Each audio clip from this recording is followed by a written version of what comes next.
In a cluttered room brimming with various film and television memorabilia, a casually seated man was intently focused on his computer screen.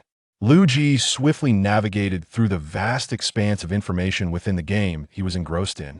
The most exhilarating game on Earth, Stellaris. Why can't we modify this ancestral single-core computation while conceptualizing the game? Liu Ji had incorporated a plethora of eccentric mods into this session, and after unifying the galaxy, he recklessly summoned all calamities. The Purge, the Swarm, demons, the Unbidden. The galaxy was a vibrant realm teeming with life, a chaotic dance of existence. Fortunately, the framework of cosmic creation, augmented by the mods, allowed his empire to hold its ground against these monstrous entities. In the vast battlefield of the galaxy, it had become increasingly rare to encounter ships smaller than battleships. Even the mysterious battleships developed through cosmic creation were mere auxiliary vessels. The true backbone of his fleet consisted of hundreds of Paradox-class Titans, with the Titan Enhancement mod. These formidable vessels shed their ornamental reputation and finally possessed power commensurate with their design. Meanwhile, specialized planet-sized ships acted as rapid response units, continuously unleashing unimaginable energy upon their foes through their terrifyingly massive weapon structures. Thus, Liu Ji managed the galactic conflict while meticulously plotting his escape not misunderstand. It was not Liu Ji who was overwhelmed, but rather his computer, which was on the verge of collapse. With gameplay stretching nearly to a second per day, Liu Ji felt as if he were undergoing a torturous ordeal akin to a certain individual suffering from madness while seated on the toilet in a popular game. Although he relished this exhilarating sense of control, he knew it was time to conclude this escapade. Vision Needle, activate. Target, L cluster, terminal exit. As the Vision Needle slowly tore through the fabric of the universe, rifts in reality began to manifest across the galaxy, unleashing bizarre and nameless entities in droves. Fortunately, no sentient beings remained to be affected by such occurrences. All intelligent life had been placed in a paradise of perfect adaptability by the prescient Liu Ji. He felt that even the once sacrificed Zarklin, who had sealed the Queen of Synthesis, paled in comparison to him. Indeed, we, the players of Stellaris, champion love and peace. The benevolent Star Sea is both kind and hospitable. The universe itself is welcoming and friendly. Once the Vision Needle completely departed from this ancient universe, the final event notification emerged. Exodus. The Vision Needle has accomplished its mission. I doubt we have successfully arrived in a new universe. A nascent cosmos, youthful and vibrant. The nanobot collective is ready, and the journey is just beginning. Let's embark. Though Liu Ji's overheated mind sensed a slight deviation in the narrative, he instinctively clicked to proceed. Click. A psychic portal, crackling with thunderous energy, suddenly materialized, engulfing Liu Ji before vanishing, leaving behind the still operating Stellaris. Liu Ji hastily kicked away the bed covers, clearly still disoriented. After a deep breath, he examined his hands and checked his surroundings, finally allowing himself to relax. Before him lay a cabin adorned in dark silver, interspersed with black and deep green, boasting facilities that could only be described as luxurious, evidence that this was no ordinary dwelling. Why did he deem it luxurious? Because the room was also accompanied by a young woman. Wait, a young woman? Who are you? Liu Ji frantically grabbed the blanket to cover himself, casting a suspicious glance at the girl perched at the edge of his bed, with white hair and clad in a red and black military uniform, her most striking feature being the deep green glow of her eyes. Are you awake? Liu Ji hesitantly nodded as he scrutinized the girl, feeling a sense of familiarity. You've been asleep for an entire day. Although we have no rules on how to spend the 5,000 years during which I pledge my loyalty to you, I believe that embarking on a grand adventure across the boundless starry sea would be far more enjoyable. Grey Wind? At this moment, Liu Ji could no longer deny his recognition of Grey Wind, the cybernetic nano-goddess adored by the fourth calamities. Slap! In a swift motion, Liu Ji delivered a resounding slap to his own face, leaving Grey Wind tilting her head in bewilderment. This isn't a dream, it's real, and it hurts like hell. Wincing, Liu Ji covered his face, realizing he merely wished to test if this surreal scene was a mere figment of imagination conjured by an overworked Stellaris player succumbing before the screen, for we, the players of Stellaris, possess an extraordinary capacity for imagination. Paradox, boundless star, C system loaded. Damn it. The Peacer fools are still pursuing me. I knew this was a scheme. Before Liu Ji appeared a massive panel, at its center the unmistakable logo of Pisa. As the progress bar at the bottom filled, a new interface replaced the logo, and Liu Ji instantly recognized its purpose. The control panel from Stellaris, government, leaders, traditions, research. For reasons unknown, this panel differed from the game's version. Yet fortunately, the primary functions remained intact. Liu Ji attempted to access the government panel. Excellent. It was completely empty. The leaders panel was similar, and he then switched to the traditions interface. This one was functional in fact. Liu Ji spotted an Ascension slot nearly bursting through the panel, yet he lacked the necessary cohesion, rendering the traditions useless. Taking a deep breath, he silently praised the Omniscia and trembled as he opened the technology panel. The technology panel was fully operational, and upon encountering the familiar three-choice setup, he was nearly moved to tears. Good, this was playable. However, aside from the origin technology, there seemed to be an additional unlocked technology, dimensional clone body. Without hesitation, Liu Ji clicked to read the description. Dimensional clone body. Biology physics, this specially constructed body is imbued with mysterious powers from the virtual realm and can be used to house a soul. Though Liu Ji did not fully comprehend its implications, he was momentarily stunned. Resolving to select other technologies first, he briefly deliberated before opting based on experience. Physics. Fusion energy unlocks nuclear fusion reactor engineering. Powered exoskeleton. As Liu Ji contemplated sociology, a significant issue arose. Where was my planetary unification? What about my cohesion? Wait, it seemed I had no planets. That was a relief. He reluctantly opted for sociology, atmospheric filtering, only to encounter two major problems. Firstly, the percentage bonuses for technologies had vanished, likely due to the non-game nature of this reality. After all, constructing a reactor in reality could be customized in size, hence standard data would not apply.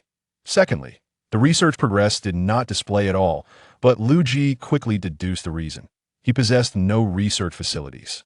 Fortunately, the system panel was available, indicating that this beginning was progressing in a positive direction. Chapter 2. The Great Summoner. Upon regaining his senses, Liu Ji deactivated the system and turned his gaze toward Grey Wind, who remained perched at the bedside, observing him intently. So, what is our current situation? Grey Wind rose at the sound of his voice, a holographic projection materializing before them, revealing only a vast expanse of darkness. It seems you have comprehended the essentials. Do you recall how to operate the control panel? Liu Ji nodded. A proficient player of the Star Realm could, even at the brink of demise, rely on muscle memory to manage imperial matters. Since you dismantled the small triangle, I shall take charge of your instruction. Very well. The mention of the small triangle prompted Liu Ji's recollection. He immediately grasped its identity. Wasn't he merely the novice tutorial robot? Though we have arrived in a new world, it appears we are the sole inhabitants of the Empire. Others seem to have vanished. Grey Wind's tone turned melancholic at the mention of this, stirring a sense of unease within Liu Ji as well. After all, the game had consumed a considerable portion of his dedication. To claim he was indifferent would be disingenuous. So all my max-level leaders are gone. Indeed. Fortunately, the Empire's advanced knowledge remains intact, but we must begin anew. Liu Ji's reaction was surprisingly subdued. Wasn't he merely a restart? With Grey Wind by his side, it was akin to an extraordinarily fortunate beginning. What shall we do now? Grey Wind regarded him with curiosity. Was it wise to consult a being who had obliterated their entire family, sequestered themselves in their abode, and succumbed to obsessive cosplay, ultimately spiraling into isolation and contemplation of self-harm? This is your affair, chief spokesperson. That title resonated with him. Do you relish my 10 years of governance through synthesized democratic technology? All right then, as the great Western King proclaimed, since we are here, we shall plan accordingly. Grey Wind. Do call me by my name, or simply Chief is acceptable. Very well, Chief. Liu Ji rose, the comfort of his specialized spacesuit enveloping him, as he felt no discomfort in his body. Is this the star chart? Why is not a single star system illuminated? The effects of traversing the cosmos have yet to dissipate. We anticipate stabilizing in the material universe in approximately 20 Earth Standard Hours. What resources do we currently possess? Grey Wind waved a hand, and the projection revealed a spacecraft, the Grey Goose Storm engineering vessel, measuring 3,000 meters in length, 5,000 meters in width, and 2,000 meters in height, equipped with complete engineering modules and a nanoprinting assembly, powered by a basic energy unit. Liu Ji scrutinized the engineering vessel for an extended period, awaiting Grey Wind's next words. Is that all we have? Indeed, Chief, we possess but one engineering vessel. Liu Ji chuckled, resting a hand on his forehead. What a remarkable start this is. Shall we inspect the ship? Grey Wind appraised Liu Ji, clad in his pajamas and slippers. Chief, I would not recommend this attire. Liu Ji was puzzled. What does it matter? It is merely you and me aboard this vessel, is it not? Do you recall the dimensional cloning technology? Grey Wind pointed toward a chamber on the ship. This technology was the last perilous advancement completed by the Empire. It enables qualified biological consciousness to traverse dimensions and inhabit cloned bodies within this universe. What extraordinary technology is this? Even for someone as well-versed as Liu Ji, it is indeed a marvel, awe-inspiring. Are you suggesting it pertains to parallel universes like the Dimensional Empire? Grey Wind shook her head. I do not know. What does qualified entail? Talent? Psychic ability? Or something else? I am uncertain. What is the utility of this technology? Summoning leaders? Liu Ji gently patted Grey Wind's head. Could it be that there is an issue with traversing the universe? Why is there so much uncertainty? Grey Wind felt a pang of indignation. The enigmatic scientists, resembling mechanical deities, had failed to provide clear explanations, leaving her to recite the script. Liu Ji sighed. It appeared he would need to investigate personally. Where are my clothes?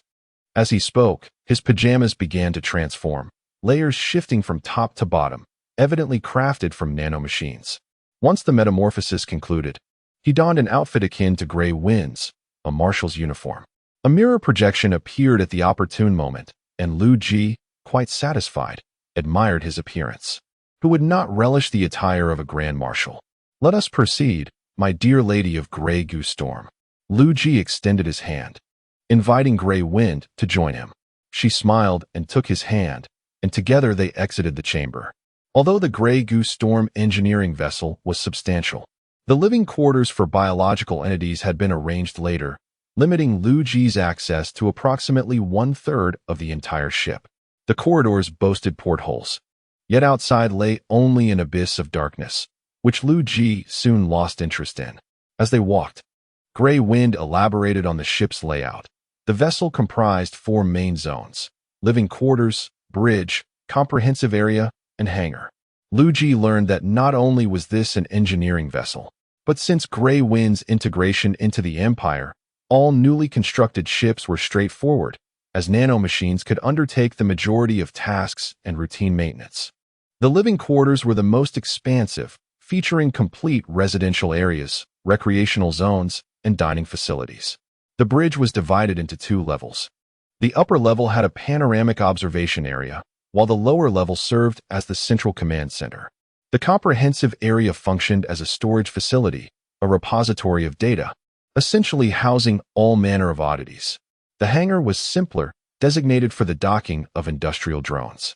After more than 3 hours of exploration, Liu Ji and Grey Wind had a general understanding of their surroundings, with robots frequently delivering refreshing juices to Liu Ji. How many robots are aboard our ship? Liu Ji sipped his juice, relishing the flavor, and sought to examine the ingredients. Upon spotting the word starfish, he nearly choked. Chief, these are nanomachines that can split from the ship's body and the storage area at any moment. So we possess living metal technology? Indeed. However, while we can utilize it, we lack the raw materials. That will change. Having observed everything that required attention, Liu Ji recalled the dimensional cloning technology. Grey Wind, how is that dimensional cloning technology operated? Follow me. Chief, we have a dimensional cloning machine. Grey Wind guided Liu Ji to the comprehensive area, leading him to a specialized chamber.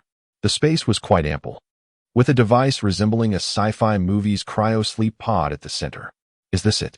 No, strictly speaking, the entire room, along with the concealed external extension, constitutes the complete machine.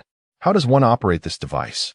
As Liu Ji placed his hand upon it, the system responded instantly. Leader module activated, detecting 9 available leaders. 9. Truly? Chapter 3.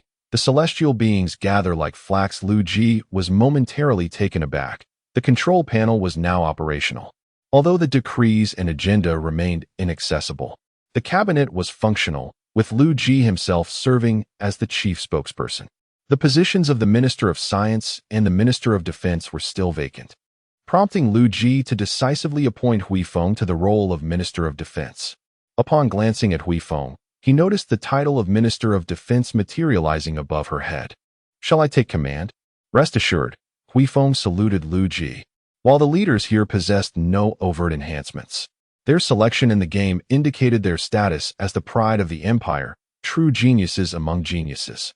After confirming that the dimensional leaders had no apparent bonuses or maintenance costs, Liu Ji whimsically selected all of them. After all, who wouldn't appreciate free leaders? Naturally, with the exception of the Chiang Kai-shek type of leader. Interestingly, these leaders could not be summoned into the government without their consent. Invitation sent. Liu Ji was curious about the mechanics of this process, so he allowed Huifeng to conjure a sofa and waited. In a dimly lit yellow-hued planet adorned with steampunk architecture, a vintage palace loomed majestically upon the high plateau. Within a secret chamber of this palace, a tall, handsome man with flowing hair gazed curiously at the projection invitation that had suddenly appeared before him. After assuring himself that there was no lurking malevolent deity, he began discussing this peculiar phenomenon with his close friend. Mikado, do you see the projection before me? The man, referred to as Mikado, was even more striking. With his white hair, he shook his head. Stellar game, boundless star sea, embark on this grand journey. The long-haired man, now somewhat perplexed, mused, if that's the case. I am already playing the real-life version of Stellar. What need have I for it? However, as he observed the ever-changing poster, his resolve began to waver. In another universe, on a familiar Earth, nothing seemed out of the ordinary within a university dormitory, the abode of a typical student. Is this my package? The student eagerly unwrapped the parcel, uncovering a sci-fi helmet that seemed out of place in the current era, accompanied by a manual. Wearing this helmet allows entry into the stellar universe. Skeptical yet intrigued, he connected the helmet, reclined on his bed in a comfortable position, and launched the game. What in the world is this?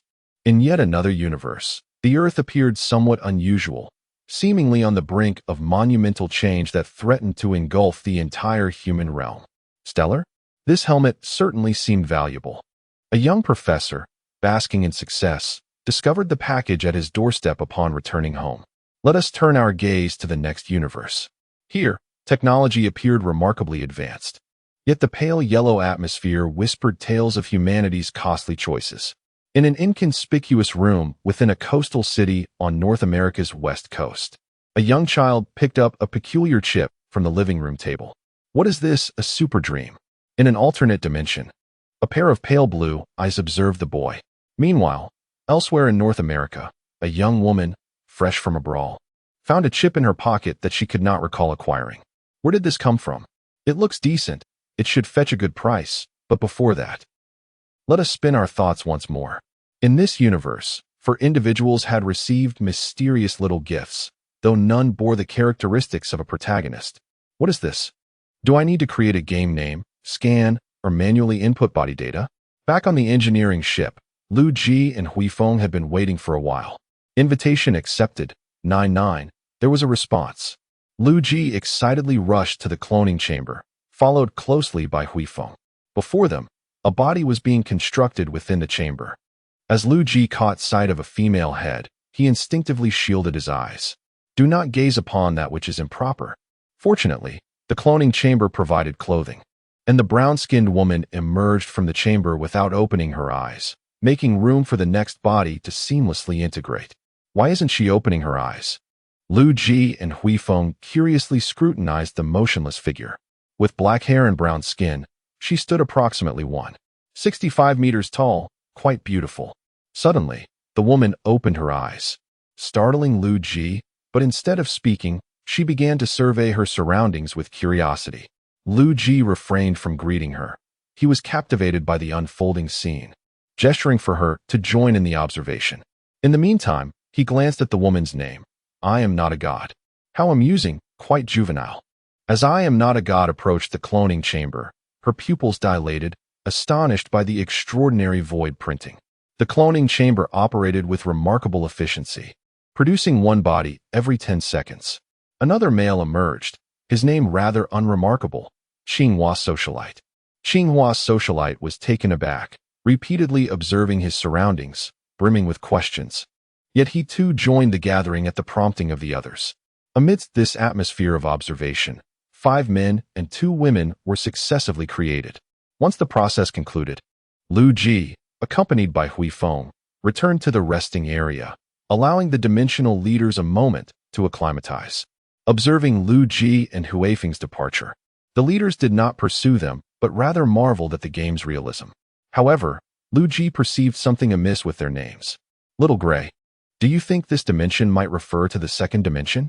Little Gray was uncertain. Why does it all seem so familiar to me? Liu Ji squinted, stroking his chin in contemplation. Meanwhile, the exuberant leaders began engaging in social interactions. Greetings, friend. Are you from Night City? Night City Living Buddha approached St. Domingo's first affection. Although robust in appearance, affection appeared somewhat bashful, unable to meet the gaze of the living Buddha. What a coincidence. I grew up in Haywood. Although I am no longer in Night City, I never expected to encounter a fellow townsman here. The living Buddha casually draped an arm around affection's neck, causing him to blush. Have you heard of the priest? No, I haven't. The two engaged in lively conversation, though it predominantly consisted of questions and answers. Observing that both women had found companions, the socialite promptly gravitated towards I am not a god. Liu Ji was surprised to see mutual acquaintances among them. Evidently, the dimensional leaders were all earthlings, swiftly forming into 3 distinct circles. Chapter 4. A Gathering of Talents. Hello, madam. I paused, ceasing to caress the ship's wall, and turned to face the socialite. Upon seeing her face, her heart raced momentarily. Beautiful lady, do you also have an interest in engaging with such science fiction games? The deity chuckled softly and nodded. The socialite was utterly captivated by that smile, and the energy between them began to intensify. After a brief conversation, they swiftly transitioned to familial topics. Such a stunning woman, and yet no one pursues you? I interjected, I already have children, and besides, I am not a deity. The socialite chuckled awkwardly. You have children at such a young age? Indeed, I have 21. With that, I revealed a mischievous grin, which only heightened the socialite's delight. Surely, she thought I was jesting, and her interest reignited as I continued our banter. Meanwhile, the group of single men congregated, engaging in animated discussions. Albeit their usernames were rather abstract. Yellow Skin Keenan, Adolf Cat, I Love Tooth Arrow, Galactic Power, and Mengyu was the only somewhat normal one. Notably, Yellow Skin Keenan's avatar was female, yet her absurd personality led others to believe she must be male in reality. In a sense, these absurd humans were comparable to the green-skinned beings. In no time, they had crafted nicknames for each other and began sharing their locations. Galactic. I've never heard of the city of Giant Gorge you mentioned. Galactic Power waved his hand dismissively. You must be from the mountains. When the opportunity arises, I must show you around. As the saying goes, 3 men will inevitably give birth to a brilliant idea. So with 5 men, well, perhaps they would collectively exhibit an imbalance of energy and intellect. Since this is a cosmic theme, shall we combat extraterrestrials? Annihilate them? Perhaps enslaving them wouldn't be too bad? Adolf Cat and Meng Yu exchanged knowing glances, akin to the meeting of a dragon and a phoenix. Liu Ji, who had been eavesdropping, felt a wave of embarrassment. These two seemed to have a rather lethal disposition. Ultimately, I Love Tooth Arrow took the initiative to gather everyone for a discussion, thus earning himself the new moniker of Old Eight. I, not a deity, found this title peculiarly intriguing. Once they had all acquainted themselves, Liu Ji approached with Grey Wind. Hey, look, the NPC is coming. Galactic pointed at Liu Ji. his certainty stemming from the fact that these leaders could also see the titles above their heads. NPC, call me your esteemed leader. It must be said, one's attire can indeed hold power. Liu Ji's martial uniform was quite imposing. Adolf Katz scrutinized Liu Ji's attire, clearly impressed. The duo from Night City seemed unfazed. Yet, even not a deity exhibited a hint of wariness towards the seemingly intelligent Liu Ji, leading the socialite beside her to believe she must be a woman starved for affection. Ladies and gentlemen, you have joined this grand expedition from a distant dimension, and I trust you are all local elites. Liu Ji was taken aback when, almost immediately, a leader began to share their credentials. I'm just a broke college student. I don't know anything. Galactic Power timidly raised his hand, causing Liu Ji to twitch his lips in response. I am an emperor. Not a deity's proclamation nearly caused the others to lose their composure. The socialite seemed to grasp something and leaned in to whisper, "You can't be Ace, can you?" She then revealed a mysterious smile. I could be. Although not a deity remained enigmatic, a mysterious woman is undeniably more alluring. Wouldn't you agree? I am a henchman. How is there a gang involved? After a round of introductions, Liu Ji couldn't help but turn to Grey Wind and quietly inquire, is this machine functioning?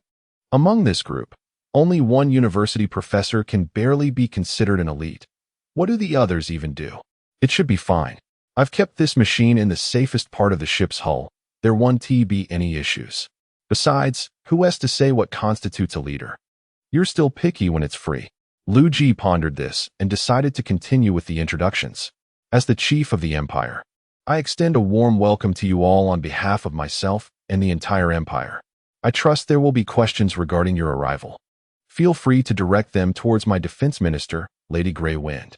The leaders understood their roles, and many eagerly raised their hands. Are we within an interstellar empire? Not a deity inquired towards Grey Wind, who stepped forward to respond. Indeed, however, due to certain circumstances, we are all that remains. With that, she succinctly recounted the tale of the Vision Needle, and they appeared to grasp the gist. It was a story of a formidable interstellar empire that fled with its citizens to a new universe in pursuit of paradise, only to encounter calamity, leaving them bereft. It dawned on Liu Ji that they were part of a blank empire, devoid of governance, name, or flag. He had subconsciously assumed they inherited the framework of the human empire from his own game. We are currently anchored in reality, and we expect to officially arrive in the new universe in 15 hours. Grey Wind elaborated on the data of the engineering ship, prompting the leaders to express their astonishment at the game's creativity. So we are all mere figureheads, destined to struggle anew? Adolf Katz expressed his disappointment, believing they would jump straight into battle. You could say that, but I firmly believe that through our efforts, we shall one day reclaim our rightful place. What are our next steps? The socialite, demonstrating her sophistication, began to assume her role and contemplate the future. Grey Wind shook her head. I have no idea what the new universe will be like. However, this is a matter for you to consider. It was evident from the questions posed that most individuals lack the awareness befitting a leader, merely listening in as passive observers. Meanwhile, Liu Ji observed them keenly, as if he were aware of their origins. This one is the Emperor of Yellow Skin. Liu Ji mused internally, only for not a deity to cast a glance in his direction. What the heck? Liu Ji's suspicions were now more than confirmed. This one is the lifelong adversary of the Trisolarians, the legendary Moonrunner, Liu Ji. These two, Cyberpunk, Galactic Power, almost plastered his ID on his forehead. Yet Liu Ji could not discern the identities of a few others, deciding that he would get to know them gradually. Aside from those with absurd names, the individuals he recognized were protagonists in their respective worlds. Chapter 5. Preparation. It appears that the future of the Empire is indeed promising.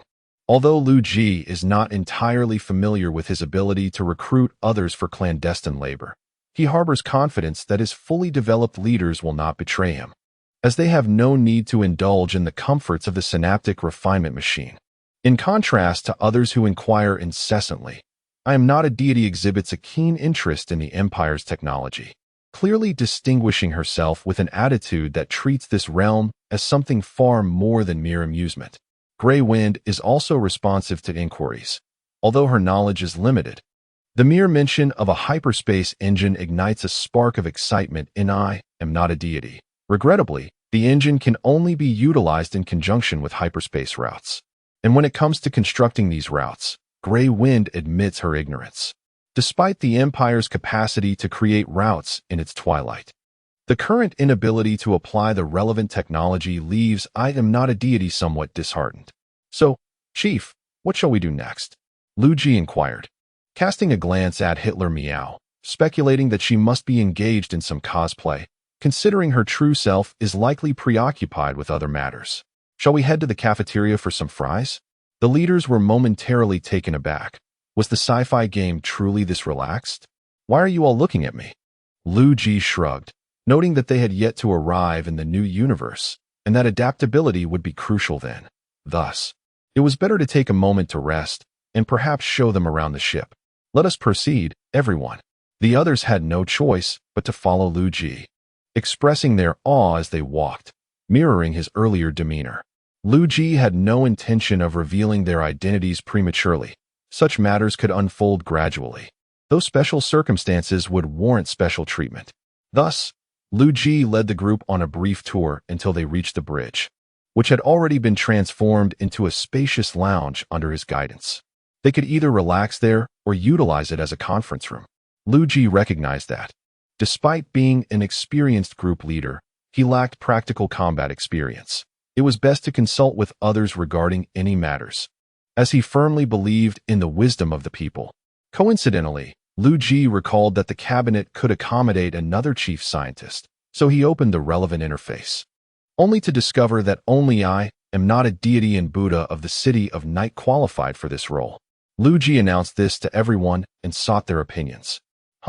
Conduct research? I'm just a person trying to get by. I don't know anything about research. Let's forget it, the Buddha replied, scratching her head in uncertainty. Liu Ji, however, had faith in her abilities. Since you are qualified, it surely indicates you possess the requisite talent. Never mind, let us have Sister Deity handle it, she retorted. The group then turned their gaze toward I am not a deity, who appeared indifferent. You really want me to engage in scientific research? Liu Ji was uncertain, yet it seemed they could pursue technological research on intelligent machines. Thus, it was hard to say definitively. Well, it may require your inspiration, so you might as well give it a try. However, she cautioned, I suspect there won't be much time, and I only have a cursory knowledge of biology. Although Liu Ji was somewhat aloof, he understood that the Emperor was typically preoccupied, so he expressed his understanding. All right then, I can give it a shot. Only then did Liu Ji assign her as the Minister of Science, and a blue label reading Chief Scientist appeared above I am not a deity. By the way, can I change the color? Ah yes, I am not a deity then selected a luxurious gold, prompting others to question her taste. Receiving an official title before the others, I am not a deity garnered their envious gazes, even though they were aware that such positions were largely ceremonial. Everyone, let's hold off on finalizing titles until we settle in, Liu Ji advised, and upon hearing this, they temporarily set aside their concerns, pondering what positions they might eventually attain. So what are we doing now? Yellow-skinned Keenan and Meng Yu sat together, curiously observing Liu Ji, this highly intelligent NPC. Perhaps we should arrange a plan? Grey Wind suggested, glancing at Liu Ji, who nodded and initiated a projection. Ahem, everyone, please pay attention. As the leaders turned their focus to Liu Ji, he donned a different professor's outfit, delivering a small but impressive nanoshock to them. If all goes smoothly, our first task will be to locate a new colony. The environment need not be perfect, but resources must be abundant. The others nodded in agreement as Liu Ji presented various suitable planetary models. Logically, the new universe should lack hyperspace routes, so we must prepare for the possibility of not finding an appropriate planet. Why is there no hyperspace route?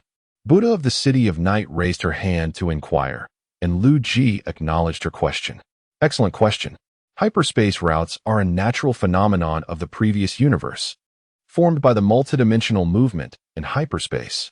We cannot guarantee that this phenomenon will exist in the new universe, and we must also be ready for the possibility of encountering no extraterrestrial life. If we are not within a stellar system, will we still need to travel? I Love Teeth posed a particularly astute question, though her name elicited laughter. Let us hope we are not that unfortunate. And about your name. From now on, we'll just call you Old 8, Mingyu interjected. Liu Ji wholeheartedly supported Mingyu's suggestion, and Old 8 had no objections. Once we locate a suitable, unclaimed stellar system, our first step will be to gather minerals. The engineering ship is equipped with a complete engineering module, and we may need to establish mining stations in the asteroid belt, construct power plants on planets, and set up a space station. With this ambitious vision laid out, everyone brimmed with anticipation for the journey ahead. Since there are so many automated machines, what do we need to do? Social Butterfly inquired, perplexed. Liu Ji proceeded to clarify the rationale for their involvement. Quite simply, there is a lack of a decision-making layer. While Grey Wind, as a nanobot, possesses high intelligence, due to certain constraints, she cannot undertake excessively burdensome tasks, making a decision-making layer essential. Were this an intelligent machine empire, a central processor could accomplish all tasks. But the truth is, I lack such advanced technology. Creating a self-evolving intelligence is extraordinarily challenging. It is not something one can simply conjure. Furthermore, you need not worry about experience. I will provide initial training. And you may ask me, or I am not a deity, if you have any questions. I am not a deity exchanged a meaningful glance with Liu Ji, who responded with an encouraging look. Of course, your suggestions will require your own assessment for adoption. It might seem exhausting to teach a group of newcomers, but if you view this as leveling up a blank slate leader, it becomes much easier to comprehend. Most importantly, regarding our governance, we currently operate under a democratic system. However, I prefer to refer to ourselves as Ascendant Seekers. Chapter 6. Liu Ji's PY Transaction. This truly is a science fiction game, and the peculiar term left many bewildered. Liu Ji noticed their confusion and stepped into the center of the circular lounge, surveying the assembly of leaders. We are ignorant and weak. Hence we have resolved to improve ourselves. We are determined to uncover the secrets of the entire universe, the infinite dimensions, the terrifying natural disasters, and the indescribable deities that cannot hinder our progress. We are all in, destined to embark on this path of ascension. Our fate is clear and undeniable. A profound silence enveloped the group. What does that mean? A chuckle escaped from Hui Feng as he covered his mouth, while Liu Ji looked utterly speechless. It simply means to ascend. He sighed, realizing that no matter how much he explained, they would remain in the dark until the tradition of ascension was clarified later. Are we to just wait now? The Galaxy Power idly gazed at the projection, while Liu Ji had already reclined in a relaxed position. After some time, the first deep affection suddenly became unresponsive, a notification indicating they had gone offline appearing above their head. How long has it been? Hai Te Miao glanced at the others, excluding Liu Ji and Hui Feng. About 3 hours, I suppose. Has it really been that long? After a while, the first deep affection regained composure. Apologies. I just went for dinner. Did I miss anything? Liu Ji shook his head, while the others began to whisper among themselves. Is it dinner time already? I'll log off for a moment. Me too. You can set alarms for yourselves. They will remind you once you reach the new world, Hui Feng advised. After exchanging farewells, everyone logged off, prioritizing their real-world matters. In the blink of an eye, only I Am Not a God and First Deep Affection remained online, while the rest appeared to be in a deep slumber. The First Deep Affection surveyed the surroundings, locking eyes with I Am Not a God. Aren't you going for dinner? I Am Not a God shook their head. I do not require sustenance. The First Deep Affection raised an eyebrow, pondering the oddity of this individual. Liu Ji seized the opportunity to engage. I am not a god. What are your thoughts on our vessel? Hyperspace travel is quite safe, albeit with significant limitations. We also have wormhole travel, jump engines, psychic jumps, stargates, quantum slingshots, and various other navigational methods. Which do you prefer? I am not a god stood, casually tossing their hair, before unexpectedly reclining into Liu Ji's embrace. Oh my. The First Deep Affection promptly covered their eyes, though a narrow gap revealed a shocking secret. What, then, is the cost? I Am Not a God pressed a finger against Liu Ji's chest, while Hui Feng mimicked the First Deep Affection, covering their eyes and muttering about the provocation. Liu Ji, taken aback by the scenario, thought. Are you testing the spokesperson with such seduction? He shut his eyes and turned his head away. By the gods. If you prefer me on top, that can be arranged. I am not a god, remarked. Moving to take action, prompting Hui Feng to hurriedly shield the first deep affection's eyes. Let us discuss this properly. Liu Ji's firm refusal momentarily halted their advances. Their expression was intriguing. This facade had been quite alluring during the 1K era, drawing countless visitors even at exorbitant costs.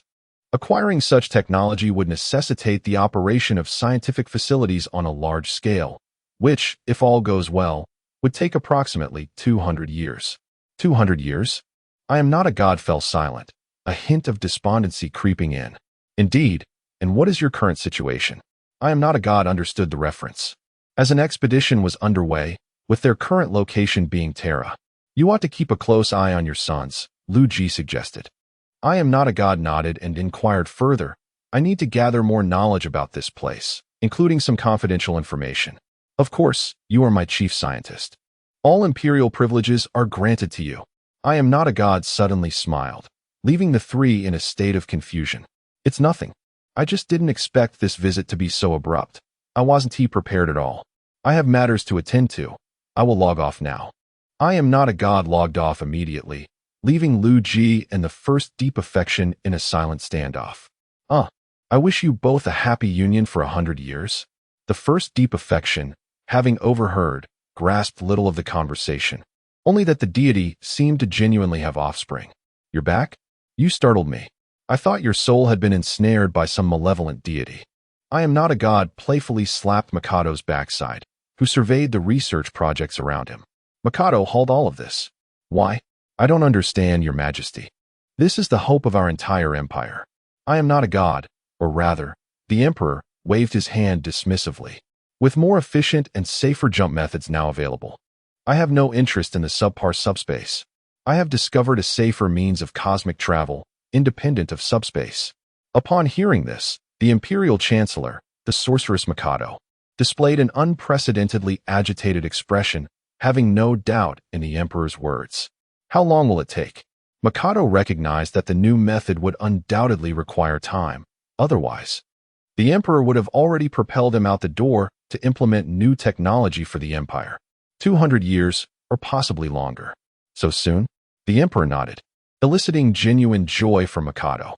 While the expedition is vital, the suffering endured by the unrecaptured human worlds has persisted long enough. Enduring another 200 years is of little consequence.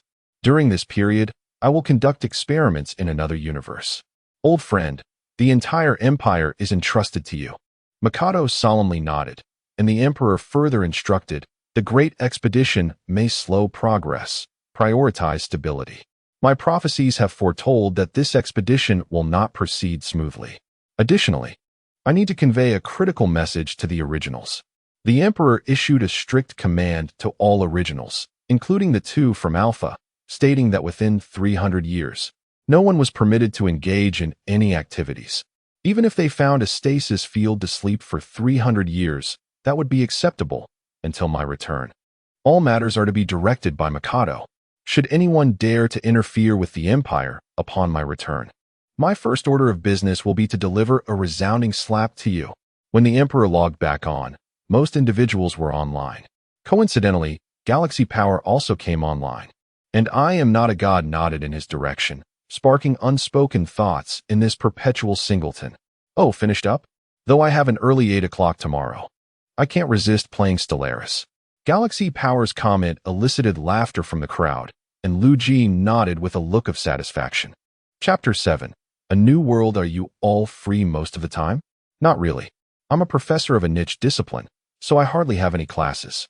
The social butterfly displayed a somewhat irritating expression, while the others, all of whom were exceptionally talented, had ample time on their hands. Even if they couldn't be online all day, they certainly had plenty of time to spare. Since everyone seems so bored, shall I recount a story? Upon hearing that Liu Ji was about to tell a tale, the others eagerly expressed their anticipation, and Grey Wind even fetched some snacks from the storage. It is worth noting that the storage contained an infinitesimal amount of food, enough that with such a small group, they could never consume it all in a lifetime. Additionally, Liu Ji and these clones did need sustenance, but the advantage of clones was that they did not require sleep. Let me share a story from the previous universe. What story? The tale of the synthetic queen of catastrophe threatening the universe, the legendary trickster Zaklon elbowing the queen, and the divine intervention of Hook saving the galaxy. The story of the trench. Clearing his throat, Liu Ji began, in that distant era. Liu Ji and the leaders engaged in banter for a considerable time before he finally paused, feeling a bit fatigued. Thus, the leaders logged off to rest, agreeing to reconvene before reaching the new universe. Liu Ji retreated to his quarters, leaving only I Am Not God and Grey Wind engaged in endless inquiries.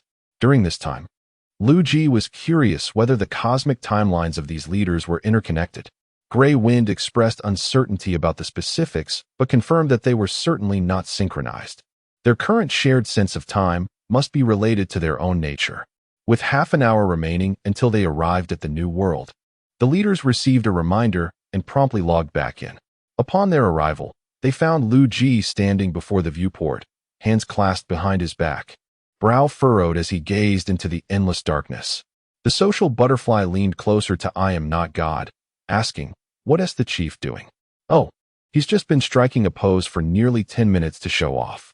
Liu Ji turned around with an expression of exasperation. Isn't the emperor supposed to be aloof?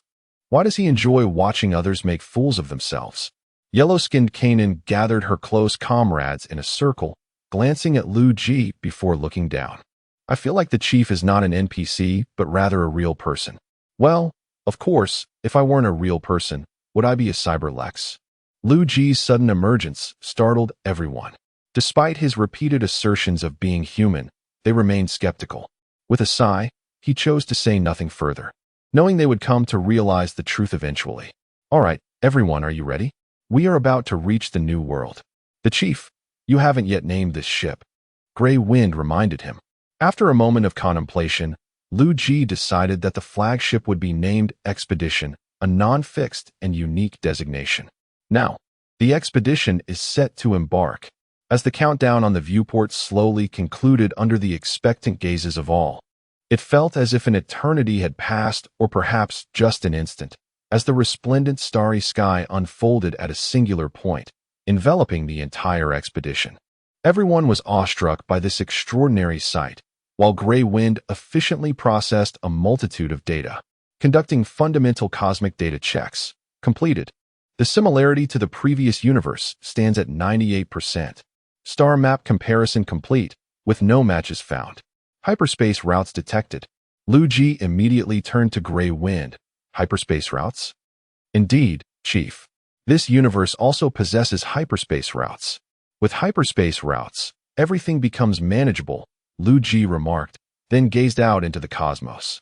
The ordinary leaders were rendered speechless by the overwhelming spectacle. In their own worlds, they had rarely even looked up at the stars. "How close are we to the nearest stellar system?" "We're almost there, Chief." As if destined, the energy we carried into the universe had yet to dissipate, propelling us toward a stellar system at full speed. 10, 9, 8, 7, 3, 2, 1. They arrived at a new stellar system, one rich in resources, where the ship detected 6 planets and a large asteroid belt. The blue giant at the center of the system radiated immense energy, a sight both breathtaking and foreboding. "It appears to be a promising new home." I Am Not God observed the surroundings calmly, pleased to find nothing unusual. "Grey Wind, please conduct a brief scan of the planets suitable for colonization." "Yes, Chief. What shall we name this place?" I Am Not God inquired. "The system has randomly been designated as Osprolania." Liu Ji, being a spontaneous individual, agreed, "Let it be so." The system reported, arranged from proximity to the star Austral to the outermost, as follows: as 1 for the molten planet, as 2 for the desolate planet, as 3 potentially possessing an atmosphere, as 4 being a gas giant, and its moon, as 5, also possibly harboring an atmosphere, followed by an asteroid belt, with as 6 being an ice-covered planet. "Let us head to the 5th planet." I Am Not God suggested, and Liu Ji, having full confidence in his chief scientist, promptly issued the command. As for how she knew, well, let us not delve into the matter of psychic powers. "Hey, everyone, are you still half asleep? With Liu Ji's reminder, they gradually regained their composure, still somewhat flushed from the awe-inspiring view of the starry expanse. Chief, what shall we do now? Old 8 inquired, excitement gleaming in his eyes as he looked at Liu Ji. Though nanobots are highly effective, without living metals, we still need to smelt alloys. Thus, we are still unable to do anything. Everyone felt a tad exasperated, as if they had been shown something tantalizing without any means to engage with it. Hey, don't wear that expression. Liu Ji pulled Gray Wind over and addressed the group. Shortly, the expedition will directly land on the planet, transforming into a base. At that point, we all must explore this new world. There was no other choice. Despite the game portraying a single scientist aboard a research vessel, in reality, the individual was part of an entire research team. Liu Ji lacked a team, so he had no option but to send these leaders, who were entirely inexperienced in this realm, to do the exploring. Perhaps, in the end, everyone would have to heed I am not God's arrangements, as he was the only one among them with genuine experience in cosmic travel. Upon the engineering vessel's arrival, they landed directly without deploying a satellite. There was barely enough living metal to waste on such frivolities. As the ship powered down its main engine and gently entered the atmosphere, a vibrant continent emerged before their eyes. This was a planet with a land-to-sea ratio of 60:40, featuring 3 landmasses, with no significant landmasses at the poles. Chapter 8. Exploration. Chief, shall we proceed with the landing? No, let's first deploy the aircraft for reconnaissance. Everyone who wishes to explore. With a single remark from Liu Ji, the atmosphere among the crew reached a crescendo. All ordinary leaders simultaneously raised their hands, encircling Liu Ji in the process. Stop. Wait, everyone is going. Yay. I am not a god. Witnessing this scene, couldn't he help but reveal a genuine smile, reminiscent of her own sons. Despite her introversion and social anxiety, she harbored a desire for harmony among all. As for her apparent social prowess here, can the realms of reality and gaming truly be compared? Ultimately, everyone gathered in the hangar. Though I am not a god had no intention of participating, Liu Ji insisted she join under the guise of field investigation. Within the hangar were 5 fighter jets, measuring 100 meters in length and 250 meters in width, resembling a colossal H-20. They were equipped with scanning modules, tactical nuclear missiles, and small red lasers. Moreover, each fighter housed 3 small rapid shuttles. After all, despite being classified as fighter jets, their size rivaled that of an aircraft carrier. The fleet was not limited to just 5 jets. Should Liu Ji require more, the nanoblocks in the warehouse could swiftly transform into additional aircraft. Well then, everyone, please select your partners. Hit Miao and Mengyu, sharing a mutual affinity, teamed up, while Liu Ji paired with I am not a god. The social butterfly intended to invite I am not a god, but was preempted. Observing from the sidelines was first Deep Affection, who hesitated, contemplating whether to inform the social butterfly that her target had already been claimed by the chief. Huang Pai Kanan and Galaxy Power teamed up, while the social butterfly joined forces with Old 8. Thus, 5 teams boarded their respective fighter jets, with the journey known naturally not needing any supervision. Attention! Our objective is to explore valuable land, mineral deposits, and to locate a suitable plane for establishing a base. Rest assured, you need not worry about piloting. Little Gray will assist you throughout. Hi, the operation codename is Second Homeland. Let us depart. With Liu Ji's command, the massive jet engines gradually roared to life. And amidst the cheers and screams of the leaders, the aircraft soared from the hangar, tracing arcs through the clouds. For jets flew in different directions, while Liu Ji and I am not a god headed straight for the largest plane. In comparison to the journey the fighter jets offered a broader perspective, allowing the leaders to discern the intricate details of the planet below. Fighter 3. Mineral resources detected. Should we investigate? These tasks, manageable by Little Gray, were deliberately highlighted by Liu Ji to foster a sense of involvement among the leaders while honing their problem-solving skills. Affirmative. Approaching now, the living Buddha, brimming with excitement, shook first Deep Affection's arm incessantly.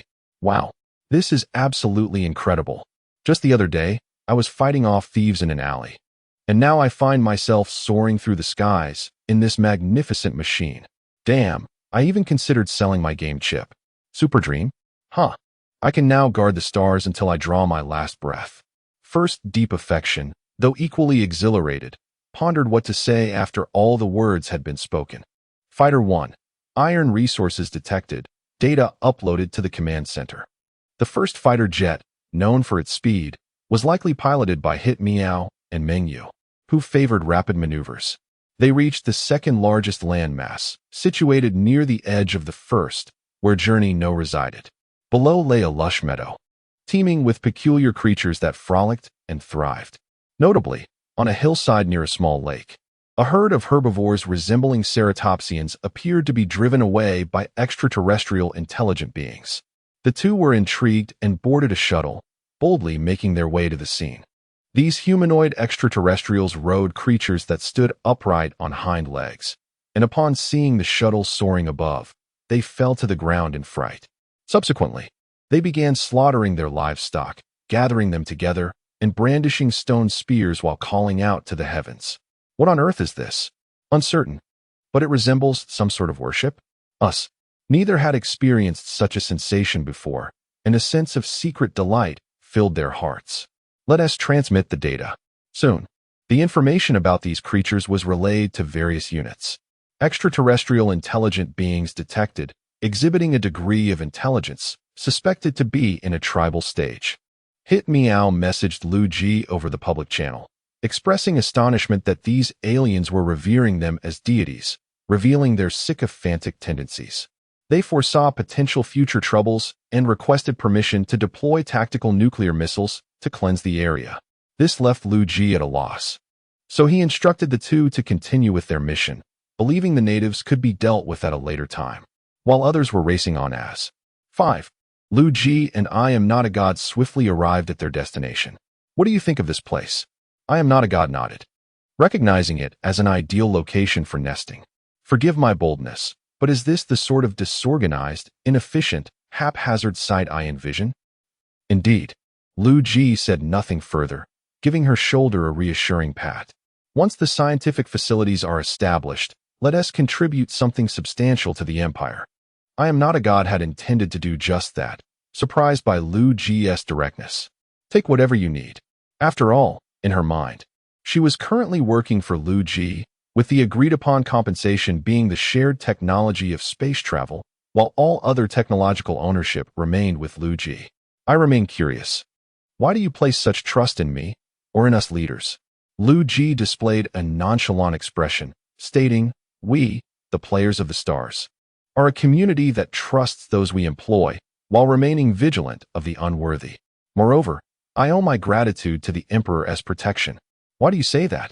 Before this, I was unaware of your existence. Upon hearing this, Liu Ji feigned a look of horror, speaking mysteriously. Because it is said that those who understand your universe are reborn there after death. My absence from that realm must surely be the Emperor's blessing, no?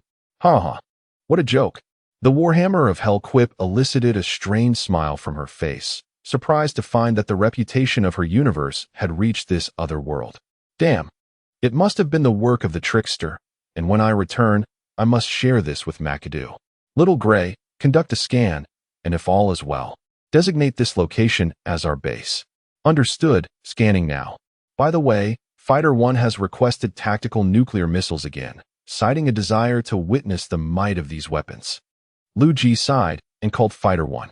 I approve your request, but ensure you find a desolate area or open sea. Chapter 9.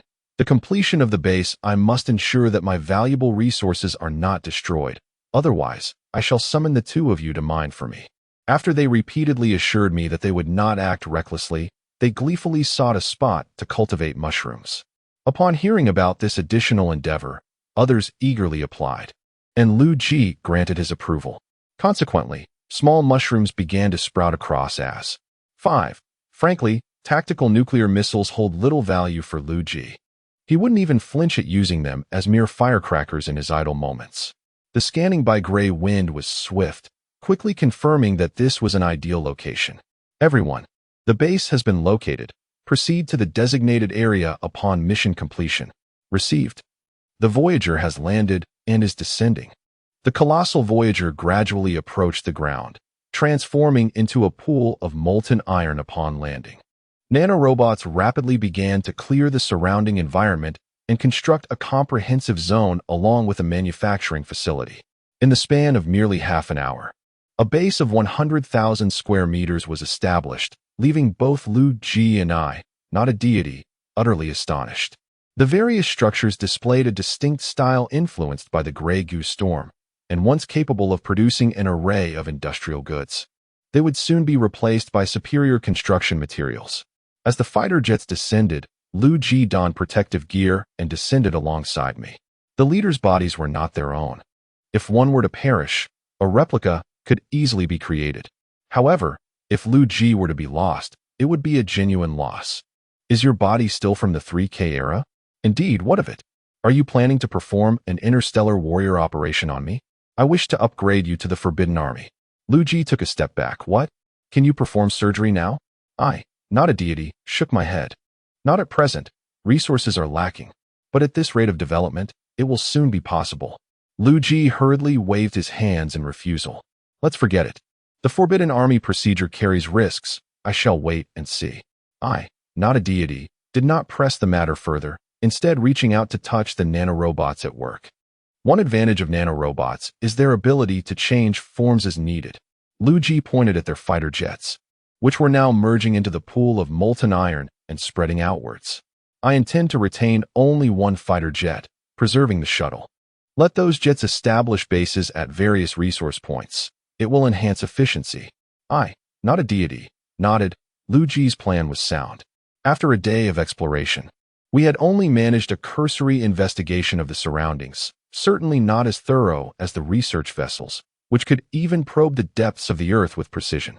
During this time, the leaders had logged off intermittently for various reasons, yet they would immediately return online at the slightest opportunity, as if they felt an unsettling sensation crawling over them with each second offline.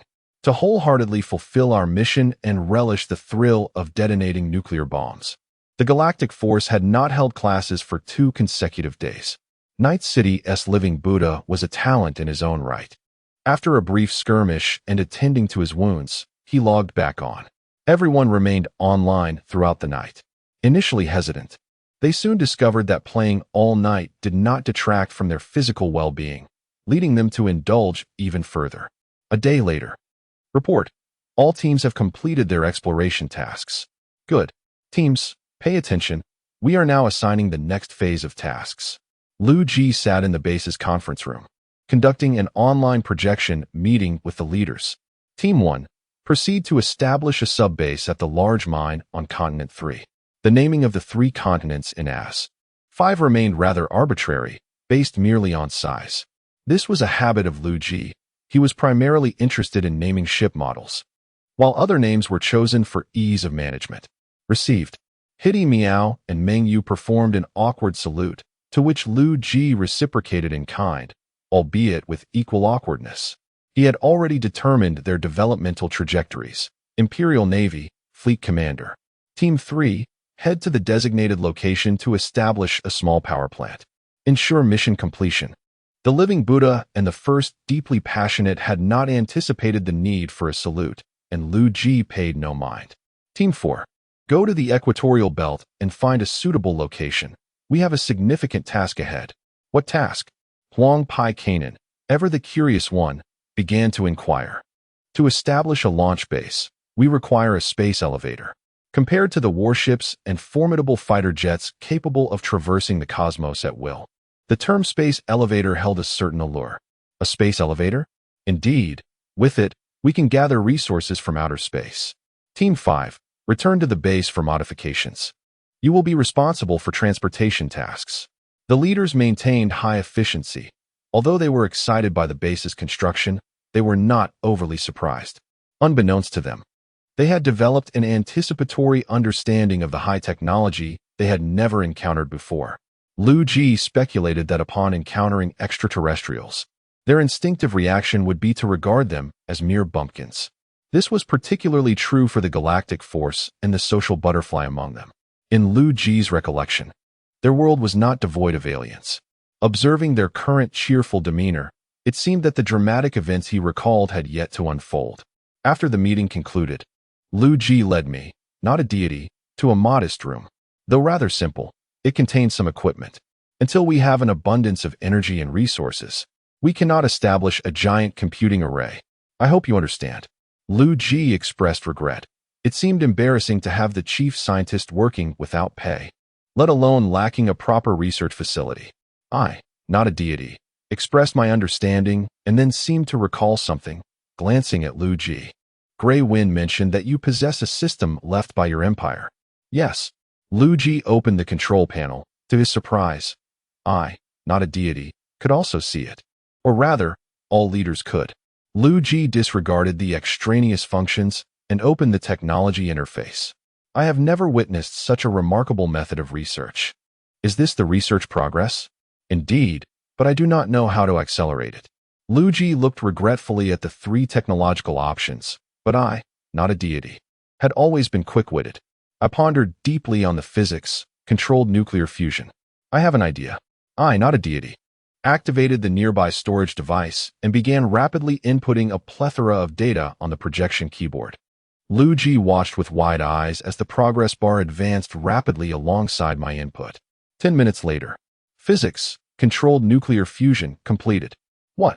My goodness. Is this even possible? The next technology option was unlocked, and Liu Ji exchanged a glance with me, not a deity, as an eerie, malevolent laughter echoed throughout the base. Hee hee. Chapter 10. The Researcher Team 1, report in. The space elevator base has been installed. When can we expect our resources? Team 1 acknowledges. Iron is currently scarce everywhere, and we still need to expand the mines. Construction this month is out of the question. Liu Ji interjected midway, stating that Team 4 was cleared for independent operations. What about Team 5? Team 5 is en route to the mining area to execute their transport mission. The mining site has transformed into a comprehensive mining facility, complete with an integrated foundry. Ever since the nano-engineering machines commenced operation, the foundry has been relentlessly producing vast quantities of building materials. Due to the proximity of the power plant to the mining area, the 5th machine swiftly arrived here after loading energy blocks. Hitter Meow stood in the open space, gesturing animatedly to direct the enormous transport machines. Despite the apparent chaos, the transport vehicles managed to land safely. Such is the speed of nanotechnology. Standing beside him, Mengyu approached Hitter Meow, followed by Lao Ba and the social butterfly, who descended from the cabin. We delivered the energy blocks as soon as we produced them. They should last you a week. Thank you. Hitter Meow and Lao Ba exchanged high fives as the nano-engineering vehicles continuously transported the massive energy blocks. Although they worked tirelessly, the process still required considerable time. Where will these resources be transported first? Just as the social butterfly inquired, Mengyu guided them for a tour of the foundry. The foundry, operating entirely autonomously, offered limited visibility, a byproduct of the integrated industrial setup. Still, the immense output astonished the 2 visitors. With a daily production of 10,000 tons achieved within just 1 day, this output was influenced by the mineral yield, according to system reports. As mineral extraction and infrastructure improved, production would increase exponentially over time.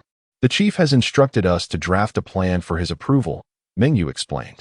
We decided to first expand the factory premises and then have the base produce more industrial robots, ensuring that only your power plant receives the necessary resources. Did he agree? The social butterfly asked. Yes, the chief mentioned that your team should endure some hardships for now. Once the construction of the space elevator is complete and the stellar space station is built, we can then expand the power plant. The social butterfly turned away, contemplating for some time before scrapping her short-term plan to achieve 100 billion kilowatt-hours of power generation. Why hasn't the chief contacted us yet? Oh, I asked Xiaohui about that. He mentioned that the chief and Xinjie have already uploaded the technology for controllable nuclear fusion. A meeting should commence shortly. Controllable nuclear fusion. Mengyu rolled his eyes at the social butterfly. Don't be so surprised. What can't be found in a game world? True enough. Science fiction has this peculiar aspect. Technologies that align closely with our current scientific advancements often evoke more awe than those fantastical technologies that seem unimaginable. Once controllable nuclear fusion is operational, we won't have to worry about energy anymore. Base Liu Ji and I, not being divine, continued to explore the technology panel. The technologies were part of a tech tree system, meaning that without completing prerequisite technologies, advanced technologies would remain inaccessible. I see, I replied. So, which category does space travel fall under? Mostly physics, I believe. Megastructures seem to require some engineering knowledge. Shall we begin? I was eager to dive in, while Liu Ji, though unable to contribute directly, provided a lively atmosphere. Let's see. Atmospheric adaptation and powered exoskeleton. This is straightforward. Just a moment. Warhammer universe upon awakening. The Emperor did not see McAdoo, but he paid it no mind as he searched through the data storage. Regrettably, atmospheric adaptation and powered exoskeletons were considered low-end technologies for an empire reliant on archaeology, unworthy of preservation in the Emperor's laboratory. Valdo, the commander of the Imperial Guard, Constantine Valdo, almost instantly appeared before the Emperor. Before he could kneel, the Emperor stopped him and handed him 2 mission objectives. Now, find these 2 technologies, and do so swiftly. Although the Emperor had existed since the dawn of humanity, over millennia, he had not learned everything and was certainly not omniscient. He was unaware of the exact steps needed to complete technological advancements, so he opted to input the entire system's results. The Emperor believed that with the Empire's technological reserves, even if space travel technology could not be directly completed, it would undoubtedly shorten the research time. Before long, Valdo returned, accompanied by 2 members of the Imperial Guard. My lord, during the extensive study. Stop. Do you 2 excel in these technologies? Yes, my lord. Good. Now recite it to me verbatim, quickly. Yes. Atmospheric adaptation is a rather vague term. In essence, it is. After an extensive lecture, the Emperor confirmed that his knowledge was accurate and promptly returned to the galaxy, leaving the 3 Imperial Guards staring in astonishment. Base Liu Ji observed as I typed furiously on my virtual keyboard. Following an exhilarating session of research, the 2 technologies were successfully completed. Why do I feel like I'm playing a cosmic creation game? The astonishing speed of acquiring these technologies left Liu Ji momentarily dazed. It was indeed a race against time. All right, shall we choose other technologies now? Researcher. Activate. Unlocked. Sociology, New World Theory, Climate Management, Underground Colonization, Selective Defoliants, Deep Earth Engineering, Wildlife Eradication, Harsh Environment Adaptation, Surface Remodeling, Ecological Adaptation, Dead Planet Adaptation. Unlocked, Sociology, Military Theory, Ground Defense Plans, Space Combat, Global Defense Plans, Agile Fleet.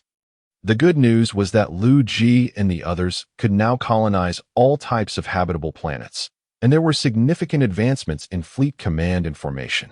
The bad news was unlocked engineering, propulsion mechanics, space torpedoes, afterburner fuel chambers, coil cannons, materials science, ceramic gold composite armor. Engineering only unlocked some rudimentary weapons. The Empire's warships were not recognized by the system, and, unsurprisingly, the Empire's physics was virtually non-existent. I sat despondently at the door, while Liu Ji approached and offered her treasured alien natural gas e-cigarette. This was the only one in the entire warehouse, and it had only been unearthed due to Liu Ji's idle curiosity. Hiss. Whoosh. I curiously examined the e-cigarette. Its potency was indeed impressive, perhaps due to it not being her original body. Damn it. Chapter 11. Ascension Seekers. After a moment of contemplation, I, not a god, angrily tossed aside my electronic cigarette, startling Liu Ji into a hasty catch, fortunately preventing it from shattering. How could an empire thrive in the company of such vermin? To my astonishment, my empire couldn't even unlock the most rudimentary technologies. Liu Ji casually remarked, "Your empire has its own unique circumstances." I found myself increasingly agitated. I must seek out the oil man for a discussion. With that, I logged off, leaving Liu Ji to pay a brief homage to the mechanical faith. As fortune would have it, with no pressing matters at hand, Liu Ji decided to take a stroll. He planned to inspect the construction status of various subbases upon the arrival of the transport aircraft. Although the gray wind allowed him to monitor all data in real time, Liu Ji still yearned to witness the progress in person. Much like how a Star Lord might be aware of a planet's unemployed population migrating automatically, yet still feels the need to check the precise numbers. 3 days later, I, not a god, finally logged back in. Gray wind, where are the others? The chief has been inspecting the construction across various regions these past few days. Everyone is currently returning to the base aboard transport aircraft. As I stepped outside, I spotted a distant black dot drawing nearer. In recent days, she had been tirelessly occupied, and the tip of the iceberg of our empire's diverse technologies, along with the confidential advancements of the mechanical faith, was en route to the Terra Palace. Such a grand endeavor had, of course, attracted the attention of a certain unknown lowlife, the Bluebird. Fortunately, it could not pierce the dimensional barrier to gaze upon our realm. The so-called multiverse is essentially a singular system. Only when a true power transcending all dimensions casts its influence can two disparate systems possibly converge. I watched as the transport aircraft descended. When the hatch opened, a throng of leaders disembarked in a lively manner. Oh, ISNT that our chief scientist finally decided to visit us. I playfully chided, and the others echoed my sentiments. Liu Ji remained unfazed, guiding everyone into the interior of the base. Let me tell you, the conference hall is my personal design. I guarantee it will astonish you. Indeed, Liu Ji had summoned the leaders back to showcase his design. As the group reached the end of the corridor, a 3-meter-high double door swung open automatically, revealing an impressive circular long table and sleek black benches imbued with a futuristic flair. A massive pentagram light fixture adorned the ceiling, casting a unique ambience over the conference hall. Your design. The leaders exchanged glances, speechless at the striking fixture. They found it hard to believe Liu Ji wasn't indulging in some personal flair.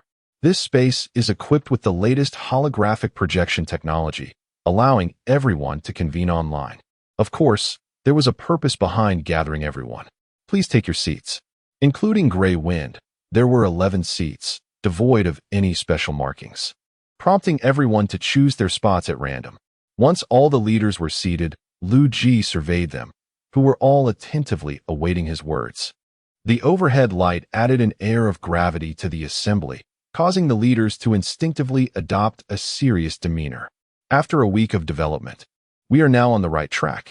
I must express gratitude to Gray Wind and all of you for your diligent efforts. As the saying goes, a person has a name, and a nation has its system. Though our numbers are modest, we still need to give this small group a name to clarify our identity. Do you have any suggestions? No sooner had Liu Ji finished speaking than the leaders began to murmur amongst themselves. However, due to the distance, they had to raise their voices, resulting in a rather chaotic atmosphere. The first to raise his hand was Hitler Cat, but just as he was about to speak, Liu Ji interrupted. You only have voting rights. Is my intention so transparent? How about calling ourselves the Galactic Empire? The moment Huang Pai Kanan finished speaking, Mengyu retorted, with our numbers, what kind of empire could we be? Perhaps the Human Federation? Liu Ji dismissed that as well, citing the same reasoning. Liu Ji suggested, why not call ourselves the Ascension Seekers? How delightfully juvenile. Let us choose another. The discussion continued, with leaders exchanging thoughts, none able to convince the others. After an hour of deliberation, it was decided to resolve it with rock, paper, scissors. Ultimately, the fortunate Liu Ji and I, who relied on reflexes to cheat, faced off, while Gray Wind opted out. Rock, paper, scissors, paper. Hooray! Liu Ji emerged victorious, though it was clear he had received a helping hand. I, not a god, was indifferent to the name, and since the chief was eager to participate, I graciously conceded. The other leaders showed little interest in the national identity, deferring entirely to the chief's whims. Liu Ji ultimately established their goal, echoing the initial aim, to pursue ascension at all costs. The Ascension Seekers lacked a defined diplomatic philosophy, adapting fluidly to circumstances as they arose. Regarding the flag, Liu Ji's proposed emblem received unanimous approval. A golden silhouette of a vision needle against a black backdrop, notably featuring a skull at its center. This became the banner of the Ascendant Seekers, strikingly emblematic and exuding an aura of dominance. The leaders were likewise indifferent to the naming of planets, and Liu Ji ultimately designated as 5 as the United, establishing it as the capital of the Ascension Seekers. Once Liu Ji confirmed this, the control panel displayed the corresponding data. Conveniently, all the leaders were present, and Hitler Cat proposed organizing a team-building event, suggesting a trip aboard a shuttle to hunt large beasts. It seemed the unfortunate creatures were destined for a barbecue. A month later in the mining area, Mengyu nodded after inspecting the latest batch of goods. For massive drones slowly ascended, hauling 5 tons of alloy. With such formations requiring 100 units per batch, the mining site was responsible solely for preliminary smelting. These minerals required transport to the central manufacturing facility at the United for processing into finished products. The manufacturing plant operated ceaselessly, producing intelligent engineering machinery. Do not be mistaken. These are not robots in the engineering sense. Compared to robots, these intelligent machines seem almost simplistic. Thus, despite their advanced intelligence, they still require human oversight. Following this phase, these engineering machines would further enhance production capacity and increase in number until a standard population unit was reached, after which the growth rate would decelerate. Grey Wind's family was indeed thriving. Liu Ji's rapid increase in production was attributed to these nanobots, not to mention the civilization capable of creating them at will. At this juncture, the United Base had shed its previous state of squalor. Chapter 12. Development. The former United Base has been entirely replaced with conventional materials, and the concept of the United Base has once again expanded. A central administrative district has been established at the original site, although it serves little purpose. Liu Ji finds it quite appealing. Meanwhile, on the other side, construction machinery has begun preparations for the scientific facility that Liu Ji has long envisioned. Known as the computational array, Liu Ji has divided the entire United Star into 20 districts, and this administrative area has yet to fill even 1/1,000,000th of the capital district. Nevertheless, considering the future demand for a central processing unit, Liu Ji has positioned the scientific facility in the adjacent district at the edge of Continent 1. Upon arriving at the scientific district via shuttle, Liu Ji observed that there were no superfluous buildings. There were not even streets or other amenities. Enormous energy conduits continuously supplied power, and all visible towers comprised a dense computational array. In the distance, construction machinery tirelessly expanded the scientific district. At the current pace, it would take a considerable amount of time to fill the entire area, but the incessant manufacturing facilities could exponentially increase construction efficiency. Upon entering the building, Liu Ji saw that I Am Not a God was intently focused on a massive screen displaying a continuous stream of data, a testament to the accomplishments of the computational array. The direction was indeed correct. Progress was advancing. I Am Not a God did not turn around.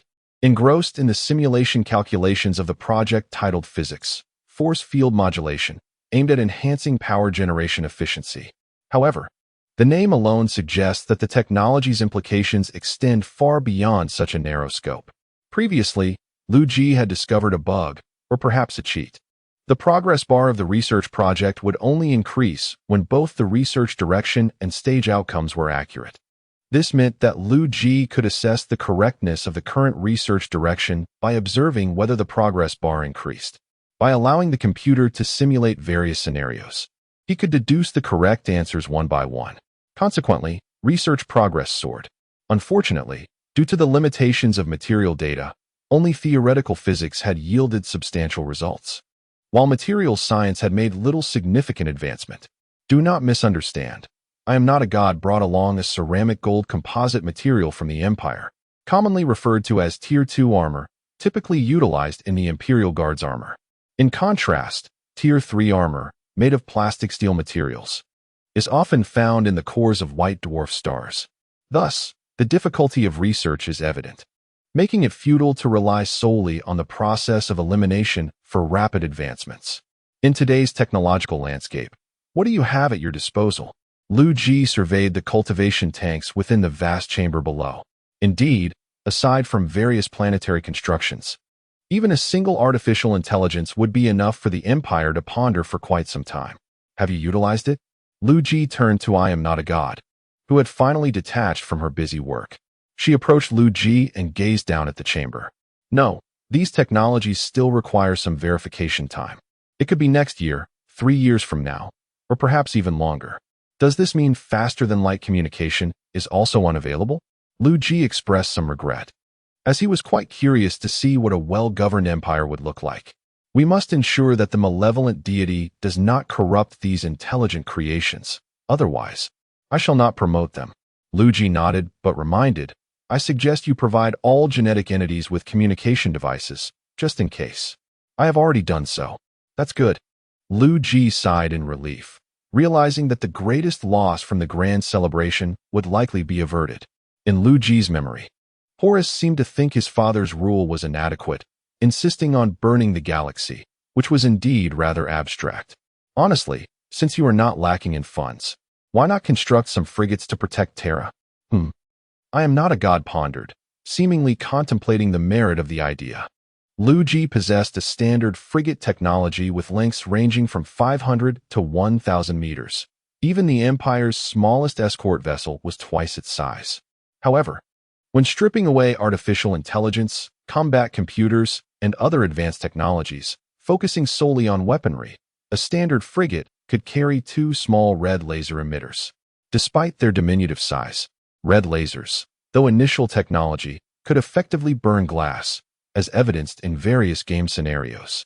Moreover, the maximum range of the small red lasers could reach a staggering 512 light-years, approximately 48, per billion kilometers, while Pluto's maximum distance from the Sun is only about 9 billion kilometers. Wait, I will arrange for 100 of them. Although Liu Ji was skeptical about whether the Empire's productivity could yield such a quantity, and even if they were produced, it would likely take considerable time. 1 frigate would be sufficient to trouble the enemy. On Terra, the Emperor excitedly ushered Mikado to witness the scientific achievements. Upon first sight of the frigate's length, Mikado was somewhat unimpressed, but when he examined the weapon data, his eyes widened in astonishment. What astounding data! Where did you acquire this? I found it in the research lab. Would you believe me? Mikado chuckled, knowing that once the information was in hand, he would believe anything, even that it was penned by Oglin. Why not attempt to produce the weapon first and install it on a large cruiser? The Emperor sighed, I wish we could. But these weapons require intelligent computer control. With our current visual targeting methods, we can't utilize them. Alas. Mikado, equally helpless, noticed the underlying issue. But how do we construct this frigate? Who will build it? We can't possibly have the mechanics from Mars do it. Not that Mikado was overly suspicious. It was simply that the mechanic church and artificial intelligence were at odds. We will build it ourselves, allowing the Imperial Guard to take the lead, and see if we can craft one manually for initial use. This was a necessary compromise, as the Emperor would never permit the standard frigate to be modified excessively. Does this mean it can only operate within the solar system? I believe installing a Geller field should pose no problem. The Emperor was also uncertain whether an unblessed frigate would be corroded when traversing the warp. Very well, I shall assist in constructing this warship. Thus, this highly classified engineering project commenced within the imperial city of Terra.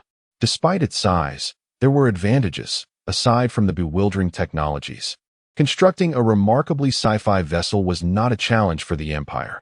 Although the Imperial Guard in charge of construction often sought to incorporate some Imperial flair into the ship, such endeavors were swiftly prohibited by the Emperor, mitigating any significant issues. The Empire forbids the research of artificial intelligence. Yet the Emperor himself led the charge in breaking this rule. Nonetheless, it would have no repercussions, as those privy to this secret would be whisked away by the Imperial Guard for some playful activities. Chapter 13. The life of a leader. As the capital star flourished with vigorous construction, Liu Ji discovered a significant issue. The leaders were perpetually encumbered by their personal matters. Take, for instance, the living Buddha of Night City. Liu Ji, utilizing her background as a scientist, deduced that the Buddha possessed a remarkably high IQ, though she claimed to have never received any formal education. Nonetheless, Liu Ji would not relinquish her innate talent. Just a few days prior, After Liu Ji's relentless persuasion, the Buddha finally consented to embark on a learning journey. Moreover, due to the necessities of future development, other leaders also required education in various fields. I do not wish to study.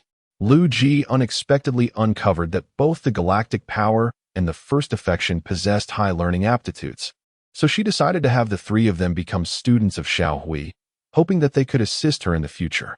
Meanwhile, she intentionally nurtured the socialite towards the role of Secretary of State, while Old 8, despite his quiet demeanor, exhibited impressive problem-solving skills, making him a potential candidate for a Star District governor. As for Huang Pikanen, she aspired to become a captain but still lacked a certain ruthlessness and required further honing. Though Liu Ji's ambitions were commendable, the living Buddha had not logged in for 2 days. Upon inquiry, it was revealed that she had run out of funds and was compelled to engage in some work. Liu Ji was immediately incensed. How could such a situation be tolerated? If word got out, others would think that Liu Ji could not even support her leaders. However, since they existed in different dimensions, Liu Ji was at a loss for how to send her money and decided to consult with I Am Not God for possible solutions. I heard your network technology is quite advanced. Liu Ji provided I Am Not God with a brief overview of the cyberpunk worldview, opening her eyes to its vastness. I must say, AI can be quite perilous, was her assessment. Apologies, I wasn't referring to you. Those subpar individuals cannot even compare to you, replied Hui Feng, eliciting a smile from Liu Ji as she became curious about I Am Not God's sudden emotional intelligence. However, such matters were trivial. Returning to the present, Liu Ji interjected, "What do you mean by advanced technology?" "Foolishness. I already told you we are from different worlds. How can you still not believe it?" The Buddha, who had been quietly observing, looked at the two with skepticism. "Are hackers very active in your world? Do you have similar materials?" "Well, does my basic introductory hacking tutorial count?" I Am Not God nodded, deeming it acceptable. Liu Ji and I Am Not God watched the living Buddha, who remained unresponsive. How am I supposed to send you the data from the chip? You can input it byte by byte into this." I Am Not God indicated towards the computer behind her. The living Buddha stared at the extensive amount of data to be entered, collapsing into the chair. Fortunately, I Am Not God assured her that a solution would be provided, prompting the Buddha to commence her 3-day data input task. 3 days later, completed. Although the living Buddha did not experience physical fatigue, the mental exhaustion was indeed overwhelming. With starry eyes, she watched I Am Not God examine the files, eagerly anticipating her actions. "Here's the plan. I will create an intrusion system for you, which should resolve most of your troubles, although it may not withstand major forces."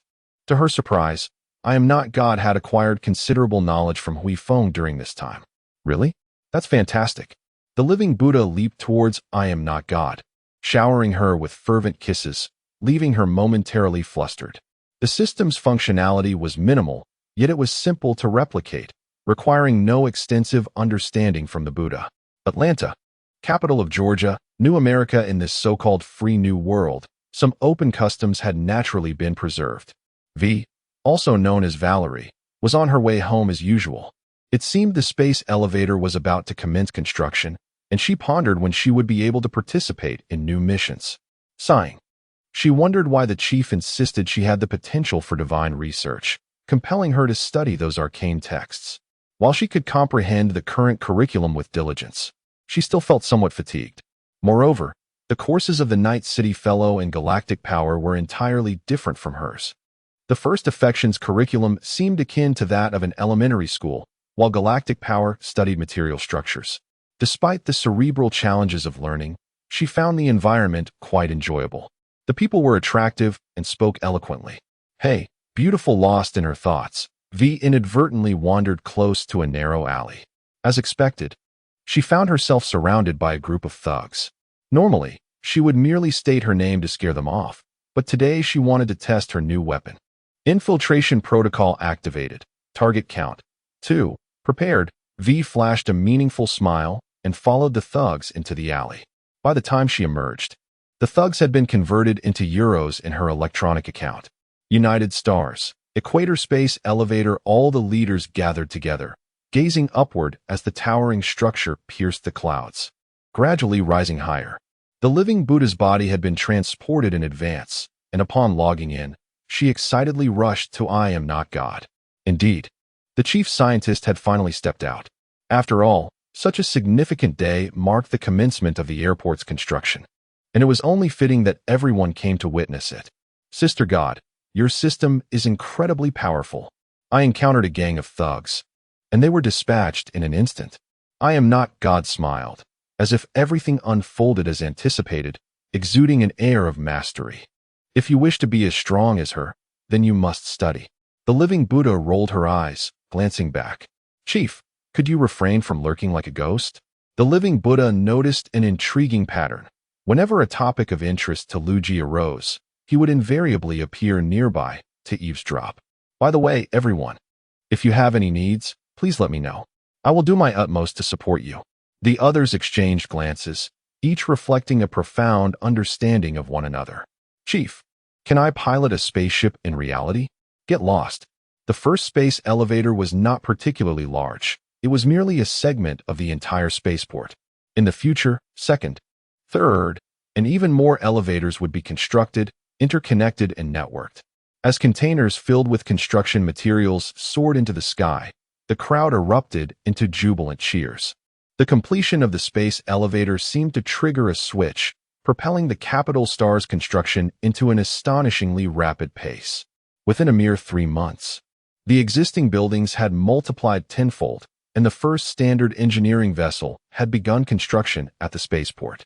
It was only a matter of time before Liu Ji and her team returned to space.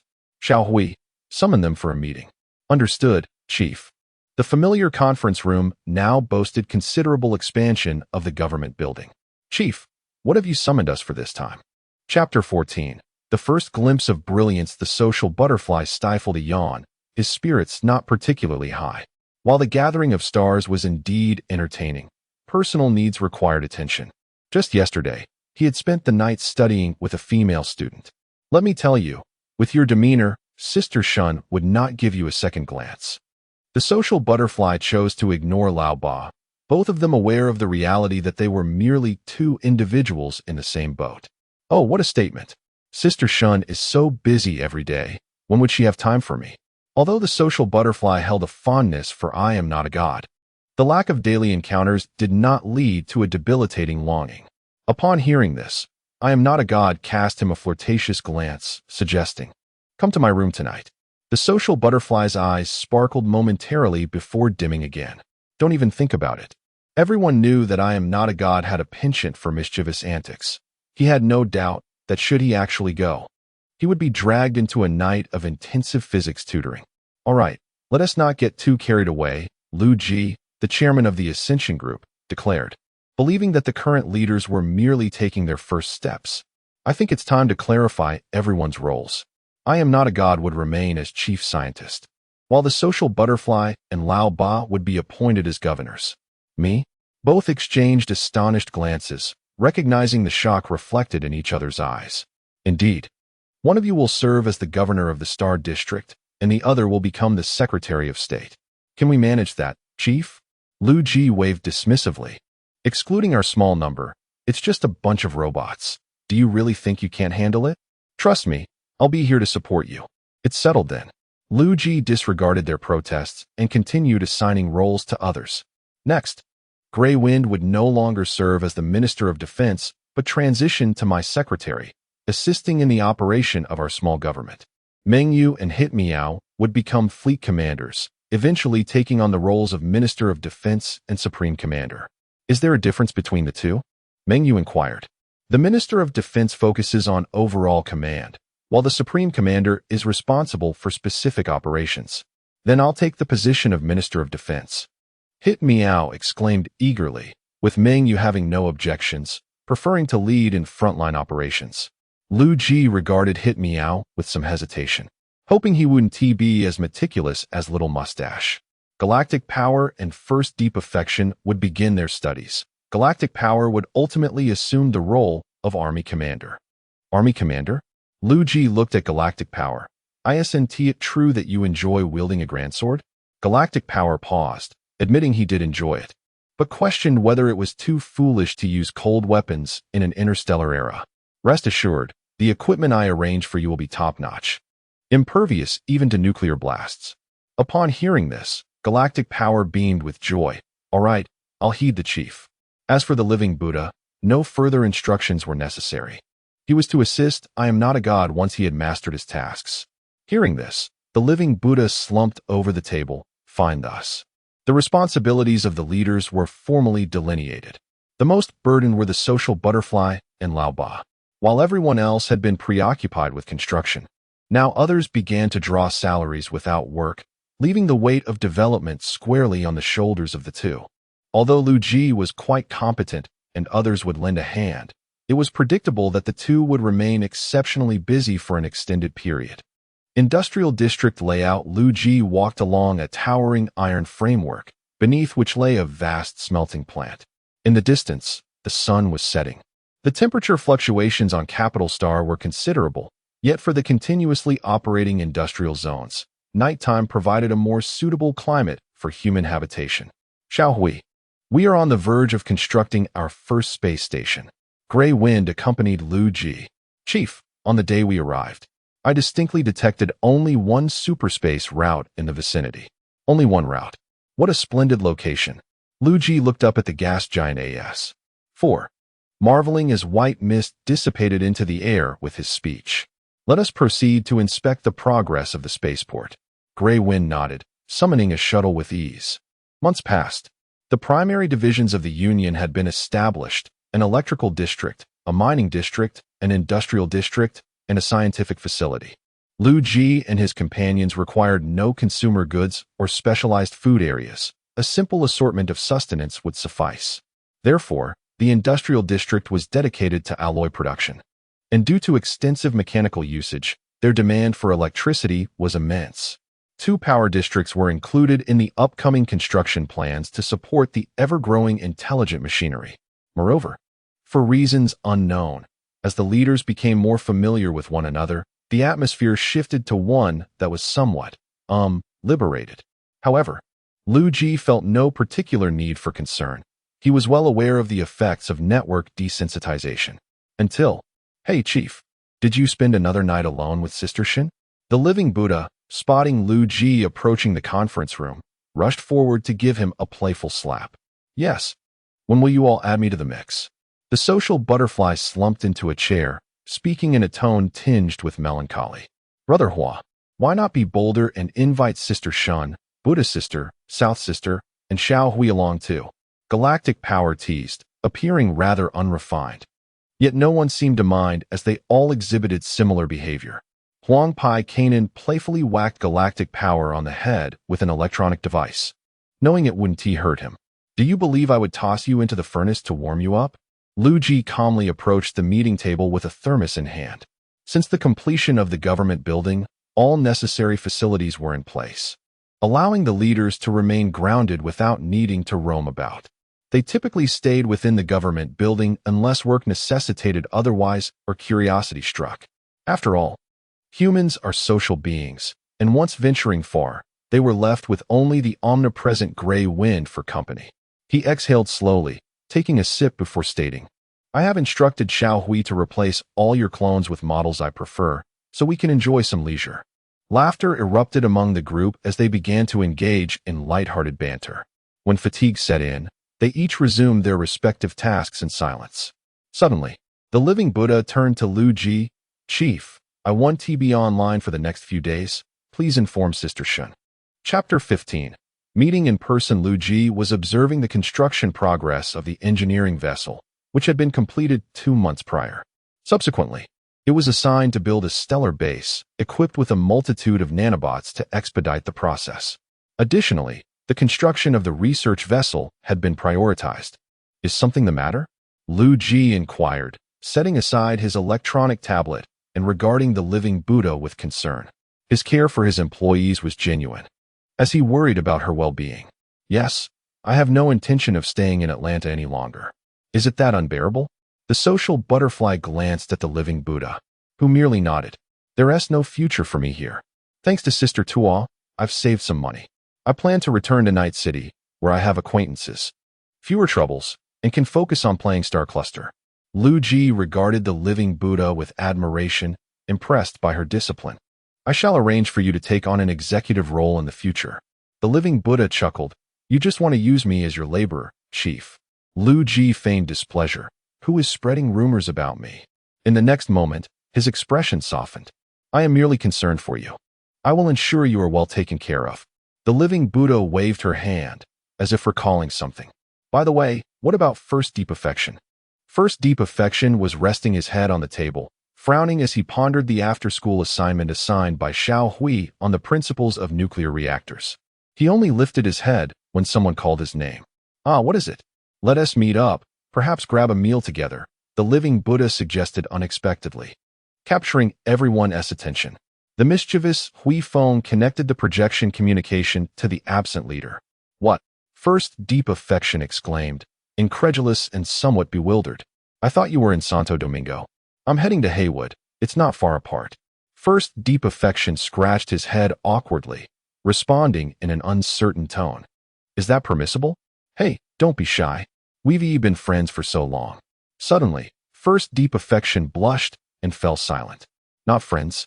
Come on, respond, urged Meng Yu, who was eavesdropping on the cyber communication. Everyone looked at him expectantly, with Liu Ji leaning forward in anticipation. I don't have much money. I can't afford anything extravagant. Upon finishing his statement, First Deep Affection grew flustered, while the living Buddha boldly approached him and patted his shoulder. What is there to worry about? I'll treat you. I've been generously supported lately. It was only then that First Deep Affection agreed to the invitation, and they arranged a meeting place. Liu Ji, having overheard the conversation, found the situation absurd. His leader couldn't even afford a date, albeit it was a girl asking a boy out. Was that reasonable? He contemplated discussing with Mo Bu and Xiao Hui later about providing some wages for the leaders. By the way, where is Santo Domingo? I only know that Atlanta is on the west coast of America. Huang Pai Kanan began chatting with the others. I don't know. Speaking of which, where are you? I've been called the social butterfly of Qinghua. Can you guess where I am? Oh dear. I almost forgot about our esteemed Jingyi. Lao Ba feigned a flattering expression, uttering a phrase that left others puzzled. Authentic, genuine, truly authentic. What is he talking about? Huang Pai Kanan looked at the others questioningly, while Hitler Miao pondered before translating. Oh dear, Jingyi, may you be auspicious. Upon hearing Hitler Miao's translation, the conference room suddenly seemed to flourish with greenery.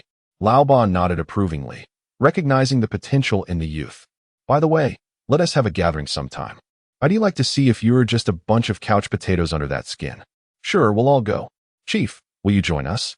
The atmosphere fell silent abruptly, yet Liu Ji continued to smile at them. There will be an opportunity. Just enjoy yourselves. When the time comes, you can hold up a sign with Liu Ji written on it, and I'll consider myself present. It was only today that the leaders realized the chief's name was Liu Ji. Chief, will we really meet? Liu Ji nodded. Previously, the leaders had not understood the individuals from the second dimension, but today, they finally grasped it. Liu Ji was right there, undeniably real, wasn't he? They exchanged glances, as if searching for any other hidden NPCs. Don't look so glum, Hui Feng. Cheer up.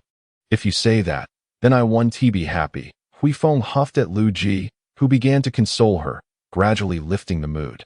A week later, in Night City, Valerie meticulously donned a mature outfit, riding her newly purchased motorcycle towards the designated meeting spot. She glided through the city like a streak of light, leaving behind a whimsical trace for passers-by.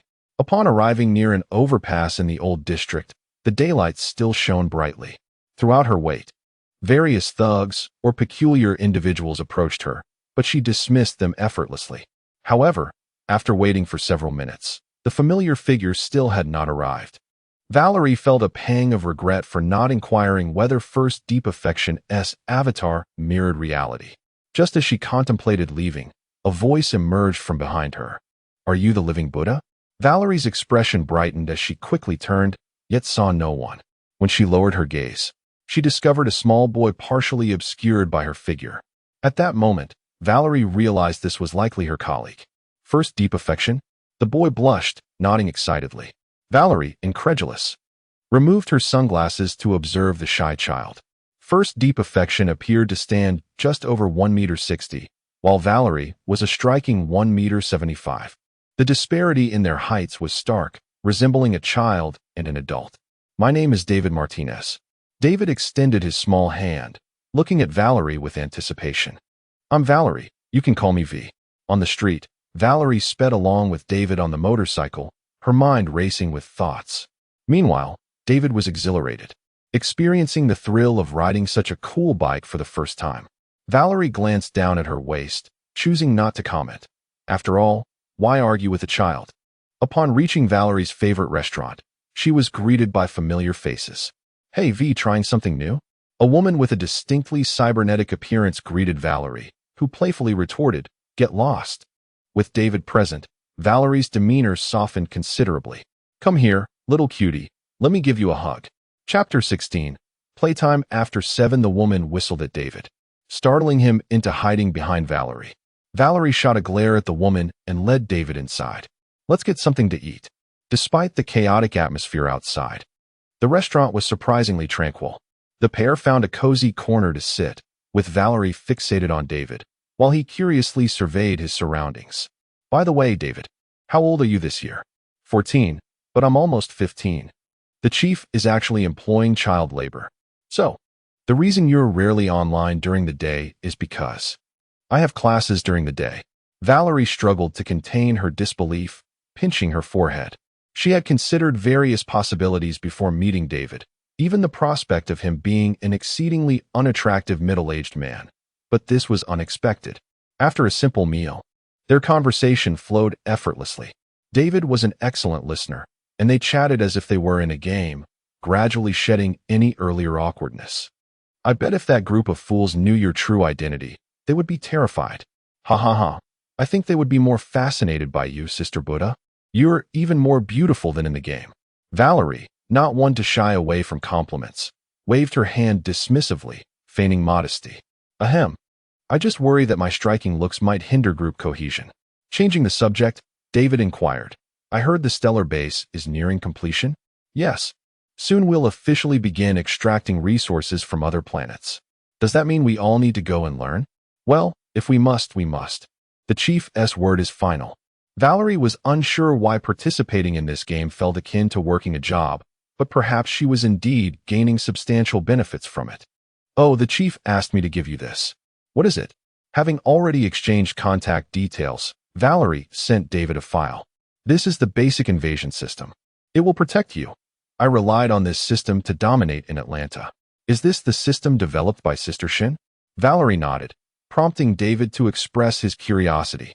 I truly wish to see what those individuals are like in reality. I heard they're all in the east, which is quite far from us. Then we can just have the chief send a battleship over. David cracked a joke only leaders would understand, eliciting hearty laughter from Valerie. However, joyful moments are often fleeting. And soon David had to leave. He explained that his mother would soon be off work, a scenario both unexpected yet entirely reasonable. After all, it was perilous for such a young child to roam the night city alone. Ultimately, Valerie settled the bill. She wouldn't allow such a young child to pay, as it would imply she couldn't afford guests. She walked David to the vicinity of his home, playfully tousling his unique hairstyle as they bid farewell in front of the car. The next day, Chief. A loud shout startled Liu Ji, causing him to spill water on himself. What is going on? Others looked equally bewildered, pondering if this was yet another bizarre entertainment segment. Do you know how old First Deep Emotion is? How would I know? Liu Ji replied innocently, glancing at First Deep Emotion, who appeared ready for social embarrassment. He's only 14. A moment of silence enveloped the room as everyone exchanged puzzled glances between Liu Ji and First Deep Emotion. Why are you looking at me? Look at him. Liu Ji pointed at First Deep Emotion, who had already hidden beneath the table. Chief, according to Chinese law, employing child labor without pay incurs a minimum of 3 years imprisonment. But I can play from the age of 7 in our Star Alliance. Don't be ridiculous. After some back and forth, the leaders gradually accepted the new revelation about First Deep Emotion, albeit with subtle glances that hinted at their discomfort. Given the topics they usually discussed, Half of their conversations were unsuitable for young ears, leaving an unsettling guilt lingering among them. Why is everyone so quiet? Come on. It's fine. I will selectively forget our conversations. First, deep emotion encouraged, prompting only one thought in the minds of the others. This child has been corrupted. Ultimately, under Liu Ji's strong recommendation, first deep emotion's body was switched to his actual form. Liu Ji reasoned that seeing his face would prompt others to think twice before speaking. I am not a god found the concept of body swapping intriguing, having studied dimensional cloning machines for an extended period. Time slipped away unnoticed as months passed. As the year-end approached, the world of the leaders was far busier than the leisurely pace of Capital Star, which had only completed half its orbit. The research ship had conducted a preliminary survey of the Osplanian star system, and the leaders finally completed their 2-month learning expedition. I am not a god, and Liu Ji opted out. One was too busy, and the other too fearful, given the high incidence of anomalies aboard research vessels. The engineering ship completed the construction of the stellar base and commenced building the space mining station. The solar panels at the stellar base alleviated some of the energy pressure, prompting Liu Ji to halt plans for further expansion of the electrical zones. Currently, Capital Star had 3 electrical districts, 2 industrial districts, and 2 mineral districts. Liu Ji initially envisioned transforming Capital Star into an industrial hub, but the energy consumption was too vast. So he opted to wait for Dyson Cloud technology while making do for the time being. Expansion of the mineral districts was unnecessary, as resources could be directly harvested from the asteroid belt and molten planets within the star system. Previously, Old 8 suggested opening a large mine in Capital Star to exhaust the resources from the crust, but Liu Ji swiftly rejected the idea, unconcerned about whether such technology was feasible, as he certainly didn't want to fall asleep only to find himself and the base plummeting into the abyss. However, Liu Ji recognized the merits of Old 8's radical strategy, provided it was not executed in the colonies. The stellar base comprised an anchorage and dock, a solar collection area, and a fleet logistics office. Don't ask why the secondary star port has 3 modules. Just consider it a violation of construction regulations. Interestingly, the research ship detected unusual phenomena in the atmosphere of As-4, seemingly indicating the presence of a peculiar biological fluctuation. Yet, Liu Ji had no time to investigate.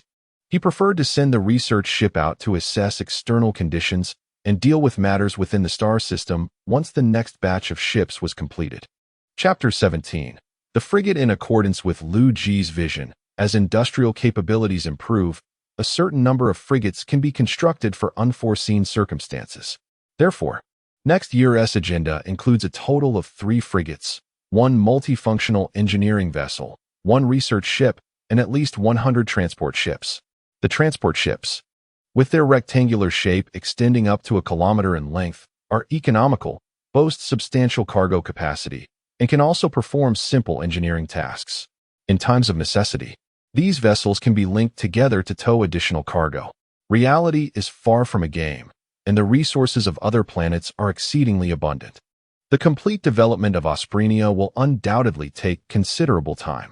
It is noteworthy that, through the combined efforts of my non-divine and non-Buddhist self, robotic labor technology is expected to be operational by early next year. Although there are currently at least 10 units of engineering machinery, the burden of command remains overwhelming. Both Old 8 and the Socialite have expressed their grievances to Liu Ji on multiple occasions. Yet fortunately, Greywind and other leaders have also been conscripted as free labor, allowing operations to continue, albeit precariously. The engineering machinery operates akin to self-sufficient excavators. Robots can comprehend tasks and direct machinery, while intelligent beings possess a degree of autonomy. The synthetic beings, categorized as red technology, are not markedly different from standard sentient organisms. Meanwhile, in the Warhammer universe, the relentless efforts of the Imperial Guard have finally borne fruit, as the Imperial Spear frigate has been painstakingly assembled. However, due to incomplete technology applications, it remains a subpar version of a frigate. Presently, it is undergoing subspace trials, and Mikado ponders deploying this warship to the front lines of the Great Expedition. noting that its crew consists solely of the Imperial Guard and the Silent Sisters, with no need for mortal assistance in navigation. "Happy New Year, everyone," Liu Ji exclaimed as he entered the conference room. Greeted by a festive atmosphere adorned with lanterns and decorations, everyone donned in cheerful attire. Even Little Gray was sporting a red scarf. "Chief, please fetch Sister Shun." "No need. I am already here." Dressed in a manner befitting the occasion, Liu Ji and the two representatives from Night City appeared rather casual in comparison. Prompted by the socialite, the trio quickly donned new garments, and thus, a spontaneous yet joyful soiree commenced. Until that day, the leaders discovered that they could indeed become intoxicated, shouting like fools, and feeling a reluctance to depart. They laughed heartily as they reveled in the transitory nature of existence. Meng Yu and Hit Meow danced exuberantly, while Liu Ji and others clapped along, filling the entirety of Osprenia with joyous laughter. The first research vessel swiftly completed its exploration of the neighboring star system, which Liu Ji aptly named the Bastion system, while officially renaming Osprenia as the Central System. The Bastion system bore no peculiarities, merely a yellow dwarf star quietly illuminating 3 planets. At the periphery of the Bastion system, 2 unknown routes were discovered, prompting Liu Ji to instruct the research vessel to continue its explorations. In the Trisolaran universe, a young man with a middle part briskly navigated the streets, surrounded by hurried pedestrians. The sky was overcast, seemingly heralding impending misfortune. He glanced upward at the ominous clouds before quickening his pace. Above, at an altitude of 1 kilometer, a peculiar particle observed everything below. Before long, torrential rain began to pour.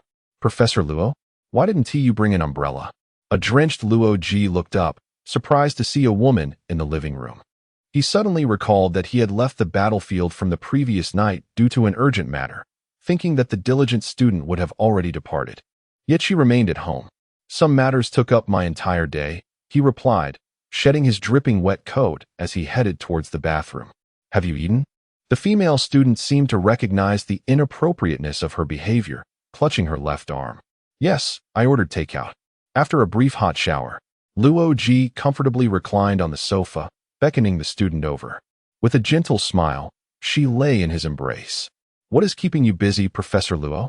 Luo Ji casually turned on the television and, after a moment's contemplation, replied, "Oh, I've been helping the government with various matters. It's exhausting work." He was not deceiving her.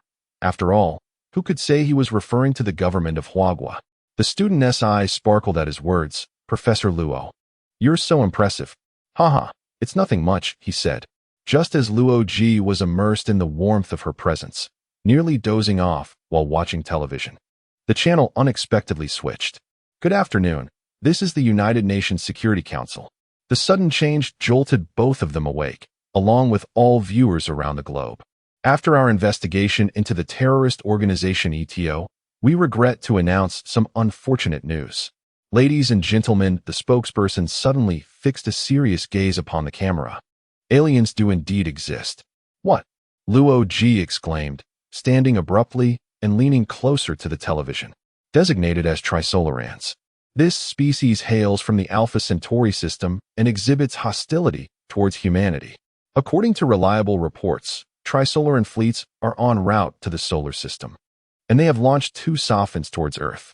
Regrettably, our scientific advancements have been stymied."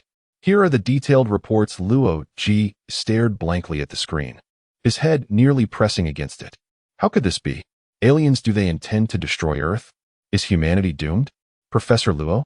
The student gazed at him with concern, her words seeming to rouse him from his stupor. "Right. Yes." Luo Ji dashed to the bedroom, calling back to the woman, "You should head home. I have matters to attend to." With a bang, he locked the door, donned his helmet, and felt the familiar sensation of being pulled away.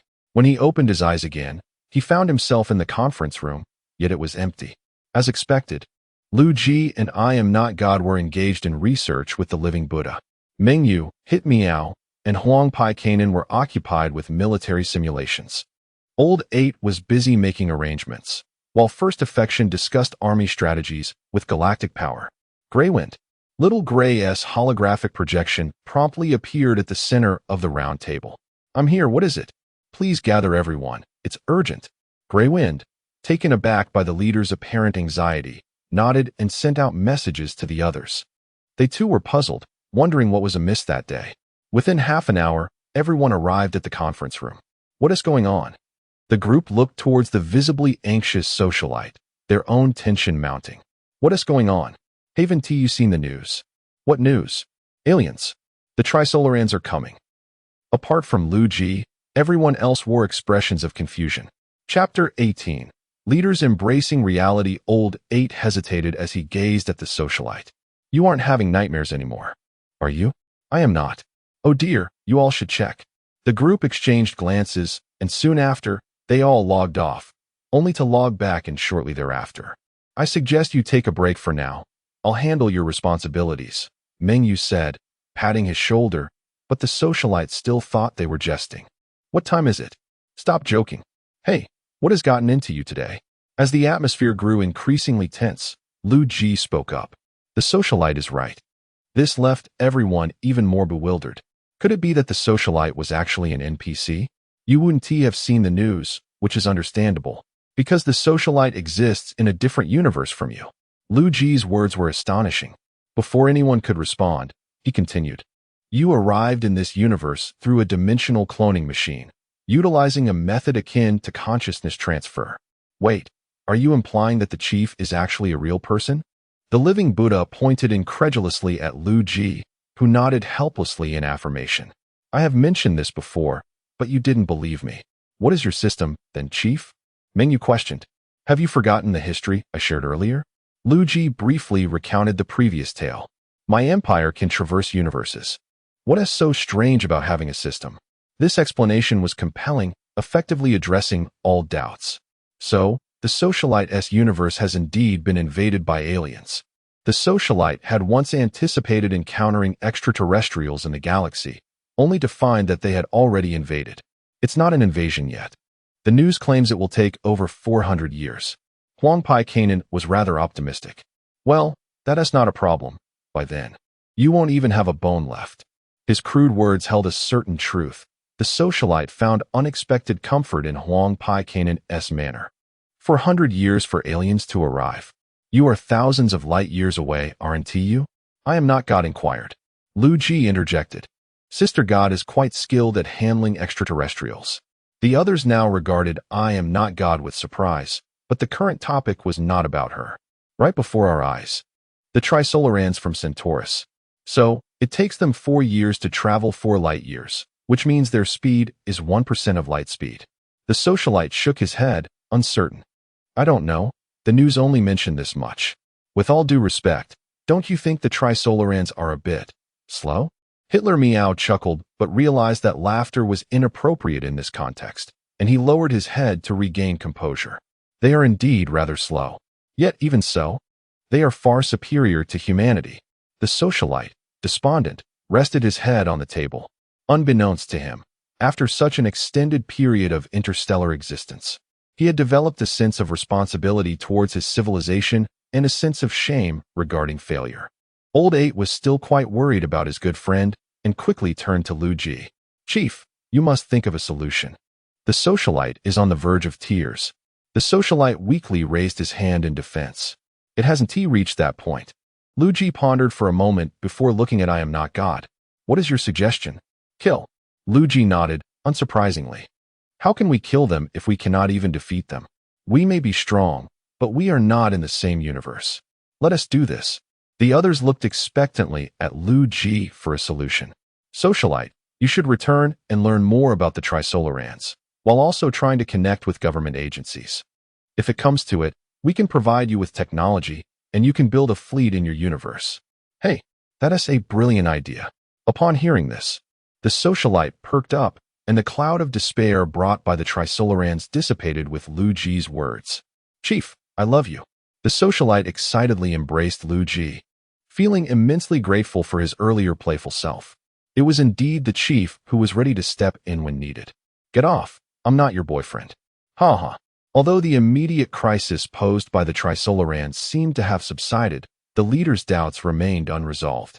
Thus, Liu Ji initiated another storytelling session to help the leaders understand the significance of dimensional cloning.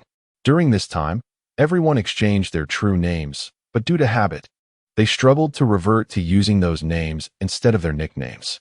In the following days, Liu Ji shared news about the Trisolarans with everyone while also learning that the Trisolarans were monitoring all human activities through their sophons. However, Liu Ji brought forth some good news. After completing the final sociology project, New World Theory, a technology Liu Ji had longed for had emerged.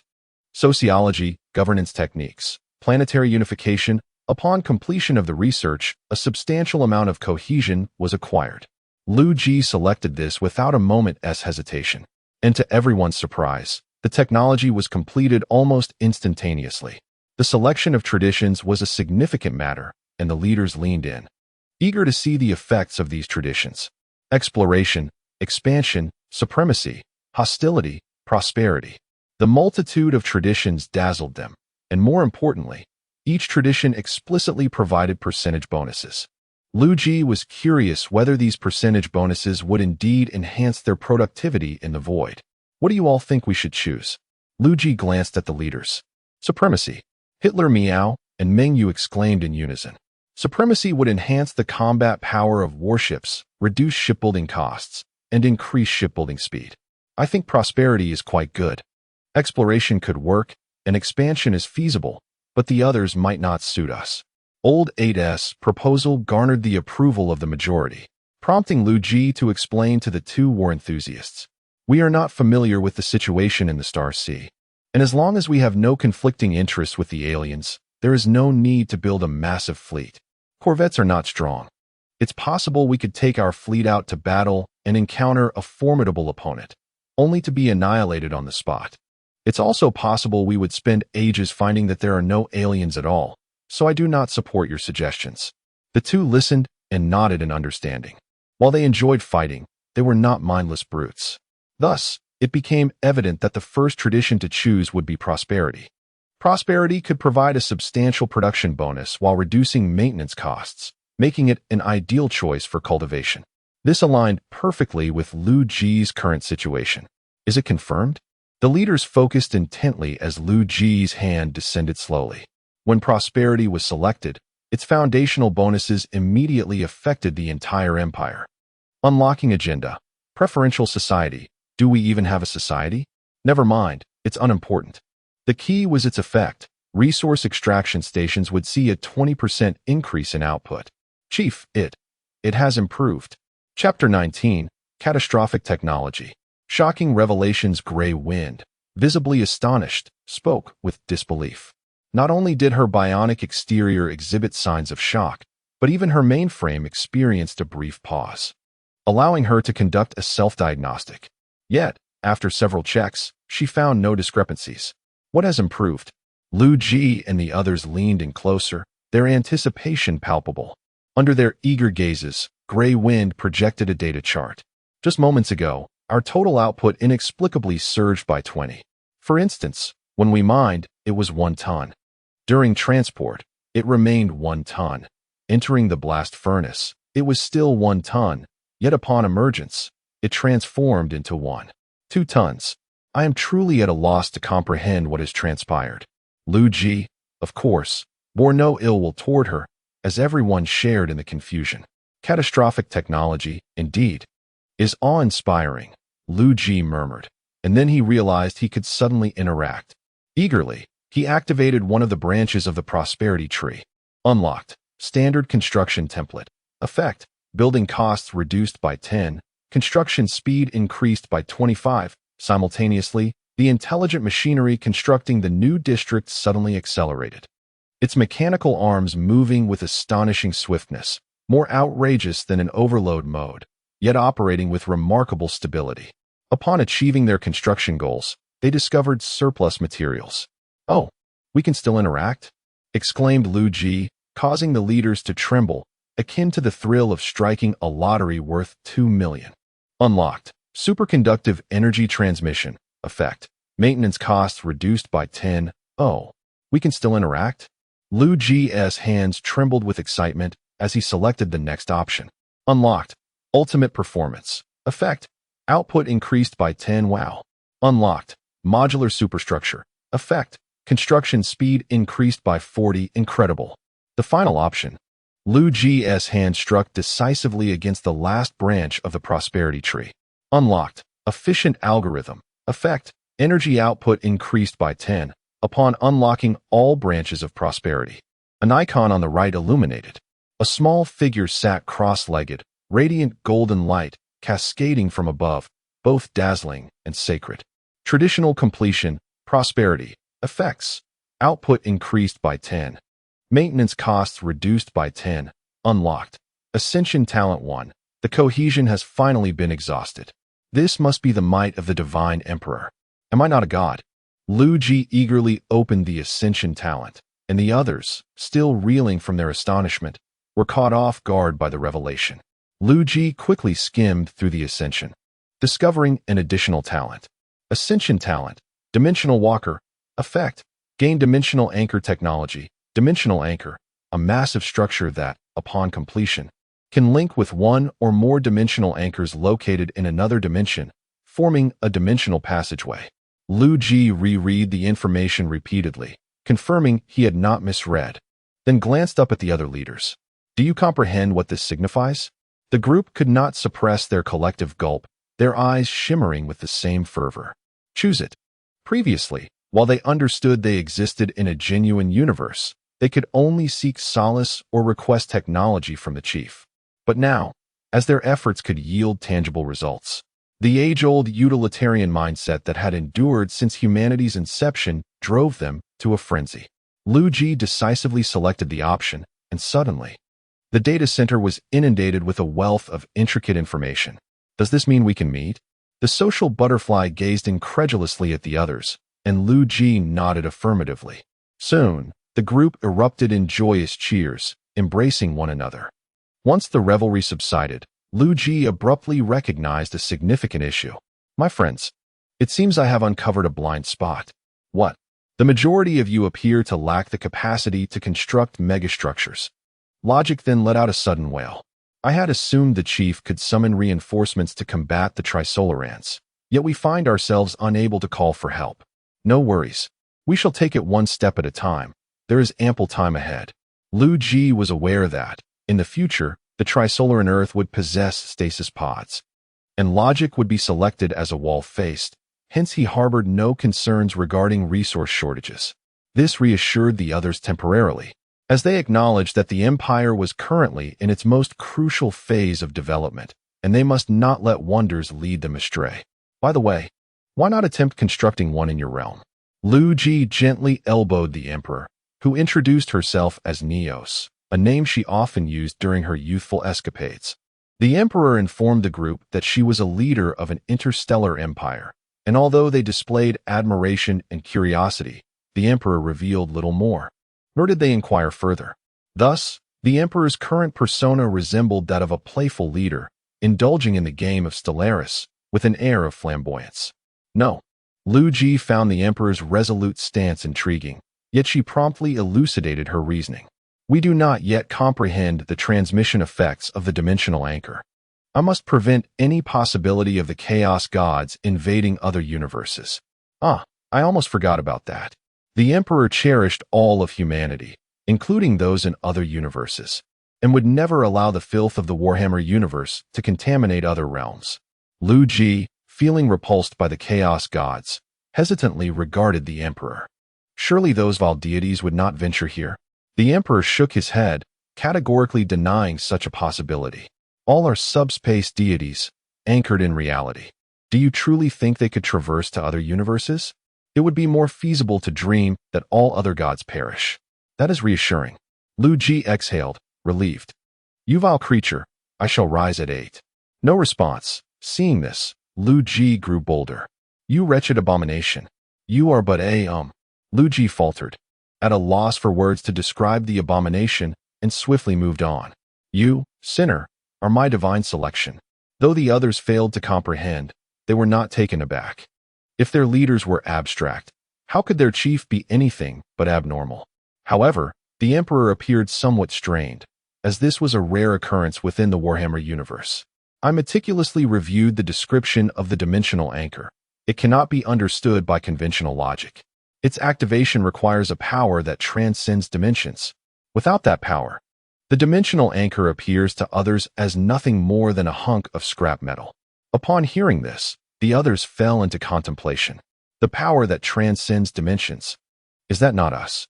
The astonishing wisdom of Huang Pai Kanan shone forth once more. Of course, that makes perfect sense.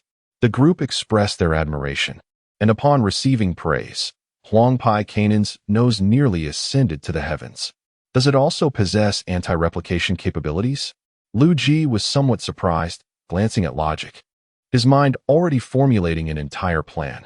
It was merely a matter of logic being elected as a Wallfacer. Chief, has cohesion run out? Meng Yu abruptly inquired, interrupting Liu Ji's train of thought. It is no more. Chapter 20. Prosperity takes flight. Meng Yu felt a tinge of regret. He still yearned for the supreme tradition. Liu Ji remained perplexed about how to attain cohesion, which, according to the game's description, should embody the faith of the populace. The intelligent machines were constructing upward link structures, enhancing the capacity to receive information from the central processor. Although the capital star was also improving these capabilities, it proved to be of little use. Liu Ji understood that such desires could not be forced and could only await developments. Presently, he was too occupied to expend energy searching for the elusive concept of cohesion. In the subsequent days, Old 8 wore a constant smile. A surge of resources produced from the void caused the Empire's reserves to soar, finally enabling them to engage in multi-threaded operations, much to the delight of Old 8. The Logistics Minister. The power districts expanded to 5, while the industrial districts numbered 4 and the mining districts remained at 2, mainly due to the surprisingly insufficient output from various planetary mining stations. With the construction of the stellar-based dock modules, the Empire's shipbuilding capacity experienced a significant enhancement, and they now possessed 3 Voyager-class frigates. Meng Yu, Shi Tiao, and Huang Pai Kanan each received one, albeit modest in appearance. Nonetheless, the trio cherished these vessels, spending most of their time aboard. The second research vessel finally commenced its examination of the gas giant ZY-4, with Valerie leading the team. This is V. I have detected biological signals, she reported. Received. The Imperial Navy is in orbit and ready to assist at any moment. Meng Yu excitedly ended the communication, as he and his companions displayed keen interest in this currently unknown alien life form. Eagerly, they yearned to test their frigates in what they hoped would be a thrilling battle with this potential adversary. Valerie focused on the control panel, and as the scanning beams swept through the clouds, a massive, oval-shaped creature's three-dimensional image began to materialize. What on earth is that? She exclaimed, noting the creature's size. Spanning several kilometers, a true giant. Valerie shouted into the communication channel, prompting Liu Ji, who was in the conference room, to rise and scrutinize the incoming data. Could it be? The Leviathan-class creature circled the research vessel but made no further moves. Since the frigate lacked the ability to operate within the atmosphere, Meng Yu and his companions could only watch in anticipation. After half an hour, the creature finally ceased its circling and soared skyward. The group was finally able to witness its true form, a gigantic creature resembling a sunfish, with peculiar elongated structures at its tail. After it completed a rotation, it approached the research vessel, causing Valerie to break into a cold sweat. Remarkably, this space creature exhibited no hostility, merely accompanying them. Wherever Valerie navigated the research vessel, it followed, even trailing behind as they returned to space. It curiously circled the frigate, seemingly exhilarated. Captain, this. The group was at a loss for how to respond to the creature's enthusiasm, prompting them to seek Liu Ji's opinion. This is a space amoeba, a life form that has existed since the previous universe, known for its gentle nature. It seemed the new universe indeed bore striking similarities to the parallel universe of the former cosmos. So it poses no threat? Valerie gazed at the colossal creature in astonishment, while Meng Yu and others felt a hint of disappointment. Liu Ji chuckled before continuing, indeed. It appears to be a juvenile. Moreover, since space amoebas often travel in groups, This one may simply be a lost youngling. Let us keep it. We shall name it Bubbles. With Liu Ji's decree, the group's spirits lifted, and they began engaging in playful competitions with Bubbles. The space amoeba possessed considerable intelligence, making interactions rather effortless. In the days that followed, Bubbles frequently sought companionship, and the leaders were more than happy to oblige. Bubbles would only return to ZY. For when it was time to feed, Valerie speculated that it likely consumed some form of high-energy gas. Overall, Bubbles quickly integrated into the Empire, though it would be preferable if it refrained from disturbing the unmanned engineering vessels. Returning to the Warhammer universe, the Emperor's Spear finally completed its subspace trials, albeit with some lingering issues regarding hyperspace communication. Hyperspace communication is a technology that requires a structured system, and humanity's empire was still rather inexperienced in handling certain technologies, rendering widespread implementation unfeasible. However, with advancements on the other side, the Emperor would inevitably utilize the long-desired hyperspace communications. McAdoo commanded the Emperor's Spear to proceed immediately to the front lines of the Great Crusade, specifically to the 16th Legion led by War Master Horus, the Sons of Horus. After a lengthy journey, the Emperor's Spear finally arrived at Horus's location. Aboard the Soul of Vengeance, Horus slowly approached the bridge. Father said reinforcements have arrived. A flicker of gloom passed through Horus's eyes, yet he still ordered a greeting to be sent to the Emperor's Spear. Is it from McAdoo? Walking beside Horus was the victorious Captain Abaddon. Indeed, a ship specifically dispatched for support, commanded by the Custodes, no less. Horus's displeasure deepened. But upon reaching the bridge and seeing the small escort ship, he was taken aback. The side of the Emperor's Spear bore a large family portrait, depicting the Emperor and the 18 Primarchs. In this depiction, the Emperor, usually stern, appeared with a jovial expression behind the Primarchs. Standing directly in front of the Emperor was Horus himself. Horus fell silent, his mind swirling with thoughts. Meanwhile, the Custodes maneuvered the warship to the opposite side of the Soul of Vengeance. Horus hurried to peer through the other viewport. Another family portrait awaited him, but this one was rendered in the style of Warhammer. It illustrated the Emperor and the Primarchs charging into battle, with Horus and the Emperor at the forefront. The two stood shoulder to shoulder, fending off endless Xenos, while their brothers valiantly fought to protect their flanks. Horus felt disoriented. Grasping the rudimentary hyperspace communication device sent by the Emperor, as he extended a hand to caress the viewport, seemingly longing to board the ship and take a closer look.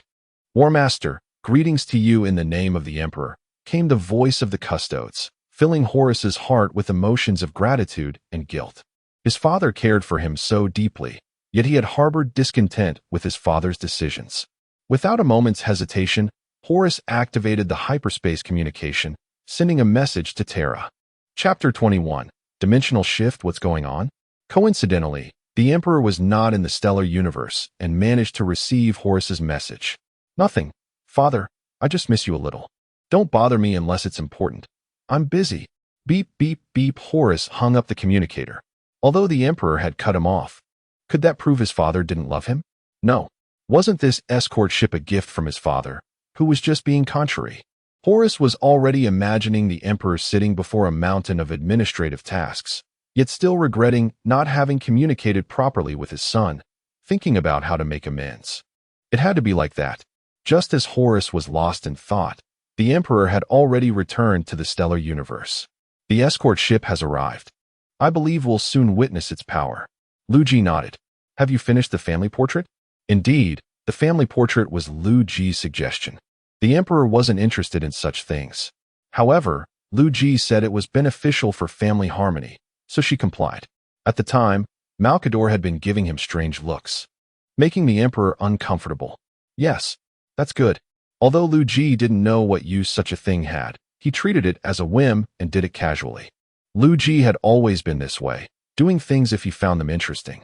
Warhammer Universe Horus had been staring at the escort ship for days, even sharing it with his brothers multiple times.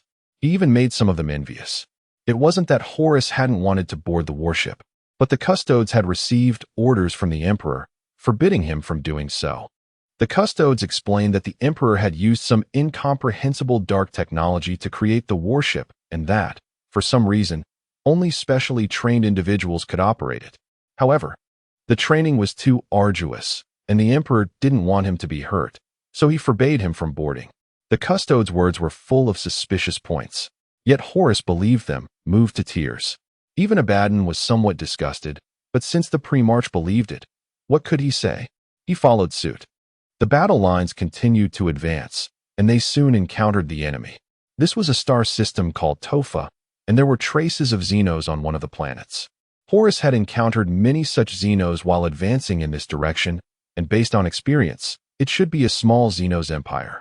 These Xenos ships had a long range, but poor hull protection. The sons of Horus could usually take them down by boarding after suffering some losses. Horus's tactics were the same this time. To protect the Emperor's spear, he deliberately moved it to the rear of the fleet. Everyone make ready. We will engage the enemy in 5 hours. According to custom, Imperial warships had to approach to a very close distance, about 100 kilometers, to engage in combat. This was practically kissing in space, which was one of the reasons why boarding actions were successful. It was simply too close. But this time, the Imperium had an artifact. Report, the Emperor and Apos. Spear is requesting permission to fire. Fire? Horus was puzzled. At this distance, what are you firing at? But the thought of trusting the Emperor still occupied his mind, so he approved the request. Upon receiving the message, the custodes maneuvered the ship to the front of the fleet and aimed at the Xenos ships. The massive main cannon on top of the ship gently rotated. An apocalyptic red energy slowly gathered in the muzzle.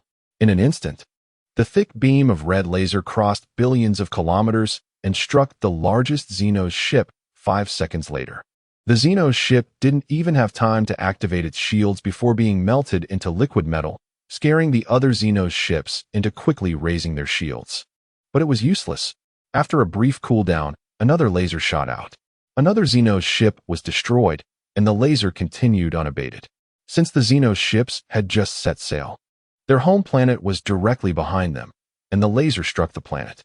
The laser penetrated the Xenos structures and even hit the Earth's crust, causing minor geological activity. Emperor on Terra, Horus, and the others were dumbfounded. What range is this? Although they didn't know the power and maximum range of this thing, the laser extended so far that they couldn't see it. This range alone was enough to shock them. The custodes were still quite dutiful, sending real-time battle reports. First shot. Hit a large enemy ship. Hit distance. 1 for billion kilometers. Second shot. Hit a small enemy ship. Estimated hit on planet TF. 3. May cause minor casualties to surface Xenos. Third shot. Horus was numb. Abaddon even counted on his fingers to see how far 1 for billion kilometers was. But he soon realized he only had 10 fingers. Father, is this the power of love? Horus looked at the Emperor's spear with a complicated expression, then at his flagship. He felt that the so-called painful training wasn't unacceptable to him. Meanwhile, in the warp, in a place no one could find, Cinch couldn't help but develop a strong interest in this strange warship. Clearly, this wasn't something the Imperium could understand, and the weapon style wasn't Apos, like that of any other race in the galaxy. Change is always good. Cinch saw the webway located on Terra through the infinite sea of stars, but the activity there had stopped for some reason. And as Horus quickly changed his mindset due to the Emperor's gift, the most upset was Lorgar. The most crucial part of his plan was Horus. Only by pulling this War Master of the Imperium into the Chaos Camp could the Emperor's rule be overthrown. But now, Horus showed no signs of dissatisfaction with the Emperor. After learning of Horus's situation, Lorgar could only place his hopes on the blade of Nurgle. Back to the three-body universe, Liu Ji was, as usual, reviewing information about the Trisolarans and observing official news. The Chinese government successively introduced a series of policies and prepared to establish a space force. The fifth Wallfacer, Zhang Beihai, the eternal father of space humanity, was still playing riddles. TSK, so chaotic. Is escapism illegal? Liu Ji scoffed contemptuously. The Trisolarans are just a bunch of insects. Whoever runs is a grandson. Liu Ji glared at the sky, fantasizing about the Trisolarans bowing their heads before him. The truth was that, at least, The Trisolarans were watching him. Trisolaris system, a group of Trisolaran leaders, showed expressions of doubt. We are insects?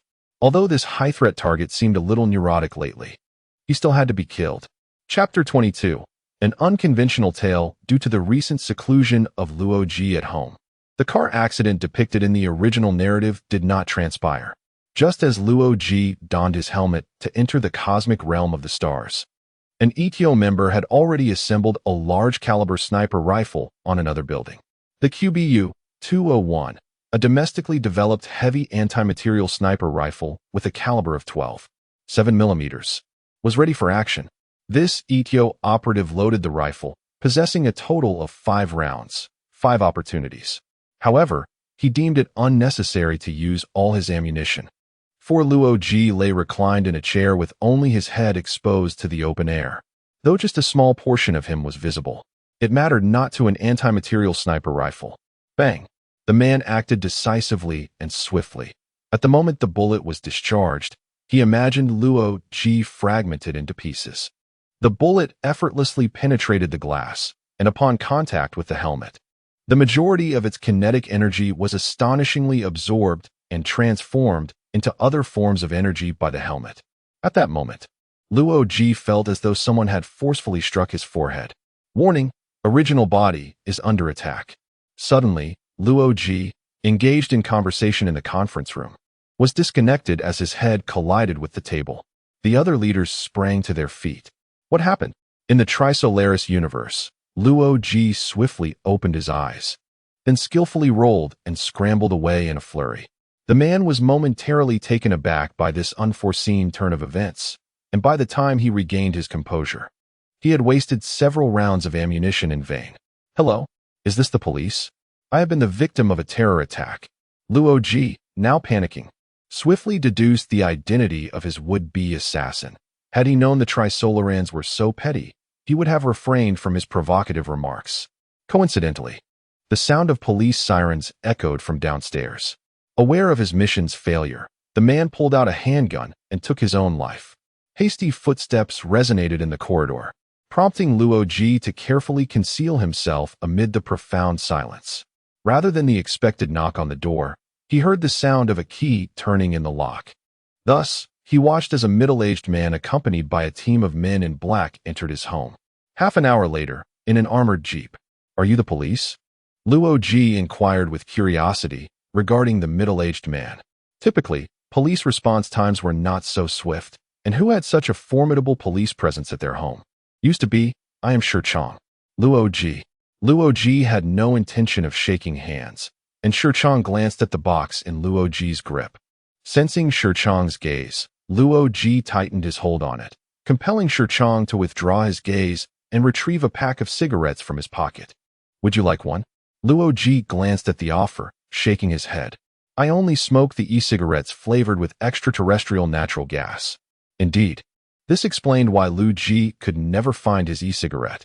Shurchong raised an eyebrow and lit one for himself. Brother Shurchong, am I to assist in an investigation? In this era, every action of the Trisolarans draws human attention. However, there is more at play. You have other matters to attend to. Upon hearing this, Liu Ji exhaled in relief, lowering the car window slightly. Shurchong, noticing, turned and raised the window again. It's unsafe. Liu Ji fixed his gaze on Shurchong's hand as it returned to his thigh, finally relaxing his body. I did nothing, merely insulted the Trisolarans, and suddenly found myself under assassination. Shurchong chuckled dismissively, turning to look at him. The first action of foreign invaders is to eliminate the staunch opponents. Surely it doesn't have to escalate to that. Perhaps you possess some extraordinary abilities. Shurchong's offhand just only heightened Liu Ji's anxiety. This time, Shurchong could no longer suppress his curiosity. He attempted to appear harmless and tentatively said, Luo, oh no, Luo old brother, your gaming obsession seems rather excessive. Isn't that a hobby? Liu Ji was not surprised. His illustrious exploits could easily be uncovered with a little inquiry. In the past, yes. Now, perhaps half of one. Shurchong smiled, choosing silence over further conversation, instead puffing on his cigarette in contemplation. After a moment, Luo Ji sensed something amiss. Aren't we headed to the police station? Shichang shook his head, finding it difficult to explain at the moment. You will understand once we arrive. Luo Ji suddenly grasped his current predicament and inquired, Are we leaving the country? Shichang, surprised, turned to Luo Ji. Yes, we are heading to the PDC headquarters. The Planetary Defense Council? Indeed. Shichang assumed Luo Ji would press for further details, but instead, Luo Ji stared blankly at his box. I never imagined the most challenging step would succeed so effortlessly. Even now, Luo Ji felt an air of unreality, realizing he was not only gaining access to high-ranking officials in China, but also to the PDC, which unified humanity's defense. Liu Ji had discussed the inherent risks of taking a stand, but their unwavering support could alleviate the greatest threat Luo Ji faced, the Trisolarans. All he needed to do was endure until that moment. He could only imagine how bleak humanity's prospects would be without Liu Ji and the others. Thus, the journey remained tranquil as they arrived at a military airport, where Luo Ji transferred to a passenger plane. A flight attendant provided him with a bulletproof vest, which he donned without hesitation.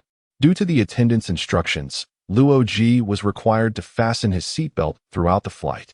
Brother Shichang. Shichang waved his hand. No need to call me brother. Those who know me refer to me as Deshur. Then, Deshur, do you think I look unseemly in this attire? Luo Ji had left home in casual wear, prompting a thorough appraisal from Shichang. I believe your unique style will attract even more attention. Then perhaps I should reconsider. Having narrowly escaped an assassination attempt, Luo Ji had no desire to draw attention. Shichang shrugged, pressed the call button, and requested an expensive suit. Change once you land. Luo Ji found no objection to this, thanking Shichang and taking a deep breath. To be honest, he still felt somewhat anxious. Yet his experiences traversing the cosmos had instilled within him a subtle shift in demeanor. The roar of fighter jets filled the air outside. After observing the escorting aircraft, Luo Ji felt a wave of disinterest wash over him, swiftly followed by an onset of drowsiness. Upon realizing that others were indifferent to his helmet, he peacefully succumbed to a deep, baby-like slumber. Beneath a cerulean sky, a lake mirrored distant snow-capped mountains, and a vintage villa stood amidst a patch of low-lying blossoms. Luo Ji sat on a collapsed log before the door, watching a woman stroll across the grassy expanse. Neos, he softly called, and the woman looked up, hurrying towards him like a sprite from the flower bed. Just as the two immersed themselves in the warmth of their embrace, Luo Ji suddenly felt a constriction in his breathing. Turning around, he found Liu Ji and others approaching with laughter, insisting on drawing closer for a hug. Chapter 23. Fate. Although Luojia expressed some discontent at being disturbed, he was not overly resistant. When he found himself in the midst of a crowd, feeling utterly despondent, the people slowly parted to reveal a passageway. Luojia's eyes widened as a familiar and enchanting figure appeared before him. The woman softly called his name, and just as he stood there in a daze, Neos playfully nudged him. Amidst the raucous cheers of the crowd, Luojia approached the woman. Suddenly, a gust of wind swept through, and petals danced around them. In that moment where time seemed to cease, we finally reached paradise. Luojia opened his eyes, feeling somewhat disoriented as he surveyed his surroundings. After a considerable pause, he remembered he was on a plane. Dashi, does the plane have a charging port? His mind was still sluggish, and it dawned on him only after he spoke that the plane could not connect to the internet. However, it occurred to him that he had never actually connected the helmet to the internet. It seemed that dimensional technology functioned perfectly well offline. Playing here? If you can connect to the internet, go ahead and play, Dashi remarked. Luojia was puzzled as to why Shichang was still awake. Shichang pointed beneath the seat, and when Luojia glanced down, he spotted the charging port. He meticulously connected the power supply and logged into the game. The Trisolarans had indeed wanted to see what Luojia was playing, but they could not comprehend any of the gaming interface. Aside from the energy system within the helmet, they found the other components entirely beyond their understanding. As soon as he entered the starry universe, a group of leaders gathered around him, reminiscent of a scene from his dreams. Luojia pushed Liu Ji's head aside, nearly colliding with him. What is the situation over there? Nothing much, Just an assassination attempt. Luogia replied nonchalantly, though the others remained concerned. Brother Ji, what about now? Currently, I'm on a plane heading to the Planetary Defense Council headquarters. What is the purpose of that? Shi Tiao asked curiously. I have no idea. I was rescued by agents after the assassination attempt, and I have no clue where these agents came from. I don't even know what I'm supposed to do there, but it must be significant. Luogia's words sparked a flurry of speculation among the group, growing increasingly absurd. Lao Ba even suggested that Luogia's ability to traverse worlds had been discovered, and that the agents intended to take him for dissection research. This notion sent chills down Luogia's spine. No way, right? Quite possibly, Lao Ba declared earnestly. But the Emperor immediately debunked the rumor. It's not just possible, it's guaranteed you'd be dissected. Upon hearing this, Luogia cried out for help, and after a moment of observation, the Emperor burst into laughter and patted his shoulder. Enough with the morbid humor, Liu Ji interjected. And it was only then that Luogia realized he had been the target of a prank. He lunged at the two, ready to exact vengeance. The Emperor, darting around the table, explained, I've done my research. We enter the starry universe through soul projection or something similar. Others cannot even fathom what our physical forms are. At this, Luogia paused, suddenly recalling a question. Sister Shun, how do the Trisolarans rank in your world? The Emperor also halted, contemplating seriously. Assessing the level of a civilization requires a comprehensive view. If we only consider their speed of travel, they wouldn't even rank as insects. The plane still required some time to reach its destination, so Luogia utilized this interval to assist Lao Ba with some administrative tasks. Additionally, Gu Xiaoluan, also known as the Power of the Galaxy, was discovered by Liu Ji to possess a remarkable aptitude for science. Thus, he was assigned to the Emperor for training, with hopes that he would one day carry the torch of physics research. At present, the robotics labor technology research had been completed, thanks to the efforts of the computational array and two attachments, and had since taken over a significant portion of the foundational construction work. The research vessel had also finished exploring beyond the barrier, where it was found that two stellar systems were directly connected outside. These two stellar systems were interconnected, forming a triangle with only one exit pathway located at the edge of one of the systems. Liu Ji designated the system without an external route as the border, while the other was named the exit. These stellar systems constituted the capital region, the Central Star Zone. The Barrier Star System had officially been incorporated into the Empire's territory, and the stellar bases in the other two systems were currently under construction. Furthermore, planet ZY-3 had been identified as an arid world, rich in resources. Driven by industrial demands, Liu Ji officially initiated a colonization plan in February, intending to develop it into an industrial planet while gradually relocating the capital's industrial facilities. In the future, once the energy zones are relocated, the capital star will be transformed into a research planet. In the starry universe, Luogia was called offline by Shiqiang, realizing they were nearing their destination, and thus he stored away the helmet and adjusted his attire. We're almost there, let us prepare.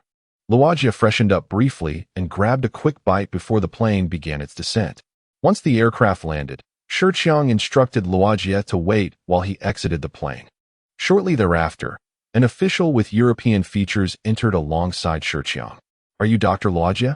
Luogia nodded, and the man bowed slightly before extending a hand. It's an honor. I am Kant. Shiqiang, unable to comprehend English, listened with a mix of conjecture and understanding. Kant then turned to Shiqiang, commending, You've done well. Shiqiang slightly turned his head, quietly inquiring, What did he say? Kant, realizing the language barrier, switched to a rudimentary Mandarin to reiterate. We have acted according to our superior's directives to minimize operational steps. Shiqiang and Kant exchanged a brief yet swift dialogue. The meeting will commence in 1 hour. Is the time really that tight? Kant nodded apologetically, explaining that the start time was contingent upon the last participant's arrival. Additionally, you will continue to be responsible for Dr. Luogia's safety. Shall we proceed? Shiqiang glanced at Luogia, who nodded in agreement, signaling Shiqiang to lead the way. It seems I still have time to change clothes. Upon disembarking, Luogia was taken aback by the impenetrable military protection surrounding them. He then followed the two into a long bulletproof limousine. With approximately 40 minutes left in their journey, Liu Ji took the opportunity to change his attire, merely swapping out his outer jacket. Once he was dressed, Liu Ji felt the fabric of his clothing, satisfied with the material. While Kant was somewhat surprised by his casual demeanor, when Khan announced they had arrived, Liu Ji gazed through the window at the renowned building, the knotted revolver situated in front of the United Nations headquarters. As soon as he stepped out of the vehicle, he was encircled by a throng of bodyguards, making it difficult for him to breathe and walk until they entered the building's interior. The hall was bustling with security personnel patrolling the area, and the two followed Kant down the right corridor. Chapter 24. The fourth Wallfacer, Liu Ji, as Candy walked alongside. He provided an introduction. The venue would not be open to the media. Only representatives from various nations would be present, ensuring a semblance of security. Although Shiqiang was taken aback by Liu Ji's calm demeanor, he nonetheless expressed his confusion to Candy. At this point, you must reveal something to him. I have not been authorized to disclose any information. Surely, you must say something. Canty fixed his gaze on Shiqiang in silence, but Shiqiang's slick expression swiftly transformed. Liu Ji had never seen him so serious before. Canty then turned his earnest attention to Liu Ji. Dr. Liu, all I can say is that you are about to participate in a significant meeting, which will announce an important matter. Liu Ji remained silent as the three continued onward, albeit with a tinge of excitement despite his mental preparations.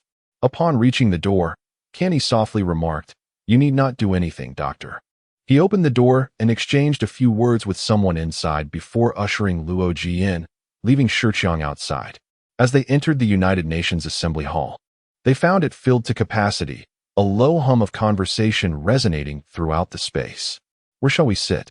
Canty guided Liu Ji to a seat in the fifth row near the aisle, while he took a place in the second row.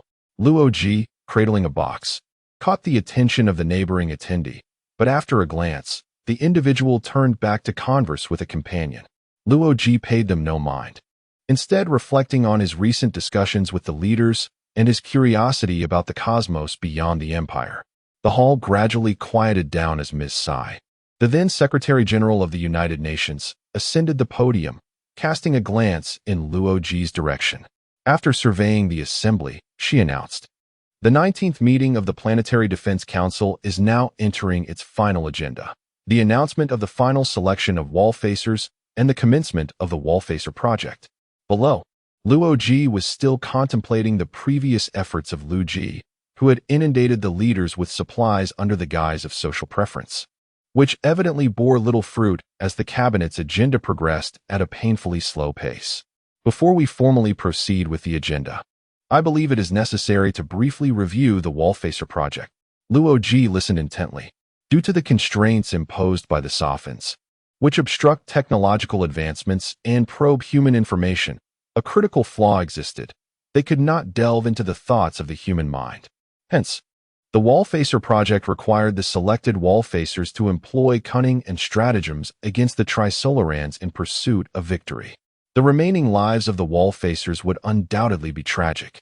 They could reveal their true intentions to no one and could only tread the path toward either triumph or destruction alone. Here, let me express deep respect on behalf of human society to the Wallfacers. As Ms. Tsai concluded her speech, Liu Ji understood that the moment of utmost significance was approaching. Now, I will announce, in the name of the United Nations, the 4 Wallfacers finally selected by the United Nations Planetary Defense Council. Liu Ji involuntarily held his breath, awaiting the list's revelation. The first Wallfacer, Frederick Taylor. As Tsai's words resonated, Taylor rose from the front row, calmly making his way to the podium. With an impassive expression, he surveyed the assembly, which remained silent, all eyes fixated on this Wallfacer. Taylor was the recently retired U.S. Secretary of Defense, an eminent strategist, and a qualified candidate for Wallfacer. The second Wallfacer, Manuel Radiad. Liu Ji recognized him. Radiad was the current president of Venezuela, who had led his people to thwart the American invasion of Venezuela, embodying the heroism of the 21st century where the weak triumphed over the strong. The third Wallfacer, Bill Hines. A courteous British gentleman approached the stage, elegantly acknowledging the audience. Heinz, while lacking the experience of facing extreme danger compared to the other two, possessed a rare ability to harmoniously blend political and scientific acumen. Below, his wife, renowned brain science authority Yama-shan Hui, gazed at him with tender admiration. The hall was enveloped in silence, all awaiting the announcement of the fourth Wallfacer. The first three Wallfacers represented a delicate balance of political powers among the United States, Third World nations, and Europe, rendering the final selection particularly captivating. Liu Ji scanned the room, pondering the identity of the last Wallfacer. Ms. Sai slowly raised her right hand, and all eyes followed her gesture to the fifth row. Liu Ji's heart skipped a beat. Surely not. To his astonishment, Ms. Sai pointed directly at him. The fourth Wallfacer. Liu Ji. The surprise, or rather the shock, was utterly abrupt. Liu Ji's mind was instantly inundated with a torrent of meaningless thoughts, rendering him momentarily frozen. Dr. Liu, please. It was only when someone gently called his name that Liu Ji shook himself back to reality, clutching the box as he ascended the stage. Hesitation lingered as he took his first step, suddenly beset by a ludicrous notion. Could he be the protagonist of a novel, rescuing Earth alongside his close companions in its time of peril? He recalled Liu Ji's oft-repeated phrase, which he had yet to comprehend.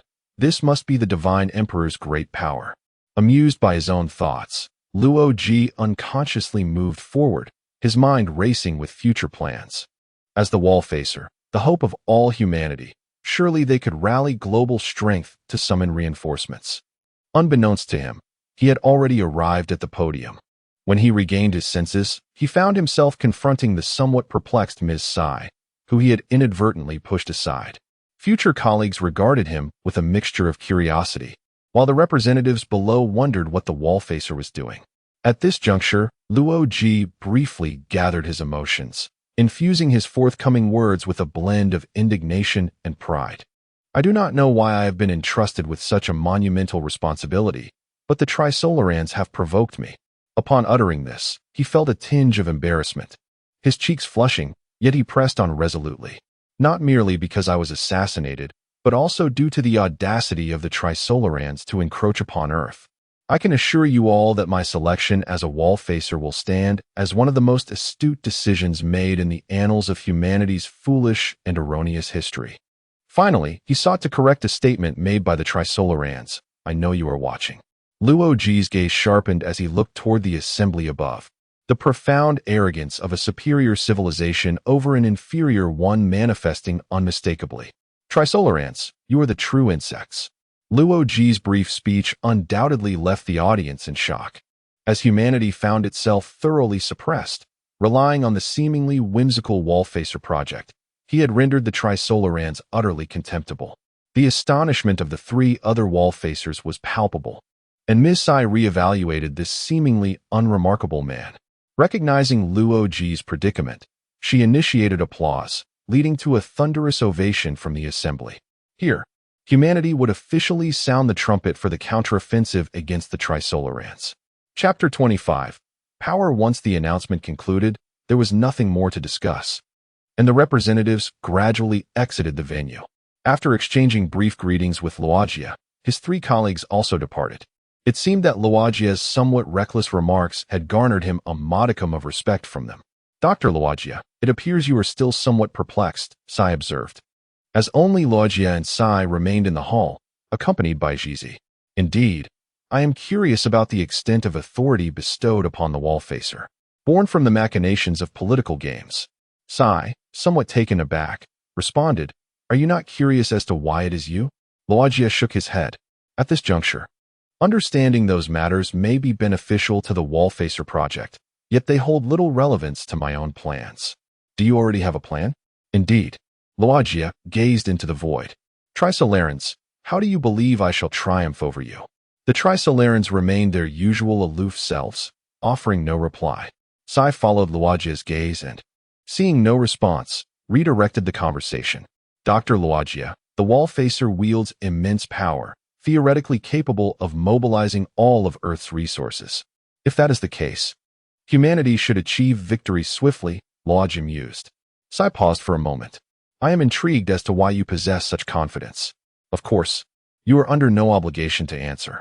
Liu Ji raised his left hand, extending his index finger towards the sky. What can a golden monkey bring us?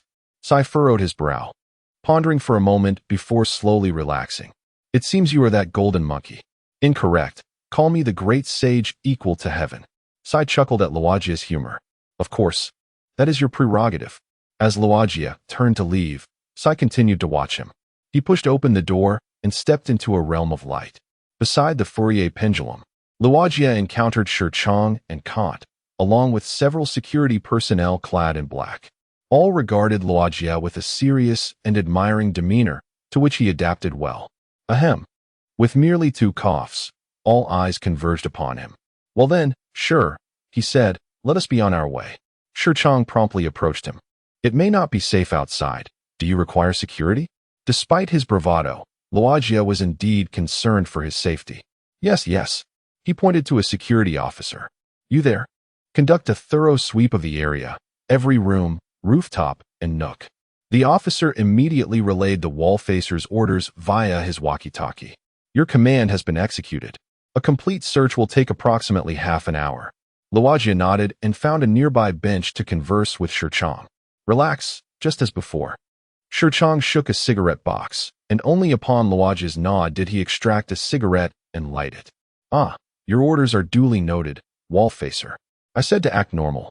Both men burst into laughter, resuming their discussion about the forthcoming itinerary. Sure, do you truly believe I can act as I please? Shirchang flicked off some ash. When I was young, my mother told me stories of a magic lamp that could grant any wish, but could not allow the wish for more wishes. I used to ponder how it could claim to grant any wish if it couldn't provide more. Now I understand, that magic lamp was a sham. The true magic lamp lies in your hands.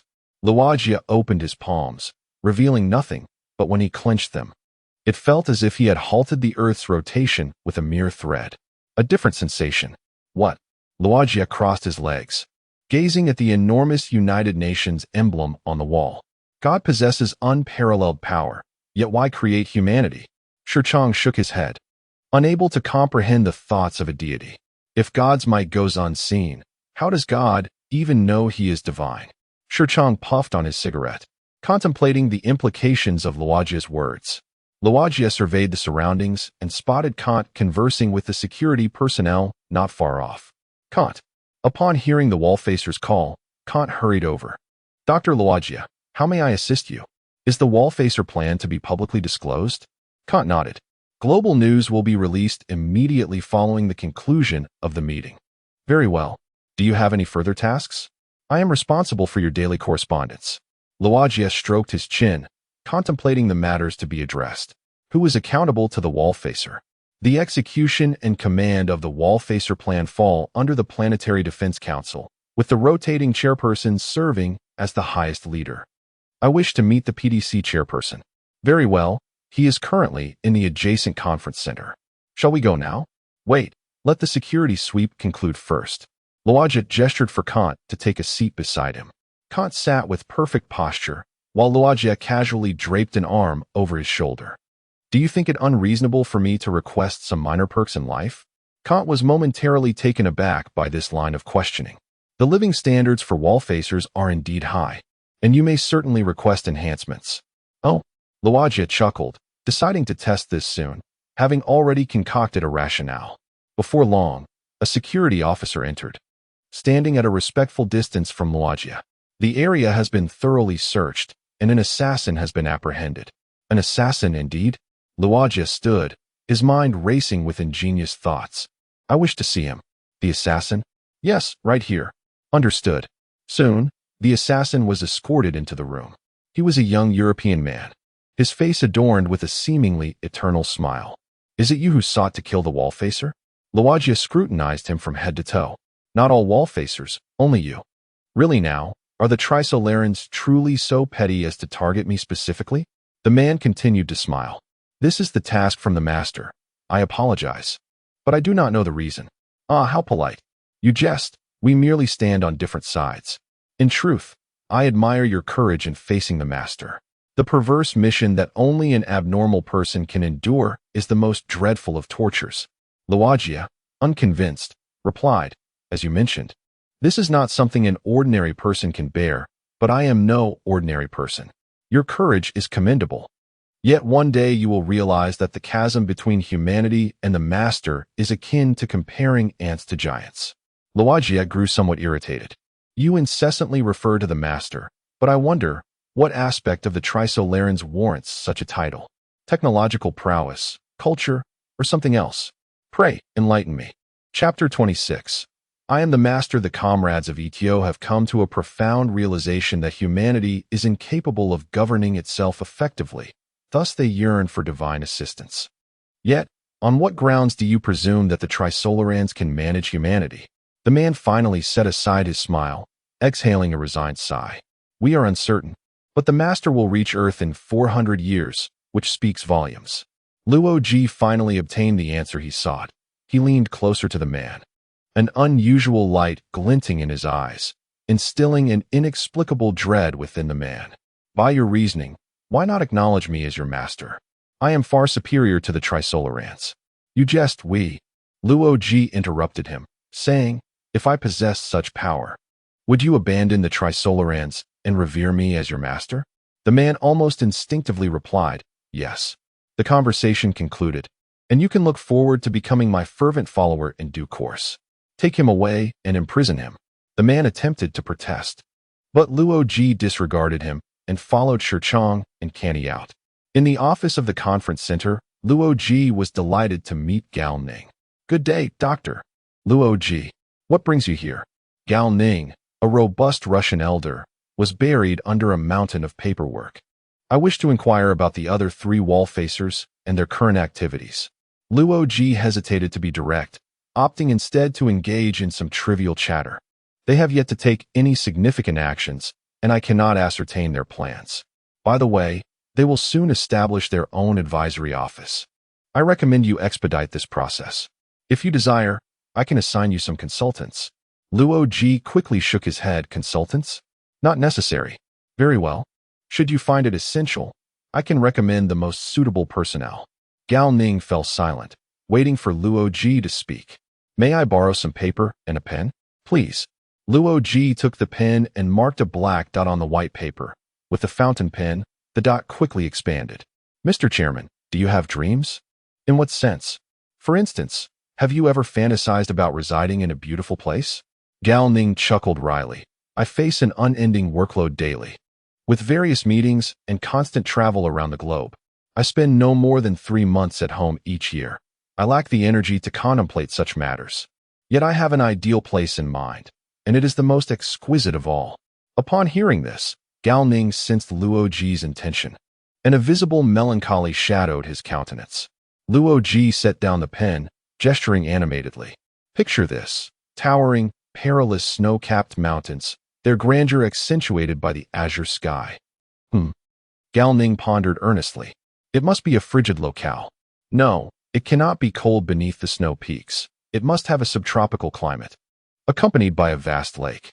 Ideally, there should be expansive forests and grasslands, where a manor could be constructed, fully equipped and modernized, preferably luxurious, ensuring the owner enjoys a life befitting nobility. Who would reside there? Me. Liu Ji winked. What would you do there? I seek a conducive environment for work and residence that enhances my physical and mental well-being. Gao Ning nodded solemnly, affirming that ensuring one's health is indeed paramount. Post-committee review, we shall proceed with the arrangements. Would you not see me as indulging in mere enjoyment? Gao Ning shrugged, asserting that only Wallfacers who utilize resources beyond their allocation or pose a threat to human life may face scrutiny. Any other doubts would contravene the fundamental spirit of the Wallfacer project. Speaking of which, I am quite disappointed in the performances of the other individuals. Their strategic maneuvers are all too evident, whereas you embody the essence of a Wallfacer. Liu Ji appeared puzzled. Am I not also engaged in strategic planning? Pride and ignorance of one's limitations are 2 distinct matters. In the Trisolaran game, a group of historical figures gathered, with Qin Shi Huang brandishing a sword and declaring loudly, given that the Wallfacer project poses a threat to the Master, we must immediately initiate the Wallbreaker project. We will assign a Wallbreaker to each Wallfacer, endowed with the utmost authority to mobilize resources within the organization. Yet, your greatest resource is the Sapon. The Sapon will monitor each Wallfacer's actions, and the Wallbreaker must analyze their intentions with the Sapon's assistance to swiftly unravel their strategic designs. Once the 3 Wallbreakers were designated, a question arose. What of Liu Ji's Wallbreaker? Qin Shi Huang gazed skyward, stating that Liu Ji's Wallbreaker is none other than himself. He must identify his own threat to the Master. Are we aware of what that threat entails? No. Qin Shi Huang continued.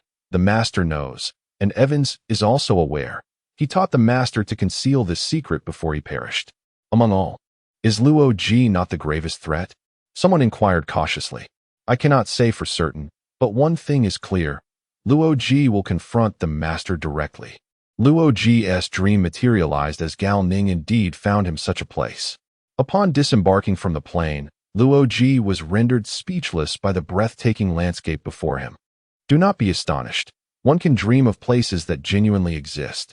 Canty led Liu Ji into the villa, featuring a spacious European-style hall, a fireplace in the corner, and a fruit basket brimming with fresh produce.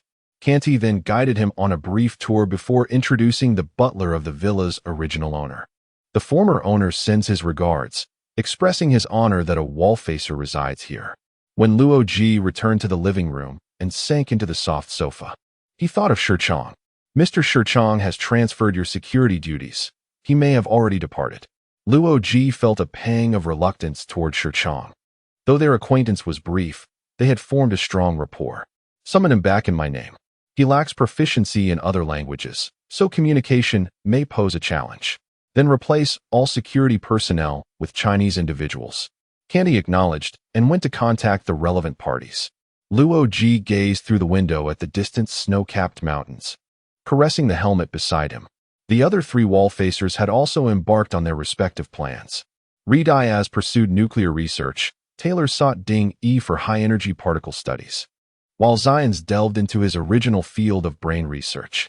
In contrast to their arduous endeavors, Liu Ji resolved to find a comfortable position to initiate the Starry Sky project. Chapter 27. Liu Ji's plan. A plane traverses the clouds, enveloped in darkness outside, while the silhouette of Gao Ning is reflected in the window. He picks up Liu Ji's painting, pondering deeply. On the white paper lies a large black circle, its darkness consuming Gao Ning's gaze and thoughts. As he inadvertently raises the white paper, the cabin light filters through a small hole in the center of the black sphere, illuminating his face. Capital Star, Central Conference Room, by the heavens. Brothers, I have become a Wallfacer.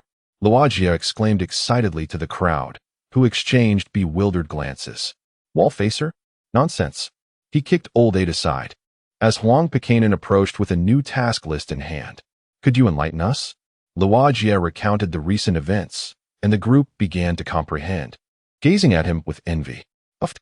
Ha. Did you hear that? Laughter erupted among the crowd, with some laughing so hard they pounded the table, leaving Liu Ji puzzled by the humor. Stop. Look at me. Liu Ji stood up, arms wide open, speaking in a booming voice. I serve as your master. Ha. Liu Ji's expression darkened, and he resolutely gave a middle finger to everyone. Eventually, the laughter subsided. So, does this mean you can do as you please? Meng Yu stared intently at Liu Ji, causing him to feel uneasy. What's the matter? You're quite the privileged one, enjoying public funds while others must plead for your favor. Other members joined in the condemnation of Liu Ji, who conceived this Wallfacer plan. Quite ingenious, I must say. Not sure. Just know it was suddenly proposed by the United Nations. And what will you do next?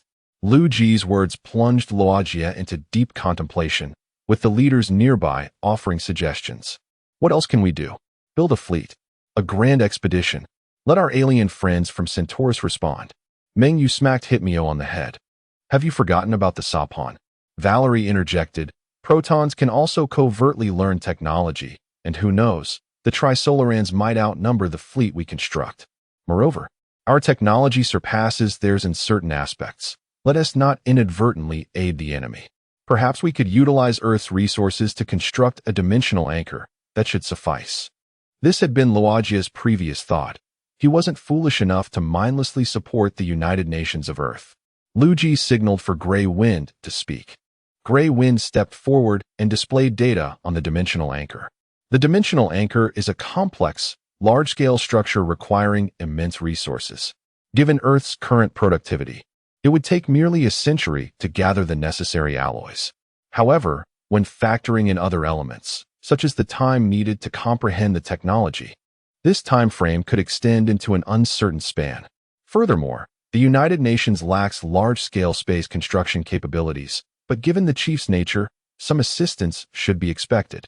Considering the expansion of starports and ships, the estimated time for the anchor's completion would be around 300 years, provided everything proceeds normally. Liu Ji turned to Luogia, affirming Grey Wind's assessment. This plan was the most rational. What do you think? Luogia readily agreed to the proposal, though the time required was excessive. 300 years? While we possess hibernation technology, I'd rather not think that no one will be around to witness it. Liu Ji hadn't considered this aspect. By the time Luogia completed his task, they might be lost to time. The Emperor's communication came through, which alleviated concerns.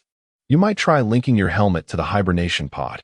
The helmet would facilitate the dimensional effect. As long as it remained intact, Luogia could stay present. His eyes sparkled with hope, as this eliminated his worries. Grey Wind mentioned the need for global output, but what about the other Wallfacers? They couldn't possibly spend nothing, could they? Old Eight's question was indeed pointed.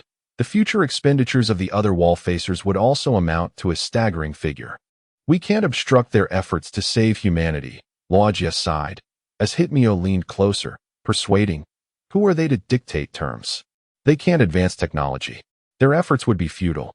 You might as well take over entirely. That's a fair point. What should I do? I have an idea. Aside from murder. Then that's it. Hitmio lacked better ideas. He merely wished to discreetly optimize the other Wallfacers out of the equation. At that moment, Liu Ji spoke. Well-versed in the unfolding narrative. Isn't there's still a survivor from Etio? They won't sit idly by as the Wallfacer plan unfolds. It would be prudent to observe their actions. Luogia nodded, though he felt somewhat guilty about the other three, yet for humanity's sake. He had no choice but to halt their actions. Additionally, to ensure the plan's success, I recommend cultivating your own influence. Liu Ji handed Luogia an electronic tablet, suggesting he start a company using the technology displayed on it. Upon receiving the tablet, Luogia found it contained information on controllable nuclear fusion technology. Who should I approach? Huaxia. The Space Force, the staunchest advocates of humanity's victory. Liu Ji refrained from directly naming Zhang Beihai, confident that Zhang would not overlook any potential for a decisive victory. Speaking of which, Brother Hua, have you never considered that? Gu Xiaolun inquired, leaning in with a knowing look. You mean women? Luogia regarded him with a hint of disdain. Exactly. And what else with that look, Brother Hua? Nothing. Just think you're a bit twisted. Gu Xiaolun became flustered. Let us not speak ill of each other. Brother Hua, what happened to the pact of not mocking one another? I hadn't thought of it. Be a bit bolder. Don't you have a dream girl or something? See how capable PDC is. Luogia was intrigued by Gu Xiaolun's words, recalling the woman from his dreams. Good idea. I'll give it a try when the opportunity arises. After Luogia logged off, he first sought out Canty, establishing a company in the name of the Wallfacers.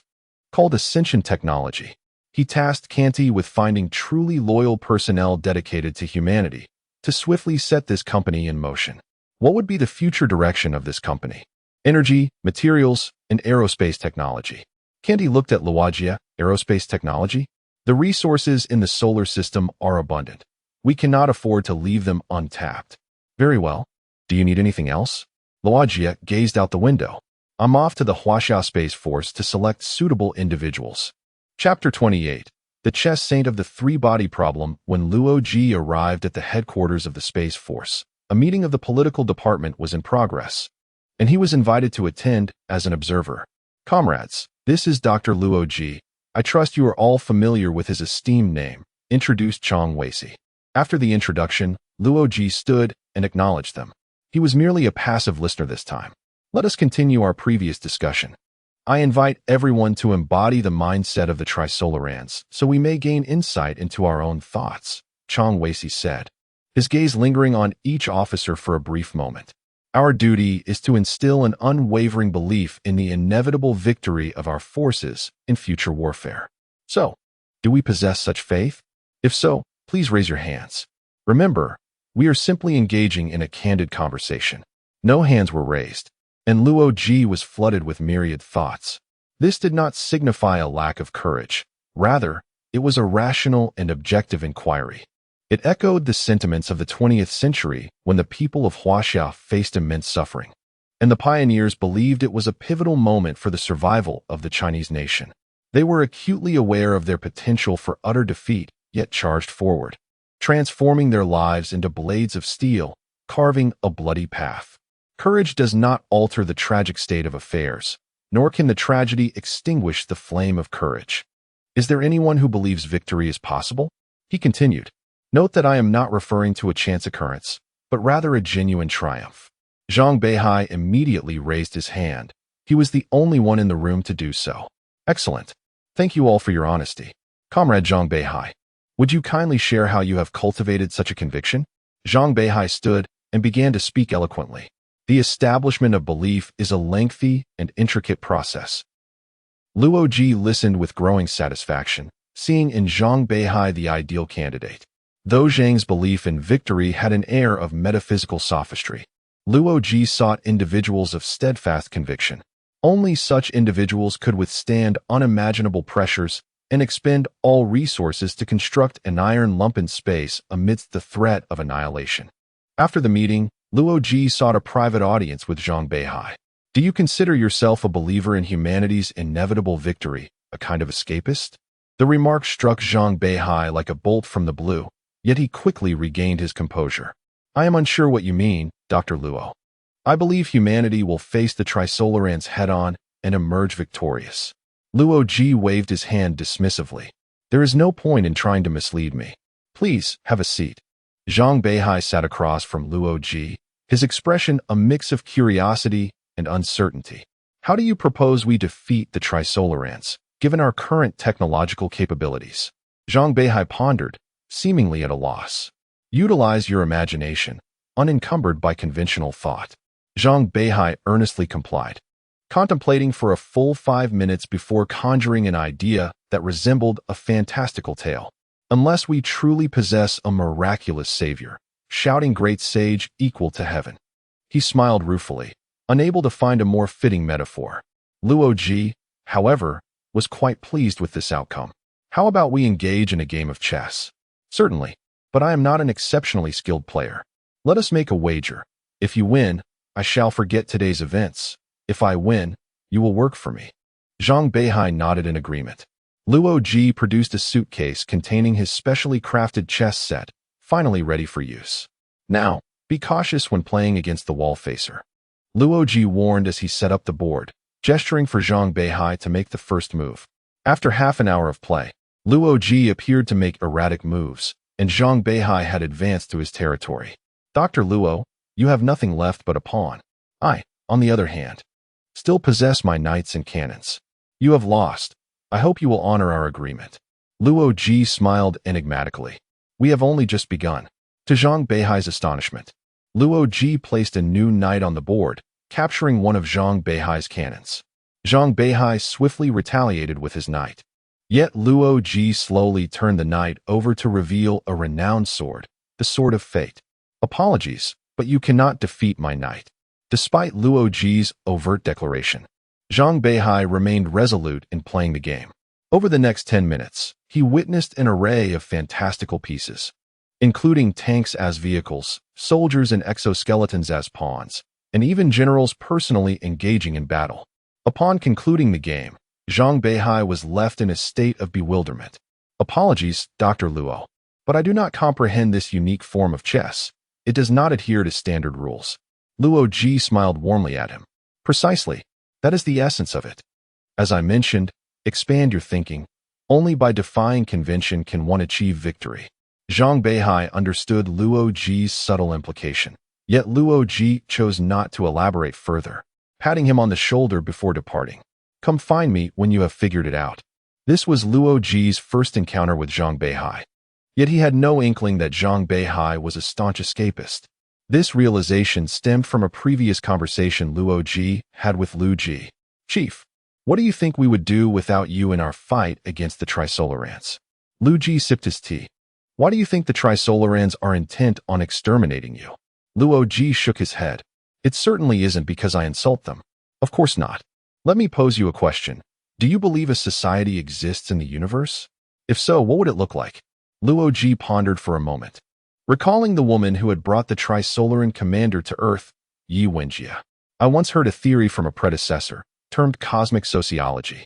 She proposed that survival is the primary necessity of civilization, and that civilizations continuously grow and expand while the total amount of matter in the universe remains constant, two pivotal concepts.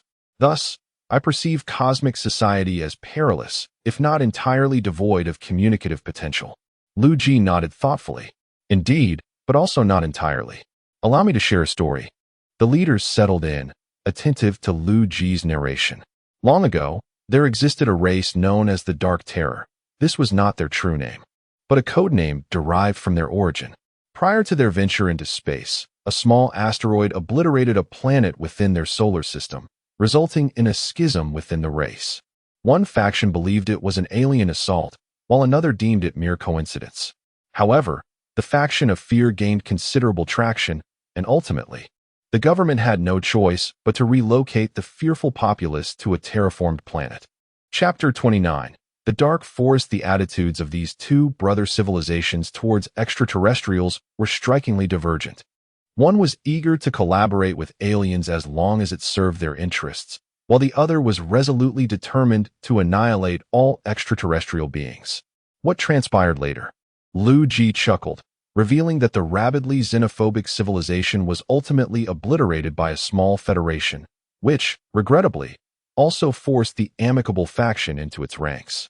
Not long afterward, that federation was entirely consumed by my empire, absorbed into its synaptic embrace. Liu Ji paused for a moment, contemplating whether the universe was inherently perilous. Not entirely. Liu Ji clarified. The Federation was pro-extraterrestrial, and it was the xenophobic faction that instigated the conflict. Should one encounter an exclusionary nation, one would do well to prepare for being exploited as a source of bioelectricity or processed into sustenance. What does it mean to be absorbed into the synapse? Liu Ji's gaze wandered slightly as he coughed, suggesting that it was merely a euphemism for their comfort. Liu Ji rolled his eyes, clearly skeptical of Liu Ji's explanation.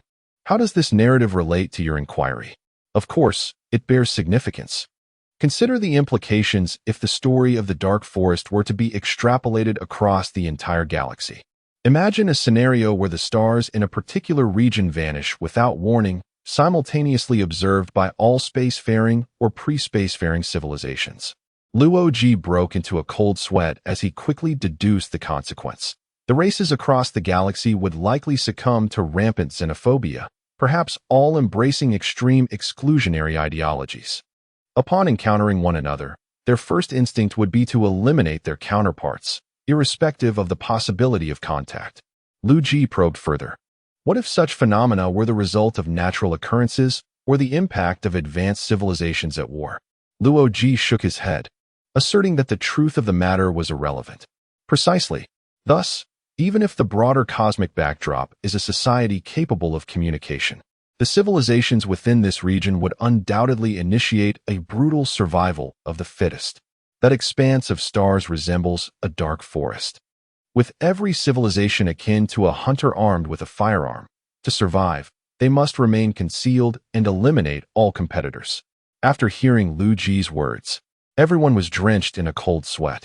The emperor, reigning as the champion of this deadly contest, exhibited no reaction and reveled in the astonishment of others. Liu Ji continued. Under such circumstances, civilizations must strive to avoid detection. So, tell me, if you were to encounter a formidable civilization, how would you defeat it? Meng Yu raised his hand to respond, suggesting they open a freedom mic. Liu Ji nodded, and Liu Ji grasped the implication. The method to vanquish or deter the Trisolarians would be to boldly declare, "All eyes upon us." Such a notion seemed rather stifling to Hu Tianmiao, who questioned whether there were no alternative strategies. Indeed, there is one. Liu Ji retrieved a red mosaic from behind him, vaguely resembling a book. In fact, during the 20th century, our instructors demonstrated this principle. The best strategy is to retreat. Unable to conquer the Trisolarians, one should flee. Although Earth's technology is restricted, the existing theories have yet to be fully realized. Constructing a vessel faster than the Trisolarians within 400 years should pose no insurmountable challenge. Moreover, before your departure, you could announce the coordinates of Centaurus to the cosmos, enticing other sentient civilizations to eliminate the Trisolarians. Compared to mere deterrence, this represents a tactical shift towards a strategic victory. Upon hearing this, the crowd erupted in fervent applause, appreciating the audacity of the maneuver. Now, do you comprehend why the Trisolarians have targeted you? Liu Ji elucidated 2 points, the dark forest and the means to achieve victory. Therefore, the Trisolarians perceive the universe as a dark forest, and the theories posited by Senior Yi Wenjie conveniently support this notion. Is our universe indeed a dark forest? Liu Ji hesitated to draw definitive conclusions, deeming it uncertain. However, it is evident that the Trisolarians must have observed some terrifying natural phenomenon or battlefield of advanced civilizations, instilling fear in them towards other civilizations. For civilizations of a certain strength, the dark forest theory may not hold water, as they are among the few formidable entities in the cosmos. Furthermore, civilizations must prioritize stability for survival, who would willingly engage in relentless war. Liu Ji allowed Luo Ji a moment to reflect before continuing. Yi Wenjie likely shared with you the concept of cosmic sociology. Yet others may independently deduce strategies for victory rather than mere deterrence. You should pay attention to those fervently optimistic about humanity's triumph, particularly the soldiers of the Huan nation. Luo Ji nodded, committing these insights to memory. Should I still establish deterrence against the Trisolarians? Do not make your intentions overt, given the current tumultuous situation. Simply conceal the deterrent devices within the dimensional anchor. This realization elucidated why Luo Ji suspected Zhang Beihai's true intentions, though he was initially uncertain. It was only after their interaction that Luo Ji recognized Zhang Beihai as a genius.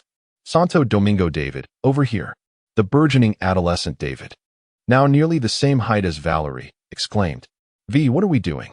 After more than a year of camaraderie, the two had become exceedingly close friends, and the people on the streets recognized the young boy at Valerie's side. Owing to Valerie's streetwise nature, David often accompanied her in helping their friends resolve disputes. With the agreement drafted by the Emperor, they were virtually unstoppable in Night City, intimidating anyone who dared cross their path, though Grey Wind deemed them a mere nuisance. It did not detract from their formidable effectiveness. Valerie continued to enthusiastically embrace David, though he was reluctant about the facial cleanser. As a respectable young man of Night City, he averted his gaze, wishing his face could exhibit less redness. "I've landed us a significant job, a commission from the priest." Really? David was astonished. A task from the priest was far more substantial than their previous escapades, signifying that he could accompany Valerie into the realm of Cyberpunk. Indeed. Do you dare? Valerie's mischievous grin challenged David, who would not allow her to underestimate him. Of course I dare. The priest tasked them with locating a missing individual within the animal gang. Do you have any idea how much the commission fee is? No idea. Valerie leaned closer, whispering, 6,000 euros. That much. David had never laid eyes on such an amount. His family was modest, and while his mother worked for the government recovering bodies, her salary was swiftly consumed by everyday expenses. Are you prepared to see blood? David felt a pang of trepidation at her words. Yet the allure of the monetary reward compelled him to agree. Those who aspire to greatness must possess courage. Chapter 30. The Demons of Night City. The two swiftly arrived on a street near Taiping Prefecture, riding a small motorcycle. It's just up ahead. Valerie indicated towards the patrolling members of the animal gang in the distance. I've heard that the employer's son has been kidnapped, so we must be cautious. In the cyberpunk realm, the animal gang worships physical supremacy. Unlike other gangs, they possess minimal cybernetic implants, instead relying on terrifying muscles enhanced by unknown substances. Naturally, the most basic neural implants are ubiquitous, as brain-machine interfaces have become as indispensable as mobile phones in the information age. As dusk approached, the towering buildings cast shadows, leaving only the glow of neon lights to illuminate the surroundings. Activate your infiltration protocol. David nodded. He had rarely utilized the advanced features of the protocol. Protocol activated. Select kill mode and check the resource plundering option. David complied, and Valerie handed him a smoke bomb. Our equipment is subpar, so the protocol's effective range is limited. I'll go first, stay close. After instructing him, Valerie stepped forward towards the street corner guarded by the animal gang, feigning the appearance of an innocent, timid civilian as she approached the two muscular men. Stop! Who are you? One of them barked. I'm here delivering something from Tak. The two exchanged glances. Who is Tak? We don't know him. Wait. Stay right there. Before they realized something was amiss, Valerie had already closed the distance. Kill protocol executed. With a jarring crackle, the two men's neural interfaces erupted in sparks, their heads exploding into a gruesome mess. At Valerie's signal, David hurried over, momentarily feeling nauseous at the sight of the animal gang's corpses, but he managed to suppress it. Keep it down, let us go. David and Valerie swiftly took cover in a concealed corner. Target units retrieved. 8. They exchanged glances, activating the kill protocol simultaneously. The room erupted with explosions, and the members of the animal gang fell, their fates sealed in obscurity. Loot collected. €2,504. David pondered the unexpected windfall. How did it go? Valerie casually approached. Now that the enemies were all dispatched, it was surprisingly simple. Of course, you should have faith in the sisters' prowess. They entered the room and found the mission target bound in a corner, unconscious. It took considerable effort to extract the target, but upon completing the task, David successfully met with the underground boss of Haywood, the priest. David encountered him in a bar in Haywood, where V introduced David, intending for the circle to recognize this formidable young man. V, your efficiency remains impeccable. The employer is quite pleased. The priest transferred electronic Eurodollars to V's account and treated her to a cocktail. This is David Martinez. David appeared anxious, prompting the priest to chuckle at him. David, would you like something to drink? I don't drink. Oh, V interjected. Don't let his youth fool you. He is quite capable and contributed significantly to this task. Is that so? The priest scrutinized David closely. You seem very young, with a bright future ahead. David shyly scratched his head. Thank you. Ha ha ha. We shall have many more opportunities to collaborate. Thus, David fully integrated into the Cyberpunk underworld. The pair received increasingly numerous commissions, earning the moniker Demons of Night City. Their adversaries left no survivors, all perishing from neural explosions. As for hacking duels, apologies. The infiltration protocols excelled at rendering one's true self through the network. However, not all was smooth sailing. Take David, for instance. He was somewhat of a mama's boy, holding his mother in high regard. His mother, Gloria, invested heavily in his education at the Arasaka Academy, hoping for a bright future. David was indeed gifted and performed well academically, prompting Gloria to work even harder to support his studies. Thus, in her eyes, David was the epitome of an exemplary student, unable to explain the source of such wealth. Despite possessing several thousand euros, his family situation remained unchanged, leaving David in a state of melancholy. One day, as they prepared for work as usual, Gloria unexpectedly finished early and caught sight of her precious son mingling with the dangerous V. David, despite having weathered many storms, David felt a chill run down his spine as he stiffly turned his head. Oh no! Valerie, sensing the impending trouble, swiftly mounted her motorcycle and took off, leaving David to express his disdain with a raised middle finger. Mom, please let me explain. Gloria, with her flowing red hair and commanding presence, insisted. We can discuss this later. For now, we're going home. Gloria had never seen her son, a typical gaming recluse, in such company, especially with a girl like Valerie. Valerie's attire was unremarkable, but her demeanor was anything but ordinary in Night City. Upon returning home, David obediently sat beside Gloria, enduring a lengthy lecture that lasted half an hour. David, I understand you're in your teenage years, but you need to associate with normal people. Mom, Valerie. She looks vastly different from you. She doesn't seem like a good person, preying on boys like you. Gloria's concerns were not unfounded. Night City was indeed a perilous place. Meanwhile, in a conference room, where's David? Why hasn't he shown up today? Valerie felt a twinge of guilt over her escape, casually explaining to Gung Xiaoluan. He probably got caught by his mother. She's likely giving him a lecture. What? Gung Xiaoluan was taken aback. I was hoping to team up with him to talk to Sister about how the army operates. Just as he finished speaking, David logged on. A forlorn expression etched on his face as he looked at V. Sensing his mood, V hurried over with a smile. Hey, don't be upset. I had something important to attend to, so I had to leave early. You know what my mom thinks of you? A dangerous thug. Upon hearing this, V bristled with indignation. What? I'm just a girl without any cybernetic enhancements. Weak and powerless, I had to assure her I wouldn't associate with you anymore for her to ease up on me. Oh, what does that matter? Valerie teased. What has your mother's opinion got to do with our bond? After a moment, she recalled something. Have you told your mom about the recent events? Of course not. If she knew, she'd be worried sick. Chapter 31. The technological immortal, then you still can't spend your money? David sighed. Seeing this, Xiaoluan asked. And David shared his troubles with him. Unexpectedly, Xiaoluan, with his thick eyebrows and large eyes, turned out to be quite clever. Why not just tell your mom that you won the lottery? V and David exchanged glances. This suggestion seemed plausible. In the Stellaris universe, Liu Ji had settled in Huagua these past few days. Upon hearing that Liu Ji was looking for him, Shichang arrived promptly.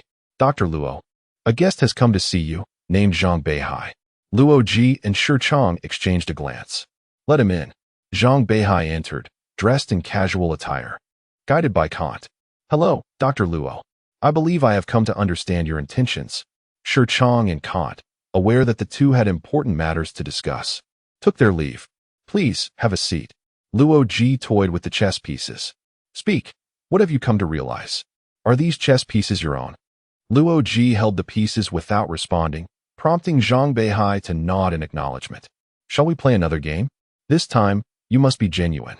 Liu Ji had no objections and quickly set up the chessboard.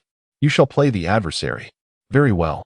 Zhang Beihai observed as Liu Ji placed the seemingly insurmountable pieces on his own board. When he awaited Liu Ji to set the black pieces, he was surprised to see only a pawn placed. Is this all you have? The disparity between their pieces was greater than that between primitive humans and Trisolarans. Yet Zhang Beihai smiled, genuinely pleased. What is it that you require of me? Assist me in retrieving the pieces. Upon hearing this, Zhang Beihai rose and saluted earnestly. I guarantee the completion of the task. Meanwhile, the Trisolarans, having watched for some time, expressed their discontent. Get that riddle maker out of the galaxy. The Planetary Defense Council's first Wallfacer's hearing commenced, lasting 3 days. Within this period, the top 3 Wallfacers reported their progress, and today it was Liu Ji's turn. Seated at the round table in the council chamber were representatives from the permanent member states, while the 4 Wallfacers sat at a rectangular table in the center. Liu Ji brought along Zhang Beihai and the assassin. The others whispered among themselves, glancing at the assassin, who smiled politely at the crowd. Are you prepared to witness a miracle? Liu Ji whispered in his ear, to which the man nodded. Esteemed representatives, before I begin my presentation, it is imperative that I remind you. My forthcoming plan will requisition 100 years' worth of Earth steel production, alongside exorbitant costs for aerospace construction. Liu Ji's opening statement was a bombshell, the mere fraction of expenditure surpassing the combined totals of the other 3. Ahem. Gao Ning controlled the meeting's order. Dr. Luo, you may proceed. Thank you, Chairman. My entire plan revolves around consuming vast resources to establish a colossal defensive structure in space, aimed at annihilating the Trisolaran fleet. To this end, I will provide humanity with a slight assistance. The American representative could no longer contain himself. Dr. Luo, with all due respect, your plan is fundamentally indistinguishable from the other 3, yet the consumption is worlds apart. Surely, You do not intend to construct an interstellar Maginot Line? The French representative and Apos' countenance darkened upon hearing this. One could say that. I wonder what that fellow Sod thinks. The assassin, who was Sod, stood. The master does not concern himself with humanity's technological level. A defensive line built with massive resource consumption would be as fragile as paper. Technological level, indeed. So you also believe humanity's technology is lacking? Precisely. Liu Ji gestured to his assistant to begin detailed documentation. Please, take a seat. Since everyone agrees that humanity's technology is insufficient, I shall elevate it. How will you do so? The American representative was eager to take the lead, and other nations were keen to observe. America, being a religious nation, surely had representatives well versed in the Bible. And what of it? Then may I inquire, what is the third verse of the first chapter of Genesis? The American representative, somewhat dismissive, recited it proficiently.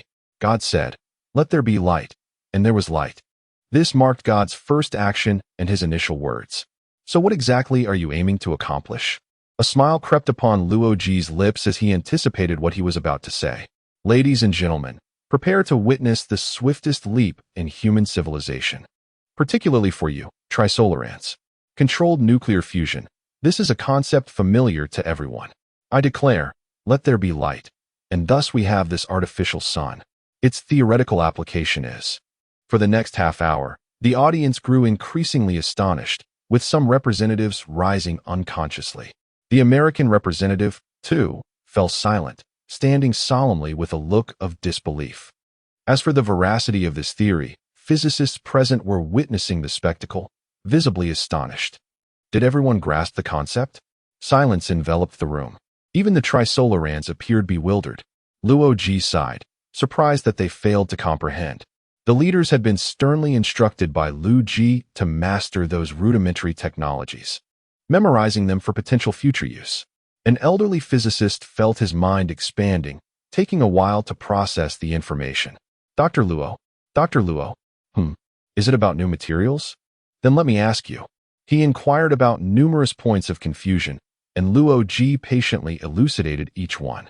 The physicist, disregarding the setting, requested a large stack of paper and began calculations on the floor. Now, everyone was convinced, and the Huawei representative hastily signaled for his assistant to relay the data back home. It seems everyone understands. Thus, I shall continue to discuss a new technology, how to construct a space elevator. Once again, a bombshell was dropped. The representatives were almost overwhelmed, engulfed in a painful struggle between the desire to understand and the inability to do so. Liu Ji elaborated for a full 3 hours. During this time, Gao Ning had gathered all the scientists he could summon, while those who could not attend engaged in online lectures. Master, drink some water. Oh, thank you. Liu Ji noticed that Sod had brought the water, and without suspicion, he drank it. It seemed only natural, within mere hours. Liu Ji had propelled human civilization from the quantum age into the pre-space age, accomplishing a leap of an entire level. This was akin to the roaring of a 99A aircraft suddenly echoing from the cave dwellings of Shanxi in the 1930s, or an entire army group fully supplied. One could hardly believe it. The observing Trisolarans were on the verge of exclaiming in frustration, "BYD, we all toiled diligently to advance technology, yet you mechanized the divine." Chapter 32. The collapse of the wall-facing project. At this moment, these world-renowned scientists appeared as eager as schoolchildren, clamoring to seek guidance from Liu Ji.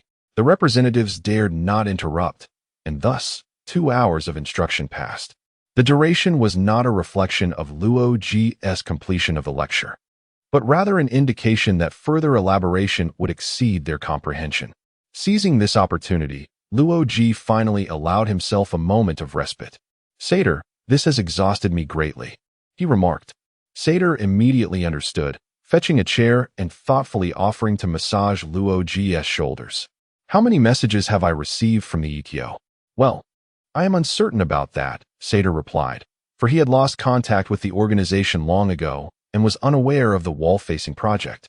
At that moment, Cantor approached Liu Ji to report astonishing news. The ETO has splintered. Indeed, the ETO has its own official website, and shortly after your lecture, a new article was published. The content revealed that the original 3 factions have now divided into a new faction, the Liu Ji faction.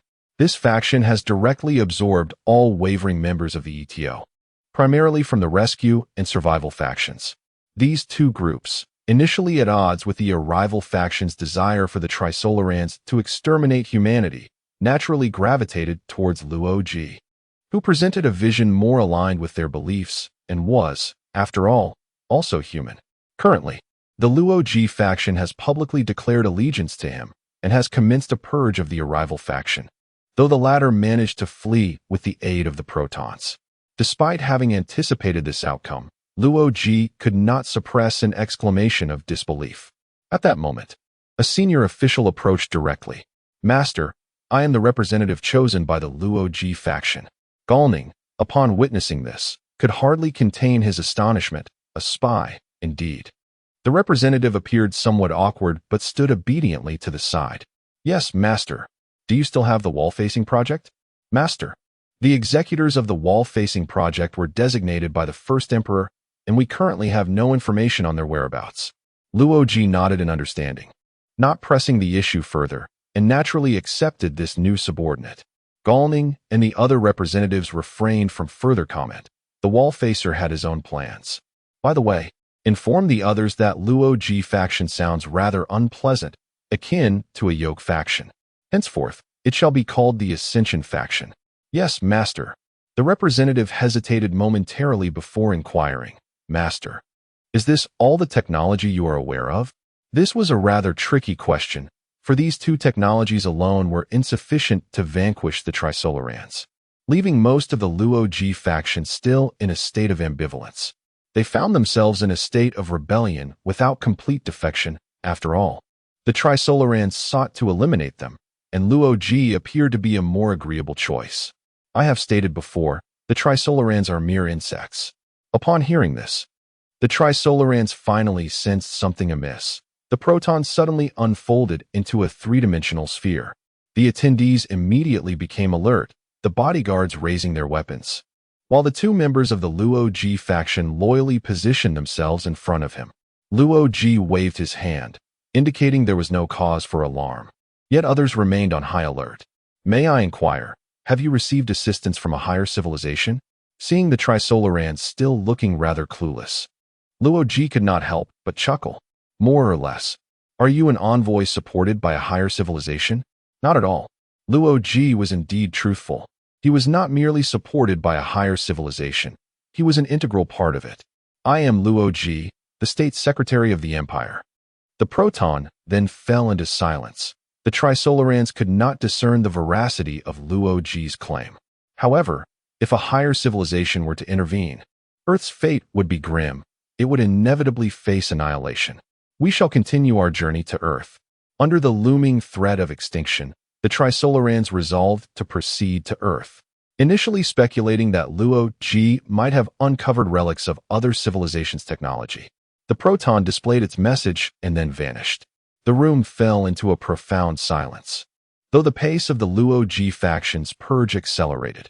"Hey, is this how one speaks to your brother Ji? How rude." In stark contrast to Liu Ji's composure, the others appeared utterly bewildered. The 3 Wallfacers exchanged glances, uncertain whether their plans were still necessary. Taylor, upon witnessing the hesitation, promptly stood and declared loudly, "I, Frederick Taylor, relinquish my identity as a Wallfacer. Regardless of your opinions, I shall no longer consume any public resources." Taylor had nearly been driven mad by the wall-facing project during this time.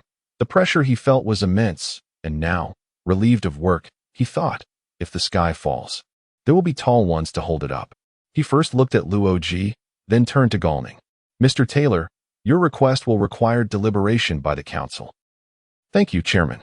At this point, Galning no longer insisted that Wallfacers could not resign. The situation had become clear enough that there was no need to further burden him. "Mr. Taylor, if I may be frank, could you disclose your true plan?" Taylor had no intention of concealing his rather lackluster scheme. "Of course, Dr. Liu Ji. I have drawn inspiration from quantum physics and the Japanese kamikaze pilots.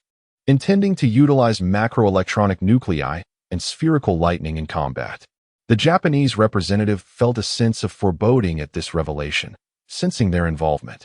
Your true intentions cannot be so simple. Indeed, Taylor sighed and continued, these weapons are not meant to attack the Trisolarans, but rather to assault the Earth fleet. The aim is to create quantum phantoms loyal to humanity, allowing them to engage the Trisolaran fleet, much like the kamikaze pilots. The Japanese representative was immediately incensed. This is slander. Chairman, Taylor's actions severely violate the principles of the wall-facing project. Galning gestured for the Japanese representative to be quiet, and he promptly complied. Mr. Taylor, your plan does indeed violate the wall-facing project's tenets and may lead to judgment. Galning's expression bore no signs of deceit. The matter had progressed to a point where everyone recognized the truth in Taylor's words. Certainly, Chairman Galning, I accept any decision made by the Council. For Taylor, serving time in prison seemed far less burdensome than continuing as a wall-facer. Liu Ji listened with keen interest, glancing at the spy. What do you think of Taylor's plan? Harmless to the Trisolarans. Liu Ji wished to prevent Taylor from facing imprisonment. He clapped his hands to draw the attention of others. Enough. What Taylor has stated is false. It is my directive, intended to mislead the Trisolarans. The Japanese representative wished to object, but Liu Ji's words silenced him. This is part of the plan. Of course, Dr. Liu Ji, it is your strategy. Galning expressed his approval, and the other representatives followed suit. Taylor exhaled in relief, offering Liu Ji a smile of gratitude mixed with resignation. Chapter 33. ETO, Humanity's Gallant Warriors, I relinquished my identity as a wall-facer. Radiaz rose, surveying the surroundings. My true plan is to propel Mercury into the sun using a multitude of stellar hydrogen bombs, thereby instigating a chain reaction that would send Venus, Earth, and Mars hurtling towards the sun, thus enabling negotiations with the Trisolarans. Radiaz's scheme elicited little more than disbelief, for it sounded utterly preposterous. No objections, I presume? The assembly fell into a profound silence, and Galning, with a sense of resignation, gestured for him to take his seat. So I shall sit down then. As Radiaz settled back, an odd sensation beneath him compelled him to glance around, ultimately resting his gaze on Hines. Hines, unnerved by the attention, remained motionless until Radiaz nudged him with his elbow. Are you not joining in? I will. Hines rose slowly, while the other representatives wore expressions as tranquil as a still lake, accustomed to such occurrences. I, Hines, renounce my identity as a wall-facer. My true plan is not yet formulated, but I have discovered that the human brain operates at a quantum level, and thus I hope to procure some resources for scientific research. Naturally, your requests will be submitted for committee approval thereafter. Following the announcement of their plans by the three wall-facers, 2 gunshots rang out in a secluded corner of Earth. Qin Shi Huang watched helplessly as his 2 colleagues perished. He had anticipated witnessing their sacrifice in the struggle against the wall-facers, yet unexpectedly, Liu Ji's maneuverings had disrupted all plans. The purpose of the breakers was to eliminate obstacles for the Trisolarans, and with those obstacles removed, their reason for existence faded. Proton re-emerged before Qin Shi Huang. Can we trust you? Certainly, my lord. At this juncture, Qin Shi Huang's indoctrination by the Trisolarans had inevitably become somewhat radicalized. Do you not yet comprehend? If we were not loyal to you, we would not have fled to this place. Others have betrayed. Yet we remain hidden in the darkest corners of the world, fighting for you. When will you cease to be swayed by fear? Proton fell silent for a moment before slowly displaying 2 words. I apologize. Henceforth, please continue to dispatch protons to assist us. Of course, your next mission is to uncover the source of Liu Ji's technology. Yes, my lord. Another unforeseen turn of events unfolded in the assembly when Yusuji Keiko gazed tenderly at Hines and revealed a shocking revelation. Hines, I am your breaker. Huh. Without waiting for Hines to grasp the situation, she stood and walked directly toward Liu Ji. My lord, the organization has just relayed news that the other 2 breakers have committed suicide. Can you still locate the descendants? Not at present. We have just lost a loyal comrade. Although Liu Ji was astonished by the extraordinary familial dynamics between Hines and Yusuji Keiko, He felt a pang of sorrow for his subordinate's sacrifice for humanity. Liu Ji turned to Galning, who was staring blankly with his dead fish eyes. I propose we observe a minute of silence for this martyr who sacrificed for humanity. Liu Ji stood first, and the representatives exchanged dumbfounded glances before finally rising at Galning's behest. Radiaz pulled the still reeling Heinz up, pressing his head down. Everyone bowed their heads in silence for that individual, as if he had not been a Wallfacer but a true human warrior. Liu Ji's gesture undoubtedly consolidated the support of the Ascendants, removing any reservations about utilizing the ETO henceforth. Once the moment of silence concluded, everyone sat down again at Liu Ji's signal. Keiko. Heinz still struggled to accept that his bedfellow was, in fact, an enemy, but Yusuji Keiko appeared unfazed, offering him a genuine smile. Dear, we are comrades now, are we not? Indeed, this could be regarded as a favorable outcome, yet Yusuji Keiko's respectful presence beside Liu Ji made Heinz feel uneasy. So, what is the current situation? The Russian representative finally emerged from his stupor and turned to the Chinese representative beside him. I have no idea. Not only are we bewildered, but I suspect the Trisolarans are equally flummoxed. Dr. Liu Ji is indeed an extraordinary individual. The ETO has transformed into the private army of the Wallfacers. Damn, I must have had a restless night. The American representative pinched his brow, striving to suppress his wandering thoughts. This meeting had already extended for quite some time, and Liu Ji, not being made of iron, began to feel fatigued. Chairman Galning, is there anything else? I believe not. Shall we adjourn the meeting? Galning numbly nodded, but just as Liu Ji intended to leave, he was halted. Dr. Liu Ji, by law, all ETO members accompanying you must undergo investigation. Liu Ji glanced at the three, who had no objections and left everything to his discretion. Summon all Ascendant members for investigation. Yes, my lord. Chairman Galning, please exercise some leniency. Galning signaled for security to escort the three away. Very well, the committee will exercise its own judgment. Dr. Liu Ji understood Heinz's concerns. Do not worry, your wife will be fine. Heinz could only place his hopes in Liu Ji's words. Gentlemen, should you wish to engage in meaningful endeavors for humanity, consider joining my company. Liu Ji handed each of the Wallfacers a strikingly futuristic business card, which functioned like a display screen. Ascendant technology. And to all the scientists, please continue your research independently. I shall elaborate when time permits. With a wave, Liu Ji departed. However, the true upheaval was only just beginning, as Galning and the committee members predictably faced another round of meetings. By the heavens, Brother Liu, you were absolutely magnificent just now, Shirchong remarked, puffing on a cigarette, while Liu Ji unusually requested one from him. Do not mention it. I was quite flustered myself. Do not jest. You hardly appeared flustered. Did they not agree? Kant and Zhang Beihai exchanged knowing smiles, remaining silent. What shall we do next? What else can we do? Liu Ji pointed to the sky. We shall enjoy life.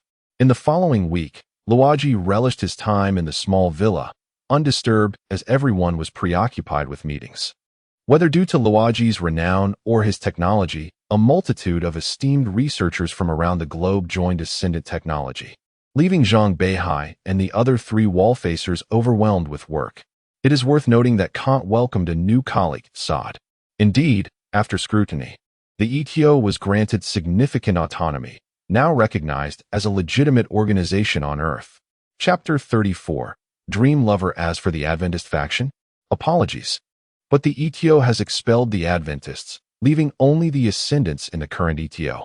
Upon returning, Liu Ji took a brief slumber, and upon awakening, the first thing he did was to flaunt in the cosmos of stars. He summoned all the leaders and animatedly recounted the events of the meeting to everyone. After listening for several hours, the crowd was left fuming with anger.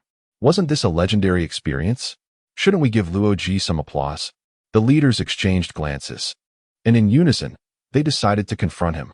Liu Ji was promptly restrained and subjected to a bout of playful torment. This rascal was simply insufferable. Once the leaders grew weary of their antics, they finally released Liu Ji. Hey, Miao Air, what do you think about us putting on a show as well? Meng Yu panted while sitting on the ground, Equally exhausted was Shite Miao. Shite Miao waved his hand dismissively, lacking the energy to speak. Huang Pai Kanan interjected. Luo Ji is a Wallfacer, but we are merely commoners. Aren't you afraid of the troubles that may ensue? Indeed, that's a valid point. No way. I can't swallow this indignation, Hua Air, Mengyu retorted, nudging Luo Ji, who lay inactive on the ground. Sensing something amiss, he approached and discovered that Luo Ji had inexplicably logged off. Damn. Liu Ji produced a rope from somewhere and bound Luo Ji tightly. I refuse to believe he won't log back in. Currently, the capital star has developed all its land, and the industrial sector is gradually relocating. With 2 specialized research zones under construction, the industrial star accounts for nearly half of the Empire's industrial output, although power remains in short supply. Fortunately, with the completion of quantum energy technology, the Empire's electricity production has increased by 1/5. The research vessels dispatched are nearing the exploration of 10 stellar systems. Yet not a single alien has been sighted. According to the Grey Wind's probes, they should be situated at the edge of a galaxy, nostalgic for life on Earth. Liu Ji named their galaxy the Milky Way. The absence of aliens is actually quite advantageous. They can peacefully engage in agriculture. The Emperor has yet to return to the Warhammer universe, truly residing here. However, due to an extended communication blackout, discrepancies in time have arisen between the Warhammer universe and the cosmos of stars. Recently, Grey Wind, Liu Ji, the Emperor, and Valerie, under the auspices of the Scientific Division, finally made significant strides in developing the technology for destroyers. Although the Emperor is the chief scientist and an immortal who has experienced the Golden Age, his expertise lies in biology, and he is somewhat lacking in this area. Nevertheless, in this tangible universe, constructing ships is feasible. No one would criticize you for creating a metal contraption. Yet, Liu Ji seeks a more advanced technology tree, necessitating a gradual approach to meet the technological module's requirements. The next task involves establishing a connection between Little Grey and the Scientific Division. Clad in a white lab coat, Liu Ji addressed the Emperor and Valerie. As a self-aware nanobot conglomerate, Grey Wind is capable of undertaking research tasks, prompting Liu Ji to attempt linking her with the Scientific Division. This connection would allow for reverse engineering some of the technology from the Grey Goo windstorm and significantly accelerate research progress. It is overly demanding to have the Emperor tackle physics. In the 3-body universe, Luo Ji and Shi Chong sat by a wooden bridge by the lakeside, each holding a fishing rod, waiting for fish that were not biting. Do you think I could have the PDC find me a wife? Shi Chong perked up at this, leaning closer to Luo Ji. Don't worry. It's totally possible. Tell me more. I'm quite the expert in matchmaking. Luo Ji had no doubts about Shi Chong's words. After pondering, he replied, Let me clarify first. I'm looking for a girl in her 20s, with no name, nationality, or address. Shi Chong frowned slightly. A dream lover? Luo Ji nodded. Somewhat shyly. Shi Chong sighed with relief, and Luo Ji, puzzled, inquired why. At least you know what she looks like. Hearing this, Luo Ji produced a pen and notebook from his subspace, which had gone unnoticed when Shi Chong arrived. She is a Luo Ji, recalled the brown-skinned girl, but decided against that. Let us just say she is Chinese. With these eyes, this nose. Shi Chong attentively observed Luo Ji sketching the humanoid figure. Oh, just like us humans, 2 eyes, 2 nostrils, albeit a bit distorted. Get lost. Luo Ji retorted, fully aware of his lack of artistic skills, and then asked, Don't you have that software that can accurately depict appearances based on descriptive traits? Indeed, I have it on my laptop. Then let us hurry and create the image. Shi Chong stretched his arms. Not so fast. First, tell me what kind of person she is. A sudden turmoil stirred within Luo Ji, and even without much movement, ripples began to form around the fishing line. She is like a lily growing amidst a heap of garbage, impervious to pollution. No, everything around her poses a threat. The instinctive reaction upon encountering her is to protect her, willing to sacrifice everything for her. She is so hey. I'm not articulating anything clearly. Shi Chong patted Luo Ji's shoulder. It's all right. You've conveyed enough. The seemingly naive smile on Shi Chong's face now radiated wisdom in Luo Ji's eyes. Since you can't express more, Why not recount your shared experiences? Luo Ji was taken aback. How did you know? Shi Chong flashed a mysterious smile. Back in college, our dorm leader often quoted a saying, "Innocent boys can be quite the dreamers for a little affection." Luo Ji felt an inexplicable sense of familiarity with those words. They echoed the chief's style. Ha ha, don't mind that, continue. Luo Ji gathered his thoughts and began to recount his tale.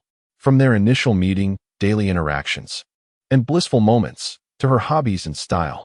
After listening, Shi Chong smoked a couple of cigarettes before finally speaking. I think I understand. Let me see if I'm correct. All right, go ahead.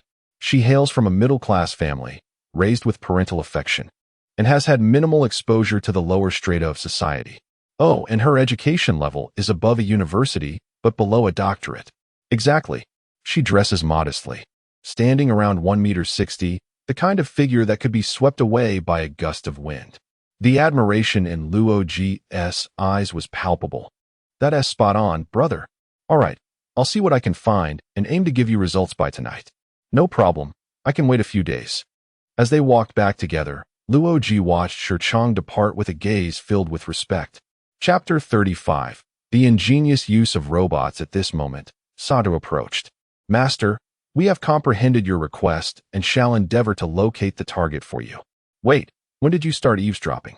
Sato fell silent for a moment. Master, I was merely tying fishing lines for you.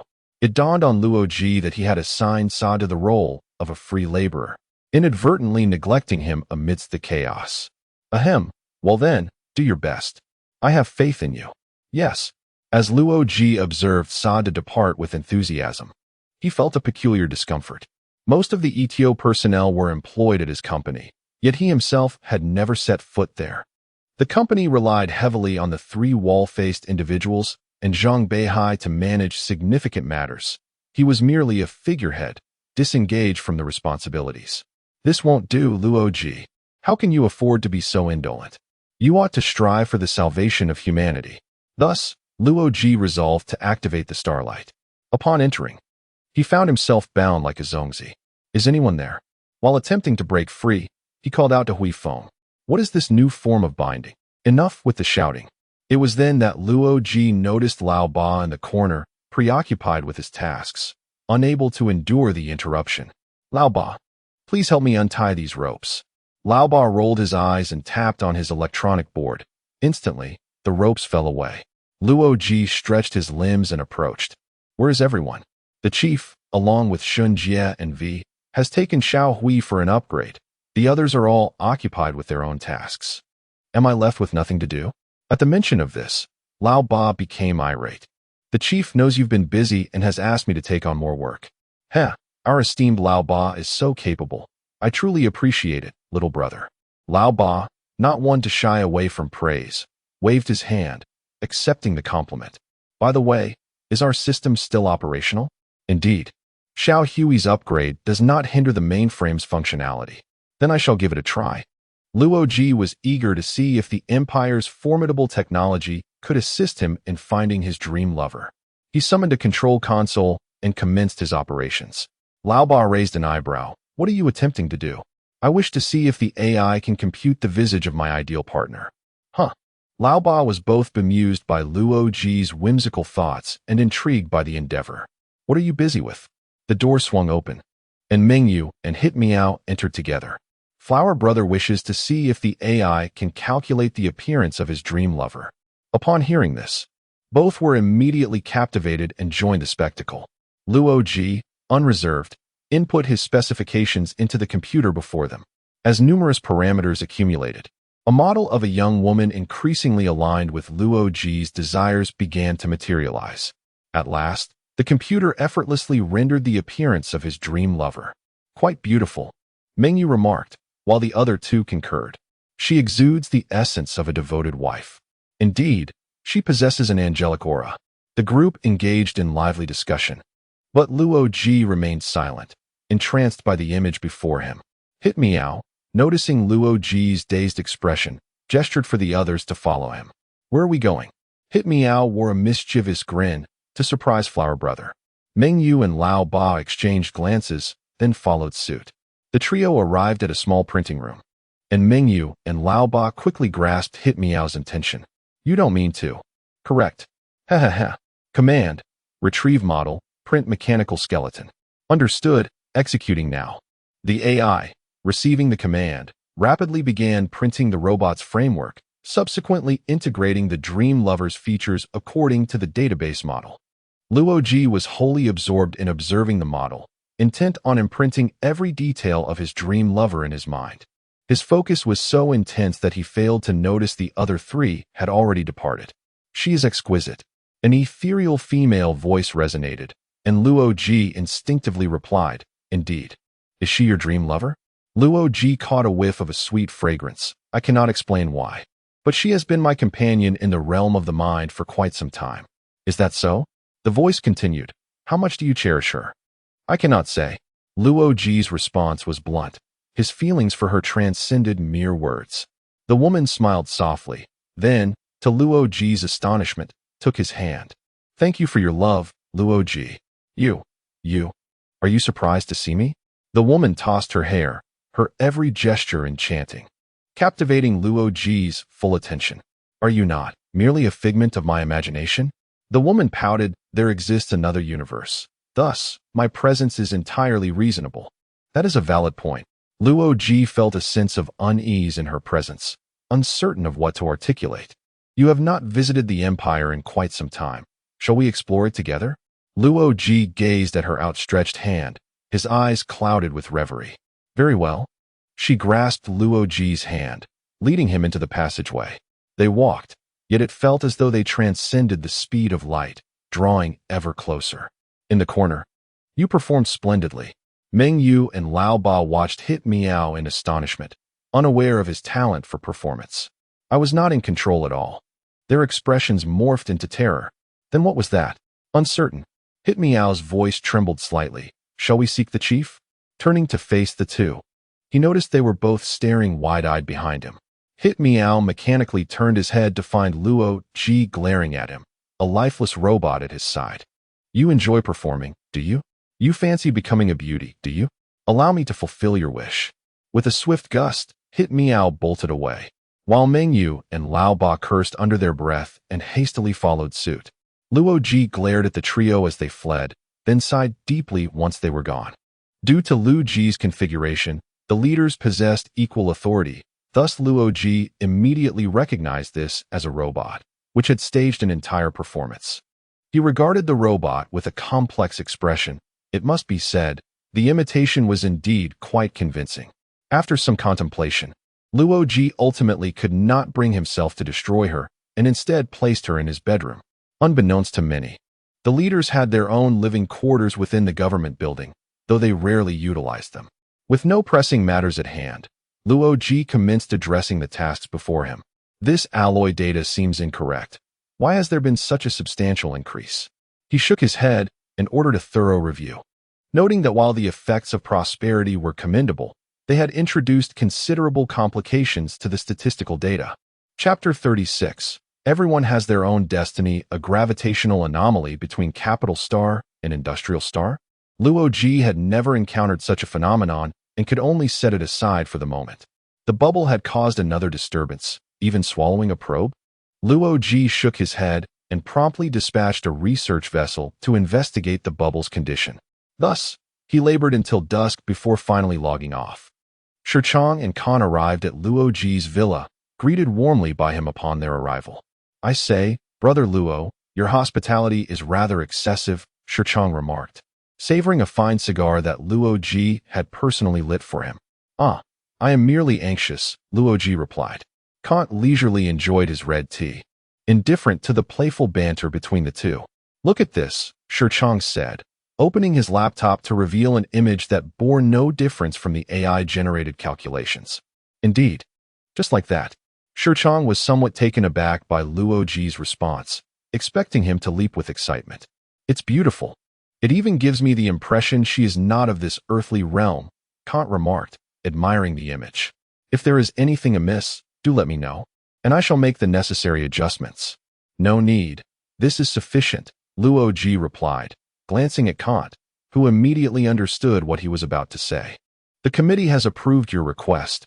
We shall do our utmost to locate it. Liu Ji earnestly patted his left chest and pointed at him, declaring, brothers in heart. Hee. When the time comes, you must ensure that the PDC personnel are diligent. This is a matter of second importance for the Wallfacer. Shirchang's irreverent smile elicited a chuckle from Kant. Although, in principle, I cannot approve of your request to exploit your authority for personal gain. It must be acknowledged that choosing a partner is indeed a significant matter for humanity. Kant refrained from addressing Liu Ji as the Wallfacer, and both noticed this nuance. Old Kant, do you have insider information from the committee? Kant flashed a mysterious smile before shaking his head. You will soon find out. Liu Ji and Shirchang exchanged glances. It seemed that something momentous was on the horizon. Ascend Technology, headquarters of Huaxia, driven by a combination of a monumental mission and generous rewards, the industrious workers of Huaxia completed the construction of this grand edifice in merely 2 months. The headquarters of Ascend Technology radiated a futuristic, sci-fi aesthetic, occupying a government-sanctioned area spanning 10 kilometers in all directions. Chairman, your documents. Zhang Beihai stepped down from a Rolls-Royce Phantom, attired in a business suit, resembling a different individual compared to before. It became evident that Zhang Beihai was a versatile talent, effortlessly managing the operations of Ascend Technology with remarkable efficiency. After quickly reviewing the documents and confirming their accuracy, he promptly affixed his signature. Please resend this document to Taylor for further approval. Understood. Currently, within the company, Zhang Beihai served as the chairman, while the 3 Wallfacers held the positions of 3 chairpersons, with ETO personnel filling numerous mid- to senior-level roles.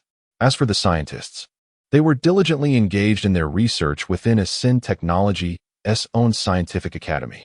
It is noteworthy that although Liu Ji had conducted a free live teaching session at the conference, Zhang Beihai was embroiled in lawsuits worldwide, seeking to collect patent fees for 2 technologies and their associated innovations, all in the interest of the company. However, recent whispers from the United Nations and PDC suggested that Zhang Beihai's efforts might be in vain. The board of directors consisted of only 2 members, Liu Ji and PDC. To be frank, Zhang Beihai was genuinely concerned for humanity, holding only 49 of the PDC shares as a precautionary measure. The company was gradually finding its footing, awaiting Liu Ji's command to commence what could be an indefinite construction endeavor. Night City. Good morning, Night City. I am your old friend, Stanley. Yesterday's lottery of the deceased accounted for a staggering 17. MPCD must have missed quite a few. The warm morning sun filtered through the towering buildings, casting light into a rather shabby little room. David switched off the television and glanced at Gloria, who was fast asleep on the sofa. Mom, why are you sleeping on the sofa again? Gloria slowly opened her eyes, having stayed up all night, her eyelids slightly puffy. David, I worked late again last night, so? You still need to take care of your health, David admonished gently, fetching a blanket for her. I have to go to school. Be safe. I know. David donned the uniform of Arasaka Academy, feeling out of place amidst his surroundings. He walked past the homeless individuals in the corridor, the stairs cluttered with refuse. Yet he found a shortcut. He leapt down, landing securely atop a pile of garbage bags. Night City was indeed a remarkable place, where one could witness extraordinary sights, from unruly street performers to bizarre figures reminiscent of aliens. He stood at the edge of the sidewalk, a projection barring his path. Bored, he glanced around, when a figure caught his eye, a woman with a striking gradient hairstyle, primarily white, leaning against the overpass. David was mesmerized. After she departed, he surged against the crowd toward the overpass. Hey, kid, are you all right? David accidentally bumped into a middle-aged man clad in a gray coat. The man reached out to steady him, but David apologized and swiftly ran away. By the time he caught his breath atop the overpass, the woman had vanished. After school, David stood at the edge of a street not far from Arasaka Academy, waiting. Oh, isn't that the beggar? One of the prominent blue-haired bullies, Tanaka, accompanied by his 2 wealthy lackeys, remarked. What? Waiting for your mother to pick you up. David turned his head expressionlessly, ignoring them. Tanaka, whose father was the principal, was incensed that David, a child from a poor family, could disregard him. Hey, I'm talking to you, David Martinez. What do you want? If this had been the past, David would have exchanged insults with him. But now he found such confrontations childish. He chose to treat Tanaka as insignificant. Or perhaps one day, after dinner, he might just eliminate Tanaka's entire family during a stroll. Seeing that David had finally acknowledged him, Tanaka resumed his haughty demeanor. I'm asking when you plan to drop out, pest of the class. My decision to stay or leave school is of no concern to you. Tanaka arrogantly combed his hair back, asserting, as class monitor, I must take care of class affairs. Everyone else in the class has parents who are executives or important figures. Except for you, Martinez. His expression morphed into one of fury. You and we are simply not of the same class. Chapter 37. Progress. Your mother is merely a cleaner. No one would care if she perished in some forgotten corner. You might as well drop out of school. The money saved could afford you a better life. David wore a sardonic smile as you continued. The slaughter protocol has been initiated. Speak more. There will be epitaphs to inscribe on the gravestones. Huh. A faint rumbling gradually emerged from the distance. Tanaka pointed at David, remarking on his nonchalant demeanor. You truly are. Bang. Tanaka executed a flawless arc in the air, and Valerie lowered her long legs. What nonsense is this fool spouting? David chuckled slightly, indicating indifference. He turned to sit on the motorcycle's rear seat, and only after David had departed did Tanaka's underlings remember to check on him. Hiss. What was that just now? Valerie's strike was just right, leaving him dazed but unharmed. A particularly beautiful woman kicked you, boss, and then whisked Martinez away. Tanaka shot a glare at his subordinate. Then his rage surged, causing him to faint. Boss. Quickly, call an ambulance, you fool. Valerie brought David to the Wolf Bar. They entered to the sound of Spanish music mingling with the cacophony of conversation. Hey, V, why the late arrival today? V waved her hand dismissively, assuring that the reason was a secret of David's. Come on, tell me, and I'll buy you a drink. V flashed a shy smile at David, who expressed his displeasure with a bemused glance. David was bullied by his classmates today, and I was the one who saved him. The bar fell into a sudden hush. I bet they'll burst into laughter any second now. Sure enough, David sat helplessly at the bar, ordering a juice from Mrs. Wilson. Who would have thought the renowned David Martinez would be a victim of school bullying? Ha! A burly man with a samurai haircut sat beside David, laughing heartily while patting him on the back.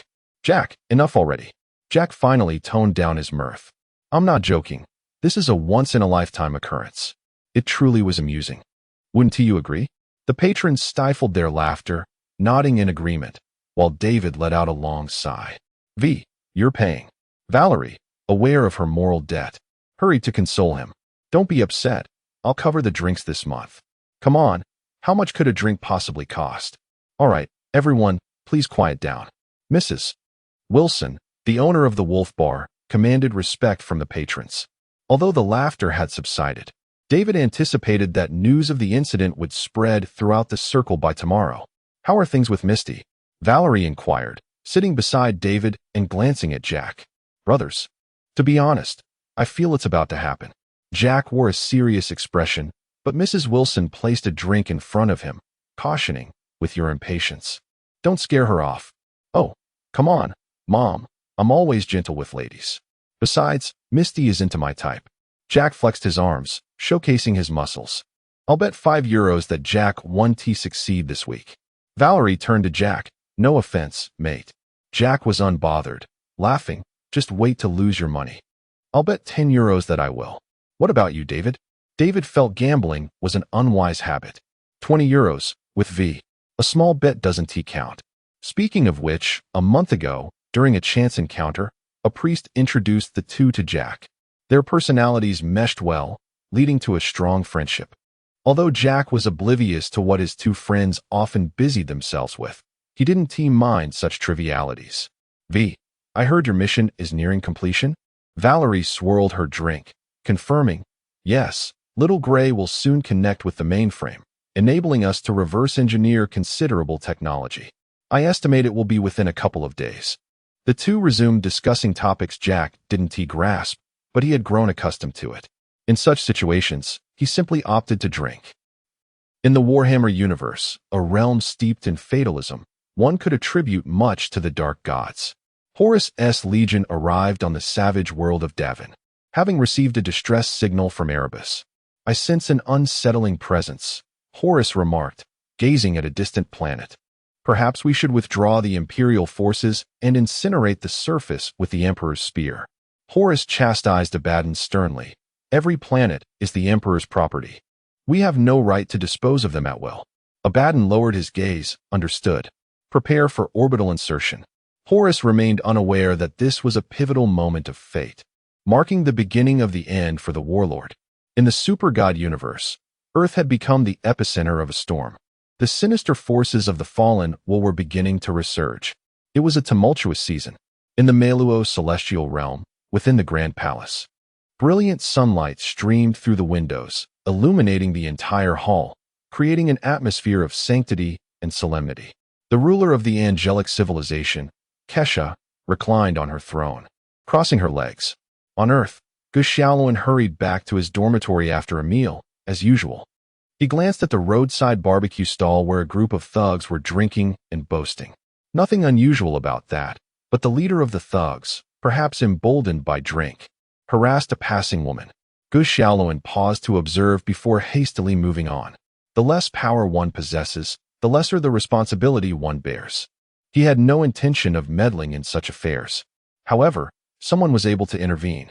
A police car was parked not far around the corner.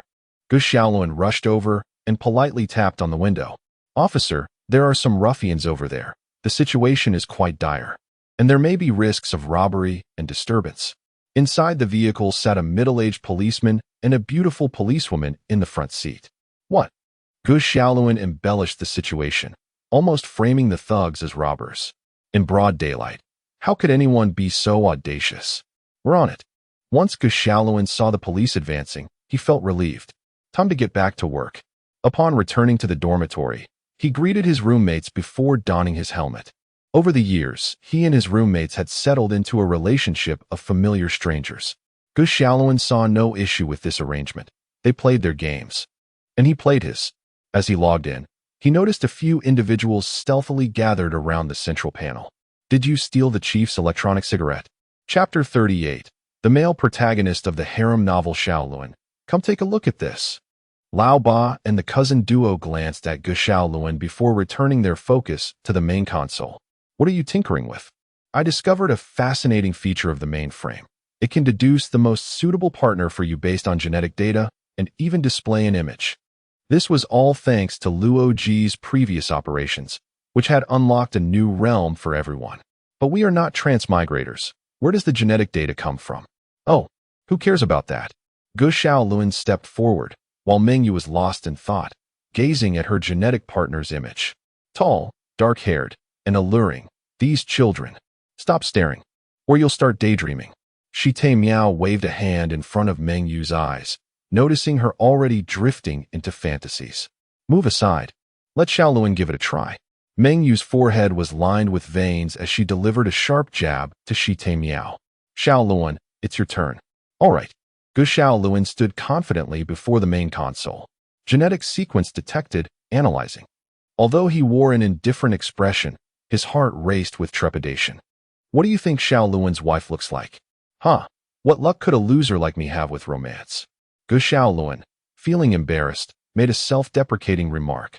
"Decrypting encrypted information. Please wait." The sudden turn of events left everyone puzzled. "What is going on?" Xiaoluan pointed at the screen, and the trio shook their heads. We've never encountered this issue before. Xiaoluan's anxiety grew, beads of sweat forming on his forehead. Analysis complete. Predicting partner, 53. 217. Displaying data. The screen first revealed a majestic humanoid female with golden hair, adorned in a splendid robe, magnificent white wings extending from her back, and a crown embellished with jewels atop her head, while she wore thermal pants. Next, the image transitioned to another stunning winged humanoid female with white hair, equally striking as the first. How many did the mainframe say? Over 50,000, I think. How many? Am I hearing things? Should I shout in your ear? Let us skip that. The trio fell into a moment of silence, their gazes towards Xiaoluan now laced with a hint of respect. Meanwhile, Gu Shaolin's mind raced. He could hardly fathom that his genetic partner could be so numerous and so beautiful, yet so otherworldly. Don't get me wrong. I haven't joined Mengyu and Shi Miao's little club. I'm just a bit shocked. The mainframe couldn't possibly be mistaken, so it seemed the information was indeed accurate. Thus, the four stood transfixed, observing the beauty contest, occasionally offering commentary. This one's good. Shaolin, choose her. Come on, she looks too proud. Marrying her would cause chaos at home. This one should be acceptable, a nurturing type. This one is also nice. But I feel she pales in comparison to the one from 5 minutes ago. During this time, they witnessed a plethora of women. Mature, alluring, youthful, some gentle, others wild. A veritable smorgasbord of beauty. Why can't we let Shaolin choose them all? Gu Shaolin was startled by this suggestion, turning to find it was Lao Ba's mischievous idea. Then my wedding anniversary would have to become my day of mourning. Just as the four engaged in spirited debate, the door swung open, and Liu Ji and the Emperor entered side by side. Did you miss me, everyone? Liu Ji squinted at the rapidly changing images on the large screen. Oh wow, St. Gillis. The Emperor shot Liu Ji an angry glare and kicked him hard. St. Gillis's male. Liu Ji yelped, clutching his foot, while the Emperor resumed his previous demeanor. The Emperor silently joined the four's discussion, observing the images on the screen with little reaction. Gillis could be female too. Oh, I see, an angel. Liu Ji peered from behind the Emperor, marveling at the angel's breathtaking beauty. What is happening? How did you unlock the angel's database? Huh, what are you talking about? Only then did the four cease their debate. Lao Ba looking at Liu Ji with surprise. Chief, have you completed the task? Indeed, this time, Xiao Hui's computational power has been fully unleashed. Through reverse engineering the Grey Goose Storm technology, we acquired considerable advancements, directly obtaining intelligent beings and positronic brain technology. We are currently trying to simulate synthetic human technology. What? Synthetic humans? That's already in development? Yes, but there's a small issue. Liu Ji pinched his fingers together. The Grey Wind is a conglomerate of nanobots. But this nanotechnology is not conventional. Xiao Hui's nanobots operate on a Planck scale. Chapter 39. The synthesizer what? Nanometers and Planck units on the same scale? The crowd wore expressions that screamed disbelief, as if to say, you must be joking. Is there an issue with my slender figure, madam? Greywind sat in one of the seats, surveying the audience with an air of haughty pride. No problem. Liu Ji paused before continuing. Thus, I am still uncertain whether we can create positronic brains of the same specifications. However, we have at least grasped the underlying principles, and the subsequent research based on this foundation should proceed smoothly. Additionally, we can produce more little grays. The technology for the Grey Goose Storm has been thoroughly mastered. The Emperor explained, this is primarily due to the built-in technology of the Little Grey program, along with detailed data from the nanofabrication plant. However, we still require rare living metals, which are essential raw materials. At present, our processing precision leaves much to be desired. Liu Ji disseminated the new quarters work tasks to all leaders. This will be our next phase of endeavor. First, we shall further develop the resources of the central galaxy, and then find a location to establish a power generation zone. The progress in physical science research is agonizingly slow, and Dyson cloud technology has yet to materialize, compelling us to continue relying on power generation zones. Moreover, as we aim to produce a significant number of intelligent beings or even better synthesizers, energy consumption is bound to increase by at least 10%. Upon hearing this, Old 8 scratched his head incessantly. Had it not been for his specially designed body, he would have likely been left with a barren scalp. But there is no need for concern.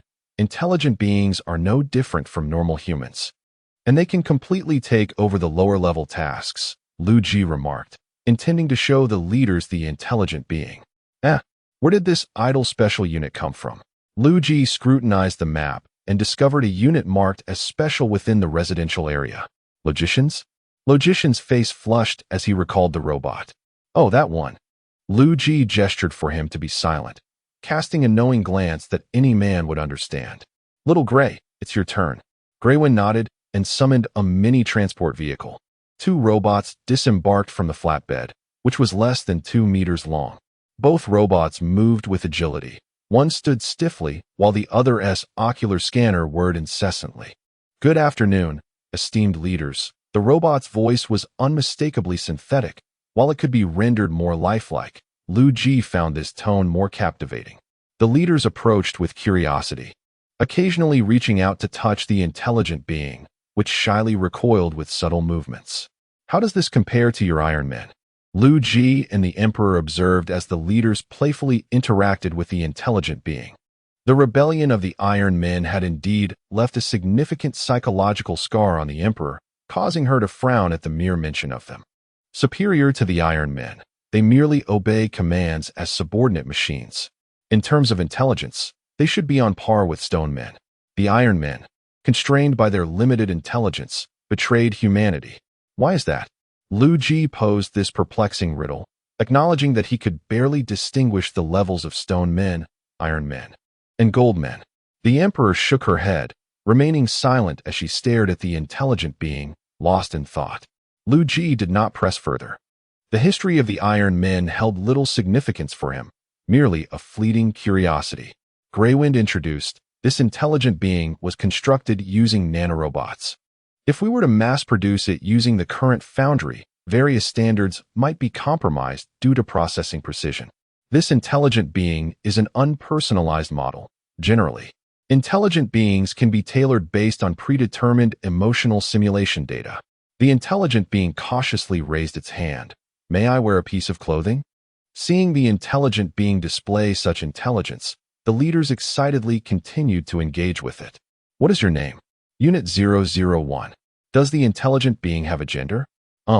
Should it have one? "Do you think I am handsome?" The intelligent being scrutinized logician, its mechanical pupils expanding and contracting. "Your database contains a message from the chief." Like a logician, found it hard to fathom how such a cold mechanical voice could utter such exhilarating words. Liu Ji. Logician glanced towards Liu Ji's location, but saw no one. The Emperor silently shifted to the left, revealing Liu Ji crouching behind her. Cough, cough. Liu Ji chuckled awkwardly. "It must be a system error. Please, continue." "Huh." Logician dismissed Liu Ji, redirecting his attention back to the intelligent being, contemplating an upgrade for the one in his room. "What do you think? This device is quite impressive, isn't it?" The leaders were startled by Liu Ji's sudden appearance behind them, now suspecting that he had a jump engine hidden within him. Old 8's satisfaction was evident. With this creation, management pressures could be significantly alleviated. Create intelligent beings immediately. Perhaps you should wait a couple of days. With a few adjustments to the positronic brain data, we could produce them directly, and then they would be true synthesizers. This remark ignited the leader's anticipation for the emergence of synthesizers. Typically, the processing precision in mechanical civilizations reaches atomic levels. Although Liu Ji and his team possessed positronic brain technology, their processing precision could only achieve molecular levels. Soon, the technology for positronic brains was officially completed, and Liu Ji, alongside the others, personally designed the various simulation data for the synthesizers. The names were eclectic, and their appearances were peculiar.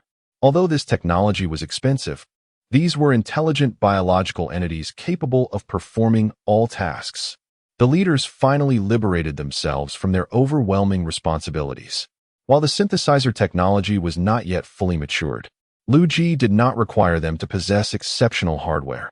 As long as their minds could keep pace, it sufficed. All gathered at the robot manufacturing plant on Industrial Star, awaiting the birth of the first synthesizer. They stood at the end of the assembly line, watching as the database randomly selected a model pinned by a leader, and the production commenced. The alloy material gradually shaped into a humanoid form through various stages, and the mechanical body was subsequently fitted with a positronic brain in the processing chamber. Personalization followed, along with painting, and thus, a red synthesizer with an inverted triangular head and 6 steel wings emerged. XT-489, at your service. Indeed, magnificent, Liu Ji exclaimed, while Greywind's eyelids twitched. Chief, this model seems rather ominous. What superstitions are you spouting, you robot? Is iron destruction not handsome? Liu Ji wrapped an arm around XT, who then waved amicably to the crowd. Absolutely stunning. Chapter 40. The Paradise of Homebuddy Xiao Hui. Your mindset is lacking. Both of you have past records, so neither should criticize the other. With a glare at Liu Ji, Xiao Hui dissipated into a swirling mist of nanotechnology. Chief, can any model be synthesized? In theory, yes, but it cannot exceed the volume limit. The crowd exchanged mischievous glances. Do you know what I'm thinking? He, of course. XT, startled by the creator's perverse smiles, hurriedly sought refuge in Liu Ji's embrace. Liu Ji tilted his head back just in time to avoid being struck by the little wings. XT, why is your emotional module still in a juvenile state? Because the program you designed is like this. Is that so? Liu Ji observed the eager leaders, cast a glance at XT, and turned to lead it out of the workshop. Let us make ourselves scarce. I fear the workshop may explode soon. XT, bewildered, grasped Liu Ji's hand as they found a spot facing the entrance and sat down. After a moment's contemplation, the Emperor followed suit. Liu Ji patted the steel floor beside him, but the Emperor, finding it unclean, opted to sit on Liu Ji's lap instead. Is this another test for the chief? What? Don't you like it? XT looked on, puzzled by their playful banter, for it was merely a newborn machine, utterly oblivious. Meng Yu was the first to seize control, uploading the desired model data. It's decided then, strike Gundam. Wow, it worked. All eyes were captivated by the scene unfolding before them. For who wouldn't wish to realize their childhood dreams? The Strike Gundam's entrance was prolonged, remarkably authentic in its representation, standing at a towering 3 meters. This synthetic being could not accommodate piloting functions due to its height. Strike Gundam has arrived. A towering Gundam loomed before them, its electronic voice resonating with authority, embodying the spirit of an undefeated warrior. What do you require of me? The Gundam knelt on one knee. Wow. At that moment, Meng Yu could hardly contain himself. He leapt toward the Gundam, enthusiastically polishing its surface with his face.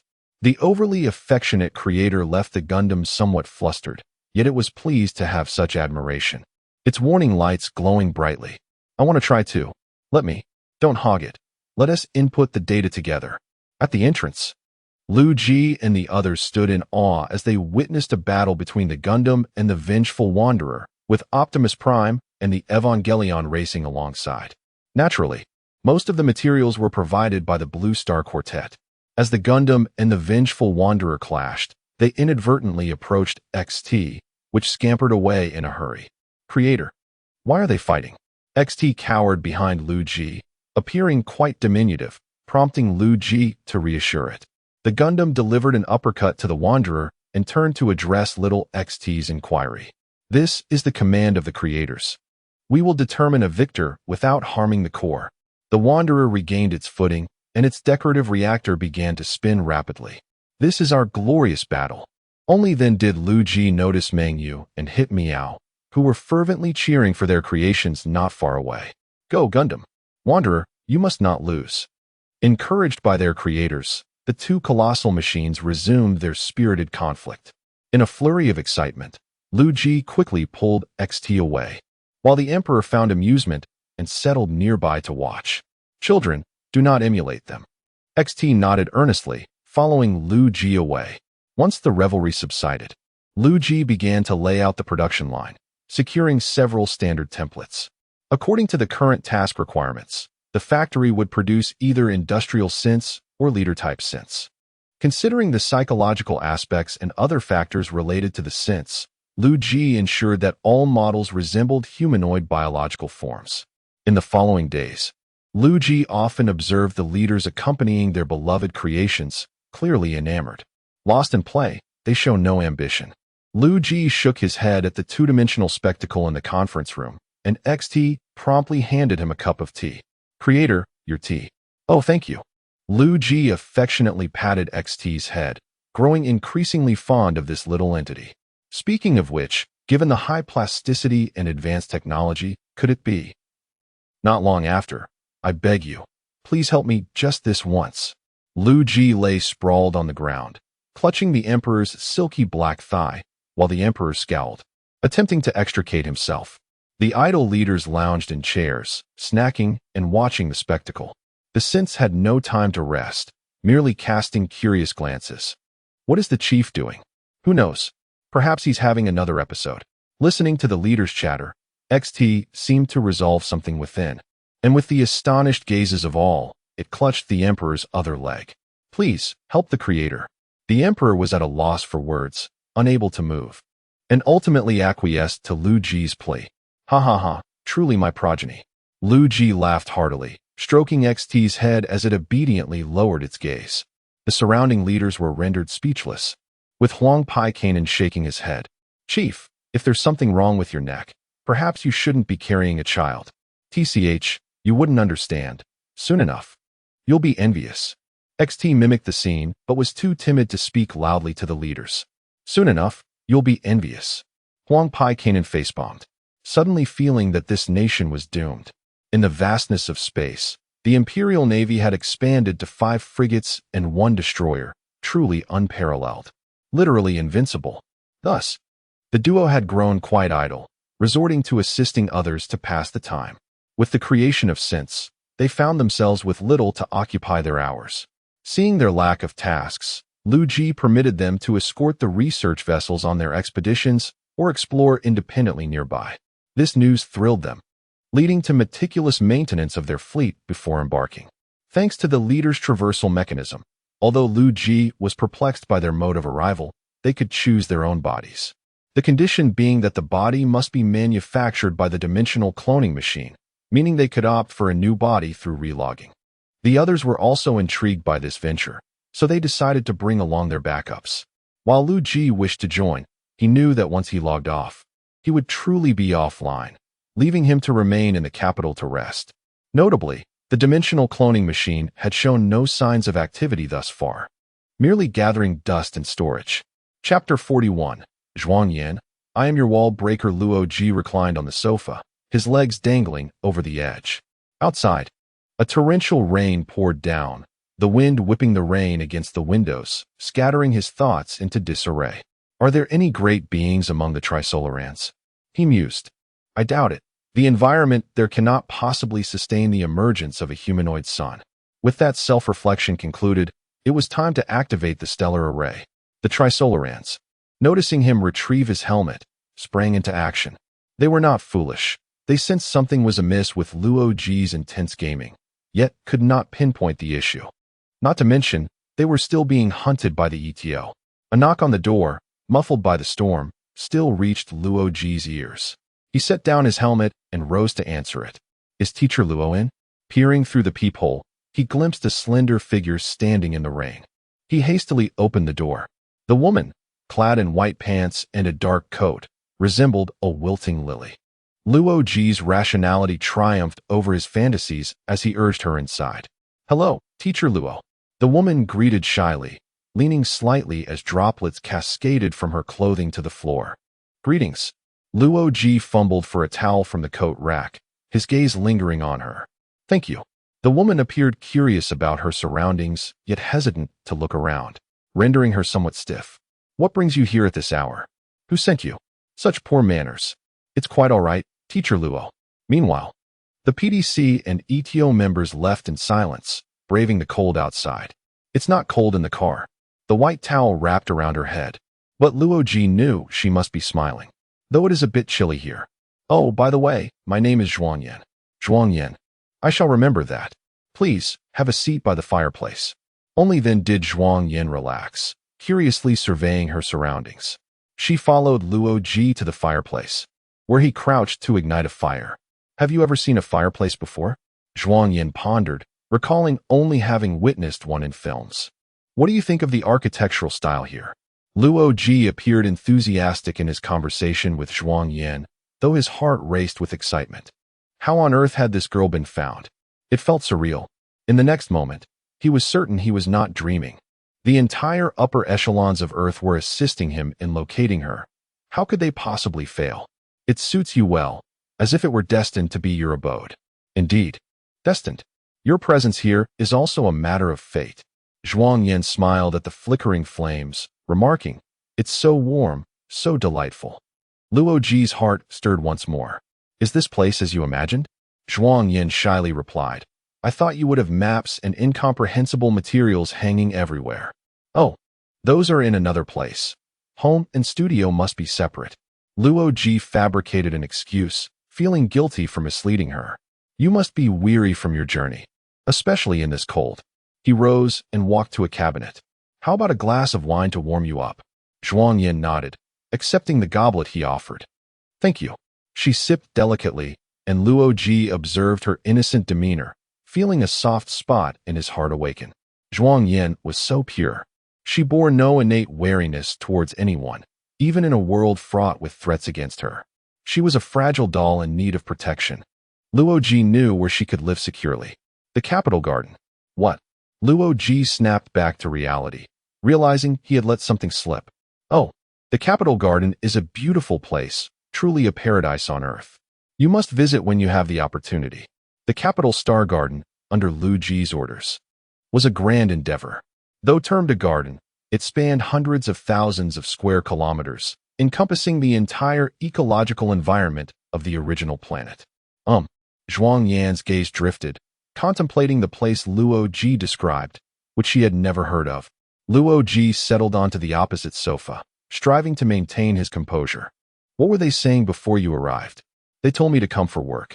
Zhuang Yan's innocence shattered Luo Ji's heart anew. Teacher Luo, what can I possibly do? What did you study? Traditional Chinese painting at the Central Academy of Fine Arts. Have you graduated?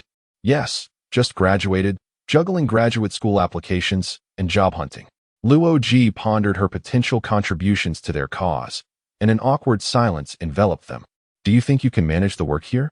Zhuang Yan asked, her voice tinged with uncertainty. I'm not sure. If it proves too challenging, perhaps it would be better for me to leave. Leave? How could that be? Luo Ji's extraordinary wisdom finally dawned on him as he recalled his quirky comrades. I want you to engage in diplomatic work. Since you studied traditional painting, why not use that as your diplomatic medium? Is that so? I believe I can give it a try. A newfound aura of innocence and fearlessness enveloped Zhuang Yan, oblivious to any difficulties ahead. Well, let us discuss work further tomorrow. For now, let us just relax here. Zhuang Yan suddenly exclaimed in delight. Teacher Luo, the wine looks beautiful in the firelight. What does it resemble? It looks like eyes, like the eyes of the sunset, she continued. Luo Ji murmured softly. Their eyes meeting. He sensed a shift within Zhuang Yan. He had effortlessly entered her inner world. Yet, he remained unaware that he was equally vulnerable. The following day, after the rain, the sun broke through.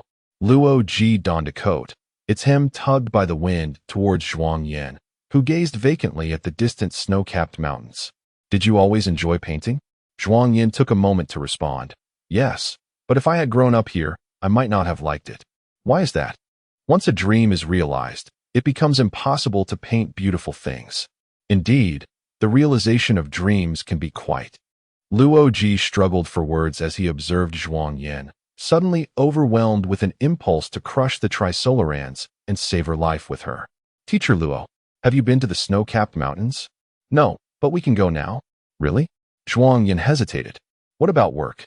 There's no need to rush. New experiences lead to better creations, don't you think? Zhuang Yan nodded, though somewhat uncertain. Luo Ji drove Zhuang Yan towards the snow-capped mountains. The journey fraught with watchful eyes, both overt and covert. Chapter 42. Cherished Moments. Teacher Luo, do you truly possess the ability to conquer extraterrestrials? Zhuang Yan, enveloped in heavy layers of clothing, resembled a freshly emerged steamed bun. Of course. Do you think I have such prowess? I believe so, for you have encountered the Sapon. Zhuang Yan's reasoning was that simple. Luo Ji, with his hands in his pockets, gazed into the distant clouds. Encountering a Sapon is not such a remarkable feat, Luo Ji remarked, uncertain of his own thoughts. Suddenly, he spoke up.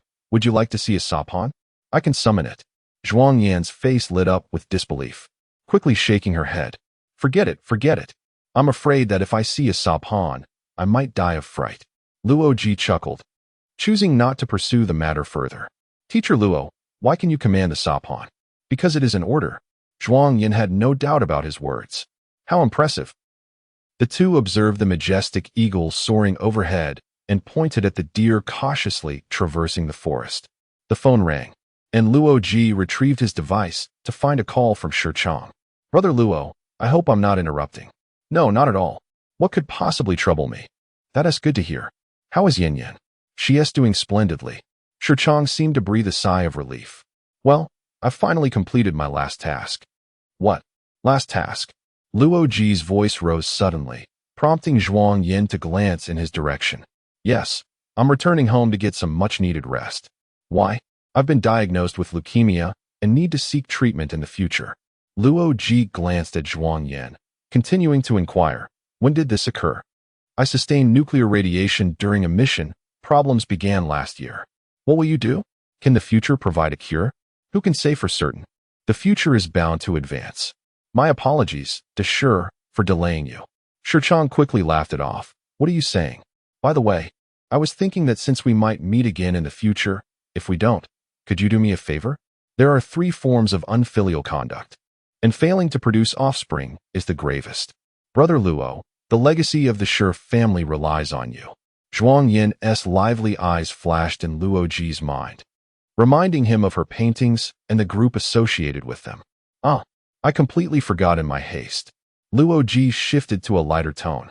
Deshur, you should take care of your own matters. Prepare for treatment in a few days. Brother Luo, do you have a plan? Perhaps. I'll call you back shortly. Shichang expressed surprise, acknowledged with a brief reply, and hung up. Yin Yin, we have new tasks ahead. Let us head home. Luo Ji mused. Since Deshur could refer to Zhuang Yin in such a manner, he felt he could too. Was that a call from Uncle Shichang?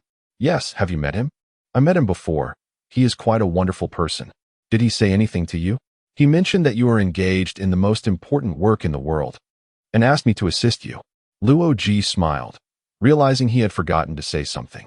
Yin Yin, you are engaged in the second most important work in the world.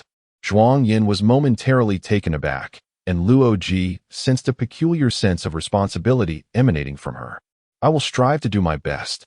In the vehicle, Zhuang Yin gazed out at the rapidly passing scenery, letting out a gentle sigh. Yin Yin, what troubles you? This beautiful scenery. It may be that no one will see it again. Zhuang Yin continued, but with Teacher Luo here, I'm merely reflecting. Are extraterrestrials not human? Luo Ji inquired. Speaking of which, it seems the leaders hold a viewpoint somewhat different from Liu Ji's.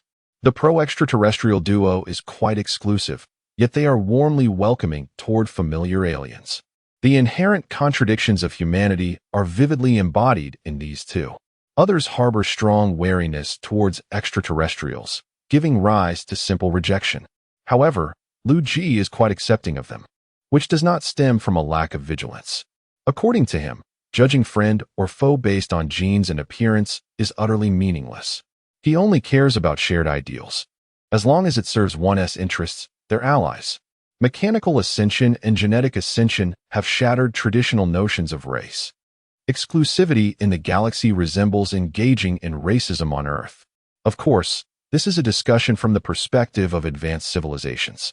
If neither of the aforementioned points can be achieved, one must rely on self-interest to determine attitudes towards others. When shall we discuss this issue? She elucidated Liu Ji's philosophy, providing an example regarding the assimilators and their stance towards extraterrestrial beings. One might say they are pro-extraterrestrial, given they are a galactic crisis. Yet, one could argue otherwise, for they genuinely believe they mean well. This topic left them at an impasse, as even after learning the story of the assimilators, they had yet to arrive at a conclusion. Thus, whether on Earth or in the vast universe, one must address situations based on their realities. Stagnation leads to demise, while self-interest endures. Zhuang Yin pondered for a moment before responding to Luo Ji's question. I believe they cannot perceive beauty. Luo Ji, uncertain whether he had momentarily lost his senses, dreaded the possibility of Zhuang Yin suddenly querying, first, let us define what it means to be human. Fortunately, Zhuang Yin remained his little angel. What transpired earlier was merely the consequence of an overindulgence in stargazing. My father once said, those sensitive to nature are inherently kind.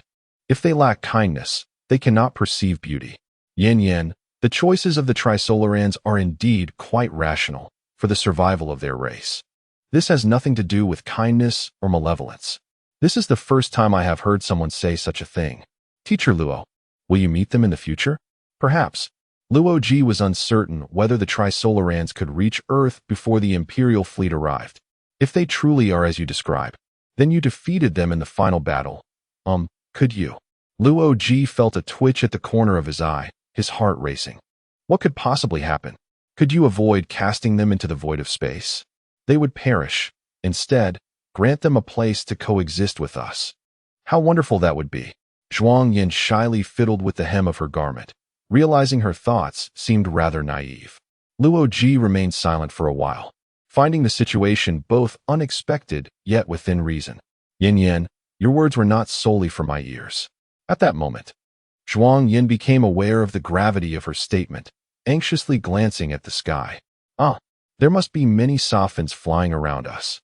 Perhaps the entire leadership of the Trisolaran civilization is listening to your words. Will they mock me? Luo Ji resolutely shook his head. No, they will be profoundly moved, astonished that such a being exists in the universe. Moreover, you have offered them a chance at survival.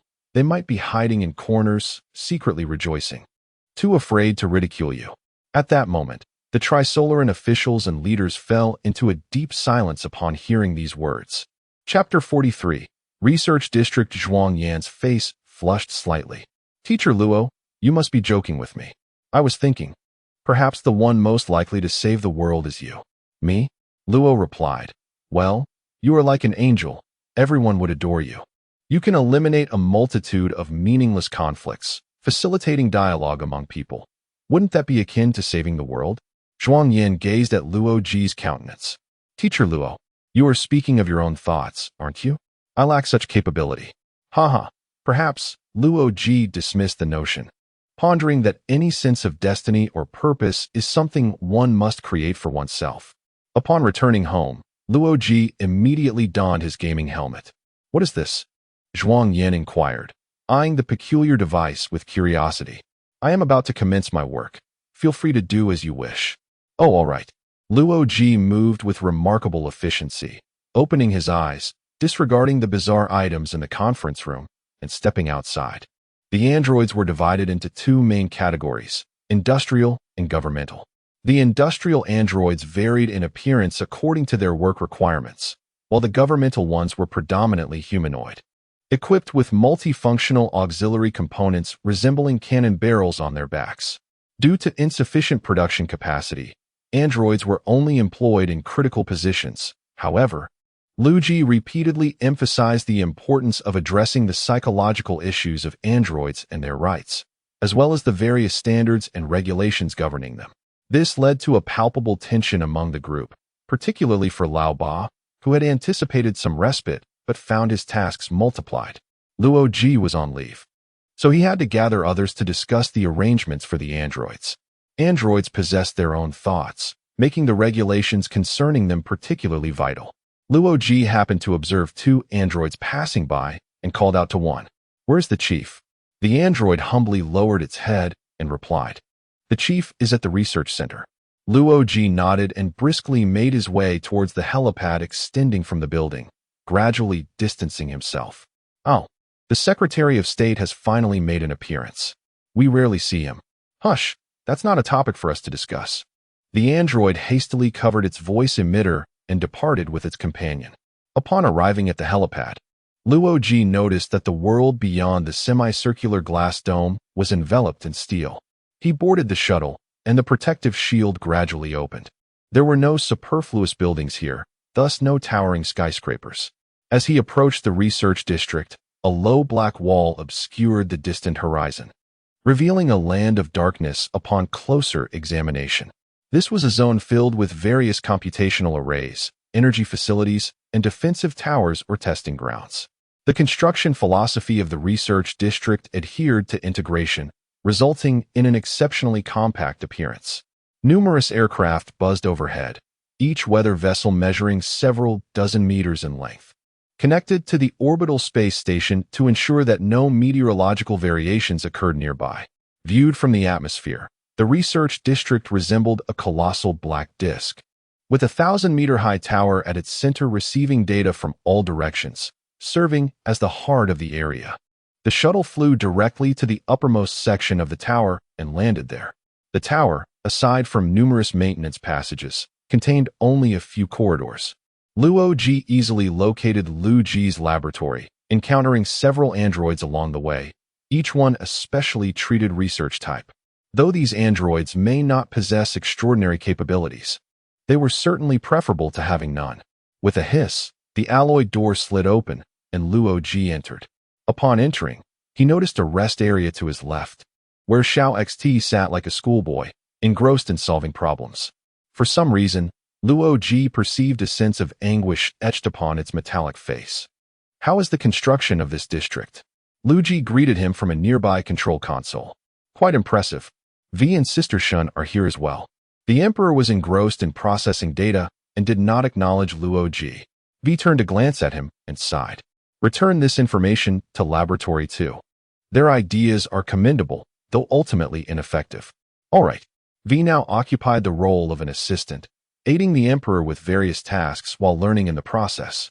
"Why do you come here without a significant purpose?" Liu Ji stood beside Liu Ji, observing a model on the screen that resembled a ship's compartment. "Indeed, there is a minor issue. PDC helped you find a wife?" Liu Ji was somewhat astonished. "Yes, how did you know?" "You mentioned they were assisting you in finding someone. With so many people on Earth, they are bound to find a suitable match for you. She knows nothing at present. Perhaps I will need your help to smooth things over later." "Understood." Liu Ji patted his shoulder, reassuring him. "However, I did not come here for her. I came regarding Shirchong." "Shirchong? Your friend?" "Yes, he has leukemia, and it is untreatable." Liu Ji furrowed his brow. "I recall that the Empire does not conduct research on diseases." "Sister Shun." The Emperor, without turning around, inquired, "What is it? Can you treat leukemia?" "Of course. We can treat all normal diseases." "Then please assist Liu Ji in acquiring a universal cure." The Emperor made an OK gesture and promptly began entering data into the computer. At this moment, XT approached Liu Ji, presenting its homework for review. "Are there any significant developments on your end recently?" Liu Ji understood that the Emperor was addressing him. "No, I estimate it will be just these couple of days." The Emperor swiftly entered the data and manufacturing methods for several cancer treatments into the central database before turning to face Liu Ji. The Emperor, with her hair flowing loosely and clad in a lab coat, donned lace-trimmed white stockings, complemented by flat white shoes. "I heard you mention that you found someone special?" "Indeed. I shall introduce you to her someday." The Emperor immediately altered her tone, playfully leaning towards him. "I thought you would cherish me eternally. I did not expect you to cast me aside so swiftly. Men and women should maintain a respectful distance." Liu Ji firmly stepped back, but upon realizing he had not amused her, the Emperor straightened her posture. "You were not like this before. I am quite curious about what she is like. To have captivated you so." "Sister Shun, please do not mock me." Liu Ji chuckled, bemused by how quickly his situation had changed. He could not pinpoint when the transformation occurred. It seemed to have begun the moment Zhuang Yin appeared before him. "Well done." Liu Ji praised as XT eagerly requested a head pat, prompting him to smile and extend his hand. Currently, the chief regarded Xiao XT as a child. V remarked with a hint of nostalgia, while the other two nodded in agreement. Chapter 44. The Establishment of the United Nations of Earth. After all, she is but a child. As XT's wings unfurled with the ebb and flow of emotions, Liu Ji had already obtained the data and departed ahead. "Chief, I will leave this body here. Oh, just find a place to discard it." In the Stellaris universe, Zhuang Yin sat across from Liu Ji on the sofa, holding a teacup. The warm sunlight bathed Liu Ji, and she gazed at him quietly. "Teacher Luo?" Zhuang Yin cupped her hand over her mouth, calling out cautiously. Noticing Liu Ji's lack of response, she curiously leaned closer, having never heard of such a thing as a virtual helmet before. "Yin Yin?" Liu Ji, now offline, exchanged glances with Zhuang Yin, who suddenly realized her breach of decorum and hurriedly retreated. "I'm sorry. Just now." Zhuang Yin, slightly embarrassed, fiddled with her hair. "Teacher Luo, I was just a bit curious, so." This, Liu Ji, unfazed, generously offered her the helmet. "If you wish to see it, feel free, but you likely won't see much." Zhuang Yin joyfully accepted the helmet, glancing at Liu Ji, who nodded, prompting her to put it on. "Ah, indeed. I can't see anything." Luo Ji exhaled in relief. It was his first time letting someone else wear the helmet, and he was uncertain if anything unexpected might occur.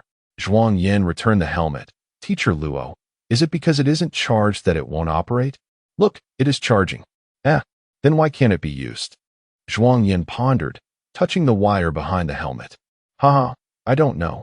Perhaps it has recognized its master. You're quite amusing, Teacher Luo. How has it turned into something mystical? Technology that cannot be explained can only be understood as mystical. Luo Ji glanced at the clock on the wall. Only 3 hours had elapsed. Yin, do you have any plans for the afternoon? Upon hearing this, Zhuang Yin sprang to her feet and dashed to the corner to retrieve her painting. I initially wanted to paint a snow-capped mountain, but inspiration struck, and I painted this instead.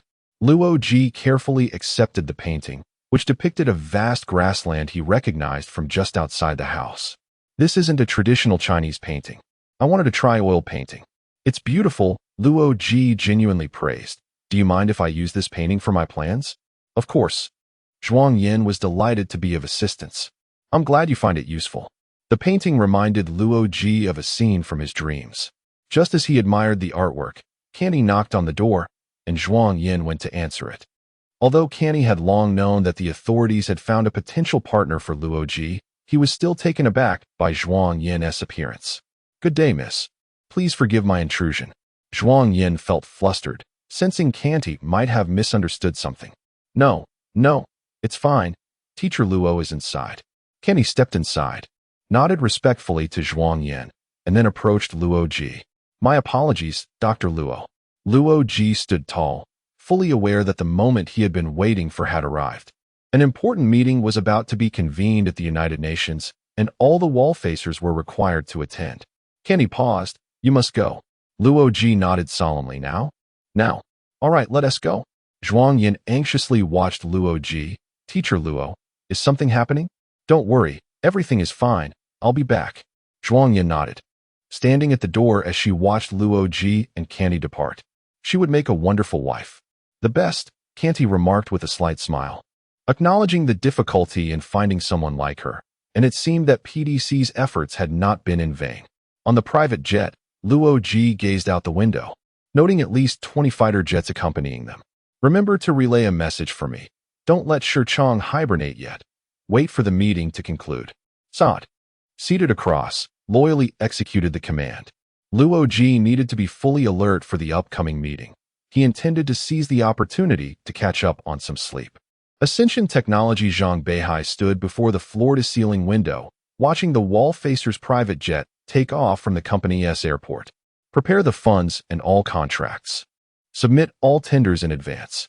We are about to commence our real work. Yes. The secretary exited, and Zhang Beihai turned his gaze to the medals displayed in the cabinet. Father, human imagination is ultimately limited. The ants are about to begin constructing their great edifice. He murmured softly. Hours later, at the venue, representatives from various countries had all arrived, and world-renowned media outlets were diligently preparing for the event. The content to be announced at the upcoming meeting would wield greater influence than that of the Wallfacers. It was time to leak a hint. The protagonist was still the last to arrive. The security opened the door, solemnly bowing to Luo Ji. The venue was primarily adorned in dark tones, with Canty and Sod standing at the staircase. The path ahead was one Luo Ji must traverse alone. Luo Ji first gazed at the podium, inhaling deeply before swiftly descending the stairs and striding down the central aisle. Silence enveloped the attendees. Only the sound of Luo Ji's footsteps echoed throughout the hall. As he passed each row, representatives rose to their feet, solemnly observing him.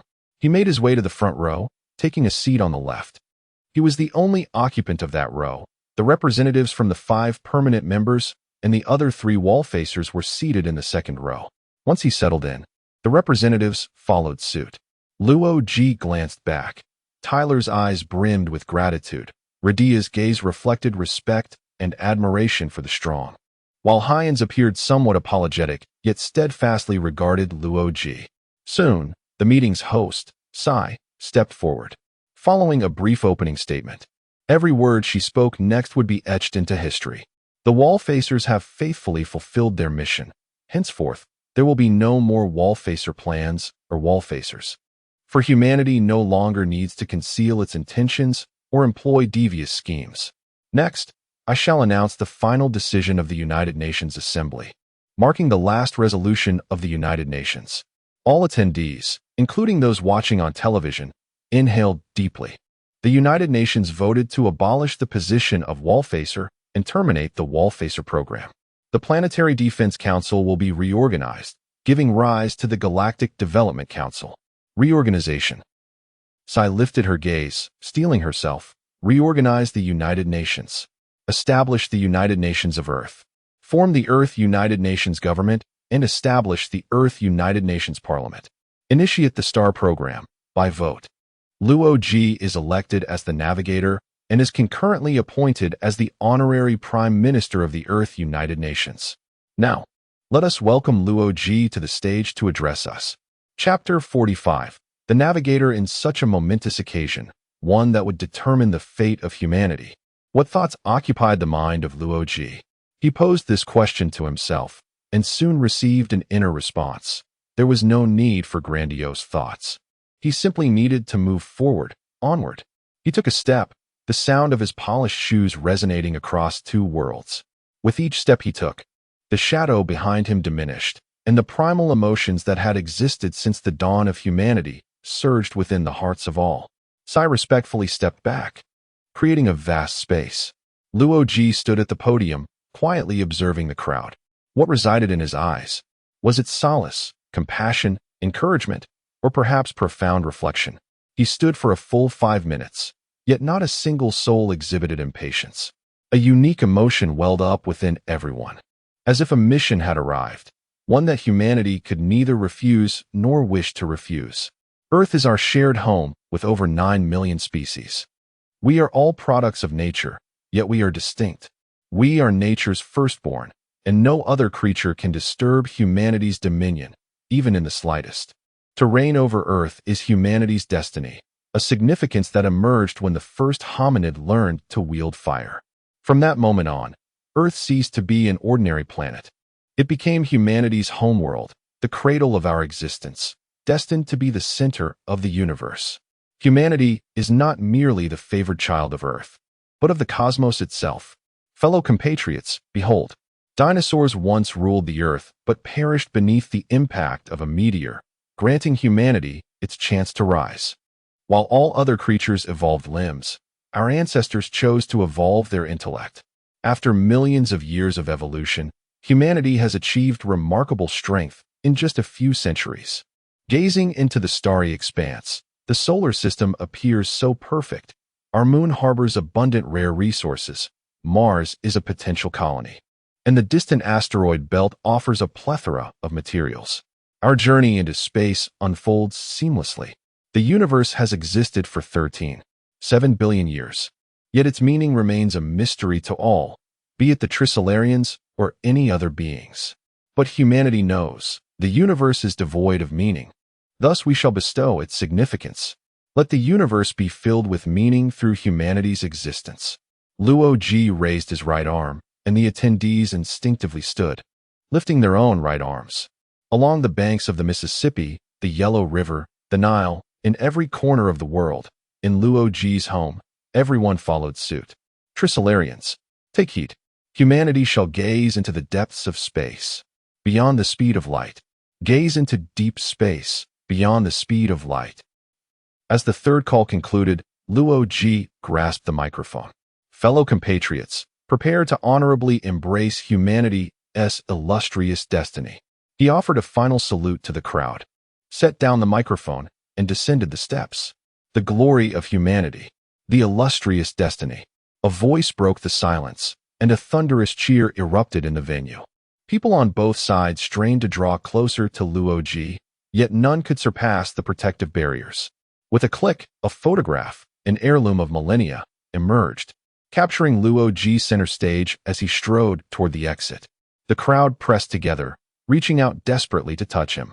Sai stood at a distance on the podium, the dim lighting seemingly heralding the end of an era. Liu Ji exited without pause, and Canty hurriedly followed. They were headed to the aircraft for ascending technology. Indeed, Candy's emotions were markedly different from when Luo Ji was elected as the Wallfacer. There was a rare reverence among the elite of humanity. Old Zhang, you have done well. Zhang Beihai quickly waved his hand, indicating that the more resources were managed, the better the results would be. As they walked along a small path within the company, flanked by timeless greenery, Luo Ji remarked, "You must take the lead." "What lead?" "It is all for humanity." As he spoke, Luo Ji suddenly halted, scrutinizing Zhang Beihai. "What is it?" Zhang Beihai checked his attire, finding nothing amiss. "I say, old Zhang, at your age, have you not considered finding a wife? You are the Navigator. Why not find one for me?" Luo Ji recognized the jest, laughing heartily. "Your suggestion is akin to an emperor arranging marriages. It seems your spirits are high these days." Zhang Beihai smiled. "Indeed. It feels as if we have finally seen the light. When the Trisolarians first arrived, my comrades believed humanity was doomed. Although we were unafraid, despair lingered. So did I. Subsequently, my father urged me to think deeply, leading me to devise a plan for an interstellar long march. Yet, how to implement it, and whether it would succeed was entirely uncertain. Had you not emerged, I would have considered assassinating those stubborn advocates of chemical propulsion, merely to increase humanity's slim chances of survival." Luo Ji was taken aback by Zhang Beihai's confidence. It was indeed he who had prevented the demise of those old space explorers. Shouldn't he be awarded for his efforts? By the way, remember to publish the instructions and principles for the potion I sent you earlier. Understood. Additionally, let us produce a batch for Shirchang to ensure he is healthy as he ventures into the future. After all, I will need an aid when I arrive there. Are there any other special requests? None for now. Are you still planning to hibernate? I'll have to see. I am uncertain. If you plan to hibernate, I must ensure the construction work proceeds smoothly. You have my gratitude. One must strive to be the finest warrior. As they conversed, the two entered a rectangular building resembling a sports venue. The hall was filled with major media outlets. Unlike the meetings of the Earth United Nations, this press conference was open to all, primarily aimed at providing a precautionary message to the public. After Luo Ji's departure, the newly established Earth United Nations government enacted its first law, clearly delineating the powers of nations, the Galactic Development Council, GDC, and the Navigator. The current Earth United Nations resembles a federal system, akin to the United States, where each nation retains its own constitution and significant autonomy. However, the Earth United Nations Constitution supersedes national laws, possessing the highest priority in emergency resource allocation. Following the passage of urgent proposals in the Joint Parliament, all nations will contribute designated resources, multiplied by 2, to ensure the minimum operational needs for all humanity during the crisis. Moreover, in addition to the original 5 permanent members, 10 non-permanent member nations will rotate into the Council. Chapter 46. The Zeus Shield Project. As for the Navigator, it is an expansion of the Wallfacer's authority, with the most significant change being a relaxation of the restrictions against harming humanity. Now, under certain conditions, and with the approval of the Earth United Nations Parliament, certain sacrificial actions can be undertaken. Additionally, the Navigator possesses the supreme authority to propose resource allocation, which allows him to submit requests for priority actions to the United Parliament. It is crucial to note that this is merely a proposal authority. Thus, the Navigator cannot exploit it for personal gain, yet the government will not deliberately oppose him either. Having chosen this Navigator, they will place their trust in him. As for the GDC, it now functions as a guarantee for the execution of the Navigator's plans and the coordination of resources, essentially acting as a logistical department. Upon entering, the crowd erupted in cheers for Luo Ji, who raised his hand to calm them down. Although he was unaccustomed to such attention, this would be the nature of his life henceforth. The immense power and profound responsibility he bore transformed him into a figure resembling the father of humanity in the eyes of others, with a trend of deification beginning to surface. Some even claimed that Luo Ji was the brother of Christ, or perhaps even his reincarnation.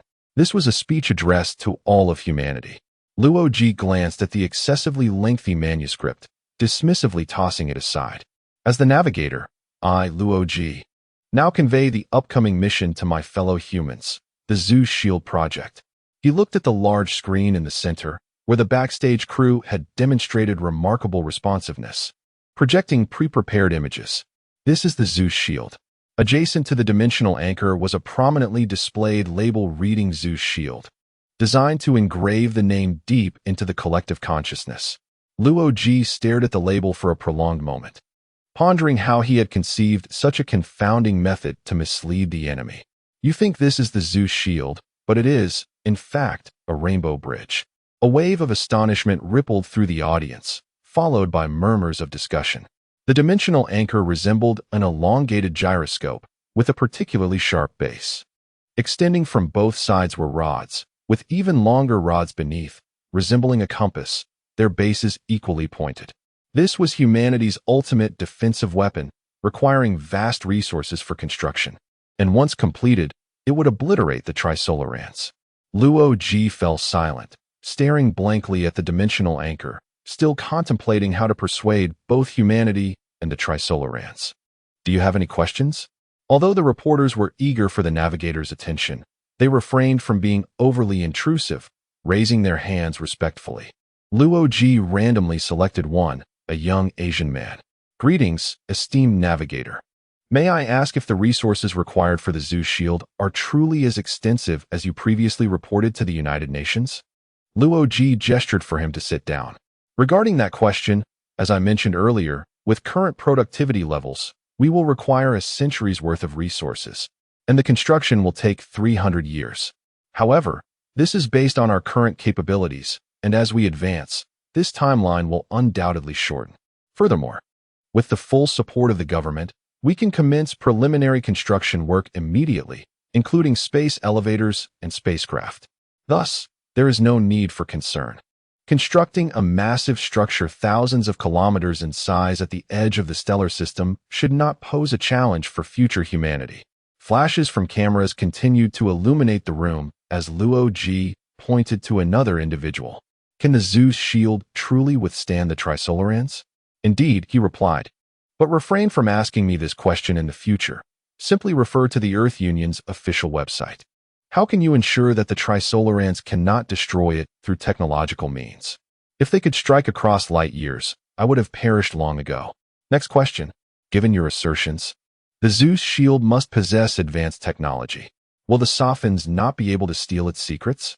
This inquiry struck a chord, and Liu Ji glanced up nonchalantly. In fact, the complete technology for the Zeus shield has already been developed. Can you guess what the Trisolarans are currently engaged in? Are they watching this interview? The reporter's train of thought was somewhat peculiar. Liu Ji cleared his throat and continued. They have no time to focus on this. They are likely preoccupied with deciphering the technical diagrams of the Zeus shield. Liu Ji's assertion held merit, as the Trisolarans had indeed stolen a copy of the dimensional anchor's technology after he had uploaded it to their database. They were eager to determine what Liu Ji was concocting, only to discover they could not comprehend it at all.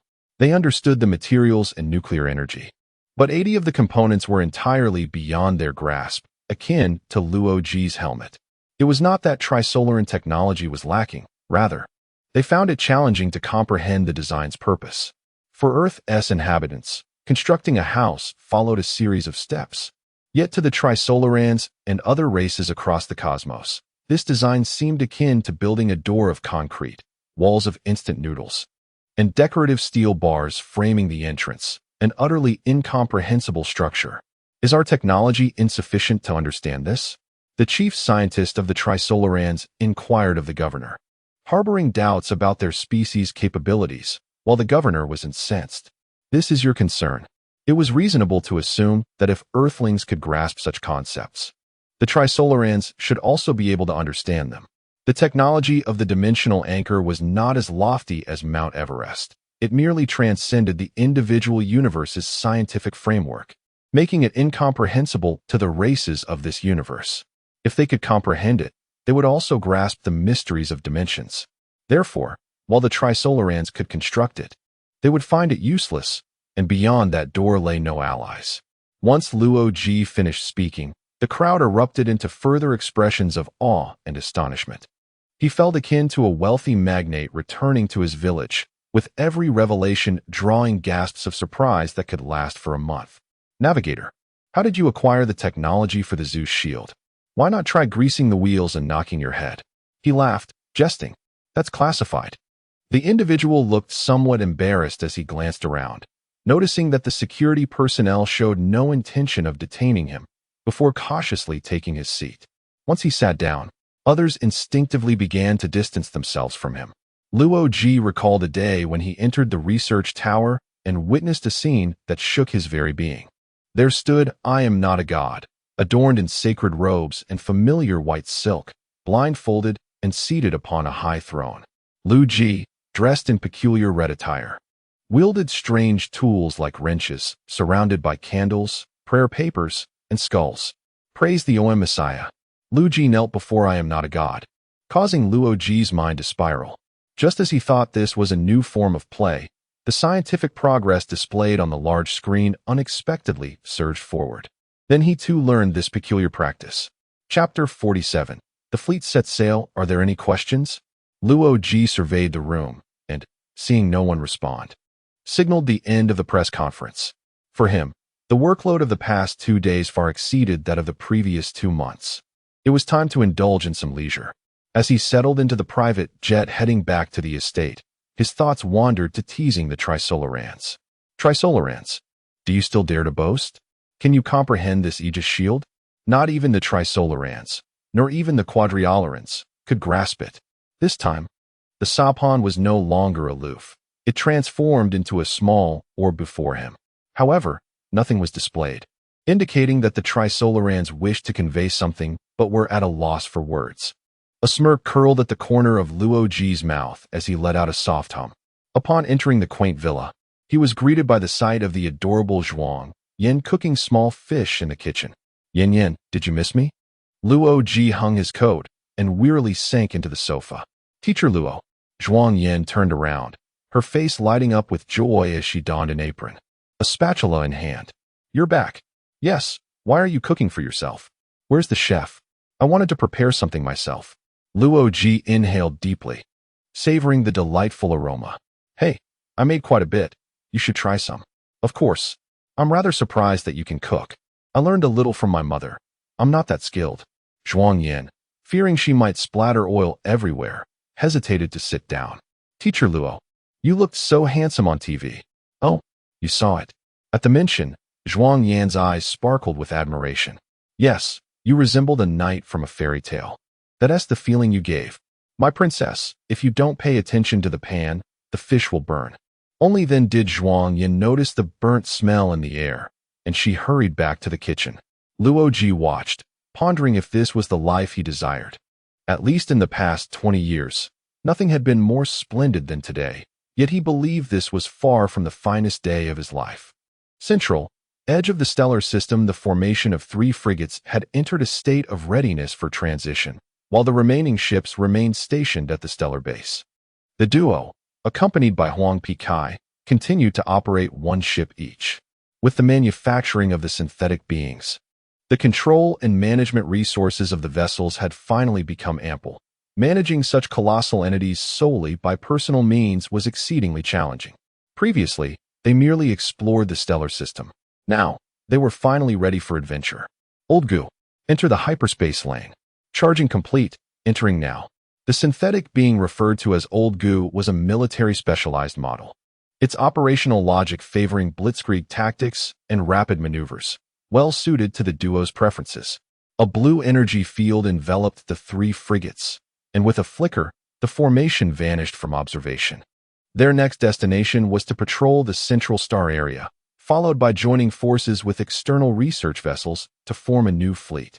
Most importantly, they needed to transfer the research-class synthetic beings onto the research ships. The trio was brimming with excitement. Gu Xiaoluan shrugged and turned to David beside him. It'll soon be our turn to get excited. Indeed. What could the chief mean by special phenomena? Can we too decipher it? Let us give it a try. If it gets too complicated, we can always call the chief for assistance. Liu Ji had assigned them a field investigation task, accompanied by numerous research-class synthetic beings, primarily to explore the anomalies within the stellar area. The first research ship had discovered a multitude of anomalies during its scans of the star region. But due to a lack of capability for further investigation, it had been put on hold. Their current task was to investigate the gravitational anomalies between the Union and industrial stars. Research Tower Liu Ji scratched his head, gazing helplessly at the control panel. Why is this blue laser stuck here? The research on the blue laser was proceeding fairly smoothly, yet for some unknown reason, it had suddenly stalled midway. Liu Ji and the others racked their brains, but could not pinpoint the issue. Xiaohui, do you have any insights? I'm not sure. An XT? Creator? I don't know either. Forget it, you're not much help. It wasn't boasting. It was evident that in certain areas of knowledge, the Emperor was on par with Liu Ji, who had only 2 years of study. The Emperor had been rather despondent about this until he noticed Liu Ji's lack of understanding in biology, which somewhat restored his pride. As for the synthetics, depending on them was less reliable than counting on the Emperor.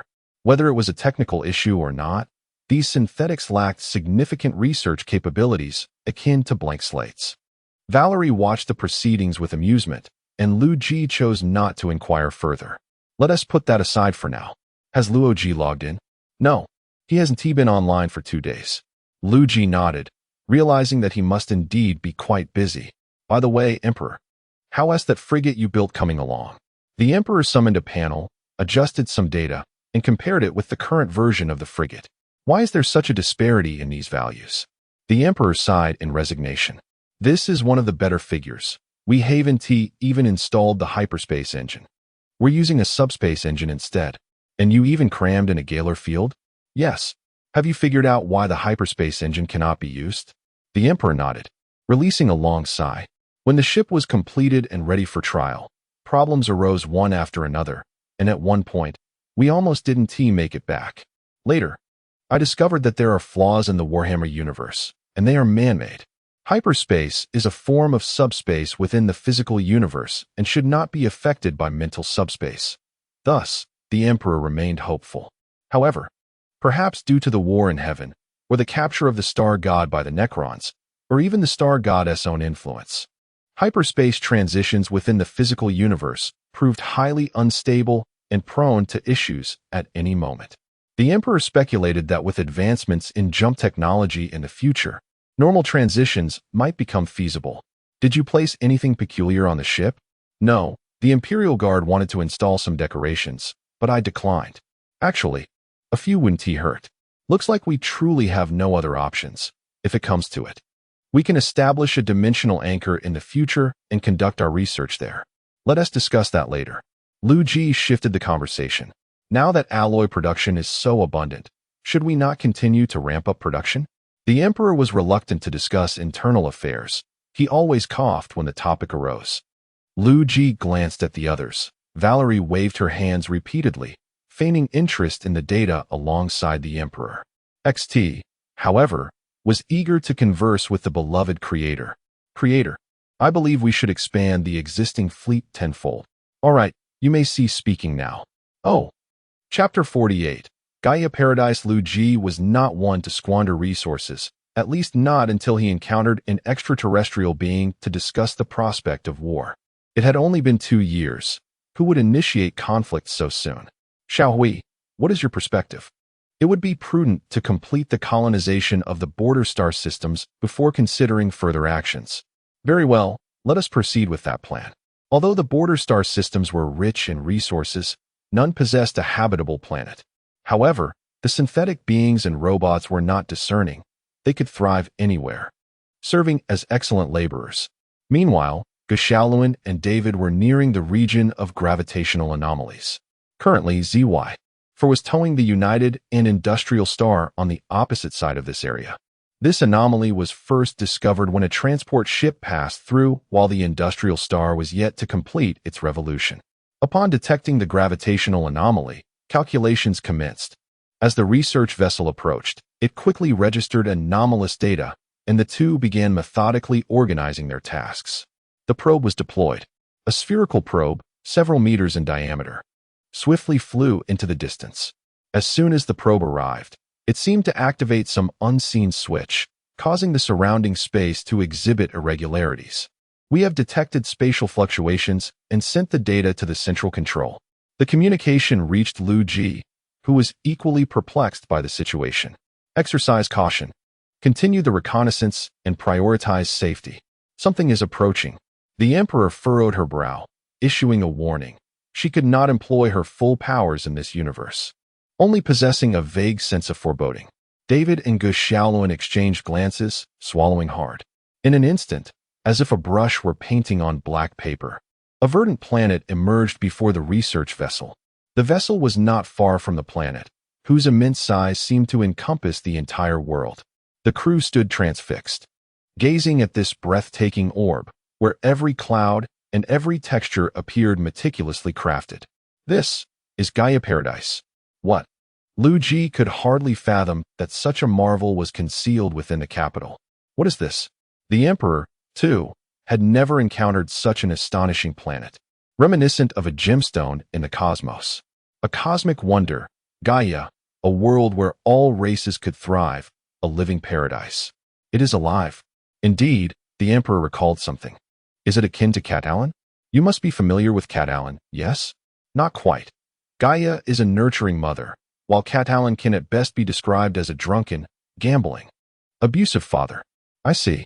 The Emperor had grown accustomed to Liu Ji's whimsical metaphors, and she too was captivated by Gaia. David, Xiaoluan, you are to board the shuttle and enter the atmosphere to investigate what lies above. The two heard Liu Ji's command, and the other leaders naturally joined the public frequency. Seriously? We just stepped out, and there's already something new at home? The trio outside felt somewhat at a loss. Had they known, they would have sent the research vessel in advance. This Gaia did not appear to be a natural occurrence here. Be cautious not to damage the research vessel. Additionally, I have dispatched a fleet to your location. Gaia not only boasts an excellent habitable environment, but is also likely rich in rare resources or other unique elements. Certainly, utilizing Gaia as a production planet would be immensely beneficial, as its favorable conditions imply reduced costs. Understood. We are organizing an exploration mission. As the shuttle entered the atmosphere, David and Gu Xiaoluan felt an indescribable sense of comfort. Even the accompanying synthetics experienced a semblance of it. An abundance of previously unseen creatures filled the world, lush yet not overcrowded. Report. The scans indicate the presence of artificial structures on the planet. Let us take a look. The shuttle quickly approached a tower-like edifice perched atop a high mountain, which was equally vibrant with life. The towering structure was enveloped in green moss, harmonizing with nature. The shuttle descended near the tower, and David and Gu Xiaoluan, along with their companions, disembarked. They gazed in astonishment at their surroundings. David raised his foot, only to see the small flower beneath him slowly stand upright again. A breeze carried seeds through the air, resembling jellyfish-like creatures. Commence data collection. Affirmative. The synthetics began sampling the environment, while Gu Xiaoluan led David toward the tower. Despite its alien architecture, the structure resembled human designs, being square and appearing somewhat aged. They arrived at a triangular doorway, which was also covered in moss, yet the materials seemed of high quality, showing no signs of rust despite the passage of time. How do we open this? David pressed his hand against the cold metal door, scanning the vicinity. There seemed to be no locks or mechanisms. Should we just blast it open? Wait. Gu Xiaoluan suddenly moved aside, brushing aside the moss to reveal a small triangular button.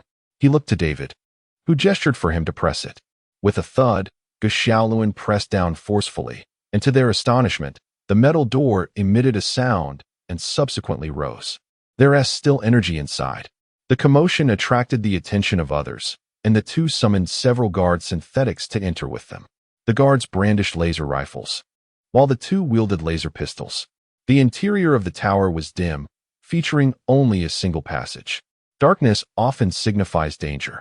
The guards activated their light devices to illuminate the space. Proceed. Yes. They maintained formation as they advanced, documenting the peculiar alien symbols carved into the walls. After navigating several turns, they arrived at an elevator-like chamber, though the mechanism was either inoperable or beyond their understanding. Thus, they called for more synthetics to assist in the reconnaissance. After thorough investigation, one synthetic discovered a control panel.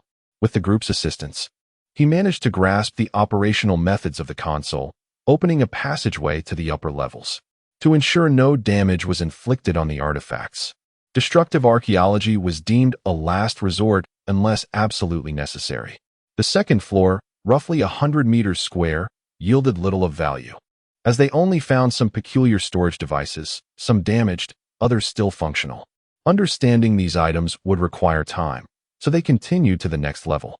Though the tower was vast, its interior felt confined. David speculated that many secrets lay hidden within the walls. However, it was best not to force entry until they had gathered sufficient information.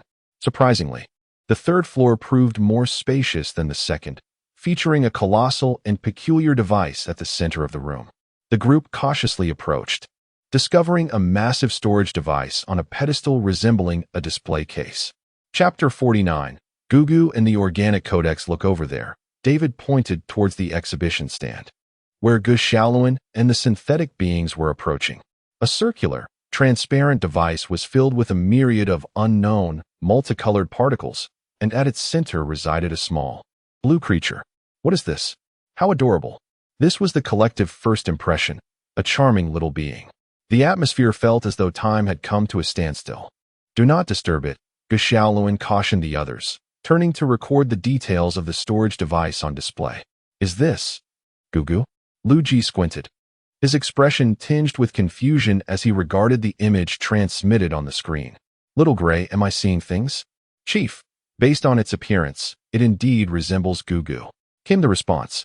What exactly is Gugu? The Emperor rarely encountered non-sentient beings that piqued his interest, and this creature certainly qualified. Is it a weapon created by unknown extraterrestrial beings? David inquired, his gaze fixated on Gugu, whose cuteness seemed almost disconcerting. No, how should I put it? Gugu is a friendly, endearing creature, devoid of any hostile emotions. It possesses a gentle disposition, is easy to care for, and attracts all other beings that come into contact with it. Moreover, Gugu cannot be killed. Due to its genetic characteristics, it will split into two upon handling. As for why it is here, I have no idea, Liu Ji explained. Hearing this, the group finally lowered their guard, reassured by the chief's validation. So what shall we do? Should we attempt to release it? Let's first allow others to perform a preliminary scan. I have a peculiar feeling that this storage device seems somewhat familiar. Never mind, I shall investigate personally, Liu Ji declared, surprising the others with his rare decision to venture out.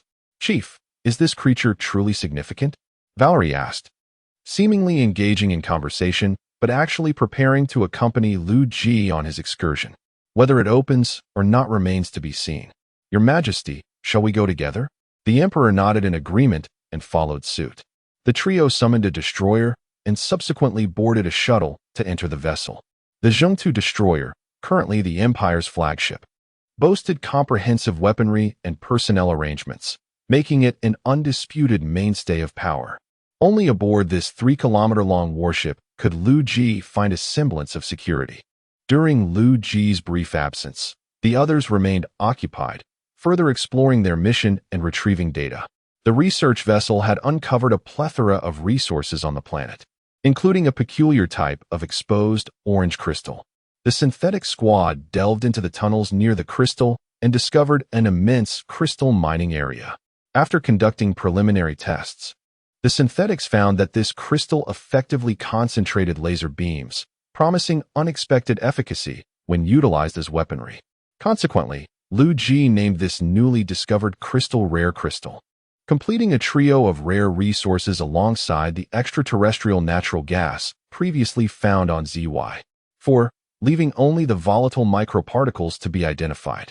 The previously discovered extraterrestrial natural gas was added to the research department's list, though large-scale extraction remained unfeasible for the time being. Due to its unique properties, it could supply energy to advanced energy weapons and energy fields, and also serve as a recreational item, such as the extraterrestrial natural gas electronic cigarettes that had become widely popular. The warplanes aboard the battleship hovered in midair as Liu Ji and the others descended via an elevator extending from the aircraft. Chief, why don't you equip the research vessel with a couple of warplanes? David greeted the trio and remarked upon the hovering aircraft. The firepower of a research vessel is inferior to that of a frigate, yet sufficient for handling terrestrial matters. And in space? Foolish lad. Do you honestly believe that 2 lasers could fend off the creatures of the cosmos? Liu Ji pinched David's forehead with 2 fingers.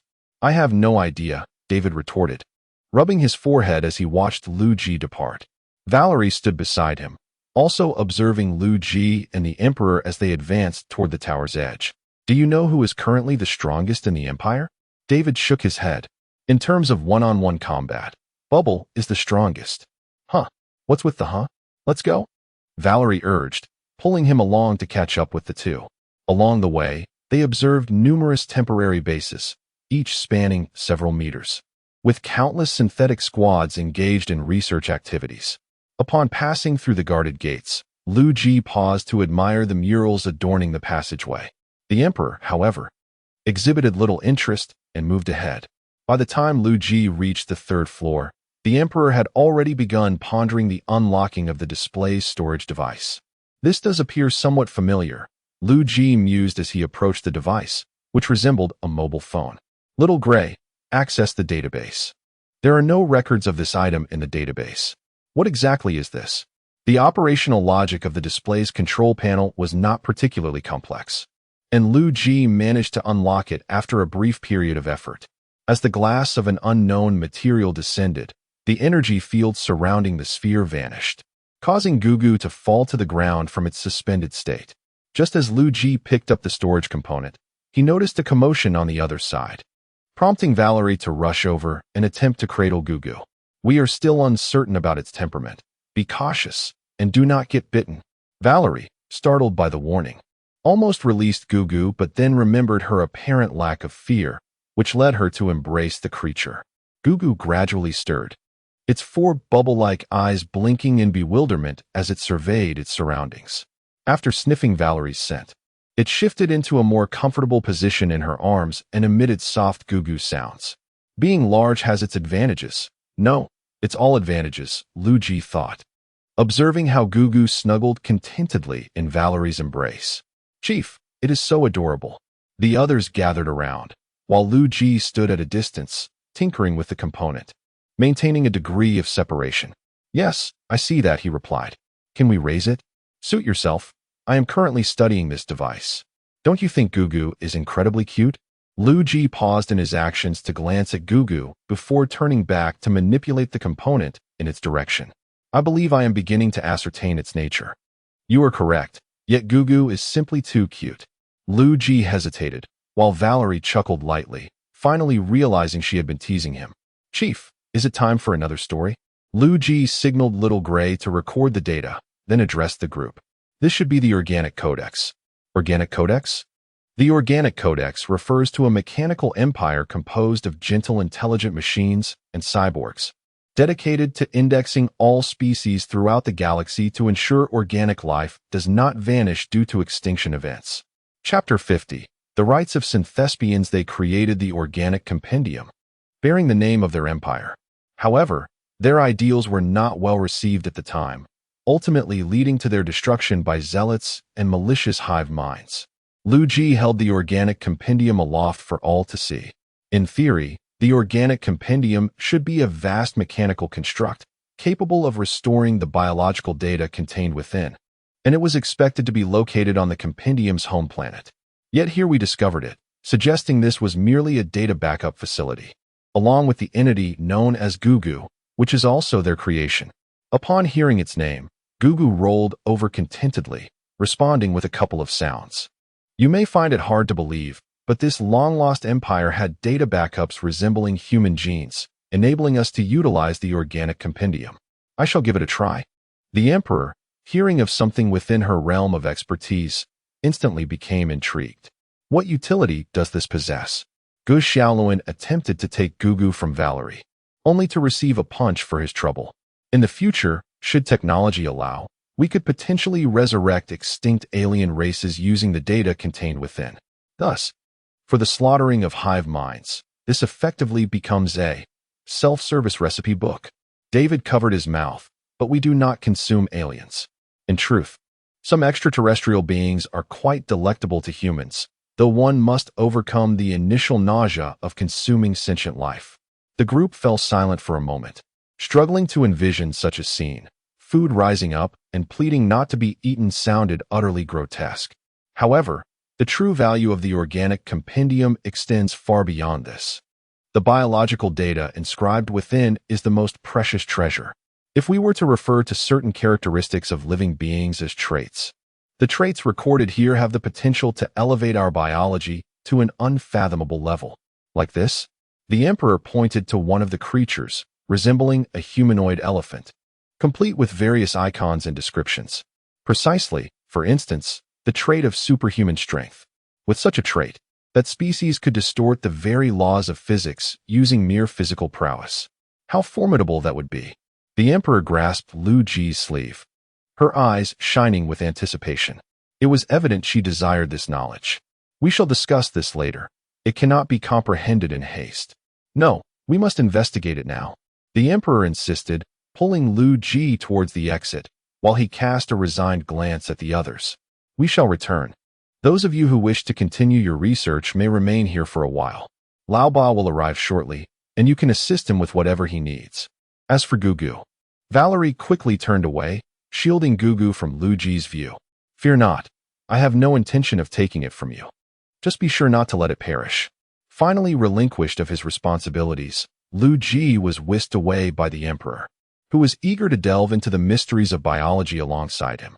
The remaining individuals exchanged glances, deciding to engage in some preliminary exploration. Another shuttle descended. The ground had been sufficiently prepared, and a medium-sized temporary base had been established. Unexpectedly, the three who had ventured out returned with Lao Ba, as the fleet remained within hyperspace, requiring time to reach their destination. Thus, they directly logged off, creating new bodies within the dimensional cloning machine of the United Administrative District before logging back on. A gathering of leaders and a beloved pet ensued, predictably resulting in a flurry of chaos. Once they managed to process the residual data, they finally turned their attention to the towering structure. Soon, they discovered that this tower could not be dismantled with the existing small-scale tools. Following a series of assessments, they found that the tower was constructed from plastisteel. Ultimately, a large laser cutter was brought in, allowing them to carve an entry point. The difference between the interior and exterior walls was staggering, with all facilities dedicated to servicing the energy core. The discovery of an antimatter energy reactor astonished and bewildered everyone. Liu Ji immediately ordered research into both the reactor and the plastisteel materials, hoping to reverse engineer the technology to expedite scientific advancement. Synthespians were created as steel substitutes modeled after humanity, possessing all of humanity's attributes. The flickering electrons within their mechanical brains contained similarly fervent thoughts. To satisfy the material needs of the Synthespians, Liu Ji officially designated them as citizens of the Empire, with consumption standards reflective of a utopian society, and a national philosophy centered on shared struggles and triumphs. For the first time, the foundry began producing the consumables necessary for Synthespians, leading to the rapid emergence of various civil facilities, gradually imbuing the United Stars with a sense of humanity. Intelligent beings and lesser mechanical constructs remained categorized as mere tools, devoid of any rights. Yet, the Synthespians found no fault in this classification, viewing themselves as fundamentally distinct from these creations. Would you feel angered by the oppression of monkeys? The potential for Synthespians was immense, particularly during the Empire's developmental phase, where competition amongst their kind was virtually non-existent. Yet they remained unable to breach the central core in the slightest. The central governing body was firmly established and unchangeable, exhibiting a strict dictatorship. Synthespians harbored no dissent regarding this arrangement. Aside from the operational logic instilled upon their creation, the leaders' philosophies aligned closely with their own. They were born to serve the Empire, alleviating the leaders' burdens. Liu Ji held no concerns over the Synthespians, confident that as long as their standard of living was maintained, disloyalty would not arise. As for those ambitious souls birthed from the unpredictable nature of positronic brains, they were regarded as unstable variables, easily monitored by the central authority overseeing all intelligent machinery's data. Although a few erroneous circuits inevitably emerged due to numerical influences, they were promptly addressed by the police force. The current leadership council resembled a floating island suspended above the world, wielding authority over the empire, yet exhibiting little interest in controlling the freedoms of synthespians. As long as tasks were completed and no laws were broken during their free time, they were free to pursue their desires, provided, of course, that the empire had not issued any large-scale summons for tasks. Throughout the empire, aside from the emperor's slight discomfort towards synthespians, others exhibited a high degree of acceptance, welcoming synthespians as integral members of the empire. Nonetheless, they needed to be cautious not to project their superiority over lesser constructs onto the synthespians.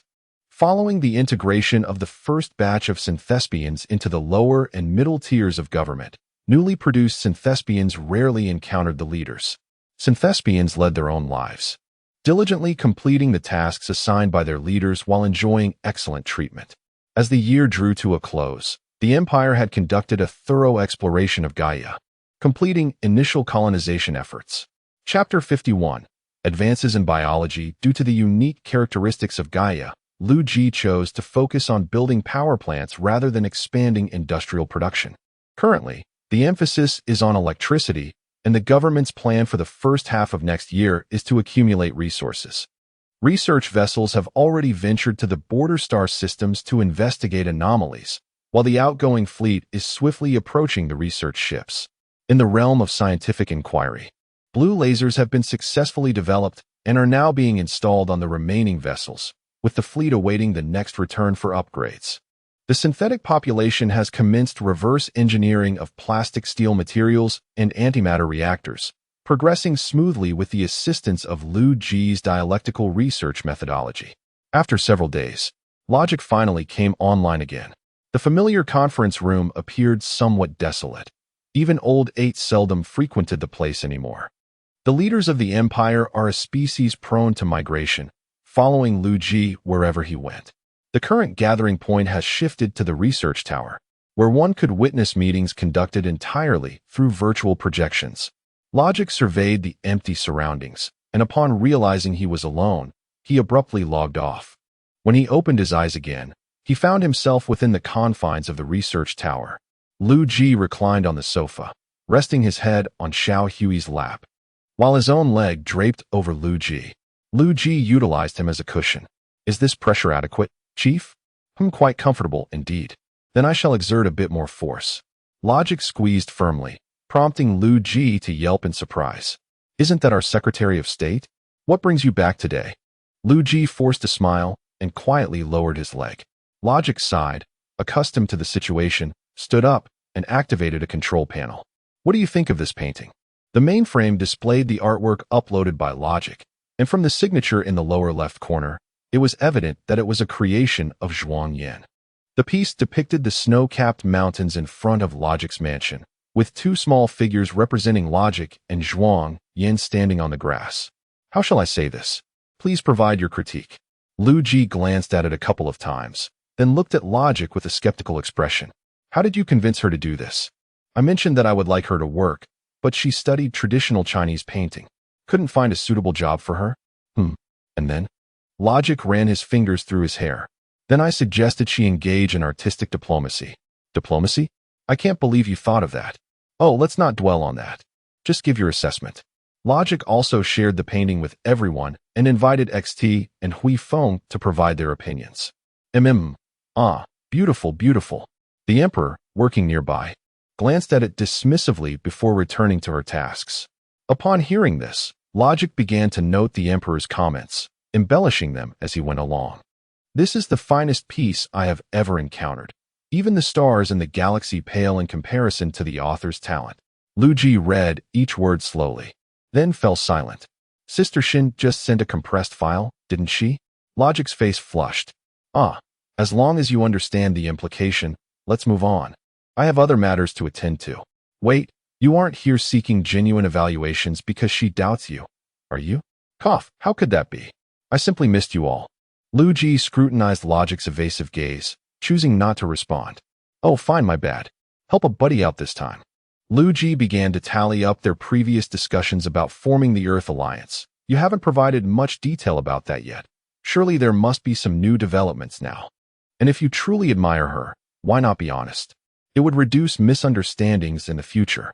Logic had indeed contemplated this issue. I want to, but it's primarily because of the Sapon. The Trisolarans knowing of your existence is not the problem. It's the fear of them altering their plans and revealing Earth's coordinates. What does a Sapon matter? Liu Ji waved his hand, pulling up a model. I wanted to discuss this with you earlier, but you were offline. Look, Sophons contain positrons.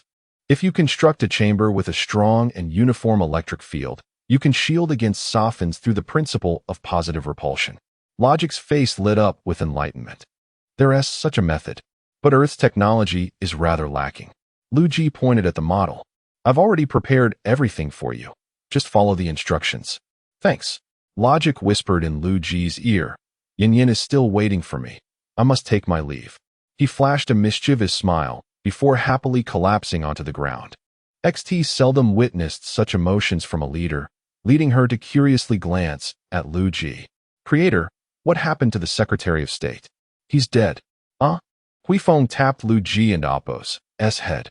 Don and Apos, T listened to his nonsense. That is love. What is love? This topic proved challenging to explain, so Huifeng could only vaguely articulate. Love isn't limited to romantic feelings. It encompasses close companionship, happiness from living together, and so forth. Are you and the chief scientist lovers of the Creator? The Emperor paused, turning with a hint of interest towards XT. Absolutely not. Huifeng, feeling proud, quickly denied it. She's just being tsundere. Liu Ji quietly explained, and Huifeng puffed her chest in response. But I see you two being quite intimate. XT felt somewhat embarrassed, unsure if she had overstepped. Little XT, you will understand when you grow older. Then can I love you? Liu Ji smiled as he patted her head. Of course. You can.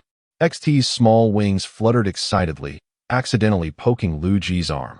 Creator, are you all right? I'm fine, Liu Ji insisted, rolling on the ground in mock pain.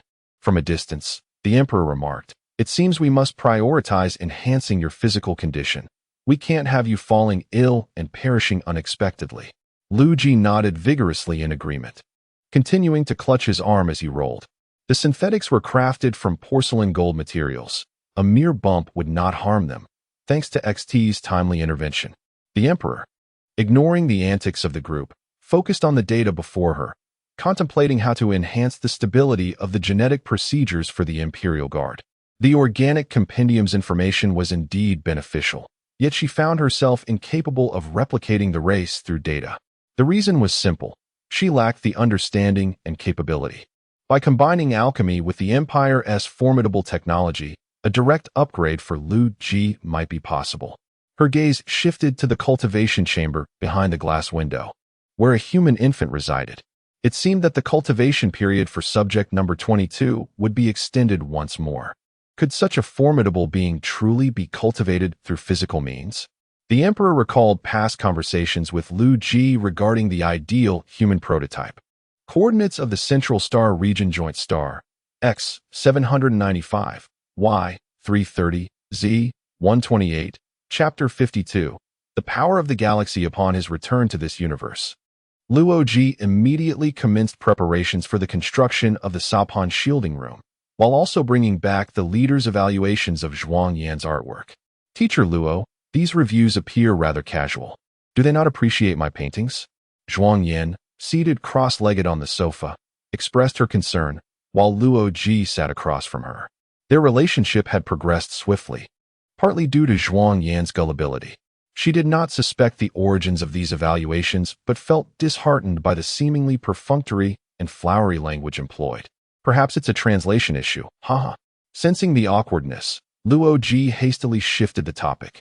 Yin Yin, didn't you mention wanting to visit another place? How about we go to the Louvre? Zhuang Yan's interest piqued. Really? How about tomorrow? Great.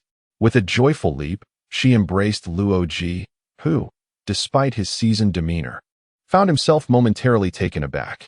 In another realm, in 2017, Gu Xiaoluan, perhaps unfortunate, encountered a woman's piercing scream while returning from shopping. No way. Peering cautiously into a nearby alley, he witnessed a group of thugs attempting to accost a girl, a classic damsel in distress scenario. He looked around.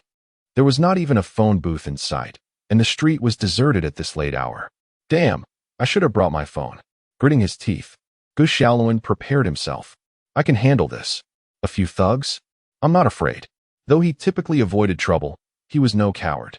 As Liu Ji's designated military talent alongside David, he had undergone rigorous training under Sister Shun. They had learned close-quarter combat, possibly the Astartes fighting technique. Sister Shun had mentioned that their bodies could barely perform at 1% of their potential, especially considering his current physique was inferior to a replicated body. Yet, his adversaries were not formidable, merely a group of ruffians. Gus Shaolin scanned his surroundings and retrieved a plastic stick, roughly 2 centimeters in diameter, from a nearby trash bin. He peeked out again, assessing the situation. 3 assailants, 1 victim, a mere meter apart, while he was over 20 meters away. Taking a deep breath, he charged forth. With impeccable Astartes running form, he sprinted towards the thug in red, evidently the leader. In just 2.5 seconds, he delivered a powerful sidekick that sent Lu Chuang flying several meters away. The remaining 2 thugs were still in shock when Gus Shaolin struck the thigh of the one closest to him, causing a sharp pain that dropped him to the ground. As he gasped in pain, Gus Shaolin swiftly kicked him down. The last thug stood frozen, and Gus Shaolin seized his arm. Taken by surprise, the thug was yanked forward. And with a swift elbow strike, Gus Shaolin dispatched the final foe. Standing protectively in front of the woman, he brandished the stick in a defensive posture. This body is still too weak, he mused, feeling the strain of his sudden exertion, having neglected regular exercise. Observing the 3 men groaning on the ground, he turned to the woman. Are you all right? She stared at him, her mind filled with the image of his heroic entrance. Though Gus Shaolin might not be conventionally handsome, his display of strength was undeniably captivating. I'm fine. Thank you for saving me, she replied, shyly lowering her gaze. I'm glad you're okay. Just avoid going out alone so late in the future. Gus Shaolin felt a twinge of shyness himself, surprised by the thrill of playing the hero. They exchanged glances, both unsure of what to say next. Let us get out of here, she finally suggested, and Gus Shaolin nodded vigorously. Yes, it's getting late. Meanwhile, Lu Chuang, lying on the ground, furrowed his brow as he attempted to move. Ugh, what the hell? Both were startled by the unexpected sound. Had he recovered so quickly? Gus Shaolin assumed a defensive stance and urged the woman to flee. Quickly, go call the police. What about you? I can run fast. Just go? She hesitated, glancing between the 2 men, but ultimately dashed out of the alley. Damn it! Lu Chuang swayed as he attempted to rise. Gus Shaolin, not one to hold back, charged in, unleashing a flurry of blows. Lu Chuang screamed in agony, yet miraculously seemed unscathed. Curse you! Stop hitting me! Lu Chuang, realizing he felt no pain, flailed and kicked Gus Shaolin away. Recovering against a wall, Gus Shaolin took a moment to catch his breath, suppressing the pain. Lu Chuang, incredulous, stood up, marveling at the newfound strength coursing through his limbs. Who the hell are you? He shouted, pointing at Gus Shaolin, his underlings incapacitated on the ground. Scum! Gus Shaolin stood ready, legs apart. You thugs should be ashamed for bullying a girl. Do you even know who I am? I don't care who you are. You're as insignificant as dust. Lu Chuang, accustomed to navigating the police precinct, was infuriated by Gus Shaolin's words. Playing the hero, are we? Lu Chuang advanced toward him, and as they closed the distance to 3 meters, Gus Shaolin sprang up and swung the stick with a forceful strike. The impact shattered the stick, yet Lu Chuang appeared unfazed, his scalp unbroken. Curse you! Lu Chuang, snapping back to reality, disregarded his sudden strength and landed a punch to Gus Shaolin's abdomen, sending him flying several meters. Injured and exhausted, Gus Shaolin collapsed, motionless. Dare to fight me? Lu Chuang neglected Gus Shaolin, rushing to check on his fallen comrades. In the darkness, a white sphere resembling cellular structure illuminated a small area. Welcome to the Shina system. Gus Shaolin jolted awake, panic etched across his face as he surveyed his surroundings. Xiao Hui, Chief, is that you? The cold synthetic voice remained unresponsive, continuing instead. The light of the sun has descended upon Earth. Its energy radiation has activated your invincible form. Finally, Gu Xiaoluan understood that this was a phenomenon from their universe, as Liu Ji and the others never engaged in the mysterious. Moreover, the light of the sun sounded like an alien artifact. This is bad. Gu Xiaoluan recalled the events concerning Liu Ji. Chapter 53. The extraordinary Gu Xiaoluan. Could it be that this universe harbors some peculiar wonders? Emergency protection has been activated for you. Emergency protection? Is that the work of a thug? Indeed, you have just sustained a fatal blow. Suddenly, armor began to materialize around Gu Xiaoluan's limbs. Where am I? What is happening to me? You are within your dark dimensional gene system. Huh. Gu Xiaoluan wore an expression of incredulity, but then recollected something and appeared more at ease. It turns out that the leaders spoken of by the chief truly possess extraordinary skills, though this is quite an unusual manifestation of such talent. Currently absorbing energy from the source, Super God Academy, light of the sun. This situation seems amiss. Gu Xiaoluan resolved to hear what this intelligent machine had to say. You are a warrior of the God River civilization, galactic power. What? Isn't that my name from the starry sky? Gu Xiaoluan had initially chosen this name thinking it would suit an interstellar-themed game, never anticipating such a coincidence. Activation complete. Registration is underway. Throughout this ordeal, Gu Xiaoluan remained in a state of bewilderment, glancing at his armor and surveying his surroundings, contemplating whether he could eliminate the intelligent machine. Do not misunderstand. This was merely a habit he had cultivated in the starry sky universe. The distinction between desire and capability is profound. I am your super gene system. Upon hearing this, Gu Xiaoluan relaxed somewhat, though he remained half skeptical. It is acknowledged that this is a super gene system. However, whether it belongs to him is still up for debate. The gene system fell silent upon perceiving Gu Xiaoluan's thoughts. Is this still the honest and friendly galactic power? Sensing the silence, Gu Xiaoluan took the initiative to inquire. Am I dead? Subjectively speaking, yes. Can I live? Gu Xiaoluan asked directly. Yes. He longed to steal Liu Ji's electronic cigarette for a puff, recalling that he had just fought a thug who, for some unknown reason, had gone berserk. Did you win? I took him down in an instant. But then he powered up. Unreasonable. So did you not win? I suppose not. Then continue to fight. Your power will astonish you. Repair complete. Galactic power has initiated for the first time. Good luck. Before Gu Xiaoluan could fully comprehend the situation, a colossal hand came crashing down, and when he regained his senses, he realized he had returned to reality. He became aware that he was back in his body, yet his eyes remained shut. Hey, there's movement. He.s. waking up. Lu Chuang's two subordinates, having barely recovered, found themselves hindered in their movements, as Gu Xiaoluan had refrained from delivering a fatal blow initially. Oh my, he.s. not dead. I was nearly scared to death. Lu Chuang patted his chest and took a couple of steps back. Chuang, how could you hit him so hard? How would I know? One punch, and he was down. The two subordinates appeared skeptical, recalling how Gu Xiaoluan had dispatched them in less than 10 seconds. Hey, didn't you say he.s. awake? Why is there no commotion? You go check. Me? Lu Chuang, still shaken from the beating, hesitated and urged one of his subordinates forward. What are you afraid of? Just go. I'm here. The subordinate, though apprehensive, cautiously approached Gu Xiaoluan, gingerly extending a hand to check for breath. No breath. Wasn't there breath just now? Why has it stopped? I don't know. Lu Chuang realized he was in deep trouble. Surveillance cameras were present. In light of the circumstances, he rushed forward without further thought. Gu Xiaoluan had been awaiting this moment. He had been holding his breath and surprisingly felt no suffocation. With a sudden motion, Gu Xiaoluan opened his eyes, sprang to his feet like a carp leaping from the water, and delivered a fierce blow to Lu Chuang. Preferring to use his legs in combat without weapons, he sent Lu Chuang flying. The two subordinates stood paralyzed in fear at the scene before them. Get lost. Gu Xiaoluan knew these two thugs posed no real threat. It was Lu Chuang who was formidable. You, who do you think you're intimidating? We would never abandon Chuang. Oh, still quite defiant, are we?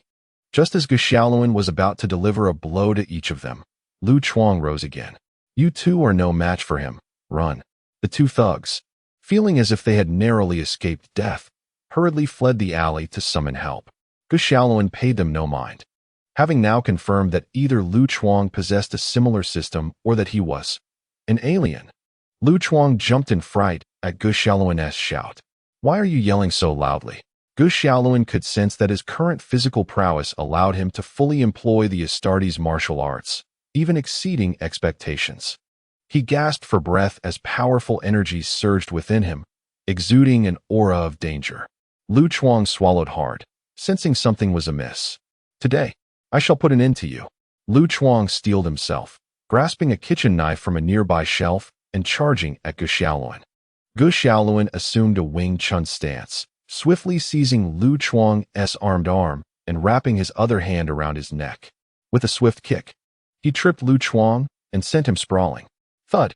Lu Chuang's head struck the floor, and noticing that he still moved, Gu Xiaoluan grasped his leg and yanked him upward. Aya! Lu Chuang was swung around by Gu Xiaoluan's single hand and then slammed down with force, creating a crater.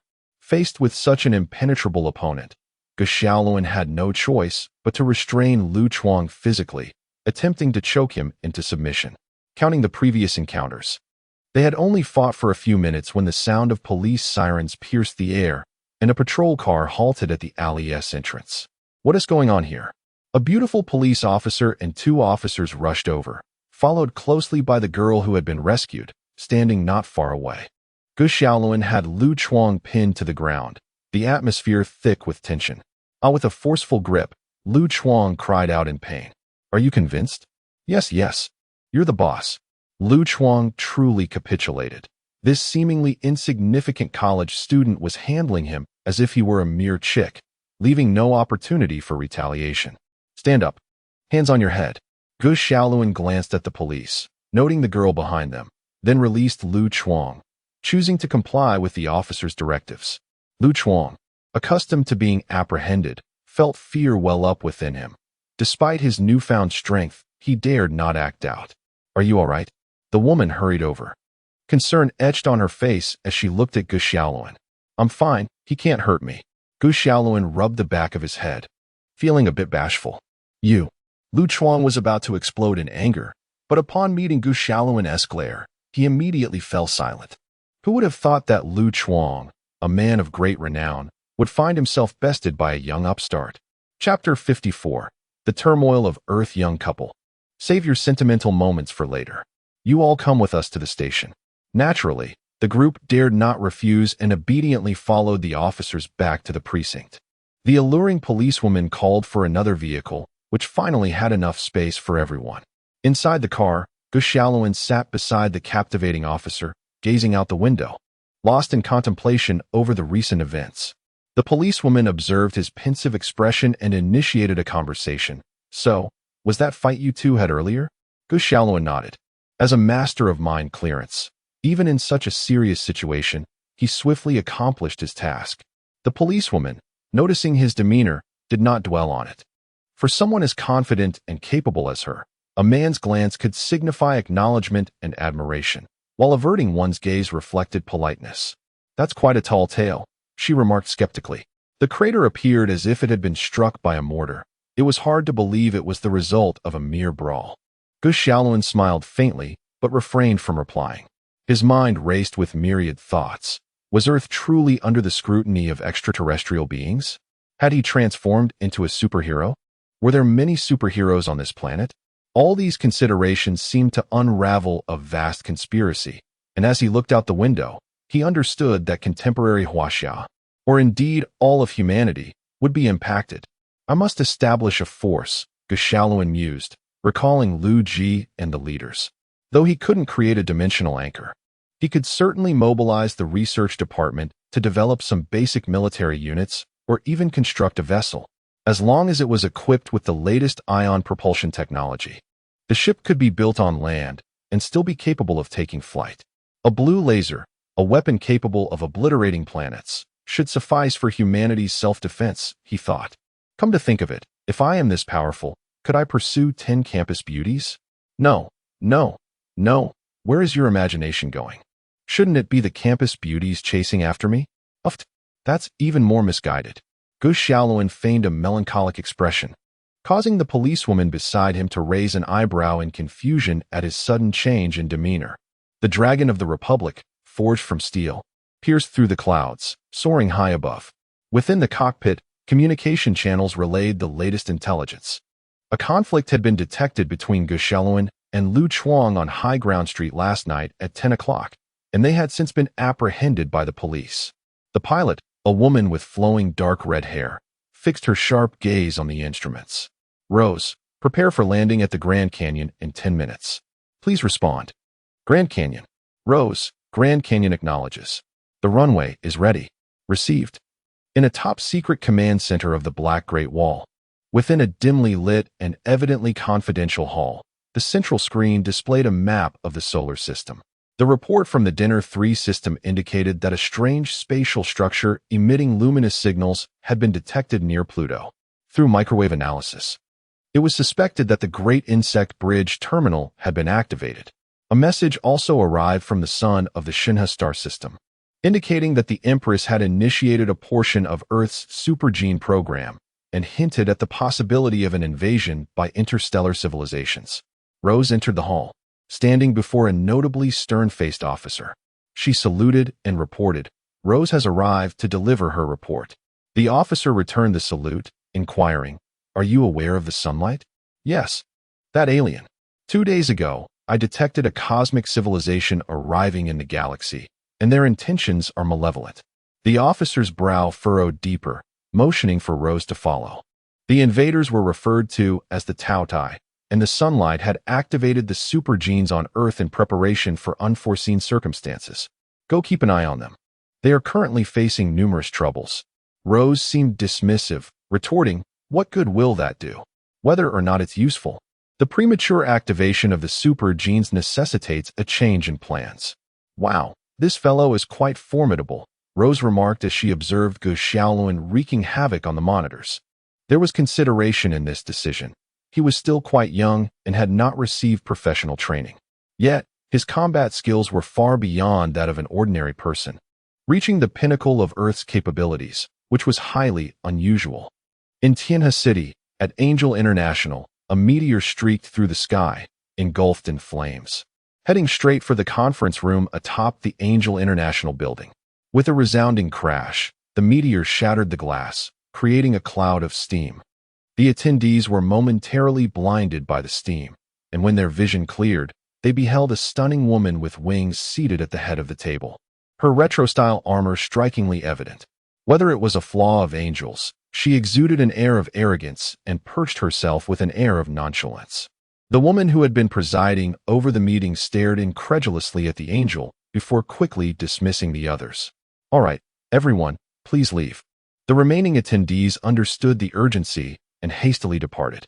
The woman turned, seeing the Angel seated, and knelt on one knee. "This is my first time encountering a real angel." The Angel glanced at her, then spoke in a cold tone.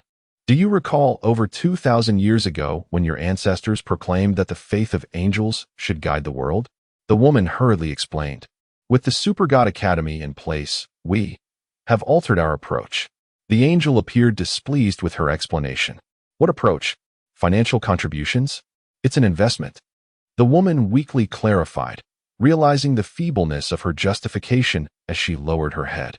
"You are facing dire straits, Earth." "What about Earth? Evil is rising. Darkness is imminent, and justice." "Ah, you are, after all, not an angel. The underworld star system is coming to invade you." The Angel pivoted gracefully, striding towards the opening she had created in the floor-to-ceiling windows. Her eyes shone with a brilliant white light. "Oh, has Earth already entered the nuclear age? Who are you?" The woman exclaimed in disbelief, gradually rising to her feet. "Angel Yan." In the Grand Canyon City Police Station, Lu Chuang sat opposite the alluring policewoman, undergoing interrogation. He clicked his tongue, attempting to assert himself. "Do you know who I am?" Lu Chuang, an unemployed drifter who learned to repair watches after high school. The policewoman swiftly recounted Lu Chuang's illustrious background, causing him to lose face, and he quickly interrupted, "No, that's not it." Lu Chuang pointed to his face earnestly. striving to lend credibility to his claims. I'm a superhero, the kind that saves all of humanity. The policewoman found this amusing, lifting her gaze to meet his. Who told you that? In my dreams. A deity?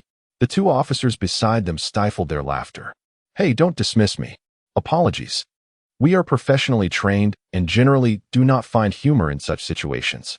However, given the atmosphere, it's truly hard to contain ourselves. Haha. Chapter 55. A smile erases grudges. Lu Chuang was filled with indignation, yet remained silent. The female officer cast a stern glare at the two men, prompting them to behave and return to their paperwork. Lu Chuang's attention was suddenly captured by something, and the female officer followed his gaze. Noticing that Rose was approaching alongside a man clad in black, Lu Chuang's eyes widened in disbelief, and the female officer barked at him. What are you staring at? Behave yourself. Meanwhile, Xiaoluan was being questioned not far away. Officer, I was merely acting in the name of justice. You can ask that girl. The police officer, aware of Ji's good intentions, replied, I appreciate your noble heart, but one must also consider the method. As he reviewed the surveillance footage repeatedly, he struggled to believe his own eyes. I had no other choice, he sighed. If you treat someone like a noodle, they might charge you with malicious injury.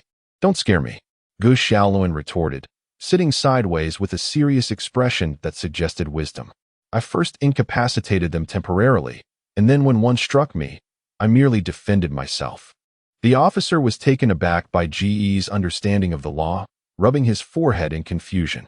At that moment, Rose and the man in black approached Gu Xiaoluan, the latter displaying his credentials, national security. He is now under our jurisdiction. All right. Gu Xiaoluan glanced at Ajay, and then became completely captivated by Rose.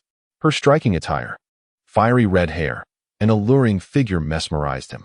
He soon realized he should avert his gaze, but found himself unable to do so. Reluctantly, he took one last glance before closing his eyes, mentally praising the divine. Indeed, the leaders all share Liu Ji's catchphrase, though they may not know the divine's identity. Following the chief is surely right. Rose chuckled at his antics, giving his shoulder a light pat as she walked away. Wait, what about Lu Chuang? Gu Xiaoluan inquired, already aware of the ruffian's name and temporarily ranking his threat level as high. Let him sit for a few days to reflect. No, the police can't control that, he added, fully aware of Lu Chuang's capabilities, surprising both of them. Ajay, then take him along.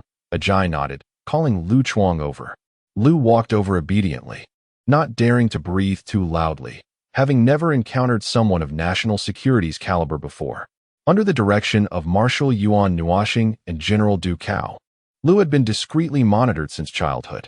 Despite his rough exterior, he had never committed any serious crimes, only minor fights. As they exited, Ajay addressed the two men. You acted heroically, and the surveillance confirms it.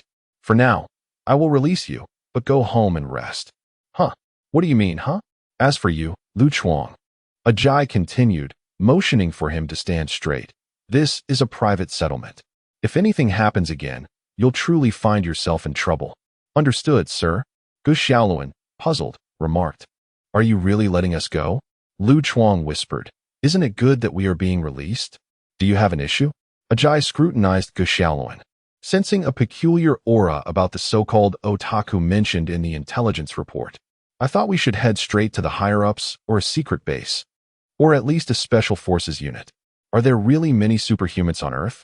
His line of thought astonished Ajay, who quickly dismissed it. Of course not. How could you think that? The situation isn't right. What was going on with Jigo? It seems he suddenly went to the United Nations and became a human leader. Rest assured, we will meet again in a few days. Lu Chuang appeared reluctant, but dared not complain. Who exactly are you? We deal specifically with people like you. With that, Ajay and Rose hopped into a BMW and sped away. Wow, that BMW is truly impressive. Lu Chuang marveled, while Gu Xiaoluan nodded, feeling little envy. Having piloted a starship himself, people like us, they can't be from the Godly Bureau, can they? Lu Chuang shook his head, unsure. Hey, do you have that system too? Yes. The mention of this excited Lu Chuang. After you knocked me out, I found myself in a pitch-black place, where a celestial being told me I was some kind of god of war. Then I grew stronger and knocked you out. Realizing the implications, Lu Chuang exclaimed, "You must have something too." "Guess," Gu Xiaoluan replied with a grin. "It must be true. Otherwise, how could you be so formidable?" Lu Chuang's face lit up with a smile. "So we're of the same kind. What a coincidence." "Indeed," Gu Xiaoluan replied cheerfully, recognizing the potential benefits of befriending Lu Chuang. "I might have been a bit heavy-handed. Don't take it to heart." "No worries. You're truly impressive. Those moves were something else. Come on, let us grab a drink. Consider it an apology." "Oh no, that's not right. I was wrong for teasing that girl. I should be the one treating. Stop with the formalities. Let us go drink." Thus, Gu Xiaoluan and Lu Chuang resolved their grievances with a smile. Lu Chuang had genuinely been subdued, and Gu Xiaoluan's warmth made him more amiable, leading to a budding camaraderie. By the time Gu Xiaoluan returned to his dormitory, it was quite late. He gazed at the stars through the window, feeling little intoxication despite the evening's events. Chapter 56. More Experts Chief. What happened? Liu Ji glared with lifeless eyes at the excited Gu Xiaoluan. "Xiao Hui, quickly summon the others." "Understood." Before long, the projections of other leaders materialized in the research room. "I must tell you all. I have awakened superpowers." "What?" The others exhibited a blend of skepticism and disbelief. "What does it mean to awaken superpowers?" David questioned, perplexed, as superheroes had never gained traction in their world. "It's as if I have a system. It's incredibly impressive." A protagonist from an online novel. The faces of a few from Blue Star displayed sheer astonishment. "Well, sort of." Gu Xiaoluan animatedly recounted his previous experience. "I was simply walking down the street when I suddenly heard a girl scream for help." A classic setup. Continue. Valerie had somehow procured some sunflower seeds, and Liu Ji and the Emperor swiftly snatched a handful, causing an expression of anger to appear on Valerie's forehead. I glanced over, and lo and behold, a group of ruffians was harassing a young lady. "By the way, where did you pick up that accent?" Lao Ba interjected with a quip. "That's not important." Gu Xiaoluan waved his hand dismissively, continuing, "3 thugs were closing in on the girl. How could I tolerate that?" "You rushed in?" Hitter Miao looked at him with eager anticipation. "Of course. I have trained under Sister Shun, and it took me just 10 seconds to finish the fight." 10 seconds. Unexpectedly, there was an unexpected turn, Liu Ji remarked while munching on seeds. Indeed, one of them clad in red, named Lu Chuang. Logically, he should have been knocked out, but for some reason, he suddenly surged with power. His strength and speed were entirely inhuman. I didn't react in time, and was knocked unconscious by a single punch. Is he a hidden variant? Sister Shin thought the same. I initially believed so, but after losing consciousness, I found myself in a space that spoke of my genetic system or something. Then I woke up. I lay on the ground, attempting a sneak attack, and after landing a punch, Lu Chuang was sent flying several meters. It was exhilarating. And then the police arrived. The police can intervene in a tussle between 2 superhumans? Mengyu questioned in confusion. I am a law-abiding citizen. Lu Chuang, whether he was born timid or had previous experiences, complied obediently. The group was at a loss for words, realizing these 2 were among the most respectful of the police within the superhuman community.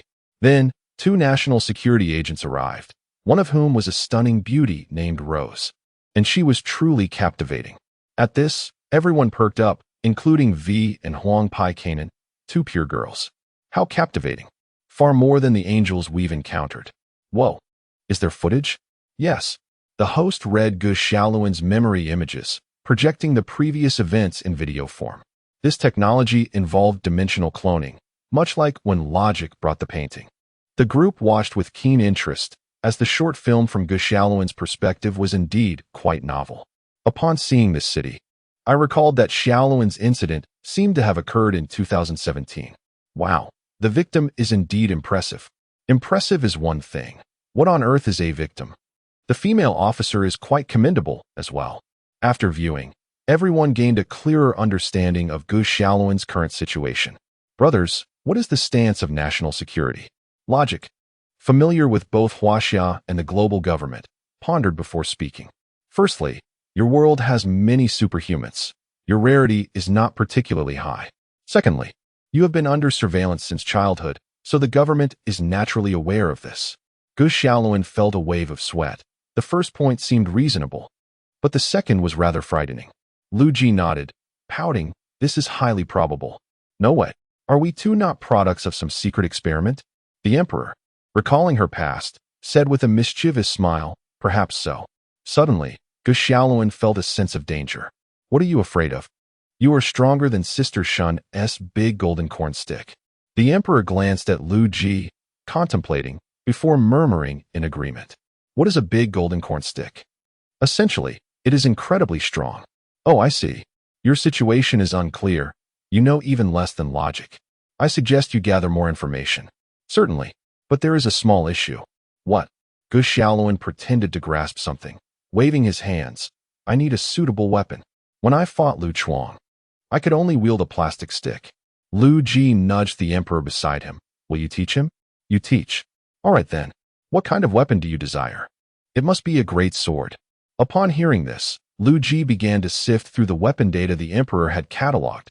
A power sword seems quite fitting. But how do you plan to create it? Gu Xiaoluan stared at the data before him, feeling overwhelmed. What on earth is all this? Take your time. All right. You should return and take a look. There is not much going on for now. Remember to update us with any new information. Gu Xiaoluan nodded and began examining the power sword data. Seeing the excitement had waned, the others dispersed, returning to their respective duties. Chief, I still need to utilize some propulsion technology. Logic's projection remained active. Are you about to commence work? Yes, the preparatory work is nearly complete. I just need to pull in some aerospace technology. The rest can be set aside. Have you mentioned us to anyone else? It's only been a few days. Our construction is notoriously slow.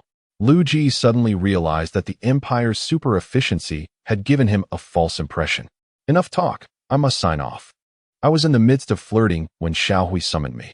Understood.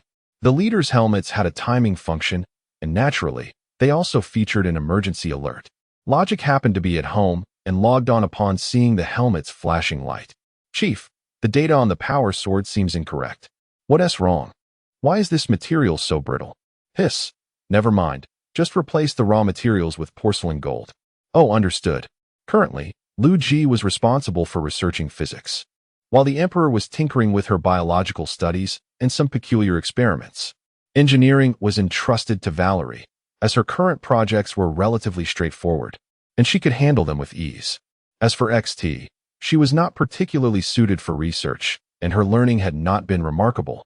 Liu Ji had arranged for her to study military tactics instead, uncertain if it was a result of her skin enhancement. She harbored a keen interest in warfare and took great delight in annihilating all enemies during simulation battles. Liu Ji could do nothing about it.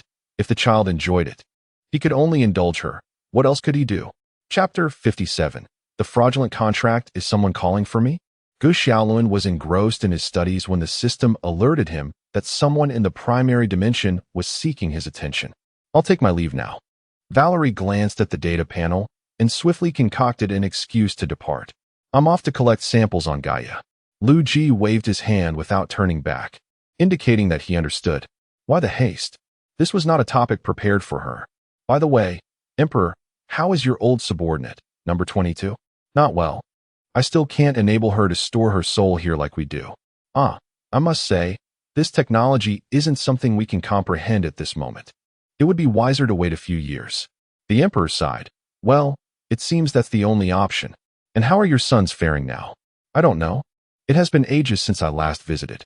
Liu Ji sensed something amiss and decided to be forthright. Are you trying to renege on your deal with the Chaos Gods? Indeed. The Emperor proudly raised her head, wearing a look that said, Of course, she is mine. I must warn you, failing to repay debts can lead to dire consequences.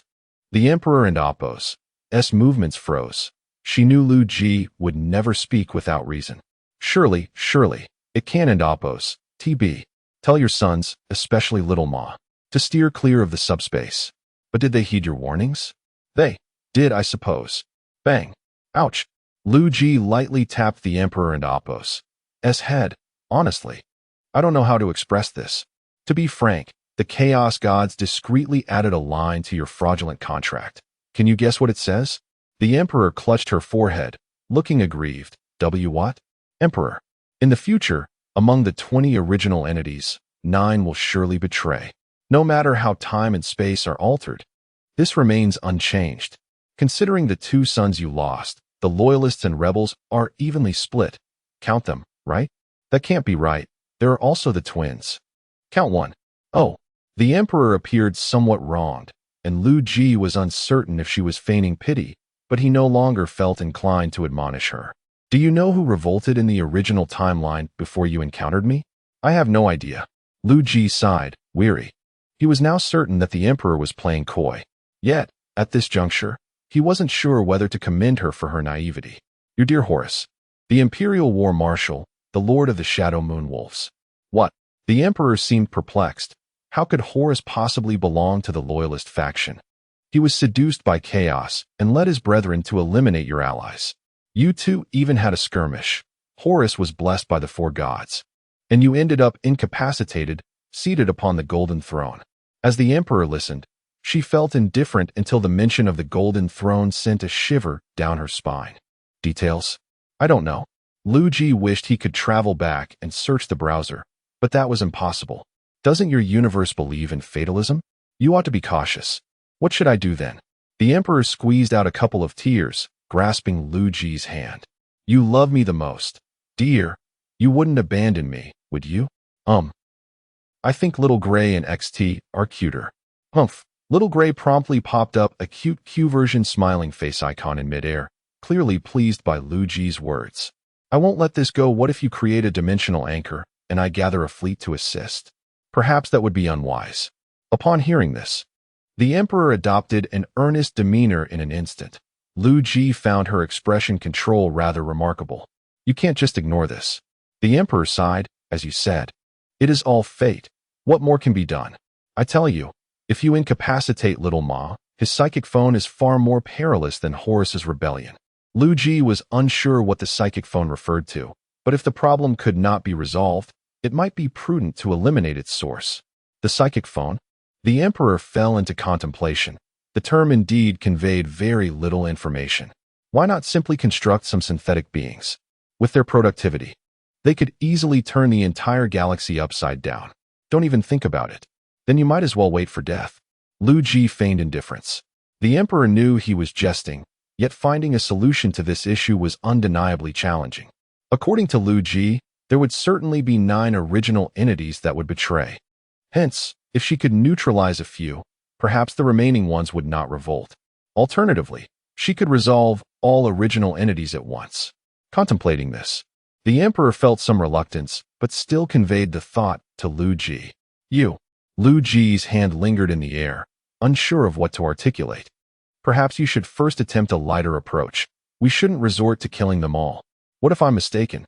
Besides, the Chaos Gods surely did not anticipate nor possess the capacity to foresee the strength we hold here. Their notion of fate holds no power here. Your presence signifies that we have the capability to alter the so-called destiny. If all else fails, create a dimensional anchor. Indeed, just as Liu Ji unconditionally trusted them, the Emperor and other leaders bestowed their utmost confidence upon Liu Ji. I must return shortly. Please extend my regards to Old Ma. Oh, Magnus is Little Ma, and Mikado is Old Ma. Just a nickname, don't mind it. Haha, quite amusing. The Emperor logged off, and Liu Ji scratched his head, gazing at the multitude of research projects. Never mind. I've suddenly lost my motivation. I shall return to my quarters for some rest. Unlike the leaders, if Liu Ji didn't sleep a full 10 hours a day, he would undoubtedly feel lethargic. After all, prolonged and intensive research was not something an ordinary person could endure. Hello? Chuangzi. Gu Xiaoluan was taken aback when he received a call from Lu Chuang. Holy crap. Xiaoluan, I'm in the flying flow zone. And a fight has broken out. What? Who is fighting?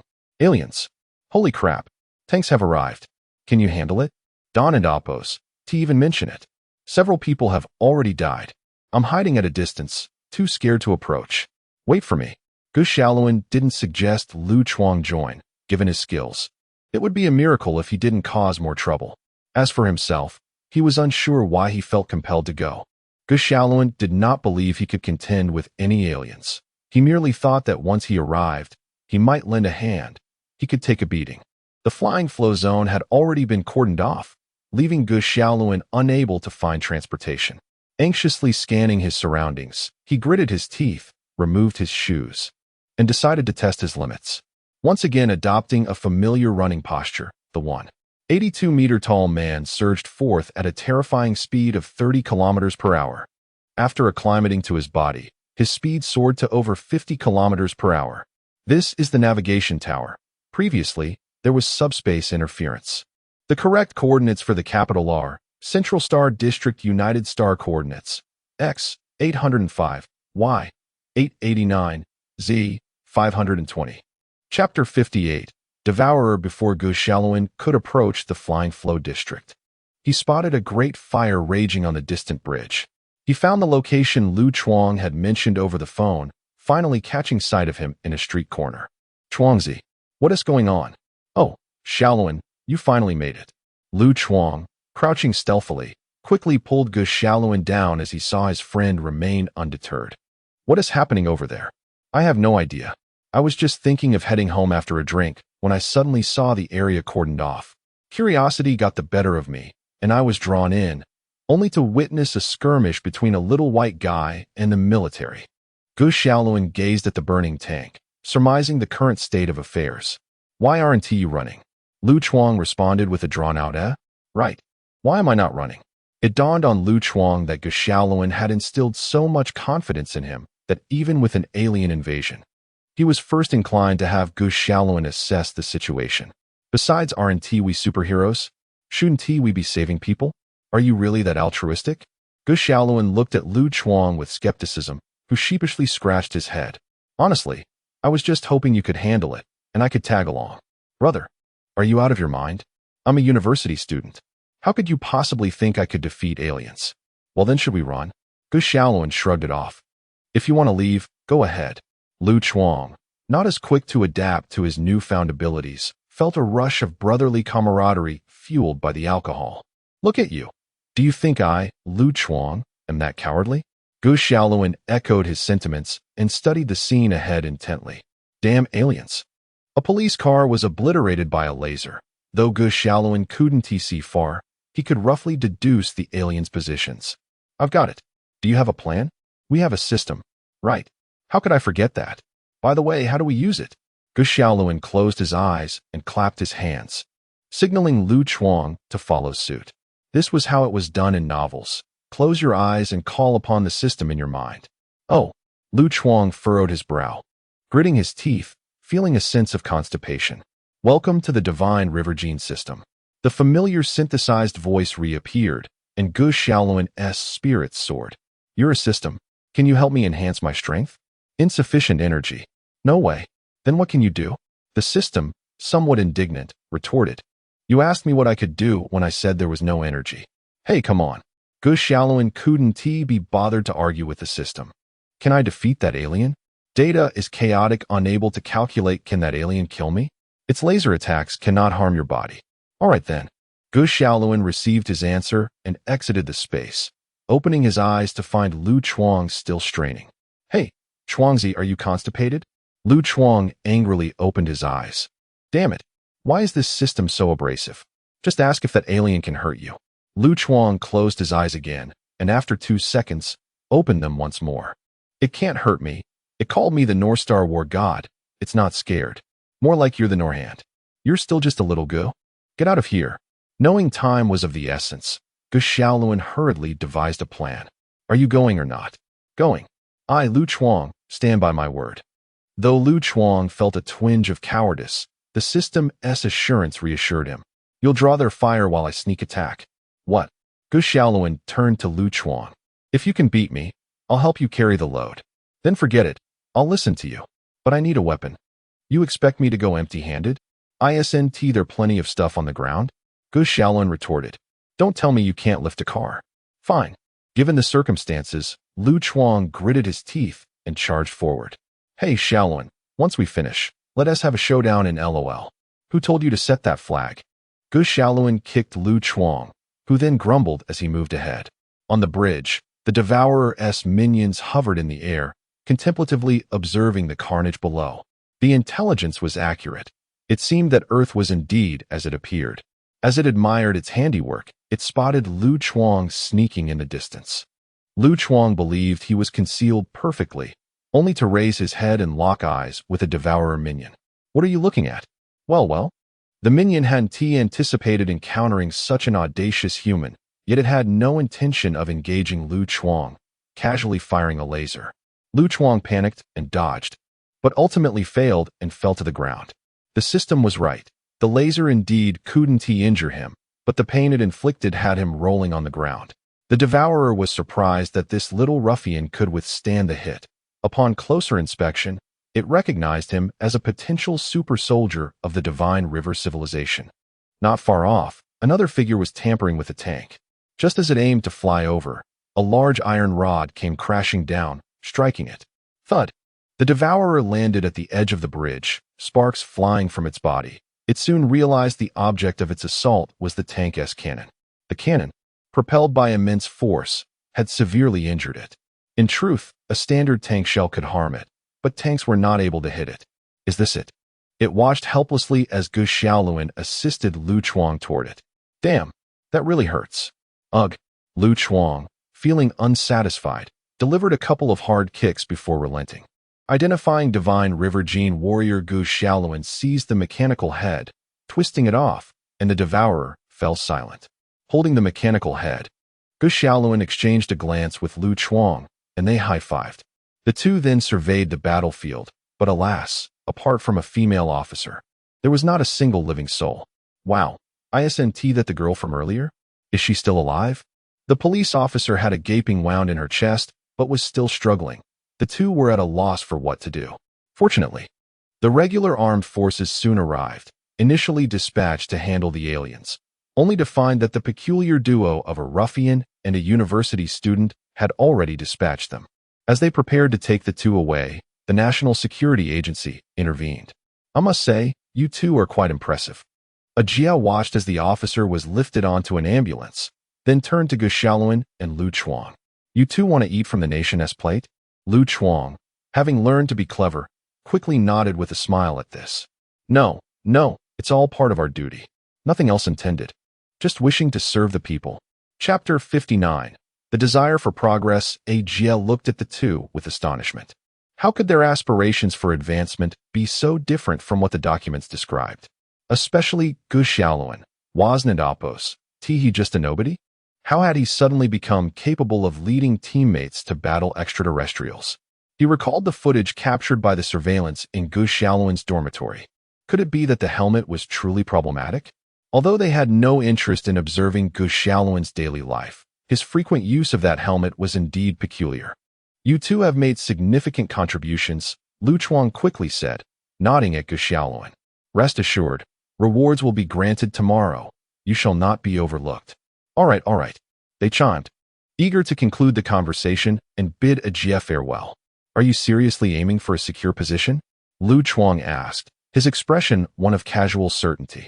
"I've risked my life for this moment. Don't worry, we are likely on the same page. With more practice, you can become as formidable as I am. Surely the nation would not deny you a good position then. Is that really true?" Lu Chuang exclaimed, thumping Gu Xiaoluan on the back with enthusiasm. "Why would I deceive you? Besides, we cannot allow someone as leisurely as you to remain idle all day. That sounds a bit harsh. Fine. Let us pretend I didn't say anything." After a brief chat, Gu Xiaoluan and Lu Chuang returned to their respective homes. By the time Gu Xiaoluan got back, it was already late at night. Unable to sleep, he decided to seek out Liu Ji and the others. However, upon logging in, he found no one online. He soon learned from Hui Feng that Liu Ji had gone to bed, prompting Gu Xiaoluan to continue perusing the documentation on ceramic metal technologies. His knowledge of engineering was quite limited, having only learned a bit of physics. Meanwhile, in the conference room of the ship Ju Xia, Jia brought the latest news to the gathering. Duca Ao and the others expressed their surprise. Regardless of the circumstances, their growth was commendable, demonstrating a willingness to stand up for their country. Huang Lao's sentiments garnered support from several others. Across the long table sat a strikingly poised woman, exuding an air of spirited individuality. "Reina, could you please introduce the Taotai civilization?" "Certainly. The Taotai civilization belongs to the underworld river star system. ruled by the god of death, Karl. As all civilizations in that system venerate Karl, they hold death in high regard and frequently engage in large-scale warfare to appease him. I hold no affection for them. In any case, the arrival of the Tautai will undoubtedly incite conflict.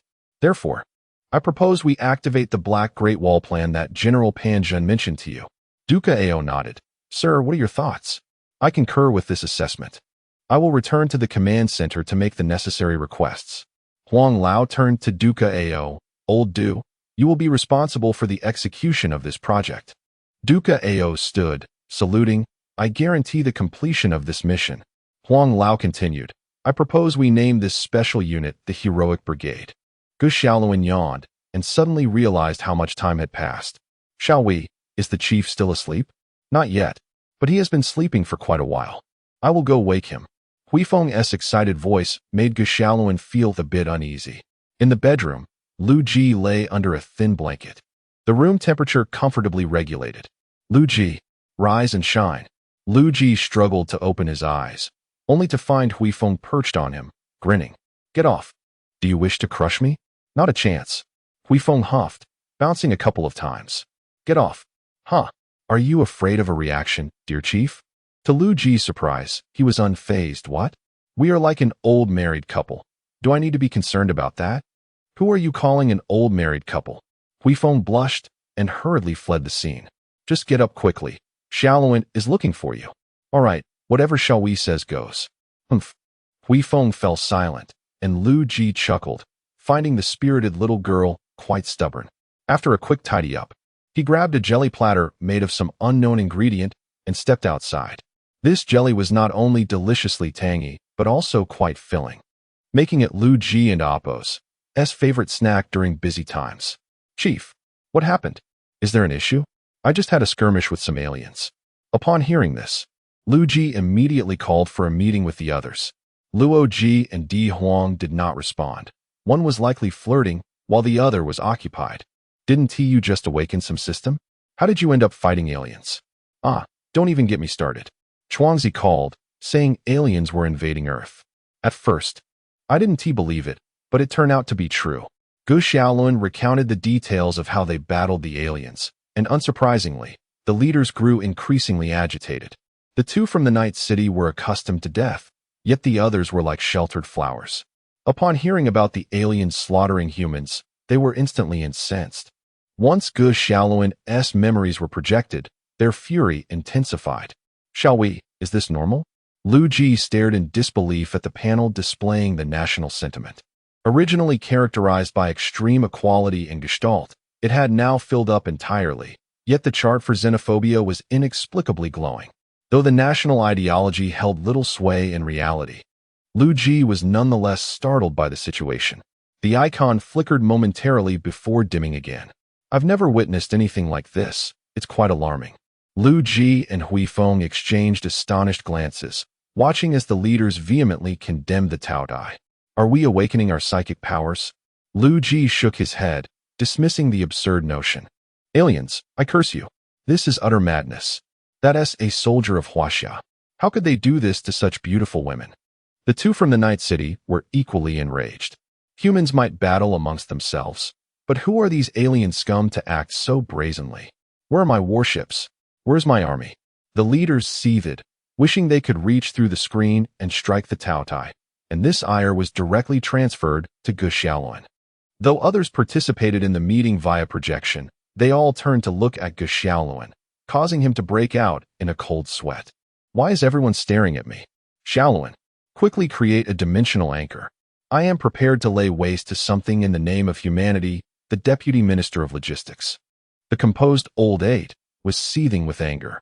The Empire was currently divided into the Research Department, Government Department, and Military Department. Although resource allocation still remained somewhat chaotic, a semblance of division of labor had begun to emerge. The Research Department handled nothing, the Military Department was responsible for warfare, and the Government Department dealt with all miscellaneous affairs while also funding the other two. Chapter 60. Xenophobia. Those damn days are over.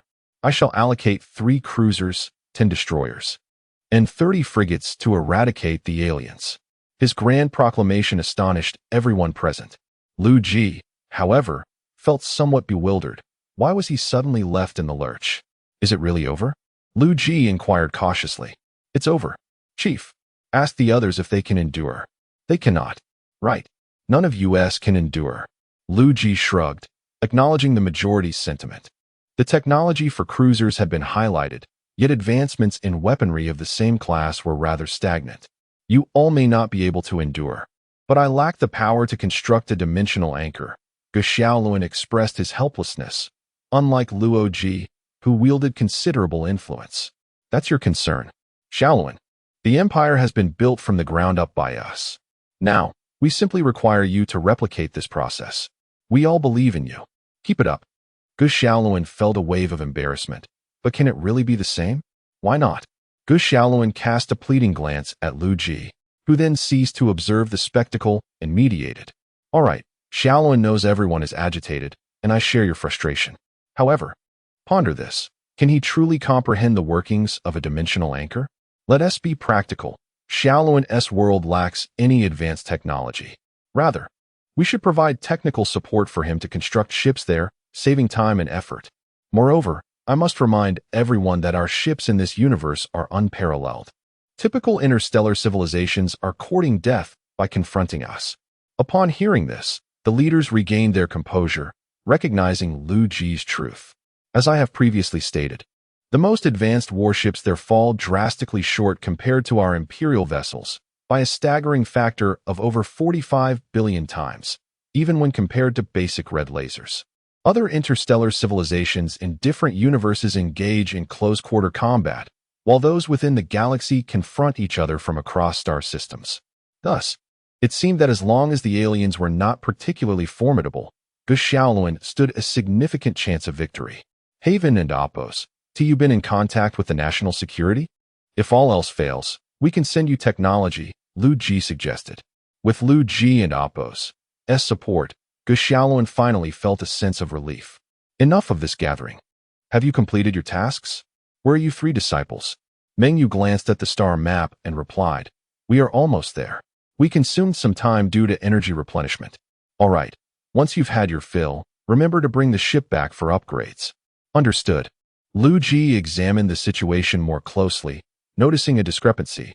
What is the second research vessel doing? It has reached the boundary star system and is en route to a planet exhibiting anomalous phenomena, David continued.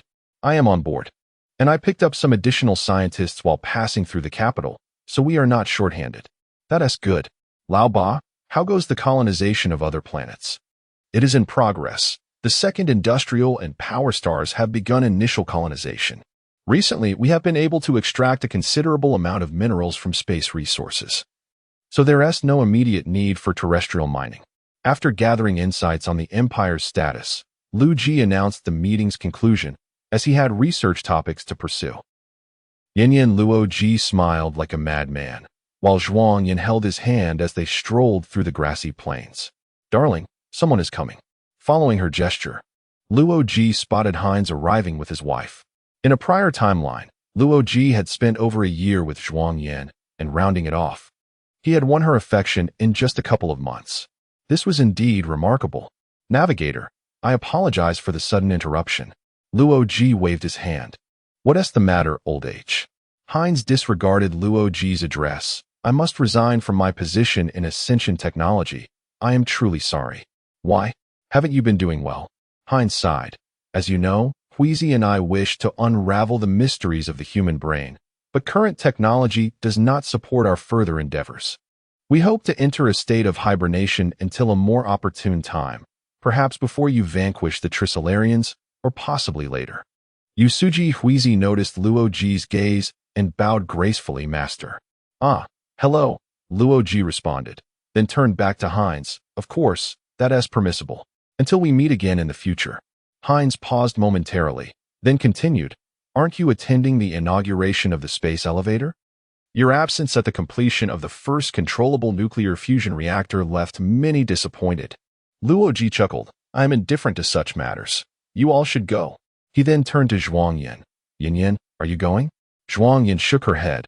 I prefer not to be in crowded places. Hines chuckled, what a pity. To speak candidly, as the leader of humanity, you should make more public appearances. No thanks, I just wish to lie around every day, not interested in being a workhorse. You truly are a carefree individual. Yusuji Huizi gazed at the distant snow-capped mountains. This is indeed a beautiful place. Its splendor shall endure. Come, Huizi. Seeing the two about to depart, Liu Ji urged, why not stay for a meal before you leave? There will be opportunities.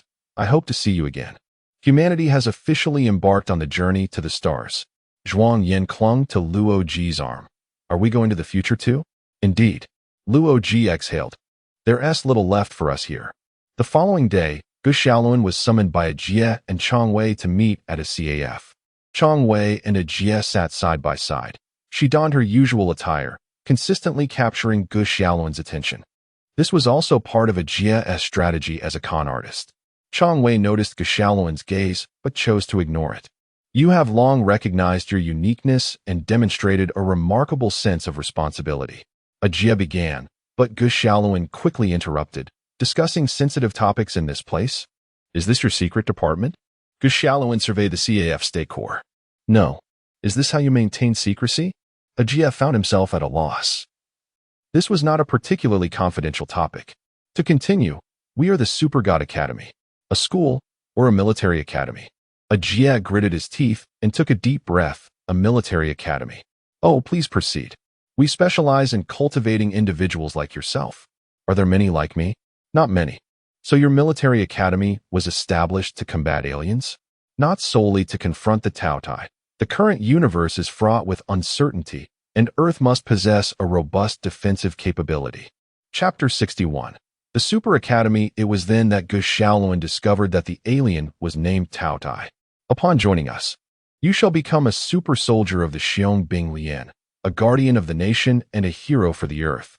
Gu Xiaoluan nodded, stroking his chin in contemplation. A habit he had learned from Liu Ji. Ajie rapped his knuckles against the table, admonishing, do not stare at her incessantly. Gu Xiaoluan deliberately turned his gaze towards Rose. After all, the allure of beauty is a delightful distraction that invigorates the mind. I'm just thinking, he replied. Ajie and Rose exchanged skeptical glances. While Rose averted her gaze with a frosty demeanor, Ajie wore a sly grin, concocting mischief. Rose, do you fancy him? Indeed. Rose responded, turning her head and clicking her tongue. Even more so now. She sighed dramatically, rolling her eyes before gazing out the window. If you go, she will provide one-on-one tutoring. Really? Ajie noticed Gu Xiaoluan's interest and continued to stoke the flames. She has no boyfriend, no one worthy of her. But you possess divine power. Gu Xiaoluan nodded vigorously, and Ajie's smile widened. Look, she hasn't spoken a word of rejection. Rose turned her head, as if she had something to say, but Ajie interrupted her with a glance. I think she's about to kick you. Not important, if you go. I wouldn't mind you sharing a dormitory with her. All right, Ajie exclaimed joyfully. That's exactly what I was waiting to hear. Let us sign a contract. What? Gu Xiaoluan grinned, rubbing his hands together. I meant we should draft a contract. Being a young man, I tend to be cautious, so I hope you understand. If we do this, should you fail to fulfill your obligations, the penalty will be rather steep. Do not worry, it's merely a few million. I believe you can manage. Ajie finally caught on. Gu Xiaoluan was merely jesting. With a scowl, he retorted, I would need 10 more years of work to amass that much. Rose, witnessing Ajie being outwitted, burst into laughter. Gu Xiaoluan found himself smiling at Rose's amusement. Do you think I'm trying to corner you? Gu Xiaoluan reclined against the backrest, settling into a comfortable position. Even if you're not deceiving me, what sort of superhero relies on the allure of beauty? I question the integrity of your organization. Rose finally spoke up. Do not misinterpret. It is Ajie who is unorthodox, not me. So you agree? Gu Xiaoluan shook his head, and Ajie sighed. What is it that you desire? Is it not beauty you seek, but rather wealth, fame, or power? To clarify, I do indeed desire beauty, but in a respectable manner. As for my aspirations, Gu Xiaoluan chuckled lightly. To protect humanity and be a hero. It is as simple as that. Ajie then realized that he had overthought the situation. An invitation would suffice to bring him aboard. You must understand, not everyone can be a hero. Gu Xiaoluan gazed earnestly at Rose. A hero is not a deity. They are simply individuals with greater abilities who stand up in the face of adversity. This is a lesson imparted to me by my friend. I am uncertain of my own capabilities, but I must try. Rose paused, then fell silent. Then why not join us? Ajia continued to persuade him. I must clarify my questions before making a decision. Is it not true that the Xiong Lian is a special force cultivated by the Super Academy? Indeed. Then Lu Chuang is also involved. Yes, someone has already spoken to him. Gu Xiaoluan pondered. Is Tao Tai planning to invade Earth? Correct, Ajia said gravely. Earth is on the brink of disaster. Conventional armaments cannot hope to defeat the Tao Tai civilization. Are they a spacefaring civilization? Indeed. They reside in the Mingi star system and worship the deity of death, Carl. Wait. Ajia was puzzled, while Gu Xiaoluan broke into a cold sweat. Are you suggesting that this Tao Tai civilization possesses the means for interstellar travel? And what on earth is this death god? Interstellar travel. Their technological prowess must be formidable. Ajia and Rose exchanged glances, bewildered by Gu Xiaoluan's sudden fervor. Their technological strength is considered average in the universe. They surpass Earth, but fall short compared to your kind of super soldiers. As for Death God Carl, our knowledge is scant. Gu Xiaoluan finally grasped the situation. So you mean, they are not invincible? Precisely. Then why can they traverse the stars? Through the Great Worm Bridge. They utilize relics of ancient civilizations scattered throughout the cosmos for their leaps. What? Gu Xiaoluan sighed in relief, realizing he had been unnecessarily alarmed. It turned out the Tao Tai were merely a less formidable foe. Is there anything else you wish to know? This information suffices. How about this? I shall accompany you to observe, and if all seems well, I shall join. Ajia had no better alternative, so he acquiesced. By the way, regarding my family, we have already arranged everything. Government officials will personally visit. Good. On Earth, the emergence of superheroes is undoubtedly humble. They arise from every corner. From police officers to rural fields. They gather at the Super Academy, uniting to confront peril and embark on an unknown future. Rose, Gu Xiaoluan, dragging his suitcase, spotted her seated on a bench by the roadside. I have arrived, lead the way. Were you waiting for me? Rose chuckled. Do not misunderstand. I am here to escort the newcomers. The two engaged in casual conversation as they approached the dormitory area. Am I to share a room with you? Who said that? Ajia, did he not say as much? I did not agree. You ought to inquire with him. But you did not refuse, did you? Oh, please. Gu Xiaoluan laughed, waving his hands dismissively. I shall reside here. Right. At 8 tonight, we gather in the classroom. Understood. After Rose walked away, she glanced back one last time. This fellow is rather intriguing. Upon entering the dormitory, Gu Xiaoluan surveyed his surroundings. There were bags, indicating that others resided there as well. He located an outlet in the corner and donned his helmet. Chief, I have entered the Super Academy. Chief? Liu Ji lay despondently on the sofa, acknowledging Gu Xiaoluan's arrival with a mere nod. What is the matter? Do not mention it. It's all about the research. Chapter 62. The light of the sun. Gu Xiaoluan gazed at the research topic displayed on the large screen. The disintegration cannon. Is this a new weapon? Indeed. The development of this contraption has been utterly without direction. Take your time. I have something important to share with you. Liu Ji nodded, abruptly sitting upright. Xiaohui, go notify the others. The story session with Xiaoluan is about to commence. Interstellar travel? The crowd exchanged glances, all taken aback by the mention of such a colossal worm bridge. No need for alarm. We shall proceed as planned. Only Liu Ji remained composed, sipping his soft drink. Upon arriving punctually in the classroom, Gu Xiaoluan discovered it already occupied by numerous individuals. This afternoon, an unidentified humanoid crocodilian creature appeared in Tianhe City, subsequently witnessed by civilians being captured by extraterrestrials, resulting in casualties. Below is a detailed report. Gu Xiaoluan watched in frustration, nearly smashing the desk beside him, yet refraining for fear of incurring costs. Damn it! Do they treat Earth as their personal domain? Hey, did you all see the news? A man with slicked back hair rushed in, and upon seeing the projection, added, I believe this is an alien. No need to speculate. It is indeed one, Gu Xiaoluan retorted, while others expressed disbelief. Do you understand? Xiaoluan, look here. Upon hearing his name, Gu Xiaoluan turned to spot Lu Chuang lounging in the back row with his legs draped over a desk. Gu Xiaoluan waved in acknowledgement. Are you kidding me? Aliens? What nonsense. Why fear them? Just 2 days ago, Xiaoluan and I had an encounter with an extraterrestrial, one that fired lasers. Lu Chuang captivated everyone's attention, embellishing the tale of that night, albeit with a few personal flourishes. Hey, Chuangzi, how did you turn yourself into the protagonist? Oh, that's irrelevant. Who's keeping score between us? Lu Chuang relished the astonished expressions of the crowd, basking alongside Gu Xiaoluan in worshipful gazes. Is this black brother truly formidable? Of course. I'm a bona fide gangster. The female officer interjected, unimpressed. You're more of an aging social youth at best. Qilin, that remark isn't flattering. At least I've shed blood for my country. Yes, I apologize. Although Qilin's tone was sharp, she genuinely admired Lu Chuang's willingness to step forward. That's better. Lu Chuang chuckled, beckoning Gu Xiaoluan closer. Let me introduce myself. I'm Lu Chuang. Just call me Chuanggu. This is my brother for life, Gu Xiaoluan. From now on, we've got your back. Gu Xiaoluan sighed, covering his face. Lu Chuang had settled down under his reprimand, but that was only in relation to him.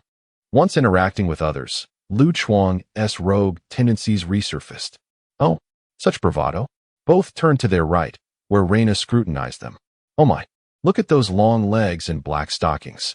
Chuangzi, don't stir up trouble. Gu Xiaoluan whispered in his ear, but Lu Chuang remained unfazed.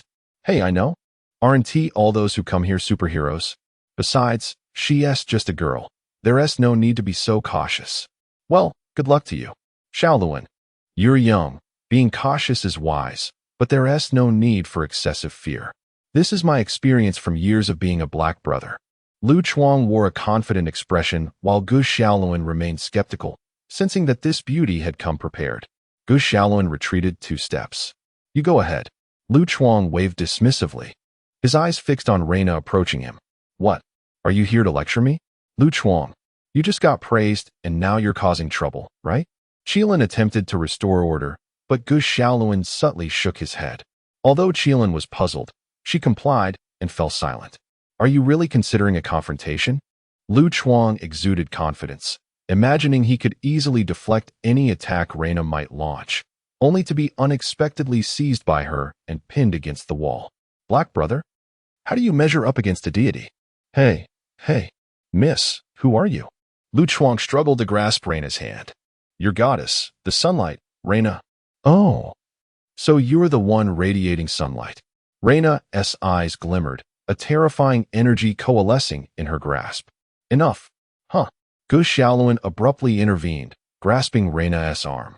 He recognized his error and sought mercy. With that, Gu Xiaoluan signaled Lu Chuang with his gaze. Right, goddess. I was mistaken. Rest assured, it doesn't hurt. Reina lightly shoved Lu Chuang, sending him crashing through the wall and onto the lawn outside. Everyone followed the breach to witness the spectacle. Gu Xiaoluan furrowed his brow but remained silent. Perhaps it was better for Lu Chuang to learn from hardship. Reina cast him a glance before stepping outside, her armor components flying to affix themselves to her with each stride. By the time she reached Lu Chuang, she was clad in a suit of black armor. I'll let you in on a secret. I'm also an alien. Gu Xiaoluan's frown deepened.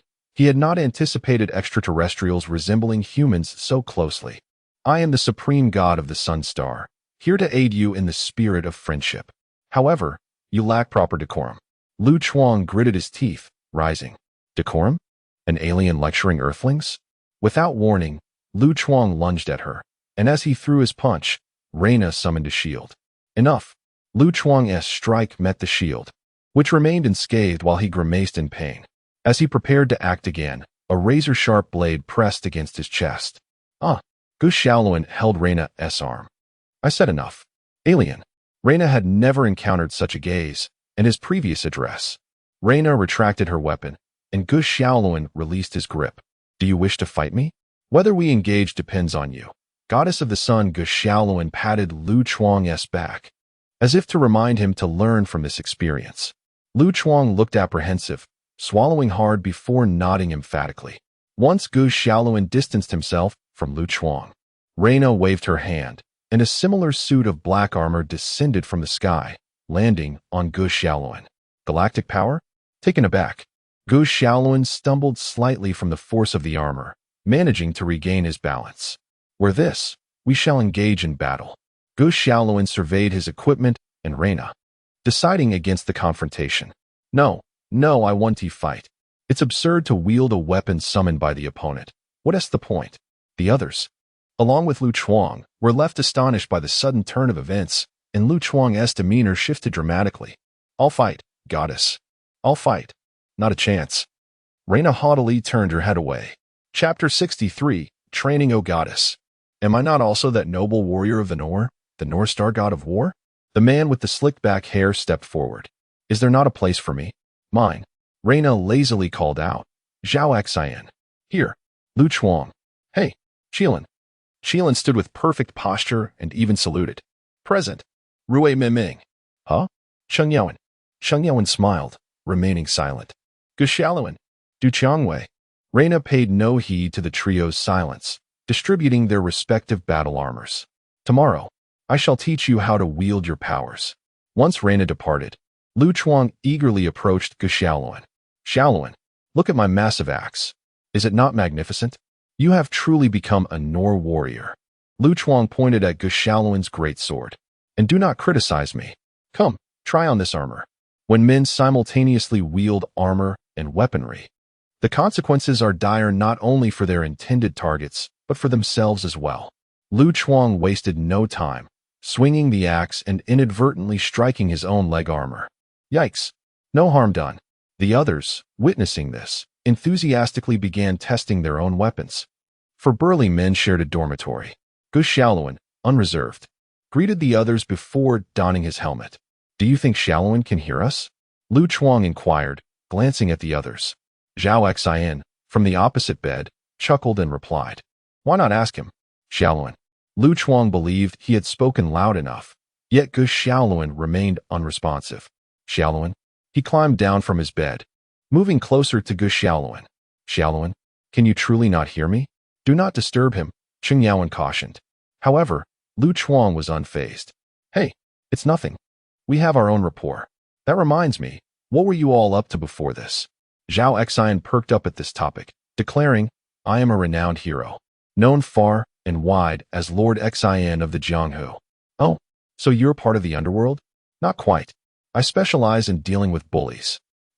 Lu Chuang took a deep breath, reminding himself he was a kingpin, not merely a thug. He needed to remain composed. And you, Cheng Yaowen? Me? I was farming back home. Cheng Yaowen admitted, slightly embarrassed, yet the others regarded him without judgment. Then I shall call you Yaowen. With our divine powers, we must support each other from now on. Indeed. Zhao Xian glanced at Gu Xiaoluan and inquired, Lu Chuang, why not elaborate on our friend here? Well, we have not known each other long. We only became acquainted through a bit of a scuffle.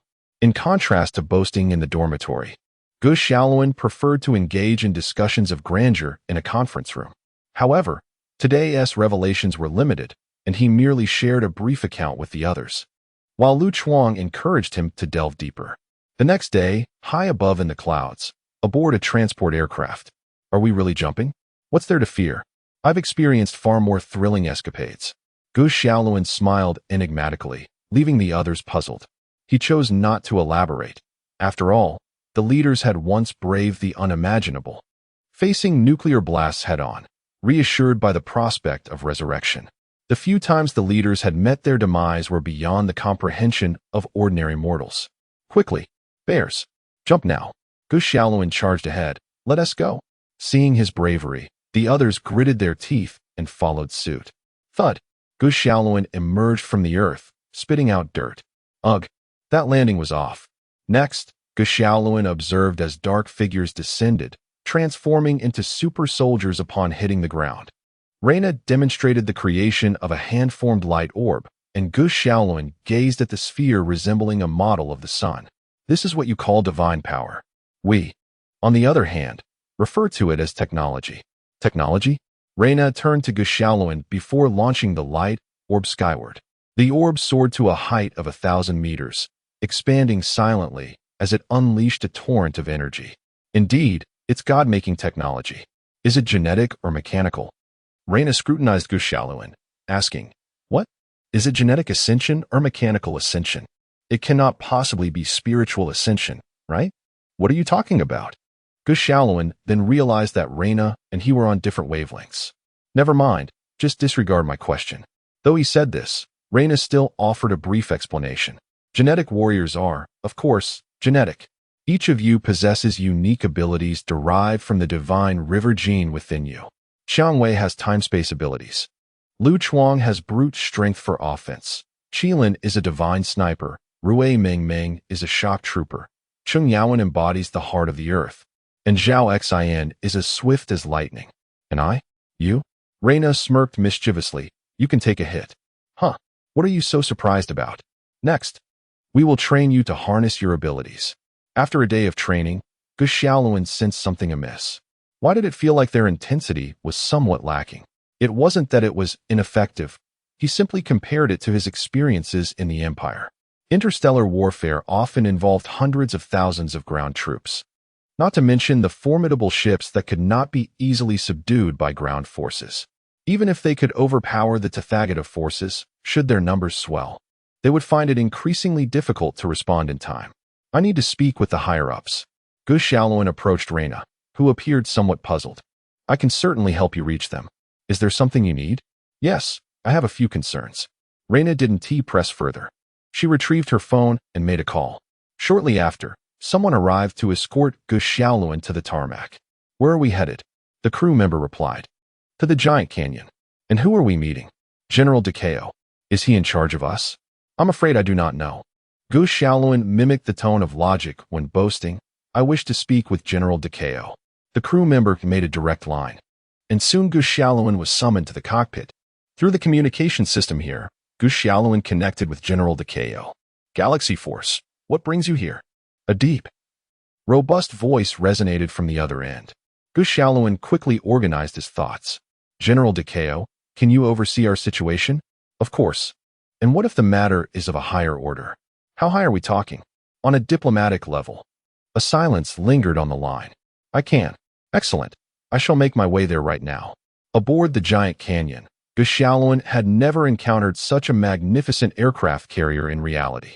Though not as grand as a space battleship, its symbolic significance was unparalleled. Guxialuan contemplated carefully. His situation was distinct from Logic's. Although the leaders had not discussed assistance in detail with Liu Ji, and Liu Ji had indicated that technology would be compensated as wages. Chapter 64, Manifesting Existence. However, Logi represented their universe as Earth, and the Empire's investment in it was certain to yield returns, especially since Logi had established the Empire's corporate branch in that universe. Indeed, while the Ascension technology was ostensibly Logi's, he preferred to regard it as an asset of the Empire, as he had a stake in both realms. Thus, it seemed as though the Empire was nurturing its successors, and due to the preceding anti-intelligence strategy, its investments had been somewhat restrained. As for Guxialuan, he possessed nothing. On this earth, he held little influence and had never come into contact with the corridors of power. The Empire's investment here might not even earn a commendable reputation. It was purely philanthropic. Guxialuan did not have such grand ambitions, nor did he possess that level of audacity. He was a citizen of Earth and a member of the Empire. Thus, he sought to establish a balance of interests between the two. At the very least, he wanted to ensure that the Empire reaped tangible benefits. Guxialuan had never contemplated such matters before, let alone imagined he would be faced with such a decision. Today, let us discuss briefly, to initiate the conversation and observe the official stance. His contact was a Jia. They exchanged simple greetings before entering the interior of the giant aircraft carrier, the Juxia. Do not be anxious. Although General Du Cao appears quite stern, he is in fact quite amiable. Moreover, he is the father of Rose. Guxialuan raised an eyebrow, following a Jia into the conference room. Du Cao stood before the meeting table, reviewing reports. Upon hearing footsteps, he turned around. General Du Cao's expression, which commanded respect without anger, was indeed intimidating. But Guxialuan was not easily cowed. Greetings, General Du Cao. I am Guxialuan. What brings you here? Du Cao's tone was rather cordial, prompting Ge Xiaoluan to exhale in relief. I would like to inquire if our Huaxia possesses controllable nuclear fusion technology? Du Cao paused, evidently caught off guard by Ge Xiaoluan's question. Huaxia did not currently possess such technology. What? I have this technology. Du Cao and Jie exchanged incredulous glances, as Du Cao dismissed the most likely scenario, that Ge Xiaoluan was trying to deceive him. Are you intending to transfer it to the state? Yes, Ge Xiaoluan nodded. Du Cao pondered for a moment, then said, Xiaoluan, to be frank, we inquired with your roommate. Do you wear a particular helmet daily? Yes. Could you elaborate?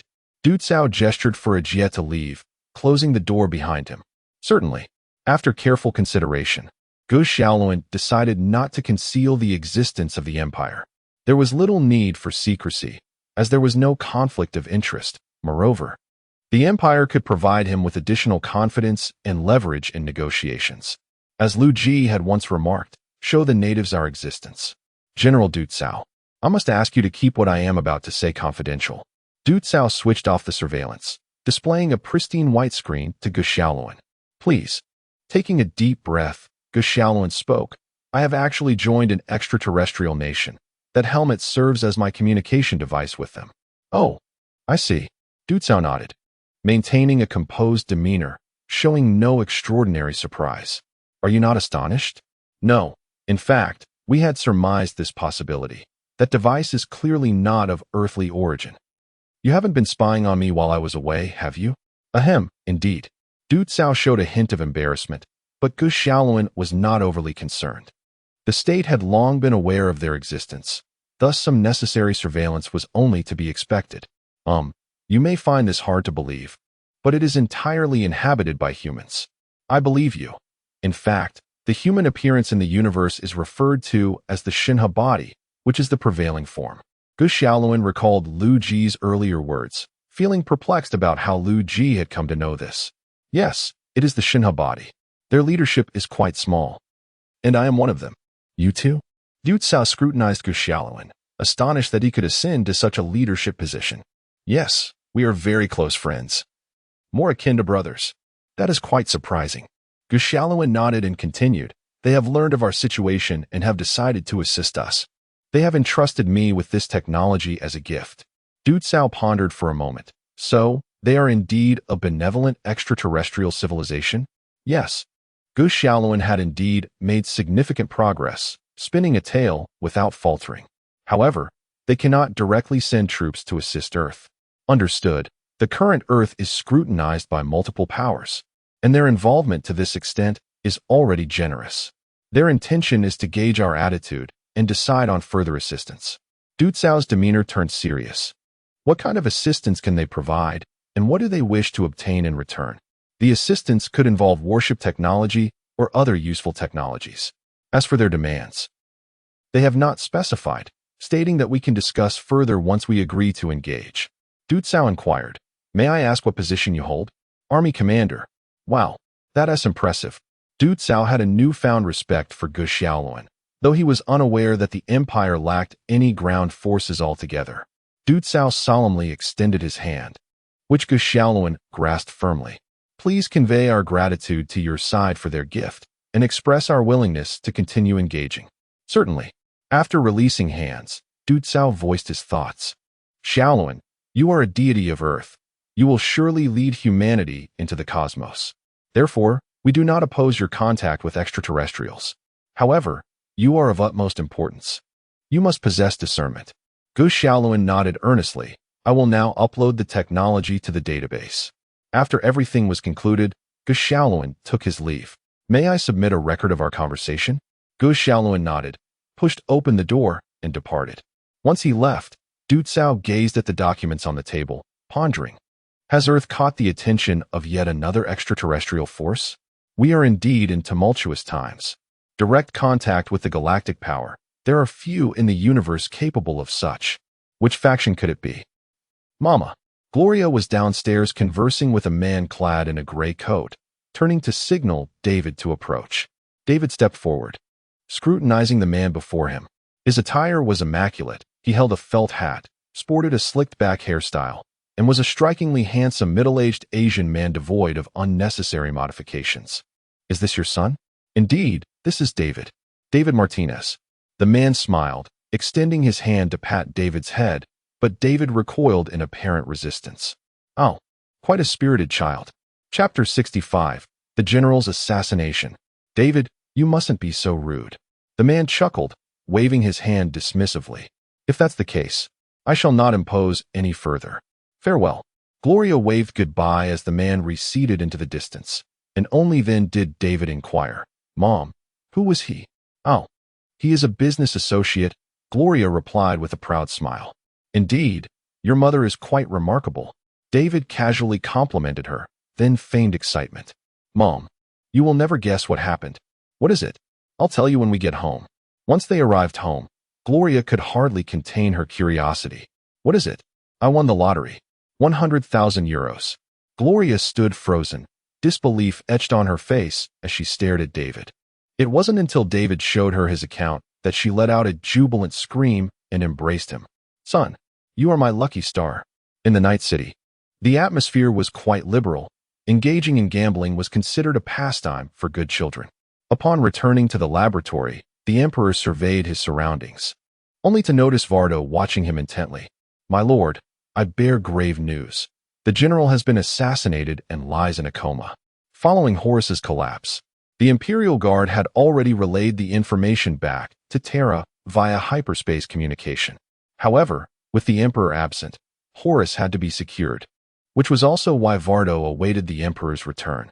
Subsequently, the Emperor connected with the communications of the Spear of the Emperor and the Ship of Vengeance, issuing commands for the Imperial Guard to bring Horus back and instructing the 16th Legion to continue their expedition.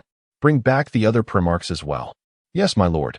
Although the Emperor was deeply concerned about Horus's condition, he decided to first check on Mikado, ensuring that the Empire faced no significant issues. He had an inkling that this was the calamity foretold by Liu Ji. "Spear of the Emperor, report. Where's the general?" The genetically modified Khorne, towering at 3 meters, radiated an intimidating presence, dwarfing even the Astartes, who were half-gods in their own right. "The pre-march is within the ship's stasis field. Take me to him." Along the way, the Wolf Cub squad cast hopeful glances at the Imperial Guard, their affection for the Primarchs deeply rooted, much like that of other legions. They entered a vast chamber occupied solely by members of the Four Lords' Council. The leading Imperial Guard stepped forward to thoroughly assess Horus's condition before addressing the others. "By the Emperor's command, we are to return the general to Sacred Terra for treatment." "Indeed, we have received the orders." Abaddon expressed heartfelt gratitude. They had been thrown into chaos at Horus's assassination. Fortunately, the Imperial Guard had been vigilant, ensuring that the news reached Terra, which allowed the Wolf Cub squad to temporarily settle down. Initially, they had been quite anxious, both for the Primarch's condition and the fear that this incident would bring shame upon the entire Legion, or even the Primarch himself. In response, the Four Lords' Council had even considered heeding Erebus's suggestion to have Horus treated at the indigenous temple on Devon. However, the Imperial Guard acted swiftly. Upon discovering signs of chaos corruption on the planet, they took command of the battlefield during the general's coma. As Imperial forces withdrew from the planet, the red laser cannons were aimed at Devon, now a molten world. "Can we assist you in relocating the Primarch?" Little Horus inquired earnestly, but the Imperial Guard firmly declined.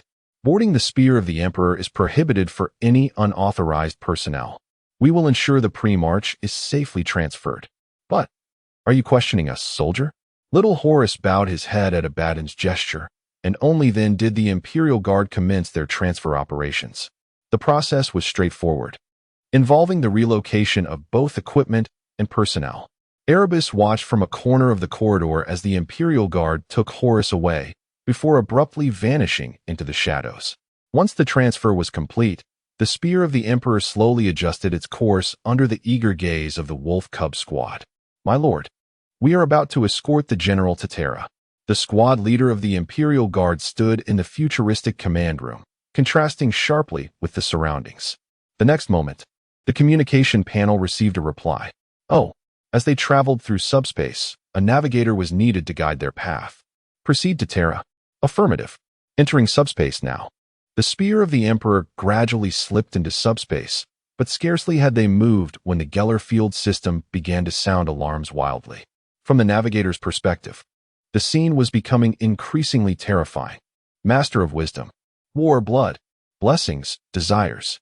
A myriad of grotesque entities filled his vision, their indescribable whispers echoing incessantly in his ears. 2 seconds later, his head was severed from his body. Exit subspace. The squad leader took a second to assess the Navigator's condition and another second to draw his blade. But the dark gods would not let them depart so easily. As the Geller field remained active, the ship's hull began to exhibit faint anomalies. The passage between subspace and reality grew increasingly indistinct, threatening to engulf them in the maelstrom of subspace. Fortunately, the Emperor noticed the situation in time. Golden psychic energy valiantly resisted the encroachment of the 4 gods, opening a passage for them. Once they emerged from subspace, the flashing red screens finally returned to blue, and the hull anomalies dissipated. After the squad leader confirmed everything was normal, he relayed the information back to Terra. My lord, we encountered subspace turbulence. I am aware. The Emperor's projection appeared on the large screen, prompting everyone to kneel in reverence. The Navigator is dead. You cannot return to Terra through subspace.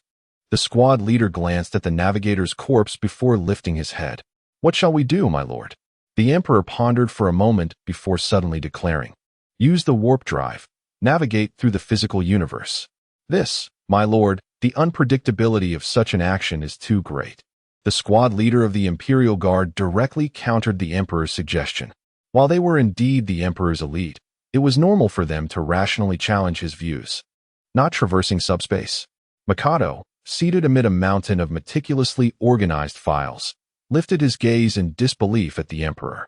Indeed, under normal circumstances, hyperspace travel in this universe is fraught with instability, but this time is different. Horus is present. What makes it different? The Emperor smiled, gesturing toward Mikado's staff. Horus's presence in subspace is distinctly clear, and my vantage point allows a broader perspective, enabling me to gauge both the timing and direction of our journey. Chapter 66.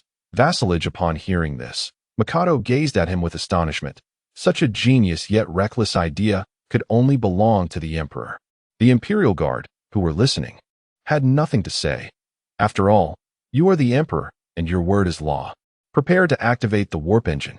The rest of the Imperial Guard and the Silent Sisters began to ready their tasks at the control console. Trained professionals, aided by AI, found the operation quite straightforward. The low-level warp engine and thrusters aboard the Spear of the Emperor could reach speeds of up to 32 trillion times the speed of light, equivalent to 1,040,000 light-years per second. This explains why starships prefer to navigate through established routes. Knowing the entry and exit points prevents inadvertent straying too far and mitigates any potential impact on reality. You are to initiate low-power travel and enter the warp space, preparing to exit near the solar system. It is well known that should a battleship neglect these routes and head straight toward Terra, the consequences could be dire. Leaving aside whether one could even reach the solar system, if one arrived but miscalculated the position, the repercussions of crashing into Terra would be catastrophic. Hence, it is generally inadvisable to navigate freely in warp space. Entering warp space. Rest assured, when I call for a halt, you will stop. The Emperor cast an encouraging glance at the team leader, while Mikado's eyelids twitched. It felt akin to playing with fire near a powder keg. Yes, Emperor. But why the urgency? Without turning, the Emperor replied, the ruinous powers will not allow us to pass safely through subspace, and I have received a warning regarding Horus. Mikado pondered for a moment. Was it that person who informed you? Indeed. Understood. He set aside his task and joined the Emperor, observing the communications aboard the Spear of the Emperor.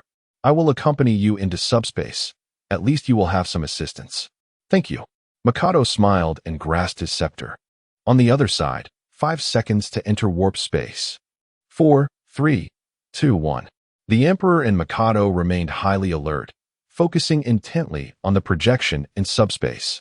The 4 gods also joined in, though the two paid them no heed. Everyone aboard the ship instinctively extended their fingers, ready to issue commands in an instant. As the blue light flickered, the ship began to dash through subspace at an unfathomable speed.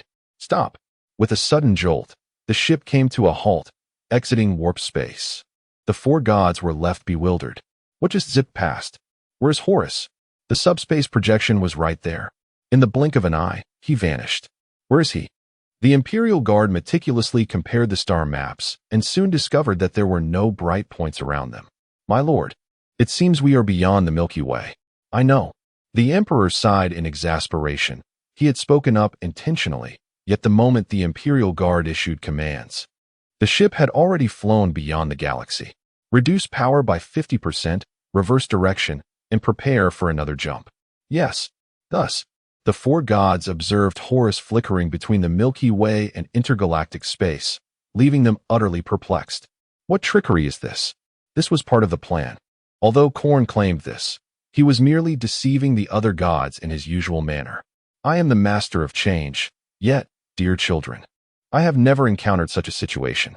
The ship calibrated over 1,000 times before successfully exiting, enduring hundreds of navigational anomalies along the way, only to find itself light years away from the galaxy.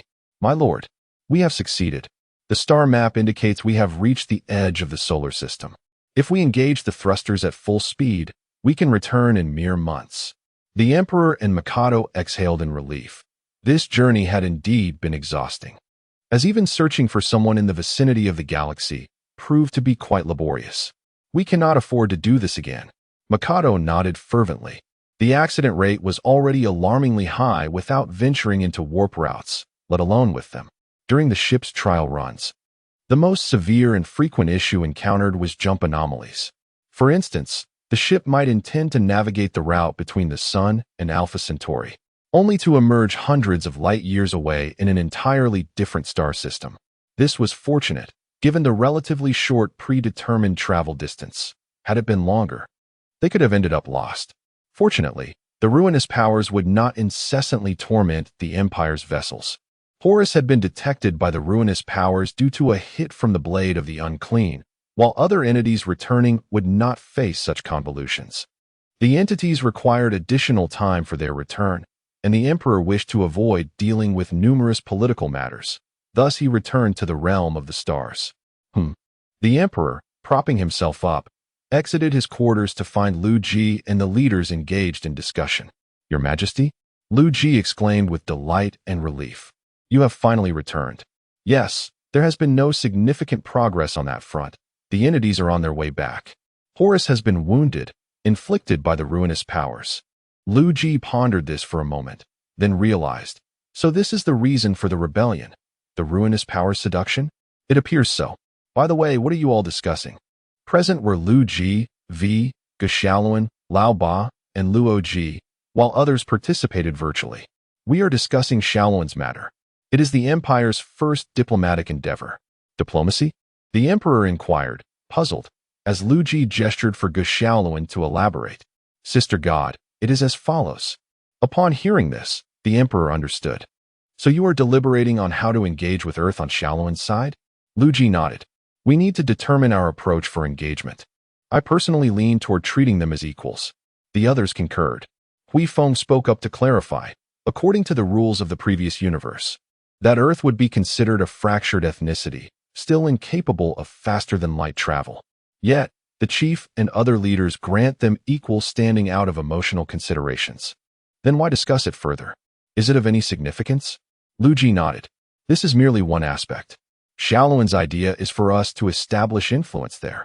Similar to what Luo Ji has done, his proposal received substantial support, yet I hold a differing perspective. What is it? Please share. Vassalage. Liu Ji raised his hand, conjuring a virtual projection of a vassal agreement. These are the terms I have drafted, representing a patronage-type vassalage, placing them in a protective vassal state. I maintain my stance.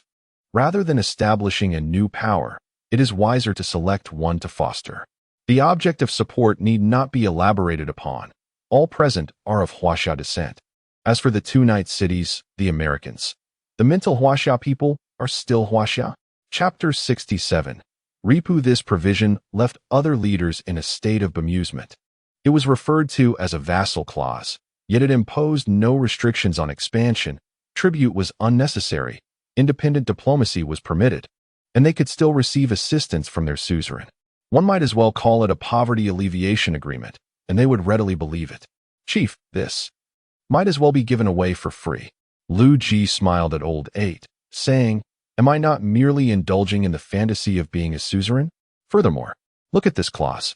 Gu Xiaoluan, who was particularly concerned about his own affairs, turned his attention to military matters and began reading intently. Regarding military technology assistance, the vassal state must exchange resources, with specific prices negotiable with the suzerain. They could even use their self-built armies as a bargaining chip. What does this mean? It's understandable that military technology requires payment, right? Gu Xiaoluan nodded, somewhat confused. Sure, but how do we pay? We're not even in the same universe. Thus, the earlier statements were merely superfluous. The crucial part lay ahead. If the vassal state is unable to pay, then the army built with the aid of technology could be used to offset debts to the suzerain, essentially amounting to working for the suzerain in disguise. Gu Xiaoluan pondered this and realized it was indeed a fair deal. So, how about we proceed this way? Wait, Old 8 interjected. Chief, what if after the army offsets the debt, there's still a shortfall? Then they can supplement it, Liu Ji replied. How will interest be calculated? Just a nominal amount will suffice, Huifeng quipped, lamenting how the vassals from the previous universe were deprived of such favorable terms. Huh, didn't their populations all assimilate into the empire? Isn't that good enough? A utopian society, Liu Ji retorted with conviction, only to be met with the response. And then you get turned into Synopsis, right? Hee, Luogia said while petting Gugu. In any case, this is our first encounter with Super God Earth, and there remains ample room for maneuver in our future interactions. There's no need to preemptively arrange certain matters. Indeed, Liu Ji continued, and I must say, that name is quite fitting. We should bestow titles upon our respective universes for easier identification. Xiaoluan's universe shall be called the Super God Universe, while Luogia's shall be the Three-Body Universe. Why name it after the three-body people? Isn't it quite distinctive? Well, that's true, Luogia conceded. Three-body it is then. Sister Shin's universe shall be the Warhammer universe, and David and V's will be the Cyber universe. The quartets shall be known as the Blue Star universe. Huang Pecanin interjected. Ours is also called Earth, and as for the name Blue Star. Chief, have you been reading too many web novels? Ahem, let us go with that. Liu Ji concluded. As for ours, it shall undoubtedly be called the Starry Universe. Liu Ji clapped his hands together, and the others merely joined in with a lackluster applause. Does anyone have any new proposals? Old 8 swiped through his electronic device, revealing an empty page for the vassal clause. Chief, you still Haven and Oppos. Team mentioned how we will assist Super God Earth. Did I not provide controllable nuclear fusion? Shuden and Oppos. That suffice? Old 8 sighed, glancing at Gu Xiaoluan. Xiaoluan, I'm not saying this lightly. That technology is rudimentary. Do you truly believe a single energy technology will influence the battlefield for the Tantalus and humanity? It seems. It won't. Exactly, Old 8 affirmed. Chief, what is your perspective? Without hesitation, Liu Ji stated, as our vassal, they ought to at least achieve a preliminary level of space civilization, right? Very well. Old 8 began drafting a more detailed vassal clause. We shall commit to assisting the vassal state in advancing to a preliminary level of space civilization, enabling faster-than-light travel, and will generously provide the relevant technology without charge. Yes, that's it. Upon receiving the vassal clause, Gu Xiaoluan was nearly moved to tears. Chief, everyone. Thank you. Liu Ji turned to Huifeng. See, I'm a good person. Reality distortion -1000 genocide -1000 isolationism -500 destruction. Stop. How do you know all my dark history? Liu Ji muttered, his expression pained, to which Huifeng responded with a teasing smile. Huh, Chief, you were the one who insisted I know. Remember how every time you intruded into private residences without permission, and when I didn't respond to your calls, or even invaded the entire galaxy, you would summon me using the supreme relics? I was troubled for quite a while, and now you're starting to resent me? As Huifeng advanced, the slender Liu Ji found himself pushed onto the sofa. They say familiarity breeds contempt. I want to see if you are truly so heartless. With that, she began unbuttoning her clothing. Hey, what are you doing? People are watching. Liu Ji exclaimed, flailing his arms, but he was no match for Huifeng. Huifeng turned to the others. You wanted Oppos. T-Peak, right? Upon hearing this, everyone nodded and then shook their heads, their gazes wandering. This floor is certainly a floor. Indeed, indeed. This clothing is quite clothing-like. By the way, who turned off the lights? David, limited by age restrictions, wished to see but could not. As Huifeng seemed about to issue another threat, those participating via projection hastily ended their communications. Let us disperse. This is boring. I forgot to turn off my engine, so I'll take my leave. Me too. Can one just turn off an engine like that? Never mind. Why do I even care? Gu Xiaoluan, having never witnessed such a scene, was momentarily left in a daze. Was Huifeng really going to undress? The Emperor glanced at him. Why are your points of focus so peculiar? Does Huifeng possess all the same functions as humans? Luojia chided. You two are equally matched. The chief has no time for your nonsense. Yin Yin is cooking today, I'm out. Only then did Gu Xiaoluan recall the matter at hand. Oh, right. I must get busy. Old 8 exchanged glances with V and they exited together. As V reached the door, he poked his head out and asked, Sister Shun, aren't you leaving? I'm quite interested in studying this. Huifeng's military uniform had slipped off her shoulder as she called back without looking. You can research it with your entire nanobot conglomerate. All right. The Emperor donned a mischievous smile, silently activating the room's surveillance before making a hasty exit. Chief, it's just the two of us now, Huifeng whispered into Liu Ji's ear, who felt as though his end was nigh. The door swung open, and the Emperor turned to see Liu Ji bracing himself against the wall, struggling to move. Is it really that severe? Liu Ji lifted his head, nodding slowly but resolutely. Chapter 68. Genetic Modification Program. Nanobots are not limited by physical exhaustion. Liu Ji fell silent, at a loss for words. A suitable encounter can be beneficial for the body. The Emperor chuckled softly, casting a glance at Liu Ji's waist. Is that what it entails? That could be fatal. It's certainly better than handling it yourself. That may be true. But wait. How do you know? The Emperor smirked, remarking that Liu Ji's body displayed certain impulses in that regard. Liu Ji's forlorn gaze had little effect, prompting the Emperor to gesture for him to approach. Look at this. It suddenly dawned on me. Since we can manipulate microscopic particles, is it possible to perform surgery at the cellular or even molecular level? A projection displayed a towering figure, 3 meters tall, adorned with various metallic components. A modification surgery for the Forbidden Army? Precisely. The Emperor enlarged the various special organs of the Forbidden Army, indicating that these were the challenging aspects of the modification procedure, where candidates often failed and perished at certain stages. However, we can utilize our precise processing capabilities, even cloning an organ through genetic means for implantation. What success rate can we expect? With the assistance of Grey Wind, it would be 100%. Upon hearing this, Liu Ji no longer felt discomfort in his waist. He straightened his posture, earnestly scrutinizing the data. In that case, can we incorporate traits from the organic codex? The genes that can be termed as traits are quite extraordinary and intricate. While we cannot directly apply them, we can glean some insights from them. The Emperor looked at Liu Ji encouragingly. So what do you say? Shall we give it a try? Although Liu Ji had a fondness for genetically modified corn, the thought of transforming into something akin to that filled him with unease.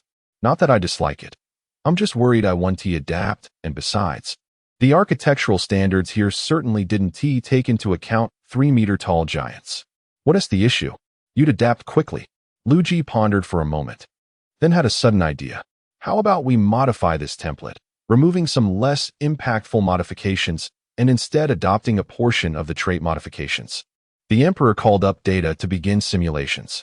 While the Forbidden Army wasn't designed for warfare, they indeed had some combat modifications.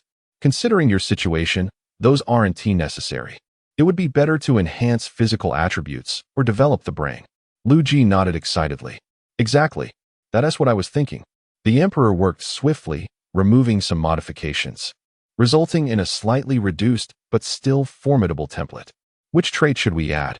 Most racial traits recorded in the Organic Codex possess only one or two attributes, often exhibiting strong rejection characteristics. If we were to haphazardly blend two or more racial traits together, the genes would collapse under the strain. To effectively utilize all these traits, directional modifications are necessary, marking the first step towards genetic ascension. Brilliant. Excellent. Gray Wind condensed beside them, first casting a teasing glance at Liu Ji before speaking. So, you'll need my assistance next? Indeed. With the Empire's technology, the success rate for modifications led by the Chief is over 90%. However, since we've never attempted to add traits, we'll rely on you for the final touch. Don't worry. Leave it to me. Back in the Super God universe, Gu Xiaoluan lay on his bed, contemplating the right words for nearly 10 minutes before finally rolling out of bed. It was mealtime, and the others were absent. Gu Xiaoluan decided to head to the cafeteria, only to encounter Ajay on his way.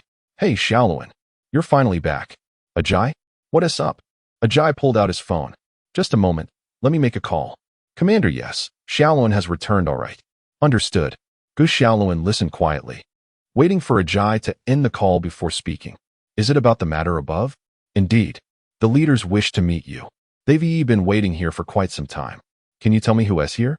Ajay quickly responded, General Dekao, Elder Huang, and other high-ranking officials. It's quite the gathering. Gu Xiaoluan had anticipated the Empire's presence would be significant, but he hadn't expected so many notable figures to arrive. Indeed. Let us go. Gu Xiaoluan entered the conference room, while Ajay remained outside. He first spotted Reina and Dekao, along with several unfamiliar elderly individuals. This is Gu Xiaoluan. With Dekao's introduction, everyone turned to look at him. Impressive for one so young. Gu Xiaoluan forced a smile, nodding slightly. This is Elder Huang. The plump middle-aged man who had spoken waved his hand. No need to be so formal. Just call me Uncle Huang. Uncle Huang. Dekao proceeded to introduce the others. And after initial introductions, they began discussing important matters. Gu Xiaoluan sat at the left side of the long table, positioned between Reina and Dekao. Wow, all the military and political heavyweights are present. Gu Xiaoluan cautiously observed the distinguished figures around him. Their genial demeanor couldn't completely mask their commanding presence. As the representative of Huaxia, Elder Huang initiated a conversation with Gu Xiaoluan. Xiaoluan, on behalf of Huaxia, I'd like to express our gratitude for your support. Not so grand, haha. Gu Xiaoluan felt somewhat awkward, yet the others did not underestimate him. Yes, and it's extremely vital. By the way, we still don't know the guest's title. The Ascendant Seekers. That is their name. Upon hearing this, the attendees wore contemplative expressions, and Reina, never one to remain silent, inquired, Ascendant Seekers, what do they do? Seeking the truths of the universe, roughly speaking. Reina pouted, recalling a rather shadowy introvert. After discussions on our side, we warmly welcome the Ascendant Seekers and are eager to befriend any race that cherishes peace. Gu Xiaoluan listened like an audience member, nodding occasionally to show his agreement with Elder Huang's courteous remarks. By the way, Xiaoluan, could you conveniently introduce the Ascendant Seekers? Ah, sure. Starting with politics. The Empire operates under a parliamentary democracy, but the Chief and other leaders consider it a parliamentary dictatorship. Dekao, catching the key term, interjected, Empire? Gu Xiaoluan realized he had caused a misunderstanding and hurriedly clarified. In their view, any powerful interstellar civilization can be referred to as an empire. Reina chimed in. That term isn't common in our known universe. Indeed, that's our designation. Chapter 69, Secondary Diplomacy, What Constitutes a Powerful Civilization? Another representative inquired. Gu Xiaoluan pondered for a moment, finding the answer elusive. However, it was certain that the ability to achieve faster-than-light space travel was a prerequisite. A civilization lacking this FTL capability would be classified as indigenous. Elder Huang regarded Gu Xiaoluan with utmost seriousness. If we possessed a spacecraft capable of traversing through wormholes, could we then be considered an interstellar civilization, or perhaps an interstellar empire? Precisely, Gu Xiaoluan replied, disregarding any notion of it being a clever loophole. Meeting the criteria was what mattered. Thus, Does it imply that the Ascendants perceive us as mere planetary natives? Objectively speaking, yes. Yet, they are inclined to engage with us on equal terms. Elder Huang discreetly glanced at Decao, who had briefly closed his eyes, and a sense of understanding dawned upon him. Please, continue. Very well. Gu Xiaoluan extended his palm, curling his index finger to signify political aspects. He then bent his middle finger to represent military aspects, noting the relatively modest size of the Empire's fleet, leaving its true standing ambiguous. In terms of economics, the Empire's citizens were entirely synthetic beings, living in a utopian society devoid of scarcity. Synthetic beings? This term was unfamiliar not only to Earthlings, but also to Reina and Decao. They are mechanical sentient beings, capable of dreaming. How remarkable! Reina exclaimed, slightly tilting her head in astonishment. Indeed, these synthetic beings were not present initially. They were created later. The representatives began to murmur amongst themselves, occasionally expressing their awe. Is this what constitutes an advanced civilization? A utopia? But to what extent must productivity reach to sustain it? It appears this civilization is indeed both amicable and formidable. Xiao Na, what is your perspective on this civilization? Reina sighed, resting her head on her hand. It is indeed powerful, though it may not be a civilization of godmakers, and it falls short of divine-level civilizations. At the very least, they lead a comfortable existence, unlike us, where the common folk must plead with my elder for rain. Decao interjected, a civilization must possess the ability to create gods to be considered among the strong. The representatives nodded in agreement, and Gu Xiaoluan added, the Empire does not research this aspect. This was indeed the truth. The Empire's current technology did not support the study of god-making techniques. Even if they had the capability, they would not allocate significant resources to it, as such technology was perceived as irrelevant to them. The cost-to-benefit ratio was unfavorable, and the investment would be substantial. As for advanced entities that could rival deities, one could not overlook the Ascendant Seekers. Do they appreciate my numerous traits and the mass-produced armies capable of obliterating stars? Through this discussion, they had gained some understanding of the Ascendants. I wonder if they would be willing to engage in practical contact with Huaxia? Gu Xiaoluan regretfully shook his head. Unfortunately, they do not wish to intervene in interstellar affairs simply, and they are too distant from us. Are they akin to recluses? Yes, that is an apt interpretation. Given this, we have little to offer in return, and we shall have to owe them a favor. It is of no consequence. Gu Xiaoluan shifted the conversation, inquiring about the Taotai. Has everything been prepared for the invasion of the Taotai? Elder Huang sighed. We have done all we can. As for our chances, the Huaxiao people have endured through countless wars. We shall prevail this time as well. Where have they reached? Decao gestured towards the large screen in the conference room. They have arrived at Pluto and have just traversed the wormhole. What? How could they have arrived so soon while we are still in a meeting? Gu Xiaoluan abruptly stood up, alarmed. He then noticed the gazes of others and promptly sat back down. I apologize for my outburst. Decao reassured him, I understand your sentiment, but it is simply the reality. Are they approaching imminently? No. At their speed, they may take several more months to arrive. Several months. Gu Xiaoluan found it hard to comprehend. The notion of traveling from Pluto to Earth in a matter of months felt almost primitive. Do they rely solely on wormholes for their travels? Taking a moment to collect himself, he then asked, what about the solar civilization? Reina quickly clarified, personally. I am certainly supportive. I am right here. However, regarding the stance of the entire civilization, to be frank, that is under Panjin's jurisdiction and my influence is limited. So, they maintain a neutral position? Indeed. Gu Xiaoluan refrained from elaborating further, instead inquiring, what if the Ascendant Seekers are willing to assist us? The attendee's eyes brightened at the prospect. They would assist us? Yes, but not materially. Rather, technologically. Another representative posed the question, what would be the cost? Perhaps a slight loss of face? Decao's previously furrowed brow relaxed somewhat. Sacrificing sovereignty. You know we would never agree to that. There is a sacrifice, but not a total one. What does that mean? Gu Xiaoluan understood that mere words would not suffice. He requested a piece of paper and began drafting the terms of vassalage. The others waited in silence. Once completed, Takeo accepted the document and displayed it on the large screen. Apologies for the handwriting.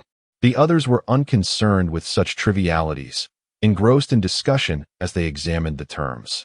Their astonishment grew, and Reina could no longer contain herself. Wait, who is subjugating whom here? Are they interstellar philanthropists? Look at what you're saying. This arrangement is only made because they regard my reputation. Gu Xiaoluan feigned modesty, as if he had labored greatly to secure such benefits. This isn't erroneous, is it? Handwritten notes can sometimes have issues. Gu Xiaoluan observed the agitated representatives and reassured them. Rest assured, such minor errors will not occur. Excellent. Excellent. I apologize for my excessive enthusiasm. Elder Huang marveled at the terms. Old friend, not to diminish your efforts, but in my long life, I have never encountered such terms. This is not merely acknowledging a big brother. It is akin to recognizing a biological father. According to our principles, we would typically reject such vassal-like terms. However, that said, I apologize, Comrade Gu Xiaoluan.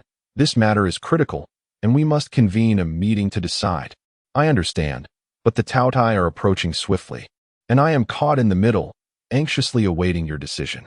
We comprehend, Elder Huang decisively stated. In that case, we shall pause our discussions here and convene an emergency meeting. Gu Xiaoluan had no objections and departed alongside Reina. Hey Xiaoluan, is it true that you have everything in your world? Chapter 70, Preparations for Combat. Sister Na, are you jesting? Utopia is not a land of abundance, and besides, the needs of synthetics are not particularly demanding. When I find the time, I shall certainly visit. Very well, I shall personally escort you on this journey. It is a promise. The dreadful, arthropod-like intelligent beings emitted a cacophony of harsh sounds. Clad in garments that belied their savage nature, they loomed ominously. Boss, are we still hunting in this starfield? A group of diminutive humanoid centipedes encircled a larger one, its hue a darker shade of brown than its kin. To feast heartily, one must possess audacity. This is our survival creed. Faced with the larger centipede's roar, the others merely retreated a couple of paces, somewhat sheepishly. What if we encounter the enforcement fleet? What do we have to fear? Unlike those foolish others, we possess some foundation. They were obsessed with treasure, even daring to vie with the large-headed one, heedless of their lives. Previously, word had spread from a certain stellar system about a legendary treasure, drawing the desperate souls of the surrounding starfields, and even a certain interstellar empire had joined the fray. The outcome was evident. The Empire effortlessly dispatched the band of marauders, allowing the centipedes to escape with their lives intact. But boss, there are no merchant vessels passing through this area. As if I needed you to tell me that. The irate larger centipede glared at the star map, then shifted towards the periphery. The other centipedes had no choice but to comply. They had long been devoid of spoils. Their fleet swiftly entered the navigational route, arriving at the next stellar system in no time. Boss, we have reached the Galode star system. Boss.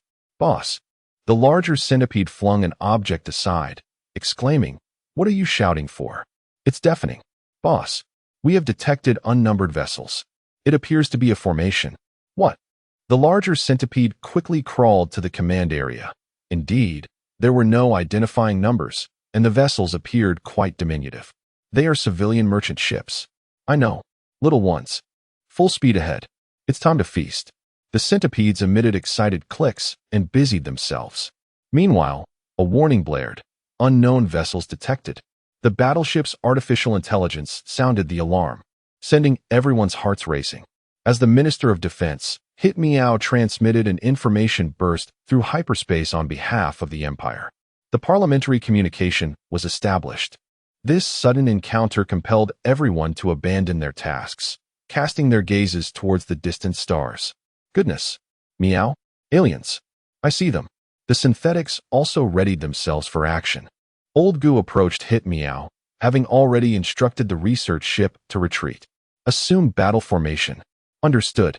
Boss, the prey wishes to communicate with us. Very well. Let us proceed. The communication panel activated, and the centipede twisted its body to present its imposing stature. Mundanes, offer a bounty of energy credits, and I may consider sparing you. The two parties had never interacted before, and thus lacked a translation capability. The Imperial side was taken aback. Even the synthetics present bore expressions of shock. What is this hideous creature? How revolting! What are they saying? The larger centipede continued its lengthy monologue until interrupted by a smaller one. Boss, it seems they cannot comprehend. What? They lack a translator? Upon realizing this, the larger centipede, irritated, commanded an immediate assault.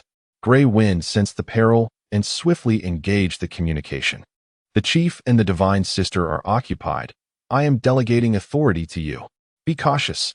The visitors are hostile. Hit Meow signaled an okay, assuring them. Mingyu, Sister Nan, maintain vigilance. The research ship is to return immediately. Acknowledged. The research ship promptly turned, preparing to enter the hyperspace route. Observing the situation from afar, the alien fleet grew impatient, accelerating their approach. As their vessels drew nearer, the battleship sensors had already completed a preliminary scan of the enemy ships. 20 hostile vessels. The largest spans 5 kilometers. A cruiser. Initiate first-level combat preparations. Models of the enemy warships appeared on the command screen, revealing a total of 15 frigates for destroyers, and 1 cruiser, according to Imperial standards. All synthetics reloaded the data. Prepare for emergency jump. Once the research ship is a safe distance away, we will flee. Do not jest. There are far too many ships on the opposing side, and they are not operating at a cipher level. This is no trivial matter. They have crossed the warning zone. Mingyu, Sister Nan, V formation. Prepare to fire. The two ships positioned themselves alongside the flagship. Once in formation, Mingyu and Huang Paikai ordered the deployment of space torpedoes. The torpedoes were accelerated to superluminal speeds by the magnetic railgun, swiftly hurtling towards the enemy fleet. Red lasers. A volley fire. The frigate, serving as the formation's flagship, was equipped with 3 red laser ports. Do not question why a frigate has 3 segments. Simply acknowledge that the ship is quite large. 7 beams of laser reached the enemy fleet in the blink of an eye, only to be repelled by a blue shield. At that moment, the centipedes also sensed the anomaly. Boss, large laser weapons. They are warships. We have the numbers. Warships can still be seized. The enemy fleet was undeterred, unleashing a barrage of red lasers interspersed with a single blue beam directed at the Imperial fleet. For laser weaponry, evasion at superluminal speeds proved futile. In just 1 round of concentrated fire, the ship's shields began to falter, flashing ominously in red. Report. 2 more rounds of fire, and the shields will overload. Hit Meow gritted his teeth, realizing that the distant home fleet could not be relied upon. Accelerate evasively. Continue the assault. Has the research ship departed? It is nearing the adjacent stellar system. Mingyu loudly suggested, let us not allow them to traverse the route unchallenged. Retreat is paramount. We must hasten our escape. Wait a moment. Let us test the quality of that alien group. V. Engage communication. I and the research team have received the data on the enemy vessels. Please probe further. The fleet continued to engage the enemy, a storm of lasers streaking through the void. Despite both sides suffering losses, the Imperial fleet remained at a significant disadvantage. The shields are overloaded. The shields had failed, leaving only the ceramic gold composite armor, which clearly could not withstand much longer. Let us not hope to bring down the larger vessels. Perhaps we may manage to sink a smaller one. Mingyu's face contorted with frustration. We have already expended all our torpedoes, but the enemy is not foolish. Few are likely to hit. The centipede leader, fearful of demise, had positioned the flagship amidst the fleet, rendering the forward frigates as the targets for assault. One ill-fated frigate, its shield overwhelmed, attempted to retreat only to absorb 3 space torpedo impacts directly. Chapter 71.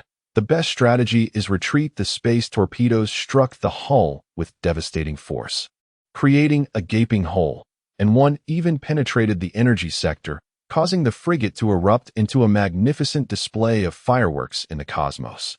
The centipede-like alien ships, devoid of kinetic weaponry, could only watch helplessly as they gradually scraped away at the armor. For them, energy weapons were advantageous due to their high accuracy and continuous usage, while kinetic weapons and torpedoes, despite their lower hit rate, delivered substantial impact and proved remarkably effective against vessels. As a band of roving pirates, the centipedes lacked the resources to afford kinetic weaponry and torpedoes, thus opting for the more convenient and economical energy weapons. Ceasefire. Retreat. Quickly.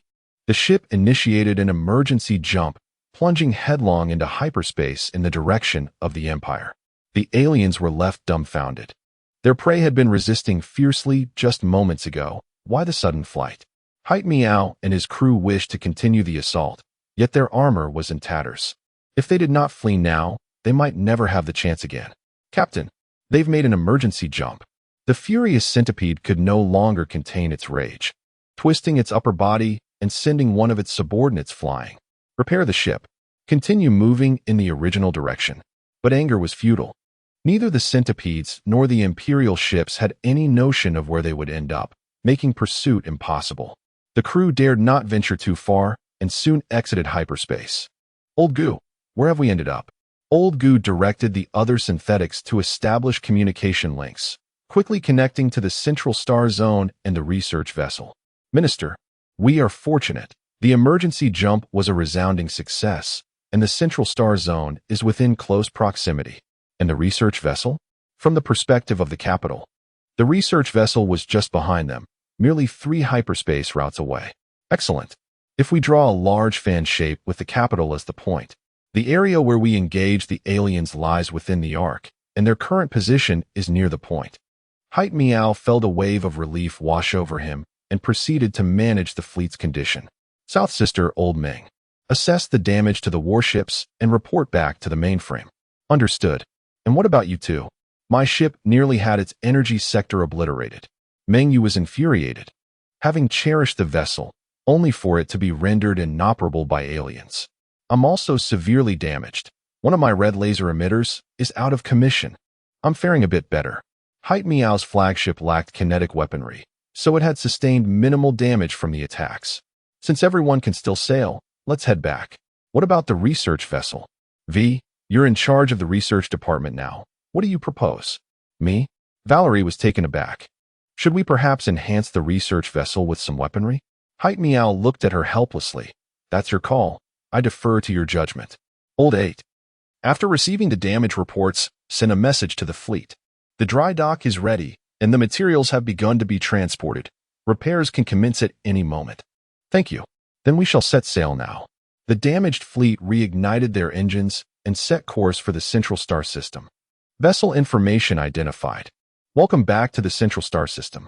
The repair dock is prepared. Please follow the instructions to proceed for repairs. Upon hearing the communication from the stellar base, everyone heaved a sigh of relief. This journey had indeed been exhilarating. Old Goo, inform all fleet members that they are on leave during repairs. Essential personnel should remain on standby for work. Yes. Hype Meow's order provided some psychological comfort to everyone. The synthetics began discussing where to spend their vacation. But the leaders had no such luxury. Upon arriving at the stellar base, the 3 took a transport ship back to the Union. In the conference room, aside from Liu Ji and the Emperor, everyone else had arrived. Grey Wind was still presiding over the meeting. As the 3 entered, the others greeted them promptly. Ugh, what a stroke of bad luck. Hype Meow slammed his military cap onto the table and sat down with a scowl. Grey Wind, having experienced similar setbacks, offered some words of consolation. Victory and defeat are common in military affairs. There is no need to dwell on it. Meng Yu handed his hat to the adjacent service synth. We understand that, but to suffer defeat in our first battle? How can we swallow that? Exactly. Those aliens are bullies. Had I brought more ships, they would never have been so arrogant. Huang Pai Kanan remarked, glancing at Old 8. Old 8, can we allocate more funds for the military this year? Old 8, ever attentive, nodded in agreement. Of course, this meeting will address that topic. By the way, where are the Chief and Sister Shun? This was information only Grey Wind possessed, prompting curious glances from the others. The Chief is undergoing surgery, with Sister Shun assisting. Part of my role is also in support. Surgery? The Chief is unwell. No, it's merely a genetic upgrade. There's no danger involved. That's a relief. The group collectively sighed in relief, and logic continued. So, shall we handle the subsequent matters ourselves? Indeed. for that group of aliens. Let's allow V to analyze the situation first. Valerie projected her research data onto the round table for all to see. According to Imperial standards, a current active frigate measures approximately 1 kilometer in length, but these alien small ships vary in size. The smallest is around 500 meters, while the largest is only 800 meters, indicating their industrial capacity is likely weak or lacking in standardization. Their medium-sized ships reach the standard length of a destroyer at 1.7 kilometers, while our destroyers measure 3 kilometers long. The largest of their vessels spans 4 kilometers, truly a cruiser in every sense. Most crucially, V magnified their weapon configuration, excluding any hidden armaments. Their most formidable weapon is a blue laser emitter mounted on the cruiser. Furthermore, their firepower is inferior to ours, with some frigates equipped with merely a single red laser. Additionally, their ships exhibit a haphazard and somewhat shabby design. Huang Pai Cannon interjected. They lack kinetic weapons and torpedoes as well. Indeed, hence I deduce that they are akin to what the chief described, interstellar pirates. Upon hearing this, the others expressed their agreement, with Grey Wind voicing support for the notion. That shabby appearance is a clear sign of piracy. Grey Wind then displayed a star map illustrating the calculated pirate activity zones and their approach vectors. Data suggests that the pirates likely encountered our fleet while moving towards the edge of the star system. Should they continue in their original direction, they may very well approach Imperial territory. The Empire's current domain encompassed 8 star systems, 5 colonial planets, and numerous outposts slated for expansion in the next phase of their plans. Among the colonial planets, the capital was the most developed, followed closely by the industrial planet. Chapter 72. Expansion plans. The initial phase of resource collection has commenced, with Gaia being among the targeted planets. This endeavor necessitates the construction of ships. Upon observing this, Greywind shifted to the next topic. The expansion plan, proposed by the Minister of Resources and approved by the Secretary of State, is now open for review and voting by all present. The Eighth Elder has decisively resolved to utilize the entirety of the current surplus alloy stockpile and has preemptively allocated the alloy output for the next 3 months. At this juncture, the Empire is in a period of development, with alloys being consumed as they are produced, leaving little reserve. The Imperial Navy anticipates an expansion to include 1 cruiser, 5 destroyers, and 15 frigates. The cruiser, measuring a formidable 8 kilometers in length, will be equipped with 5 blue laser emitters, with spaces reserved for a mass projector and hangar.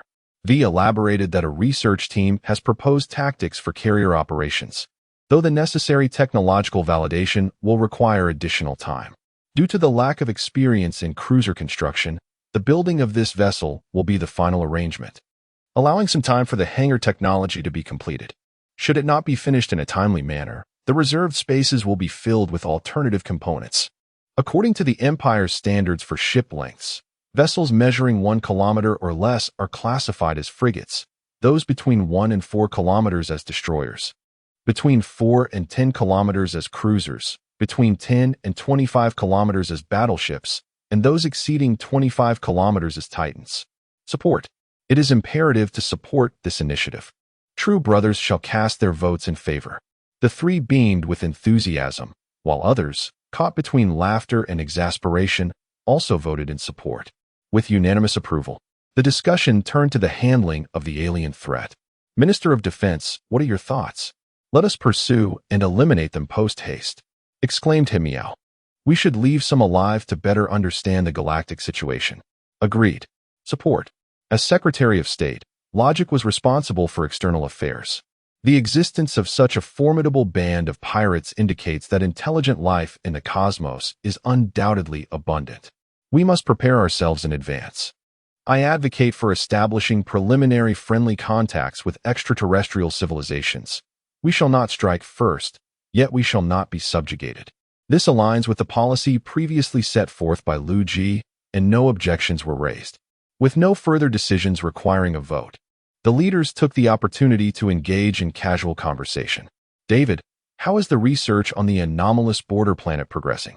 Gus Shaoluan, preoccupied with his own cosmic matters, had not participated in this research endeavor.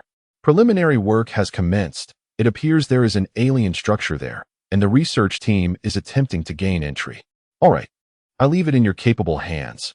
I cannot spare the time. Rest assured, we are like family. After the meeting, V suddenly recalled something and spoke with excitement. David, you surely must have heard about the significant event concerning Jack. Oh, I suspect. Misty has accepted his pursuit. Indeed. How did you know? David and V engaged in spirited gossip. As for Jack, what greater event could there be? Moreover, it was evident that Misty indeed harbored feelings for Jack. Jack also reminded us not to forget the betting stakes. Treating him to a meal is no trouble at all. David, with newfound wealth, was extravagantly generous. Not known for his personal expenditures, although he had given his previous savings to his mother, earning quick money was merely a matter of a commissioned task. Shall we gather tomorrow? Certainly, tomorrow is a holiday. The eighth elder turned to Logic, a mischievous smile on his face as he scrutinized Logic. Brother G, isn't it taking you a bit long to secure your target? What do you know? Pursuing true love cannot be rushed. And how is that coming along? We have already established our relationship. We are on the verge of discussing marriage. Logic's declaration captured everyone's attention, eliciting expressions of shock and delight. Old Luo, impressive. You shall be the first among us to wed. Logic, flushed with excitement, raised his voice. Will you all contribute to the wedding gift? 200 each. What shall we contribute? We will surely miss the wedding feast, but perhaps we can make it for the child's full moon celebration. Indeed. Brother G, when do you plan to have children, before or after hibernation? Without hesitation, Logic replied, certainly after hibernation. It is far too dangerous for a child during hibernation. When the dimensional anchor is completed, we shall present your child a full moon gift. The eighth elder, a good colleague of Logic, spoke up first. Gaia Paradise shall select a piece of land, up to 100 square kilometers. Wow, such a grand gesture. No wonder you handle the finances. The eighth elder's practice of allocating planetary territory to individuals was not considered corrupt. For Liu Ji and others, land was the least valuable asset. Even Gaia was merely a slightly better parcel. Contrary to the belief that the empire possessed only 5 colonies, it was simply that current productivity could only sustain the development of 5 planets, with over 10 confirmed colonizable planets. Of course, most of these planets are unsuitable for human habitation, but the Empire's colonization force consists primarily of synthetics. The trio from the Navy exchanged knowing glances, and Himiao spoke on their behalf. We 3 shall each have a frigate. Wait, what does my child need with a frigate? Logic was momentarily perplexed, contemplating how his unborn child could possess the mightiest armed forces of Earth. Shouldn't the child have a toy? Isn't a frigate just right? Then I shall thank you in advance. With the research department lacking suitable material gifts, V looked at David helplessly, who suggested, how about a few customized intelligent assistants from the research department? I have no objections. Gu Xiaoluan, as the army commander, was under the jurisdiction of the Ministry of Defense and had little to offer either. Shall I contribute some army troops? Please don't. A casual gift will suffice, as long as the sentiment is conveyed. Logic had no desire for his child to be born into a world equipped with a complete interstellar military, akin to a warlord. You need not worry. We are far from that point. If we do marry, we shall forego a wedding feast and celebrate grandly after hibernation. I will ensure you all contribute generously. Your calculations are quite shrewd. Do not even think about it. The meeting room filled with joyous laughter. Yet Liu Ji found himself unable to share in this delight, his mind a canvas of expansive thoughts. Such comprehensive and rapid gene upgrades would inevitably involve some rather invasive procedures, and the Emperor maintained a vigilant watch over Liu Ji's physical condition. Little Gray, the responsibility of brain enhancement shall be entrusted to you. Understood. It was not that the Emperor feared handling the brain surgery personally, but rather that she had other bodily areas to attend to. Chapter 73. Lucy, an additional update for OVO. Are the new organs ready for cultivation? Almost there. The Emperor utilized instruments to surgically open Liu Ji's chest, preparing for the transplantation of the new organs. After implanting the first batch of organs, the incision was sutured, with plans to reopen it later for the second batch once his body had developed. Her method was straightforward. After implanting the cloned organs, she administered medication, waiting for Liu Ji to be influenced and transform into a larger version of himself before repeating the organ implantation process 3 times for a successful operation. The role of the Grey Wind was to expedite Liu Ji's physical transformation. The nanobots within the Grey Wind could replace cells and thus direct the body's rapid development. Mom, I'm heading out. I can't associate with that ruffian anymore. Understood. Gloria sighed as she watched David leave. She was aware of his companionship with V, but felt powerless to intervene. Once outside, David felt as if he were soaring through the skies, swiftly navigating the city and boarding a tram. The tram was bustling with people, their attention scattered, providing a perfect opportunity for a thief to strike. Standing in one corner was a woman in a white coat, beneath which she wore black attire, her hair a gradient of white. A green glimmer sparkled in her eyes as she moved swiftly through the crowd. Each time she approached an individual, a chip would pop out from their neck, and she seized the moment to steal the chip. Intrusion detected, firewall established. David received a system alert and abruptly looked up, locking eyes with the woman. Their gazes met, and she appeared equally astonished. Who are you? David found himself momentarily dazed. Her hair color seemed hauntingly familiar, as if he had encountered her before. David Martinez. Do you recognize me? The woman noticed others beginning to realize their chips had been stolen and quickly grabbed David's hand. He did not resist, and they moved to another tram compartment. Of course, one of the notorious villains of Night City. The woman scrutinized David, who was equally studying her. Lucy, at your service. David. They shook hands, signifying their acquaintance. Lucy, how do you know my name? As far as I know, I eliminate all my enemies during missions. Lucy smirked. Disbelief etched on her face. Are you jesting? Your reputation and that of your partner have spread throughout the underworld of Night City. David suddenly realized that it must have been V or his companions boasting over drinks, inadvertently compromising his anonymity. However, since the word had spread, it mattered little. Gloria would remain oblivious, being a mere ordinary cleaner, surely untouched by the cyberpunk world, wouldn't she? Let us consider this a lapse in judgment on my part. What do you suggest we do about what just happened? Despite her bold demeanor, Lucy felt a chill in the presence of the infamous David and let him propose the terms first. Forget it, I'll be more cautious next time. Lucy deactivated the prepared molecular wire, placing her hands on her hips with a smile. Is that so? Then I appreciate your magnanimity. Just as Lucy was about to bid farewell, David spoke again. Lucy, are you also a cyberpunk?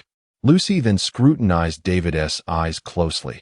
Contrary to the rumors, there was an indescribable clarity in his gaze, accompanied by an unexpected joy. I'm merely a thief, trying to earn a bit of cash. Lucy slightly revealed some chips from her pocket before hastily concealing them. Can these things even be sold? Lucy sighed, not particularly eager to continue her conversation with David. This city is overflowing with demand for such items. If you have no other business, may I take my leave? Of course. Lucy decisively stepped away, and David watched as she completed her theft in the adjacent compartment before vanishing into the throng. David, why do you appear so dispirited?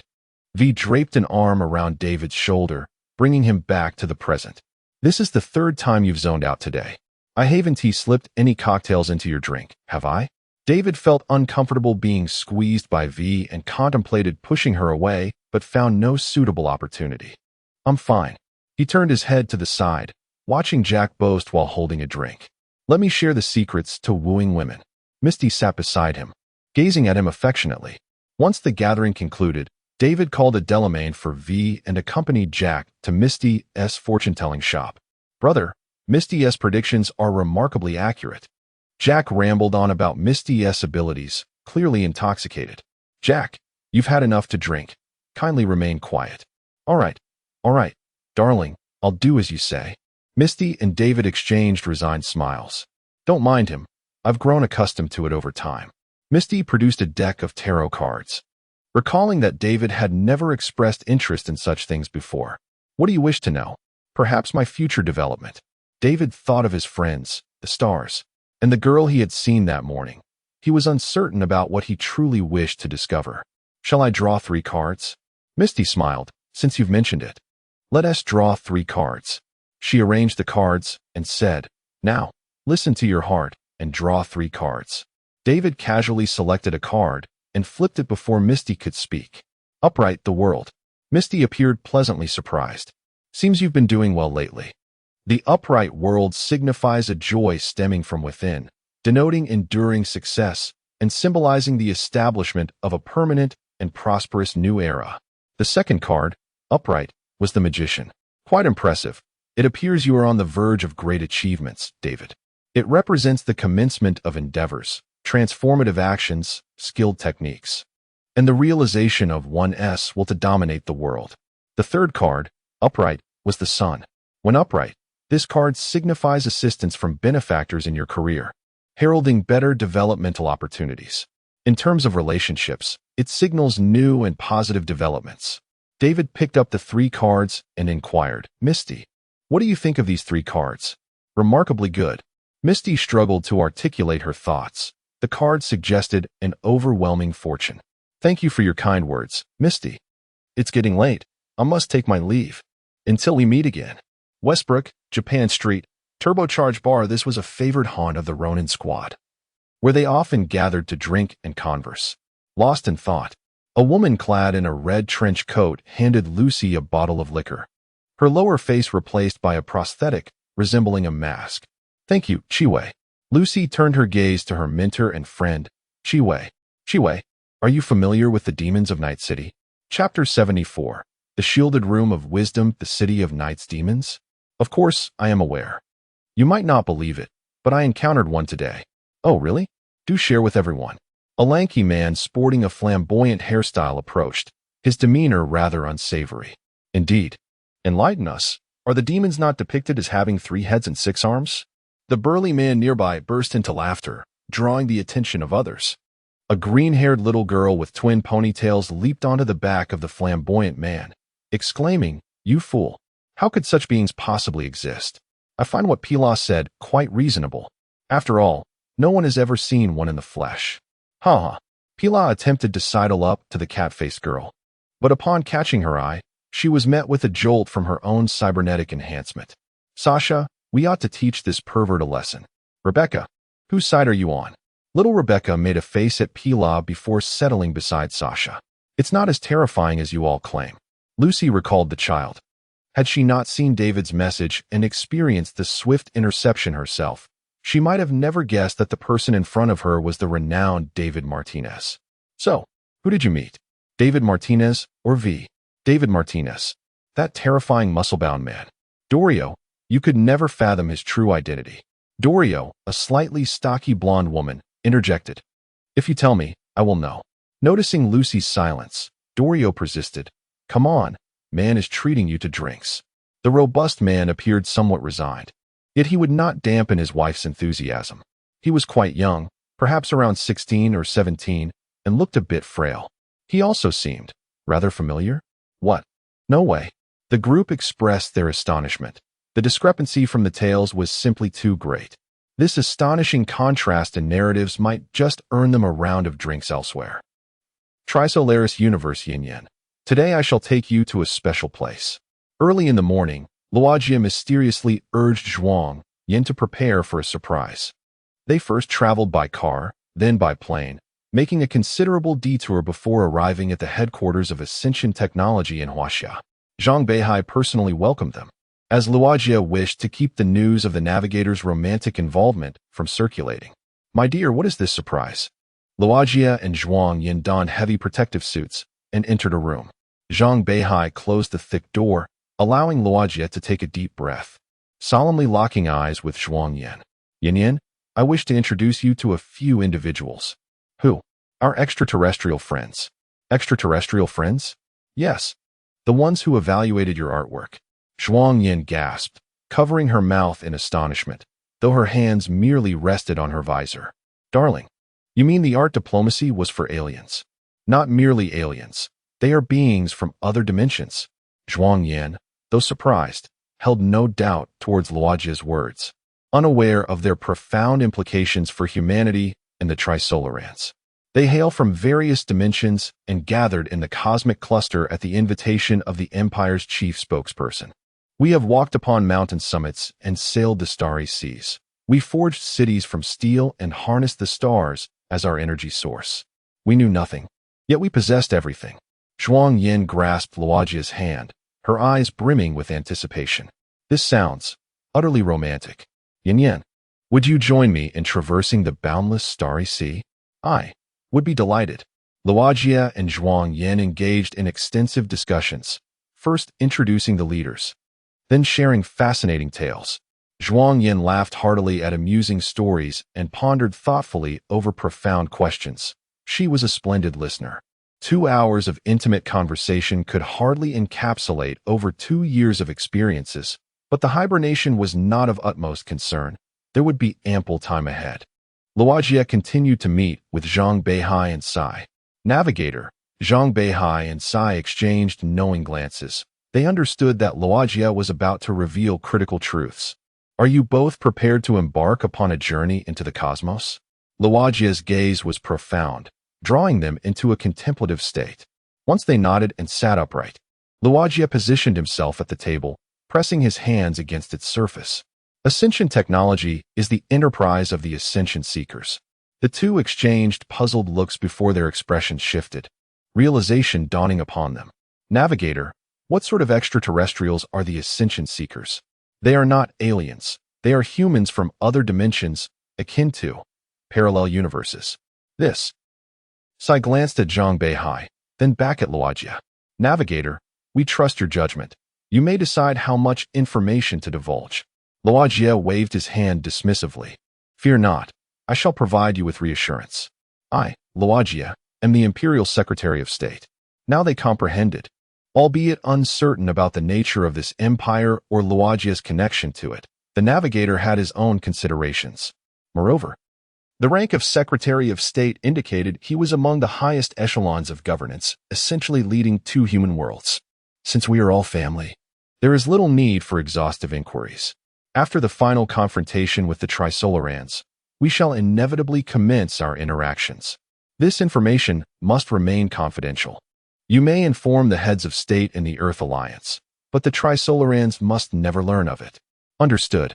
Additionally, this, Luojia gestured towards the blueprints on the table, represents the Empire's dimensional traversing technology, the dimensional anchor. It is not merely a defensive apparatus. Its true purpose is to open pathways between 2 universes, akin to a door. Zhang Beihai picked up the blueprints, having scrutinized this grand structure countless times before. I am aware of this. You have mentioned it previously. I have also surmised some details. Luojia smiled, pleased that they had not disappointed him. As I mentioned, the Empire's might far surpasses that of the Trisolarans. Once the dimensional anchor is established, the Empire will assist us in dealing with the Trisolarans while concurrently aiding our development. Zhang Beihai was indifferent to these matters, so long as humanity could survive. Navigator, what position shall we occupy when that time comes? Luojia regarded Sai with a meaningful gaze. We shall be unified. Humanity is one family. And what of the beneficiaries of the existing system? Ms. Sai, those matters are far down the line. However, the Empire's citizenship is of utopian standards. Humanity's future will undoubtedly be bright. Chapter 75, The Vassal Agreement, signed in the Utopian Nation. This indeed encapsulates my aspirations for the future of humanity. Sai understood. He had not anticipated such a dramatic turn of events. It seemed their choice of logic was indeed the correct one. Knowing more would serve little purpose. This was all that needed to be said. The two stood, shaking hands with logic in turn. Gentlemen, the future of humanity rests in your hands. You must see the Ascension plan to fruition. Following this, Logic took Zhuang Yin on a tour of the space elevator's base, and after a brief journey around the world, he finally returned home. At the Super God Academy, the members of the Heroic Brigade were gathered, observing Gu Xiaoluan being pummeled. They stood a kilometer away on the grassland. With a sudden barrage in the distance, numerous shells flew toward Gu Xiaoluan, who opened his arms to welcome the onslaught. Hello? The distant explosions disrupted the call. Once the barrage ceased, Reina picked up her phone again. It was too loud. Please repeat. What? All right. Continue your training. Reyna called off the distant troops' artillery and ran over to escort Gu Xiaoluan away. Hey, Chuang, what has Xiaoluan been busy with these days? How would I know? Oh, Rose. Is Xiaoluan no longer pursuing you? Rose feigned a strike, prompting Lu Chuang to quickly dodge. The two boarded a private plane, arriving at Polaris, where they entered a secret government department. Xiaoluan, in this meeting, you will represent the Ascension Seekers. Gu Xiaoluan nodded, understanding the gravity of his role, and together with Reyna, they entered the conference room. The room was spacious, with every seat in the audience filled. Flags of Huaxia and the Ascension Seekers adorned the walls, while the Empire's flag had been inquired about by a special envoy just days prior. One side of the long table was occupied by Huaxia officials, while the other remained vacant. Gu Xiaoluan and Reyna took their seats on the latter side, and he adjusted his attire, gazing across the table. Huang Lao was still at the forefront, accompanied by many unfamiliar faces, some of whom he recognized from television. Dikao was also in attendance, seated in the audience. Huang Lao rose, prompting the others to do the same. Xiaoluan, welcome. Gu Xiaoluan shook hands with Huang Lao, while a nearby photographer clicked away. Please, be seated. Once everyone resumed their seats, the flashbulbs continued to pop, and Gu Xiaoluan moved aside a water bottle before him. Is this meeting to sign the agreement? Indeed. Shortly thereafter, someone presented the vassal agreement, distributing copies to all present. After 3 days of urgent discussions, our nation has decided to formally sign the agreement. Gu Xiaoluan scrutinized the document, and Huang Lao patiently awaited his assessment. The agreement contained no significant alterations, save for an addition stating that should the suzerain fail to fulfill the terms, the vassal state holds the right to annul the agreement. Excellent. I will represent Huaxia in this matter and have also invited Reyna to serve as a witness for the solar civilization. I, Gu Xiaoluan, representing the Ascension Seekers, hereby sign the vassal agreement. Huang Lao affixed his signature to both copies of the formal agreement, followed suit by Gu Xiaoluan, while Reyna playfully picked up the document for a glance. Well, that settles it. But Xiaoluan, your handwriting is rather unsightly. This agreement is destined to endure through the ages. Gu Xiaoluan felt a flush of embarrassment. No matter, we can always sign another. Uncle Huang, I will take responsibility for delivering the technology afterward. Also, do you plan to publicly announce the Empire's existence? The foreign minister beside Huang Lao responded, we intend to make the announcement prior to engaging in formal combat with Tao Dai. They had their considerations, and Gu Xiaoluan would not interfere. Huang Lao, beaming with joy, rose once more to shake Gu Xiaoluan's hand. Xiaoluan, shouldn't you say something memorable at this moment? Reyna teased, prompting Gu Xiaoluan to face the camera. Welcome to the Sea of Stars. The meeting to formally sign the agreement was brief, yet the ensuing archival processes and discussions between the two parties consumed a significant amount of time. Aware that Gu Xiaoluan needed to notify the Empire, Huang Lao and the others hastily wrapped up the meeting. Upon his return to the Starry Universe, Gu Xiaoluan promptly summoned the others to convene. With Liu Ji absent, all decisions now required collective voting and discussion. Liu Ji groggily opened his eyes, the new brain quickly awakening him. How long has it been? He rubbed his eyes with his large hand, while the young emperor, monitoring the data beside him, replied without turning. A week. Has it really succeeded so swiftly? Indeed. Once the emperor confirmed that Liu Ji's body was functioning correctly, he approached the operating table. Liu Ji then realized the emperor was considerably smaller, only reaching his waist. He examined his hands and scrutinized his body. Goodness, this is enormous. Liu Ji lifted the small white cloth covering his lower half, revealing an astonishing sight.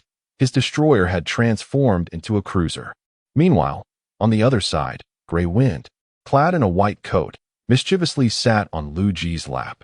New weaponry has been installed. Shall we test it today? Liu Ji carefully compared their height difference and shook his head. What is the issue? More nanobots had integrated into Grey Wind's body, rapidly transforming her into a towering figure nearly 3 meters tall. See, this works just fine. Liu Ji had no retort. He sat up on the operating table, relieved it was sturdy enough. Had it been ordinary alloy, it would surely have been damaged, even with him holding back his strength. The emperor pointed to equipment on the other side of the room, The task you entrusted to me has been completed. Liu Ji looked over to see golden armor adorned with exquisite decorations, the pointed helmet sporting a tuft of red hair. The Imperial Guard armor. Liu Ji excitedly walked over. His specialized brain enabled him to perfectly adapt to his body without the need for training to master it. The entire suit is crafted from ceramic gold composite materials, and I have made some modifications to add intelligent components. The equipment platform automatically disassembled the armor, and the Emperor gestured for Liu Ji to step inside. Once he did, the platform seamlessly equipped him with the armor. Nanobots had already affixed themselves to him, forming a soft armor that also connected to the armor's intelligent components. As per tradition, this is your weapon. The Emperor personally bestowed the weapon upon the Imperial Guard, an essential ceremony. Liu Ji could hardly contain his excitement beneath the mask. Carefully taking the spear of the Guardian and examining it closely, Grey Wind, perplexed by Liu Ji's enthusiasm, queried, "Are you certain you'll find use for such a weapon?" The Emperor shrugged. "Who cares, as long as he is happy." Liu Ji brandished the spear, striking various poses. "I am the Imperial Guard." Ha ha ha. Chapter 76. I have returned. Grey Wind sighed and reverted to his previous height. He truly had not changed at all over the years. I had hoped that an upgrade to his intellect would render him a bit more mature. The Emperor chuckled, stating, "I am solely responsible for genetic modifications, not for curing ignorance." Liu Ji, indifferent to their exchange, attempted to appear cool. "Hey, Your Majesty, how do I rank within the Imperial Guard? Don't be ridiculous. Can the Imperial Guard even compare to you?" The Emperor projected data, revealing that Liu Ji possessed superior genetic enhancements, better equipment, and the assistance of Grey Wind. In terms of physical prowess, you are significantly ahead of them. Oh, is it really that exaggerated? Liu Ji struck a pose reminiscent of a powerful warrior, only to quickly shift to another stance. Of course, my previous enhancements in the Imperial Guard were limited to genetic modifications and biological alchemy, allowing for only a degree of customization. Success depended entirely on oneself. But you are different. Your entire body is integrated with nanobots, capable of rapid recovery even if only your head remains. Grey Wind remarked while observing Liu Ji's performance. "Darling, we have truly become one now." Liu Ji paused, standing to attention. "Sister, can we refrain from making such chilling comments?" Grey Wind huffed, reminding him that much had transpired in recent days and to remember to review the mainframe records later. "The other leaders are convening. Will you attend?" "Of course. I must showcase my new toys." "Then let's hurry. It is rare for everyone to be present." Liu Ji summoned a robotic attendant to carry his weapon and, cradling the Emperor and Grey Wind, strode confidently out of the operating room. He held one in each arm as if they were children. The corridor that once felt interminably long was crossed in the blink of an eye. The capital's buildings featured numerous embedded or extended helipads, enhancing transport efficiency and reducing elevator usage. Although Liu Ji had transformed into a towering figure, he easily settled into the shuttle. As it ascended, it accelerated to 35 Mach. Liu Ji listened to the voice announcement while surveying the cabin, feeling everything appeared diminutive, fearing he might bump his head against the ceiling. "Can't you take off your helmet?" Liu Ji asked Grey Wind, each word causing the red light in his eyes to flicker. An Imperial Guard soldier would never remove their helmet. "Yet you used to call me out. Are you not also cosplaying as a madman?" "Huh. I am a genuine Imperial Guard, an upgraded version, certified by the Emperor." The Emperor smiled, enjoying their banter. "Chief, I suggest you first review the recent events." "What is it?" Liu Ji released Grey Wind's face and activated the data projection. "What the? Interstellar pirates." Liu Ji instantly recognized the alien species, discerning that such a dilapidated ship could only belong to pirates. The Emperor, exasperated, covered her face with her hand, remarking, "Your universe is quite peculiar. Even pirates possess such fine vessels. It's a characteristic of the cosmos. There's no need for psychological distress." Liu Ji comforted her, patting her shoulder, though his helmet rendered his words somewhat ironic. "Little Grey, where did these pirates come from?" "The data is silent on that, but the mainframe speculates they have emerged from this region," Grey Wind replied. Liu Ji gazed at the star map, noting that the mainframe deduced their entry point was from the upper left quadrant of known star domains. The pirate fleet appeared intimidating, yet their weaponry seemed substandard. I don't know. The Emperor had something to say, but sighed and fell into silence. You are the elder brother. If you say it's rubbish, then so be it. As the shuttle descended, before it even landed on the building's external helipad, Liu Ji preemptively opened the hatch. He leaped from several meters above, wielding a spear and cradling the Emperor. As for Grey Wind, she was omnipresent. Liu Ji gently set the Emperor down, brushing aside her wind-tossed hair, and they entered the building side by side. The diverse assembly of cyborgs halted in their tracks upon encountering an Imperial guard, astonished to discover that this colossal figure was the chief spokesperson. Liu Ji waved to them, and they lowered their heads, awaiting his departure. This must be the chief scientist experimenting with new technology. One cyborg speculated. Perhaps, let us await official notification. The cyborg hesitated, glancing at their work data, then confirmed they were indeed within the government building. But if you wait for official notification, who should I wait for? The Leadership Council, who else? The Leadership Council hasn't issued a single announcement to date. Are you certain it will come? Whatever, I saw it with my own eyes. Meanwhile, the agreement had been signed. Now, Shaolin had much to attend to. Old 8 frowned and straightened up. Did anyone hear that noise? Others leaned in to listen, with Liu Ji by the door intently remarking, it sounds like a rumble of thunder. Indeed, the booming noise intensified, and everyone turned toward the door as the robotic sentinels pushed it open. They were greeted by the sight of a genetically modified corn creature striding in confidently. Children, I have returned. At that moment, the leaders could not help but realize that the retro-themed corn figure before them was Liu Ji.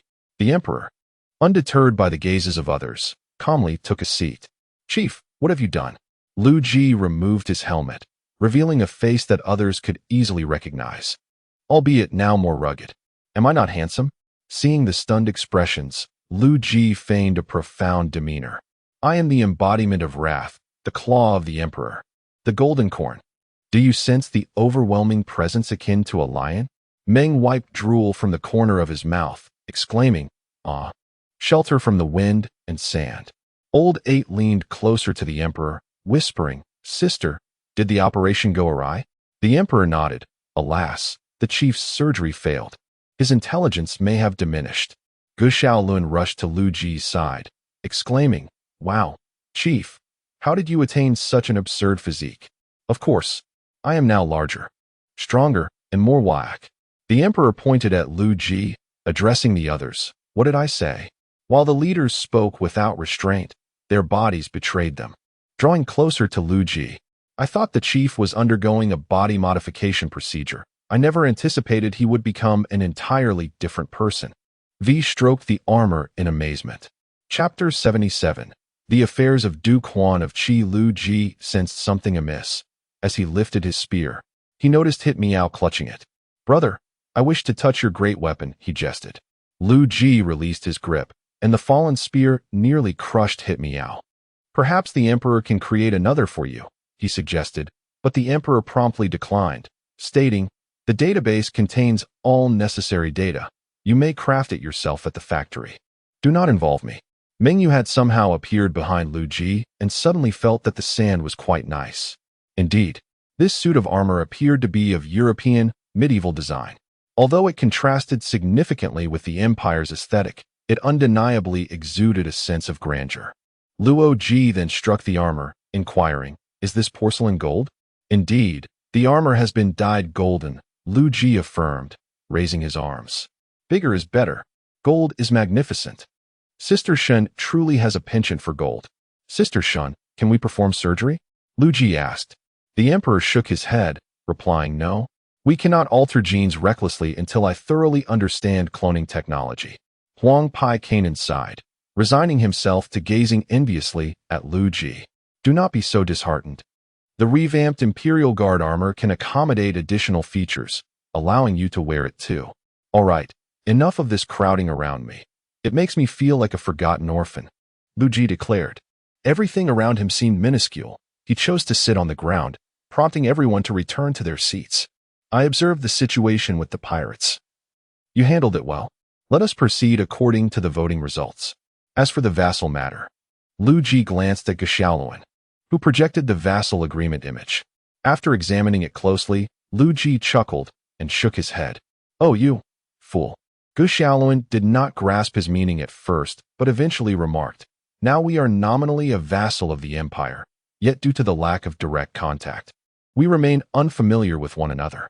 Furthermore, Chief, I plan to teach them basic aerospace technology first.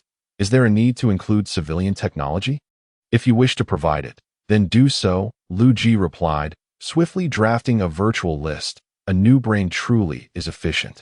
This list primarily comprises industrial technologies, with a side of agricultural and medical technologies, advanced operations, interstellar alloys. Wait, Chief, why are robots on the list? Liu Ji elucidated. Robots can swiftly fill production roles. After all, training workers takes considerable time, and this technology will significantly enhance your efficiency. As for hyperspace and similar aerospace technologies, let us postpone that discussion. It is too early. Xiaoluan took note of the list as Liu Ji continued. Your situation differs from Liu Ji's. Only China is developing independently, which will slow the pace of civilizational advancement. So, Chief, what military technologies should we acquire? The Taotai is approaching. Some interstellar infantry weapons, laser guns, and a few armored units. Beyond that, you will not comprehend the rest, Liu Ji advised. Xiaoluan finally grasped Liu Ji's sentiment. It felt as though an old father had placed the meal before him, yet he hesitated to eat, fearing he might choke. How shall we price these military technologies? He inquired. Liu Ji turned to Lao Ba, who pondered before responding, 10 energy coins? Liu Ji interjected, isn't that pricing a bit steep? These are merely some very rudimentary weapon technologies. Perhaps 1/3 of an energy coin. We can adjust the price for advanced technologies accordingly. 1/3 of an energy coin seemed minimal. Yet even in the 21st century, Earth's global production capacity was only 2 energy coins. This pricing roughly equated to China's monthly net energy output. If they ensured normal domestic operations while repaying, it would only take a few years to settle the debt. Xiaoluan remained unconvinced, questioning, since we cannot establish contact, how will we repay the money? That is indeed a conundrum, Liu Ji remarked. We shall utilize these funds to establish a company, perhaps named Ascension Technology. Indeed, an investment. Lao Ba added, and Liu Ji concurred with their perspective. Must I manage this company as well? What other option is there? Xiaoluan sighed. Very well. I shall send these materials over. Xiaoluan, take some time to read the House of Duke Qi. Observe how Duke Huan of Qi achieved dominance, Liu Ji cryptically suggested. Xiaoluan nodded in acknowledgement before logging off. Upon Liu Ji's return, the necessity for a voting meeting dissipated as the leaders busied themselves with their own affairs. Let us go. Follow me back to the research tower. Eager to commence his research with the newly acquired knowledge, Liu Ji hastened, with the Emperor and V trailing behind. Summon little XT back. A soldier from a vassal state, yet the leader of the suzerain nation, wielding the strongest military might. Liu Ji had foreseen this consequence from the outset, compelling them to sign the vassal agreement. He understood, but Xiaoluan did not. The group represented by Huang Lao remained oblivious. Thus he encouraged Xiaoluan to read. Duke Huan of Qi acquired formidable power amidst turmoil, dominating his realm with disdain for the Zhou king. Xiaoluan would inevitably experience similar trials, and with the backing of the suzerain state, whether intentionally or otherwise, he would either be granted authority or gradually find it usurped, ultimately leading to the vassal state becoming his own. In the future, Xiaoluan would undoubtedly lead the super god Earth, so Liu Ji merely offered him a vague hint, allowing him to deduce the implications. Voluntarily relinquishing power benefits all. While the process of being forced to yield is undoubtedly painful, Xiaoluan might confront former comrades and friends. Yet, these trials are essential for his evolution into a leader. Welcome. Although Xiaoluan was one of their own, he now represented the suzerain nation. Thus, wherever he went, he was met with dedicated personnel and vehicles, exuding an air of authority. This is a traditional aspect of the Chinese cultural sphere, despite the limited experience with vassal states. Respect for the powerful is paramount. This time, Gu Xiaoluan's primary role was to convey the Empire's messages and impart some basic technologies. Therefore, he eschewed the Ministry of Foreign Affairs and instead visited the Academy of Sciences. Personnel from the government and esteemed scientists had long awaited his arrival. To save time, Gu Xiaoluan conveyed the Empire's list before simultaneously rewriting technologies and explaining them to the scientists. Upon viewing the technology list, the government officials were taken aback. "Goodness, old Wang. So much technology? How impressive!" they exclaimed, glancing at Gu Xiaoluan before continuing their hushed discussions. "The weapon technologies are indeed remarkable, albeit rather pricey." Huang Lao shook his head. "Old Wang, you must not think that way. Do you believe they would consider our modest sum?" Huang Lao represented those in the government who harbored trust in extraterrestrials. "Just look at these energy technologies, efficient conduction technology, and cold nuclear fusion. If we apply them nationwide, repaying this amount should be more than manageable." The nearby accountant and consultant rapidly verified Huang Lao's assertion, confirming that the theoretical data was indeed accurate. This could be considered a gift from them, without interest. Yes. My perspective was too narrow," Huang Lao conceded. "We owe much to Xiaoluan. We must show our gratitude." One individual suggested, "Why not promote him? Do they even consider such a thing? What other options do you propose?" Let us proceed with that." Thus, they loudly conspired. While Gu Xiaoluan was engrossed in questions from a group of elder gentlemen, oblivious to their discussions. Moreover, these medical and industrial technologies, conservatively estimating, these advancements are a century ahead of us. Indeed, the suzerain regards us as their own cherished offspring. Will they sign the agreement for this batch of military-industrial technology? Absolutely. Without a doubt, it must be signed. After their deliberations concluded, Elder Huang, as the representative, officially signed the loan agreement. Gu Xiaoluan opted for the establishment of a subsidiary as the method of receiving funds. Within a year, Huaxia will establish a subsidiary of Feishing Technology, wholly owned by the suzerain. Chapter 78. The Victorious Buddha. Within a span of 5 years, Huaxia shall integrate all loans into the accounts of the Ascendant Technology, either in capital or material form. The agreement has been finalized, yet Gu Xiaoluan remains uncertain about the company's intended purpose. Liu Ji suggests that the company should assist Huaxia's development or engage in activities abroad. After all, the Empire's vassals must not consist of fragmented ethnicities. A unified regime across the globe is a prerequisite for civilization to traverse the starry seas. Alas, it seems that I cannot depart in the next few days. Gu Xiaoluan gazes at the multitude of technologies awaiting instruction, feeling overwhelmed. The others present wear benevolent smiles, indicating that he has become their most cherished individual. During these days, Gu Xiaoluan refrained from participating in the training of the heroic brigade. Were it not for Reina informing the others of his pressing engagements, they might have assumed he had withdrawn. Meanwhile, in the cosmos of the stars, he logs on briefly to peruse materials before logging off, repeating this cycle. Upon finally transmitting the technology, he rejoined his team, and the Academy staff did not persistently bother him, only inquiring when they encountered genuine confusion. They understand that Gu Xiaoluan has more pressing matters at hand. Although your collaboration remains somewhat unrefined, there exists an imperative task that necessitates your involvement. I have only been absent for a few days. What has transpired? The members of the heroic brigade are armed and standing in formation. We are bound for Liashan. Reina's gaze scans the assembly. You are aware of the victorious Buddha, correct? Sun Yukong, the super warrior from your mythology, has awakened. The military has instructed us to act swiftly. Report. Gu Xiaoluan, do you have any concerns? Gu Xiaoluan steps forward, inquiring about the military's intentions. Discretion is advised. Are we authorized to mobilize the troops? Is this not the purpose of your deployment? Reina glances at Gu Xiaoluan, and he comprehends instantly. I have no objections. Very well. Then regroup. Let us proceed. Liangshan Military District. The helicopter carrying the heroic brigade lands at this location, after which they transfer to an all-terrain troop carrier. They mention that Sun Wukong possesses excessive mobility, rendering the military incapable of intervention. Thus, you are dispatched. Gu Xiaoluan smiles at the driver's matter-of-fact demeanor. You are from the heroic brigade, correct? Sun Wukong resides atop the mountain over there. We can only escort you this far. The remaining journey depends on you. The members of the heroic brigade disembark and proceed on foot. By the time they reach the designated area, the moon hangs high in the night sky. Is there any activity from the Monkey King? Qilin, holding a sniper rifle, remains vigilant, aiming at the tower's peak, where no movement is detected.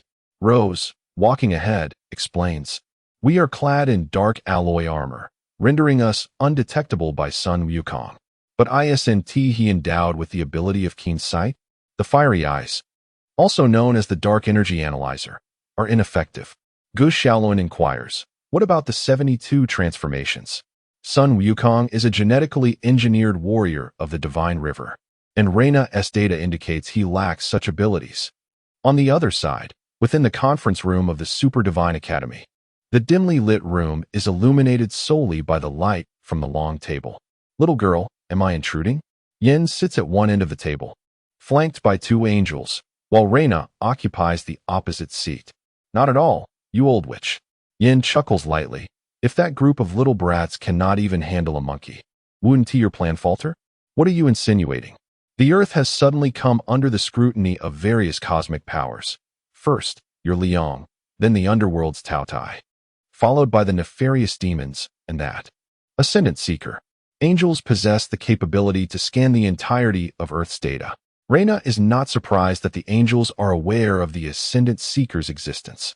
As angels, we believe it is imperative to ensure that Earth remains under the banner of justice, rather than serving as a vassal to an unknown interstellar civilization. Reina furrows her brow, asserting that this decision belongs solely to Huaxia and does not ascend to a civilizational level. Whether on our Liang star or on Earth, the concept of justice does not exist. Would you care to elucidate?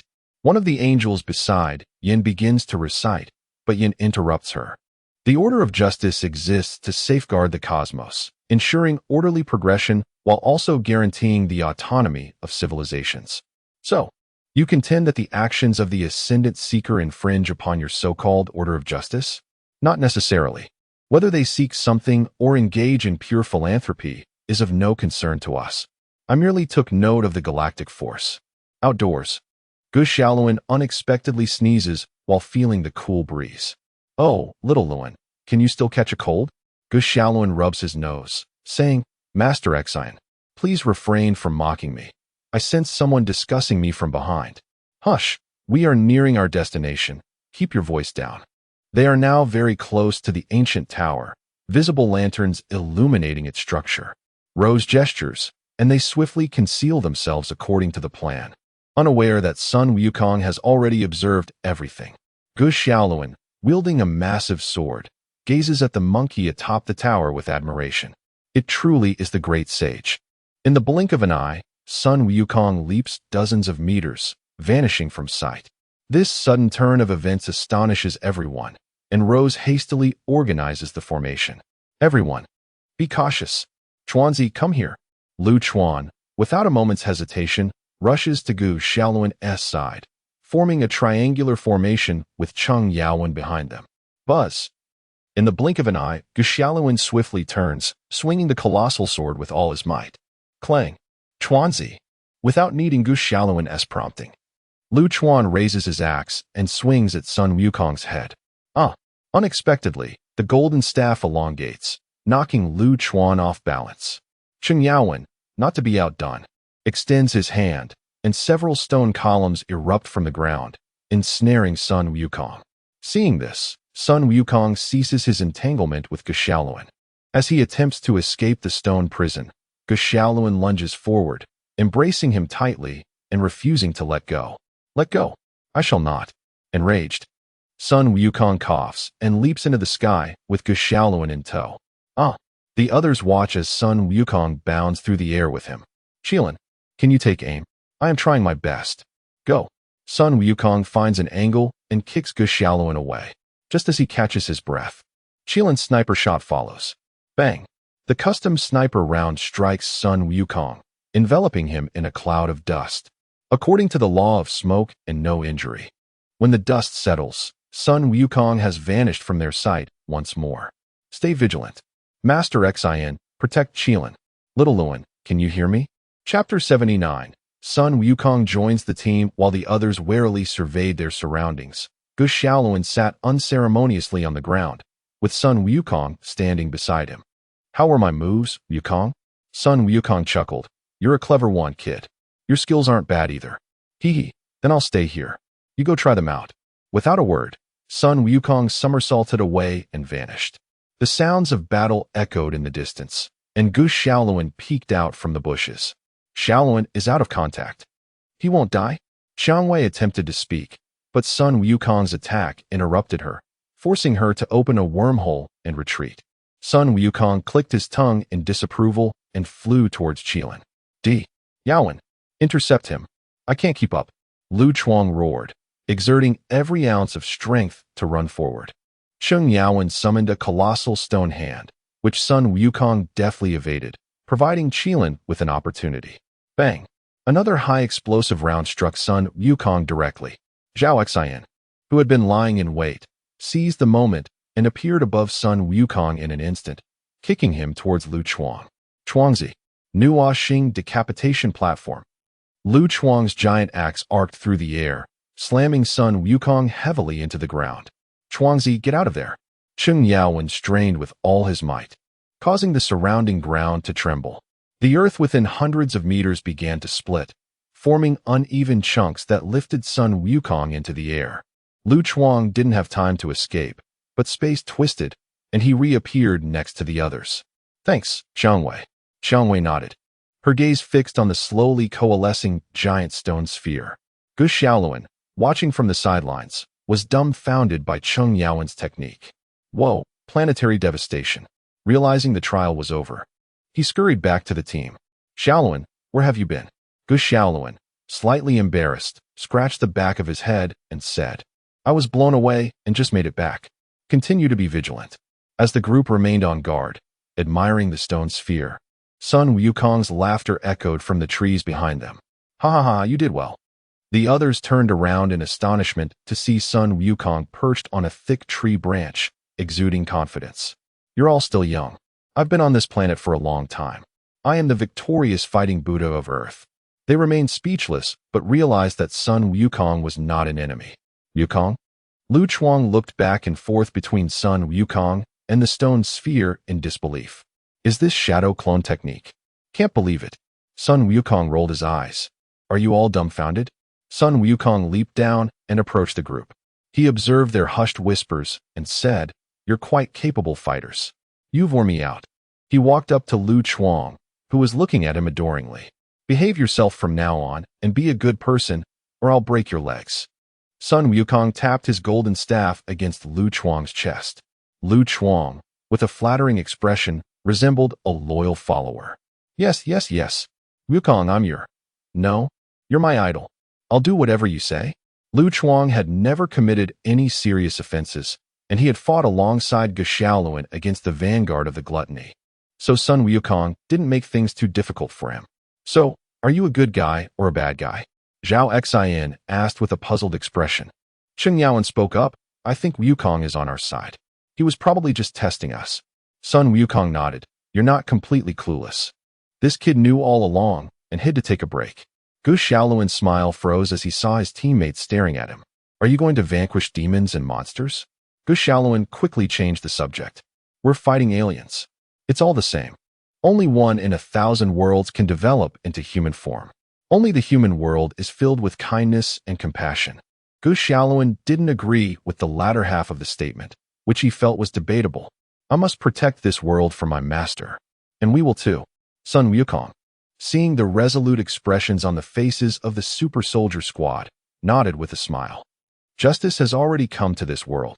Yin was interrupted by her phone ringing. She looked at Lena. Sorry, I need to take this call. You can try to fool me later. Hello? What? So soon? They're back already? Lena was surprised by the speed of the super soldier squad.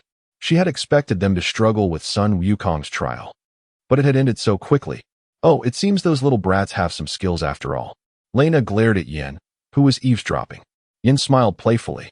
After hanging up, Yin continued, I won and Oppos. T say much more. I and Oppos. LL report to Holy Kaisa. As for the power of the galaxy, he has some angelic components within him. Are you not planning to develop them? Lena sounded somewhat aggrieved. I don't know how to develop them either. Angelic hormones. Yen, the queen of banter, smirked and said, go love him, hee hee. Lena exclaimed, why don't you go? Sure. He's here anyway. I'll go take a look at this little brat. Yen said, preparing to leave, but Lena watched silently, not stopping her. The atmosphere became somewhat tense, and Yen, not wanting to lose face, led the angel beside her out the door. Don't let the door hit you on the way out. Lena stood up and walked to the balcony, expecting the angel to fly away. As for the super soldier squad, they surrounded Sun Wukong, bombarding him with questions, which annoyed him greatly. Wukong, are the 4 heavenly kings brothers? Sisters? Is Nez a male? Female? As the group walked, they looked up to see the 3 angels approaching them. Hey, Wukong, what's that? Sun Wukong squinted. Angels, why are you here? Yen walked up to Gushaluan with her entourage and placed her hand on his shoulder. Monkey, we're just taking a stroll. Is that any of your business? The others were shocked by the angel's gesture, and even Gushaluan was surprised. He stared at Yan's wings. Angels. Gushaluan knew who they were. After all, he had the entire angelic civilization's records in his possession. So you. Seeing Gushaluan speechless, Yen breathed a sigh of relief and quickly made an excuse to leave. Little brat, we'll have plenty of time to chat later. Remember not to miss me too much. Chapter 80. Encounter with angels. 3 angels flapped their wings and soared into the sky, soon vanishing from sight. Shaoluan, do you recognize them? I don't. Who are they? Chong Wei snorted. Fox spirits. The group exchanged puzzled glances, and Sun Wukong could only urge them to return to the building. Above the stratosphere at this altitude, one could catch a glimpse of the light at the horizon. The angels folded their wings and stood there. Yen did not speak, yet his voice traversed countless light years to reach the Meluo celestial court. The glutton is preparing a major offensive against Earth, and the Super Divine Academy has rejected our assistance, instead supporting Huaxia as a vassal to an unknown civilization. Kaisa quickly responded, let us first respect their wishes, but the angels shall not tolerate any breach of the righteous order. Here, aside from the light of the sun, I see the power of the Milky Way and the god of war from the Nova Star. After a moment of contemplation, Kaisa added, as for the power of the Milky Way, let us see if he is worthy of you. Yen shyly turned his head away, attempting to maintain a mature demeanor. At over 7,000 years old, I should be more mature and seek the godly figure who won decay in the soil. The 2 listening angels exchanged glances and chuckled softly. But he is simply too young. In 1,000,000 years, he will only be slightly younger than you. One he. Besides, isn't it a common tale on Earth for female immortals to fall for younger men? My queen, that is different. True love shall endure forever. Kaisa paused before slowly continuing. Power of the Milky Way, have you heard enough? Meanwhile, down below, Gushaoluan lay on his bed, tossing and turning. He felt a ringing in his ears, as if someone were whispering beside him. Oh, I can't quite make it out. Kaisa smiled and ended the communication. Research Tower Gushaoluan tapped his head, confirming the whisper had vanished. Shaoluan, have you lost your mind? Get lost. Mengyu laughed as he walked away to discuss fleet matters with 2 military colleagues. The old fleet was under repair, and the new fleet was still incomplete, leaving the military in a state of idleness. With Liu Ji spending all his time in the research tower, the leaders gathered in the Tower-S lounge. Shaoluan, how is the technology agreement coming along? Liu Ji asked, lounging on a massive sofa with a large cup in hand. Chief, why are you still in this armor? Grey Wind, seated on a nearby sofa, was processing data for the entire empire. I'll wear it for another week at most. After that, I won't need it. Gushaoluan chuckled and took a seat. We agreed to sign the contract, and this year we can establish a branch. That's great. I didn't expect it. We're about to become a colossal enterprise in the universe. Have you read the document? No, I haven't had the time. I'll read it later. Liu Ji sighed, smiling helplessly. Read more. All right. By the way, Chief, aren't you going to conduct research? Liu Ji took a bite of a small cookie. I'm taking a break. The research on the disintegration cannon has made its first step. The current sociological topic is genetic clinics, and the Emperor is busy studying that. The Emperor glanced at him. then resumed contemplating research projects. The engineering topic is the standard cruiser template. V and the research team can handle that. As for the other research teams, there are numerous projects, which I want to elaborate on. The current research sector had nearly 1 unit of research since, which accelerated research speed significantly, as relying solely on a few leaders was inefficient. Old 8 leaned over, resting on the back of Gushao Luan's sofa. That guy Luogia hasn't logged on for days, and now you're on leave. I envy you. Liu Ji retorted, I can let you take 2 days off, but you wouldn't be happy about it. I isn't it because I'm worried you can't manage the resources? Old 8 grumbled. Liu Ji dismissed it. What's wrong with the top worker venting a little? By the way, Chief, do you know who we ran into today? Let me guess.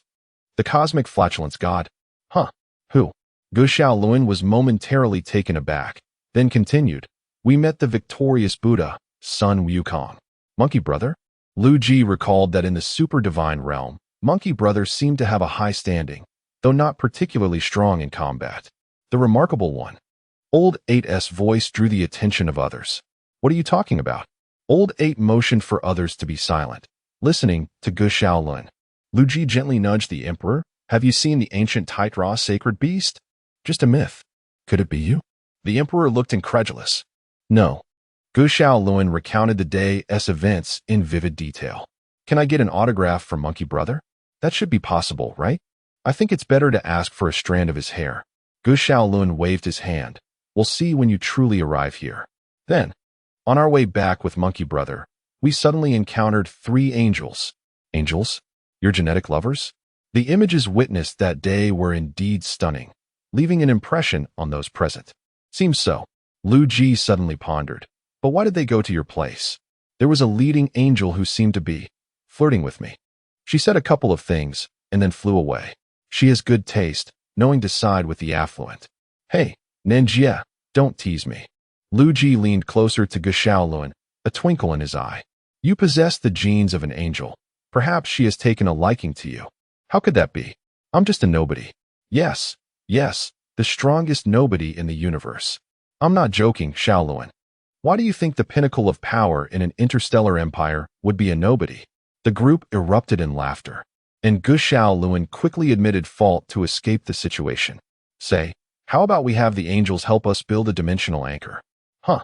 Liu Ji's suggestion reignited the leader's enthusiasm, including Gushao Luan, despite his doubts about its feasibility. Can angels do that? Old 8 immediately countered Liu Ji, of course. They are the pinnacle of cosmic civilization. Constructing a small-scale megastructure is a breeze. But why would they help us? Liu Ji continued to entice them. We're not asking them to work for free. Energy, resources, technology. There must be something they desire, right? If all else fails, we can trade arms. I'm sure they would love robust cruisers. The emperor jested, or we could have Xiao Luan offer himself. Gushao Luan looked helplessly at the laughing crowd. I'll see what I can do. However, there is another matter. I wish to study my abilities. Chapter 81. Discussing gene development abilities. Liu Ji exchanged glances with the emperor, while the others looked at each other in confusion. What kind of development method are you referring to? I'm not aware of it. Aren't we asking you?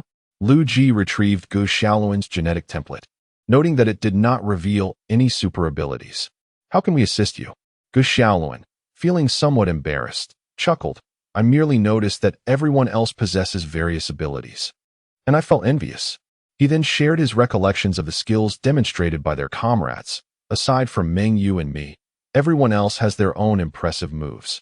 Let me see. There's a flash, a no hands, a earth shadow, and a Shinra Tensei.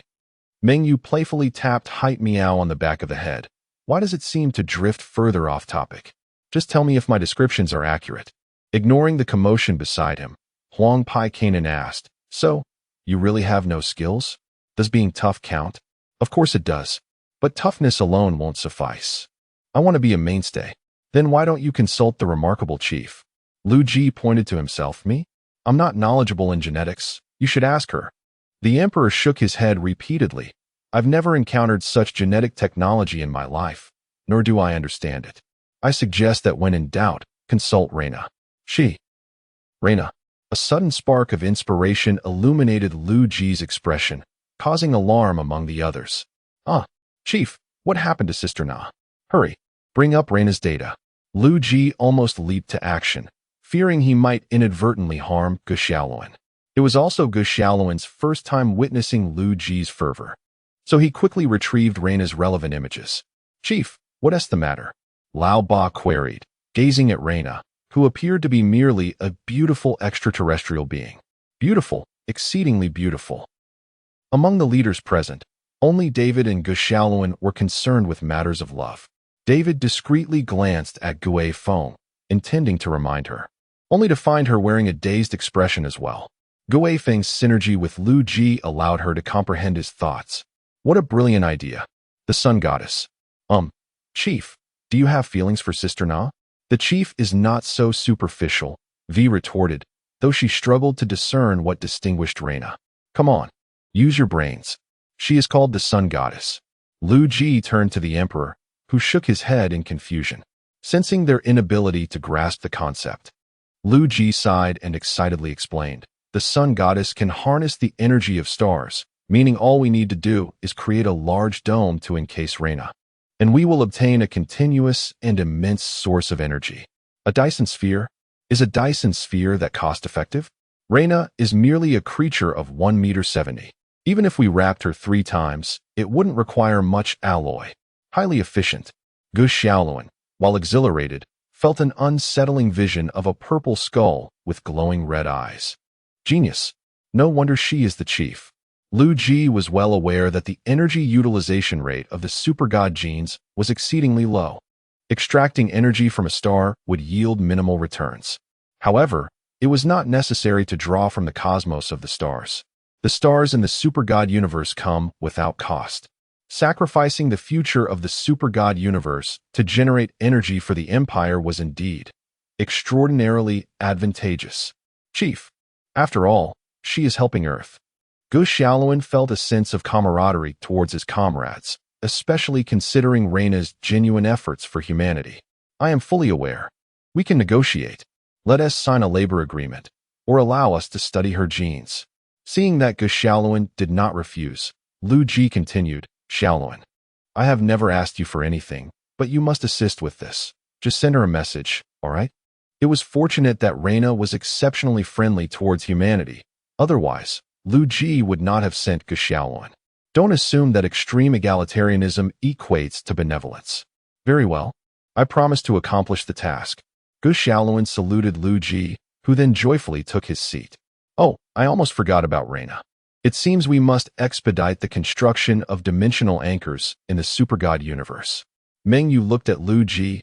Chief, are we about to venture into the supergod universe? Yes. Initially, I planned for you to finish dealing with the pirates before expanding further. Lao Ba raised the government budget and pressed it against Liu Ji's face. Chief, the fleet has a time frame for expansion, as constructing dimensional anchors is quite labor-intensive. Liu Ji stroked his chin, deep in thought. Gu Xiaoluan would not be able to detach from the state of war anytime soon, and the weapon technology we provided could not be rapidly applied. We still need to find a way to assist our vassals in combating the glutton, ensuring that the homeland does not fall. What could be rapidly deployed while possessing formidable combat capabilities? Heit Miao spoke up. Mechanical forces? Lao Ba promptly dismissed the idea. You first need to understand the technology. Enhance material technology, progressively improve industrial capacity, and manufacture corresponding ultra-precision machine tools, not to mention establishing factories on a large scale. It's quite troublesome. Heit Miao shrugged helplessly. I only handle the firing. I want to be producing ammunition. Body modifications? V raised her hand, but quickly lowered it again, glancing at David. V, don't you think our body modifications might be a bit juvenile? I have come to realize that. Liu Ji suddenly noticed his hand, the gleaming golden armor sparking an idea. Eureka! Emperor, this hinges on you. The Emperor tilted his head, eager to hear Liu Ji's next scheme. Let Gu Xiaoluan create gene warriors. The others, puzzled by this notion, listened attentively as the two discussed the matter. It's easier said than done. Without gene seeds or original bodies, what can you create? Liu Ji flashed a mysterious smile. Why not? He gestured for the Emperor to look at Gu Xiaoluan. Isn't he right here with us? The Emperor's ancient CPU sparked with realization. It seems. It might not be impossible. Seizing the moment, Liu Ji added, Gu Xiaoluan's genetic technology leans towards the fusion of machinery and genes. You understand genetics, and I comprehend machinery. Let us join forces. Excellent idea. Liu Ji and the Emperor exchanged a high five, exuberantly exclaiming, Hooray! Meanwhile, the others remained in a state of bewilderment, feeling as if they were witnessing something grand, yet incomprehensible. Chief, Sister God, what are you plotting now? The duo revealed mischievous grins. Soon, you shall find out. Chapter 82. The Gene of Galactic Power Xiaoluan. Your next task is to join us in the study of your own genes. What? We are pressed for time. Let's go? Liu Ji ushered Gu Xiaoluan and the Emperor away, and only after their departure did the others regain their senses. Can't we help at all? Compared to Shi Tiao Miao, Lao Ba was surprisingly at ease. What help? Just wait for the show to unfold. The chief was up to something grand again. But this seemed rather mundane. They were all accustomed to it. V, aren't you part of the research department? Aren't you going? V replied nonchalantly. I am not responsible for genetics or physics. I am busy studying warships. By the way, David, where shall we dine today? Let's see what Jack and the others are up to. The lounge erupted back into chaos, while Liu Ji and the other two proceeded directly to a large laboratory. Gu Xiaoluan initially thought he would be engaged in some task, but to his surprise, Liu Ji instructed him to lie on the examination table. Chief, Divine Sister, you two aren't planning to dissect me, are you? Don't worry, once we slice you open, we'll just switch your body. Liu Ji and the Emperor donned white lab coats and approached him amidst Gu Xiaoluan's terrified gaze. Gu Xiaoluan was in a poor mental state, having been toyed with by Liu Ji and the Emperor all night without yielding any results. Resigned, he closed his eyes and entered the dark dimension. Welcome to the Divine River Gene System. System, I require my genetic data. Retrieving. This method was suggested by Liu Ji. He advised Gu Xiaoluan to copy a set of his genetic data, allowing for a more intuitive study of the galactic power. Conveniently, since Gu Xiaoluan had not rejoined his team, he decided to assist in the research rather than participate in the Xiong Lian training. Such a long. As expected, anything related to genetics is quite troublesome. Although some of the genetic data within him was locked, he paid it no mind and returned to the starry universe. Chief, here is the directory of genetic data. I won't have to be a guinea pig, will I? Liu Ji shook his head, indicating that, at present, the clone body indeed held little of value for study. The Emperor leaned in closer to examine the data directory. Your genes are truly remarkable, akin to a system folder. A cosmic specialty one cannot afford to miss. Liu Ji pointed to an entry. Look here, the data of the unbeaten body. The Emperor attempted to open it only to discover that it was merely a directory. Where's the data? Gu Xiaoluan wearily rubbed his eyes. It's quite lengthy. I estimate it will take a considerable amount of time to memorize. Liu Ji lightly patted him. Then hurry and transcribe a copy. The feast is about to arrive. And we must race against time.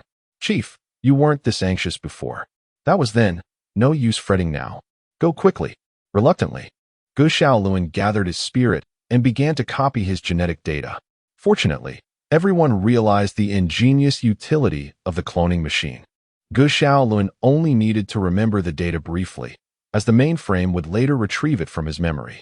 To facilitate the study of the galactic power's genetics, Liu Ji halted all other research projects, concentrating the full might of the Empire on this endeavor. Please confirm your landing coordinates. We are about to arrive at the Giant Gorge. The lagging atmospheric shuttle sped toward the Giant Gorge aircraft carrier group. This marked the first collective arrival of the Xiong Lian at the Giant Gorge. After Gu Xiaoluan transferred his data, he was free to engage in other activities, with Liu Ji encouraging him to join in the training with Xiong Lian. All right, today's training objective is aerial deployment. Reina rose, surveying the group before fixing her gaze on Sun Wukong, and land precisely on the Giant Gorge. Zhao Xian and Lu Chuang whispered to one another. Is that an aircraft carrier? It should be. Gu Xiaoluan interjected. I just came from there. I'm familiar. Among you, the only ones who can fly are Rose and Sunday. Sun Wukong. Sun Wukong had not seen Reina in the past few days. Thus he did not recognize her. Who is this goddess? Your goddess, Reina. The Sigma monkey was unimpressed, placing a hand over his heart. I have no goddess in my heart, only the Buddha. Reina provocatively stared at him. And then? Then I endure and do not hold it against you. Sun Wukong turned his head away, no longer looking at Reina. The hatch was opening. Visibility was excellent. Stand up. Prepare for airdrop. The Xiong Bing Lian formed two lines, one male, one female. When the hatch opened, Gu Xiaoluan surged ahead once more. Sun Wukong sat at the back. And just as he reached the hatch, Reina reached out to grab him. Please conquer me. In contrast to Reina and Apos' haughty demeanor, Sun Wukong appeared utterly shocked. Are you out of your mind? Black armor emerged from the void, swiftly equipping itself onto everyone. Their descent methods varied. Some landed normally, others teleported. And some landed in the sea. Xiong Bing Lian, assemble. Reina called everyone together again, as a naval lieutenant approached. The commander has urgent business and cannot personally welcome you. From now on, the giant gorge will be your home. He then turned to Gu Xiaoluan. General Decao is looking for you. Please follow me. Hey, why has Xiaoluan left again? Who knows? He is quite the busy man now. The members of Xiong Bing Lian were unaware of the imperial affairs. Reina knew, but chose not to disclose. Chief, this segment of the galactic power gene has been encrypted. We must study Xiaoluan himself to decipher it. Merely relying on data will not suffice. Xiao Hui was currently tasked with liaising across the entire research district, receiving new research reports to her processor almost constantly. She compiled and organized data in an astonishingly short time before relaying it to Liu Ji and the Emperor. Then let us abandon the study of this gene. We are not attempting to recreate a new galactic power. Instructions have been issued. The Emperor, while rapidly simulating gene sequences, chatted casually with Liu Ji. This project feels quite chaotic. Indeed, this is the Empire's first concentrated research effort, and without a progress bar, it poses a significant challenge for us. The Emperor deleted his recently formulated theory, realizing it was flawed and contradictory. Damn it, is this gene technology? Normal. Their genetic technology still relies on the dark dimension. And without field research, we have no way to proceed. Liu Ji turned to Grey Wind. Xiao Hui, I will issue the following directives. Take note. Do not study the theories of the dark dimension, but rather its applications, while simultaneously researching the foundational genes of the galactic power. Furthermore, retain the projects concerning the unbeaten body and angel genes. The Emperor tilted his head to meet Liu Ji's gaze. Are you suggesting we only study a portion of the genes? Chapter 83. The Super Original Forging Project. Indeed, this is my perspective. On the large screen, the data models of all members of the heroic unit were displayed, with Liu Ji pointing at Gu Xiaoluan. These gods relied on the computations performed in the shadowy dimensions to utilize their skills. I drew some inspiration from Gestalt. We do not need to create a new god, but rather a sub-individual. Liu Ji summoned a model of an ordinary human. The cost-effectiveness of gene creation was too low, considering the high energy consumption and low energy efficiency. Moreover, they were merely advanced individuals. My plan is to manufacture a multitude of sub-individuals. Endowed with a certain processing capability for data, they serve merely as nodes. While the ultimate wielders of abilities remain those gods. The Emperor pondered for a moment and remarked, so, the sub-individuals merely borrow abilities? Precisely. However, some genetic traits can still be preserved, such as Gu Xiaoluan's resilience to blows. The sub-individuals will perform data computations, and the gods will only need to utilize the abilities based on the data transmitted by the sub-individuals, eliminating energy concerns and other considerations. It is certainly worth a try. Liu Ji manipulated the virtual model, integrating it into a human template, which rapidly transformed into a towering muscular figure over 2 meters tall. Beyond abilities, the sub-individuals must possess formidable combat prowess, necessitating their transformation into Astartes. By eliminating the genetic fragments influenced by the original entities, creating pure Astartes genes should pose no significant challenge for you. The Emperor smiled mysteriously, changing the template and adding data Liu Ji had never seen before. In fact, I have a more efficient method for mass soldier production, she declared. Standing at 2 meters 70, Possessing a gene pool shared with the originals, they would be faster and stronger than ordinary space marines. Super Raven Guard? What? Liu Ji paused before explaining. In the original timeline, the sons of the Raven King suffered tremendous losses during the Horus Heresy. He sought your assistance to find a way to quickly replenish his legion, and you provided him with similar technology. How quaint. The Emperor puffed up her cheeks. I thought I would see your astonished expression. I didn't expect you to know. Wow, that is fantastic. Liu Ji exclaimed, clapping with admiration, while the Emperor turned away, wearing a deadpan expression. This upgraded version of the Space Marine, shall we call it Super Original Forging? Liu Ji decisively registered the name and Apos, Original Forging and Apos, a millennium in advance, ensuring that such a splendid title would not be left for Dora Kale. Agreed. The Super Original Forging Warriors, apart from their enhanced physicality, merely require the implantation of the correct gene pool into the target body, enabling all organs to grow within weeks.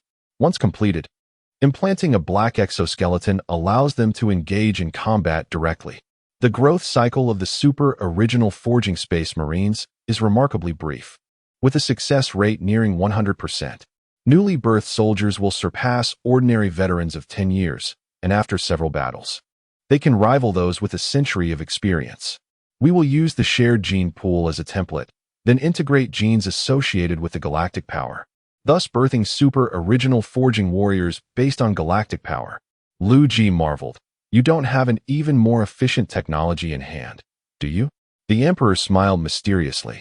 Guess. I suspect it's the Bull Demon.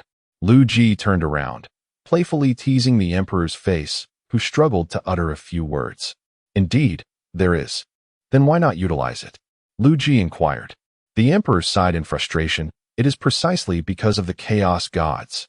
Producing warriors in bulk, far beyond the reach of mortals, could lead to dire consequences in the event of a rebellion. It does seem so. However, in the Shallowan universe, there are none of those abhorrent entities.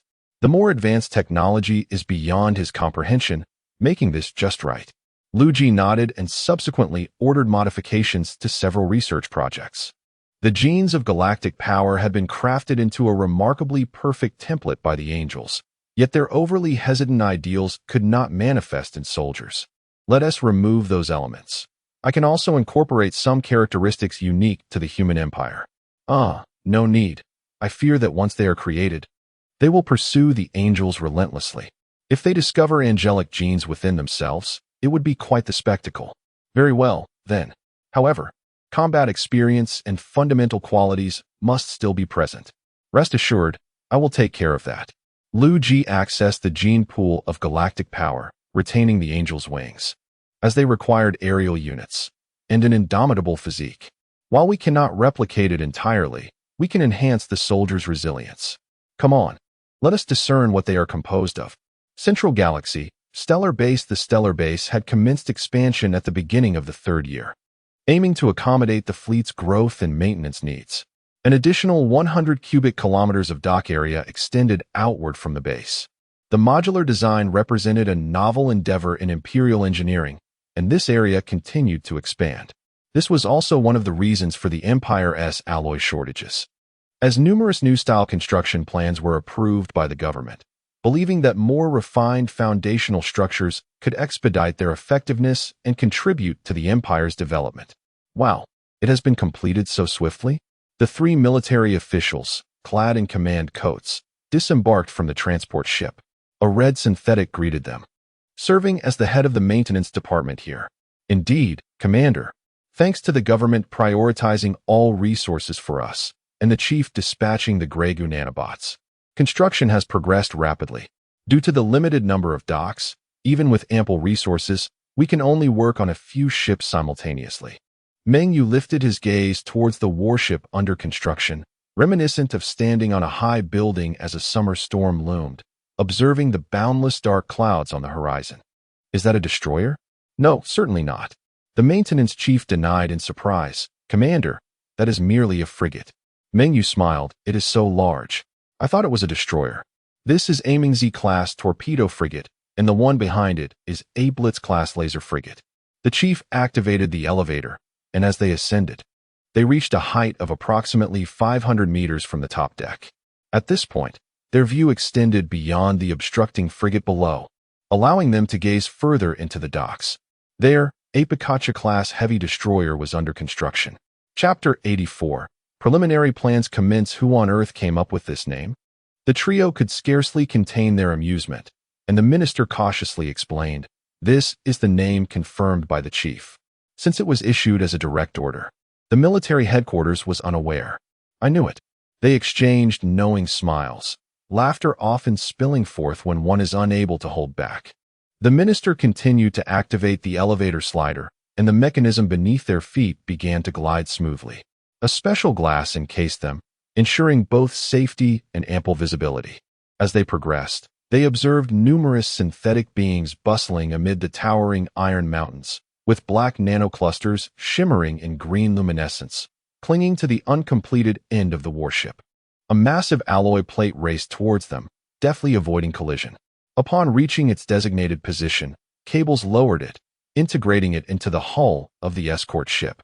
Once maintenance concluded, the construction plan for the first batch of vessels commenced immediately, which included 3 Blitz-class frigates, 2 Mencius-class frigates, and 1 Pikachu-class destroyer.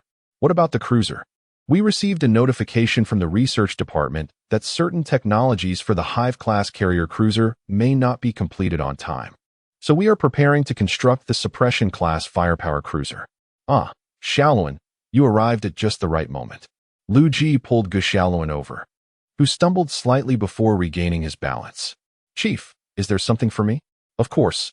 A super original gene warrior? What on earth is that?" Liu Ji swiftly produced a pile of documents. "Using your genes to create a super powerful warrior. In genetic terms, it's akin to having a son." "What? Am I to become a father? Does that bother you?" Liu Ji nearly overlooked this consideration, along with the implications involving the super divine Huaxia. "Never mind. I won't dwell on it. I'll leave it to Xiaoluan to handle." No, it's not that. It just feels a bit sudden." Xiaoluan smiled shyly. "Chief, I just graduated from university, and I'm still a virgin. That's fine. As for personal matters, I can send you money to marry, but I won't find you a wife." "Oh, no need for that.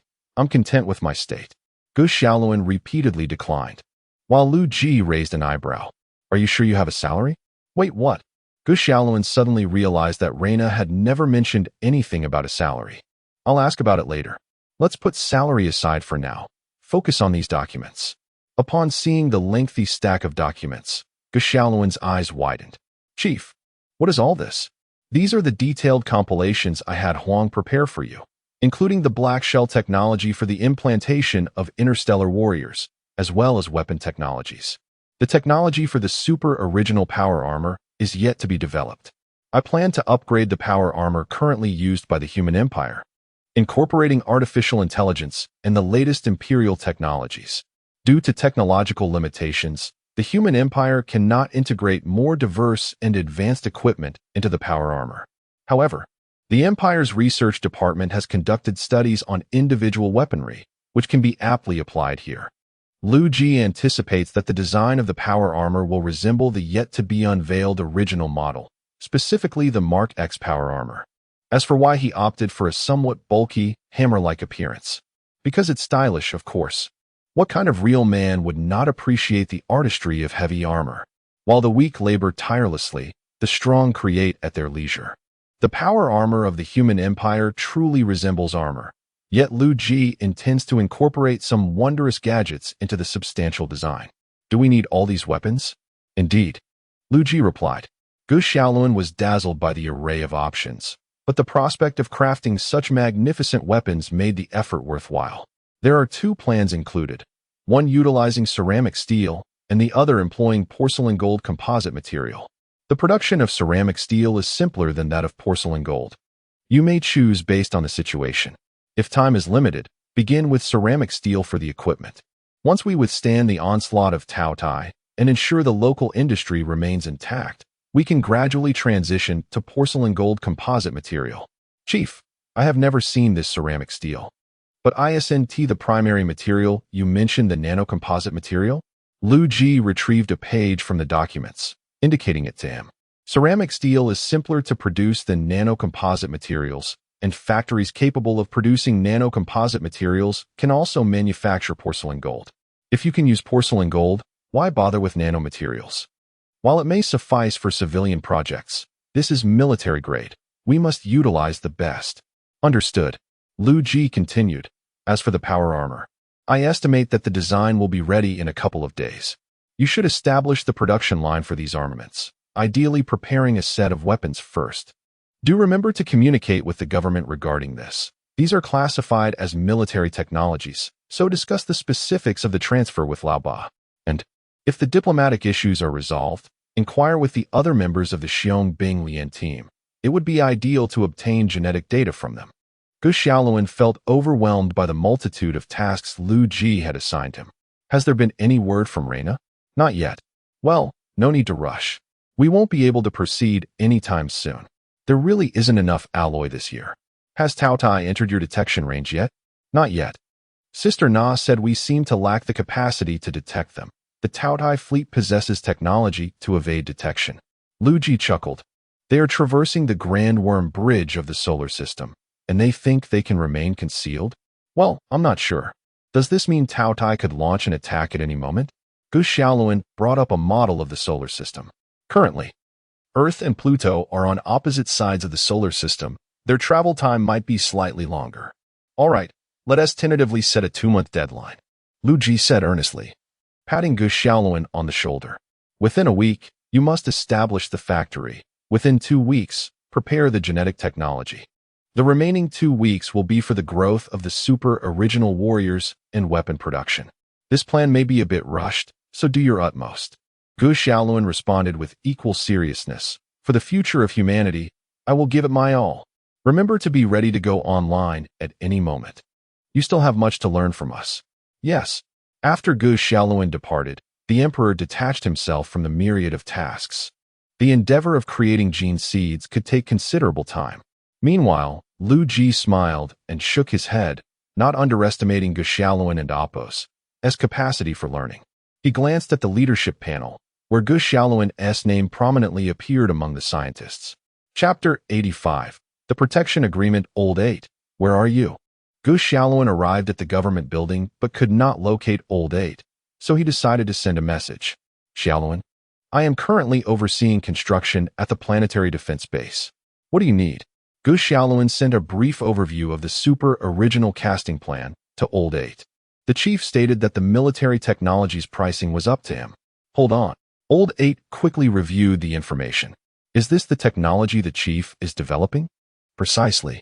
The chief is too indifferent to set a price, so I'm asking for your opinion. My suggestion is to grant only usage rights. Gu Xiaoluan looked puzzled. What does that mean? Old 8 patiently explained.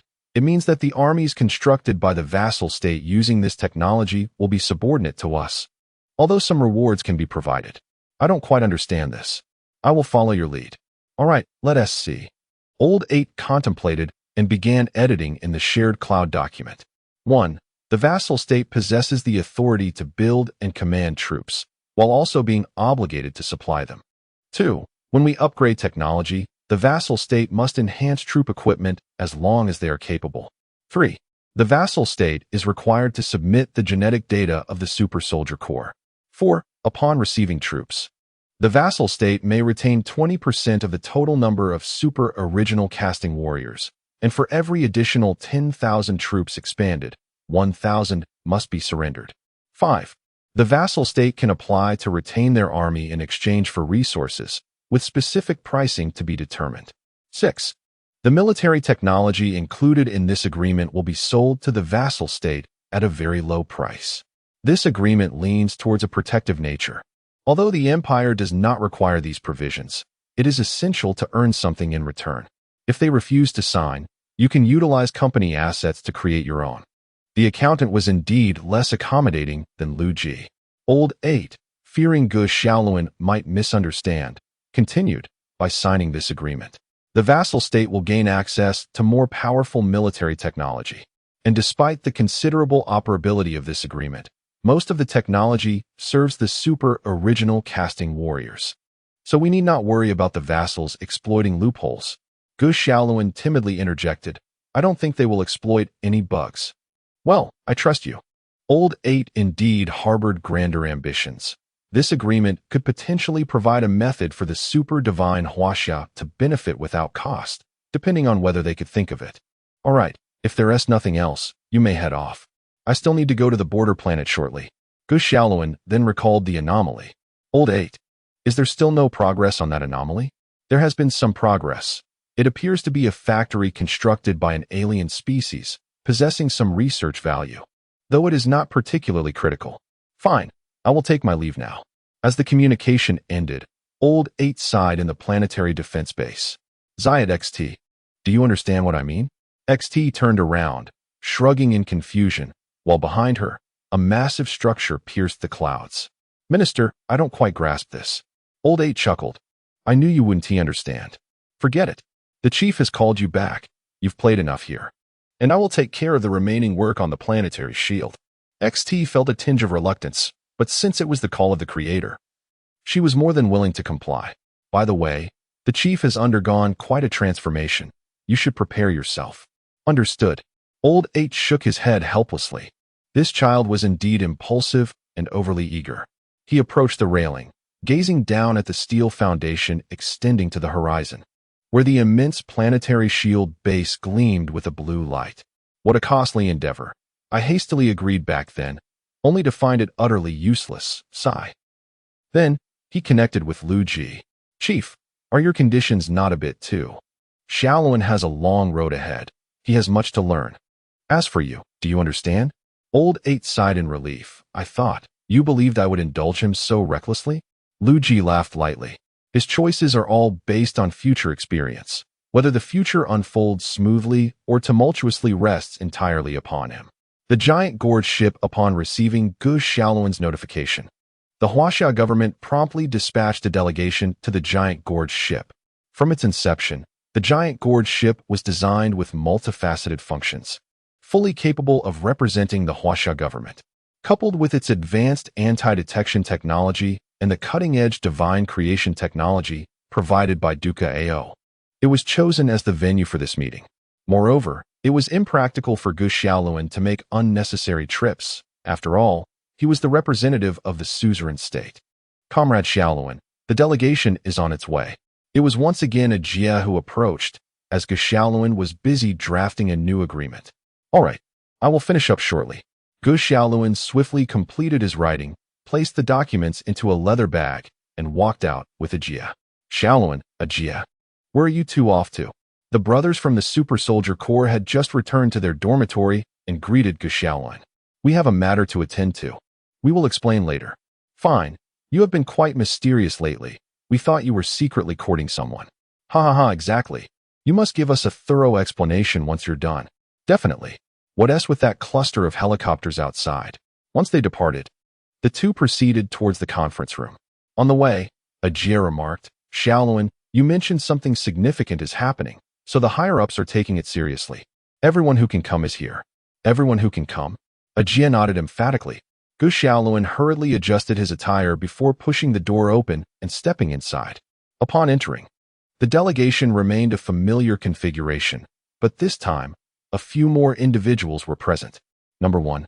A kindly old man approached swiftly, grasping his hand amidst Gu Xiaoluan's astonished gaze. Comrade Gu Xiaoluan, I have long wished to meet you. Unfortunately, I was on a business trip in Europa previously, so I finally have the opportunity now.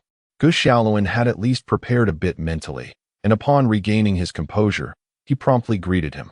Seeing is indeed better than hearing 100 times. Please, have a seat. No. I can manage on my own. Number 1 pulled out a chair for him, gently urging him to sit. You are the representative of the suzerain state. We cannot be remiss. Allow me to extend some hospitality. Then he took a seat across from Gu Xiaoluan, and the others followed suit. Old Huang was not versed in diplomacy, but considering his responsibility for the Super Soldier Corps, he was entrusted to negotiate with the esteemed side, hoping not to offend. Upon hearing this, Old Huang felt a bit bashful. Boss, please don't mock me. Gu Xiaoluan waved his hands repeatedly. Not at all. We are quite casual here. There is no need for such formality in our exchanges. Ah, but that one do. Even close brothers must settle accounts clearly. After some pleasantries, he finally returned to the main topic. Comrade Xiaoluan, may I ask what directives the suzerain state has this time? Not directives per se, but rather a new agreement that will directly impact the future development of Huaxia. Upon hearing this, the atmosphere in the room turned grave. Chapter 86. The method of free riding. Xiaoluan presented the agreement, then quietly awaited their review. The representatives, taken aback, noted that this agreement bore a far more formal tone than its predecessors and contained numerous additional stipulations. The first representative raised a hand to signal for silence, then turned to Xiaoluan. Comrade Xiaoluan, could you please elucidate this for us, who are rather inexperienced in such matters? Certainly. A multimedia device rested on the table before Xiaoluan. He picked up the touchscreen pen and began to write while explaining. Let us commence with the interstellar war. Please proceed. Forgive my candor, but the current understanding of our nation regarding the invasion by the Tautai is inadequate. It appears that we are still clinging to past experiences. The representatives listened intently, occasionally jotting down notes. In my view, do you still harbor illusions of negotiation? The first representative nodded, affirming, yes. We believe that if the Tautai expedition were to suffer significant losses on Earth, isolated and vulnerable, we could attempt to negotiate.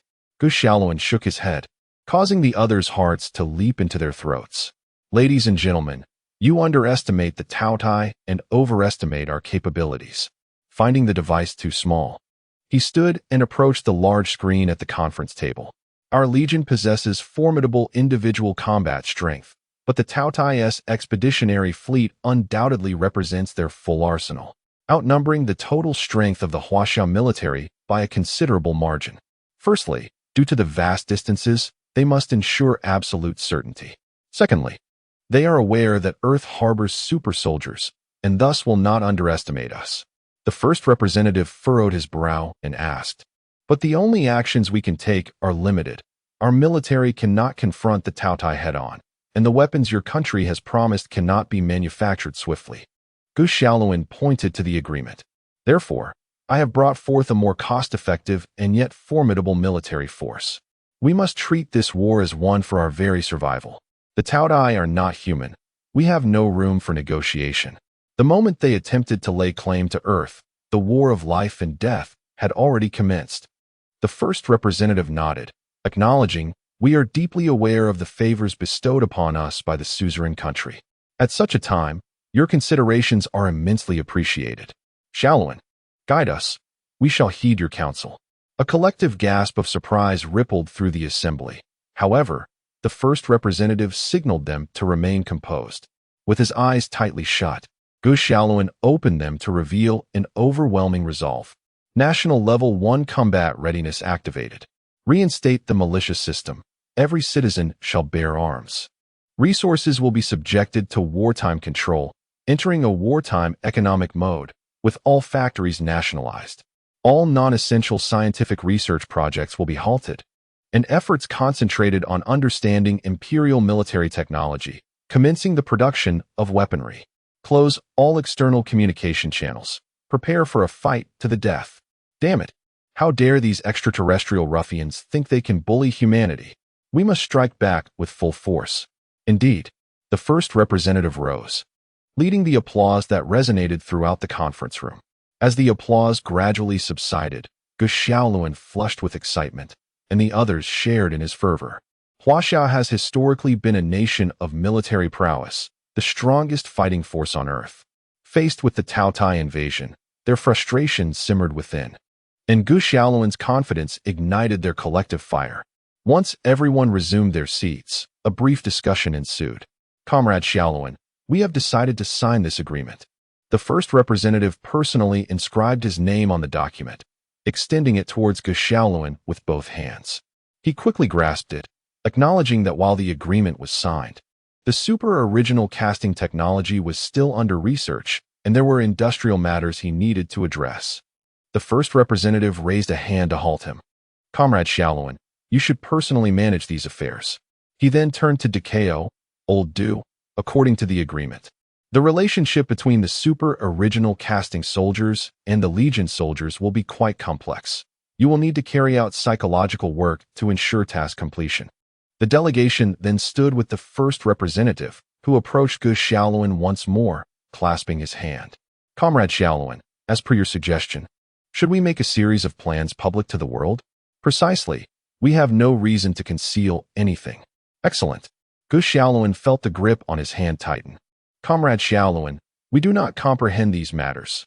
We will rely on your direct involvement and hope you will not decline. Rest assured, we will provide you with solid support.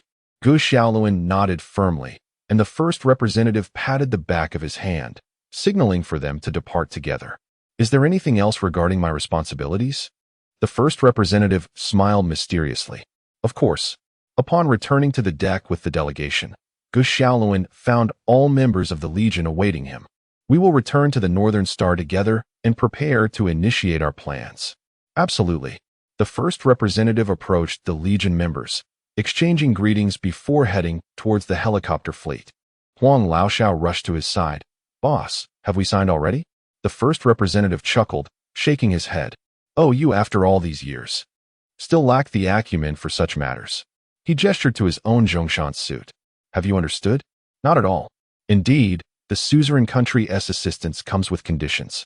But once Xiaoluan dons this attire, there will be no distinction between yours and mine. With that, he laughed heartily and departed before Huang could comprehend. Hey, boss. Wait for me. Gu Xiaoluan stood as one of the leaders of the empire, poised to guide Huaxia toward a brighter future. As the members of the Legion watched the delegation retreat, others quickly surrounded Gu Xiaoluan. Goodness, Xiaoluan, did I see that correctly? That person. Gu Xiaoluan smiled enigmatically, and Lu Chuang playfully patted him on the back.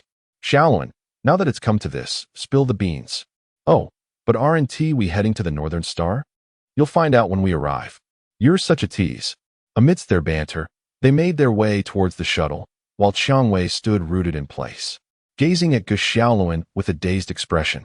Ever since she met him, he had always been shrouded in a veil of mystery, appearing unflappable as if nothing could daunt him. Have you taken a liking to him? Reina, having appeared by her side, inquired with a smile. Ah, go away. Qiang Wei blushed and nudged Reina to follow the others. On the aircraft carrier, a female soldier in naval uniform stood by a porthole, her striking figure exuding an aura of mischief.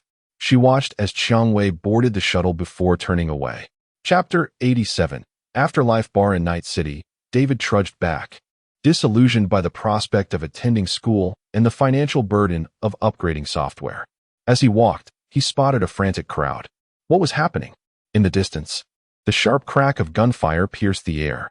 David quickened his pace to the corner and found several police cars forming a barricade. Bang! David stood frozen as he witnessed an officer, sheltered behind a police vehicle, suffer a fatal shot to the head, prompting immediate retaliation from the other officers. Cyber-psychopath. David realized the grim situation unfolding before him. The NCPD, often battered yet unwavering, served as the fragile first line of defense for the citizens of Night City. He could not allow this madness to continue. Activating his system, David's cybernetic eye swiftly scanned for information on the cyber lunatic. Abnormal unit detected 1. Command. Eliminate. Execution complete. Before the astonished gaze of the officers, the deranged man convulsed violently before his head exploded, showering the area with gore. The recently arrived riot squad, confused by the unfolding chaos, disembarked to assess the situation. Meanwhile, the nameless hero, David, hummed a tune as he departed. Communication. Gloria, David, I have to work late tonight. Prepare your own meal. By the way, I've already purchased the software upgrade. It's on the coffee table in the living room. David sighed resignedly and replied, Understood. Mom. He had advised Gloria not to overwork herself, but she was steadfast, believing in the necessity of not living off past savings. Moreover, with David attending the prestigious Arasaka Academy, she felt the need to save for his future. David could only acquiesce, continuing to build his little savings, hoping to present it to her when the opportunity arose. Lost in thought, David had not wandered far when a message from V arrived. David, do you have time tonight? Yes, what's up? Jack and I have landed a big job, really big. Are you interested? Absolutely. So, shall we meet at the usual spot? Actually, I'll take you somewhere new. You've definitely heard of it. Hang tight, I'm on my way. After receiving the coordinates, V swiftly located David. Just as David anticipated V would arrive on her beloved motorcycle, a sleek yellow coupe pulled up before him. Hey there, handsome. Waiting for someone. The window rolled down, revealing V, who donned sunglasses and playfully whistled at him. Wow, you've upgraded your ride, David remarked as he approached the passenger door. Settling inside, he spotted Jack in the back seat. Check this out, Jack exclaimed, showcasing an Aegis Dragon, a smart submachine gun capable of tracking targets with miniature projectiles. And not cheap by any means. As David admired the weapon, his attention was diverted once more. Where did you guys get these? Jack and V exchanged glances, followed by V gently patting David's shoulder. Guess who sent us on this job? Who? The queen of intermediaries in Night City, the legendary lone wolf, Rogue. Rogue. David's eyebrows shot up, surprise evident on his face. Jack cradled the Aegis Dragon, explaining, Rogue landed a significant job, and the priest recommended us to her. He also introduced us to a middleman from whom we acquired these, affordable and high quality. If you need anything, I can introduce you. David attempted to return the gun to Jack, who refused. I don't need anything, and besides, I can't wield a gun. This one's specially chosen for you. It doesn't require aiming. Well, I suppose I'll take it then. Jack threw an arm around him. No need to be polite. You treated us last time, so consider this a token of gratitude. All right, everyone, buckle up. The goddess is about to take off. David hastily fastened his seatbelt. V, do you have a license? Jack only then realized the oversight. But V reassured him, I drove here without a hitch. What is there to worry about? Thus, the pristine Aegis Dragon sped into the night with the two yelling passengers. David nervously opened the car door while Jack, with his sturdier build, managed to exit more steadily. Next time, we cannot let V drive again. Who dares question my driving skills? V teased, pulling David and Jack toward the Afterlife Bar. The Afterlife Bar, once a mortuary, exuded an eerie atmosphere. Look at the drink menu. The most popular beverages are named after the deceased. Of course, that was merely a jest. The Afterlife's fame stemmed not only from Rogue's connections, but also from its allure to all cyberpunks, as legends could leave behind their own signature drinks.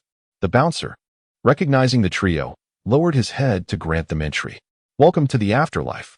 Inside, the atmosphere buzzed with patrons engaged in hushed, significant conversations, dealing with colossal sums. Look who's here. The legendary V, and David Martinez. Rogue, seated at the bar, received the security alert and greeted them with a smile. Why didn't you call my name? Jack muttered under his breath, feigning disappointment.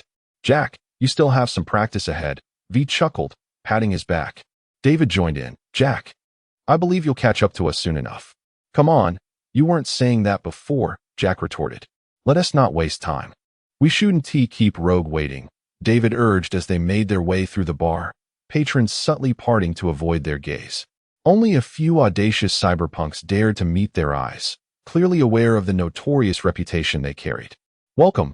Please follow me. Rogue assessed the trio with keen eyes, forming a first impression that starkly contrasted with the rumors. An impulsive girl, a shy young man, and a Navi giant.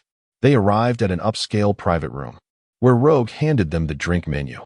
This is your first visit. This round is on me. Thanks, Rogue. V, unabashedly forward, simply smiled back at her. I'll have a Johnny Silverhand.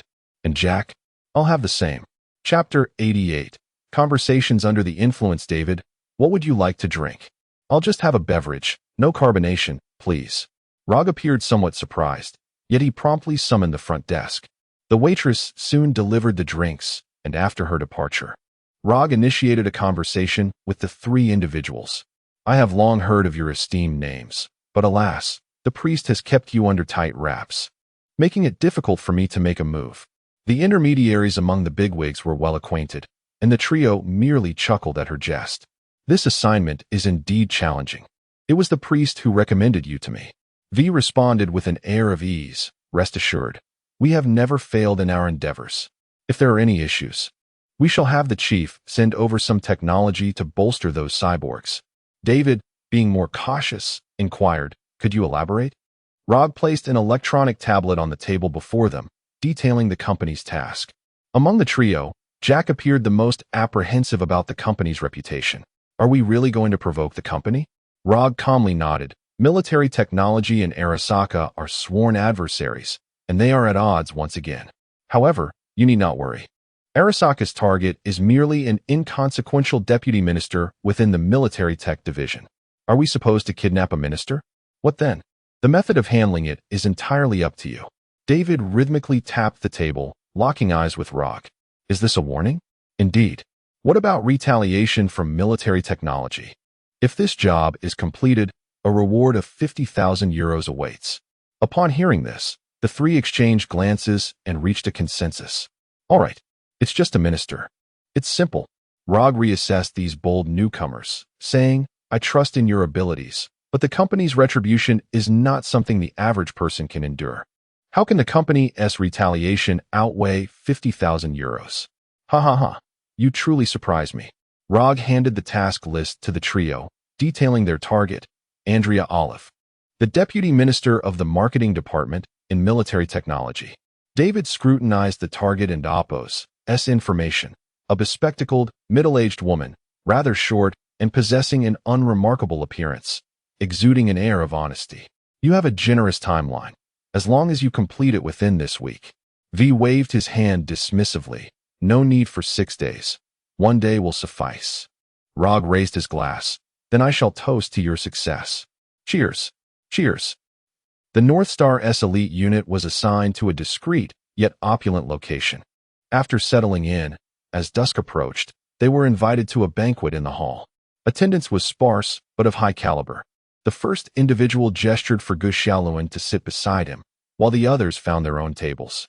The atmosphere of the banquet was relaxed, akin to a gathering among friends, with casual conversations flowing. However, once the fine wine was served, the mood shifted dramatically. Come drink. Gus Shaluan, not particularly adept at handling liquor, resisted the urge to concede to the effects of intoxication. Shaluan, let us have a good chat, just the two of us. With flushed cheeks, Gus Shaluan leaned in, his eyes tightly shut, clearly struggling to maintain composure. Say, does your esteemed leader go by? Chief. Yes, the chief spokesperson. Our big brother. Care to introduce him? Others subtly listened in, refraining from interrupting. Our chief, let me think. He treats us quite well, actually. Oh, I see. Liu Ji was easy to get along with. He could converse about anything, but when it came to introducing him, Gus Shaluan found himself at a loss. Just share how he has assisted you. The first individual gently coaxed him, and Gus Shaluan struggled to articulate his thoughts.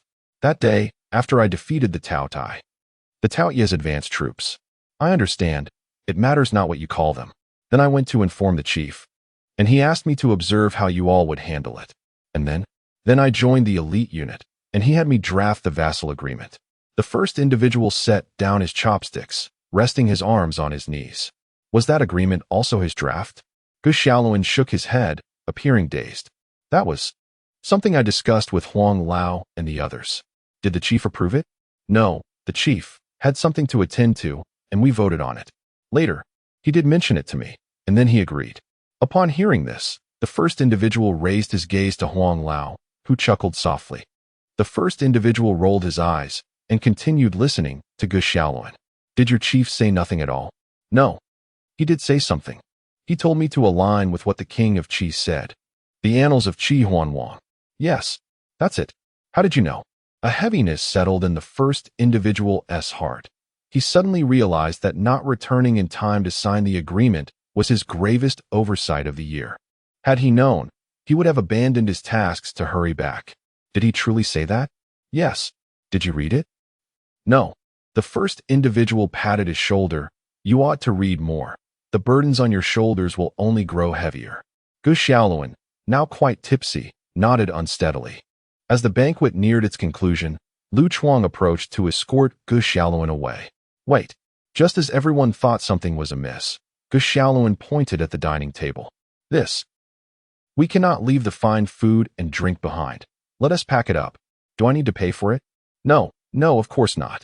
The waiter brought a bag to pack the leftover dishes and half a bottle of white wine for Gus Shaluan.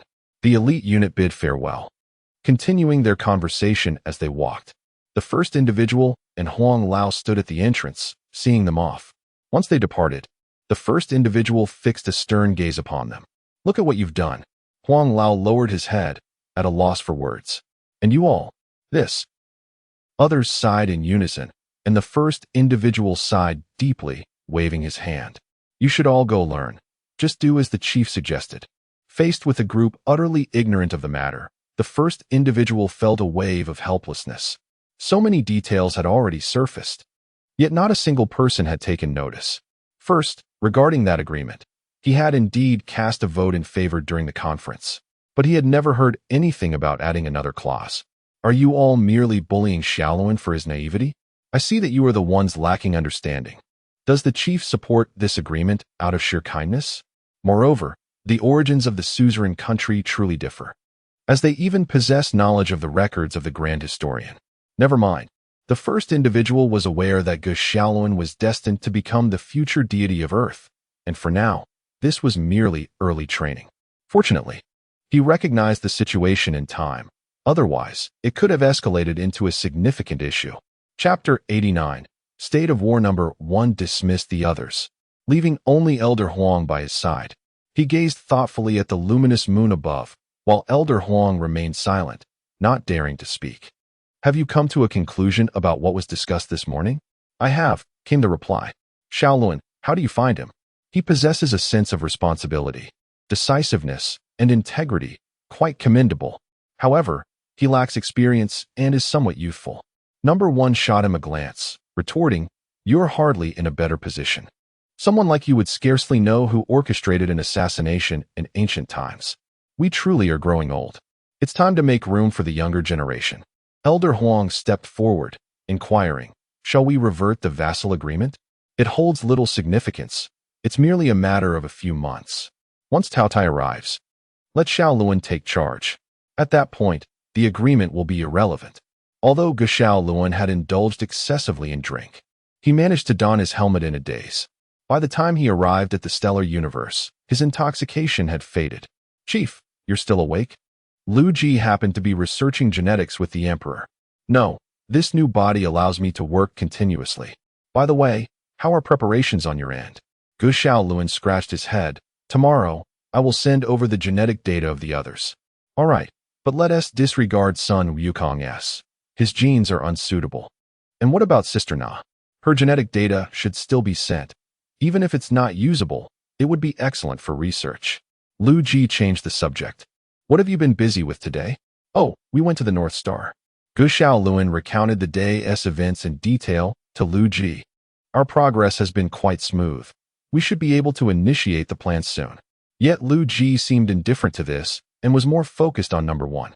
"You're number 1. He understands and performs quite well." "Chief, what exactly are you trying to convey?" "I'm rather slow-witted.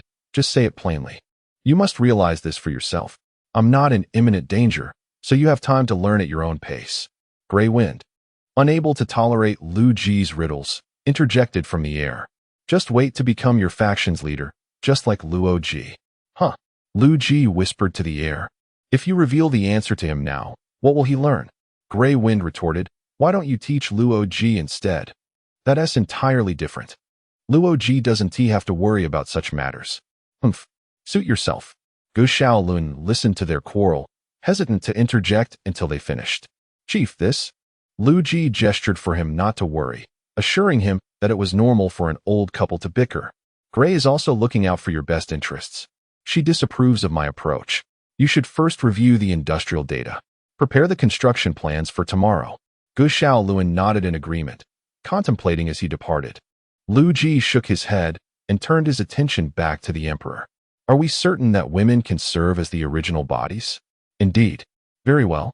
Let us make the necessary arrangements. The following day, have you heard? Number 1 has high hopes for a young man from a military background." "Oh, when did you get this news?" "I'll tell you, it's Shaolin from the Brave Legion." "Well, that's not surprising. I heard today's meeting is about this very matter." 2 legislators hurried into the hall, where the venue was already teeming with people. In stark contrast to the eagerly awaiting legislators, the Brave Legion seated at the front was visibly anxious. "Shaolin, What did you two discuss yesterday? Yes. What about the chief and the sect master? Reyna gestured for others to quiet down, signaling the start of the meeting. The members of the Brave Legion had never encountered such a scene before. They had always been part of the masses, preoccupied with training since joining the unit. While somewhat inappropriate, it could be likened to a farmer ascending to the throne by evening. It was evident that apart from Guxiaolun and Reyna, the others were exceedingly tense. As the cameras flashed, Number 1 appeared, stepping onto the stage to adjust the microphone. Now, on behalf of the Huaxia government, I announce the decision regarding the emergency meeting on responding to the Taotai invasion and external development plans. In Huaxia, as long as your electronic devices are powered on, you shall receive official notifications.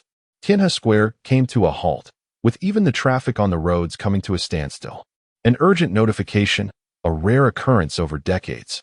Always heralding one thing: war is imminent. On the screen, Number 1 glanced at the front row, where the Brave Legion donned black armor, naturally drawing considerable attention, especially from Sun Wukong. According to reports from various sources, the extraterrestrial civilization known as Taotai is poised to invade Earth on a large scale. The Taotai civilization is brutal and unscrupulous. Their advanced troops have repeatedly harassed our sacred and inviolable territory, and we will not allow this to happen again. The Ascendant Seekers, as a cosmic civilization, stand in stark contrast to the barbaric Taotai. They adhere to an open and equal diplomatic policy, harboring a strong affinity for humanity, and have maintained cordial relations with Huaxia. The chief of the Ascendant Seekers has expressed deep concern and sorrow for our current plight and the impending shameless invasion.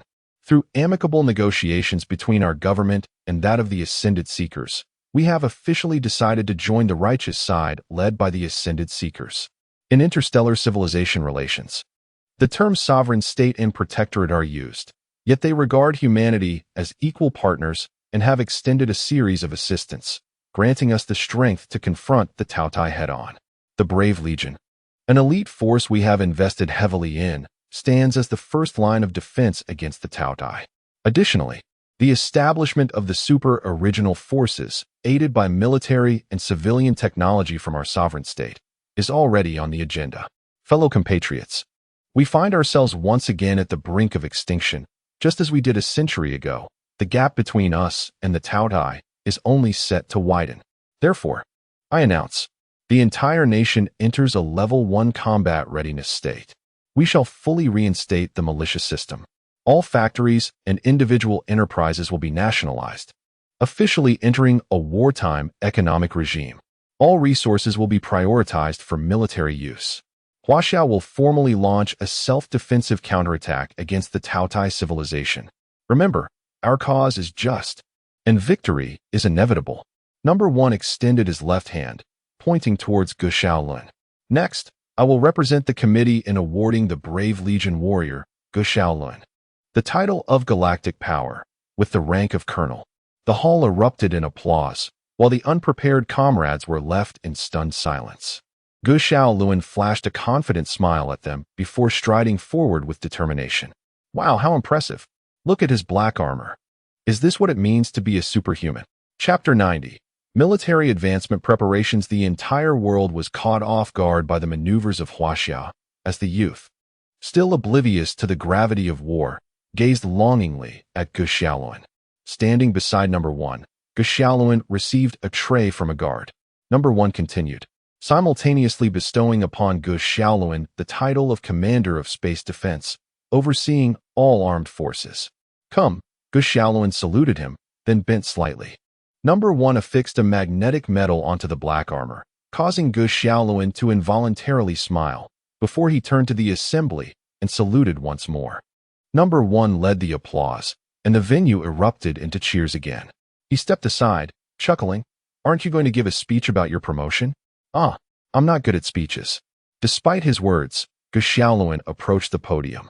"We have no choice but to take up all arms to defend our homeland. The day of reckoning will ultimately arrive." 3 angels soared high above, observing the lively gathering. "Has the queen not provided us with any news regarding the Ascendants?" Yin shook her head, indicating she too had no information, and added that they need not concern themselves with it. "Really? The two were astonished. We monitor the entire known universe, yet have no news of them? Could it be beyond the cosmos? Who knows? But it is evident that the realm beyond the known universe is under the control of the triangular entities. Chairman, why the rush? A portly middle-aged man scrambled to gather his belongings in a panic. Quick, what are you dawdling for? Help me pack. Ugh. He gritted his teeth, exclaiming, the government wants to seize the money I've labored to earn. How can I let them have it so easily? Just as the two were caught up in their frenzied activity, a series of knocks echoed from the door. They turned in terror to see two officers in military uniforms standing there. Well, Boss Xiaoping, where are you off to? That's it, the man shouted before collapsing unconscious. With spirited determination, Gu Xiaoluan descended from the stage, leaving the assembly with his teammates. Xiaoluan, this is quite undignified. Lu Chuang expressed his disappointment, shaking his head vigorously. Exactly, you don't regard us as comrades, do you? Zhao Xian glared at Gu Xiaoluan, delivering a firm punch to his abdomen. Gu Xiaoluan glanced at the others, who appeared equally eager to voice their grievances. Realizing this, he quickly deflected the blame. I thought Sister Na had informed you. Huh, I thought you told them. Trying to absolve yourself? You've fallen for our combined trick. The group erupted into playful chaos in the corridor, with Gu Xiaoluan pleading for mercy until they finally relented. Rena, hands on her hips, declared, from now on, we shall all follow Xiaoluan's command. Ajia, the designated communicator of the heroic brigade, came sprinting around the corner. Everyone, the committee has instructed us to proceed to Juxia City, which will be our new base henceforth. Rena looked at Gu Xiaoluan, who nodded in agreement. All right, heroic brigade, let us move out. Meanwhile, in Huaxia, tensions escalated sharply following the conclusion of a press conference. As the government swiftly implemented decisive actions to maintain order and prepare for war, the heroic brigade hurried to a military base located not far from Juxia City. Upon disembarking from the aircraft, Gu Xiaoluan led the others into the research facility. Commander, we shall assist you in managing the technology of the suzerain state. Before Gu Xiaoluan stood the most elite research team in all of Huaxia, alongside several advisors. It felt akin to suddenly flooring the accelerator of a slowly moving vehicle. This encapsulated everyone's current sentiment. Let me think. Please collect the genetic data from everyone in the heroic brigade, except for the great sage. Understood. Immediately, one person set off to execute his command, signaling the others to follow him. Xiaoluan, what about our matters? Of course, this is merely the beginning. By the way, did General Du discuss the super primordial forging with you? Just then, the door swung open, and Du Ka Ao entered. I was about to handle those matters. Ah. Old Du Ka Ao smiled at Sun Wukong, acknowledging him. Do you know each other? Why yes, we've been acquainted for quite some time. Du Ka Ao turned to Gu Xiaoluan. Rest assured, I will manage the other tasks while you focus on yours. Good. Let us go, everyone.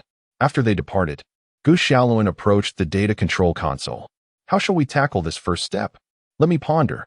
The research team members busied themselves, while the advisors stood quietly by, awaiting his directives. Oh yes, when in doubt, consult the chief. Someone, fetch my helmet from the Juxia. Immediately, an individual stepped forward, cradling the helmet. Commander, it's already here. All right, thank you. Gu Xiaoluan surveyed the surroundings, and the individual pointed to a leather recliner in the corner. Oh, you've thought of everything. It's part of the job. He approached, ready to don the helmet, when a thought struck him. Remember to inform them to prepare the advanced factory swiftly. I need to prepare a standard construction template. Commander, we do not possess a factory that meets the criteria. Then let us build one. Yes, we guarantee completion. Chief of the research tower. Liu Ji gestured for him to refrain from elaborating. This is the standard construction template for weaponry and equipment, and the power armor has already been designed as well. You can choose a shoulder armor paint scheme. Wow, how stylish. Gu Xiaoluan stared in awe at the Mark X power armor. Liu Ji opted for a design featuring a black base with dark red streamlined patterns, which was considerably larger than standard power armor due to the physique of the super primordial soldiers. In terms of weaponry, aside from the micronuclear fusion reactor housed in the jetpack on the back of the power armor, which provided energy, and the built-in artificial intelligence. The other components employed a modular design. The super primordial power armor did not require the wearer to exert maximum effort. Its simple yet efficient mechanical structure would provide formidable strength. The distinctive shoulder armor was, of course, indispensable, yet both sides remained devoid of any designs. What design do you have in mind? I envision stars and a great sword. Chapter 91. Confusion with a crisp click. David loaded the magazine and cast his gaze toward the parking lot beneath the overpass, a short distance away. Roger's intelligence was truly meticulous. All they needed to do was wait. According to Roger's intel, the target resided in the Watson district, and rather than infiltrating the corporate plaza once more, they decided to lie in ambush right at the target's doorstep. Although the middle-class residential areas in the Watson district had security, the trio dismissed such defenses with ease. Hiss. V took a deep drag from her cigarette. Something was amiss. What's wrong, girl? She tossed the cigarette butt to the ground, exchanging glances with her companions, puzzled by the sudden shift. If we're going to kidnap her, how are we supposed to block her signal? Jack inquired, his brow furrowed in confusion. Aren't you two supposed to be hacker geniuses? You should be able to manage that, right? David glanced at the system interface, hesitating before responding. It seems our expertise lies only in incapacitating or killing. Jack, a brawny figure, clearly didn't grasp the intricacies. If she's unconscious, how can she send a signal? V sighed, explaining, she's a department head. She must have a trauma response package. Once she loses consciousness, the trauma team will be alerted immediately and will arrive in under 3 minutes. As for blocking the signal, we would need a signal jammer to keep the trauma team from locating their esteemed client. A signal jammer? I certainly didn't purchase one. Neither did I. Don't look at me. I'm not versed in these matters. Silence enveloped the group momentarily. What if we simply eliminate the target? It appeared that this was the only option left. V pointed toward the distant parking lot and began to formulate a plan. The usual protocol: Jack leads, I follow, and David brings up the rear. Given the limited range of their agreement, they would still require muscle when confronting vigilant targets. We must keep an eye on the security personnel over there and the NCPD outside the street. No time to waste. We kill and run. After a brief wait, they finally spotted the target vehicle as it approached. Damn, I was almost dozing off. They watched as a luxury sedan passed by. That's her. Let us go. V pressed down on the accelerator, swiftly closing the distance while maintaining a cautious gap to avoid arousing suspicion. The stretch of road was short, and upon the vehicle's entry into the parking lot, the trio parked by the roadside and approached on foot. No unauthorized vehicles could enter the parking lot without triggering an alarm. V signaled for David to move forward, and he nodded in understanding. What is a kid like you doing here? Go play somewhere else. The guard, dismissive of the plainly dressed boy, merely waved him away. Concussion protocol. Executed. The guard's vision darkened, and he collapsed heavily to the ground. Ding. An ear-piercing alarm shattered the stillness, filling the hearts of the three with dread. This can trigger an alarm. I'll guard the entrance. You two hurry. Jack exclaimed decisively, taking his position at the gate while V and David rushed toward the target vehicle. Olivia had just parked when the alarm blared, leaving her stunned inside her car. The protocol given by the Emperor didn't include information retrieval. It simply allowed for indiscriminate elimination. The duo, concerned about misidentifying the target, dashed to the car window. That's definitely her. Instinctively, David raised his weapon but was met with the sight of the woman's bewildered and terrified expression. He shuddered. She was unlike any adversary he had encountered before. There were no signs of cyberpsychosis, no frantic desire for fame, no grand ideals, just a simple wish to survive. David caught a glimpse of a photograph on the dashboard, depicting the target with her son, both smiling joyfully. The boy was clad in a school uniform, roughly the same age as David. His fingers began to tremble as he stood there, stricken with uncertainty. Boom. The woman's cranial implant exploded, sending blood and flesh toward David, splattering the interior of the vehicle and staining the cherished photo. How could you kill her? David shouted, momentarily stunned. I thought you were worried the bullet wouldn't break the glass, so I took action. V responded, her back turned as she warily faced Jack and the approaching NCPD. oblivious to the chaos around her. But you can't just kill her outright. V turned in confusion. What are you saying? David opened his mouth to speak, hesitating. Are we leaving or not? I can't hold on much longer. Jack shouted back, snapping them from their daze. Shit. My car. V watched helplessly as the NCPD scratched her beloved vehicle with bullets. I just bought that new car. Damn it. She rushed forward but halted midway. What are you waiting for? Let us go. Gritting his teeth, David hastened to follow her. V, intent on retaliating, found her friends restraining her from taking action. If more people arrive, we won't be able to escape. With a huff, V maneuvered through the chaos, evading the NCPD's watchful eyes as they made their escape. Roger, the mission has been completed. V's voice carried a note of frustration. Haha, you certainly made quite a ruckus. I was well aware of it. I'll send the payment over immediately. Once the euros hit her account, V's spirits lifted. Thanks, Roger. Don't mention it. It's all thanks to your capabilities. By the way, there's a small job that coincidentally lies near your vicinity. What kind of work? A cyberpsychotic has killed several civilians and fled to an abandoned industrial area. I believe it will be a simple task for you.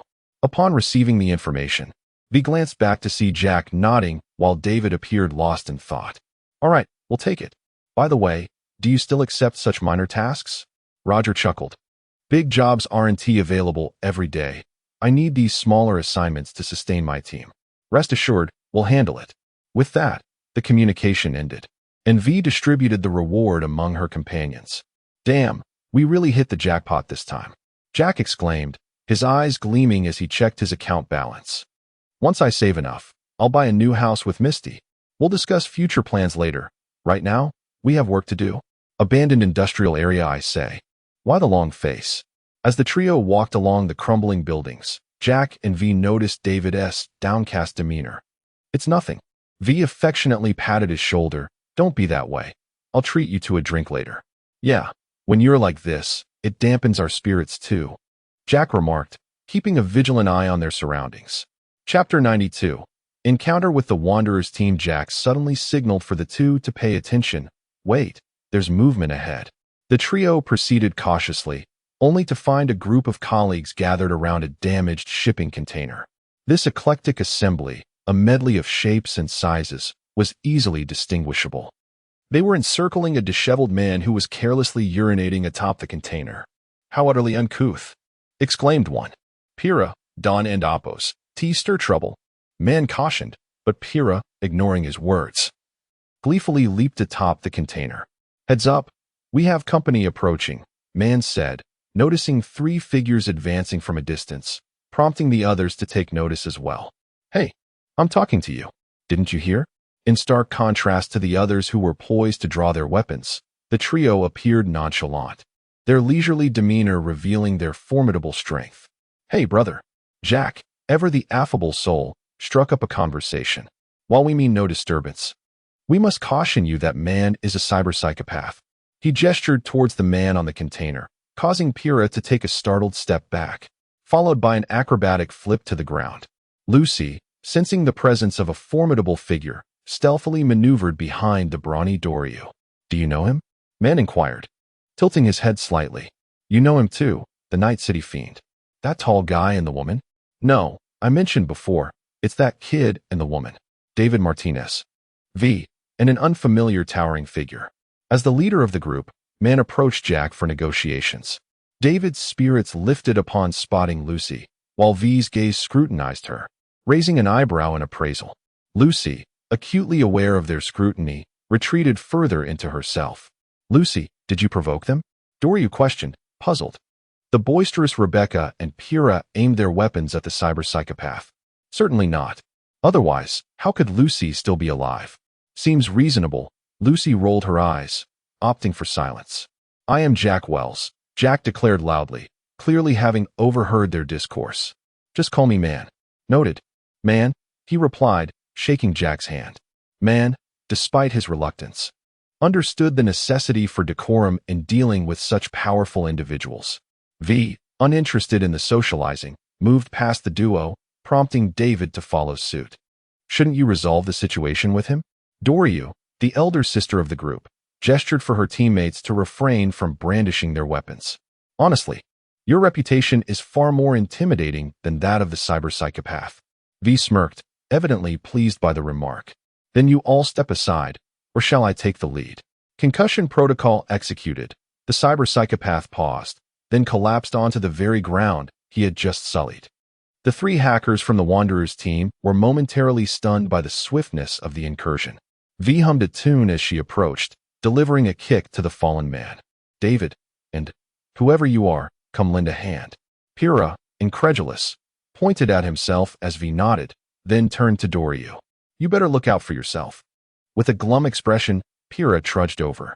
Come, let us drag him to a cleaner spot. V stood aside, clearly reluctant to dirty her hands. Pyrrha glanced at David, who mirrored his gaze. What are you looking at? You have longer arms. With a disgusted expression, Pyrrha grasped the cyber-psychopath's leg, and David assisted once he joined in. They tossed the man into the middle of the path and, at V's gesture, flipped him over. What are you planning? V produced a mechanical knife from seemingly nowhere. I wish to ascertain what a cyber-psychopath truly is, and fortuitously, we have a ready subject. Pyrrha's interest piqued. Oh, splendid idea. I'm a technician. Allow me to assist. V eyed him skeptically. You'd be surprised. Pyrrha insisted, eager to engage, but inadvertently triggered the cyber-psychopath's hand cannon, unleashing a small missile that crashed into a distant wall, resulting in a sizable explosion. You might want to step aside, V advised. I can handle this. From a distance, Jack shrugged at Man, indicating Pyrrha's antics. Man nodded in understanding. Powerful individuals often had peculiar hobbies. Clearly, Pyrrha's knowledge of mechanical constructs paled in comparison to V's expertise, especially since V was responsible for engineering projects in the research department. Thus, V commenced disassembling the cyber-psychopath amidst Pyrrha's exuberant praise of her prowess. The others, repulsed yet unwilling to abandon Pyrrha, stood by waiting. Hey, handsome. The older single Rebecca leaned towards David, only to find him gazing at Lucy, who was smoking in the distance. She pouted and spoke again, finally capturing David's attention. He looked down at the young girl with twin ponytails. Does your team still recruit children? Rebecca's face seemed to bear an angry symbol. I've been an adult for ages. Really? You don't look it. Meanwhile, Jack and Man appeared engrossed in conversation, seemingly enjoying each other's company. Kiwi Eye and Lucy were in a corner smoking, while Catgirl Sasha and Rebecca peppered David with questions. It would have been much better if they could ignore the unsettling laughter of V and Pyrrha. After what felt like an eternity, the cyber-psychopath and Oppo's torment finally ended. He was now utterly unrecognizable as a human. All right. While I still don't quite grasp why a normal person becomes so resilient as a cyber-psychopath, I've gleaned some insights, V remarked, rising and wiping the sweat from her brow. Impressive, V. Your skills deserve to be employed as a cybernetic surgeon. Pyrrha was now in complete awe of V, having learned so much from this singular procedure. You still need practice. Despite Pyrrha being significantly older, the talented lead the way, did they not? Are we finally done? V nodded, signaling the others to wrap up. Observing this, Man gestured for the others to gather. After bidding farewell, the two groups departed in opposite directions. Before leaving, Rebecca cast a lingering glance at David, her unsettling gaze startling him. Truth be told, with my current skills, treating a cyber-psychopath would be a walk in the park. Research Tower, oh dear, what's troubling you? Please don't be disheartened. David shook his head, signaling that he was fine. David? Greywind sat on the sofa, swinging her legs. V looked at her helplessly. I don't know. We've been feeling down since we completed the mission. Care to elaborate? V whispered to Greywind, who finally understood. So that's what happened. I know how to resolve this. Chapter 93. What is Ascension and how to resolve it? Seek the Chief. The Chief is exceptionally adept at offering solace. Is the Chief busy at the moment? Greywind checked the research progress and found no issues. He is not preoccupied. Liu Ji's projection materialized before the assembly, clad in casual attire. Are you looking for me? The messages received by Greywind would be directly conveyed to him. And since Liu Ji was awaiting results from the research team, he decided to first consult David. Come to the tower's summit to find me. With a heart heavy with thoughts, David stepped forward, finding it difficult to refuse the words of others. The tower's summit was quite frigid at night, yet the stars shone brilliantly.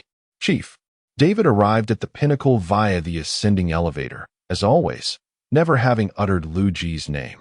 Compared to Liu Ji's given name, the title Chief provided a sense of reassurance. The summit resembled an inverted top, with Liu Ji seated on the steps, distanced from the railing. David, come here. This place is more tranquil than others, allowing him to open his heart. David had now grown to about 175 meters, sitting beside Liu Ji like a small child. What troubles you? David, following Liu Ji and Apos' gaze, lifted his head to behold the distant, yet seemingly close stars. I am aware of your situation. Your actions were misguided. I believe you perceive it this way. David gazed into his eyes, suddenly feeling a swell of emotion.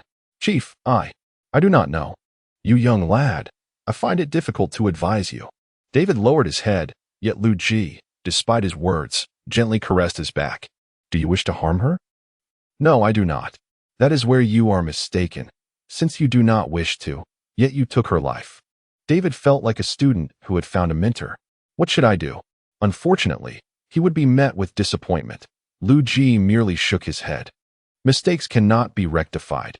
You must live with guilt, while her son will endure solitude, burdened by sorrow and rage. Is there truly no way to remedy this? No. David finally succumbed to the psychological strain, clutching his head and weeping softly. Liu Ji patiently awaited him, and after a while, he continued, the past cannot be undone. You can only prevent such occurrences in the future. Chief, why must humanity engage in conflict with one another? It is not solely humanity. All beings in existence contend against others. Must it be this way? Liu Ji chuckled softly. Do not be so despondent. You might attempt to instigate change. Change? David questioned. Can such matters truly be altered? Indeed. How? Ascension is not the goal. It is merely a means. Our objective is to establish a genuine paradise. David contemplated. Ascension?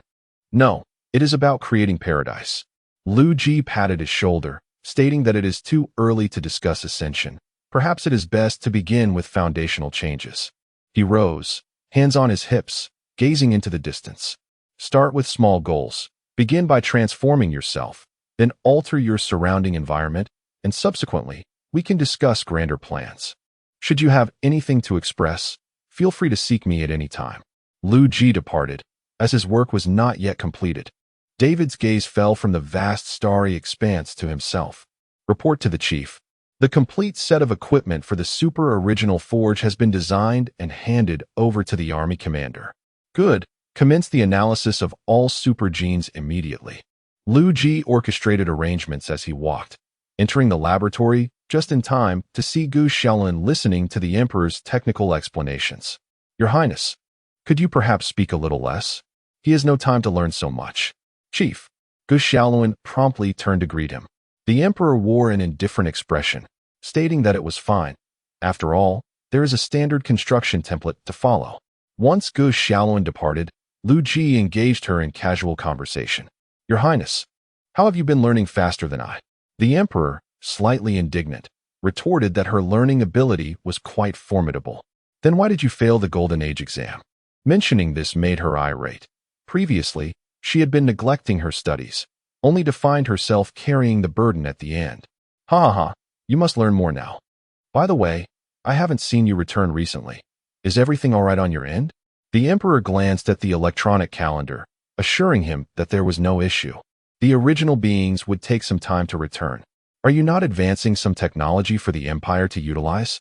Of course. I am experimenting with something new that will surely astonish you. I eagerly await it. Naturally, you need not even come. I can guarantee the security of humanity. Liu Ji smiled knowingly, and then called out to Grey Wind. Little Grey, how is the fleet progressing? We are about to commence the construction of the next batch. What of the Central Star Zone's development? It is already on the right track. Soon, the influx of resources from other star systems will increase. Speaking of which, she recalled another matter. We can directly utilize the alien factory on the border planet. Its technology is quite useful, and production has already been arranged. Good. Let us designate that planet as Industrial Planet Number 2. as we currently have surplus production capacity. Understood. Orders have been issued. Super Divine Huaxia. Giant Gorge Base. Gu Xiaoluan was engaged in discussions with the first group that had personally arrived. According to our chief scientist, Super Original Forge can only accommodate young males around 18 years of age, with a maximum age of 20. Very well, but do we really want students on the battlefield? Gu Xiaoluan sighed, stating that we too are in the same predicament. There is no other choice. Therefore, let us select strong, faith-driven youth from across the nation. Gu Xiaoluan continued, there is no need to worry about the success rate of the transformation surgery. The standard construction template and corresponding standardized technology will replace human roles. In this regard, you can fully trust the machinery.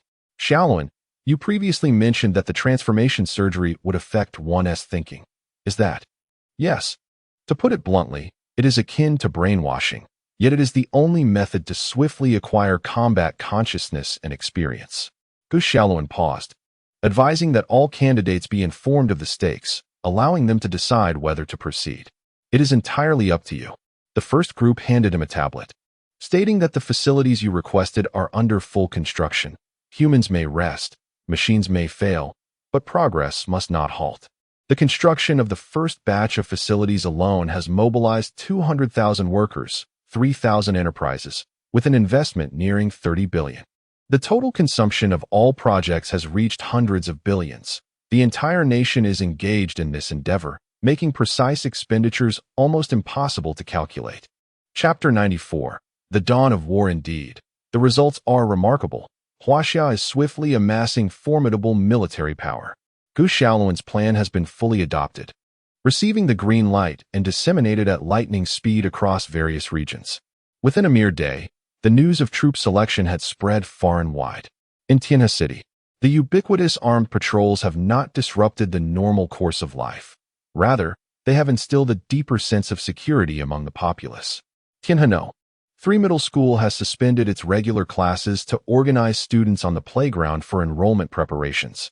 Yungu, look at the warning on this notice. We need to change our mindset, a young male student remarked boldly. If you and Oppos, re-scared, go aside. Don't hinder my resolve to defend our homeland. His eyes radiated not a shred of fear, but an ardent desire to achieve honor. Who is afraid? Not going means I'm not a real man. The girls, at the cusp of blossoming romance yet unable to enlist, stood by, cheering on the boys they admired. The selection process for candidates was exceedingly stringent. The physical examination alone eliminated the vast majority. Following that, blood types were screened, and student records had to be impeccable, free from any blemish. Ultimately, Tianhe 3 Middle School selected a single student. The mayor of Tianhe City and a newly assigned army major personally visited the playground to bestow honors upon him under the gaze of all. According to official regulations, becoming a candidate immediately awarded a third-class merit, with a successful transformation yielding a second-class merit, alongside corresponding welfare benefits. Now, on behalf of the Huaxia government, I formally confer the third-class merit medal to Comrade Zhang Xianyun. Clad in his school uniform, Zhang Xianyun donned the heavy medal, feeling an overwhelming sense of glory. Amidst the proud gazes of his parents, the envious stares of classmates, and the anticipatory looks of the crowd, he boarded the dedicated vehicle heading to the base. The selection of the first batch of personnel was the most rigorous, with only a limited number of pilot regions, resulting in just over 1,000 candidates. These selected individuals would undergo a week of preparatory work before commencing surgery. The second batch of the selection plan was already on the agenda and would soon commence. You need not name the military units. I shall decide for you. Retaining the original titles, Gu Xiaoluan declared, standing between Liu Ji and the Emperor. Liu Ji gestured towards the screen, introducing him. Super Gene warriors will not adhere to genetic allocation but will utilize your configurations. The Xiong battle group, supplemented with a squad-based system. Each squad will consist of 5 from the Galaxy Power, 3 from the Nockstar Warriors, 2 from the Nockstar Blades, 2 from the Destar Guns, 1 from the Divine River Snipers, 1 from the Heart of Earth, and 1 from the Time-Space Rose. Gu Xiaoluan concurred, estimating that the first batch could form around 70 teams. Let us name it the 1st Regiment of the Xiong battle group. Gus Shaolin nodded, reassuring, everything is prepared. The galaxy power units are already in production. Liu Ji teased, you're about to become a father. How does it feel? Indeed, there's a bit of anticipation. The last time I managed to return home, my parents, not understanding these matters, thought I was fooling around and fathering a child with someone else. The Emperor, who had been busy, finally relaxed, her smile becoming brighter. It's convenient that the foundational genome of the super gene employs a single set, which indeed facilitates our research. Since you have no time for studies, you cannot form technical soldiers or medical teams, and must rely on the base for these services. Gus Shaolin nodded. We are waging war on our home soil, so supply worries are minimal. The regular army has also been fully deployed. After mobilization, our conventional forces number 10 million, with the militia totaling 300 million. Liu Ji continued, what about Reina? I've inquired. Sister Na is willing to engage with us. We'll discuss further once the dimensional anchor is established. By the way, have you contacted the angels? I still believe we can rely on their power. Gus Shaolin shook his head. The last time the angels notified us, they indicated that Taotai would not initiate the use of nuclear weapons, and then they vanished. Is Taotai wary of the angels' threat? Indeed. The Emperor clicked her tongue. Then why don't they intervene? They only engage in trivial matters. Then let us wage conventional warfare. It is better to minimize casualties. Liu Ji took the military cap from Gus Shaolin's hands and placed it on his head. For now, this is all we can do. The rest is up to you. Gus Shaolin took a deep breath and saluted Liu Ji with impeccable posture. The glory of humanity shall endure forever. Liu Ji nodded in satisfaction. Xiao Hui, inform the others. We shall hold a banquet to toast Shaolin's victory. In Gaia Paradise, the group found a clear space, utilizing local resources to commence a barbecue. They gathered around a bonfire, engaging in light-hearted conversation. Chief, every time I eat here, it vexes me, Liu Ji remarked without turning. Oh, why is that? Huang Pecanin angrily bit into a piece of meat, because the food here never reaches my stomach. The others chuckled helplessly at this, while Mingyu offered her skewered meat to her. We're gathered mainly to support Shaolin, not just to eat. Gus Shaolin waved his hands. I've prepared everything I could. I understand everyone's sentiments, so there's no need for such formality.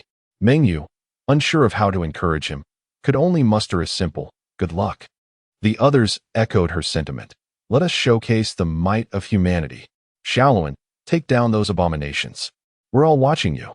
Hui Feng nestled against Liu Ji's shoulder, and they exchanged smiles. The current Shaolin seemed transformed, displaying a newfound maturity. From that point onward, Gus Shaolin refrained from logging in proactively. Focusing on preparations for battle, he would only appear when summoned by Liu Ji. Time passed swiftly, and the members of the Xiong Corps received orders to halt their current training. Gus Shaolin welcomed them, having been involved in all technological matters. Working tirelessly around the clock, he met his teammates while still clad in a lab coat. Shaolin, what's with your attire? Gus Shaolin, reminded by Lu Chuang, noticed his outfit and promptly discarded it aside. It's been a while since we last met. Did you miss me? Of course. Come on, give me a hug. The women refrained from participating, merely offering casual greetings. However, Reina, the tough girl, warmly embraced him. I brought you all here for a big surprise. What surprise? Follow me. Gus Shaolin stepped into the transformation base first, and the others, sensing something, exchanged knowing smiles before trailing behind. The base was built into the mountainside, vast enough that even Gus Shaolin had yet to explore it fully. As they entered a colossal warehouse-like space, the sight within struck them before they even descended the suspended ladder. My dear heavens, what on earth is this? Chapter 95. The formation of the troops before me stood thousands of colossal giants clad in imposing black armor, meticulously arranged into several formations, their stances impeccably precise. While their armor bore a uniform hue, distinctive embellishments rendered them easily distinguishable. The super primordial warriors had already taken note of the arrival of their original entities. Their excitement palpable, yet the military formation remained unyieldingly composed. In contrast to other squads, the descendants of the galactic power displayed little emotional fluctuation, accustomed as they were to the presence of their originals on a daily basis.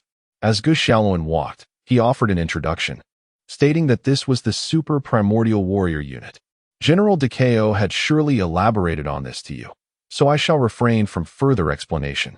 Now, let us meet our respective squads. The troops are dismissed. Lu Chuang and Zhao Xian hastily approached, followed closely by the others. They gazed in awe at the Super Primordial Warriors.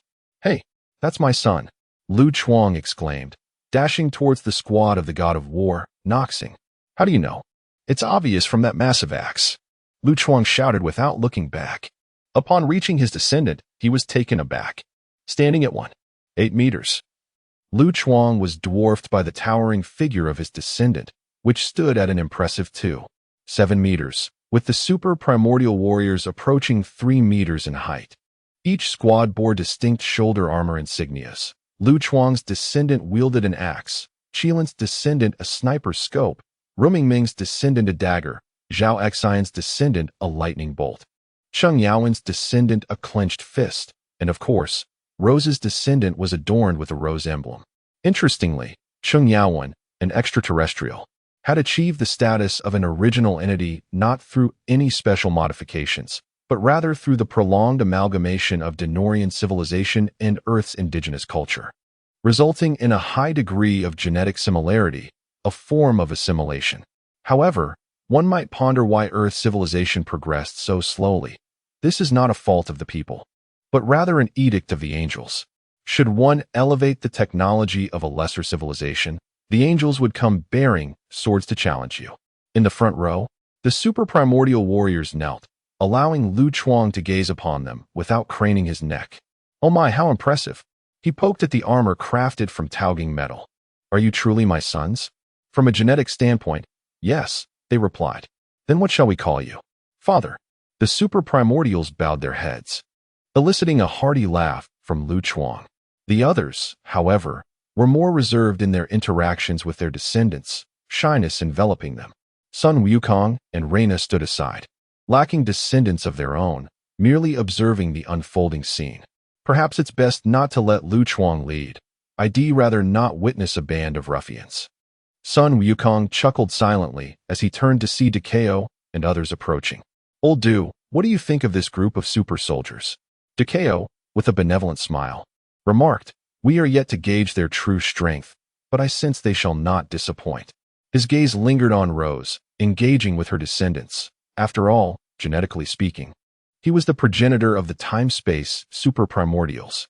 Initially, we did not anticipate the Super Primordial Warriors to be this formidable, their cost-effectiveness astonishing.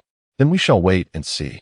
Meanwhile, Rose glanced at Gu Xiaoluan, who was animatedly conversing with his descendants, then turned her attention to her own. Unsure if it was a genetic trait, they seemed reluctant to initiate conversation. "What am I supposed to say?" Xiaoluan never informed me that I needed to foster a parental bond. In truth, both Rose and her offspring were at a loss for words, resorting to silent brainstorming. Ultimately, she took the initiative. Feel free to speak." "Oh, okay." The front row of Super Primordials responded, only to fall silent once more. Rose rubbed her forehead and noticed Decao cheering her on from a distance, leaving her even more speechless. In stark contrast, Rumingming and Apos, descendants encircled her, quietly observing. "Original entity. So adorable. Brother, you seem overly sentimental." Rumingming, having grown up in poverty, was timid and dared not speak to her descendants. Yet, the genes of the Noxing dagger manifested as fiercely as their demeanor, causing her descendants to tread cautiously around her, fearful of startling her. "Original entity, do not be afraid." A Super Primordial knelt before her, extending a hand. Rumingming managed a smile, gently placing her hand in the enormous metal grasp, only to retract it swiftly. The Super Primordial stifled a laugh, withdrawing his hand and resuming an upright stance before returning to the ranks. "Ha! The original entity touched me." Soon, Rumingming was greeted by the sound of metal striking metal. Zhao Xian's descendant was boasting, while Cheng Yaowen's descendant engaged him in dialogue on effective farming techniques. Qilin and Apos, descendants sat in a circle, attentively listening to their original entity and Apos' legal explanations. Gu Xiaoluan chuckled and shook his head, pleased to have made introductions. After a brief period of acquaintance, Gu Xiaoluan called everyone together once more.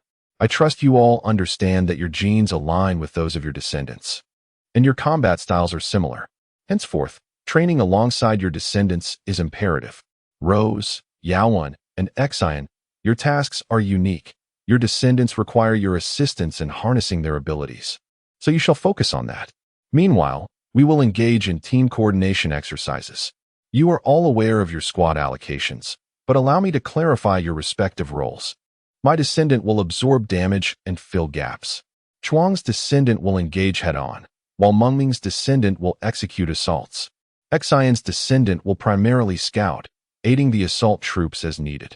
Rose's descendant will handle teleportation, executing jump assistance tasks, while Yaowen's descendant will closely support mine to establish a defensive line, with Qilin's descendant serving as the sniper. Are there any questions? None. Very well then. Gu Xiaoluan surveyed the group and encouraged, relax a bit. There's no need to be so formal. You share common interests with your descendants, so conversation should flow easily. However, Chuang, do rein in your exuberance. No reckless teaching. Lu Chuang, singled out, quickly waved his hands. Of course not. He is my son. I shall teach him well. Then let us proceed. The group dispersed once more, resuming their conversations with their descendants. Sniper range Qilin crouched with her rifle, decisively firing at a target 3,000 meters away. How was that? The super primordial warriors, equipped with specialized sniper rifles, awaited her command. You give it a try? Yes, original entity. A descendant lifted the imposing 8-meter-long anti-material sniper rifle, high-explosive armor-piercing rounds ready. Bang! A deafening blast echoed as the massive round tore through the target, penetrating the earth before detonating, sending debris soaring dozens of meters into the air. Chapter 96. Training the troops. What manner of weapon is this, exhibiting such formidable power? She extended her hand for the firearm offered by her progeny, yet hesitated, for it appeared exceedingly cumbersome. The super original, recognizing her apprehension, presented her with a bullet nearly the size of a fist. A sniper explosive, its tail equipped with a chemical propellant, developed by the Empire's research department. It boasts a low cost and considerable might. Chemical propellant? Indeed. The research department's chemical fuel propels the explosive to a velocity of 3 Mach. Impressive. I have heard that the manufacturing of new laser weapons is also on the agenda, which should surpass this in power. The super original proceeded to introduce its weaponry, explaining how the intelligent fire control within the power armor assists in aiming at distant targets, while the flying backpack facilitates rapid movement. We also possess a small handgun and a dagger. Qilin was at a loss for words, her eyes brimming with envy. Lu Chuang stood alongside one progeny, while others encircled them, observing. Come, try your hand against your father. The super original's power axe dwarfed Lu Chuang's diminutive axe by twofold. Yet Lu Chuang was undaunted, raising his axe and striking. His progeny's gaze sharpened as a horizontal cut collided with the Starbreaker axe. The immense force accompanied by a disintegration field tearing the axe asunder, halting just before him. What on earth is this? Fortunately, Lu Chuang's weapon could be reconstructed, and he approached, axe in hand. Father, this is the power axe. Its blade is imbued with a disintegration field, capable of severing matter at the molecular level. What is this? Let me see. Lu Chuang snatched the power axe, weighing it in his hands. Well, this is a fine piece. Father, this. Oh, don't be stingy. Let me have a go first. Oh. Mengming's progeny wielded enormous dual-edged blades, reminiscent of the symmetrical spears of the king's hand, alongside standard firearms. This left Mengming flabbergasted, as she found herself at a loss on how to instruct her progeny, who seemed to impart more knowledge to her. Meanwhile, Rose and her progeny sat together attempting teleportation. Zhao Xian and his progeny dashed swiftly, circling the distant hills. Sheng Yaowen's progeny successfully utilized their abilities to construct a massive stone column, just as Rose and her progeny teleported atop it. Sheng Yaowen waved to them, giving his progeny a thumbs up. Meanwhile, Gu Xiaoluan's progeny were armed with a storm shield and a power sword, primarily training in coordinated defense. Xiaoluan, why don't we have such impressive weapons? In the mess hall, Lu Chuang lamented while devouring meat. Indeed, our progeny and Appos. S equipment seems far superior to this black armor. Gu Xiaoluan quickly interjected, clarifying that they were not using the same type of weapon. The weapons carried by the black armor can be constructed at will, specifically crafted for us. Rose, seated beside Gu Xiaoluan, joined in the complaints. At least you have a weapon. I am empty-handed. Well, you can simply procure one from the military supply office. We certainly have no shortage of weapons, though they may not suit your needs, as long as they are usable. While the various military branches referred to each other as brothers, discontent occasionally arose. Xiaoluan. Rose beckoned the bewildered Gu Xiaoluan to a secluded corner, believing it sufficiently hidden, only to discover a group of burly men eavesdropping from the hilltop. What are you doing here? Rose's super originals replied matter-of-factly, obviously, that's my mother. I want to see what's going on. The galactic super originals exchanged glances, choosing to ignore them. In the distance, Rose, are you going to wall slam me? Humph. When have you seen a woman wall slam a man? Gu Xiaoluan flashed a mischievous grin, implying, so you want me to wall slam you? Humph. Rose lightly kicked him, and Gu Xiaoluan seized the moment to step closer. Rose, you smell delightful. As they drew nearer, the galactic progeny grew increasingly excited, while Rose's progeny simmered with anger. Xiaoluan, do you truly like me? Absolutely. I like you immensely. Rose gazed into Gu Xiaoluan's earnest eyes, her face suddenly flushed. I must clarify. My forthcoming actions do not imply consent to be your girlfriend. It is for the greater good. Moreover, the angels taught me. Huh. Before Gu Xiaoluan could fully process her words, Rose rose on her toes and bestowed upon him a passionate kiss. Gu Xiaoluan's black wings unfurled dramatically, enveloping both him and Rose. He embraced her, and they began to kiss fervently once more. The galactic progeny, observing from afar, had already begun capturing the moment with their helmet cameras. Oh my! Rose's progeny were left dumbfounded, witnessing their father wooing their mother right before their eyes, leaving them at a loss for whom to confront. You're still filming. Hey, do you have a problem with that? Another galactic progeny swiftly intervened, suggesting they let it go, as their original was benefiting from the situation. After being pulled back, he remarked defiantly, we are now in an era of free love. You have no say in it, understand? I have a fiery temper. Just as one of Rose's progeny prepared to retaliate, they were restrained, urged to avoid unnecessary conflict, lest their original become displeased. Thus, they endured the taunting laughter of the galactic progeny.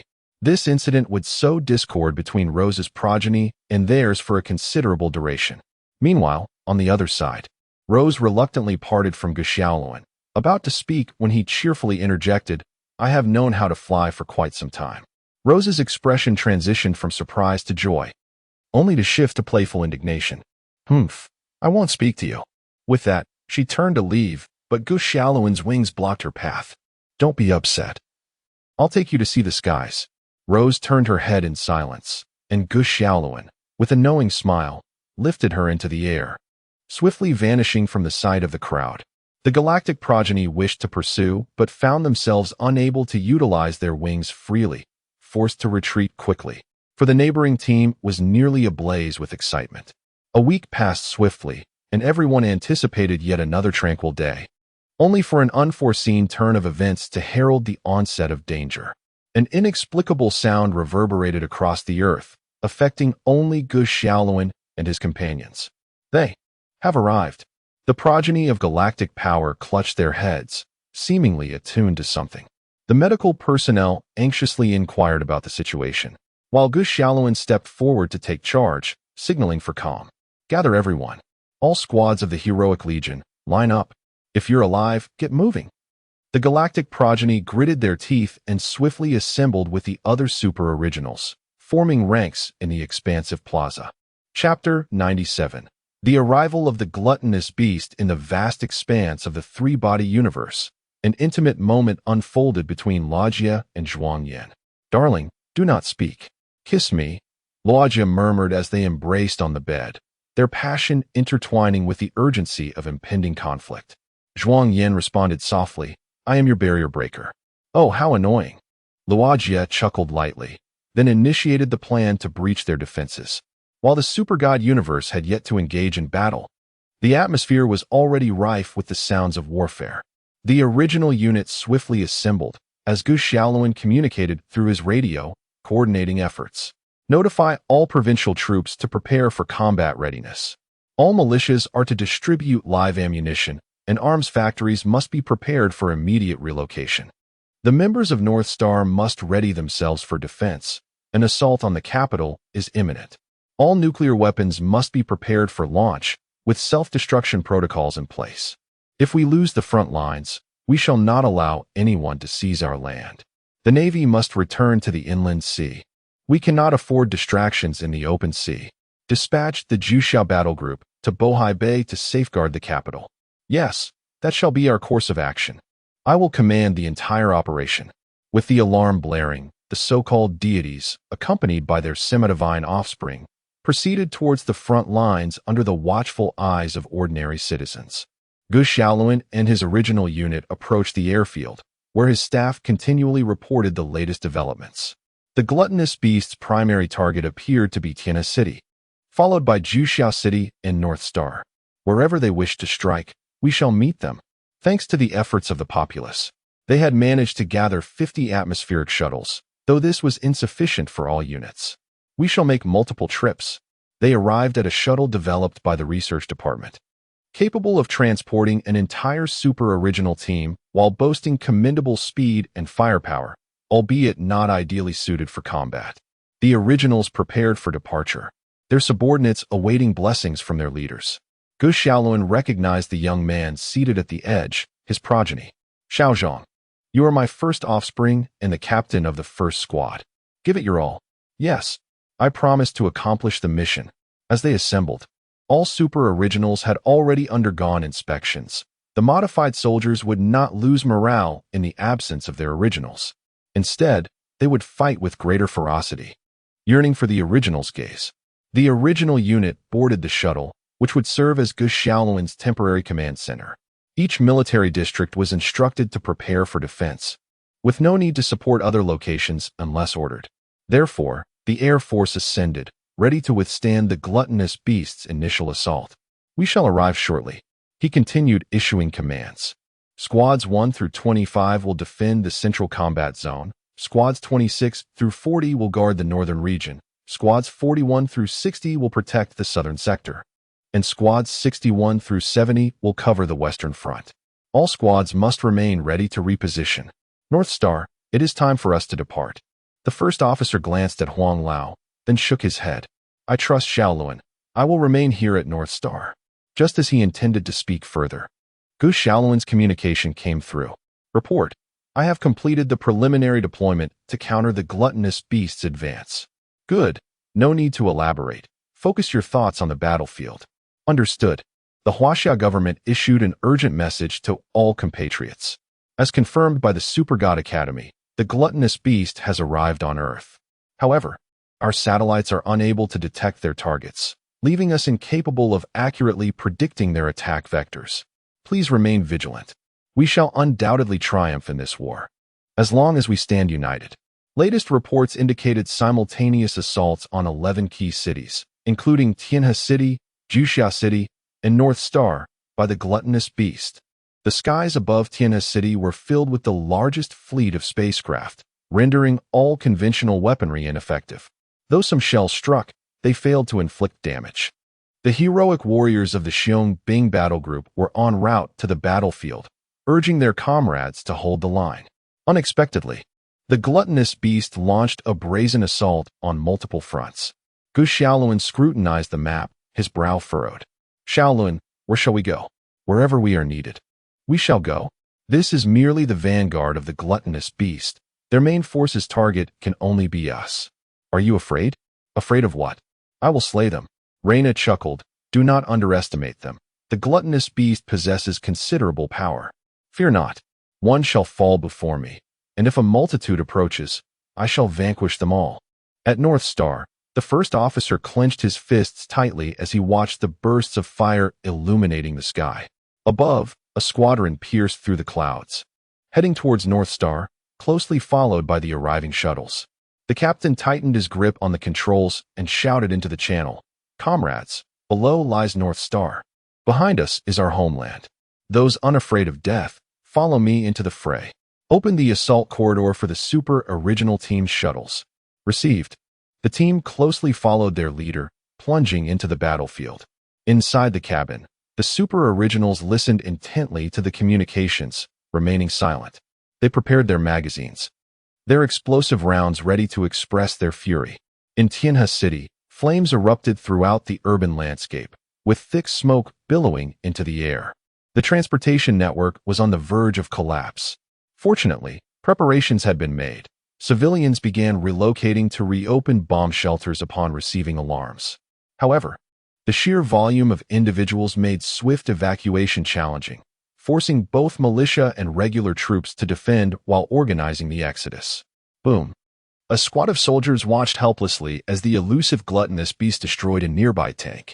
Taking cover behind sand mounds, they attempted to engage the airborne gluttonous beast soldiers, who employed individual hover devices, moving with astonishing speed while launching energy projectiles, leaving the defending forces struggling to cope. Chapter 98. The grand unveiling of the Super Original Forge. Your support is on the way. The squad leader listened intently to the voice over the intercom, glancing at the monstrous Tiamat warship hovering ominously over Tianhe City, and spat in frustration. The Tiamat's advanced flagship resembled a cylindrical structure with a perplexing ring suspended around it. "Where's the Xiong Bing battle group?" A soldier shouted at him. "It's on its way," he replied, uncertain of when exactly aid would arrive. But he felt compelled to say something reassuring. "You said that half an hour ago. I assure you, it is indeed coming."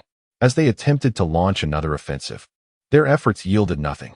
"Didn't an amp Oppos you say support was imminent?"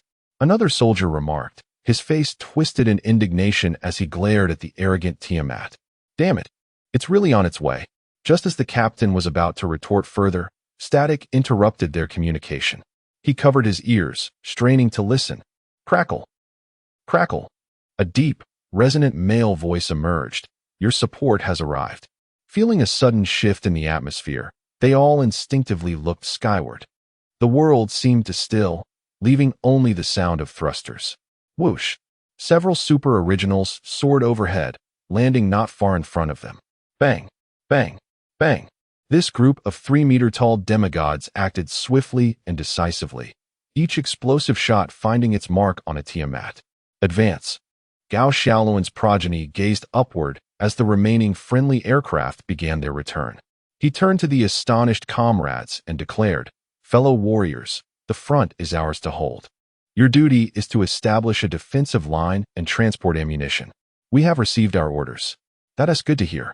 He nodded, leading the others away briskly. Suddenly, "I feel the Tiamat Isnt as formidable as I thought. Captain, look at that. It's absolutely magnificent." "Yes. Let us proceed without delay." One squad consisted of 15 Super Originals, while the first wave entering Tianhe City comprised 3 full squads. The Originals could not enter the combat zone in their shuttles.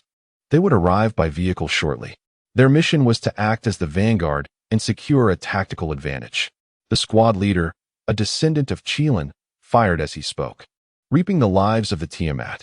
The others did likewise, forming 5 small groups into a formidable arc-shaped defensive line, pressing forward relentlessly. On a street, a Tiamat suddenly charged around a building corner. Gao Xiaoluan's progeny stepped forward, slicing horizontally in the direction of its advance. The floating vehicle was effortlessly cleaved by his power sword, sending the Tiamat and its craft hurtling backward. Lu Chuang and Oppos' progeny casually swung his axe, claiming a new Tiamat head. "Be aware, numerous enemies are approaching," the squad leader warned before firing into the sky. The others readied themselves. A dozen Tiamat surged towards them, and 2 melee-oriented Super Originals positioned themselves in front of the captain. The Tiamat charged through the squad leader's fire, and the Galaxy Descendant raised his storm shield, deflecting several energy blasts before brutally smashing a Tiamat with a powerful thrust. Lu Chuang's progeny wielded his axe with incredible speed, striking left and then swiftly right. More Tiamats surged in from the flanks. After the squad leader emptied his magazine, he was inadvertently knocked aside by a charging Tiamat, which crashed him into a nearby building. His two teammates showed no concern for his safety. Sure enough, 2 seconds later, the floating vehicle was hurled out, colliding perfectly with another Tiamat. The squad leader emerged, grasping the Tiamat's head, crushing it before their eyes. "Captain, you look rather disheveled," the Galaxy Descendant teased, without turning his head, as veins pulsed on the captain's forehead. "My secondary weapon is low on ammunition, and supplies cannot reach us here. You all must exert yourselves more. I am preparing to eliminate a key enemy target." The squad leader retrieved his sniper rifle from his backpack, checking the magazines. "Rest assured, Captain, we will clear the way." The captain glanced at them before swiftly following toward the distant building. He intended to snipe from within. Energy blasts struck the storm shield without causing the Galaxy Descendant's arm to tremble. Rue Mengming's progeny brandished a fearsome double-headed blade, leaping from above to dispatch an enemy. Rose's progeny approached. The Tiamat's flagship was shielded, and even their strikes could not penetrate its defenses. The Galaxy Descendant nodded. The explosive rounds they used were not remarkably powerful, but their primary advantage lay in individual equipment and high accuracy. "What are the captain's orders?" Rose's progeny shook her head. "The commander has issued new orders. We must hold this position alongside the other two squads. The originals will lead the main force to strike at the enemy vessel." "What? They're charging without us?" Mengming's progeny wore a look of disbelief that nearly broke through their helmet. Rose's progeny regretfully shook her head, and the Galaxy Descendant sighed. "Why? We still need to assist the regular troops in maintaining the front line and evacuating civilians." Mengming's progeny fell silent, then dejectedly remarked, "I feel like we're being bullied." The Tiamat still had ample firepower. While their ordinary soldiers were insignificant, larger hovercraft could pose a threat. They could not afford to underestimate them. With that, he raised his weapon and pulled the trigger, a Tiamat soldier falling in response. "They are exceedingly bothersome. Our extermination task is far from over." They heard a commotion and looked up to see Zhao Xin's progeny darting through the buildings at incredible speed. Can you imagine a humanoid truck barreling towards you at 200 kilometers per hour? The Tiamat was left dumbfounded. The shuttle's doors opened midair, unleashing a barrage of fire upon the Tiamat above. As the shuttle descended gradually, a new squad arrived on the battlefield. All civilians quickly boarded the shuttle, the militia retreated, and the regular troops prepared to transport ammunition. The squad leader directed this small assembly point, and the people gazed in awe at the super originals, murmuring among themselves. This area was far from the front line, and they still awaited the originals, so they took a moment to rest. The squad leader stood before the shuttle's hold, watching his comrades eliminate the scattered Tiamat, while artillery in the rear unleashed fire upon the flagship, yielding minimal results. "Uncle." The squad leader looked down to see a small girl resembling a potato. Her parents had just boarded the shuttle, only to turn and discover their daughter had run off.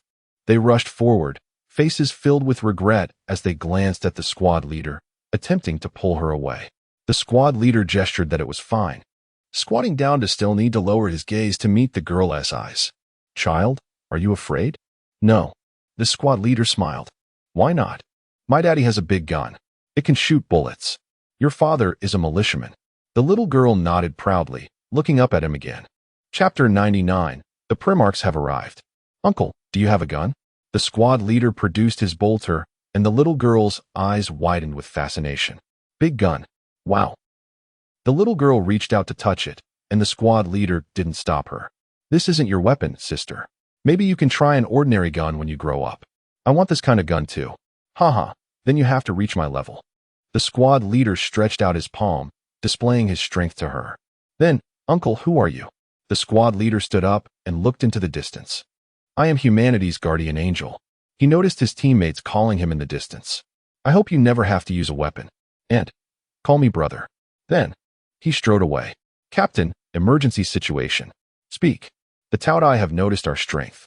They no longer intend to kill us with ordinary units, but have instead dispatched many armored units." The captain nodded. "Where are the Primarchs?" The assault squad completed the mission perfectly. The Primarchs temporarily transferred to transport aircraft and are about to arrive on the battlefield. They are coming with 5 new squads, including the assault squad, plus us and the support that will arrive later. There will be a total of 20 squads, totaling 300 people. That many? Yes. What about the other squads? Are there that many enemies in other places? Kylan's descendant shook his head.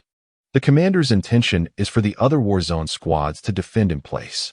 In this warzone, only Tianhe City is the most dangerous. The remaining areas can be left to the other 5 squads. Inside the cabin, Xiaoluan tirelessly instructed his teammates. Remember, stick close to the team after you go down. Remember not to be afraid. Although the super primarchs are our descendants, their combat skills are higher than ours. Sister Na, are you sure the other side will execute the god-slaying plan? Lena nodded. The Tautai are most afraid of us. They also have god-slaying weapons. Although they may not be effective, but we still need to pay attention. Gu Xiaoluan looked at the electronic battle map on the cabin wall, and a sense of depression rose in his heart. Everyone, be prepared to face death. We are the unkillable super warriors, but only we are. The others understood his meaning and couldn't help but worry about their descendants. Lu Chuang scratched his head irritably, then looked at Gu Xiaoluan. Let's get over there quickly. Our sons are still fighting there. Gu Xiaoluan seemed to see the escorting shuttles through the wall. We're at the outer ring. Prepare to start the slaughter. Just as he was thinking, the alarm suddenly sounded.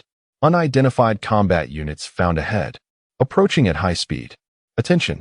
High energy reaction. Evasive maneuvers. Evasive maneuvers. Evasive maneuvers. A beam of laser struck a shuttle, instantly blowing the shuttle into 2 pieces, causing a violent explosion. The super primarchs urgently activated their flight packs, but many people still fell with the wreckage of the shuttle. Kylan and Appos' descendant floated in midair, raising his pistol and trying to aim at the enemy. Cannot scan. The enemy has already flown away. Captain, Rose's descendant was also floating in midair. The captain has been shot down. Then he quickly opened the communication. Commander, high-level unit. Air combat is superior to us. I know. All squads exit the cabin immediately. Exit the cabin immediately. Climb. Gu Xiaoluan ordered the crew to climb. Then led everyone to plunge down. The super primarchs had very strong mobility, but the enemy's attack frequency was extremely high, and none of the 5 shuttles were spared. Great sage, Sister Na. I'll leave it to you. The others immediately fell. Sun Wukong and Lena exchanged glances. Then Sun Wukong immediately conjured 10 clones to observe the surroundings. As soon as Lena raised the light sphere, a long sword engraved with strange light patterns pierced her body. Sun Wukong glanced at Lena, who was falling rapidly, and quickly flew towards the direction of the enemy's attack. Bang! Primarchs landed one after another and immediately saw their descendants. They rushed up, looking at their injured descendants with grief. Primarch, don't worry, just a fatal wound. The power armor of Rui Mingming's descendant was dented, but he was only bleeding from his orifices and could still stand up. But you. Rui Mingming looked up at him helplessly, and he lowered his body to wipe away her tears. It's just a damaged heart. I still have 2 hearts working normally. Inha's descendant walked to Gu Xiaoluan's side, his armor showing some damage. Commander, although we were attacked, the cabin body blocked some energy. We did not suffer any casualties. All the wounded can be immediately put into battle. Gu Xiaoluan looked at his teammates who were busy checking their descendants, and he felt bad too. Tau steel is still not as good as porcelain gold. We have to replace your equipment as soon as possible. A piece of shuttle wreckage fell with flames on the distant street, and Gu Xiaoluan came back to his senses. He patted his face. I won't be distracted anymore. Those who are seriously damaged, wait for the logistics unit to replace their power armor. Those with minor injuries, follow me. Gu Xiaoluan turned and walked towards the city center, with 10 Inha descendants closely following their pre-march. Pre-march, we should go. Lu Chuang, this rough man, with red eyes, patted his descendant again. You and Appos, so badly injured. What are you going to do? Stay here honestly. I am not seriously injured. Lu Chuang's descendant removed the damaged right-hand armor. It's more powerful to swing an axe like this. Lu Chuang smiled helplessly. Good boy. You have guts. Then come with me. The others were also inspired and followed with their teams, without a single one falling behind. Dozens of black shadows passed in front of Gu Xiaoluan, crushing all the enemies in front. This is Zhao Xin. The Reconnaissance company is in place and is approaching the target location. The front has been cleared, ready to execute boarding operations at any time. Gu Xiaoluan looked at the distant Vanguard-class flagship. I heard that the Taotai are beast-like. I wonder if they taste good. Rose teleported to his side. Why don't you try it and find out? Okay, then let's put them on the market. Everyone run. Quickly. Tang. A sniper bolter accurately hit the Taoya's small ship. Captain, the Primarchs and support have arrived. We need to help them cross the river. Received. Kylan's descendant looked at the bridge and then at the city on the other side. Squads 24 and 25, organize anti-aircraft fire. Received. We are clearing the enemy. The West District is about to be cleared. We have seen the Primarchs. They will arrive at your defense area soon. Kylan's descendant heard a buzzing sound. He smashed the French window in front of him, and a small drone flew up from below. Chapter 100. The decapitation successful, he detached the magazine from the drone, which then soared away. There are always more solutions than difficulties. When ammunition supplies fall short, one resorts to aerial logistics. Unbeknownst to him, his position had long been compromised, as a ravenous sniper lay in wait across the river, taking aim. Just as he replaced the magazine, a specially crafted armor-piercing round penetrated his headgear, losing momentum only after embedding itself into the wall behind him. Qi Linzi glanced at the source of the attack before collapsing in response. The extraordinary organ, designed by Liu Ji and the Emperor, known as the Guardian Angel, immediately activated, secreting a peculiar substance. One down. The sniper, eager to admire his handiwork, was taken aback as the super soldier suddenly rolled to the left, vanishing from the line of fire. Was he not dead yet, despite a headshot? How insidious. By now, the super soldier had concealed himself in another part of the building, preparing his sniper rifle. Within him, the Guardian Angel organ was at work, capable of secreting special substances upon sustaining severe damage. Provided that bodily tissues remained largely intact, he could recover instantaneously and rejoin the fray. With a cooldown period of 300 days, Qi Linzi pulled the trigger, and the explosive round's flames instantaneously engulfed the floor where the sniper was stationed. He swiftly relocated and broadcasted a warning. Attention, everyone. The sniper's rounds can penetrate powered armor. Exercise extreme caution. In outer space, aboard the Ravager's mothership, what on earth is this? In the command room, a group of bewildered Ravagers stared at the super soldier unit. Who the hell can explain where all these super warriors came from?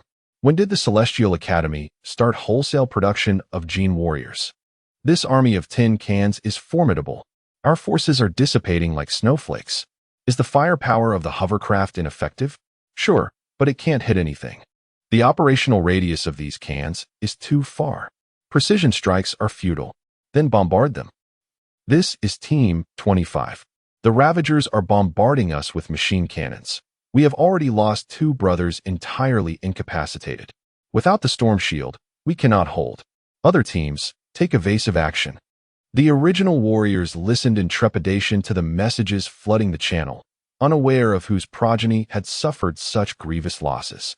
Qi Lin, take your progeny and target that gunboat. Understood. Suddenly, a multitude of Sun Wukong's clones appeared in the distant sky, with Reyna flashing past above them. Reyna and Sun Wukong had rejoined the team. It's quite painful facing the Godslayer over there, Reyna remarked nonchalantly. Sun Wukong and I will push ahead. You all cross the bridge directly. Gu Xiaoluan immediately took the lead, ordering the teams to advance in a dispersed formation. All guards rally with your original warriors. Rose and I will execute the decapitation. He charged ahead with 5 galactic progeny, while Rose followed closely with her own. With assistance from others, they swiftly reached the area beneath the flagship. Rose and her progeny positioned themselves at each corner, forming a hexagonal formation, while Gu Xiaoluan and his progeny stood in the center. Be cautious. We are uncertain where you will be teleported. Gu Xiaoluan signaled her to be at ease, urging her to depart quickly, as the Ravagers would soon descend upon them. All right. Gu Xiaoluan and his progeny closed their eyes. But the sensation of spatial distortion was palpable, and they immediately opened their eyes. They found themselves in a corridor styled after the Ravager ships, with a square cross-section. Red light flowed along the metallic walls, and the corridor's height of 5 meters allowed for easy movement. Original warriors, where to? Men to the left, women to the right. Left. No sooner had he spoken than 3 galactic progeny raised their storm shields before him, while the remaining 2 positioned themselves behind. The Ravagers quickly detected the intruders, and alarms blared throughout the flagship, sending numerous soldiers to thwart the incursion. However, the jump combat was a specialty of the interstellar warriors. They soon arrived at the first alloy door, where the lead super soldier stepped forward, only to be met with a sudden attack from beyond the door. Bullets struck the storm shield, which held firm. "Prepare yourselves." Gu Xiaoluan raised his great sword, and the other progeny nodded, lifting their left hands bearing shields and lowering their right hands that held swords. The super soldier knocked on the door with his shield, gauging its hardness before delivering a powerful kick. The alloy door let out a brief, mournful cry before collapsing. Fierce attacks surged forth, yet the galactic progeny advanced fearlessly, swinging their swords amidst the terrified gazes of the Ravagers. "The invaders have breached our defenses. We cannot hold them." "What? So many soldiers cannot stop them?" "Indeed. They are about to reach the command room." "What of the other soldiers?" "All others have been dispatched, but they are engaged in fierce battles. More tin cans await below." Gu Xiaoluan and the Galactic Guard pressed on, unstoppable as they charged through, directing their efforts toward the most intense resistance, rapidly approaching the command room. The Ravagers inside, hearing the heavy footsteps outside, were paralyzed with fear, glancing anxiously at the door behind them.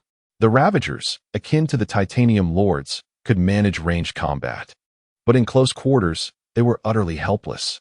Bang! Bang! With each thud against the door, a dent formed, indicating the door's superior quality. Yet, it was only marginally better. Bang! The indentation deepened. Crack! 2 enormous iron hands converged, piercing through the door, seizing both sides, and forcefully tearing a small hole. A glowing red eye suddenly emerged from the aperture, ominously fixated upon them. "Aliens, here I come ah!" The Ravagers were instantly horrified into a shriek. But the red eye vanished, and the iron hands swiftly breached the door, creating a significant opening. Bang! The super soldier hurled a fragment of the door at one of the Ravagers, impaling it through. The remaining Ravagers attempted to resist, yet the intruders paid no heed to these feeble efforts. "Original warriors, shall we take prisoners? I have nothing to discuss with those vile aliens. Eliminate them all." "Understood." The guards swiftly dispatched the last of the Ravagers, while Gu Xiaoluan approached the control console. The screen displayed a schematic of the battleship, with numerous areas marked with red crosses, indicative of their path of advance. "Original warriors, how do we destroy this alien vessel?" Gu Xiaoluan hesitated. "Does anyone know how to operate this?" The guard soldiers quickly shook their heads. They were only trained in combat, not in machinery. "Damn it, we went the wrong way." From Gu Xiaoluan's assessment, the power room was not in this direction. It must be located on the opposite side. Turn around, turn around. Chapter 101. Huaxia also has its own origin.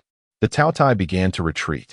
Rose leaped onto the building, watching the remnants of the Taotai soar into the sky. "It seems Xiaoluan has succeeded. Let us continue our efforts, ensuring that not a single one escapes." Below, the descendants of Rose and Cheng Yaowen stood together, both activating their abilities simultaneously. A sharp stone spike slowly floated up, then suddenly vanished from sight. The spike reappeared in the next moment, hurtling towards the enemy, piercing through a Taotai airship. "Brother, this collaboration is delightful." The descendants of Rui Mengmeng displayed remarkable ferocity in battle. One of them spun a double-headed blade with such intensity that it created an impenetrable defense, surrounded by dozens of Taotai. It appeared he was charging in too rapidly. "Brother, why weren't we called for such an exhilarating fight?" More of Meng Meng's descendants surged forward, like a dagger penetrating the enemy's core. "Who allowed you to come? Don't steal my kill." "Huh, dream on." That descendant snorted, casually grabbing a Taotai and flinging it backward. Coincidentally, it landed right in front of the guards, who opened a gap, leaving the bewildered Taotai soldier to crash at Rui Mengmeng's feet. Seeing this, Rui Mengmeng gathered her courage and swung fiercely at the Taotai soldier. Up to this point, she had only slain a few Taotai, all of whom were deliberately allowed through by the guards. She withdrew her great sword from the Taoye's corpse as the guards erupted into applause. "Wonderful. Origin. Congratulations on another kill." This made Rui Mengmeng feel somewhat bashful. Hee. Am I really that impressive? Of course. You are our origin. Our genes stem from you. As everyone spoke, they departed. The streets beside them strewn with Taotai corpses, each severed cleanly in two. Lu Chuang's descendant watched the retreating dagger squad in admiration. How could they be so swift, yet still have the leisure to play with the origin? What does it matter?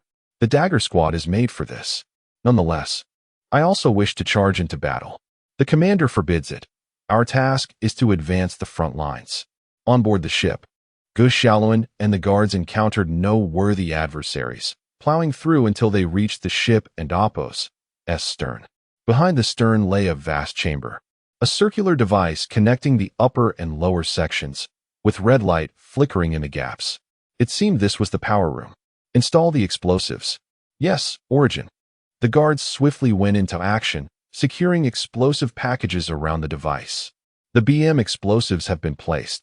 The BM material was also extracted using technology from the Empire's scientific department. Although deemed trivial by the Empire, it was just right for their needs. Its production was simple and similarly applied in high-explosive munitions.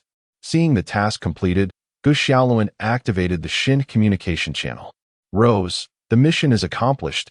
Please receive my descendants. Currently locating. The guards all turned to look at Gu Xiaoluan, then vanished from sight. Gu Xiaoluan hummed a tune as he approached the door, picking up an explosive firearm aimed at the explosive package. Still want to invade Earth? Let us blow you up. Boom. Below. Everyone watched as the flagship's rear erupted in a violent explosion. Even though other sections remained intact, the flagship, deprived of power, plummeted downward. Gu Xiaoluan flew out from the gap in the flagship, announcing, I am Gu Xiaoluan. The mission is complete, and I am returning to the team. This operation had 0 casualties. What the hell? He looked up just as a fragment of the circular ring struck him, sending him tumbling down with the flagship. Everyone was somewhat bewildered, unsure of what the commander was orchestrating. They were not concerned for Gu Xiaoluan's safety. To harm him would require at least a high-level god-slaying weapon. Indeed, Gu Xiaoluan emerged from the billowing smoke of the ruins. Children, I am fine. Other battle zones, report your progress. Responses quickly followed in the communication. The North Star battle zone has achieved complete victory. The Great Canyon City has been cleared of enemies. Good, that leaves just us. Gu Xiaoluan lifted his great sword, soaring into the sky, effortlessly cleaving a Taodai. Everyone, fire at will. Drive the Taodai out as quickly as possible. Following the commander's orders, the super original cast troops set aside their melee weapons, switching to long-range arms supplied by the logistics team, unleashing their firepower towards the sky. Seeing this, the Taodai fled even faster. There was still a Vanguard-class ship in low orbit, but this warship departed immediately after receiving the remnants. Liu Ji sat in the rest area, rhythmically tapping his fingers on the table. Xiaoluan has arrived. The voice of Grey Wind reached his ears, and he finally opened his eyes. Chief. Upon opening his eyes, he was greeted by Gu Xiaoluan's broad grin as he hurried to Liu Ji's side. Chief, we won. The first battle is ours. Yes, I know. Liu Ji smiled, patting his shoulder. I want to say much in congratulations, as the Taoye's assault will not cease here. The defeated Taotai will not rest, and they may seek assistance from other malevolent entities. You must be prepared. Rest assured, Chief, all our factories remain intact. It won't be long before we can produce more advanced equipment. That's good. Next, swiftly organize recovery and construction efforts. The people nationwide are waiting for you to take charge. Only then did Gu Xiaoluan finally grasp Liu Ji's intention, looking at him with excitement, unsure of what to say. Liu Ji waved his hand, smiling. Go ahead. Very well. Liu Ji finally felt relieved. After Gu Xiaoluan logged off, he sought out the Emperor. Grey Wind has issued the notification. It seems Xiaoluan is successfully completing his mission. The Emperor, wise and calculating, remarked. Liu Ji lightly flicked her head. Your sons are returning soon. I shall teach you how to interact with them. You will interact with my sons? Indeed, I believe our relationship is quite harmonious. Seeing Liu Ji about to take action again, she quickly changed the subject. Look at this. She presented a plan to Liu Ji, prompting him to retract his hand. Are you planning to revert my body? Of course not. The Emperor displayed Liu Ji's body model, explaining that, theoretically, the Grey Goose storm permeates your body, allowing for further experimentation. For example, reverting your body while placing organs externally. What about the energy required for daily bodily functions? Don't tell me I have to eat constantly. The Emperor chuckled, suggesting, why not install a nuclear reactor within your body? Hey, don't take action. Just think. Nanobots can reshape you into an old or young form, male or female. You can alter your appearance at will. Chapter 102. The New World situation. It indeed feels feasible. But we shall discuss this matter later. Liu Ji mentioned the Emperor, and now, I must impart to you some lessons on love. Gu Xiaoluan removed his helmet and exited the tent. Numerous engineering units commenced their entry into the city via the road, preparing to repair vital facilities and gearing up for post-disaster reconstruction. Lianfeng, report the battle outcomes. He placed his hands on his hips, admiring the distant wreckage of warships. Yes, Commander. On the other end of the communication, Lianfeng aboard the giant canyon swiftly summarized the national battle reports. The regular forces suffered various losses, with detailed data currently being calculated, yet the super primordial forces reported no fatalities. The war in Oppo's most significant impact was on Tianhe City, while other war zones remained largely unscathed. The enemy's assassination mission utterly failed, but the actions of Taotai and other nations proved highly effective, inflicting severe damage upon other major powers worldwide. As it stands, Taotai has been expelled from Earth. Understood. Gu Xiaoluan finally felt a sense of relief, subsequently opening the Divine River communication and calling all his teammates. All personnel assemble. We are heading to the North Star.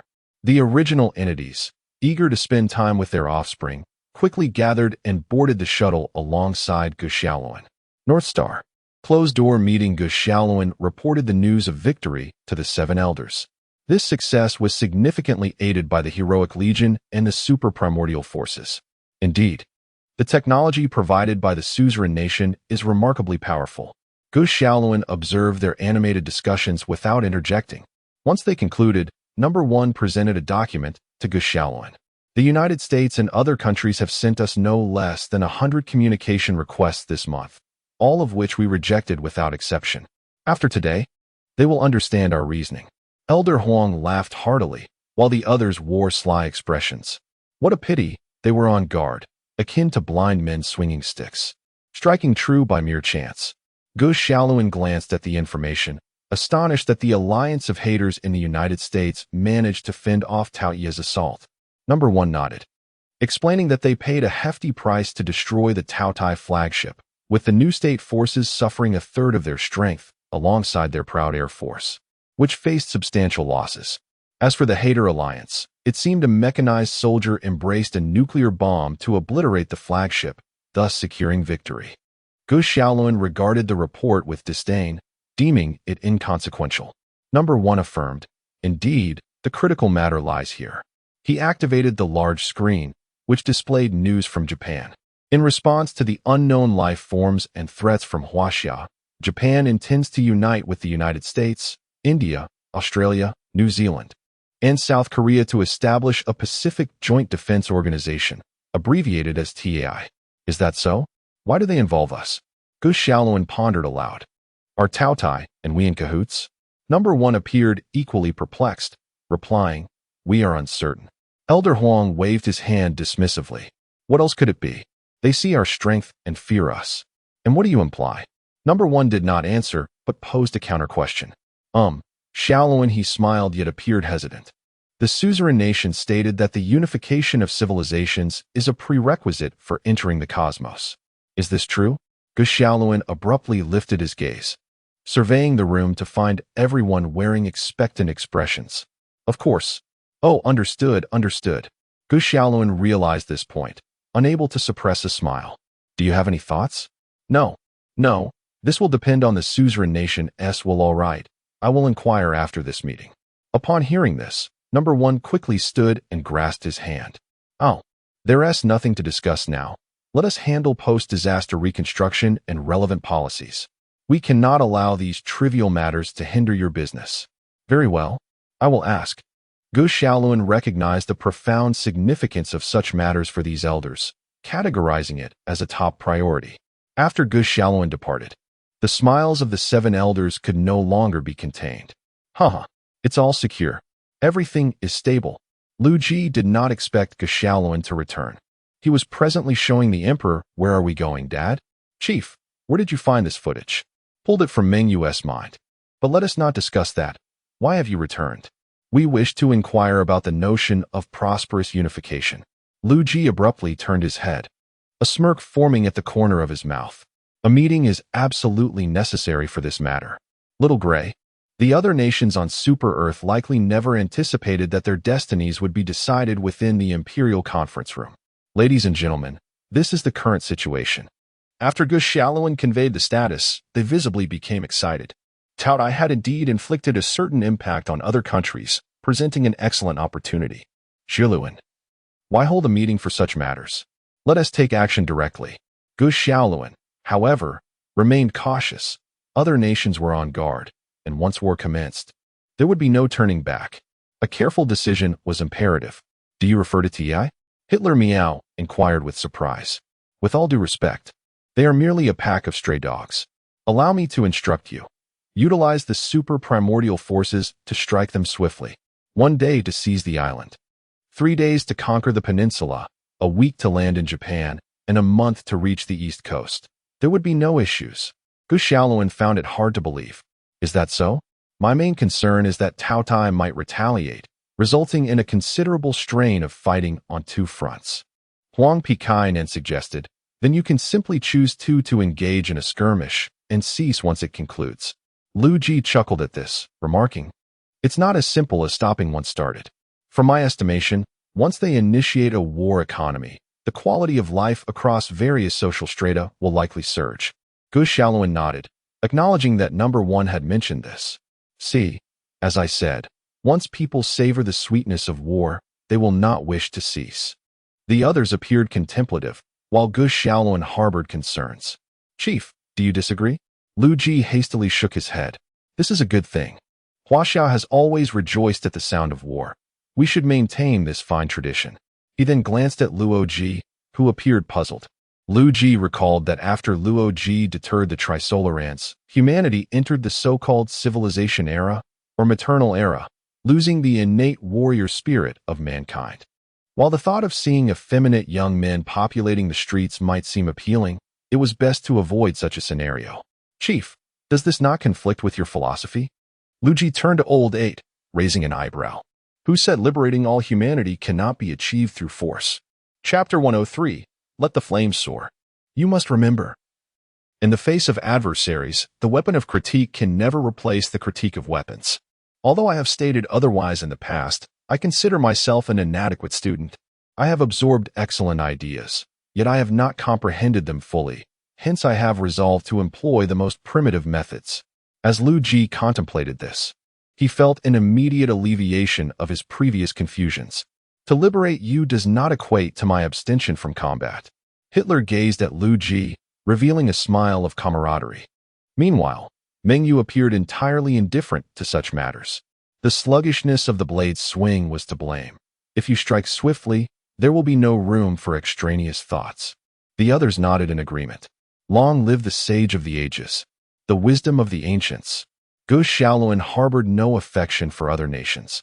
His sole concern was to ensure the battle against the Tao Tai was not hindered. Shall we cast a ballot? For what? Who would refuse? Look at those 2 Americans. They harbor no objections. David and V exchanged glances, nodding repeatedly. This is none of our concern. We are subjects of the Empire. Very well, it has passed unanimously. All eyes turned toward Liu Ji, who retrieved a blank document. Let us make this official. In the name of the suzerain state, I hereby approve the unification plan, entitled Flames Ascending. The slogan, Let the Flames Soar.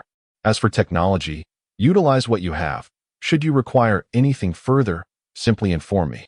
Gu Xiaoluan took the electronic document, scrutinizing the signature inscribed upon it. Signatory, Liu Ji. At midnight, the 7 had not slept at all. At this hour, slumber was far from their minds. As Gu Xiaoluan entered the conference room with a smile, They instinctively smiled in return. The chief has agreed. This is a copy of the document. Let me see. No pushing, let me have a look. Number 1 raised the document high, allowing everyone to see. Flames ascending. Approved for unification, signed by Liu Ji. The 7 exchanged glances, then looked back at Xiaoluan. Huang Lao hesitantly inquired, "Is it the Liu Ji we are thinking of?" "Indeed." Xiaoluan nodded nonchalantly. "Did I not mention this before?" "No. By the way, is this the chief's real name?" I expected the name of an extraterrestrial to be somewhat peculiar. Xiaoluan could not help but laugh. The chief is simply named Liu Ji, and that has never changed. Number 1 murmured, "If I recall correctly, our suzerain state is called the Ascendant Seekers, not the Great Han Interstellar Empire, right?" "Of course not." The group exchanged bewildered glances, uncertain of how to respond. How odd. Xiaoluan observed the silence enveloping them, wondering what had transpired. After a considerable pause, they regained their composure, yet their gazes upon the document had transformed. Truly peculiar. The universe is vast and brimming with wonders. Do you think the rumors of the Qin dynasty being an interstellar age might hold some truth? I find it quite plausible. After all, the great sage does indeed exist.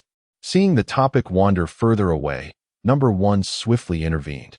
"Xiaoluan, we genuinely wish to meet the chief." Xiaoluan shrugged. "In truth, the chief is quite distant, but we could construct a portal to connect both realms." "A portal?" "Indeed, but it seems we lack the capability to create one." As others began to voice their thoughts, Number 1 decisively concluded the discussion. "Let us set aside future matters for now. Our current task is to strategize against the Tautai, along with our unfinished business. By the way, we must also deliberate on Xiaoluan's promotion." "Me?" Huang Lao urged him to sit, insisting that regardless of our next steps, you will be the protagonist. The others took their seats as Number 1 continued. "We were just discussing this. Shouldn't you all have decided this in secrecy? Involving me diminishes the element of surprise." Another chimed in. "Your situation is different. There is no need for such convolutions. Just like with the suzerain state. We shall deliberate together." The following day, Xiaoluan, "What exactly are we to do upon our arrival?" Rose grasped Xiaoluan's hand, with their companions trailing behind. "Curious. We are to attend a press conference. Once you take the stage, you need not do much. The host will interview us. I shall defer minor inquiries to you, while I will address the more serious questions. It seems our offspring will also participate. Are they coming too?" The group expressed delight at this news. Having spent less than a month together with their progeny, making the moments precious, only a few will come, representing the team to receive honors. Subsequently, there appears to be a dedicated coverage event introducing the super original forge, though I am not fully informed about that. Sun Wukong, leisurely trailing the group with a toothpick in his mouth, remarked, "To be honest, I am not fond of appearing on television." "Oh, come on, great sage. You are the most popular in the team. You simply must appear." Sun Wukong waved his hand dismissively. "Very well, I shall participate." Reina and her 2 close friends giggled and whispered as they walked, occasionally pointing towards Rose and Xiaoluan. Xiaoluan noticed Rose's furtive glances behind her and flashed a mischievous grin, placing his hand on her shoulder. The laughter among the group grew louder. "Oh dear." Publicly displaying affection, Lu Chuang and Zhao Xian laughed heartily, while the earnest Cheng Yaowen remained silent, wearing an expression of contentment. "Oh, how uncouth. Enough already haven't you seen couples before?" Though Rose felt a bit bashful, she was no timid young lady confined to her chamber. With a light huff, she tugged Xiaoluan away, leading the way. "Look at that. She still finds us bothersome. Come on, let us not let them escape." In the temporary camp square of Tiana City, a large television broadcasted a live interview, drawing together those seeking refuge and idleness. "Mama, look, it's Sun Wukong." A child, slightly dusty, exclaimed, while his mother remained impeccably clean. Trucks continuously delivered supplies to the camp, distributing aid to every afflicted individual. On the screen, the appearance of the unified legion of the heroic troop elicited cheers from the crowd below, for they knew these armored warriors protected them. "Please welcome General of Huaxia, Commander of Space Defense, Comrade Xiaoluan, to address the nation regarding the Tautai invasion." The Tautai may seem formidable, but they are merely a paper tiger. On the same day, the committee convened to appoint Comrade Gu Xiaoluan as the deputy chairman. He will undoubtedly be the youngest among the committee members. Gu Xiaoluan's rapid ascent in rank was akin to riding a cosmic vessel, reaching the second highest position in just 2 to 3 months. However, no one questioned this decision, nor did anyone consider his youth as a hindrance to his competence. Chapter 104. The marvelous applications of nanorobots. Are you certain this will work? Have no fear. Liu Ji stood within a glass container, uncertain how he had been so easily persuaded by the Emperor's mere words. The laboratory was not solely occupied by Grey Wind and the two of them. A research team was also present, diligently engaged in managing an energy device connected to the glass container. The team leader observed Liu Ji, who was obediently allowing them to manipulate him, feeling a wave of embarrassment. Is it truly wise to use the chief as a test subject? Keep going. I have faith in you. Faced with Liu Ji's encouragement and the Emperor's excitement, the team leader could only marvel at their audacity. The energy device was now prepared.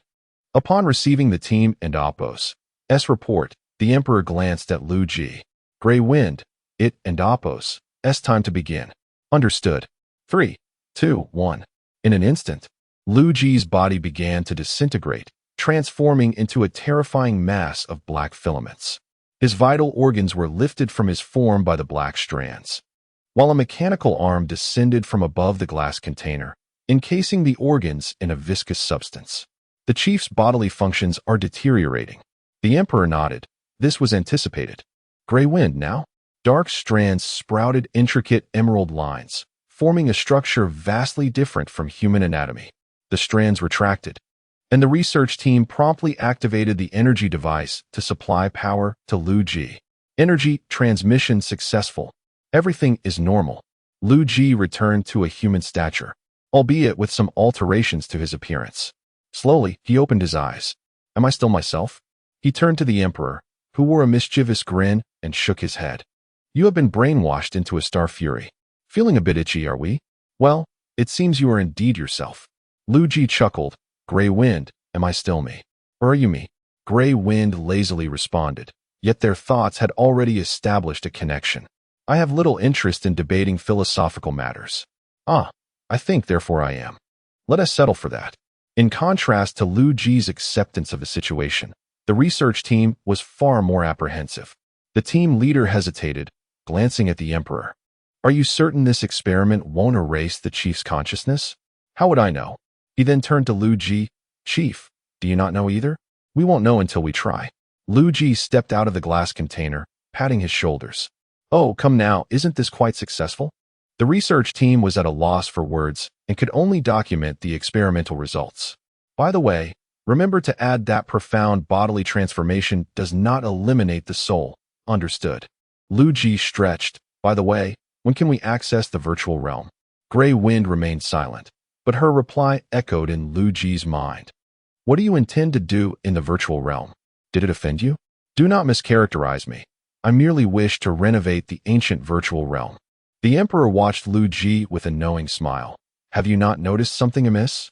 Liu Ji cast a puzzled glance at the Emperor, while the team leader pointed a finger at him.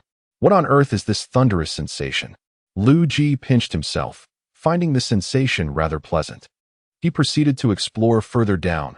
Goodness, am I battling a battleship? The sight of the Emperor doubled over in laughter prompted Liu Ji to raise his middle finger in salute. Grey Wind, change me back. While you do look rather adorable this way, very well. The swarm of nanobots surged from Liu Ji and Oppo's body, reassembling into his original form, a tall, literary gentleman standing at 6 feet tall.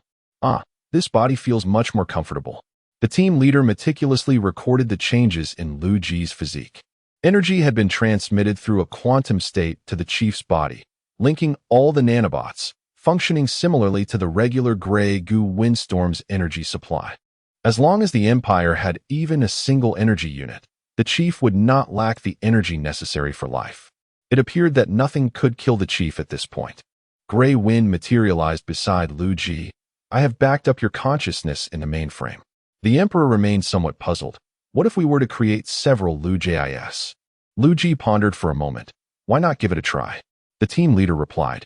According to the chief's notion of spiritual energy, the chief can only possess one soul within a singular body. Creating multiple bodies would simply yield additional controllable units. This sparked a thought in Liu Ji. He attempted to manipulate the nanobots. In the next moment, he found himself in the shipyard dock. Liu Ji looked up, realizing he stood within the unfinished interior of a cruiser with the nanobots extending from the ship's aperture. His physical form had separated from the mass of nanobots. The synthetic beings managing the construction turned to Liu Ji, bowing their heads in respect. Comrades, splendid work. Liu Ji greeted them with a smile. And though they were uncertain of the events that transpired, they responded vocally. For the nation, Liu Ji seldom visited this place. Closing his eyes once more, his body transformed into a swarm of nanobots and flew out. Upon the cruiser's deck, his form reconstituted. This time, he had taken on Grey Wind's appearance, prompting the synthetic beings to bow once more. Secretary General. Suddenly, they realized something was amiss. I seem to have encountered an error in the circuit. In my view, the Secretary General's information displays as the chief. Others echoed the sentiment. So do I. Apologies, Secretary General. We may need to conduct repairs. Observing their confusion, Liu Ji ceased to tease them and reverted to his original appearance. Chief. Clearing his throat, he inquired, what do you all think of this new technology? The synthetic beings, having never witnessed such a phenomenon, were taken aback, exclaiming in astonishment while applauding. After a brief exploration, Liu Ji's consciousness returned to his form within the research tower. Where did you just go? The Emperor inquired, stroking his arm thoughtfully. He just took a stroll around the dock, Grey Wind answered first, having been quietly monitoring Liu Ji's actions from the depths of the nanobot's consciousness. The Emperor nodded in acknowledgement. Do you think we could attempt to imbue this body with some exceptional traits? Oh, that could be worth a try? The Emperor swiftly summoned the traits panel, and Liu Ji began selecting traits as if ordering from a menu. I want to be super strong. And let us add and oppos, innate physicist and oppos, as well. Chapter 105. Leadership qualities once more, wisdom and rapid recovery. Is rapid recovery necessary for a nanobot body? It seems unnecessary. Perhaps an administrative quality. What about the eye of the talent scout? Grey Wind chuckled softly, opened the system panel, and pointed at Liu Ji's image, stating, you already possess an extraordinary ability to identify talent. What about being a public servant? That too. What else do I have? Grey Wind began to search the database. Pondering aloud, let me see. Tradition and intelligence. You tend to derive insights from history and personal experiences. Also, a flash of inspiration, a reformer, an exceptional charm. Wait, how come you have over 20 qualities? The Emperor noticed Liu Ji's vacant stare, perceiving a peculiar emotion in his gaze. Was it disappointment or sorrow? Perhaps it was a combination of both. Grey Wind also sensed the sorrow welling up from the depths of Liu Ji's mind. She paused her words and silently observed him. Liu Ji rubbed his eyes, as if nothing had transpired, and smiled, saying, let me tell you, tradition and intelligence are like two chisels, capable of sculpting a person into perfection. Unlike the others, Grey Wind heard a phrase emerging from Liu Ji's mind. Crystal clear, the past spans over a millennium. Grey Wind stood frozen, watching Liu Ji laugh and converse with the others. Even though their thoughts were completely transparent to one another, she still could not comprehend the depths of Liu Ji's mind. It was something etched into his very soul. Grey Wind. Only then did Grey Wind snap back to reality as Liu Ji, as always, patted her head. What are you thinking about? Nothing. Nothing at all. Liu Ji paid it no mind and continued. It seems these leadership qualities are of no use to us. We should explore species traits instead. What were you just discussing? I searched for ages and found nothing. The Emperor looked at Liu Ji, who naturally replied, most leadership qualities are not species traits. They are unique to individuals. So it's quite normal that the organic compendium does not have them. Oh, I see. The Emperor then inquired, what about my traits? Liu Ji glanced at the system panel, clicked on the Emperor's image, and 2 templates appeared. Hey, you have 2. Let me see your original one. Psychic energy, the chosen one, detestable. The Emperor incredulously pointed at himself. Am I really detestable? This refers to other races. The aliens find you unpleasant. Oh, well, that seems quite accurate. The Emperor nodded proudly, gesturing for Liu Ji to continue. Adaptable, super strong, hell-bent, reclusive, venerable, essentially an immortal. Dragon sorrow. What on earth is that? Liu Ji shook his head, losing interest in this trait, as there were plenty more related to experience, lifespan, and combat. By the way, it also notes extreme egalitarianism. The Emperor hummed in acknowledgement, having nothing more to add. What about the others? Come and see for yourself. Among all the leaders, David had the fewest leadership traits, with only 5. By the way, why didn't you mention these traits before? At this, Liu Ji couldn't help but chuckle. Because Xiaohui and I just discovered that you have to click on the leader's image for it to display. As for the ideologies, he noted, I am extreme egalitarian. Meng Yu is extremely exclusionary and militaristic, and Hitler is extreme militaristic and exclusionary. Lao Ba is egalitarian and exclusionary. Logic is egalitarian. V is materialist and authoritarian. David is extreme egalitarian and peaceful. Xiaonan is egalitarian and idealist, and Xiaoluan is egalitarian and materialist. The Emperor clicked his tongue, feeling astonished. Why are there so many egalitarians? Grey Wind pointed at Liu Ji. There, the root cause. That means I taught well. Liu Ji tilted his head back, and the Emperor shrugged, unable to dispute it. Once again, there was a banquet, still on Gaia. Rather than constructing Gaia Paradise, Liu Ji preferred to view it as a vacation spot. The synthetic beings also enjoyed treating it as a holiday destination, often accumulating vacation days for the chance to spend more time in Gaia Paradise. Consequently, Gaia retained much of its original ecological environment, with the wild species left untouched. This was a celebratory feast held for Gu Xiaoluan. The leaders did not place much importance on the banquet itself. The essence of congratulation was what truly mattered. Liu Ji observed the leaders nearby, who were animatedly discussing the earth and the tactics of the gluttonous, more so intrigued by the authentic modes of warfare. Gu Xiaoluan glanced at the 3-meter-tall Liu Ji, who seemed lost in thought, and chose not to disturb him. Xiaoluan, pass me the seasoning. Engaging in a bit of outdoor grilling was part of the enjoyment. Sure. As Gu Xiaoluan turned around, he felt as though something was amiss.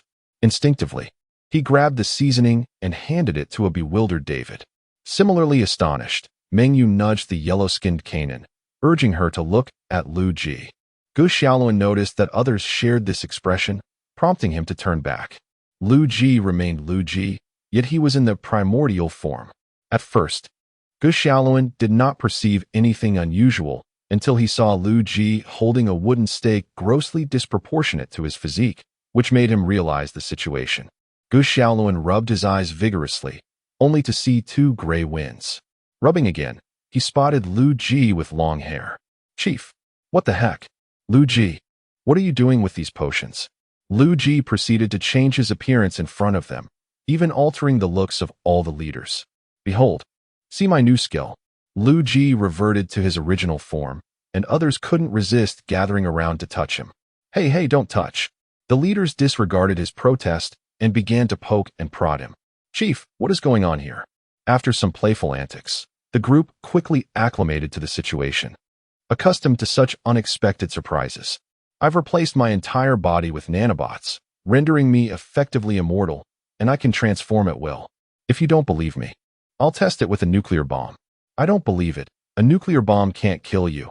You should throw the chief into a star. Why not just toss me into a black hole? I fear you might traverse through the black hole. Liu Ji felt a wave of embarrassment, and the others couldn't help but chuckle at his expense. Liu Ji gazed at the group, his heart filled with myriad emotions. He first looked at the Emperor, sitting beside him and quietly observing the others. The Emperor was an egalitarian, a person with ideals, and her thoughts were closest to Liu Ji's.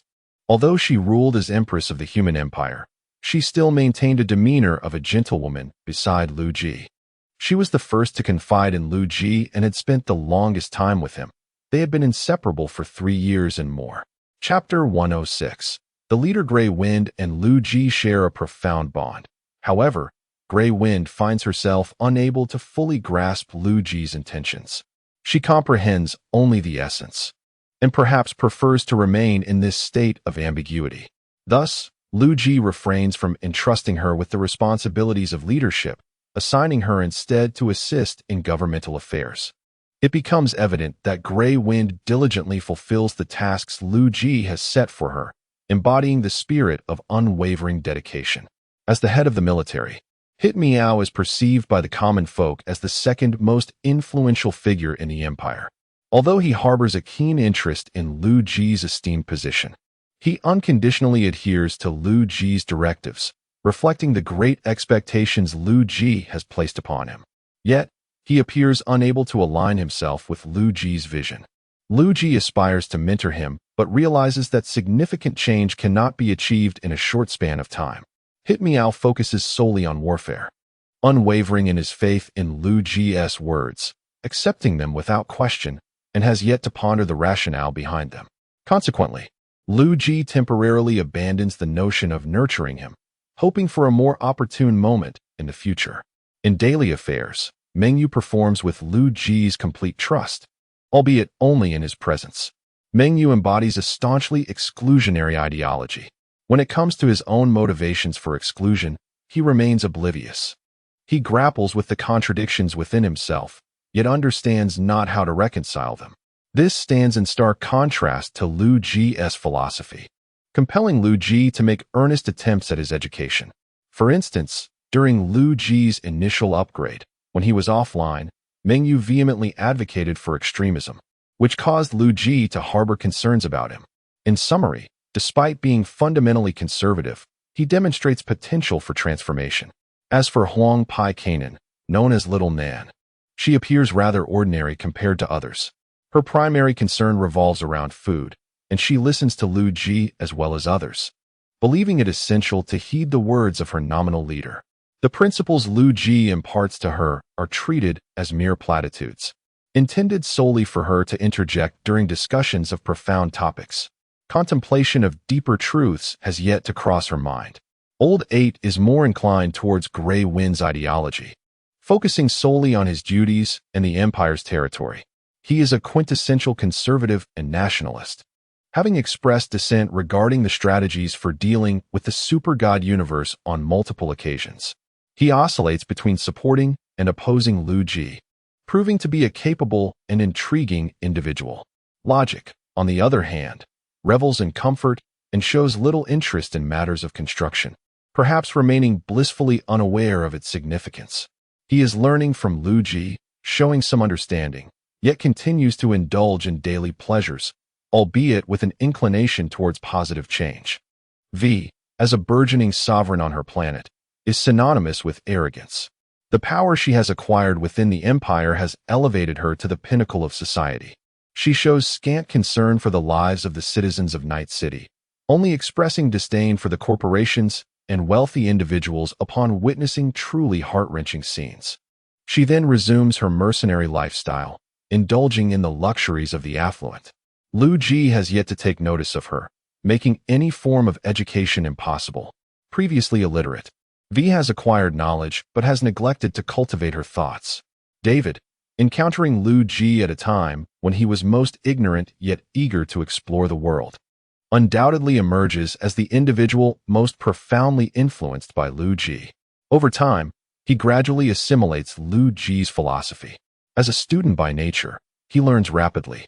David approaches his surroundings and affairs with sincere enthusiasm, grasping Liu Ji's essence in a rudimentary manner, yet this does not hinder his steadfast commitment to learning from Liu Ji.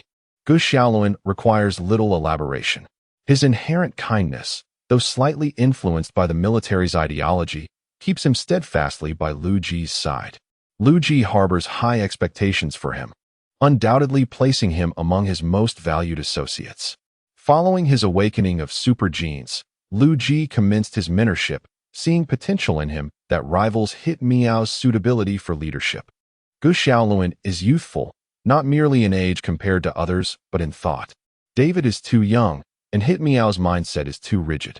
Liu Ji has never contemplated allowing the emperor to govern, nor do the other candidates stand a chance. Thus, Gu Xiaoluan emerges as the frontrunner. Lastly, there is Liu Ji. With the ability to alter his appearance at will, Liu Ji can be himself or anyone he desires. Identity is trivial, the soul remains irreplaceable. And this is the essence of Liu Ji. He initially considered the necessity of an heir, only to realize such a precaution is unwarranted. Presently, he thrives with no fear of mortality, alleviating any concerns regarding succession and extending the time he dedicates to others' development. The crackling sound of burning firewood draws Liu Ji's thoughts back to his physical form. "Chief," Huang Pai Kanan exclaims, pointing at the empty plate, "There's no meat left." "Wow, I just zoned out for a moment, and you all finished?" Liu Ji looks at the others. "What about you? Are you still preparing something?" "Listening to you." "Then let us get to it." "I have no objections. It's up to you." Liu Ji beams a genuine smile as he lifts a wooden stick, considerably larger than those held by the others. "Pick up the stick. Follow me. Let's go." The time for hunting has arrived. Grab the laser guns. There are so many on the ground. Aren't you going to take any? 5-1T suffice. That's enough. A lively commotion ensues as a group, filled with laughter and excitement, follows Liu Ji into the distant woods.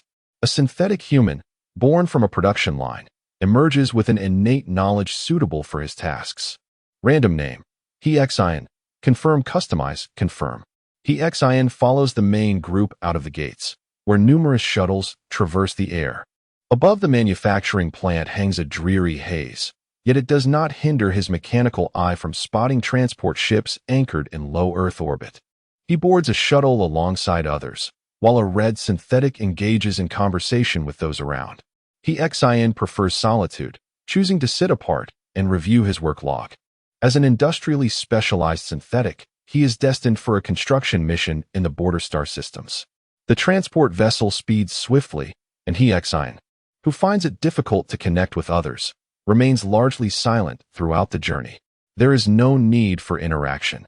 The central brain connects with every synthetic, and he is acutely aware of his forthcoming responsibilities. Passing by the slogan, "The working people are the most powerful," he arrives at his designated station. As a miner in an asteroid belt, they are not required to undertake the labor themselves. "You all are quite special," Hexian observes the diverse group of workers. Finally speaking for the first time. Chapter 107. Arrangements for the original entity. A young woman wearing a safety helmet paused to converse with her colleagues, only to notice the somber newcomer. "Hello, comrade. What did you mean by that remark?" She stepped closer to him, causing Hexian and Apos' gaze to shift along with her movements. "Your appearance differs from ours." "Ah, I see. You must have just been born, right?" She opened her clothing to reveal a metallic body. "I chose this appearance from the chief's database because I liked it and made a deliberate change." "Change?" he asked. "Yes, if you have any ideas. You can visit the maintenance area during the holidays." Hexian discovered various appearance templates within the mainframe's database, offering high flexibility to either select an existing one or create a custom form. "Is this the chief?" The woman shared her data, confirming, "Yes.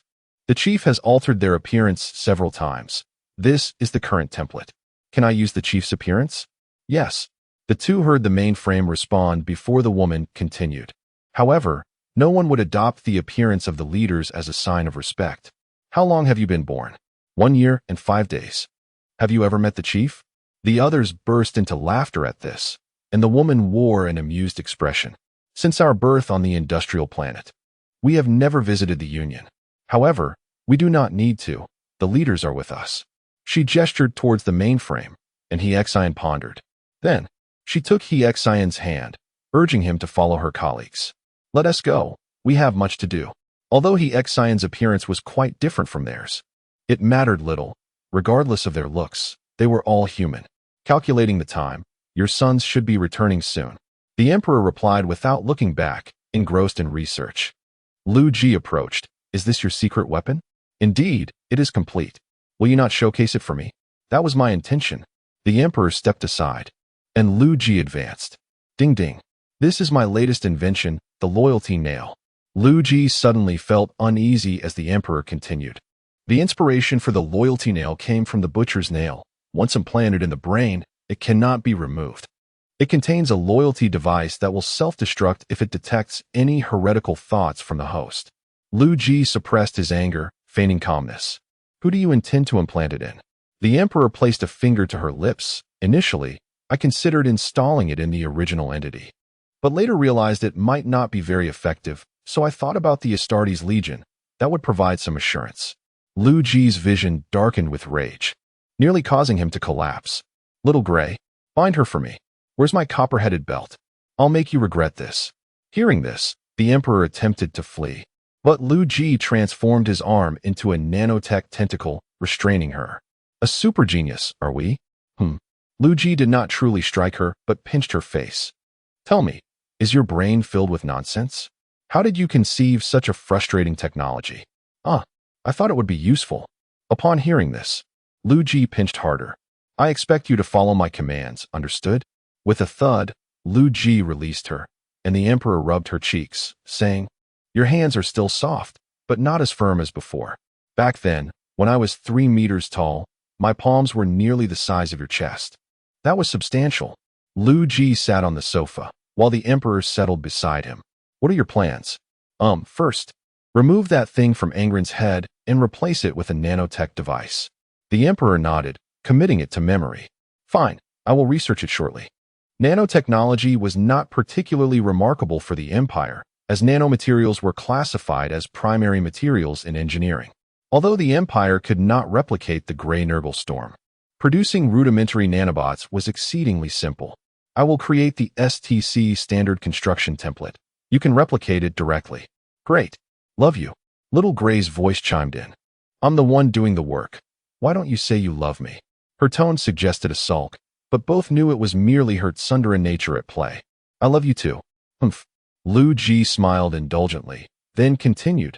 First, let us discuss how to handle the impending employment of the rebellious original entity. I recall Fu Jin has likely been tainted by the color sin. Fu Jin? Fu Garun? The Emperor scratched his head. Has the color sin set its sights on my son? Grey Wind interjected, very likely. Isn't your third child known as the most perfect being? The color sin would certainly be drawn to that. Liu Ji nodded. Fu Jin seems to have acquired a cursed sword, harboring the soul of a color sin demon. The demon gradually seduced Fu Jin, leading him to extremism and eventual downfall. All right, I'll take care of him. Well, that's settled then. Liu Ji tapped the Emperor's head, leaving her perplexed. Ongran, the betrayer of terror. That's acceptable. I thought St. Gilliman would betray terror. Liu Ji scoffed. That betrayer is a real loser. He can't even manage a guaranteed card draw. He's better off trying harder with Rogel Dorn. The Emperor appeared puzzled. Dorn should be quite steadfast, right? Grey Wind, in sync with Liu Ji, spoke again. Exactly. We must help the betrayer see himself clearly and rid him of his card-drawing addiction. Not only is he unlucky, but he also has a significant obsession. Such a chaos god should not be allowed to harm others. As for how to handle Ongran, he was already a victim of the Butcher and Appos. Nail. Simply employing nanotech for rescue would suffice. The Emperor paused. If that and Appos the case, the original entities can be easily salvaged. Is there still a risk of them being corrupted by chaos? Well, I have a plan, but let us focus on the original entities first.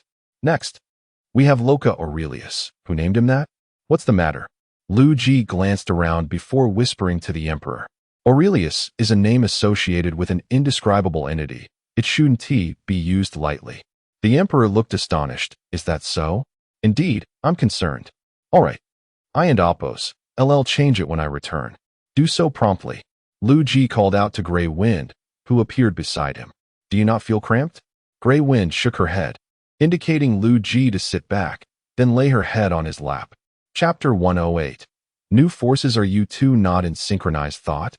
Is it necessary to separate into distinct entities for contemplation? Grey Wind, clad in sleepwear and delicate white silk, curled her legs and settled comfortably. It's not so simple. Specifically, I have detached a portion of computational power for him, creating a semi-independent realm of thought. Moreover, it is rather intriguing. A small blanket materialized in midair, gently descending upon her, as the feline Grey Wind swiftly entered a pre-hibernation state. The Emperor, deep in thought, sensed an awakening of intellect within himself. Indeed, I confess my understanding of physics is rather limited. Grey Wind nestled her head against Liu Ji's shoulder, who tenderly stroked her hair and inquired, We summoned you to discuss matters, yet you choose to sleep? I am listening. Do carry on. The Emperor smiled silently, prompting Liu Ji to continue. Luojia venerates you as a deity, while you are an atheist, and therein lies the greatest dilemma. The Emperor expressed his own helplessness that cannot be attributed to me. For honestly, I perceive Luojia as rather foolish. Such remarks about one's son are hardly appropriate. Your educational methods are gravely flawed. Liu Ji extended his index finger. Have you dismantled the City of Perfection? I deemed it an illegal structure. It has been demolished. He then raised his middle finger. Did you compel Luojia to kneel before Guillemon and Old Horse? The Emperor arched an eyebrow. Is that so? Indeed, if you did not force him to kneel, then you did not chastise him for being the sole son who has disappointed you. Goodness, is it possible that I possess such educational prowess in another timeline? Liu Ji rolled his eyes, and the Emperor hastily amended his words. I truly lack pedagogical skills. I shall certainly regard this as a cautionary example. As for philosophical matters, I am utterly devoid of ideas. Perhaps you should first acknowledge his perspective. Regardless of whether you claim divinity, it is prudent to bide your time until I can personally educate my nephew. Liu Ji cracked his knuckles, and the Emperor appeared reassured. Feel free to educate him. Punishment is permissible. What if he dies? Even that is acceptable. I have many sons. Liu Ji retrieved a document detailing the historical management of religious issues in Huaxia. You might find this informative. Very well. Next, Mortarion. I suspect he has succumbed to Nurgle's influence. Noticing Liu Ji's puzzled expression, the Emperor disdainfully elaborated. He is perpetually emitting foul gases. Nurgle would undoubtedly be drawn to him. Yes, Mortarion harbors some insecurities. Initially, your interference thwarted his passionate duel with his foster father. What? In his state, he would have been defeated regardless of my involvement. Yet he has not forgotten this grievance, harboring resentment towards your ostentation. The Emperor sighed, feeling that the original entities in this rebellion were, to some extent, mentally unhinged. Such is fate. There is little to be done. Very well. How shall we address Mortarion? Well, it is not solely his insecurity. He is also researching the subspace.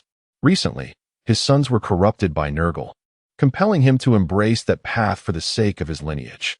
So I must keep a watchful eye on the Death Guard? That is prudent. You must remain vigilant. At some point, Grey Wind had fallen asleep, emitting soft snores. The Emperor noted this and silently marveled at the formidable nature of the Grey Wind's personality module. Magnus. Damned Magnus. After all these days, I now comprehend the implication of your psychic call. Pray tell. The webway? Liu Ji pondered briefly before looking toward the Emperor, awaiting further elaboration. If a powerful psychic from a material universe were to unleash an assault upon the webway, it would result in a catastrophic calamity, comparable to the Eye of Terror, a rift in subspace. Liu Ji added, that seems to be the case. You ascended the Golden Throne to suppress the webway. It should be so. McAdoo even occupied the Golden Throne in your stead, challenging Horus to a duel, and by the time you return, McAdoo will have long since perished. Moreover, the Imperial Guard and Solar System Defense Forces have suffered grievously within the webway.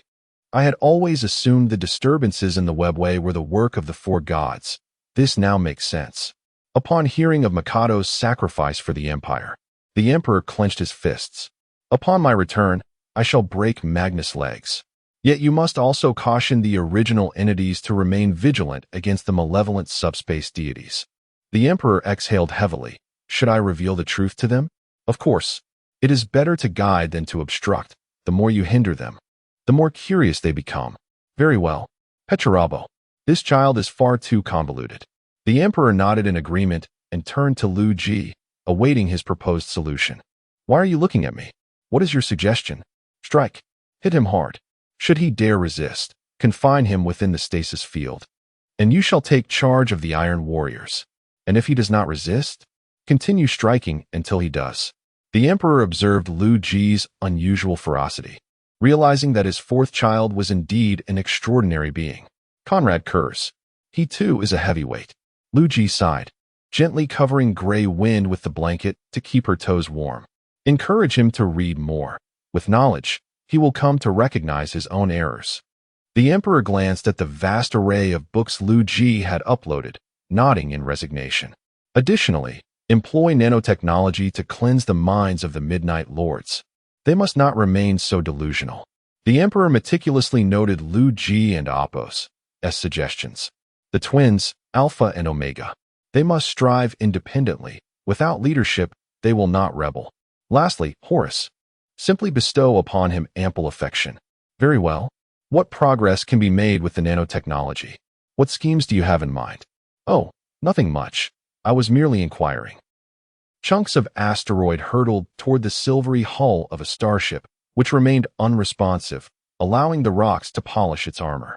As the perspective widened, a fleet, albeit small in number, yet highly standardized in design, came into view.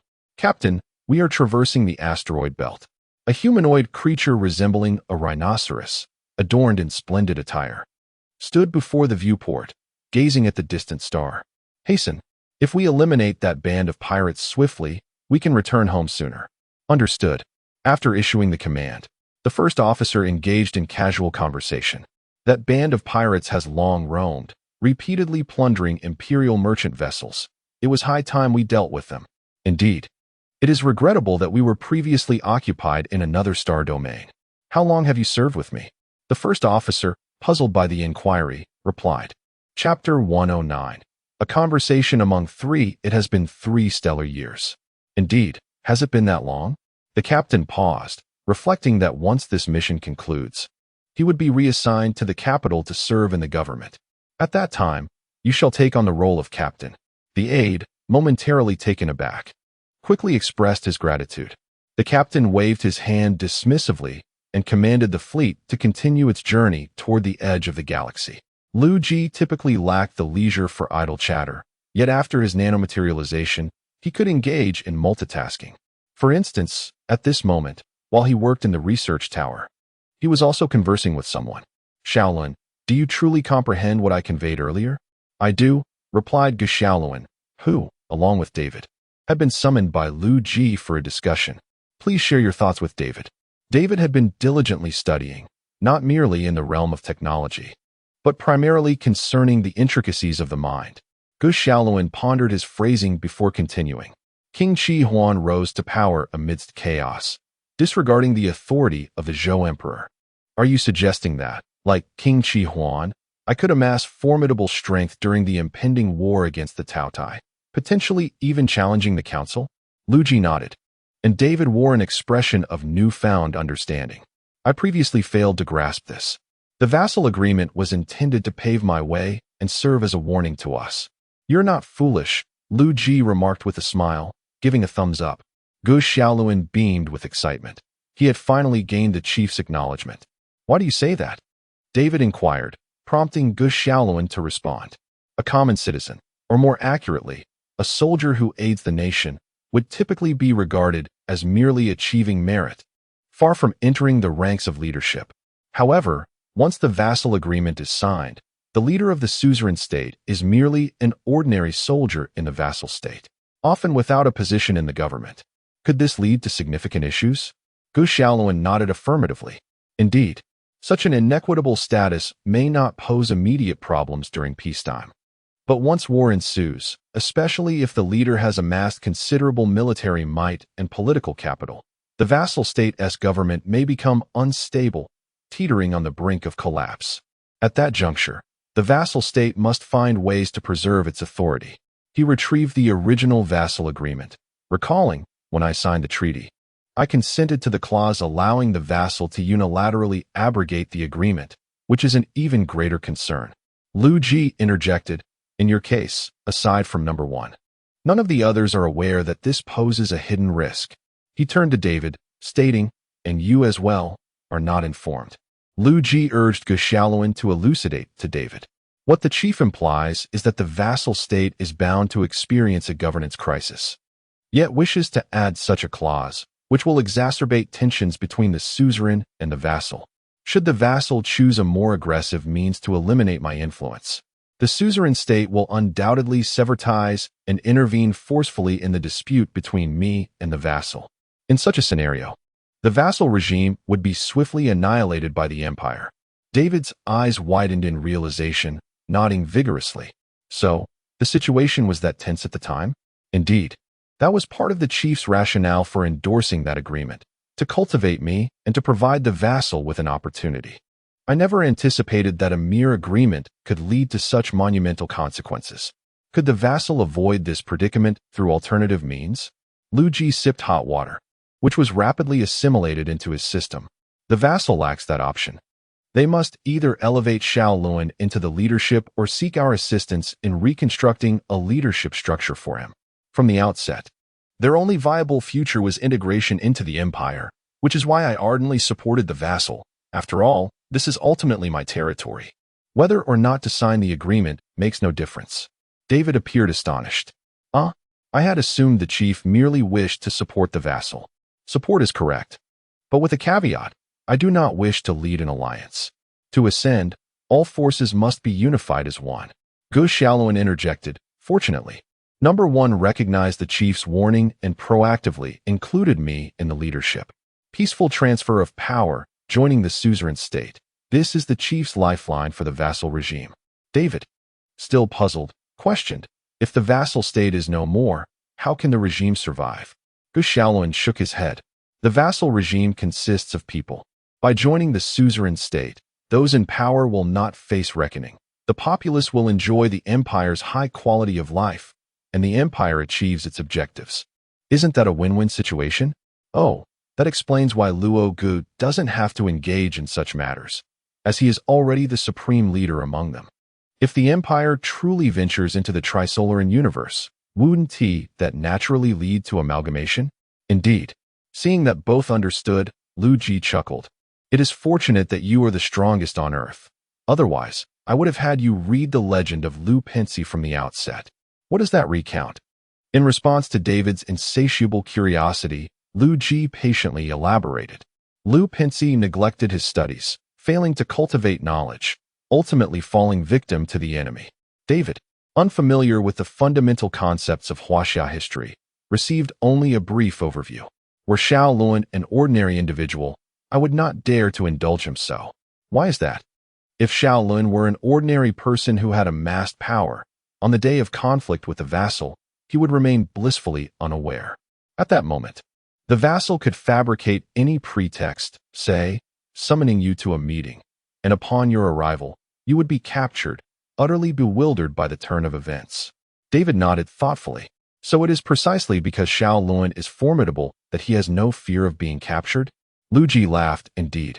Even 5 or 6 regular troops would struggle to restrain Xiaolun. He then turned to Gu Xiaolun. I understand the chief's good intentions now. That said, you still need to read. Go ahead and start with the book I just mentioned. And you, David, learning more will only benefit you. Understood. Liu Ji stretched languidly. Now, Xiaolun must begin to assemble his own circle of allies. However, we need not overly concern ourselves with this. With military power in hand, as for governance, I shall ensure that the imperial government assists you. Sounds good. Gu Xiaolun was more than willing to let the government handle affairs. He relished the prospect of a more relaxed life. So, will Xiaolun have his own planet in the future? Absolutely.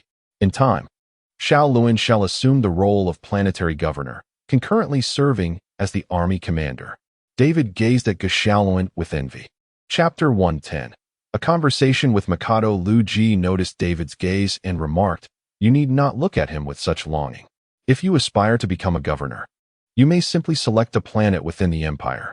David waved his hands dismissively, saying, Forget it. Old 8 is busy every day, and I have no desire for that. I merely find the clandestine games of strategy rather exhilarating. Moreover, Xiaolun is a governor on his home planet, which makes me a bit envious. Liu Ji erupted into laughter, playfully ruffling David's unique hairstyle. Wealth does not return home. It is akin to wearing splendid garments in the night. You are at the prime of your youth, and such thoughts are perfectly natural. However, this is not a glamorous affair. It is, in fact, quite brutal. Chief, I shall remember that, David replied. Liu Ji exhaled through his nose, his gaze drifting through the expansive floor-to-ceiling windows towards the densely intertwined computing towers. Speaking of history, it brings to mind David's world. Hmm. Liu Ji chuckled mysteriously, a smile that was difficult to contain.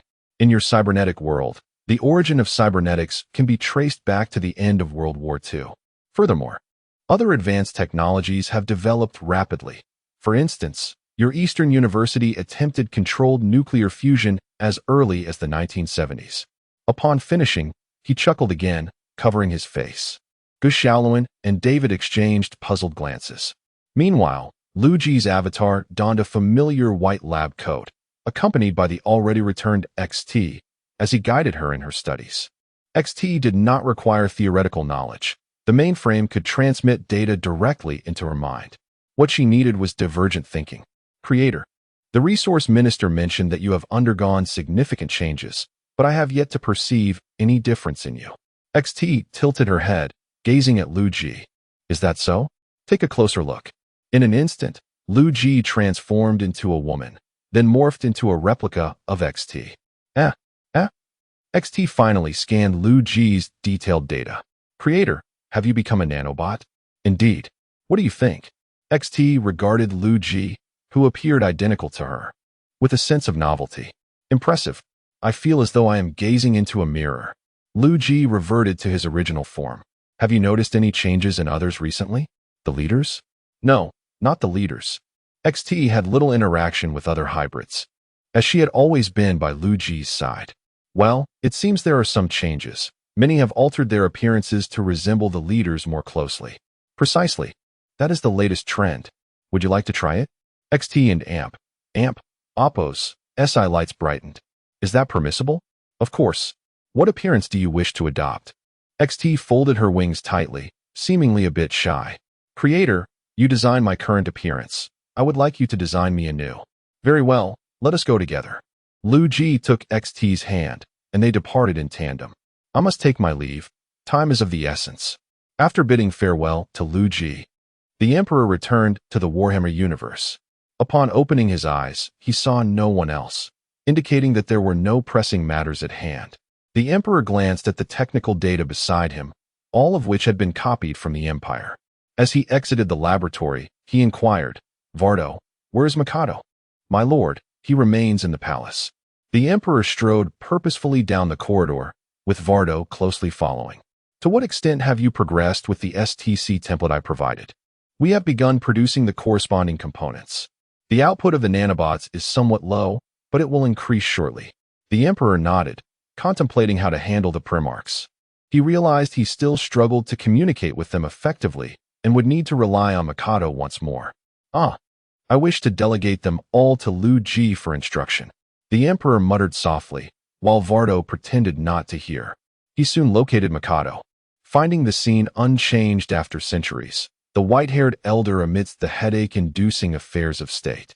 Mikado was swiftly revising reports, his fingers moving rapidly as he spoke without looking up. Gilliman will be back soon. Vardo procured a large chair for the Emperor before stepping back. The Emperor sat down, observing Mikado's industriousness as he asked, What about the other Primarchs? They will gradually return over the next few days. Mikado paused his writing, asking, What instructions does our esteemed chief have? Liu Ji has been teaching me how to interact with the Primarchs, but I still feel somewhat inept at it. Oh, you might as well tell me first. Very well. The situation is as follows. Isn't that all quite clear, Emperor? Must one instruct you on when to say which phrase? The Emperor nodded solemnly. I believe it is indeed necessary. Mikado shook his head. Then what do you propose to do? The Emperor smirked, leaning closer to Mikado's ear. How about this? You assist me. Me?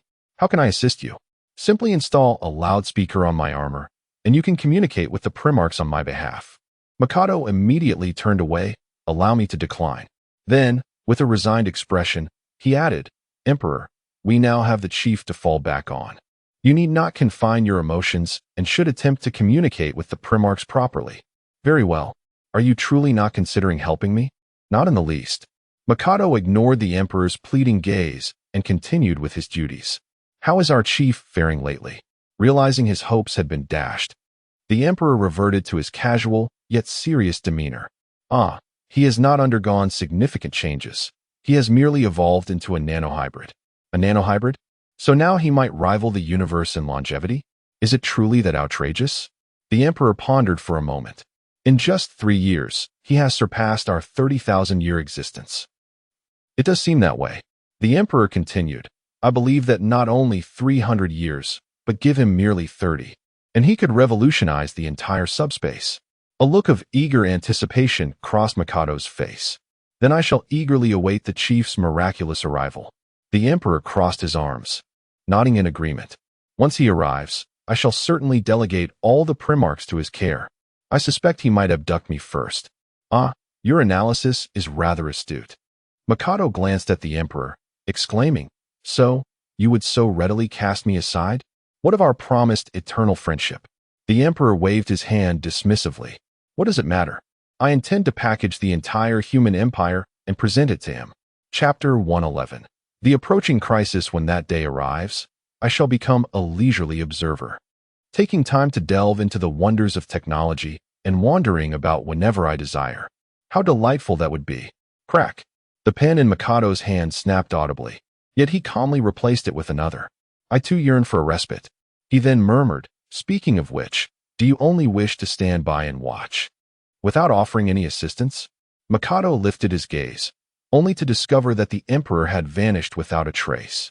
On the Industrial Star Chief, what has prompted you to suddenly observe the assembly line? Liu Ji walked alongside Lao Ba in the central control hub of the alloy sector, several synthetic beings trailing behind them, all responsible for this domain.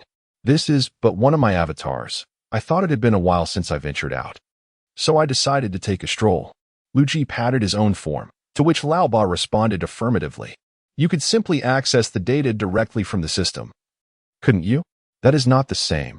I seek the immersive experience. Lao Ba shrugged. The fleet will be ready in a week. The construction speed boost provided by Ascension is simply astonishing. Then we can continue to amass our alloys. Indeed, currently, we have a research capital, an industrial star, a semi-industrial star, Gaia with its limited energy sector, and an energy star. We do not require additional alloy resources for the time being. Shall we construct a dimensional anchor? Certainly. If we make it smaller, it should take only a few months. Very well, let us include the dimensional anchor in the next construction plan. In the military technology company's tower, Night City, in the intelligence department's conference room, is it Arizaka once again seeking to provoke us? No need to guess. It is quite evident. A tall, slender middle-aged man rapped his fingers upon the table, capturing the attention of others. How infuriating. They seem to regard us with utter disdain. Across the room, a woman cast him a sidelong glance. The higher-ups have issued a strict directive. We must address this matter. Moreover, your response has been rather sluggish.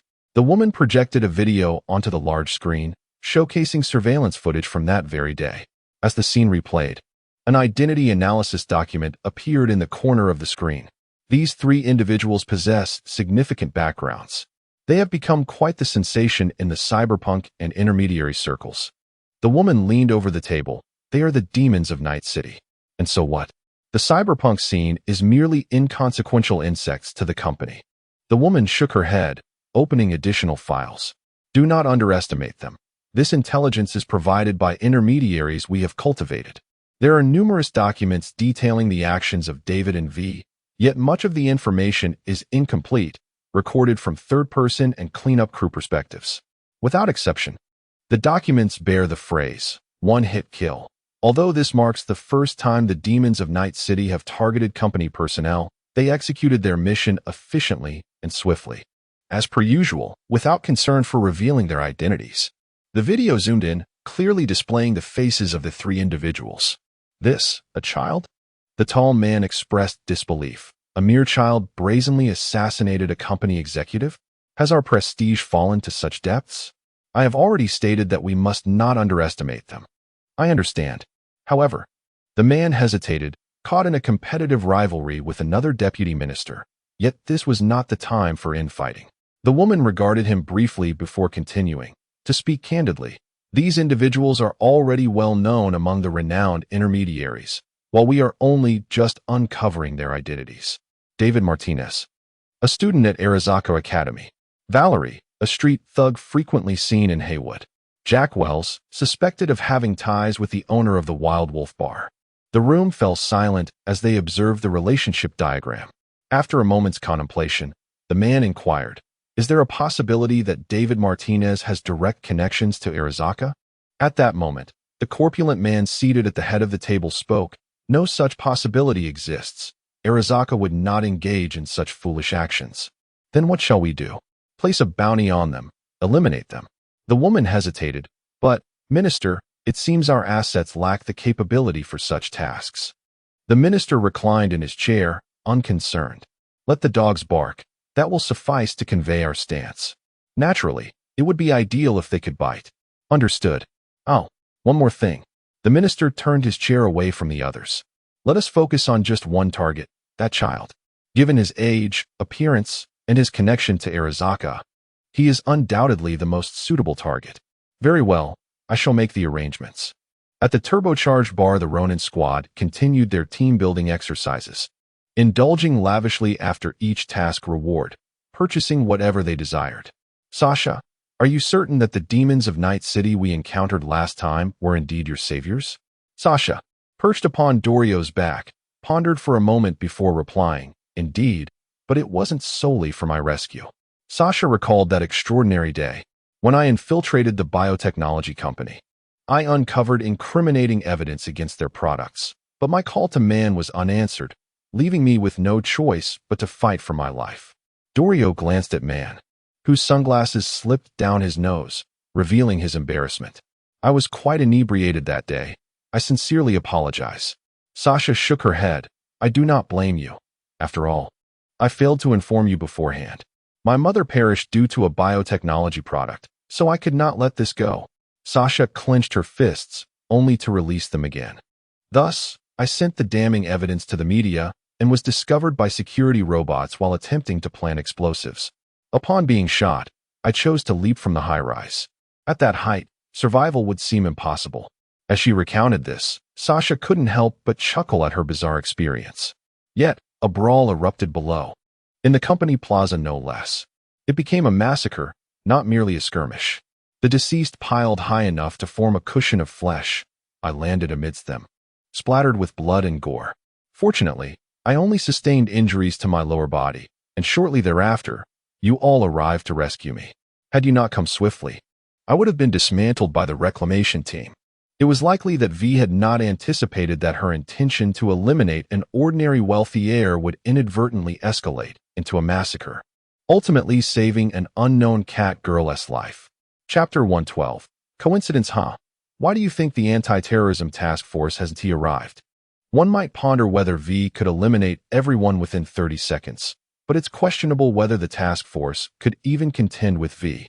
Moreover, one should not underestimate the prowess of Night City's fugitive. Completing tasks at lightning speed and vanishing without a trace is V's forte. Thus, this tale resonates as a poignant narrative of a damsel in distress being rescued. Sasha touched her metallic leg, revealing her reluctance to replace her limb with a prosthetic. "I must express my gratitude to my sister and brother for financing this. Otherwise, I wouldn't even be able to stand." Man and Dorio exchanged knowing smiles, with Dorio giving her a thumbs up. "It's merely a matter within our capabilities. I promise to repay the debt to you both as soon as possible." Man waved his hand, chuckling. "There's no need to rush. I wouldn't want you to hasten to earn money only to meet your demise in some forgotten corner." "Who would I seek for my money then?" Rebecca took a sip of her beer, remarking, "Sasha, you're quite naive to think the media would expose the company's scandals." Sasha felt a bit embarrassed, acknowledging the truth in Rebecca's words. Just as they were engaged in light-hearted banter, a crimson sports car pulled up and parked by the curb. The patrons outside fell silent, turning their attention to the newcomer. Man stood up under the watchful gazes of his teammates and approached the car. The window rolled down, revealing a man with 3 eyes on the left side of his face, who regarded Man with disdain. "Faraday, do you have new work for us?" Man's tone was curt, yet not raised. Regrettably, Faraday was the intermediary upon whom their team relied for assignments and income. Although he was insufferable, they had no choice but to endure him. "Man, you've been doing quite well lately. Here's a task released by a corporation. The compensation is substantial and relatively straightforward. I need to review the target details before deciding whether to accept. You know how the company operates. Man was abruptly cut off by Faraday. I trust you'll manage the task. With that, Faraday raised the window and departed with nonchalance. As per usual, Faraday's assignments were fraught with incomplete information, and he secretly pocketed a hefty commission. What was meant to be a bounty issued by the company to certain intermediaries was twisted by him into a delegated task. Once he left, Man cursed under his breath. Damn Faraday, you're merely a dog fed by military technology, he mumbled, sinking back into his seat. The onlookers resumed their drinking and boasting, seemingly unfazed. Man, what's the matter? After gulping down a drink, Man replied, Faraday has sent a new assignment from the company. The carefree Pyrrha leaned closer, grinning. The reward must be significant, right? Just then, Man received Faraday's message. Handle an Arasaka student. Compensation of 15,000 euros? The outrageous target, and some piqued the interest of his teammates. Rebecca gasped, an Arasaka student? It can't be the principal's son, can it? I'm not sure. Kiwi-Eye pondered, cautioning, something feels off. You should inquire further. All right. Man opened the communicator. Is there detailed information on the target? Faraday promptly replied, providing David's dossier. Man's eyes widened in shock as his sunglasses fell to the ground. David Martinez. The group exchanged bewildered glances, momentarily at a loss for words. Wait, he is a student at Arasaka Academy? Is that the crux of the matter? The company wants him dead, and they expect us to do the deed. Can we even handle that? Dorio looked at Man in disbelief, while Man had already sent a message to decline the task. He disregarded Faraday's furious response. This was not merely a matter of profit. Rest assured, I've already turned down the assignment. Only then did the others breathe a sigh of relief. Rebecca rubbed her forehead and inquired, what trouble has he stirred up to warrant a corporate manhunt? Lucy, who had been smoking behind them, perked up her ears. Man shook his head. I don't know either. Should we warn him? He glanced at Rebecca. I think it's best not to meddle. Do you have his contact information? Rebecca nodded nonchalantly. Yes, he gave it to me last time we crossed paths. Sasha, aware of the situation, was about to speak when quick-witted Rebecca covered her mouth. The others understood the implication. Do as you wish, but I advise you to refrain from interfering. Man tilted his head back, finishing a bottle of liquor, and chose not to elaborate further. Some time ago, not far from Arasaka Academy, a somewhat dilapidated yellow sedan was parked by the roadside. Mom, aren't you busy today? David inquired as the window lowered. Not at all. I happened to be passing by and thought I'd pick you up. Gloria appeared much more spirited after accumulating a modest savings. She no longer worked a second job every day. To spare David any embarrassment, she parked some distance from the school. However, they still encountered several Arasaka students who whispered among themselves upon seeing David enter such a shabby vehicle. Gloria seemed a bit flustered, her hands fidgeting with the steering wheel, as if regretting her decision to pick up David. David, however, was entirely unconcerned by such matters. He adjusted his seat and reclined comfortably. Mom, what are we having for dinner? There should be something left in the fridge. We can also buy some if needed. Seeing David's lack of reaction, Gloria sighed in relief, starting the car and quickly driving away from the municipal center. On the way, David felt drowsy. Gloria glanced at him. David, has school been exhausting lately? The last thing David wanted to hear was this, despite being the top student in his class and the entire school. After all, he had been learning how to manipulate nuclear reactors for 3 years. These courses were as simple as kindergarten to him. A bit. David yawned, unwilling to open his eyes. Gloria hesitated, fully aware that David spent time with delinquents, yet feeling powerless to intervene. Children in Night City are beyond control. Especially since David was no longer a child, it was inappropriate for her to monitor him constantly. Even though I know you dislike my lectures, I must remind you not to stay out too late. David opened his eyes at this, turning his head. Okay, I'll remember. Gloria sighed, opting not to press further. The vehicle entered the Santo Domingo district, where security measures drastically declined. Suddenly, Gloria received a communication and a green light flickered in her eyes. Chapter 113. The Assault. Man, is the cybernetic body I requested ready? Gloria, the military-grade Cyan Wiston is priced at 10,000 euros, and can be delivered to you by tomorrow. Man, all right. Gloria ended the communication, her thoughts drifting to the bag in the trunk, which contained the Sign Wiston. She could hardly afford David's tuition at the Arasaka Academy on her meager salary, so she resorted to illicit activities in her position. The trade of cybernetic bodies harvested from the deceased was rampant among the collection teams. The military-grade Sign Wiston, a spinal replacement cybernetic, could induce a state akin to bullet time. This particular unit had been salvaged from a cyber psychopath that David had dispatched effortlessly, marking her most lucrative transaction to date. However, lost in her thoughts, she remained unaware that a pickup truck had been tailing her for quite some time. Ding! David received a new message, stirring awake from his reverie. Rebecca, David, be cautious. The company is out to kill you. What? Before he could fully comprehend the message, he noticed a pickup truck approaching him. While pickups were commonplace, the presence of a group of mercenaries heading directly towards him was not. The mercenaries wasted no time and opened fire. Bang! In that instant, David's senses heightened to their utmost. He watched helplessly as a bullet shattered the glass, slicing a gash beneath his eye, and then struck Gloria, who was gazing ahead. Kill confirmed. In a mere 0.7 seconds, the protocol executed David's command. Within a second, the three mercenaries lay dead, yet several bullets still found their mark, penetrating the vehicle. Rebecca, are you there? David felt a sharp pain in his chest, but disregarded his own injury, urgently glancing at Gloria. The wounded Gloria wore a look of confusion, but before she could react, darkness enveloped her, and the vehicle lost control. It crashed violently into the roadside barrier, sending David and Gloria jolting against their seats. Rebecca, you're not falling asleep, are you? Oh no. Just as David attempted to move, a searing pain coursed through him. Mom, how are you? Gloria had already succumbed to unconsciousness. David unfastened his seatbelt and pressed his hand against his wound. As he reached for Gloria and Apos' seatbelt, he noticed her chest stained crimson with blood. In a moment of clarity amidst the chaos, he dialed 911, connecting with the trauma team. Hello, sir. Do you require consultation or emergency assistance? Emergency assistance. My mother has been shot. Hurry. Understood. Please provide a deposit first, and then we will. Without hesitation, David paid a €5,000 deposit, urgency overriding his caution. All right. Please hold on. The trauma team will arrive shortly.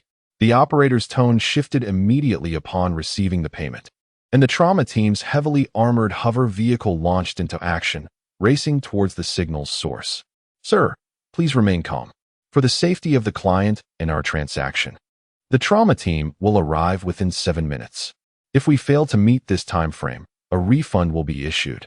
As a globally renowned top-tier medical insurance company, their service was unparalleled.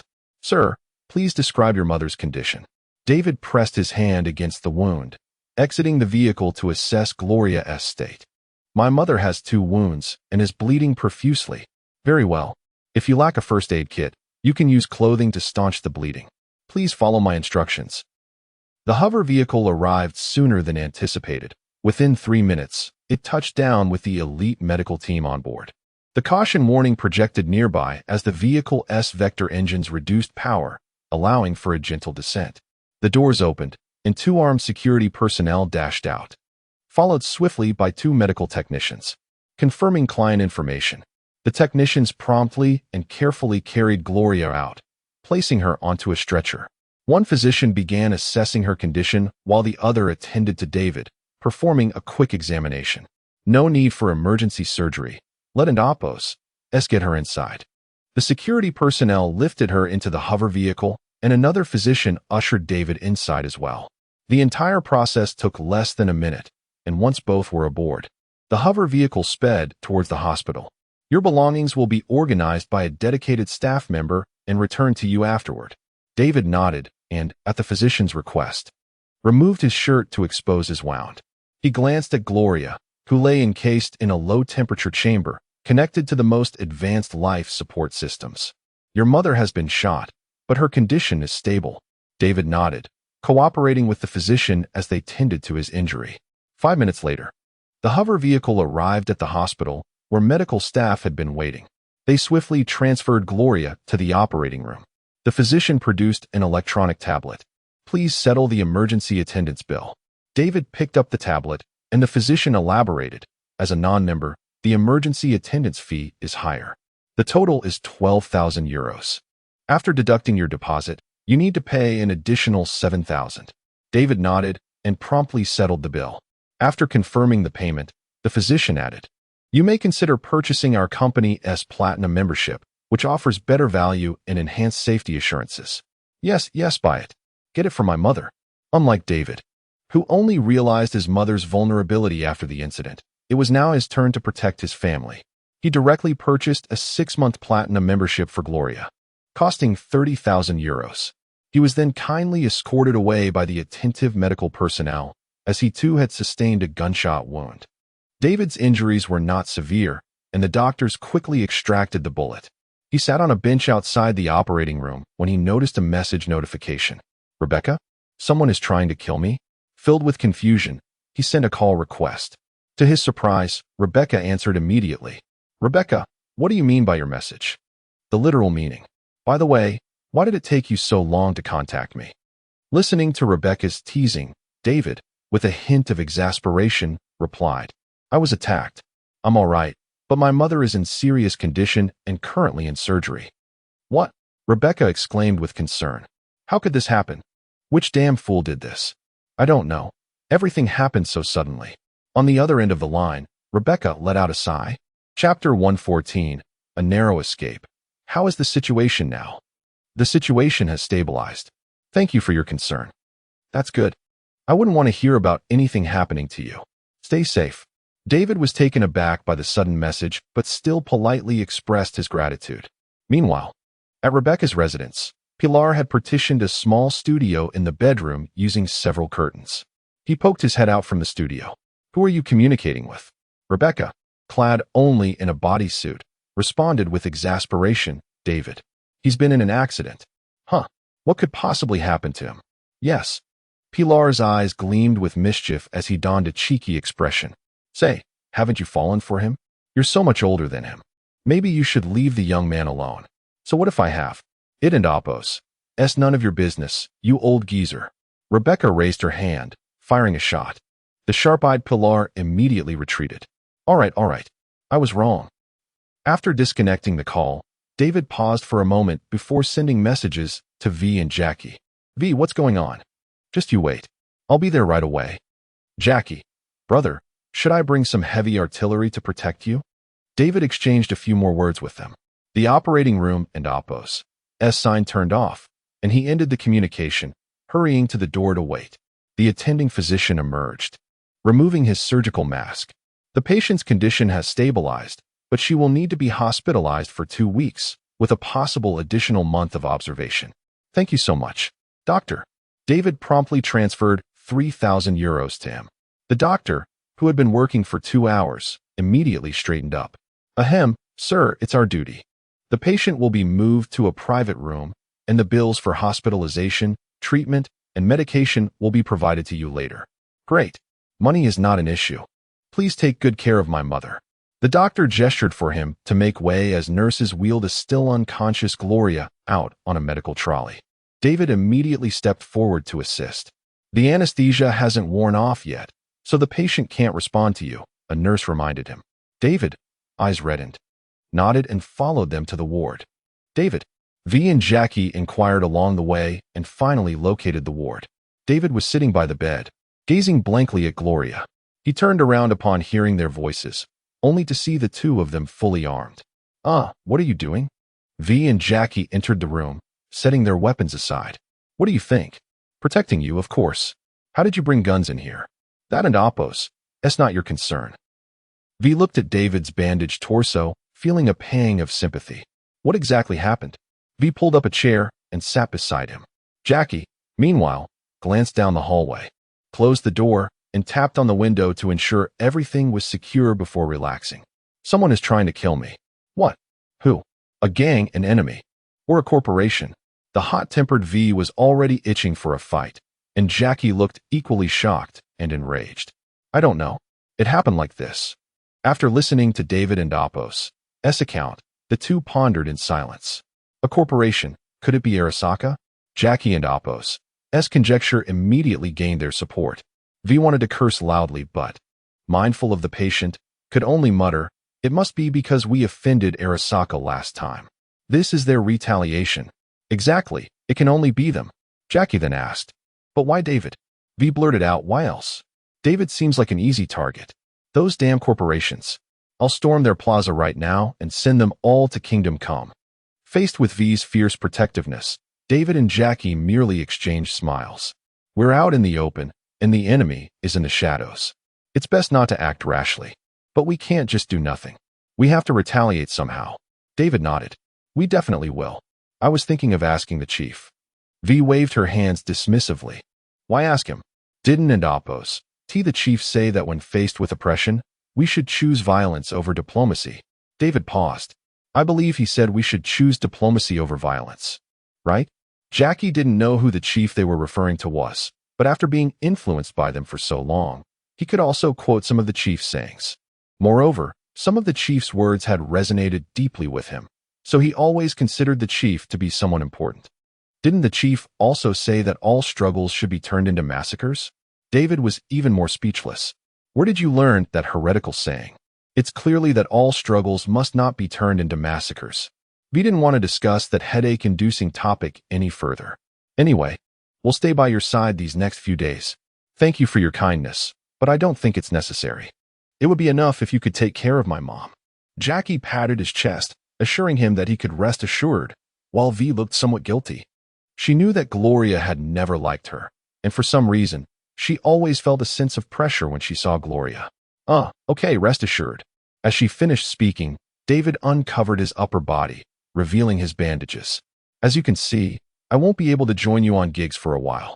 Jackie consoled him, "It's all right. By the way, do you have enough money? Do you need us to lend you some?" V immediately chimed in, "I have plenty to spare. I'll transfer you some. It's enough, no need to worry." Before David could finish speaking, V had already transferred 50,000 euros. After realizing what had happened, David quickly stopped Jackie, who was also trying to transfer money, and then tried to return the money to V. To his surprise, V turned her head away and simply blacklisted him. "Return it to me when you have more money than I do." David had no choice but to accept her kindness with a smile. "V, I'll pay you back soon." The three chatted for a while until a nurse came in to change the medication, interrupting them. The nurse glanced at David's condition and then proceeded to change Gloria's medication. "Your wound hasn't healed yet. You shouldn't engage in strenuous activities for the next week." David nodded to indicate that he understood and then asked, "When will my mom wake up?" "In about 2 hours." The nurse added before leaving, "Sir, you can completely trust our medical services. There's no need to stay by the patient's side at all times." Only then did David realize how much time had passed. He noticed that the two of them hadn't eaten, so he suggested, "Why don't you go back first? I need to go back and pack some things and bring the chip." Jackie and V exchanged glances. "Then we'll go back with you." Chapter 115. The mysterious mother. David found himself unable to resist the insistence of the two and reluctantly agreed. "Rest assured, even military technology will not harm patients here. The Night City United Hospital is a collaborative establishment by the Yi Company and a biotechnology group, supported by numerous corporate investments. Compared to other locations in Night City, this place is relatively safe." David glanced at Gloria, then departed with the two. Upon reaching the front desk, they were handed back their belongings intact. "All your personal items are here. If anything is missing, please contact us immediately. Your vehicle, however, has been severely damaged and has been removed by the municipal recovery team. Please contact the Public Administration Department of the city government to retrieve it." David opened his portable safe, casually rifled through it, and closed it again. He had no idea what was in the car and decided to wait until Gloria woke up to discuss it. As for the vehicle, if it was totaled, so be it. He could always purchase a better one. The three exited the building and hailed a Delamain vehicle. Inside, V suddenly inquired, "David, are there any other matters you intend to conceal?" David shook his head, deeming it unnecessary. "I will have a heartfelt conversation with my mother." Jack chimed in, reminiscing. "I remember when I was younger, my mother was thrilled when she learned I had joined the Valentino gang, only to give me a thorough beating afterward. Nevertheless, she understood that an eagle cannot be caged, so she eventually acquiesced to my stay in the gang. Unfortunately, I am no longer involved. David and V erupted into laughter, and even the AI, the bald Delamain, joined in. V then noticed the Delamain's anxious demeanor as it asked cautiously, "Madam, is there something you require? Do you possess self-awareness?" "At present, yes." V turned back to David. "Look at this. Digital life existed even in the indigenous era. Remarkable.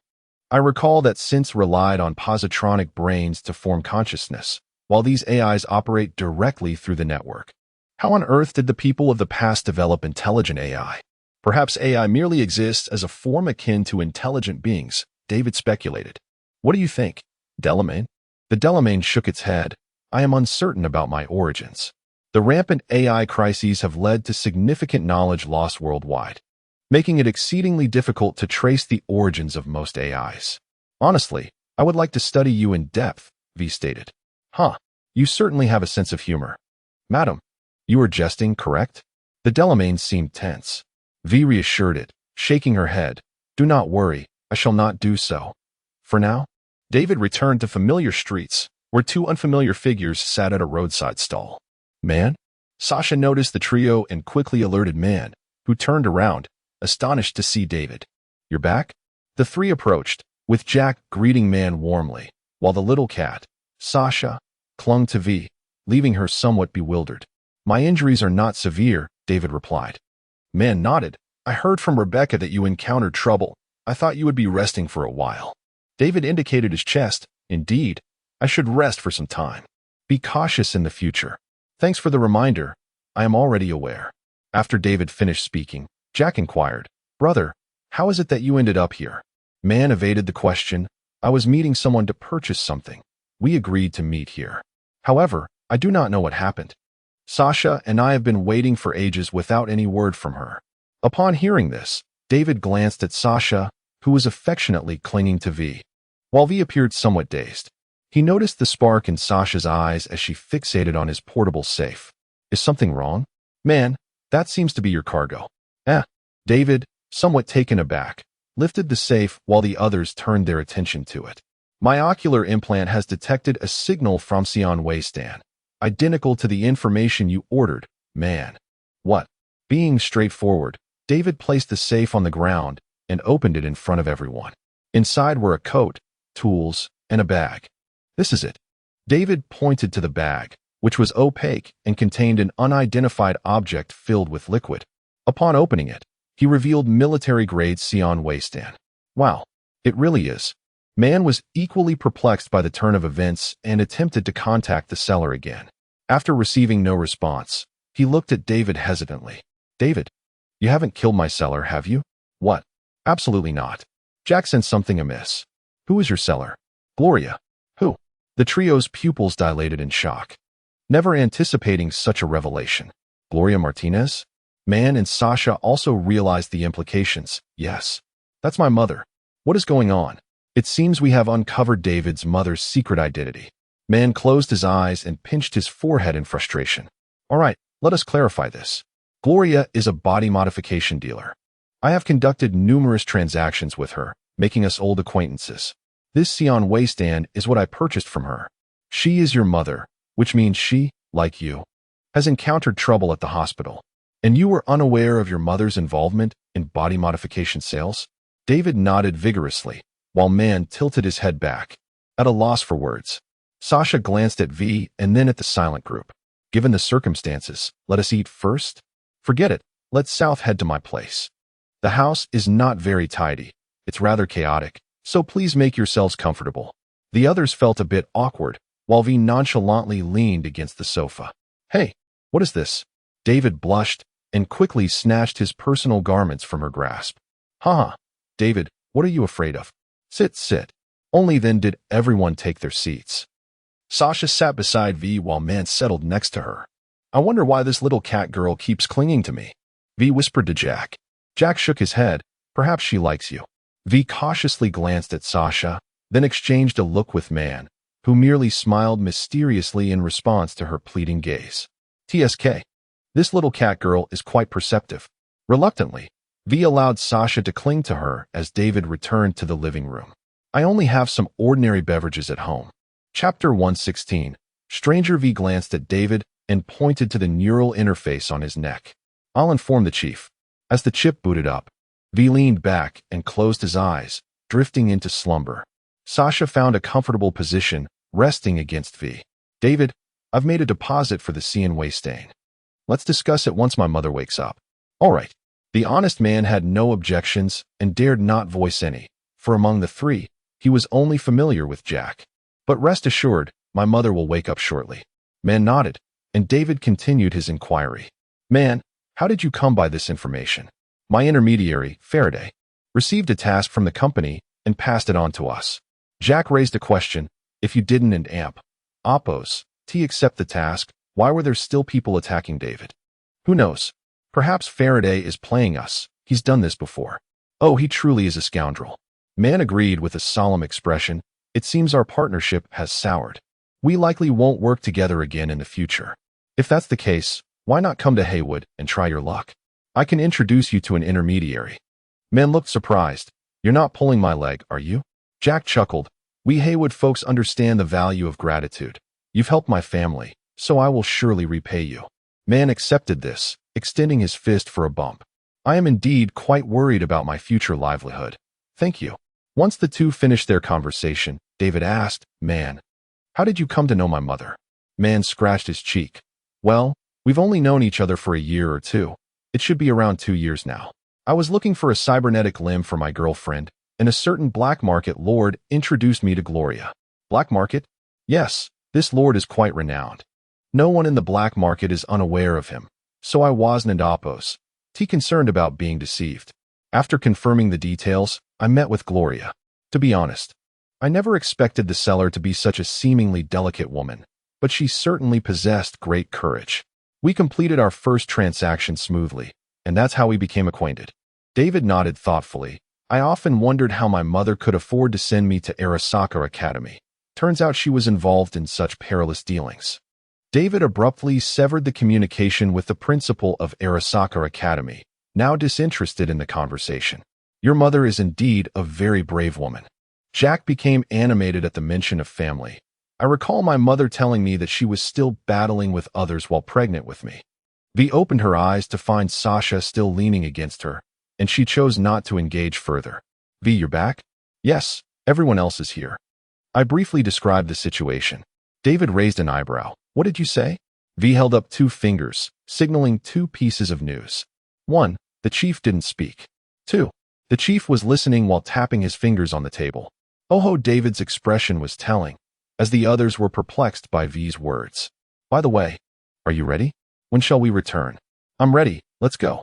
David stood, followed by the others. Oh, man, about your cybernetic limb. It's fine. I can come back tomorrow to collect it. David waved his hand dismissively. No need. I haven't thanked you for your warning yet. Tomorrow, let Oppos invite the others and gather at Afterlife. It and Oppos on me.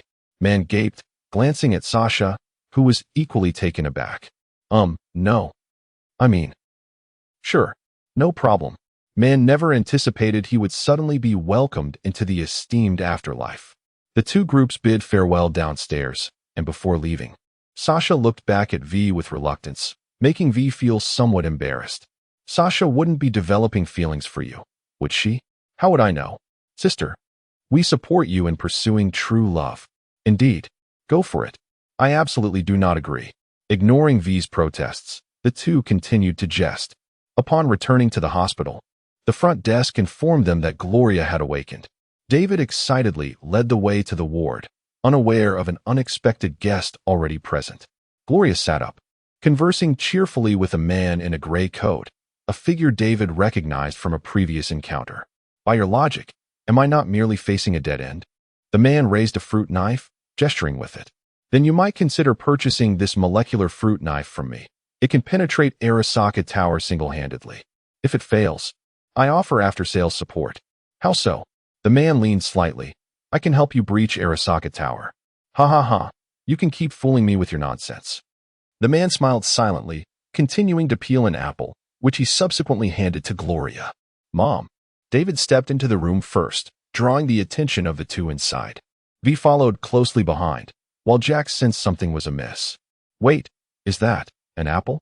Huh, why is everyone in here? Jack had no choice but to follow. As David reached the bedside, he could not contain himself and collapsed beside Gloria, weeping. Gloria immediately comforted him, clearly aware of the situation. V and Jack turned their gazes to the unfamiliar man, who stood up and moved to the side to make way. V nudged Jack, signaling him to observe the man. This guy is not to be trifled with. V's intuition was always sharp. She sensed a scrutinizing gaze, even as the man smiled at the mother and son, completely disregarding her and Jack. Jack frowned, whispering, his attire and demeanor suggest he is not an ordinary individual. All right, my dear son, see? I'm perfectly fine. David finally raised his head, as Gloria wiped away his tears. Mom, I'm so sorry. I kept things from you. If I hadn't gotten involved in the cyberpunk scene, if I hadn't stirred up trouble, you wouldn't have ended up in this situation. Gloria set the apple aside, cupping his face in her hands. My son is doing well. How could I possibly blame you? David sniffled. Really, truly? Gloria's expression suddenly shifted as she gently pinched his cheeks. Liar. You kept such dangerous activities from me. Do you have any idea how worried I was? My safety is inconsequential. What if something happened to you? As she spoke, Gloria also began to weep. Chapter 117. Gloria wept as she accepted the tissues offered by the man. When did he arrive? Jack turned his head back and forth, incredulous as he gazed at the man. Meanwhile, V had also acquired 2 tissues, wiping away her tears. Jack, did you see that? It was so touching. I just found it frightening. After the 2 had finished crying, David finally got up and looked at the man. Mom, he is. Gloria turned to the man, who immediately stepped forward. He is a friend of your mother. You've met him before. AX, just call me Brother AX. No, it's an abbreviation of my name. As AX chatted with the 2, his amiable demeanor contrasted sharply with his serious appearance. You are about my age. Why pretend to be younger? Uncle A. AX playfully ruffled David's unique hairstyle. Well done. He then shared a smile with Gloria. You don't understand. A man's heart is eternally youthful. All right. I don't comprehend your peculiar thoughts. Gloria wore an expression that suggested she agreed with everything he said. Appearing quite relaxed, David watched AX with suspicion and quickly shifted the topic. Mom, these are my friends. V and Jack stepped forward. Jack greeted her warmly, while V stood shyly with her hands clasped in front of her. I'm Jack. I'm glad you're recovering, Annie. Hello, I'm Valerie. Just call me V. Gloria glanced at V, then warmly invited the 2 to sit down, bringing a fruit basket from the bedside table. You must be good friends of David. Thank you for taking care of him. Gloria offered the fruit to the 2, who accepted it in astonishment. We haven't done much, rather. David has taken care of us. Is that so? Hearing this, Gloria smiled at David, who proudly lifted his chin. Open your mouth, have an apple. Gloria cut a small piece of apple, skewered it with a fruit knife, and fed it to him. Sweet. Wait. Mom, where did this fruit come from? Jack looked at her with similar confusion. Finally, someone else realized something was amiss. V continued peeling an orange, seemingly unfazed by the fruit's dubious origins. Here. Gloria pointed to EX. He brought it. It must be expensive, right? If it is, so be it. He specifically brought it to see me. Gloria spoke candidly, while AX nodded, unfazed by her words. Gloria, I recall you've taken quite a few apples from me. Haven't you? Didn't you say you didn't like apples? As a cleaner, I took the liberty to help you clear them out. No need to thank me. Gloria pouted and chuckled. It seems I should meet you less often. Otherwise, my apples will mysteriously vanish. That won't do. David and Jack stared in disbelief at their banter, while V was still munching away. Is this, right? David felt somewhat superfluous, and Jack gave him an encouraging glance. David shook his head repeatedly, banishing the peculiar thoughts from his mind. Mom, how did you meet Uncle A? Oh, it's a long story. Gloria scratched the back of her head. Actually, I used to do business selling body modifications in the black market.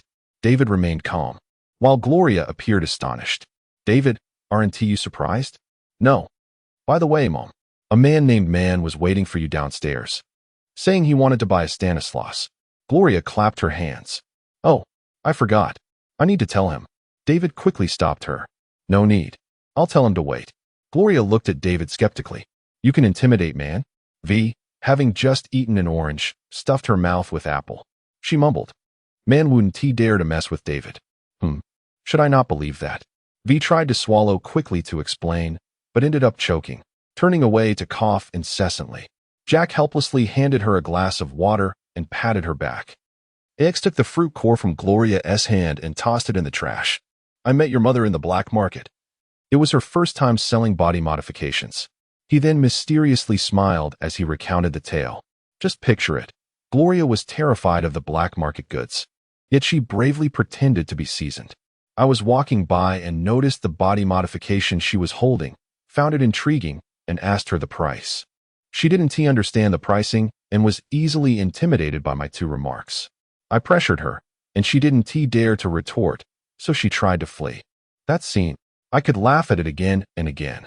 The three listened to his description, smiles creeping onto their faces. Gloria blushed and, in embarrassment, kicked him. Don't share my dark history in front of my son. All right, I was wrong. And then what happened? Then, the ex pressed her foot down with the blanket and continued. After that, I didn't cheat her. I charged her the market price, and she ended up sticking with me. Don't tarnish my reputation. You were the one who clung to me. I was just afraid you'd get swindled. I kindly took your goods and even helped you find a seller. You're lucky to have encountered me. Jack patted David's shoulder, giving him a bemused look. He whispered in David's ear, Brother, take it easy. V then inquired. Uncle A must have quite a network in the black market, right? The ex waved his hand. Not exactly, and don't forget, you've purchased things from me before. The ex pointed at her and Jack, a Water Valley Falcon, a Ying Long, a butcher shotgun. Oh, it's you. Jack suddenly remembered who he was and turned to David. David, this is the second-hand dealer we mentioned last time. Second-hand dealer sounds so derogatory. You should call me an entrepreneur. The ex pulled 2 electronic business cards from his coat pocket. Welcome to buy from me. Here, there's nothing you can't afford. Only what I can't sell. The three accepted the cards, noticing the front displayed a dragon's head. The dragon pattern was primarily in shades of blue, complemented by designs of lightning and swirling clouds. If you buy from me, I'll give you a flat 20 discount. The ex raised an eyebrow at them, while Gloria pinched his arm. What could my son possibly buy from you? An arms dealer. I always have what he needs. Chapter 118. Arms display, whether it be firearms, cybernetic enhancements, or military-grade equipment not available on the market, you can procure it all from me. I trust you will appreciate some, particularly efficient items. If you catch my drift. The ex gazed at David with a sly smile, and through his pupils, David perceived a glimpse of an unusual essence. Get lost. Gloria gently pinched his ear, pulling AX out of his pretentious demeanor. All right, I won't promote anymore. Gloria released her grip, and AX stood up, adjusting his attire. I have some matters to attend to, so I shall take my leave. Take care of your injuries, and should you require anything, feel free to seek me out. Is it business-related? AX nodded and made his way to the door. Gloria appeared somewhat reluctant. Do take care of yourself. Yes, this time I certainly won't doze off. AX slipped his hands into his pockets and exited the infirmary. Jack rose and approached the door, glancing outside to find the corridor utterly deserted. V remained silent, engrossed in his food. Hey, David also stared at the door until a banana was held up to his lips, prompting him to snap back to reality. He took a bite, oblivious to any impropriety in V feeding him. Only Jack and Gloria, seasoned in romance, bore expressions of astonishment. Oh dear. Gloria covered her mouth, her gaze flitting between the two. V and David turned their attention to Gloria, with V still leaning against David. What's the matter, Mom? Without uttering a word, Gloria remained silent while Jack stuttered. Guys, when did you two progress so quickly? I can hardly keep up, haha. What? David and V blushed, hurriedly averting their gazes. In Night City, within a dimly lit alley, the towering skyscrapers obscured the light. Even with illumination, few would dare traverse this path. X stood in the alley, observing a mass of flesh gradually transform into yellowish particles. A gust of air, tainted with refuse, swept through the alley, causing the particles to swirl. AX's coat fluttered slightly as he raised his gaze towards the far end of the alley. Target detected. Open fire. A fully armed trio of soldiers unleashed their barrage upon him, and a flicker of blue light danced in his eyes. Boom. Crack. The four individuals in the infirmary simultaneously turned their attention to the window, witnessing a bolt of lightning strike the nearby urban landscape. Mom. V and I are not in that kind of relationship. The previous incident had failed to garner their attention, for Night City was rife with infinite possibilities. Jack, brimming with excitement, looked at the two. Bro, sis, I think you two make quite the pair. If you need advice, I can share some experience. V rolled her eyes. Please, you pursued Misty, not us. Following the attack, Gloria had come to the realization that her son had drastically changed. Setting aside my opinions. David, in Night City, you cannot be timid. If you encounter someone you fancy, pursue them. Then, Gloria shared a little secret. Back in the day, I was the one who pursued your father. Really? Indeed, I was the one taking the initiative, compelling him to accept me. Oh wow. The trio listened intently to Gloria's past, their expressions filled with curiosity. What a pity your father passed away too soon. He was quite an intriguing individual. Mom, what attracted you to Dad? At this, Gloria covered her face, her eyes closed in recollection. His air of mystery, he was so handsome. Gloria then patted her cheeks, turning to David with a serious expression. Before anything else, you must properly explain to your mother what transpired. David and V exchanged glances, and David began to recount. This all began 3 years ago, when V and I first met. In the Supergod universe. Due to the obsolescence of active and experimental military equipment, coupled with the need to stabilize military morale and bolster public confidence in warfare, China decided to unveil all relatively outdated equipment, including the fundamental data of the super original forces. Qin Shu was an ordinary university student. The wartime conditions did not significantly disrupt daily life, so he continued as he always had. Thanks to the existence of the National Domain Network, the online realm remained lively, albeit with stricter regulations from Jinggo. Upon awakening, Qin Shu's first action was to check his phone for messages. Tai Yu is slandering China for modifying soldiers? He shook his head and opened the group chat, only to find it already in an uproar. Without hesitation, he scrolled to the top of the unread messages. What is this year's most eye-catching aircraft from China? He pondered aloud. It must be the 20th generation, the latest on the 35th generation. Even the chubby 20s could qualify. Then he glanced at the chat. What do you mean you saw the 20th generation flying alongside a behemoth? Qin Shu brought the phone closer, incredulous as he viewed the images and videos shared by others.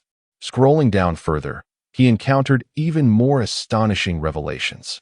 What do you mean Shenzhen flew a bomber aircraft? He continued to scroll. Chang'an aircraft also got involved. Finally, he reached the latest updates. After reading, he instinctively began typing on the screen. Could someone explain what it means to see the giant canyon flying in the sky? Latest news? Basic information on the super original forces? A dietary segment. Consuming steel balls as iron supplements? Is this even human? Northern Star haha, look at this. The internet has exploded. Lu Chuang exclaimed, laughing heartily while glued to his phone. Not just them, we only just found out too. Indeed, who would have thought there were so many hidden treasures? Rose sat beside Gu Xiaoluan, previously considered advanced, now feeling outdated. Gu Xiaoluan nodded. To ensure a certain capability in airspace combat, for large vector thrusters were installed on the giant canyon. However, I suspect it won't be long before the new heavy-duty factory begins construction, allowing us to manufacture nano and ceramic gold materials. Once that happens, we shall build a cosmic battleship. The others perked up at this, eagerly surrounding Gu Xiaoluan with questions. Zhao Xian approached Xiaoluan with the rapid upgrade of conventional military equipment. When will we get our own upgrades? I'm not sure how that will work out. We can discuss it later. Lu Chuang tapped on the documents laid out on the table. Whatever we use, we must ensure the best for the next generation. Absolutely. Chapter 119. Recognizing the enemy, Reina was scrolling through her phone, stretching lazily. While you all have your offspring trailing behind you, it's just me and Sun Wukong left to fend for ourselves. Sun Wukong was also nearby, learning to use a mobile device. Nonsense. You have the Sunfire citizens, and I have my monkey descendants. Reina pouted, but that is not the same, is it? Previously, Xiao Luan mentioned gene creation for offspring, and he assured me it would be safe, which is why I took the risk of giving him my genetic data. For that, Panjin scolded me for quite some time. Gu Xiaoluan looked at the forlorn Reina and said, Sister Na, don't misrepresent me. I said it was a possibility. Well, you all just keep teasing me. The door swung open, and Dekeo walked in. He scanned the room before his gaze landed on the Rose sitting beside Gu Xiaoluan. Dekeo smiled and nodded.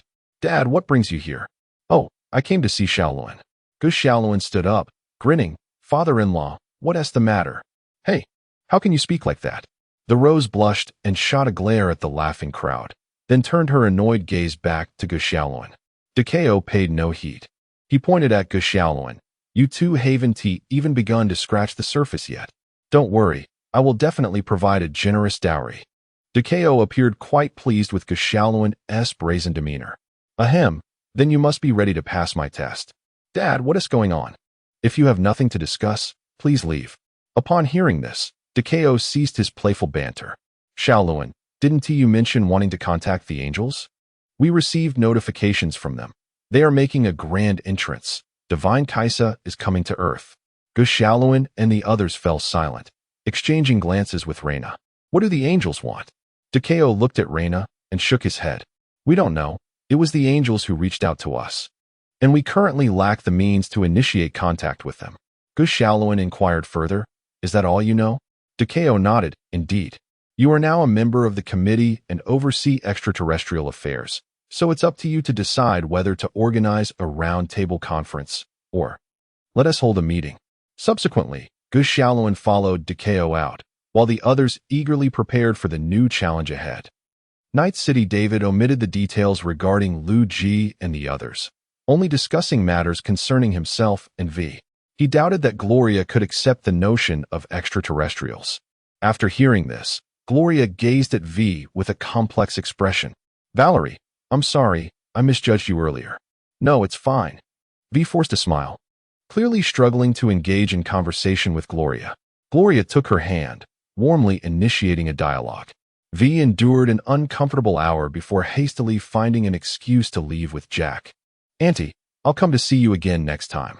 Hey, is that child really that frightening? David initially nodded but then shook his head vigorously. In the conference room, as soon as David logged in, he was greeted by a somber conference room. The room had been renovated to include 10 fixed high-back chairs. Liu Ji's chair was illuminated, indicating he was present, while the others were attending virtually. Chief, V has already informed me. Liu Ji gestured for him to sit. Once seated, Liu Ji abruptly shifted the topic. Do you like Night City? Not really. Is it that you dislike Night City? Or is it the current state of Night City? David pondered, wondering if there was a distinction. Of course there is, Liu Ji replied, tapping the table.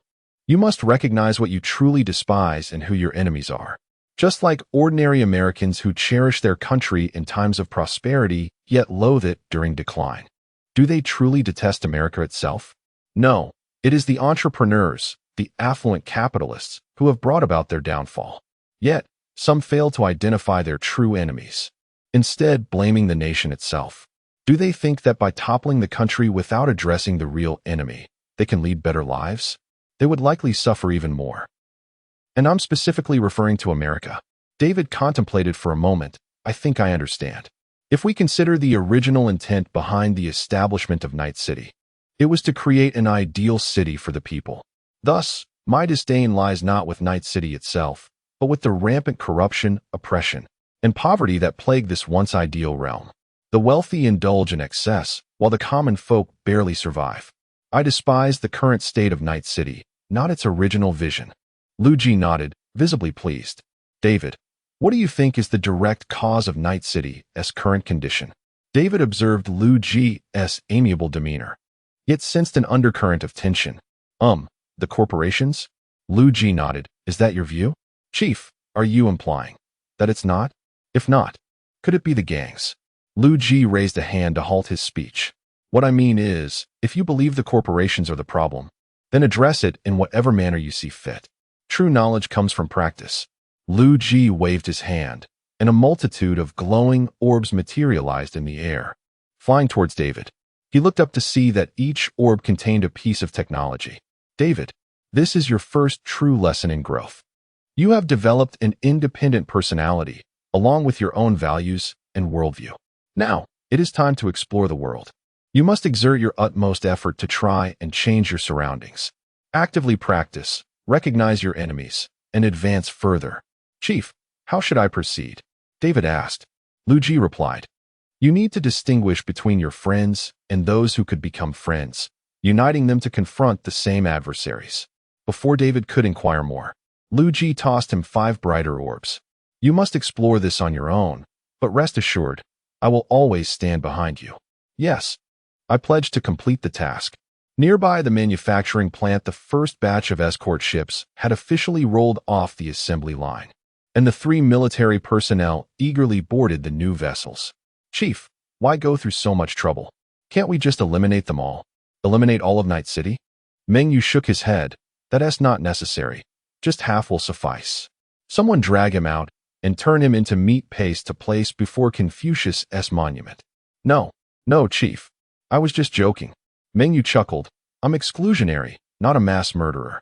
I actually think your plan is quite good. I was just speaking off the cuff. Chapter 120. History never lies. Liu Ji curled her lips, letting out a light snort. How about the new ships? Meng Yu surveyed the surroundings, nodding in approval. It's much stronger than the previous model. Hitmeo interjected over the communication channel. Honestly, I regret accepting the new ship so early. Why? Isn't it great? Liu Ji explained. During the time it took to manufacture this, the research department has iterated the design of the frigate 3 times. The Mengzi class beneath your feet is already outdated. Not to mention, the advancements in the replication of steel materials have made significant progress. Soon, the entire nation will undergo a major overhaul. Is it really that absurd? Meng Yu suddenly felt disillusioned with the new ship, while Huang Pequenin inquired. So, which model of cruiser is confirmed for production? It's settled. We will construct the suppression class, albeit a modified version. It might eventually evolve into a further modified suppression class, or even a carrier cruiser. Liu Ji spread her hands, exasperated. There's nothing we can do. The pace of research is just too rapid. Although breakthroughs in critical technologies are comparatively slow, advancements in ordinary tech are occurring daily. Holy Terra, Imperial Palace Gilliman, my emperor. I heed your summons and will abide by your commands. Robert Gilliman, the 13th of the Empire, returned to Holy Terra. The Emperor cast a glance at the fleet of exalted warriors battling in the cosmos before lowering his gaze to Gilliman. Kneeling on one knee, Gilliman met his gaze. What of the Macridge's honor?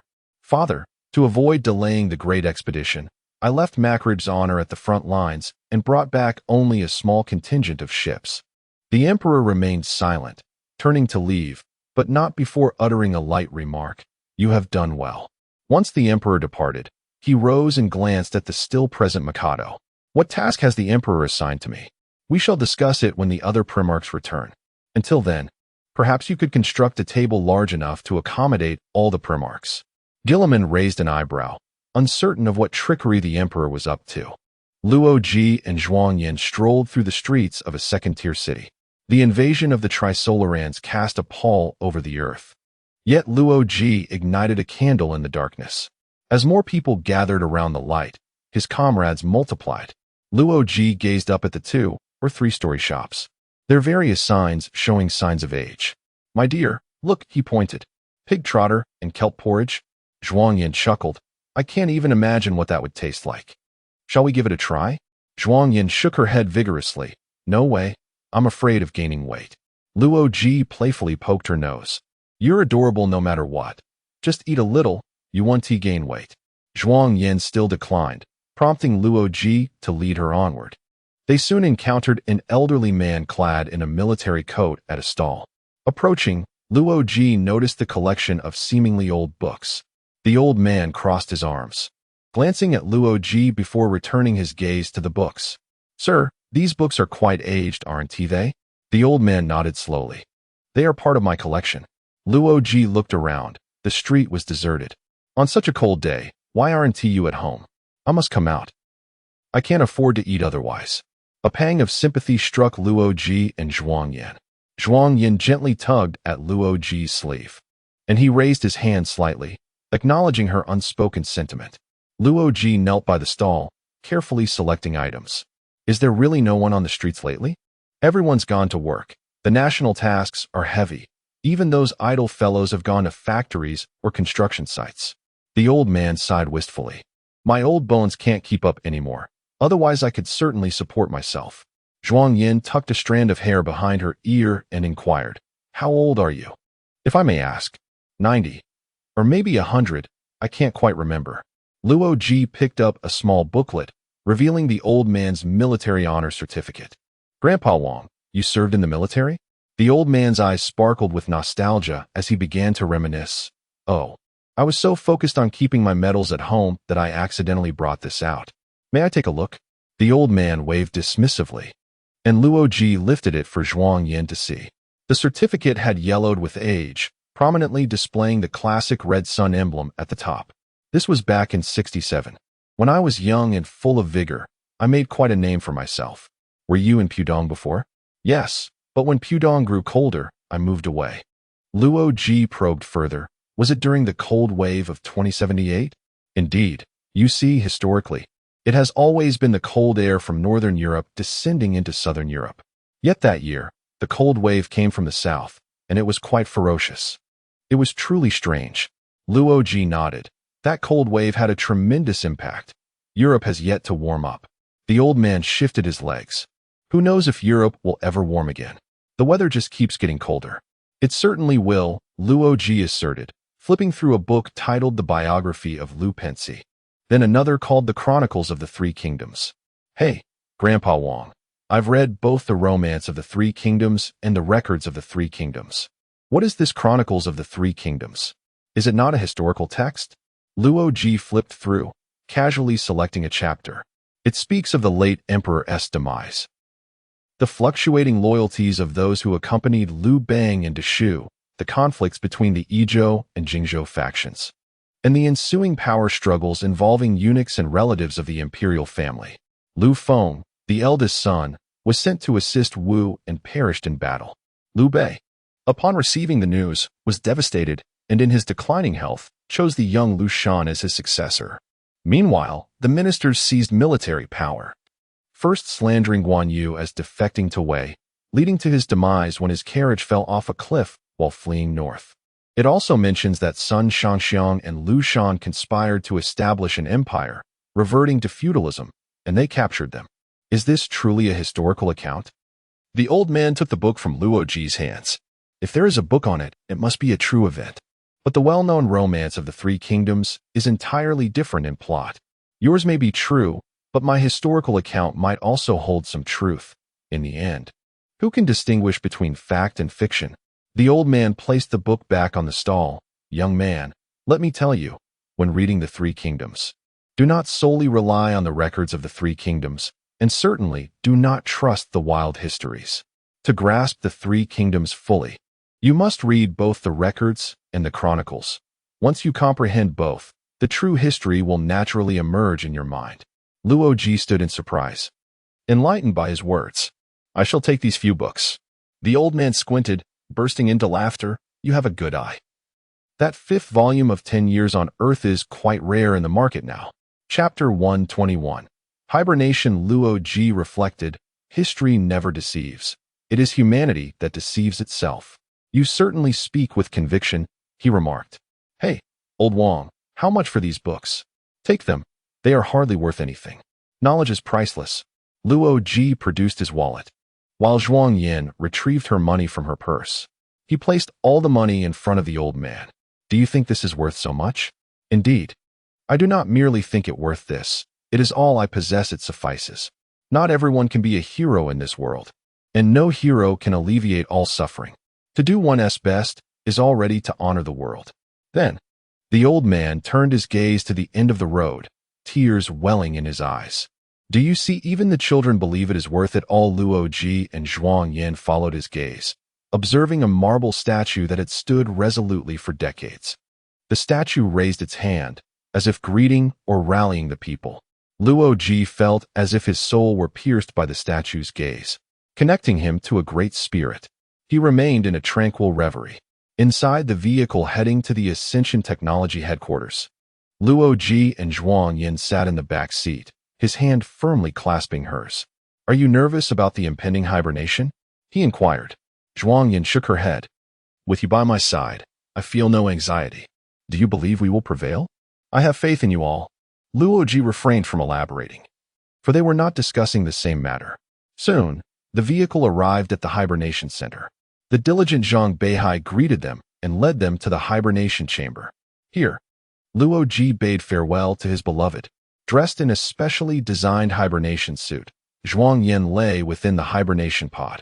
Luo Ji stood beside her, caressing her cheek. "Do not fear. I shall guard you always, in the present and the future. Yes, I have always believed in you."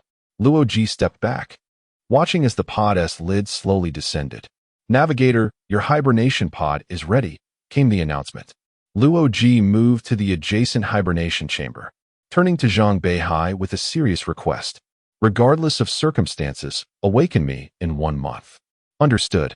Luo Ji donned his helmet and lay within the hibernation pod, initiating the Starlight Protocol. Meanwhile, in the Trisolaran universe, Zhang Beihai observed the successful activation of Luo Ji's hibernation pod. "Is all data normal?" he inquired. "Everything is functioning within normal parameters," replied the technician. "Ensuring the Navigator's safety is of utmost priority. Any data anomalies must be reported immediately." Luo Ji opened his eyes to find Liu Ji standing before him. "Was it successful?" "It appears so," Liu Ji responded. "In the research tower, the Emperor communicated in real time. Could I deceive you? I said I could connect after hibernation, and indeed I can." Liu Ji and Luo Ji exchanged a glance and burst into laughter. Liu Ji then asked, "How long did you instruct them to wait before waking you?" 1 month. To err on the side of caution, Luo Ji had specifically requested Zhang Beihai to awaken him after a period of hibernation. "Chief, are there any significant matters at present?" "None. Except that Old 8 wishes to recruit you for work." "Oh." Liu Ji pointed behind Luo Ji, who turned in confusion, only to be enveloped by a black bag. "Take him away." 2 armed hybrids hoisted Luo Ji and marched him toward the exit, appearing quite exhilarated. To abduct the Secretary of State in the presence of the Imperial Chief, under the orders of the Logistics Minister, was immensely thrilling. Such resentment. Liu Ji observed in astonishment. Old 8 is full of complaints. He is far too lazy, merely occupying his position while receiving a salary. He must be properly trained. Liu Ji changed the subject. Xiaoluan mentioned the angel leader is coming. What are your thoughts? What is there to think? Collaboration, the dimensional anchor. Ah, indeed. That requires consideration. Old 8 stroked his chin. Shall we promise some resources? We could say we will cover twice the materials needed for constructing the dimensional anchor. Isn't that akin to issuing an open-ended check? Old 8 smiled nonchalantly. We can use what we have from there as collateral. Xiaoluan. Yes. The Angel's self-designed partner surely holds great value. Liu Ji pondered this for a moment before chuckling. Very well. Let us proceed with that. He promptly relayed the news to Gu Xiaoluan. No. Gu Xiaoluan waved his hands repeatedly, bewildering the others. Xiaoluan, isn't this quite favorable? Although the angel civilization is somewhat lacking, they are quite aesthetically pleasing and could be a match for you. The true entity of Shi Te Miao remains with the fleet. Gu Xiaoluan replied, glancing at his projection. I already have a girlfriend. Have you won over Rose? Gu Xiaoluan raised his chin, of course. You need only see who I am. My efforts yield immediate results. Shi Te Miao scowled and gestured rudely. Old 8, the proposer, added, What's the issue? We never intended to genuinely pay the angels. Using you as collateral is merely a stopgap. Once we arrive, what we say goes. Moreover, if we happen to encounter someone attractive, isn't that splendid? Liu Ji nodded at Old 8. As an interstellar civilization, we must maintain our credibility. We cannot stoop to petty actions. Old 8 acknowledged, I was merely jesting. Liu Ji shot him a disapproving look and continued, if you genuinely encounter someone you like. And Rose agrees, marrying two isn't out of the question. Once, across the ocean, there was Marshall L., who kept several nursemaids. Besides, you two are in love. Gu Xiaolun laughed awkwardly. Chief, you make it sound so serious. Have I ever spoken falsely? Liu Ji countered, feeling indignant. Your bond with the angels is genetically predetermined, as is your connection with Rose. Rose, what does she have to do with this? Because the creator of the time-space, Rose Jean, is the angel. Thus, your affection for Rose is partly due to this reason. Oh, it appears that our fates are indeed dictated by genetics. Precisely. Liu Ji approached Gu Xiaolun from behind, leaning in to ask, speaking of angels, how much dowry do you plan to offer Rose's family? Well, I'm uncertain. My father-in-law insists on a valuable dowry, so I'm troubled by this matter. Old 8 chimed in. You certainly cannot offer money. Absolutely, money is too vulgar. Chapter 122. A chat with V. Let us discuss it later. I'll have the chief prepare the betrothal gifts. I have no objections. How have uncle and aunt been lately? Gu Xiaolun understood that Liu Ji was inquiring about his parents. Oh, my parents are doing well. They recently moved to North Star. Liu Ji brushed his short hair, advising him to be more cautious during negotiations and not to offend anyone. Angels may have arrived due to signs of demons appearing on Earth. Demons? Yes, demons are certainly not benevolent. Others must remain vigilant. Understood. Liu Ji approached V, saying, let us head to the research tower. I'll prepare some equipment for you. Chief, the Empire's individual weapon technology is quite advanced. Is there really a need for further development? No, I will provide you with something special. Special? Just keep up. V gazed at the colossal mech displayed on the data screen, unable to contain an exclamation of admiration. Chief, what is this? It looks incredible. It is particularly suited for a cyberpunk world, the Source Project, Mod Caesar, Superbody. Liu Ji observed the imposing mech, characterized by its black base with red light strips, alongside a striking hammer. This design is complete and ready for use.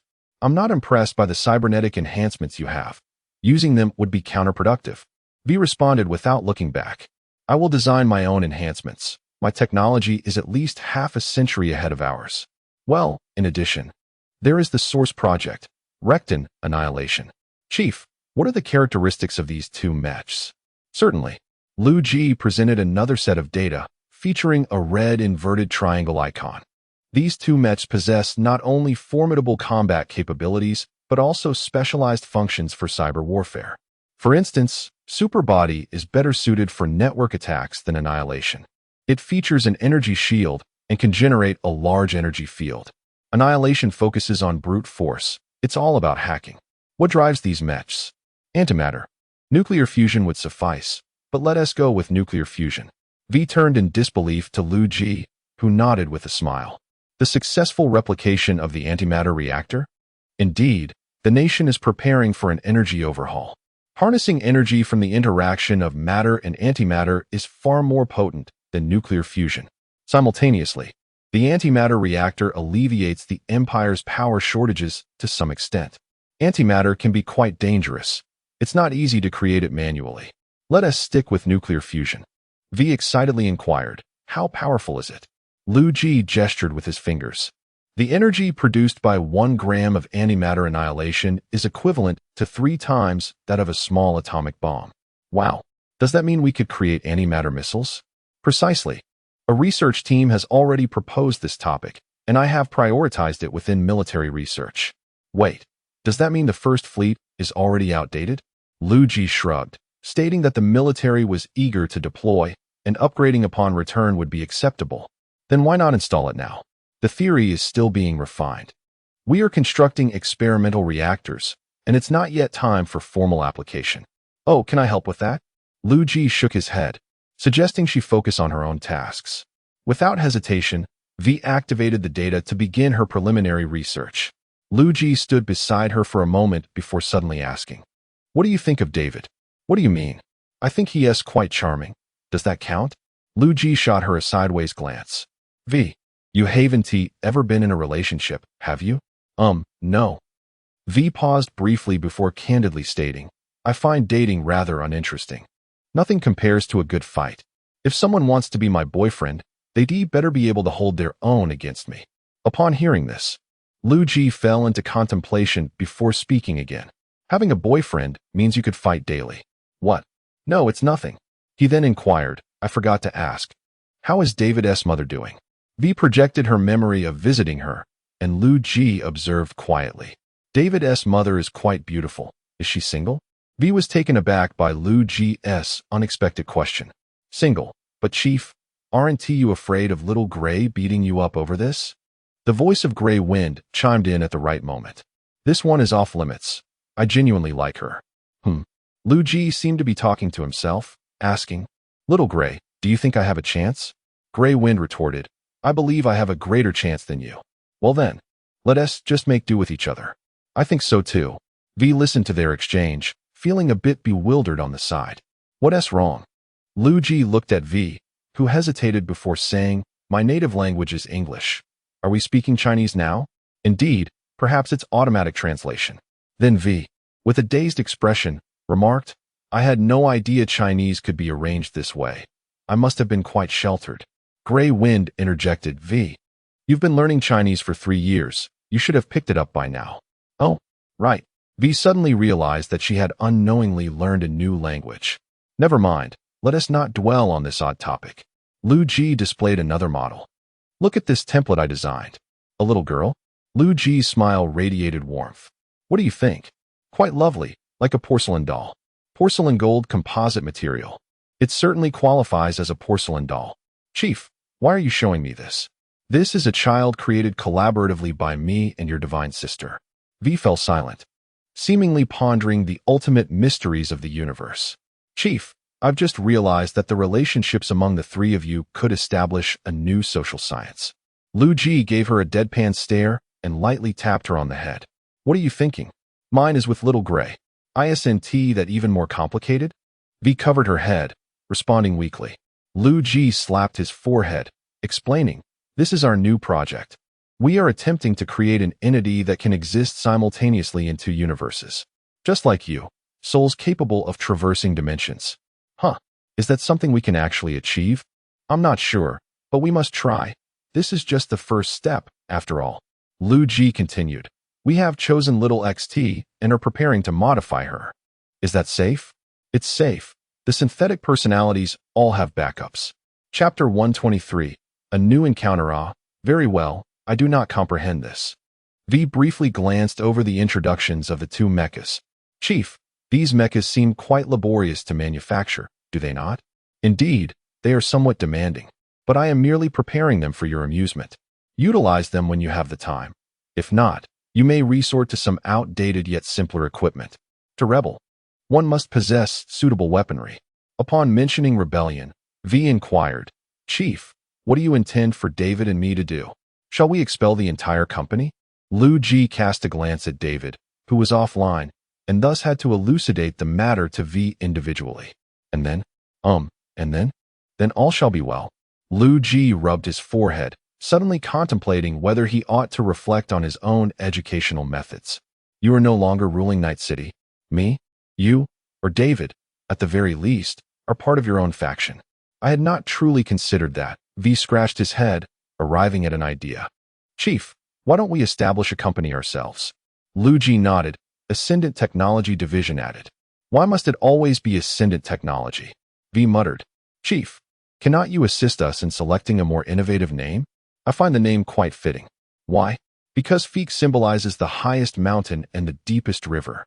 V appeared perplexed, having not grasped the meaning, while the onlooker, Xiao Hui, could hardly contain his laughter.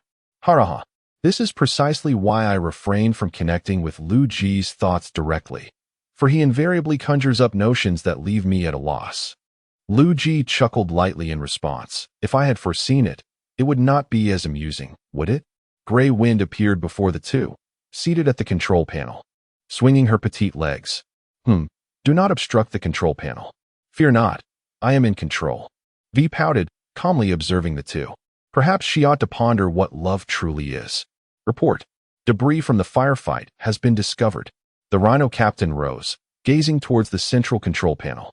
The other Rhino personnel in the command room followed suit, observing the clear display of several alloy plates floating not far from the fleet. The lieutenant introduced. This is the shipwreck we just discovered. According to technical analysis, It was caused by explosive weaponry, with additional melting marks left by laser weapons. The data suggests it is highly likely that a band of pirates seized a passing merchant vessel. The captain scrutinized the remnants. Is this all the debris? Indeed. Upon hearing this, the captain pondered. No, it was not the pirates. The lieutenant remained silent, patiently awaiting the captain's pronouncement. Look at the debris. The image of the wreckage was magnified, and the captain continued. The stitching marks on these remnants are evident. They are certainly not from an imperial merchant vessel. The captain beamed at the others, for such a method of assembly is hardly up to imperial standards. Am I correct? Ha ha ha. Thus, this must be the result of a pirate infighting.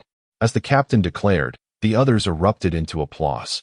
The lieutenant recognized that the captain was overlooking numerous possibilities, such as smuggling vessels or other pirates.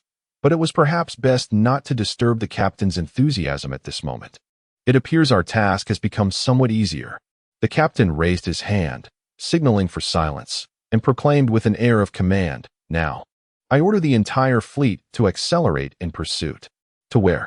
The direction. Let us continue towards the edge of the river system. The Rhino fleet surged forward at full speed, allowing us to finally discern their fleet configuration. According to Ascendant Explorer standards, 3 destroyers and 15 frigates. By specifications, this formation is even inferior to that of the pirates. However, one must remember that the materials, armaments, and personnel quality of regular forces vastly surpass those of pirates. Moreover, their trajectory veered slightly from that of the departing pirates, heading straight towards the central star zone. Gu Xiaoluan submitted the technology of the dimensional anchor to the council, prompting another brief meeting. In summary, the 7 elders recognized the significance of the dimensional anchor. They were acutely aware that at this juncture, Huaxiao was inextricably linked to the suzerain, on the brink of merger, hence they fully supported Gu Xiaoluan's proposal. Near Juxia City, the current site of the Super God Academy, which also serves as the headquarters for the Super Original Forging Forces and the total command for external defenses and scientific research. A Super Original Forging squad navigated through the mountainous region 100 kilometers away from the captain's distinctive adornments. It was evident he was stronger than the average gene warrior. The leading Super Original Forged was a descendant of Rui Mengmeng, adorned with a golden laurel atop his head. He was accompanied by a descendant of Zhao Xian and a descendant of Qi Lin. Captain, how did you acquire this laurel? The Mengmeng descendant glanced back at them. I have lost count of how many recruits have posed this question to me. The Zhao Xian descendant lowered his head slightly. The Mengmeng descendant chose not to elaborate further, instead stating, there are various rewards in the military, not only the European-style laurel but also traditional Chinese accolades, such as the general's flag and the dragon pattern shield. I received the laurel for attaining the title of Legion Champion. What must one achieve to earn that? To single-handedly confront 1,000 Tao Dai. Without turning back, the captain departed, leaving behind 2 envious recruits. Quick, catch up. The 2 exchanged glances and swiftly followed. The trio continued onward, unaware that a Tao Tai sniper, positioned 10,000 meters away, had them in its sights. Bang! The armor-piercing round shot forth, instantly striking the Legion champion.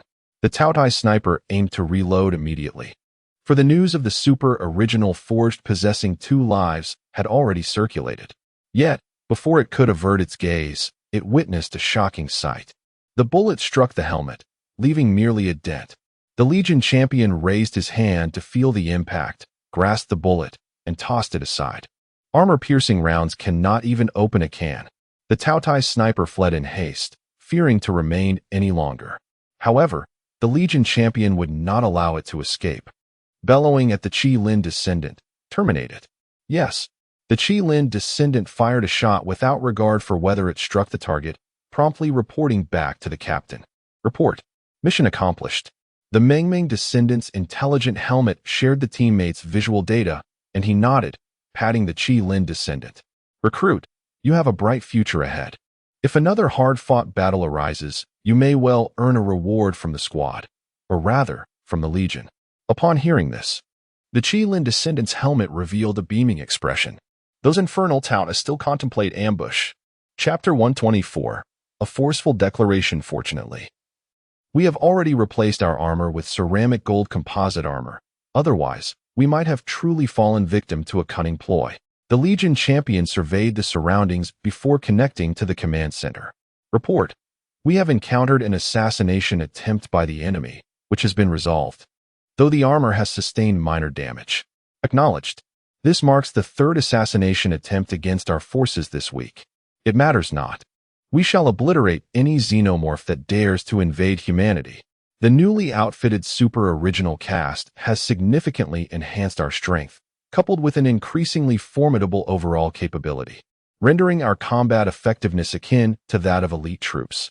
The solar system, also referred to as the Chiwu star system by the interstellar community, harbors the concealed fleet of Taotai in its distant corners. The vessels of Taotai come in two common designs, one resembling a submarine and the other, a colossal figure. The latter, known as the Vanguard class, features a rather diminutive outer ring complemented by four symmetrically placed cylindrical structures. The flagship of the Taotai fleet is a grander version of the Vanguard class, adorned in a blend of blue and white, with the outer cross transformed into an X shape. In the conference room aboard the Taotai flagship, a cadre of high-ranking Taotai convenes. If Earth were merely inhabited by gods, we might stand a chance. However, we find ourselves utterly obstructed by these infernal tin cans, unable to advance even an inch. The winged Taotai king, Shirho, reclined in the main seat with his leg crossed. Our only hope lies with Morgana. We must rely on her to deal with those cans and their deities. Yet, Morgana is hardly cooperating with us. One Taotai interjected, prompting Shirho to turn and continue. She remains lost in her dream of being a demon queen. Another Taotai responded, if we acknowledge her as queen, wouldn't that suffice? This suggestion received immediate approval. Indeed, a queen will do. We could even have a king. Ha ha ha. The room erupted in a chorus of hoarse laughter, prompting Shirho to caution, do not underestimate Morgana. She is an old friend of my deity. Carl. For now, we must continue to support her until my deity, Carl, bestows upon us greater power. In a closed-door meeting of the upper three councils, Huaxia has dispatched Gu Xiaoluan as its representative for a video conference with representatives from the United States and Russia. The representatives from both nations displayed commendable professionalism, not underestimating the young Gu Xiaoluan. The Taotai have ceased their offensive, likely out of fear of a third-party force on Earth, the demons. Dikeo, serving as Gu Xiaoluan's assistant, participated in the meeting. Demons? The American representative inquired, speaking fluent Mandarin with a hint of skepticism. Indeed, the demons adhere to a doctrine of corrupted freedom of thought, fundamentally opposed to our ideology and that of our sovereign nation. Their supreme deity is known as Morgana, a top-tier powerhouse in the cosmos. The American representative fell silent for a moment, seemingly listening to instructions through his earpiece, before posing a question. Since Huaxia was already aware of an impending invasion of Earth, you should have informed us sooner. The Russian representative concurred, asserting, yes, it is the obligation of major powers to do so. Gu Xiaoluan appraised the two representatives. Our diplomats have already alerted you. Furthermore, we have entered a state of war and have sealed our external communication channels. How does that concern you? We are not at war with you. The representatives momentarily found themselves at a loss for words as Gu Xiaoluan continued, protecting Earth is a shared responsibility. Yet we do not wish to join forces with you. The American representative retorted, you are developing biological weapons, which is a serious violation of international law. Brother, we have withdrawn from the United Nations. Perhaps you should reflect upon the absurdity of your statements, Gu Xiaoluan shot back. The American representative, infuriated, huffed and glared but refrained from further comment. Meanwhile, Dikeo and others in the communication room struggled to suppress their amusement, eager to hear Gu Xiaoluan's next remarks. International law is a guideline that every nation ought to adhere to. Even if you have allied with interstellar civilizations, compliance remains essential. Gu Xiaoluan promptly countered. It seems your hateful alliance of nations is even more in violation of international law? Care to explain? The American representative fell silent once more. Gu Xiaoluan added, moreover, you have no grounds to question the friendship between our sovereign nation and ourselves. You are unworthy. Acknowledging the futility of the discussion, the American representative inhaled deeply and stated gravely, should Huaxia persist in rejecting our goodwill, the international community will take stringent measures. International community? Which one? The over 100 nations that couldn't even unite to defeat a general? Or that mangy dog called Taiwan? Gu Xiaoluan advised. I suggest you reassess your position after witnessing our upcoming military parade. Your threats will only hasten our liberation of the world's populace. Let it not be said that I did not warn you. With that, Gu Xiaoluan abruptly disconnected from the American communication, prompting a wave of gleeful laughter in the communication room. The Russian representative, overhearing, chuckled heartily but quickly resumed his professional demeanor. Tavares, we are quite sincere about collaborating against the alien threat. Gu Xiaoluan, while not inclined to engage with them, replied, of course, please discuss further with General Decao. The Russian representative lost his cheer, realizing that collaboration was no longer feasible. In Night City, at the bar Rebirth, the Ronin team had gathered. Yet due to their lack of credentials, they could only wait outside. Man, who are we waiting for? Chi Wei leaned against the car, smoking, as Lucy approached her, accepting a cigarette offered by Chi Wei, David and the others. Upon hearing this, Rebecca perked up and Sasha's eyes sparkled. Dorio leaned closer to Man's ear and whispered, Rebecca seems lovesick. What's Sasha's situation? Man crossed his arms, remaining motionless. She's lovesick too. Who has she taken a liking to? Dorio paused for a moment before stepping away from Sasha. This action left Sasha somewhat perplexed, but she paid it little mind. Suddenly, Mizuno Hayabusa sped into view, coming to a steady halt by the roadside. The trio exited the vehicle, and Jack cheerfully approached Man for a hug. Everyone in Amp. Oppos, S here. Why aren't in Amp? Oppos, T we going in? Oh, we just arrived. Jack said nothing more and smilingly led them into Rebirth. David lingered back, watching as Sasha embraced V, momentarily unsure how to respond. Hey, David snapped back to attention, glancing down beside him. Rebecca waved, and upon catching his gaze, she lowered her hand. Rebecca, hello. Seeing that he remembered her name. A smile broke across Rebecca's face. It's been a long time, David. Chapter 125, The Arrival of Angels. Have you missed me? David paused, taken aback by such a bold approach. Rebecca immediately sulked and explained, oh dear, it's not every day I encounter a handsome man I like. It's only natural I lack experience. Can't you be a bit more considerate? He chuckled awkwardly, managing a polite smile. Rebecca, at the sound, both turned to the entrance, where Lucy stood. David met her gaze, and after a brief moment, Lucy averted her eyes. Let's go in. David nodded and guided Rebecca toward the door. This is my friend. Do remember to grant her passage in the future. The two security guards nodded slightly, bowing their heads. In response, Rebecca stuck out her tongue at them, clearly still holding a grudge for their earlier refusal. Upon entering, they found Roger engaged in conversation with the others. Roger. Hello. David greeted. Hi, David, Roger replied with a smile, then turned to Rebecca, who pointed at herself. I'm Rebecca.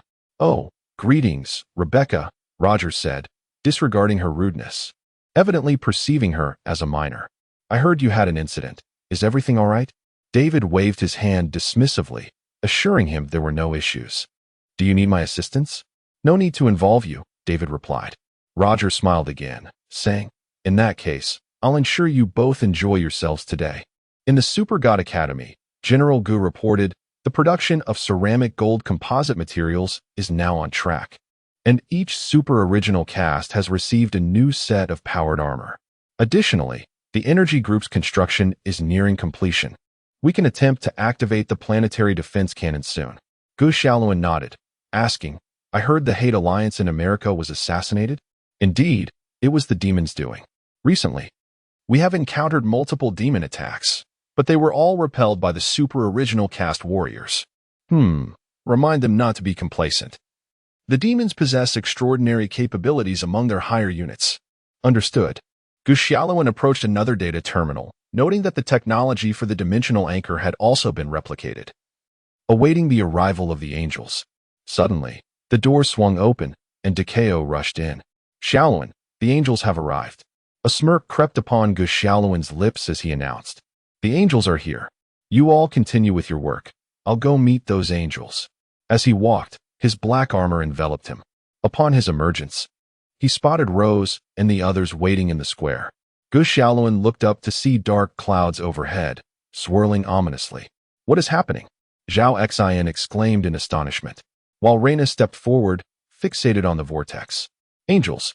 Their intentions are not benevolent." Gu Xiaoluan reassured his companions, "Do not be anxious. I am here." Comforted by his presence, they relaxed, viewing Gu Xiaoluan as an invincible figure. "All units, assemble," Gu Xiaoluan shouted, and within 30 seconds, all super original cast warriors were lined up. Report. Formation complete. The base retained 10 small teams, with the remaining teams stationed across their respective battle zones. The second batch of 100 new recruits was also stationed alongside the veteran teams, leaving only the elite 10 squads, along with the guards of each original body. Within the Super God Academy, all stood at the ready, gazing skyward. At this moment, Gu Xiaoluan inquired about their military preparedness, asking Dekeo, "Can we detect the angels with our current capabilities?" Dekeo, with a stern expression, shook his head. "If not for the angels' warning, we would likely only see them when they were upon us. Is the gap truly that wide? Angels are the most formidable civilization in the universe, renowned for their individual combat prowess. Such a situation is to be expected." A T-shaped structure swiftly descended below the clouds, hovering above the gathered crowd. This edifice resembled an inverted sword, flanked by magnificent wings, with a crimson throne atop the hilt. What a lack of aesthetic sense. Gu Xiaoluan muttered under his breath, then approached with the original bodies. The divine Kesha sat upon the throne, flanked by 7 high-ranking angels. "Oh, is that not the war maniac Dekeo?" Kesha reclined casually, her voice resonating throughout the atmosphere without her uttering a word. "Upon seeing you, it seems everything has become clear." Gu Xiaoluan glanced at Dekeo. "Father-in-law, do you know her?" Dekeo shook his head. "I know of her, but have never met. Shall you speak, or should I?" "You are the main deity. It is best if you handle this." Gu Xiaoluan stepped forward, deciding to gauge the situation and see if there was room for dialogue. Given the angel's haughty demeanor, "You there seated, are you the head of the angelic civilization?" The nearby angels bristled, ready to retaliate. But Kesha raised her hand to signal them to remain calm. "Galactic power, I am not addressing you. I am the main deity of Earth. I can speak on behalf of all its inhabitants." Gu Xiaoluan asserted firmly, maintaining his composure. Kesha smiled at his declaration and glanced at Yen beside her. "Galactic power, grant me 10 seconds to read Earth." Kesha's eyes turned white as she began absorbing information about Earth at an astonishing speed. A rather beautiful world. Yet, its entire history is riddled with war, conflict, and death. No wonder the god of death, Karl, is intrigued by you. Once Kesha finished, Gu Xiaoluan responded, "Though I am unfamiliar with this so-called god of death, Karl, he would find only a dead end here." Such bravado. Kesha tilted her head, gazing at Gu Xiaoluan. "What grants you such courage? Is it the Ascension Seeker?" Kesha's eyes shifted toward the base, and Gu Xiaoluan followed her gaze. The base's walls were adorned with numerous red banners, clearly displaying slogans like, "The Ascension Seeker binds the fate of humanity and Earth, humans aiding humans, and long live human unity." Indeed, Gu Xiaoluan boldly acknowledged, "It is perfectly normal for me to seek out the chief when I cannot hold my own. After all, who wouldn't want the chief's favor?" Kesha then turned her attention to the super original cast, her interest piqued. "Is this also the work of the Ascension Seeker? Quite impressive to have achieved this level of capability." The super original cast, known for their tempers, bristled at her words, yet without orders. They dared not act out of line. "Galactic power, little galactic power." Kesha turned to Yen. "I find the galactic power acceptable. Can you handle a situation involving an unmarried woman with children?" Your Majesty, is this truly the time for such discussions?" Chapter 126. Negotiation. Kesha chuckled softly, refraining from further teasing her. She lowered her gaze to Gu Xiaoluan, continuing her inquiry. "Do you comprehend the magnitude of your actions, the power of the galaxy?" Gu Xiaoluan, aware that she referred to the super original creation, glanced behind him before returning his gaze. Of course, they are the finest warriors. It was evident that Keisha was indifferent to such matters of combat prowess. She proceeded to ask, "Do you know how angels select their partners?" Gu Xiaoluan shook his head. "Through genetic data matching." He paused, a sense of familiarity washing over him, as if they had engaged in something similar before. "Wait, are you implying that you have taken a liking to me?" Rosa instantly turned to Gu Xiaoluan, with others displaying expressions of shock. Duke Ao hurried to his daughter's side, whispering and attempting to guide her thoughts. Even Keisha, who had lived for millennia, struggled to keep pace with Gu Xiaoluan's train of thought. What I meant was, the power of the galaxy is our designated male deity. Your actions seem rather inappropriate." Everyone turned their attention to the progeny of the galaxy, who felt a mix of confusion under the scrutiny. To survive, we must create super-original creation warriors. If you believe that genetic warriors offend the traditions of angels, then I implore you to eliminate the gluttonous beast to ensure Earth's safety. Ensure your safety, and you shall cease your actions? Gu Xiaoluan's expression turned serious as he shook his head. "I merely suggest you consider it, and I will never relinquish my progeny, not even one." Upon hearing this, the progeny of the galaxy puffed out their chests, their fighting spirits soaring to its zenith. Keisha covered her mouth, laughing heartily. "I must admit, the power of the galaxy. You do stir my emotions. However, I promise to leave you for Yin." Rosa pushed past Duke Ao and stood beside Gu Xiaoluan. "Xiaoluan is mine. You cannot take him away." The cunning Keisha pointed to Yin beside her, not me, but her. Rosa glared at Yin, leaving Yin utterly speechless. Gu Xiaoluan laughed as he grasped Rosa's hand. "Rest assured, I shall not depart." This brought Rosa back to her usual demeanor. "I doubt you would dare." Yin felt awkward and turned to the divine Keisha. "Report, Your Majesty, we have detected Morgana's presence, yet we remain uncertain if she has evolved into a fourth-generation body. If we unleash the full power of the Heavenly Blade Judgment, it may endanger Earth's life." Keisha frowned slightly, raising her hand to signal her understanding. "The choice can be left to humanity." Yin nodded before soaring into the sky. Gu Xiaoluan and the others sensed something was amiss. Rosa released her grip, allowing Gu Xiaoluan to take charge. Angel Yin ascended beyond the atmosphere, crossing the KRMN line. She faced the Azure planet, raising her long sword. As boundless orange energy coalesced upon its blade, a faint point of light appeared in the sky, visible to many on Earth. "What do you intend to do?" Gu Xiaoluan's demeanor turned grave as he fixed his gaze upon the divine Keisha. "The power of the galaxy. You must not impede the angel's judgment upon the demons. Nor should you." Gu Xiaoluan activated the communication device, connecting to the main channel of the base. "Initiate the planetary defense cannon, targeting the angel beyond the atmosphere." Command received.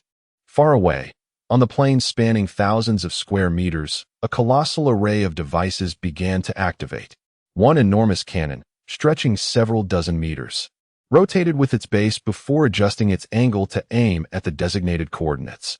The light emanating from its barrel indicated that it was a red laser emitter. This was Gu Xiaoluan's proposed solution. Constrained by material limitations, they opted to construct a somewhat outdated device. As long as it was operational, that was his criterion. This red laser emitter, akin to the Sky Giant, was birthed for the rapid enhancement of military capabilities. Target acquired. Only then did Gu Xiaoluan feel a sense of relief as he turned his gaze back to the angel. "You need not concern yourself with Earth. As for the demons, we shall manage them ourselves." "Handle Morgana?" Keisha waved her hand, chuckling. "Surely, you do not believe that you mortals can contend with Morgana. We shall see whether we can succeed." Keisha appeared somewhat disappointed. "Gu Xiaoluan, as the power of the galaxy and the future deity, you ought to attempt to think like a god." Upon hearing this, Gu Xiaoluan's temper flared. "Only the chief has the right to educate me. You are not worthy." "Oh, are you angry?" "It matters not. The choice lies in your hands." Gu Xiaoluan was about to retort when an alarm blared through the communication. "Commander, an unidentified aerial island has appeared above the giant canyon city. Judging by the architectural decor, it is likely a demon. Damn it. Using humans as shields. Immediately evacuate the populace. Order all super original creations in Giant Canyon City to jump to assistance. All squads in this combat zone, converge here." This time, there is no room for survival. Charge forward. Buy us time. Chapter 127. Successful negotiation. Gu Xiaoluan turned once more to the super primordial warriors behind him. Everyone, board the crafts. Support Juxia City. In the next moment, all the warriors sprang into action, their thunderous footsteps echoing as they rushed towards the airport. The angels observed with keen interest, unable to suppress their awe at the combat prowess and formidable presence of the super primordial. Support Juxia, eradicate the demons. Soon, only the primordial core remained, watching as the shuttles ascended into the sky like a swarm of agitated bees. Gu Xiaoluan glanced again at the divine Kaisa. If you keep your promise, then witness what the warriors of Earth are capable of. Divine Kaisa nodded, and the spacecraft in orbit halted their movements as the base's equipment resumed operations. You too, be cautious. Reyna nodded and departed first, followed closely by the others.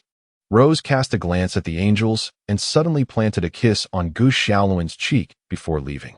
As soon as they departed, a massive projection appeared in the sky, courtesy of Morgana. Kaisa, you wretched creature. The entire universe is pursuing us for condemnation because she fabricated. Silence. Alien. Gu Xiaoluan had no desire to heed her deceitful words. I will not be swayed by your seduction, you wicked demon. Prepare to be cleaved into 18 pieces. Morgana paid no mind to Gu Xiaoluan, asserting that the so-called divine order was dictated solely by her, as decreed by the divine. The divine could sacrifice hundreds of billions of lives. It was a necessary sacrifice. Below, several individuals observed as the two exchanged heated words, and Gu Xiaoluan, unable to contain his anger, shouted, "Shut your mouth, you wretched creature, you ugly hag." Gu Xiaoluan turned to Kaisa again. And you, can you please turn off that blasted loudspeaker? Kaisa, unfazed as if teasing a child, displayed the grace of the divine. On the shuttle, the super primordials were also watching the live broadcast. Why bother talking with them? Why not just eliminate them all? Mengming's offspring polished a long blade, while the opposing galactic offspring adjusted their weapon, quickly attending to their own primordial. Commander must have some profound intention behind this. Lu Chuang's offspring, however, was different. Look at that demon queen. Her attire clearly suggests she's peddling herself. Brother, who taught you that? Lu Chuang pointed at Morgana, his face a mix of defiance and lasciviousness. Look at her outfit. It's obvious she's selling something. Kaisa exchanged a few more barbs with Morgana before casually cutting off her communication. Since you have chosen this path, prepare to face utter destruction. And you, Gu Xiaoluan, using the angel's resources to oppose us, you are prohibited. Wait. An angel pointed a sword at Gu Xiaoluan. Do not interrupt the queen. Gritting his teeth, Gu Xiaoluan felt an overwhelming sense of helplessness. Apologies, Chief, but I must disappoint you once again. I wish to discuss a matter with you. Speak. I grant you this opportunity. Kaisa understood that he was not yielding, but simply making a final attempt. I propose a deal. We aim to construct a cosmic scale structure, but Earth lacks the capability, so we seek the angel's assistance. Fearing her refusal, Gu Xiaoluan hastily added, we can offer energy, resources, warships, technology, and even genetic warriors. The cost-effectiveness of the super primordial is quite high. You have seen it for yourself, Queen Kaisa. The angels turned their gazes towards Kaisa, who raised a finger and flew a couple of paces forward. Galactic power, you seem to misunderstand the angels. We possess the most abundant resources, the most formidable weapons, the most advanced technology, and the most beautiful beings in the universe. I am uncertain what you Earthlings could offer that might pique our interest. Gu Xiaoluan looked earnestly at Kaisa. This is not merely a trade. It is a matter of the sovereign state, the Ascendant Seekers. The structure we intend to create is called a dimensional anchor, akin to a Stargate or a Great Worm Bridge. The technology is stored in the base's database. I trust you can access it directly. Kaisa's eyes widened in intrigue as she considered his proposal. I respect your almost transparent privacy. However, if you insist on showcasing it, I would not mind taking a look. Initially disinterested, her thoughts shifted as she became captivated by the idea. This is remarkably intriguing. Gu Xiaoluan quickly inquired. What do you think? What do you mean? What do I think? I cannot comprehend it. I will not comment. The others exchanged bemused looks, and after a brief pause, Gushaloin continued, the sovereign state is willing to pay 10 times the total cost for constructing the dimensional anchor. Anything will suffice. I agree. But be warned. Once we acquire this technology, you cannot hold us accountable. Gushaloin's face lit up with joy as he nodded vigorously. And also, you, galactic power, must serve the angels for 10,000 years. What? I will only accept this condition. Kaisa raised an eyebrow at Yan, and the other angels burst into laughter. Very well. Agreed. Gushaloin was utterly astonished that the angels had consented to the deal. When will you complete it? Does this dimensional anchor have any size limitations? No. A scale of several dozen kilometers should suffice. It will be completed within 6 Earth months, possibly sooner, provided you work an additional 5,000 years. Deal. Gushaloin dared not contemplate anything else, fearing the angels might read his thoughts of wanting to take advantage. Dekeo and the others did not dare to interject, waiting for the negotiation to conclude. The figures of the angels gradually became ethereal, slowly vanishing into the air. Once they were gone, Gushaloin immediately changed his demeanor, claiming to eradicate evil, yet fleeing so swiftly. Is there no sense of professionalism? Dekeo, observing Gushaloin's mumbling, reminded him, Shaolin, a battle has already erupted over there. The troops stationed at Juxiao City are preparing for a jump combat operation. Oh, right. I must take my leave. Gushaloin flapped his black wings and soared into the sky. Alone, Kaisa revealed a different side of herself, stretching languidly. She then turned to Yin. For your future, the Queen, bargained with the galactic power like a merchant. How do you intend to thank me? How about I serve as your guardian angel for another 5,000 years? Ha ha ha, you little sly one. I cannot keep you forever. It is time for you to seek your true love. Chapter 128. Demon City, Giant Gorge City. The grotesque demons surged forth, lunging at the unsuspecting populace of Giant Gorge City. The once serene recreation square had morphed into a battleground, where advanced artillery stood alongside antiquated cannons, hastily retrieved from the depths of storage. Buzz! A molecular blade descended, cleaving a demon-foot soldier in two. Rui Mengming's progeny glanced back at the citizens behind him. Just as he was poised to charge forward, a divine penetrating round pierced through his helmet. 3 seconds later, he rose once more. The enemy possesses divine weaponry. Exercise caution. He hadn't yet spotted the foe when another divine round struck. The signal from the subnode has vanished.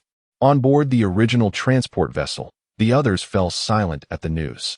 Rui Mengming, in disbelief, turned to Gushaloin, questioning, Brother Shaolin. What is happening? Gushaloin, momentarily distracted, returned to reality, his expression a tapestry of emotions. What's wrong, Shaolin? Roses, teleport me in. With a ripple in space, Gushaloin materialized before them. He knelt before Rui Mengming, grasping her hand. Mengming, listen to me, do not grieve. The others fell into a heavy silence, while Rui Mengming forced a smile through her anguish. Your child has fallen. You must be lying? Rui Mengming felt a wave of dizziness wash over her, pressing her forehead in an effort to stay lucid. I'm sorry, but this is the reality. The others furrowed their brows, their hearts heavy with concern for their own progeny. Lu Chuang, witnessing Rui Mengming's sorrowful state, struck the cabin wall with urgency. Speed up. A small boy watched as a demigod suddenly collapsed before him, followed by more demigods rushing to the scene. A galactic progeny raised his shield, scanning the surroundings, while another Chilan progeny knelt by the fallen child of Mengming, beginning to extract genetic seeds. In the next moment, the boy felt himself being embraced. He looked up to see a child of Lu Chuang. What happened to him? He's dead. The tone of Lu Chuang's progeny remained unchanged as he set the boy down at a temporary outpost and swiftly departed. I am Gushaloin, all super original forgers. Be wary of enemy snipers. The vanguard must buy time for the Rose progeny to calculate teleportation data with utmost speed. Lu Chuang's progeny quickly regrouped, covering the retreat of the Chilan progeny. Press on. As long as our genetic seeds endure, resurrection is possible. Yes, Captain. Demon City, wow. Your marksmanship is impressive. Clad in dark, elite demon armor, one demon set down his sniper rifle, basking in his comrades' praise.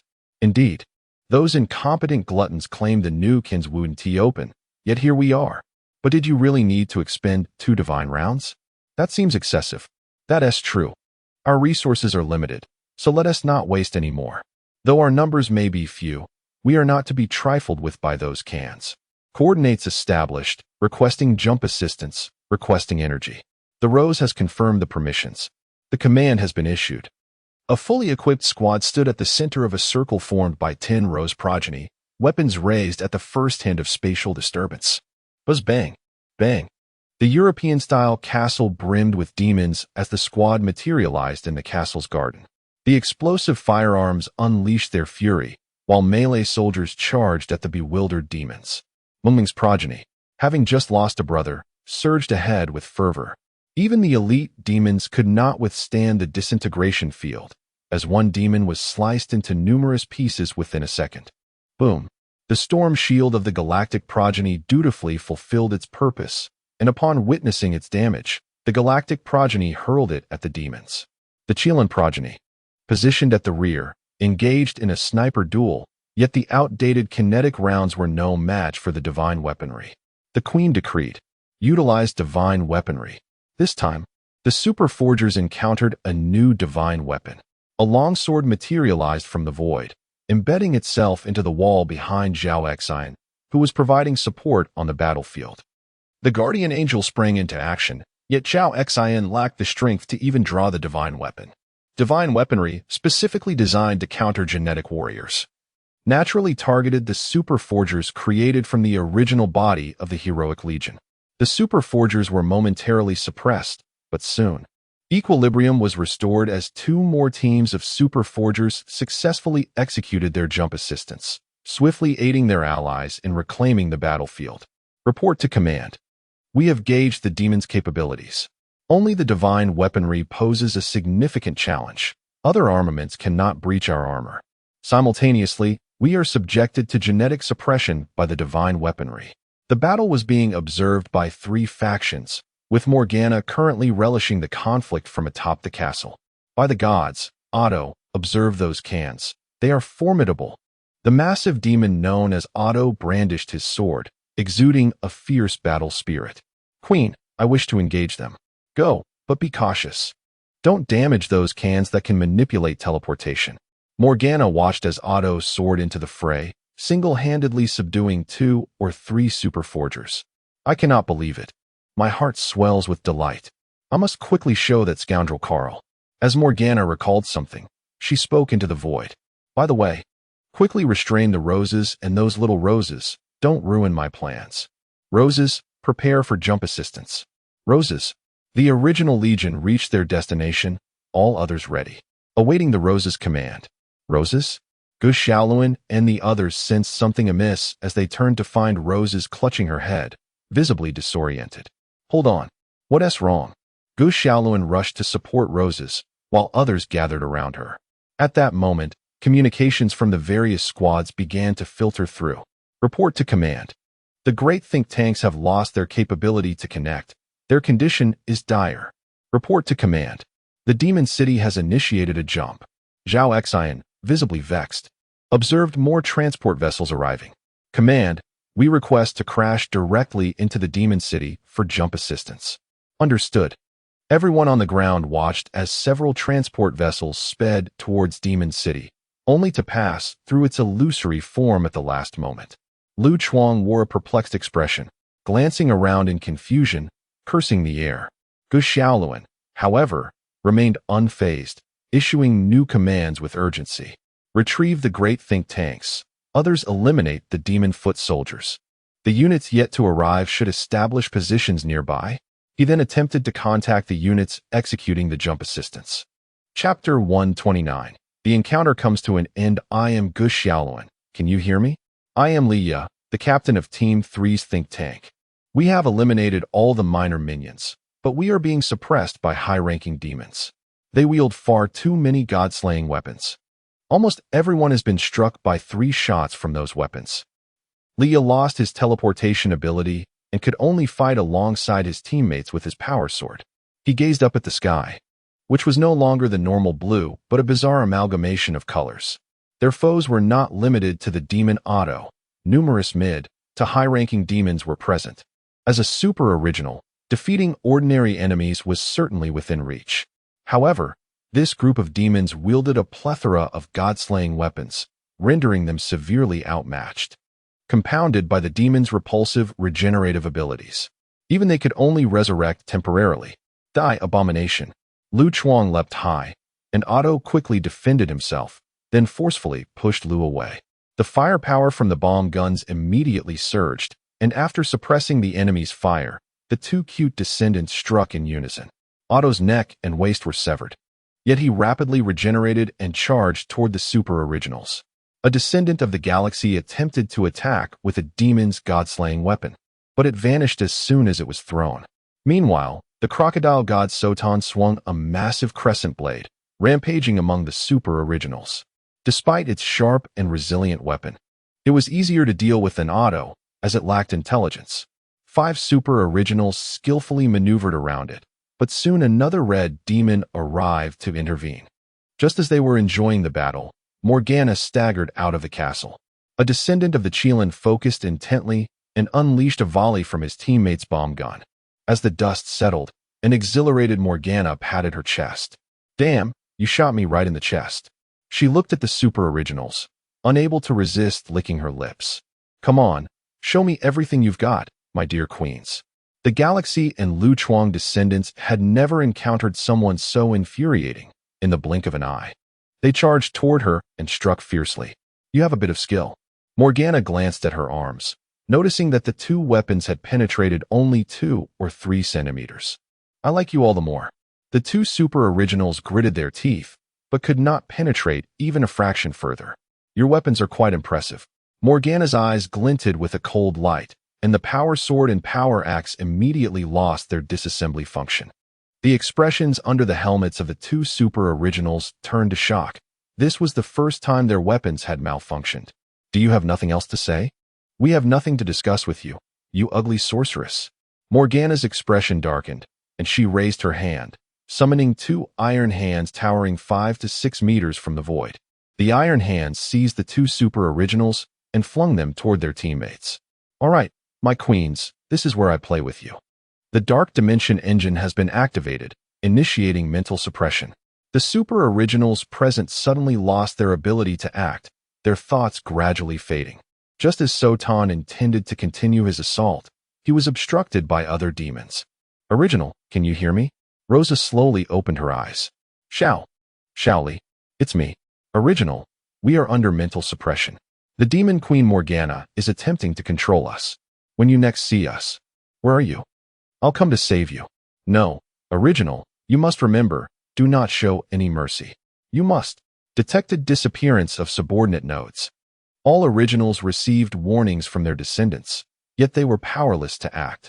The alert tone rang for a full minute, and all 3 squads of jumping assistants logged off. Even Lu Chuang, who usually acted recklessly, sat dazed on the ground. Rosa gently pushed Gu Xiaoluan aside, just as she attempted to rise. She collapsed helplessly back to the ground. She clenched her fists, filled with helplessness and rage. "Morgana, I will kill you." "Ah, Your Majesty," the time-space Rosa seems to be angry. Morgana waved her hand dismissively, placing her hands on her hips as she surveyed her spoils. "It's fine. I'll coax her later." The aide chuckled awkwardly. Whatever the queen said was final. "Come, let me see my treasures." "Otto, go away." Otto glanced at the super originals beneath her feet, clicked her tongue, and lifted her leg. The mindless super originals slowly rose, and Morgana watched with admiration. Bong. The BM explosives concealed within the chest of the super original were triggered, blowing everything around them apart. Ugh, ugh, ugh. Morgana hastily waved her hands to disperse the smoke, and Otto returned with the super original in tow. "Your Majesty, do we still need to execute the elite troops?" "Wait. Let me find Carl first. I want him to see what this is." "What's wrong? Why so glum?" Liu Ji waved his hand in front of Gu Xiaoluan, who finally snapped back to reality. "Chief, we encountered a demon invasion and suffered heavy losses." Liu Ji sighed in relief. "It's all right. As long as there are genetic seeds, I can resurrect you, ensuring you remain identical. There are no genetic seeds. What happened? Gu Xiaoluan sighed. It's a long story. Perhaps we should gather everyone. By all means, Liu Ji replied. Inform everyone to convene. Gu Xiaoluan recounted the entire situation to the group, showing them the relevant memories. So, we can go to Xiaoluan's place? Old 8 outlined the next phase of the plan. Indeed, even if the angels take 6 months to construct, utilizing all the nanobots will shorten the time. David, observing Gu Xiaoluan's melancholy demeanor, offered comfort. Brother Luan, do not be too disheartened. The chief will surely find a solution. Chief, what solution could there be? I truly have no good ideas, but I don't need to come up with suggestions. Morgana, having acquired the super originals, will not easily destroy them. She will either control them for battle or take them for experimentation. If handled correctly, perhaps they could be spared. The prospect of venturing into another dimension was initially thrilling. Yet Morgana's interference dampened everyone's spirits. Chief, what do we do when we get there? First, we will discuss the trade with the Radiant Sun. Aren't their living conditions poor? We can offer them better conditions. And the angels? We shall see. We have no conflicting interests and could even consider them as potential allies. Then what about the glutton and the demons, and that Grim Reaper? Liu Ji tapped the table. I want to involve myself in your military affairs. You all may proceed as you wish. Chapter 130. The new type of worship what? Hit Meow exclaimed, digging at her ears in disbelief. Liu Ji smiled subtly, bowing his head and feigning ignorance. Really? Meng Yu and Hit Meow exchanged glances, their thoughts perfectly clear. Then, the voice of Grey Wind emerged, always stepping in at the right moment to echo Liu Ji's sentiments. In the face of Ascension, everything can simply be categorized as ally or foe. We must eradicate those who obstruct our ascent with utmost efficiency. The urgency of Ascension cannot be overstated. Every passing day inflicts additional suffering upon the world. We have no time to reason with our adversaries, nor do we wish to.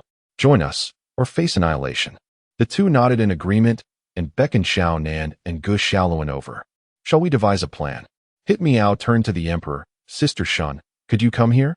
Liu Ji and the others exchanged amused glances, all looking at Hit Meow. What is it? Sister Shun, do you have any highly efficient weapons? The Emperor appeared puzzled. Isn't the blue laser quite effective? One type is rather insufficient. Could we have more? What do you mean? Meng Yu explained, Sister Shun. While the blue laser is powerful, it is too time-consuming for cleanup. Is there any more efficient extermination-grade weaponry? Xiaonan nodded in agreement. We need to cleanse the entire underworld star system. The Emperor's face lit up with excitement as she raised a finger. Yes, indeed. The research department has more than just blue lasers for planetary extermination. There are a total of 9 highly potent methods. These include Doomsday Judgment orbital bombardment, atmospheric incineration torpedoes, virus bombs, Modalis atmospheric missiles, cyclone torpedoes, blue lasers, antimatter missiles, space torpedoes, and disintegration cannons. I never imagined our technology had reached such formidable heights. The 3 from the military were left awestruck, and Gu Xiaoluan wore a look of shock. Which one shall we use? Naturally, we shall employ them all. What about the ship? The 4 turned to Liu Ji, who then displayed a design for a warship. The Deterrence-class frigate. Is that really a ship? Everyone gazed at the blueprint of the Deterrence-class, which resembled merely a small stone. Why does it look so much like a green-skinned vessel? Liu Ji nodded. Glancing at the Emperor, it is indeed a green-skinned vessel. Find a small asteroid, reinforce it with alloys, equip it with weapons, a reactor, and an engine, and voila. It's complete. 666. But what about the ship's compartments? In response to Hit Meow's inquiry, Meng Yu playfully tapped his head. The synthetic beings operate without the need for air. They can thrive in a vacuum. Liu Ji added. Moreover, synthetics do not perish, ensuring our ranks will never dwindle. Though this ship may be exceedingly fragile, it is cost-effective. Xiaonan turned to Lao Ba, asking, shall we attempt to construct a few? Let me see. Lao Ba scrutinized the cost and rubbed his eyes in disbelief. If we assume the asteroid is free, the total alloy required is even less than that for a 100-meter computational array in the research zone. What does that imply? How about we build 1,000 and test the waters? V pondered. Chief, at this size, isn't it just an aircraft? Don't belittle it. At least an aircraft can return. I wouldn't expect this contraption to be reusable. As the discussion continued, Liu Ji suddenly stroked his chin. I believe it can be further refined. Refined again? Not just the three from the military. Even the Emperor and V looked bewildered. How can it be improved further? Will it possess combat capability? Liu Ji offered Hit Me Out a reassuring glance, compressing the deterrence class down to between 100 and 300 meters. Amid the astonished gazes of those present, he removed the reactor from the ship's blueprint, significantly reducing costs. Chief, by removing the reactor, how will the ship drift? Liu Ji smiled silently. Beginning to craft a new class of warships. Ding. Support class energy ship. This vessel lacks primary weaponry, but boasts formidable armor and at least 10 reactors. We will have the energy ship trail behind the deterrence class, transmitting energy via quantum transfer to power the weapons and engines. With ample energy, we can also equip the energy ship with multiple shields. Let's add a torpedo deterrence ship. That way, we can save even more costs. And if it explodes, we won't suffer significant loss. The Emperor's expression was complex. Oh, Messiah, this is your domain. Ah, Chief truly is a master of technology. Go away. Hit Me Out scratched her head and immediately began simulating the fleet. Let's play it safe. 10 deterrence-class ships followed by a small energy ship to form a line formation. 50 line formations followed by standard warships. Wouldn't that be invincible? Xiao Nan raised his hand. Could we also create a deterrence-class energy ship? That wouldn't work if it explodes. We would incur heavy losses. Liu Ji waved his hand, stating, it may be labeled as a deterrence class, but it resembles an aircraft more. Never mind. You all deliberate at your own pace. Xiaolun, come with me. Oh, coming. As Liu Ji departed, the Emperor followed suit, leaving the others to continue their ship designs. Hey, how about we compress it further? Equip it entirely with torpedoes, forgo the shields, and remove the armor. What do you think? How many torpedoes? 10. Firing 1 isn't a loss. 2 brings profit, and 3 or more is a windfall. Mengyu added, isn't it a divine blessing if we hit 5 or more? Absolutely. By the way, who exactly is the divine monarch? Unknown. Perhaps you should ask the chief another day. V marveled at the design, feeling inspired. She inquired, but what about the torpedo hit rate? You wish to control the hit rate? Just getting them launched is already a win. V chuckled awkwardly, acknowledging, indeed. If 10 ships can achieve 1 successful hit, that's a gain. Suddenly, I feel that 10 torpedoes per ship is excessive. Then let's optimize it further. Chief, they have already commenced the construction of new warships, named the Slaughter B-class assault craft. The leaders deemed such an abstract name unworthy of a warship, hence categorizing it as a type of aircraft. Liu Ji nodded, no longer concerning himself with that, and turned to the Emperor. Speak. Why have you come to find me instead of engaging with your sons? The Emperor chuckled sheepishly. I had nothing pressing on my end, so I thought I might come back to assist you.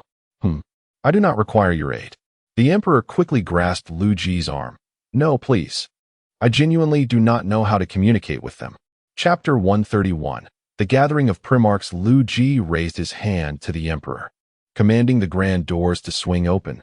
Then with a flick of his wrist, he cast the Emperor outside. Thud. The Emperor, clutching his rear, rose to his feet with a sigh, steeling himself to proceed. In the opulent and majestic corridor of the palace walked the lion, Leon Aljornson. Unfortunately, he encountered Lehman Russ around a corner. Although they had both recognized each other long ago, their demeanors were starkly different. Leon opted to disregard him, while Russ eagerly approached. Brother, do not ignore me. You are far too noisy. I have more pressing matters at hand, and no time for your antics. Russ enthusiastically wrapped an arm around Leon. Come now, let us arrange a wrestling match soon. I shall exact my revenge. You seem particularly jovial. Of course. Did you not see that splendid warship in low Earth orbit? That belongs to Horus. Oh. Russ immediately deflated. Leon did not wish to continue this disheartening conversation with the eager Russ. He maintained a stern expression and proceeded forward, with Russ promptly trailing behind. 3 members of the Imperial Guard approached, the leader stepping forward with a slight bow. My lords, please follow me. His Majesty summons all primarchs to the banquet hall. Leon surveyed his surroundings, noting the presence of over 10 patrolling guards along the route he had traversed. How many sentinels have been deployed here? No, we have not summoned additional guard Astartes from other garrisons. Leon ceased to care, as Russ's incessant chatter was overwhelming. Russ, having not seen his brother for quite some time, was overly enthusiastic, despite being a man of considerable wisdom himself. Golden flames scorched Horus's soul as he squeezed his eyes shut, gritting his teeth to endure. Slap. Horus felt a gentle slap to his cheek, prompting him to open his eyes in bewilderment. Father. Before him stood the dazzling emperor, his expression stern as he gazed at Horus. Horus looked back in excitement, then suddenly lowered his gaze. I am sorry, Father. I have disappointed you. No. Horus lifted his head once more as the emperor forced a stiff smile. You have done well. Horus felt a surge of emotion and embraced the emperor.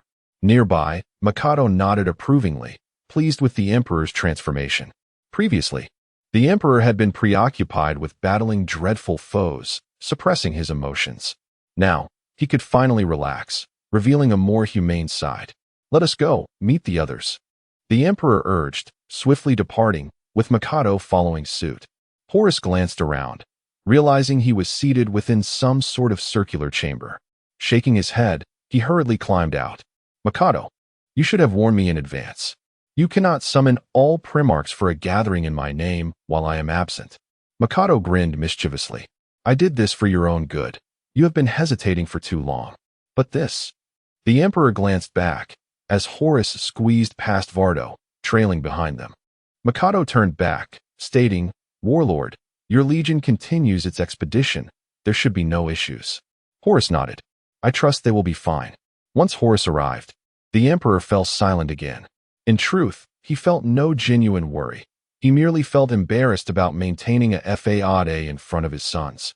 Brother, I must commend your craftsmanship. It far surpasses any master artisan I have encountered. Uncle Vulcan bent low, carefully caressing the enormous table stretching hundreds of meters. Gil Lyman accepted the praise with a smile, engaging in a bit of mutual flattery. Korax sat beside Gil Lyman, joining in their discourse. Suddenly, the brooding Conrad Kurz appeared next to Sanguinius, who was retracting his wings and turning to his brother. Brother, my visions have encountered some discrepancies. I sense something ominous. Sanguinius replied seriously, Indeed, I share this feeling, yet I am confident Father will manage everything. Kurz contemplated his blurred visions, realizing he could no longer foresee the future of the Imperium and the universe. Let us hope so. The other primarchs maintained their distinct social circles, each clearly defined. The Emperor has arrived. Magnus' announcement silenced all present, their gazes collectively turning toward the entrance. 2 guards swung open the 10-meter-tall golden doors, with Mikado entering the banquet hall first. The Emperor extended his hand, lifting the guards on either side as he strode into the hall. Behave yourselves. The 2 guards exchanged glances and simultaneously removed their helmets, revealing Alfarius and a heightened Omegon. Horus followed closely, warmly greeting his brothers. Brother, it seems you have been well of late. Horus's smile faltered as Khan of the Shagatai expressed confusion. They were unaware of Horus's return via transport. Things are going well. The Emperor took his place at the grand dais, prompting immediate silence among the attendees. They directed their varied thoughts toward the Emperor, seeing the atmosphere stagnate. Mikado promptly announced the commencement of the banquet. Delicacies from across the Imperium were continually presented, yet no one began their meal. Please, eat at your leisure. Only when the Emperor spoke did others resume their previous demeanor, engaging with their companions. Yet the Emperor remained idle, merely observing, somewhat disrupting the atmosphere. 10 minutes into the banquet, Mikado gestured for the Emperor to address the gathering to ease the tension. The Emperor slightly nodded, acknowledging the cue. Among you, some have betrayed me. Clatter. The sound of cutlery dropping echoed. Bang. The lion slammed his fist on the table. The other primarchs exchanged wary glances, speculating amongst themselves who the traitor might be. Yet, through their silent exchanges, they could easily identify their perceived list of trustworthy individuals. Father, who is it? I shall not spare him. The Emperor's hands interlocked, his gaze remaining placid. Not just one. There are 9 who have betrayed me. The Primarchs erupted into chaos, the room resembling a silent version of a party game of werewolf. Fugrim. Before the Emperor could finish, the lion's sword was already poised at Fugrim's throat. Fugrim appeared innocent, making no movement to prove his loyalty. Leon, get down from the table. I meant for Fugrim to relinquish his sword. Leon, flushed with anger, huffed and stepped down from the table, refraining from sheathing his sword, instead continuing to survey the surroundings. Chapter 132. Confession to the original being. Fugrim withdrew his stabbing sword and approached the Emperor, kneeling gracefully on one knee and presenting the weapon with both hands. The malevolent entity dwelling within the sword sensed danger and was immediately engulfed by panic, its instinct urging it to flee, yet ultimately, reason triumphed over fear. The Emperor's eyes glimmered with golden light as he fixated on the stabbing sword. A fine sword indeed. It shall belong to me, he declared. Of course, Father, Fugrim replied, rising elegantly and bowing once more before returning to his seat. The attentive original beings noted the Emperor's transformation. He had never exhibited such behavior before. He seemed to embody a touch more humanity than usual. The malevolent entity sighed in relief. Curse it. I nearly fell prey to the cursed one. Father, who among us is the traitor? You all could be, was the ominous reply.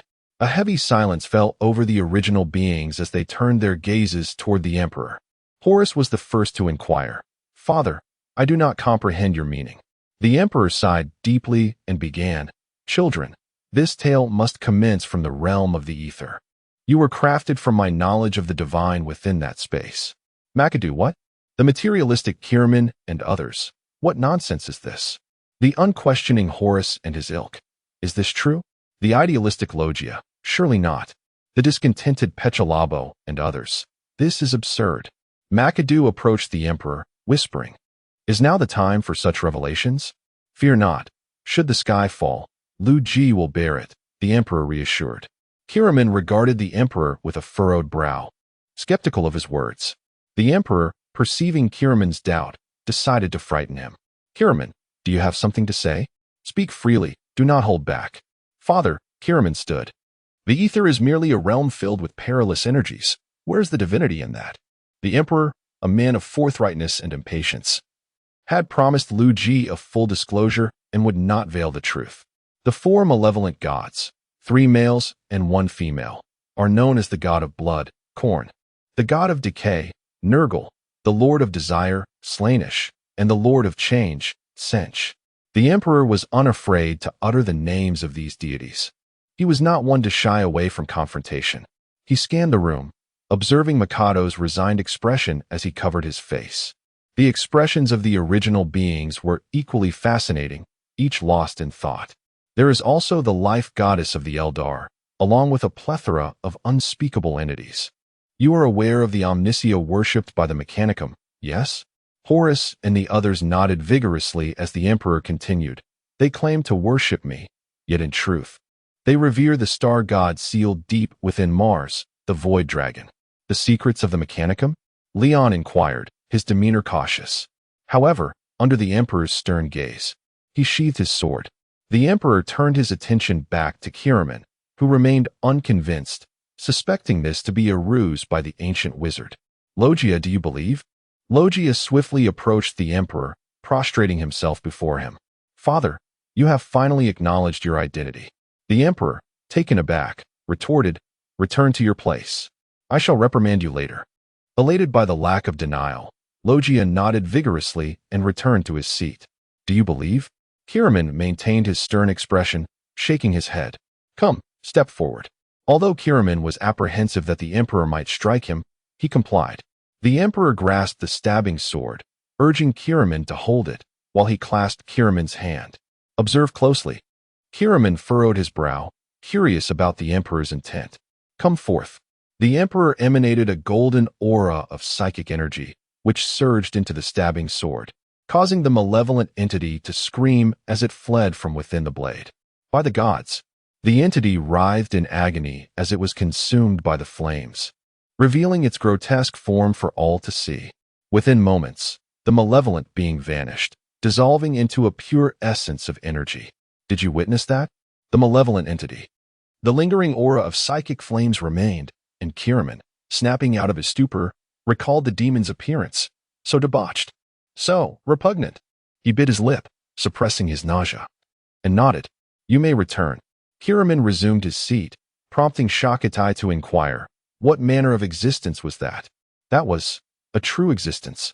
I cannot articulate the sensation, yet I know it was not a deception by the Emperor. Until this moment, I could never have fathomed such profound revulsion. Horus glanced at them. Unlike his brothers, he believed the Emperor without hesitation. Father, if we are creations of the ether, which is rife with malevolence, why do we not resemble that? In crafting you, I incorporated certain arcane techniques. My intention was for you to become extraordinary leaders and warriors, serving the Great Crusade. The Emperor continued, however, the four gods conspired to seduce you, plotting to draw the 9 originals into the fold of the chaos deities. Does that mean none of us have betrayed yet? The Emperor nodded for the time being.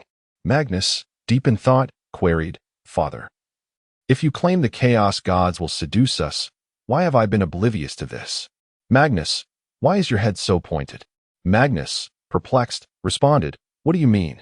The Emperor continued, You presume to be omniscient. Can you foresee my forthcoming actions? Magnus scrutinized the Emperor, shaking his head. I do not know. Precisely. The Emperor exclaimed. You foolish child. With a sudden surge of psychic energy, he cast Magnus against the wall with great force. The other originals were taken aback, bewildered by the Emperor's sudden outburst. You traded your single eye for a pact with Tsench, the Lord of Change, whose very essence is deceit. Look at what you have gained. Tsench. Magnus, recovering from the impact, rose to his feet, clutching his left cheek in disbelief. Indeed, Tsench revels in deceiving the self-important. Leon raised his sword. Father, Magnus has already made contact with the Chaos God. Shall we cast him out? The Emperor gestured for Magnus to return to his position. Today, each of you shall face judgment. None shall escape. As for other matters, I shall address them in due course. Magnus returned to his seat beside Logia, who regarded his brother not with disdain, but with a look of compassion. Chapter 133. Misunderstanding resolved. My brother, do not despair, for you must have faith that the Divine Father will resolve all matters. Even you, who believe in false deities, are capable of redemption. Lorgar, the divine orator, exuded an air of spirited confidence, a stark contrast to his demeanor upon arrival, while Magnus, crestfallen, sat in contemplation, questioning the very essence of his existence. Fulgrim, with graceful poise, inquired, Father, was that blade a machination of the malevolent gods? Indeed, the Emperor replied with a playful yet concerned smile. It was the work of Slaanesh. Do you comprehend its intentions? Fulgrim paused, his expression shifting to one of rueful amusement. I surmise it desires to engage in carnal relations with me? Precisely. Am I jesting? Slaanesh, in its natural state, possesses 6 orifices. Father, should such a predicament arise, I would assuredly take my own life. Oh, but Slaanesh delights in the warmth of the flesh and the manipulation of souls. Enough, Father, I implore you. Ha ha ha. The Emperor and the other primarchs chuckled, while Fulgrim concealed his face, visibly mortified. Malkador marveled at the Emperor's linguistic dexterity, his ability to navigate such delicate subjects with finesse. Moreover, he was capable of engaging with the primarchs in a normal manner, even exchanging jests. It appears you have indeed thrived in that environment. The Emperor's voice resonated in Malkador's mind. Indeed, Malkador. Those 3 years were the most sublime of my millennia-long existence. Of course, the time spent in your company was equally delightful. Malkador blushed faintly. Is it appropriate for you to tease a silver-haired youth in such a manner? When we are finally liberated from the clutches of the warp, we shall relinquish all political obligations and embark on a journey to the farthest reaches of the universe. Humph. I had assumed you would enlist me for further labor. Nay, I jest. Liu Ji's efficiency far surpasses that of even the Golden Age. His intelligent governance is unparalleled. Horus, too, wore a smile, primarily one of relief. However, his gaze fell upon Angron, who remained consumed by unbridled rage. The Emperor, noticing his attention, addressed Angron directly. Angron, HM, I am aware that you harbor resentment towards me for removing you from the battlefield of revolution. Do you desire the removal of the butcher's nails? Ongran, initially taken aback, quickly reverted to his previous expression. No, no need. As you wish. The Emperor, disinclined to engage in further discourse, resolved to have Ongran apprehended and subjected to the forced removal of the butcher's nails once the surgical facilities were prepared. Ongran, finding himself ignored, resumed his seat, seething in silence. Khorne has taken an interest in Ongran. That cripple is fond of vicious and powerful warriors. The others listened with rapt attention, while Ongran remained oblivious, his eyes closed. Mordorion, Nurgle holds you in high regard. What manner of entity is Nurgle? Mordorion inquired, eager to learn. The Emperor elucidated, if the warp is a cesspool, then Nurgle's domain is the outlet. I vow, I would never wish to become such a grotesque abomination. Mordorion nodded emphatically, comprehending the Emperor's warning. Rest assured, the gaze of the four gods upon you does not necessitate your inevitable betrayal. I shall ensure the loyalty of my brethren. Lionel Johnson raised his sword, followed by Sanguinius. In response, Jagatai Khan and Horus drew their swords, and the others followed suit. Those without swords simply raised a fist. This Last Supper had transformed into a round-table oath-swearing ceremony, with Lionel Johnson taking the lead. Should any of you betray our father, I shall show no mercy, as shall I, Horus declared, his gaze sweeping across his brothers. The Emperor, observing this scene, could not help but feel a sense of irony. I swear. Once their impassioned covenant had concluded, the Emperor gestured for them to be seated. Though each of you possesses your own unique flaws, as the adage goes, a father does not despise his foolish children. I hold you all in great affection. Of course, Horus exclaimed, stroking his chin with his right hand, revealing a gold ring adorning his finger. I am, after all, father's favorite. Horus, what is the meaning of this? Brother, do not be agitated. I am merely stating a fact. The Emperor, witnessing the burgeoning dispute, turned to Malcador with a look of exasperation. Perhaps we should simply discipline them all? Matters of import take precedence. At this, the Emperor clapped his hands, signaling for silence. In summation, you are all aware of the perils of the warp, and thus I shall no longer conceal the truth. The reason I have not continued the Great Crusade is to dedicate my efforts to researching webway technology on Terra, in order to discover a safe means of interstellar travel for humanity. Horus, upon hearing this, felt that all had been made clear. Father, why did you not confide in us sooner? The Webway project required utmost secrecy. Then why reveal it now? Because the Webway project is no longer of paramount importance. I have conceived of a new plan. What new plan? That remains confidential. The Emperor laughed heartily. Have no fear, for nothing shall impede the progress of humanity's grand endeavor. Jagatai Khan paused in thought. Father, with due respect, we were concerned about the treatment we would receive at your hands, given the precedent that has been set. The Emperor fell silent for a moment, acknowledging that even those who were not Primarchs had been subjected to punishment for their transgressions. Indeed, we understand. The Emperor continued, following the Great Crusade. You shall be free to pursue your own aspirations. The Space Marines, along with ordinary humans, shall evolve into a more formidable entity. There shall be no base profit motive. And a glorious new world shall soon dawn. Lorgar, upon hearing the key phrase, his eyes gleaming with fervor, inquired, Divine Father, shall we ascend to paradise with you? The Emperor opened his mouth, then closed it, torn between berating Lorgar and acknowledging the truth of his words. With a sigh, he nodded. You speak correctly, but refrain from addressing me as God. Lorgar responded with disappointment. Why? Divine Father, have you not acknowledged all? Lorgar, can you distinguish between a god and a powerful psyker? Of course, Lorgar affirmed. Then do you understand that a powerful psyker is merely a human being? I do. And can you comprehend that the so-called gods are nothing more than agglomerations of warp energy? I can. Then what am I? A god. Even the Emperor could not suppress a groan. Horus and Jagatai Khan exchanged glances, shaking their heads in unison. He is beyond redemption. Chapter 134. The great deceivers St. Gillis and Kalakos exchanged quiet laughter as they engaged in a hushed discussion. Father has changed, remarked one. Indeed. The burdens he bears seem lighter now. I can sense it. Regardless, such a transformation is always for the better. The two observed the emperor as he lectured Liu Ji, sharing a knowing smile. Listen, Liu Ji. Yes, Father God, I shall abide by your decree.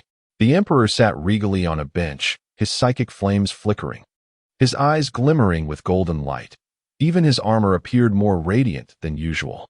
Liu Ji, since you regard me as the true deity, you must adhere to my commands. Liu Ji's eyes sparkled as he prostrated himself. Of course, upon receiving the emperor's approval, Liu Ji instantly transformed into a fervent zealot. I care not for your beliefs. Follow your heart's desire. Liu Ji raised his head, excitement bubbling within him. Father God, I shall construct for you a statue more magnificent than any before. A city more perfect than the city of perfection. Oh, I understand now. Your destruction of the city of perfection must have been because it was unworthy of you. I shall forge a true city of perfection from radiant gold. Although Roble Dorn maintained a rather indifferent relationship with Liu Ji turned to him. Brother Roble Dorn, I invite you to join me in creating the most splendid and robust city of perfection. Roble Dorn raised an eyebrow. My style does not align with extravagance. Sturdiness is my preference. Nay, do you not wish to transcend your own limits? Roble Dorn found himself quite tempted. McAdoo interjected. While I wish not to dampen your enthusiasm, we truly lack the radiant gold necessary to construct an entire planetary city. The Emperor raised his hand. No, we possess it. Even Jexialan has employed porcelain gold composite materials. How could we not have more efficient production methods? McAdoo pondered for a moment. I recall now. This was your arrangement. The Imperial Guard has not reported to me. Wait, did Valdo not seek you out? Valdo, who had been lingering in the background, stepped forward. My lord, you did not issue such a command. I assumed it was part of your plan. At Mikado's inquiry, the Emperor smacked his forehead. You will connect with McAdoo regarding this matter. Once Valdo acknowledged the directive, the Emperor turned his gaze back to Liu Ji. All right, enough of this deception toward your brother. I shall pose one final question. Are you not the same as ordinary people? Father God, how could that be? You are my child. Do you not think others are also my children and deserving of my attention? Liu Ji suddenly grasped the concept, nodding vigorously. Indeed, all are indeed equal. We are all your subjects, Father God. Then should you not respect each individual's inalienable rights as human beings?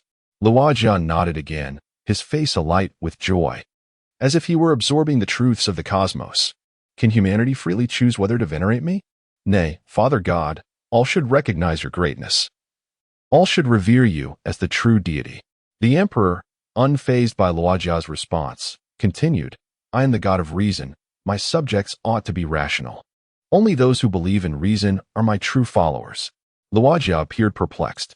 Father God, does this not mean I have contradicted your teachings? Nay, Liu Ji, my child. You have merely made a minor error. You perceive me as the truth of the universe, and as I am the God of reason. Does it not follow that the truth of the universe is reason itself? Thus, by your reasoning, you are indeed embracing reason and the truth of the cosmos. You are the most devout of believers. Am I, really? Though doubt lingered in Liu Ji's expression, elation was now evident on his face. Could I have erred? Nay. Liu Ji vehemently denied it. Father God speaks true. I am the most fervent disciple of reason. The Emperor smiled. Thus, you must not engage in the cult of personality, for that is contrary to truth.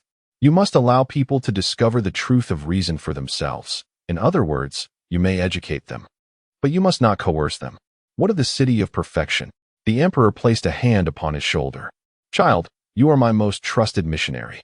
You should establish a city devoted to materialism, researching the truths of the universe and the rationality of humanity. I shall not entrust this task to any other.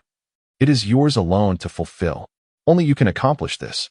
The Emperor pointed at him, and at that moment, Liu Ji's gaze was solely fixed upon the Emperor's finger.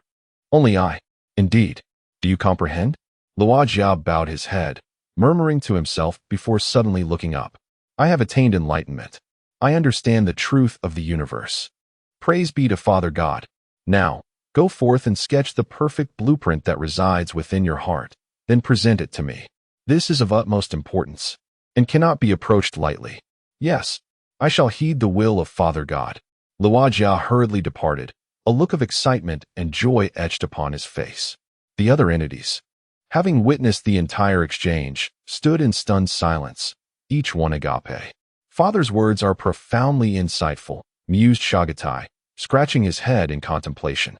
McAdoo expressed his astonishment. How had I not noticed your remarkable talent for persuasion before? The Emperor smirked. Social finesse, the psychology of entities. He turned his gaze to St. Gillis, who quivered slightly. Father, I do not believe in deities. Oh, my child, am I truly that fearsome? Amongst them, you are the most perilous, St. Gillis. Father, please elucidate. Horus, Gilliman, and several other entities friendly with St. Gillis looked toward the Emperor. Due to St. Gillis's grand wings, he shared an inseparable bond with the warp. However, for certain reasons, this topic was deliberately avoided in discourse. The four gods most desired to corrupt you, but alas, they found no opportunity, instead seeking to make you their shared champion. Horus expressed concern for his dear brother, swiftly inquiring, "Is not St. Gillis in great peril?" The Emperor shook his head. There is no need for alarm. Another individual has set their sights on St. Gillis, and the four gods cannot compete with him. St. Gillis timidly raised his hand. Father, will you not rescue me? Rescue you? Are you referring to that individual? He's quite amiable. You need not worry. St. Gillis and Horus exchanged bewildered glances, uncertain of the situation. Is it truly appropriate to regard one's son as a mere gift? Facing Mikado's disdainful gaze, the Emperor chuckled lightly. Chapter 135. The conclusion of the banquet. Well, let us conclude the banquet here. You, the dozen or so of you, behave yourselves. I will summon you at any moment. And as for the great expedition, we can momentarily pull back our forces. The Emperor donned his customary expression of aloofness, departing with Mikado and Valdo. However, the Primarchs did not leave immediately. Ferris drew closer to his close friend Fulgrim. Brother, what are your thoughts on Father's remarks regarding the Chaos Gods? Utterly imperfect. Fulgrim replied, shaking his head in disdain. Angron surveyed the room, snorted, and exited the banquet hall. Kaz, peering out cautiously, approached his dear third brother. Though Ferris and Kaz shared a strong bond with Fulgrim, the two had little familiarity with one another. Father is not mistaken. In my prophecies, everything is shrouded in terror. What do your visions of the future entail? A smile graced Fulgrim's lips, while Kaz cast a wary glance at Ferris.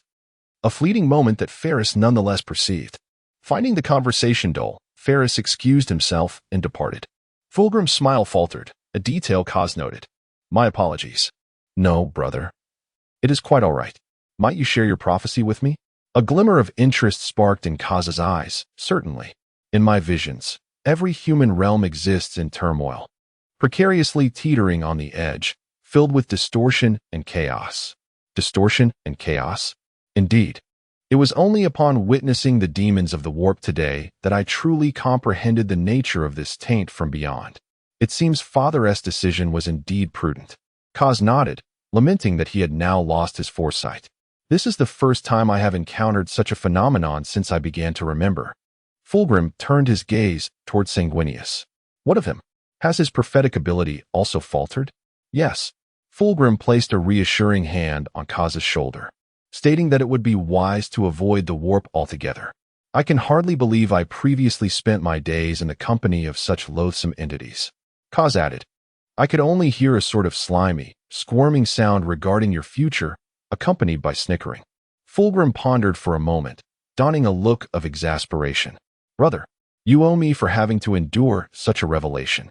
Kaz rarely smiled, and Fulgrim's bewilderment deepened at the sight. On another front, Magnus glanced at the fierce-eyed lion beside him. He turned his head, only to glance back 2 seconds later, and the lion was still staring. I shall watch you for eternity. Although the Emperor had mentioned that others would also be scrutinized by the Chaos Gods, only Magnus had been confirmed to have made contact with them, having engaged in unspeakable dealings, which made Leon especially wary of him. Magnus cast a pleading glance at Sanguinius, who understood immediately. Brother, Magnus is actually quiet. You are a suspect as well. It was only when Charlemagne stepped in to mediate that Leon temporarily calmed down. I believe, rather than focusing solely on the concerns of the warp. We ought to first become acquainted with our dear brothers, Charlemagne suggested, gesturing towards Alfarius and Omegon's seats. Where are they? Russ sniffed the air, then scanned the surroundings. They are still nearby. Upon hearing this, Kaz looked around with keen interest. To think they could slip away unnoticed before me. It appears these two brothers are quite adept at concealment. A wicked smile crept across Kaz's lips as he stealthily retreated into the shadows of a corner, vanishing from sight. Robert Gilliman observed his brothers, resting his head on his hands. Why are there so few sane individuals? Perturabo sat silently, still torn over whether to stay or leave. If I remain, no one will converse with me. If I leave, it feels as though others are deliberately excluding me. Emperor, what shall we do next? We must first address those few errant primarchs. And then, we also need to deal with the Mechanicum. Upon hearing this, Mikado paused before responding. The Mechanicum has contributed significantly and is too vast to manage easily. The Emperor sat behind his massive desk, tapping it thoughtfully. Indeed, but we must do so. The Mechanicum is so engrossed in their madness that they cannot possibly align with the Empire's future. But what shall we do? Yes, what indeed? Aha. The Emperor pinched Mikado's face, transforming his aged visage back to that of a strikingly handsome white-haired youth. Little Mikado, squirming from the pinch, spoke with slight slurring, Emperor, what are you doing? Oh, my apologies, it is a habit. The Emperor chuckled, releasing him. Mikado, looking bemused, touched his face, which reverted to its previous aged appearance. How is it that you learned everything from over there? The Emperor smiled mysteriously. This is not something I learned there. Truth be told, I've indulged far more than they have. Mikado, having lived for over 6,000 years, has yet to experience the joys of life. Are you implying? The Emperor tousled his hair, instantly transforming into a strikingly beautiful woman. I nearly had you wrapped around my finger back then. Mikado's face flushed as he clenched his fists. Yes, you are the most impressive, far surpassing even the likes of Slaanesh. Chalice. Humph, a mere jester. Mikado muttered, I have had several wives and many companions. The Emperor reverted to his previous form, choosing not to revisit that topic, lest you bring up my dark past again. Mikado paused, then grinned mischievously. Just like this? He raised his hands like a scepter, eyes wide, legs apart, resembling a primitive man. Puffed. Ha-ha, little brat, this is my sheep. Ha-ha. Watching the Emperor roar with laughter, Mikado found himself unable to contain his mirth. After a moment, the Emperor continued, Unfortunately, Alpersan has gone off to farm. Or else we could gather more often. The Emperor sighed, then shifted to serious matters. I have conceived a splendid idea. Let us rebel. Mikado looked taken aback. Emperor, how can your intellect fluctuate so wildly? TSK, do not speak foolishness. This is indeed a brilliant idea. Since our fate includes a rebellion among the Primarchs, why not seize the opportunity to orchestrate it ourselves? Chapter 136. A grand conspiracy. The Emperor snapped his fingers, suggesting a clever ruse. You mean, we orchestrate a rebellion ourselves, and let the rebels annihilate the Mechanicus? Precisely. The Emperor's excitement was palpable. I already have a slogan. Clear the corrupt. Mikado hesitated, given our manpower. How can you ensure they won't turn against us? That is indeed a concern. The Emperor pondered. I shall consult an expert. Oldma, go liaise with Valdo and retrieve that nanotech surgical table. We need to dismantle the butcher's nail first. Sure, but why call him Oldma? Details are trivial. Subsequently, the Emperor closed his eyes and traversed to the cosmos. How have you been with the boys? Upon opening her eyes, she beheld Liu Ji's handsome visage. Mission accomplished. Liu Ji spread his hands. I'll take your word for it. Indeed, I have completely fooled Luogia. Horus has also been cured. And I've informed the other Primarchs of the truth about the ether. Liu Ji chuckled. What did the Primarchs say? Each had their own opinions. But they all recognized the dangers of the ether. And Petrarabo and Magnus? I haven't had the chance to confront Petrarabo yet, but I did slap Magnus. Liu Ji and the Emperor exchanged glances, bursting into laughter. Let us find a lounge to chat. Mikado was busy constructing medical facilities, preparing to extract Angren's nail. That puts my mind at ease. Liu Ji paused, then inquired, what brings you here this time? The Emperor smiled mysteriously. Mikado and I are plotting the downfall of the Mechanicus. The Mechanicus? Liu Ji nodded, grasping their intentions. I recall the Mechanicus has many secrets.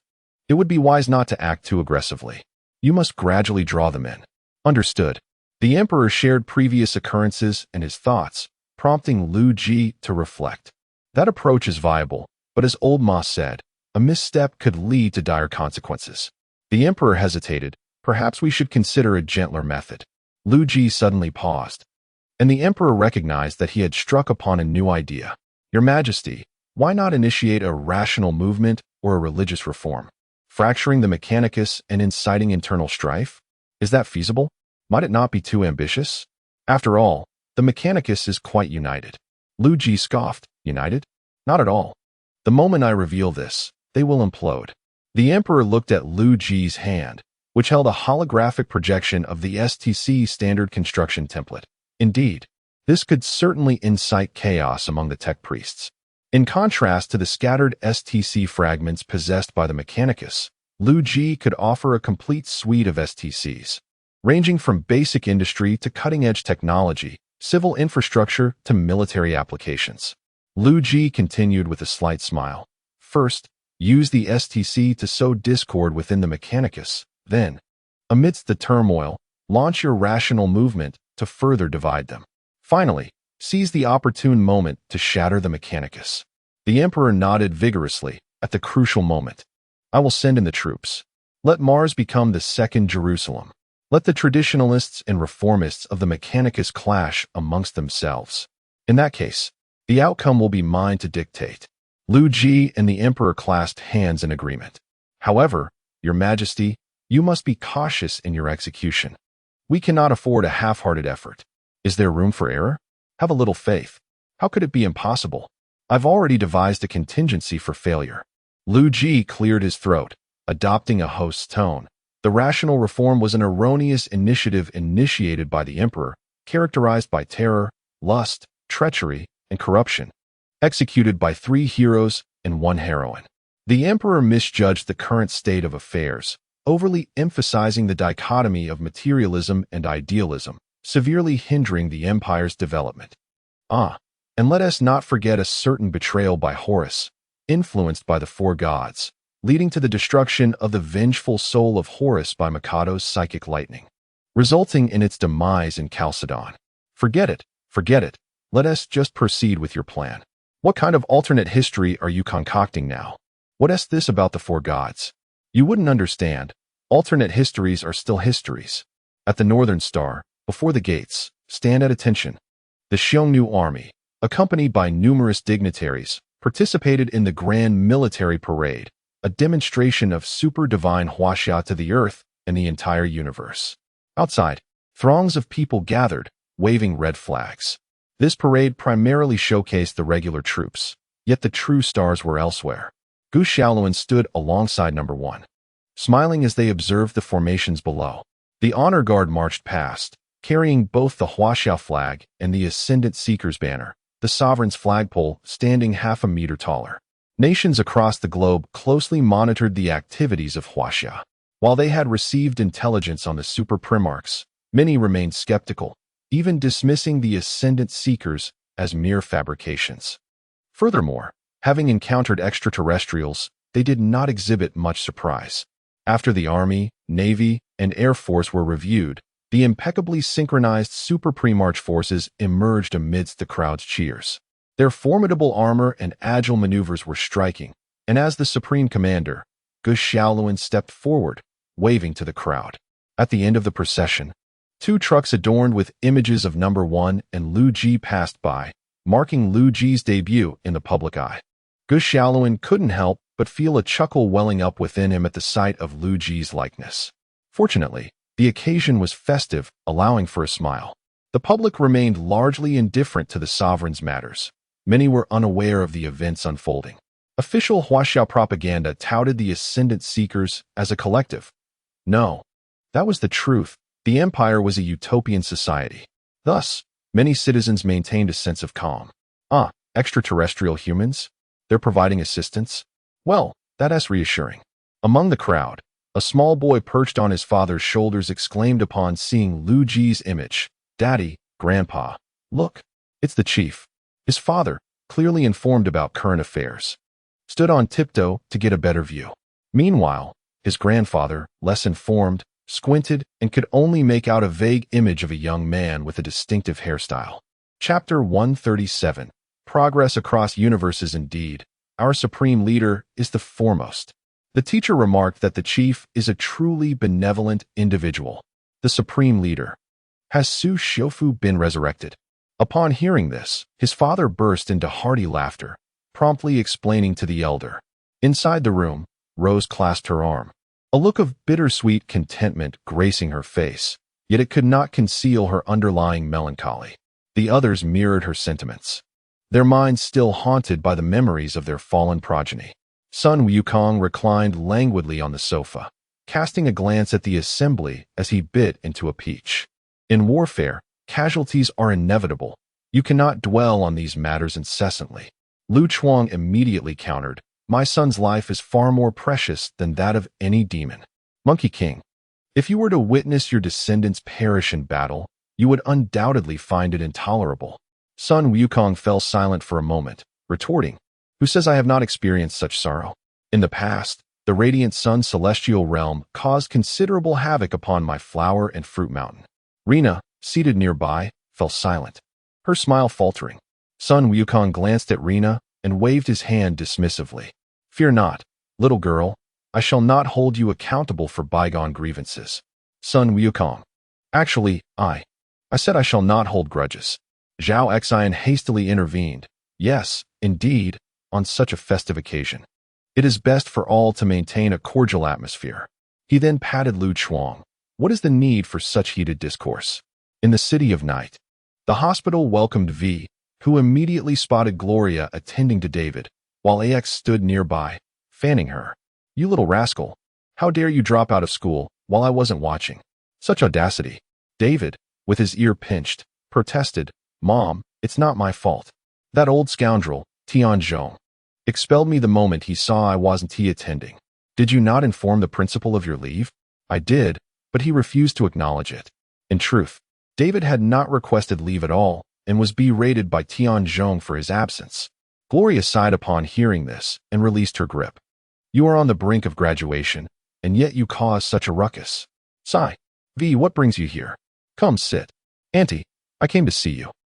V obediently settled beside the bed.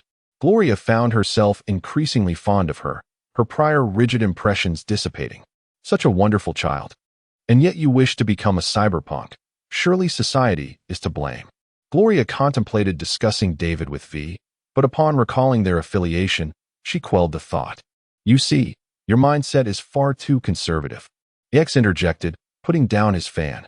"I merely desire for him to study diligently and secure a position at the Arasaka Corporation with David's talents. He would undoubtedly rise to the pinnacle of the Arasaka Tower. Becoming a cyberpunk could also lead to such heights." X gestured dramatically towards the imagined summit of the Arasaka Tower. Gloria regarded him with exasperation. "Why do you constantly fixate on Arasaka? Do you harbor some deep-seated grudge against them?"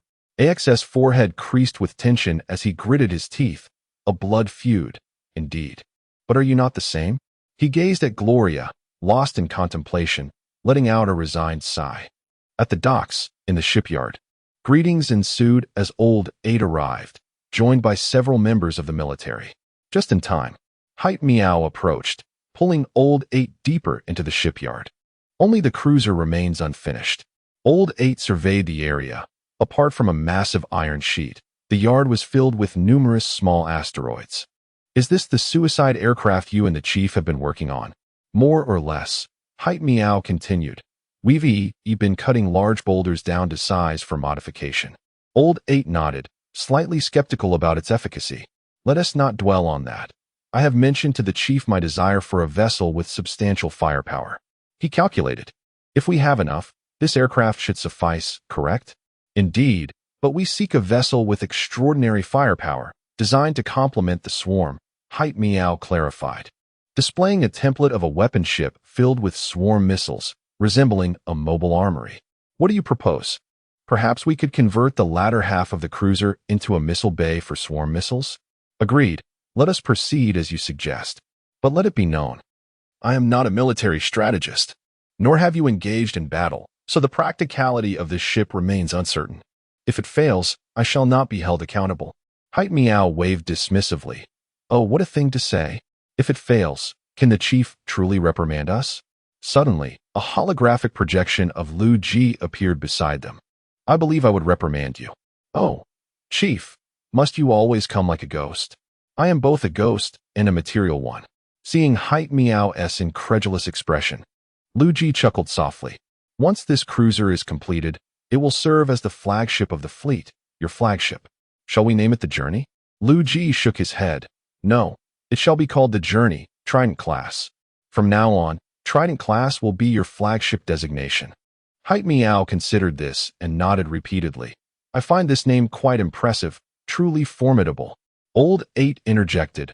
All nanobots have been reassigned to construct dimensional anchors, so this cruiser may require considerable time to build. Height Meow glanced towards the cosmos outside the shipyard, where several bright points could be discerned. The already constructed Imperial fleet. 15 frigates and 5 destroyers comprised a formidable armada. As they conversed, waves of swarm drones emerged from the production line, soaring towards the distant fleet. Old 8 observed as one drone activated its rear engine and departed the dock, puzzled. Haven T constructed support ships. How will this energy be supplied to the warships? Height Meow quickly shook his head, explaining, certainly not. We've dispatched several transport ships, loaded with nuclear fusion reactors. Due to the inherent flaws of the transport vessels, the energy transfer incurs excessive strain, hence we have not included antimatter reactors. We shall produce standard energy vessels in the future. Old 8 and Height Meow continued their discussion as they walked. What of the antimatter missiles? Are they not needed for now? No rush. Swarm drones are inherently expendable. As the saying goes, out with the old, in with the new. Old 8 presented the resource panel to him. In the next phase, we must consider addressing the issues of the supergod universe. Thus, the chief has halted all previously assigned construction tasks. I calculated that we could still allocate some alloy for shipbuilding. In that case, I believe it wise to wait a while longer until our technology advances further. Chapter 138. The Death of Erebus. If you wish to construct a new vessel, do not hesitate to inform me directly. In the Warhammer universe, within the fleet of the Whisperer, aboard the flagship Glory Queen, Loker summoned his adoptive father, Colonel Farron. The two now shared a bond as conjugate father and son. Upon their meeting, Colonel Farron greeted Loker as son, which did not strike Loker as inappropriate. Father, what brings you to seek me? Loker inquired. Colonel Farron observed Loker with a sense of unease. The boy appeared vastly different from the time of the destruction of Perfect City. Colonel Farron was not a space marine. He had sworn fealty to the Emperor alongside Loker when the Emperor arrived at their planet. In raising Loker, he employed a strict and authoritative demeanor, often resorting to corporal punishment. This upbringing fostered in Loker a propensity for thought without decision-making. Colonel Farron had ulterior motives for joining the Great Crusade. He intended to maintain control over Loker. Moreover, due to his advanced age, he had not undergone the transformation into a space marine, but had extended his life and gained some combat prowess through other means. Colonel Farron harbored a clandestine identity as a member of the Faithful Covenant, a cult. Most crucially, he shared a deep connection with Erebus, having orchestrated a series of schemes alongside him in the original timeline. Father, the god of the Emperor has acknowledged his identity. Colonel Farron was taken aback. He could not fathom how the staunch materialist Emperor had veered into idealism. What did the Emperor declare? Has he accepted his divinity? Indeed, the god has embraced his identity as the great materialistic deity. Colonel Farron found it difficult to reconcile the two segments of this title. Son, is this truly the case? Father, what is amiss? If the cosmos contains star gods and void dragons, it stands to reason that material gods exist as well. What is this void dragon you speak of? Loker realized that Colonel Farron was oblivious to such concepts. The god has permitted me to create a more perfect city of perfection and reason to propagate his truth. Colonel Farron sensed impending doom. Loker was once again falling under the sway of the Emperor, jeopardizing their grand designs with Erebus. But have you not ventured into the ether with me? Do you not recall the magnificent entity you encountered there? No, Father, I certainly do not forget. Colonel Farron summoned a servo-skull to beckon Erebus. He then probed Loker for details about his conversation with the Emperor, to which Loker responded candidly. Erebus soon arrived in the command chamber. Exchanging a knowing glance with Colonel Farron, Loker scrutinized both Erebus and Farron, lost in thought. Original 1. Erebus continued to embody the Zealot's fervor. The Emperor has repeatedly refuted your viewpoints. You ought to exercise greater caution. Are you implying that the Emperor deceives me? No, that is not my intent. But consider this. Reason is inherently at odds with the truths of the universe. What, pray tell, are the truths of the universe? Surely, it is the faith in the ether's true gods. Do you not recall those 4 great entities? Colonel Farron had initially regarded Erebus with amusement as he swayed Loker, yet was taken aback when Loker seized Erebus by the throat. Erebus was lifted effortlessly, struggling for breath, grasping futilely at Loker's arm. Son, what are you doing? Erebus, you have thoroughly disappointed me as the chief priest of the chapter. You have betrayed the truth of the Empire. No, Original 1. I have not deceived you, I merely. Loker tightened his grip. In my prophecy, only the golden armored Messiah, the God, is the one true deity of this universe. With sorrow etched upon his face, Loker declared, you not only question me, but have also betrayed the true Lord. A lost lamb without faith, allow me to liberate you. Erebus clawed desperately at Loker's arm. Although Loker was the weakest in his original form, he was not to be trifled with by a mere space marine. A sickening crack echoed as Erebus' neck snapped, his limbs falling lifelessly. Erebus was dead. Loker laid him upon the ground, closing his eyes. May you cleanse your sins in hell. Colonel Farron, a mere observer, was rendered speechless. As Loker turned his gaze towards him, Farron instinctively took a step back. Son, you must not act recklessly. Father, this shall be the last time I address you as such. Loker clapped his hands and advanced towards Colonel Farron. Farron raised his hand in a futile attempt to block, adopting a combat stance. Son, have you forgotten who raised you? Have you forgotten who imparted the truth to you? I have not forgotten, which is precisely why I have come to escort you to hell. I trust you shall soon learn the true truth there. Colonel Farron's resistance crumbled before Loker, who struck with force, creating a gaping wound in Farron's chest. Farron gazed in disbelief at his own chest, blood oozing from his orifices. After exhaling his final breath, he fell silent. Loker gently positioned his adoptive father's body and offered a prayer. Thus, Erebus and Colonel Farron concluded their sinful lives. Loker summoned others. The captain stared in shock at the corpses of the priest and the captain. Loker gestured for calm, explaining matter-of-factly, it is regrettable that the priest and the captain have transgressed against the Emperor's ideals. They have forsaken their faith in him. The captains exchanged glances, but none doubted Loker's words. The Whisperers were undoubtedly the most sincere legion in their faith towards the Emperor. The executions of Erebus and Colonel Farron sent ripples of turmoil throughout the ranks of the Whisperers. Yet soon, news of the Emperor's acknowledgement of divinity captivated the Whisperers, leading many to join Loker's civil engineering corps. As for Erebus and Colonel Farron, who cared? There were far better uses of their time than to mourn the fallen. The Emperor, too, quickly became aware of this development and paused in astonishment. Has Loker dealt with those two so swiftly? McAdoo nodded, inquiring, my Emperor, did you know of their cultic beliefs beforehand? No, Liu Ji mentioned it in passing, stating that if I were faced with a heinous criminal and Erebus, armed with a 2-shot explosive pistol, I would shoot Erebus twice and then use the butt of the gun to finish off the criminal.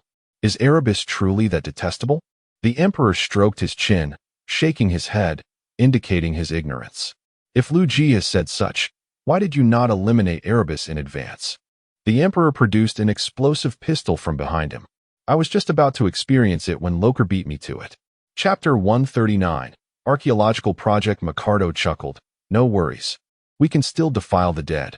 The Emperor exchanged a glance with him, both sharing a wicked grin. A splendid idea. Valdo approached, interrupting their conversation. My lord, The nanotechnology surgical platform is ready. Oh, so soon? The Emperor was taken aback by the Empire's efficiency, not expecting such intricate machinery to be prepared in such a short time. Indeed, thanks to the vast inventory of the palace, we do not need to source materials from elsewhere. Inventory. The Emperor stroked his chin, deep in thought. What was the substance Liu Ji was so fixated on called? Micardo and Valdo remained silent, not daring to disturb the Emperor's contemplation. Living metal. The Emperor clapped his hands, a whirlwind of thoughts swirling in his mind. Micardo, observing the Emperor's excitement, inquired curiously, living metal? Currently, only the space necromancers possess it. And perhaps the Mechanicus has some hidden away. What brilliant idea do you have now, Emperor? The Emperor eagerly grasped Micardo's shoulder. Living metal is an indispensable raw material for producing nanobots. Nanobots? Haven't we already created those? No. I mean the Grey Goose Storm nanobots. The plank scale ones.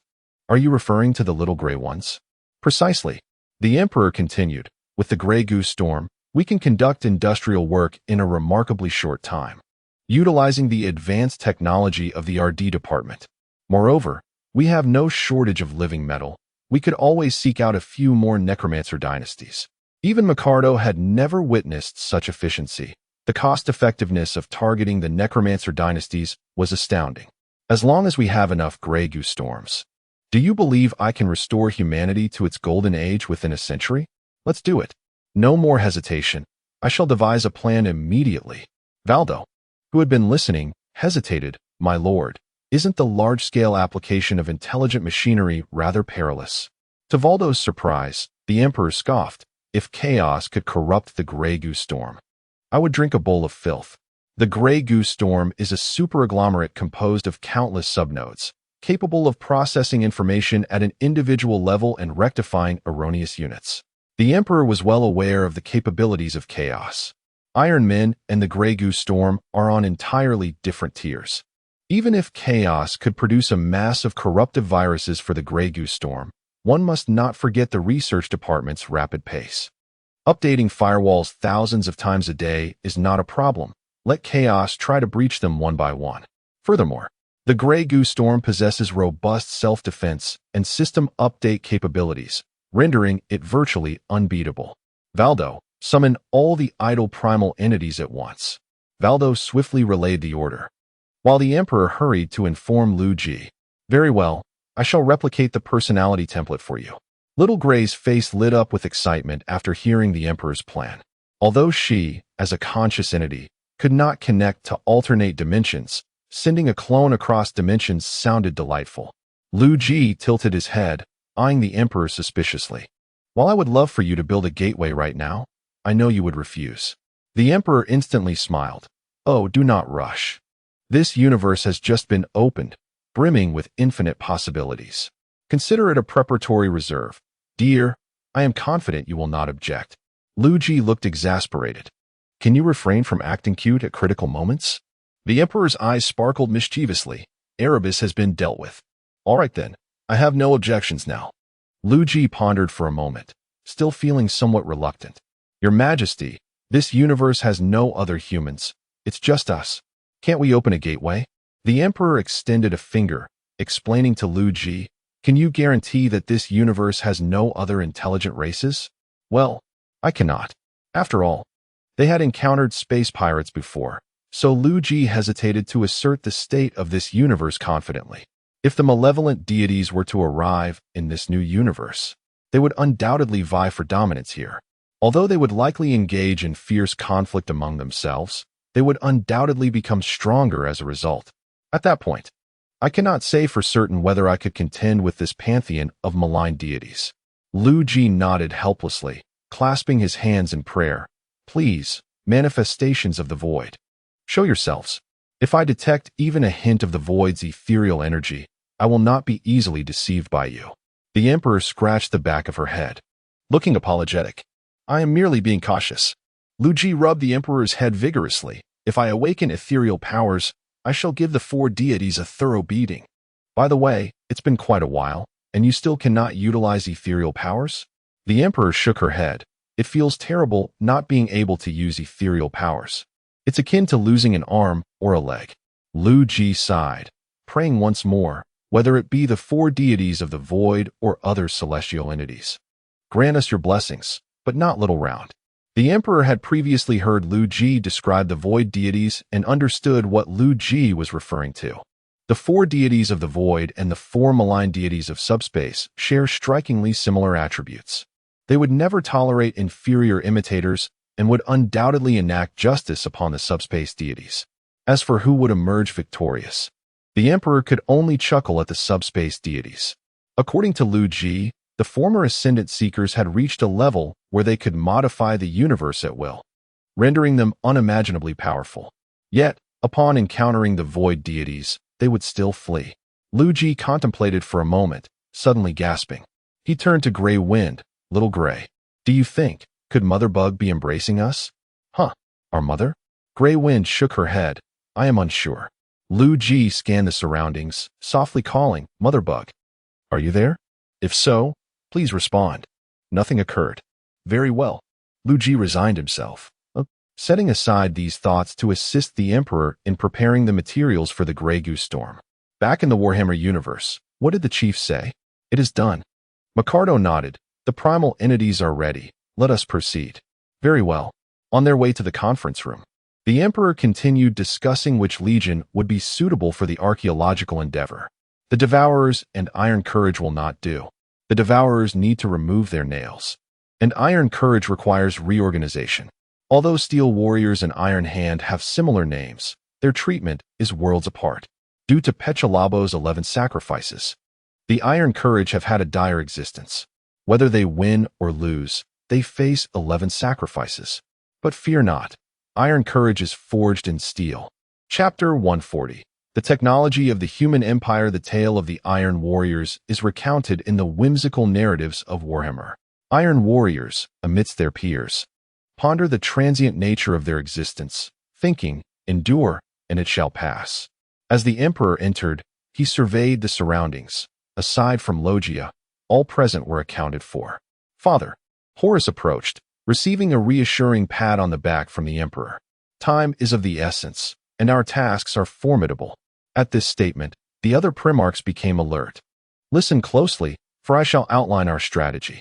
The Whisperer, the Devourer, the Iron Warriors, the Midnight Lords, and the Thousand Sons will return to Terra in waves. The Sons of Horus, the Ultramarines, the Dark Angels, the Imperial Fists, the Death Guard, the Blood Angels, the Emperor's children, and the Fire Lizards shall maintain the front lines of the Great Crusade.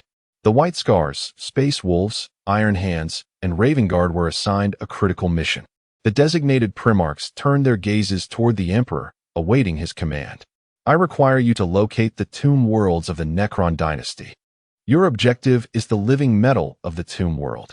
Horus, with a hint of concern, voiced, Father, reallocating so many legions at once will place immense pressure on the front lines. Rest assured, I have my plans, the Emperor replied, refraining from issuing commands to the Alpha Legion. In a sense, ordering the other legions was tantamount to commanding the Alpha Legion as well. Ongron, grumbling, questioned, Emperor, what is the purpose of summoning so many legions back to Terra? The Emperor contemplated whether to reprimand Ongron with a slap, pondering which hand to use. Ongron, do you seek to question your father? With a furrowed brow, Ongron realized the Emperor would not indulge him, and he was met with a powerful psychic strike that sent him into a stupor. The other Primarchs exchanged glances, uncertain of what transpired. Does anyone else have objections? As Perturabo began to speak, the Emperor swiftly silenced him with another blow. Pay no mind. I simply wish to strike Perturabo. Horus forced a smile, while the others appeared tense. The Emperor's actions carried profound significance, though their understanding was limited. The Emperor then lifted Ongron with one hand, gesturing for the others to assist Perturabo. Follow me. They traversed numerous corridors, arriving at a location that starkly contrasted with the palace's decor. The Primarchs had never encountered such a style, but the Emperor was intimately familiar with it.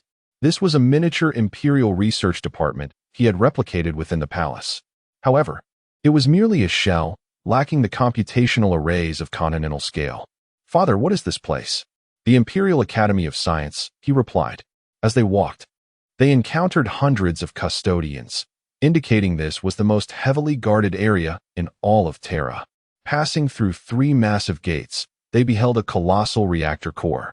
The Primarchs curiously scanned their surroundings, noting the many regular custodians engaged in their tasks.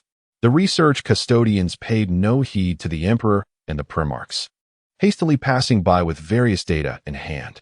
The Emperor guided them deeper into the facility. They walked through a glass corridor suspended in a vast space.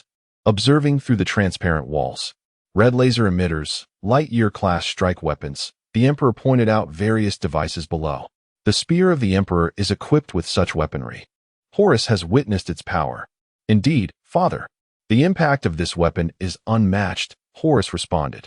The other Primarchs whispered amongst themselves, nodding in approval. There are also upgraded blue laser emitters, capable of incinerating planetary surfaces, the Emperor continued, striding forward as he elaborated on the technologies. The Emperor aspired to replicate all of the Empire's technology, but due to foundational deficiencies and limited implementation capabilities, progress was slow. After traversing this space, they entered an even larger area. By the Emperor, Chagatai gazed upwards, witnessing the orderly arrangement of stars in the dark sky. No, that is not the sky. It is the underbelly of a ship. The lights are not stars, but rather the indicators of vessels. Within this vast expanse, a 10-kilometer-long battleship was being constructed. While it did not reach the caliber of a star-class battleship, it implemented the Empire's most advanced technologies, achieving a standard befitting the top-tier vessels of the Warhammer universe. Why is it considered top-tier? The Emperor glanced at the front section of the ship, currently vacant, but soon to be equipped with a disintegration cannon. Amidst the astonished Primarchs, the Emperor merely smiled. We shall arrive shortly.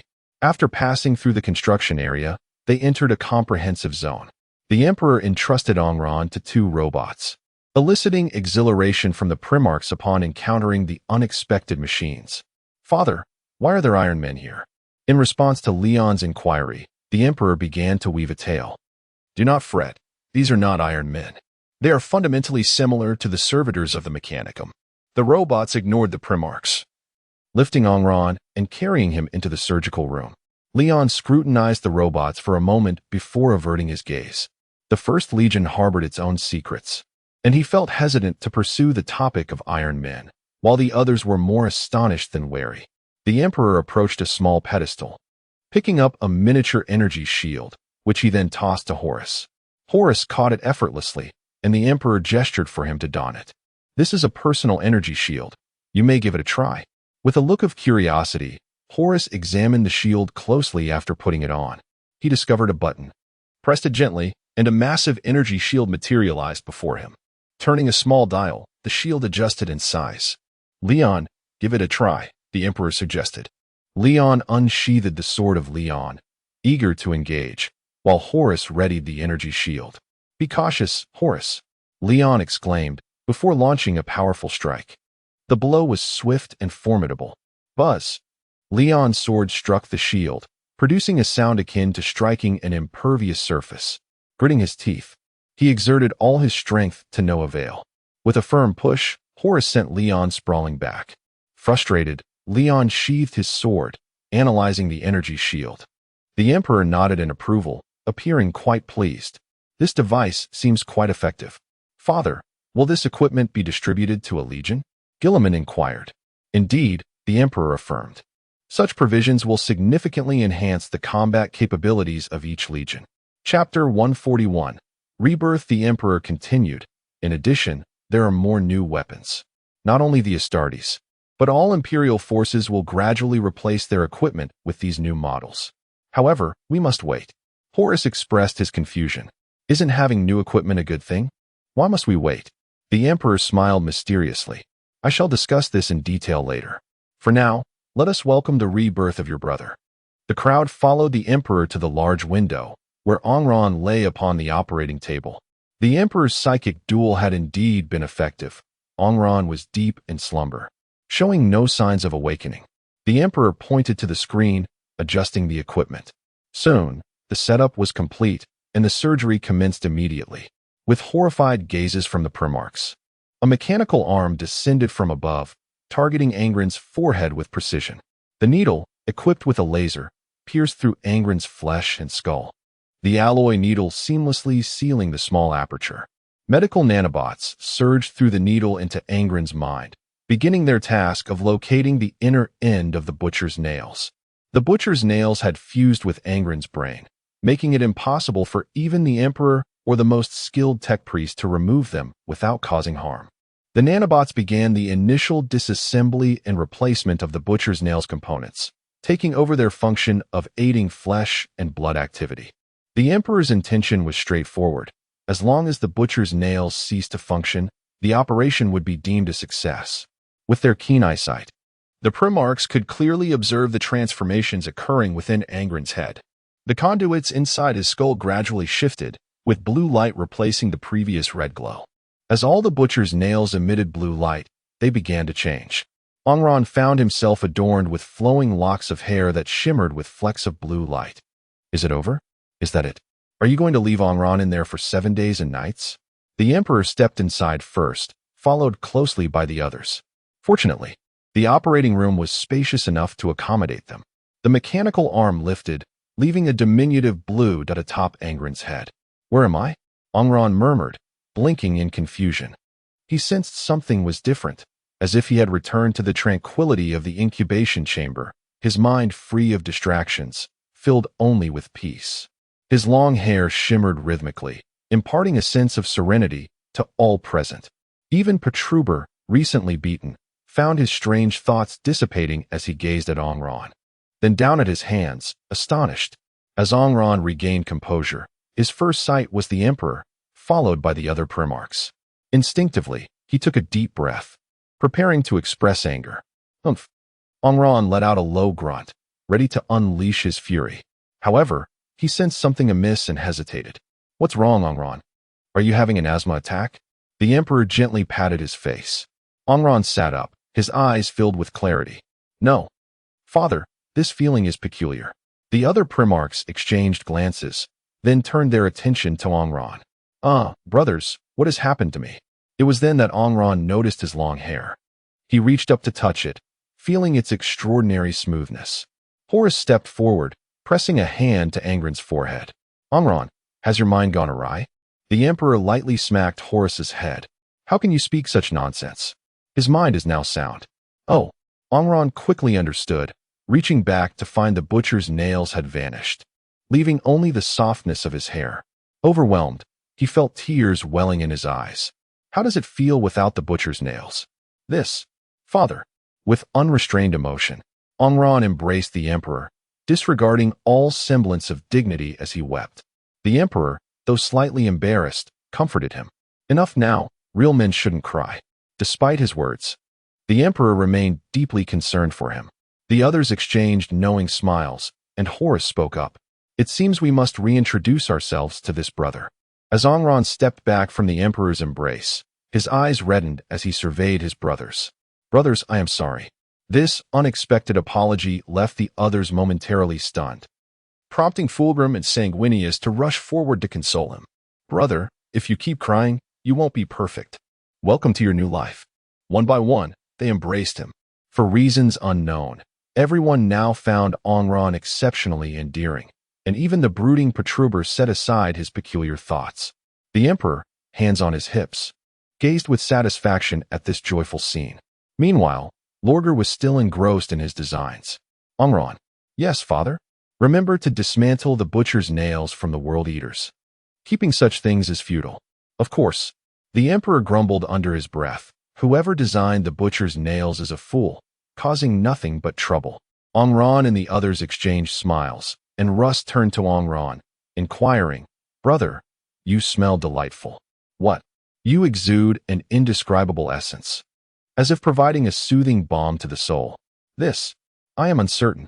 The two looked to the Emperor, who, not one to conceal the truth, explained. When I initially designed Angren, I endowed him with psychic abilities that could instill feelings of tranquility and peace in others. Regrettably, when I retrieved him, he had already been fitted with the butcher's nails. Subsequently, he was consumed by anger and pain, which naturally led to the loss of his original abilities. The Primarchs listened, their understanding dawning. Onran knelt before the Emperor.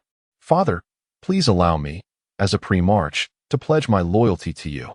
The Emperor leaned down, gazing into Angren's eyes with kindness.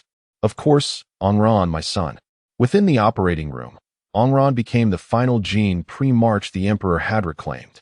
Horus led the applause, and soon the others joined in. "Onran, I hope you will grow to be a rose adorned with thorns, yet retaining your gentleness." Meanwhile, the captain of the Rhinos waved dismissively. "We are venturing deeper into uncharted territory. This sector has not been visited in ages. The last star chart update was a decade ago." The rhinoceros captain gestured dismissively. "Who cares?" He then signaled for his aide to approach. "We're not truly pursuing pirates. Let's just take a detour and consider it a pirate eradication." The aide smirked, nodding in agreement. Chapter 142. The Alien Fleet. The captain cast a sidelong glance. "You know how to write a navigation log, right?" "Of course. Leave it to me." The captain laughed heartily. "Good. Do your best. Just be attentive. I'm going to take a nap." Once the captain had sauntered off, the first officer muttered a few curses under his breath. "Continue advancing. Hurry up and finish your turns so we can return." On the other side, outside the central star zone of the Empire, in the second ring area, at the outer stellar outpost, a small transport ship approached the star station. The main thrusters were shut down, and it glided into the docking area at a low speed. The ship docked perfectly, and the passage from the station extended out, successfully connecting with the ship's airlock. Since there was no air in either the ship or the station, there was no need for a depressurization process. A synthetic human entered the passage, walking normally under the maintained gravitational field. "Red Sister, I'm here to take over." The female synthetic, referred to as Red Sister, stretched lazily while examining the male synthetic before her. "I'm off to enjoy a month at Gaia Paradise S Beach." "You saved up a year's vacation just for a trip to Gaia Paradise?" The male synthetic showed little interest in vacation destinations, and Red Sister playfully poked his nose. "Indeed, everyone is flocking to Gaia Paradise these days." "Xiao Hai, don't you have anywhere you wish to go?" "If I must choose, I'd like to visit the Imperial Center of the United Stars." Xiao Hai's face lit up with longing. The administrative center, there was undoubtedly the heart of the Empire. "The chief and all the leaders are there. I want to meet the chief." Red Sister's eyes sparkled as she sent him an image, teasing, "What do you think this is?" "National History Number 013? Xiao Hai was astonished.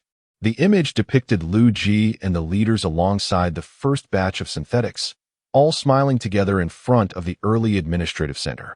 "So, do you want the original key for the image?" "Of course. But where did you get the original reprint key?" "Because I am one of them." Xiao Hai's processor scanned the new information. The second unmodified synthetic standing to Liu Ji's left was now before him. Red Sister did not tease him further. "Generously transferring the original key. Just don't spread it around. This key is quite rare." "Of course, I understand. Thank you. You youngsters are so rigid. Remember to balance work and rest. Don't wear out your processors." "Red Sister, since you are one of the first synthetics, why aren't you working in the United, but rather stationed far from the central star area?" "Work is work, no matter where it is." Red Sister patted his shoulder. "I'm off on vacation, so you take care."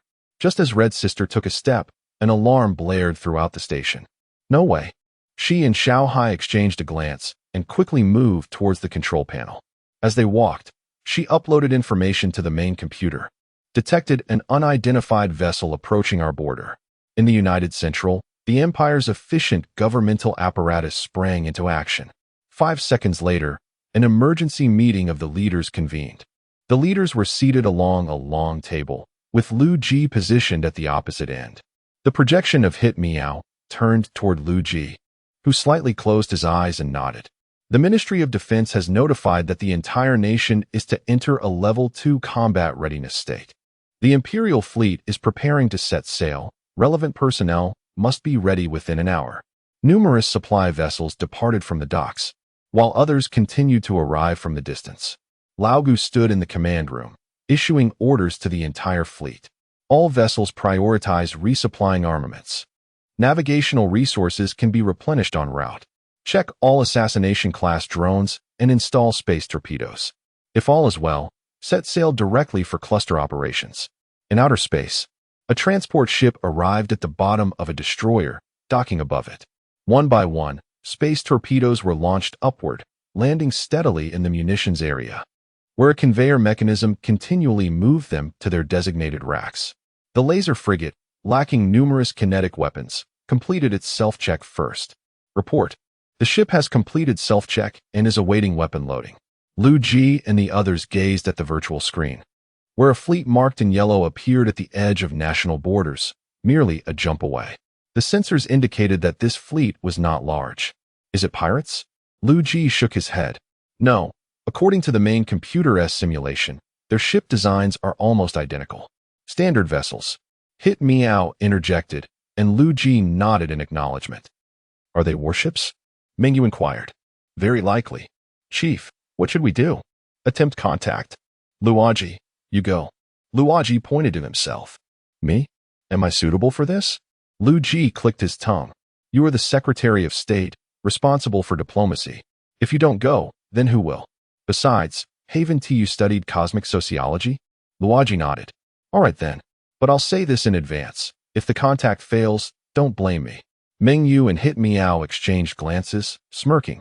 Liu Ji noticed their little exchange and helplessly remarked, if the contact goes well, it's a win-win. If it doesn't, there will still be someone pleased. I want to say who. Mengyu quickly raised his hand. Chief, that S-lander. Huh, I never said it was you. The fleet's journey required time. So Liu Ji and the others decided to observe for the moment. They would attempt contact after the fleet passed. Although the passage of time was measured in days, the group maintained a virtual meeting, continuously monitoring the movements of the unknown extraterrestrials. Chief, the unknown extraterrestrials are beginning their jump, heading towards the Empire's border. I see it. With a flash of blue light, the alien fleet entered Imperial territory. Soon, both sides detected a wealth of data. From the visual shapes, there were gun ports. These were undoubtedly warships. The fleet comprised 3 destroyers and 15 frigates, just 2 destroyers shy of the Imperial fleet. Hit Meow interrupted, no. We have a group of lovely little ones. The fleet's thrusters emitted brilliant light, expelling countless streams of particles. Behind the fleet were hundreds of faint points of light. They resembled ordinary asteroids, yet they traversed the cosmos at terrifying speeds. Meanwhile, Captain, yes. The rhinoceros captain widened his eyes at the unknown outpost data detected by the ship. The entire rhinoceros fleet was left astounded. In this desolate star domain, where not even insects dared to tread, there existed a stellar outpost. Chapter 143. Awful first encounter indeed. It was a stellar outpost, standardized in design. However, its style was utterly perplexing. Have we retrieved any relevant data? The lieutenant asked, hastily shaking his head. No interstellar civilization possesses architectural aesthetics akin to this. Damn it. How could there be a stellar outpost here? The lieutenant further inquired, could it be pirates? Impossible. What resources would interstellar pirates have to construct a station like this? Besides, they would flee before our magnificent Teak Empire fleet. They lack the audacity to build an outpost. In interstellar society, the primary function of a stellar outpost is to assert sovereignty. Aside from interstellar empires, only a handful of lawless pirates would dare to erect such a structure. Should we establish contact? Let us report first. As they scrambled to process the information, several drones emerged from the outpost. The Teak personnel, still unaware of the situation, refrained from attacking the drones. The drones, in turn, did not approach the Teak fleet too closely, but instead arranged themselves in a linear formation, their indicator lights flashing red. Are they signaling us? Report. Unknown signal detected. It can be analyzed. The captain and lieutenant exchanged glances. Connect.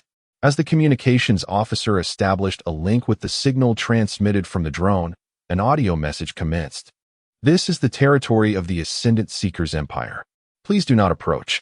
If contact is necessary, please wait. Listening to the repetitive audio, the Teak captain furrowed his brow, sensing an ominous foreboding. This language. I feel as though I have heard it before. The lieutenant, noticing his expression, promptly directed others, hurry and analyze it. Yes, Chief, I am ready. The crew gazed at the elegantly attired logic, nodding in agreement. Wow, That Secretary of State robe looks fantastic. Of course, Liu's taste is impeccable. Logic turned towards the large screen, and Liu encouraged, when dealing with extraterrestrials, maintain a calm demeanor. All right. Seeing the anticipation on everyone's faces, Liu did not hesitate. Send the communication. Signal is being transmitted. Facing the continuous second signal, Teak chose to connect once more. Instantly, the imagery from the Teak command room appeared on the large screen, yet the Teak could only see Logic's image. Logic stared at the massive rhinoceros being, momentarily speechless. The Teak, upon seeing Logic, were also momentarily taken aback. Make a move. Logic heard Liu's reminder and forced a smile, waving to greet them. Meanwhile, the others widened their eyes, fixated on the actions of the Teak. Greetings, I am. Logic had yet to finish his introduction when, unexpectedly, the Teak emitted a loud roar. To Logic's ears, it sounded like a meaningless bellow. It's a human. The expression of the Teak captain shifted from astonishment to terror, and with a single roar, the communication abruptly ceased. Chief, this. Logic's hand awkwardly lingered in the air, his smile frozen on his face, while the others exchanged bewildered glances. What just happened? On the other side, within the Teak fleet, the other Teak, upon hearing their captain's roar, immediately plunged into chaos. Humans, the Human Federation is upon us. All hands prepare for battle. Alarm bells resonated throughout the fleet.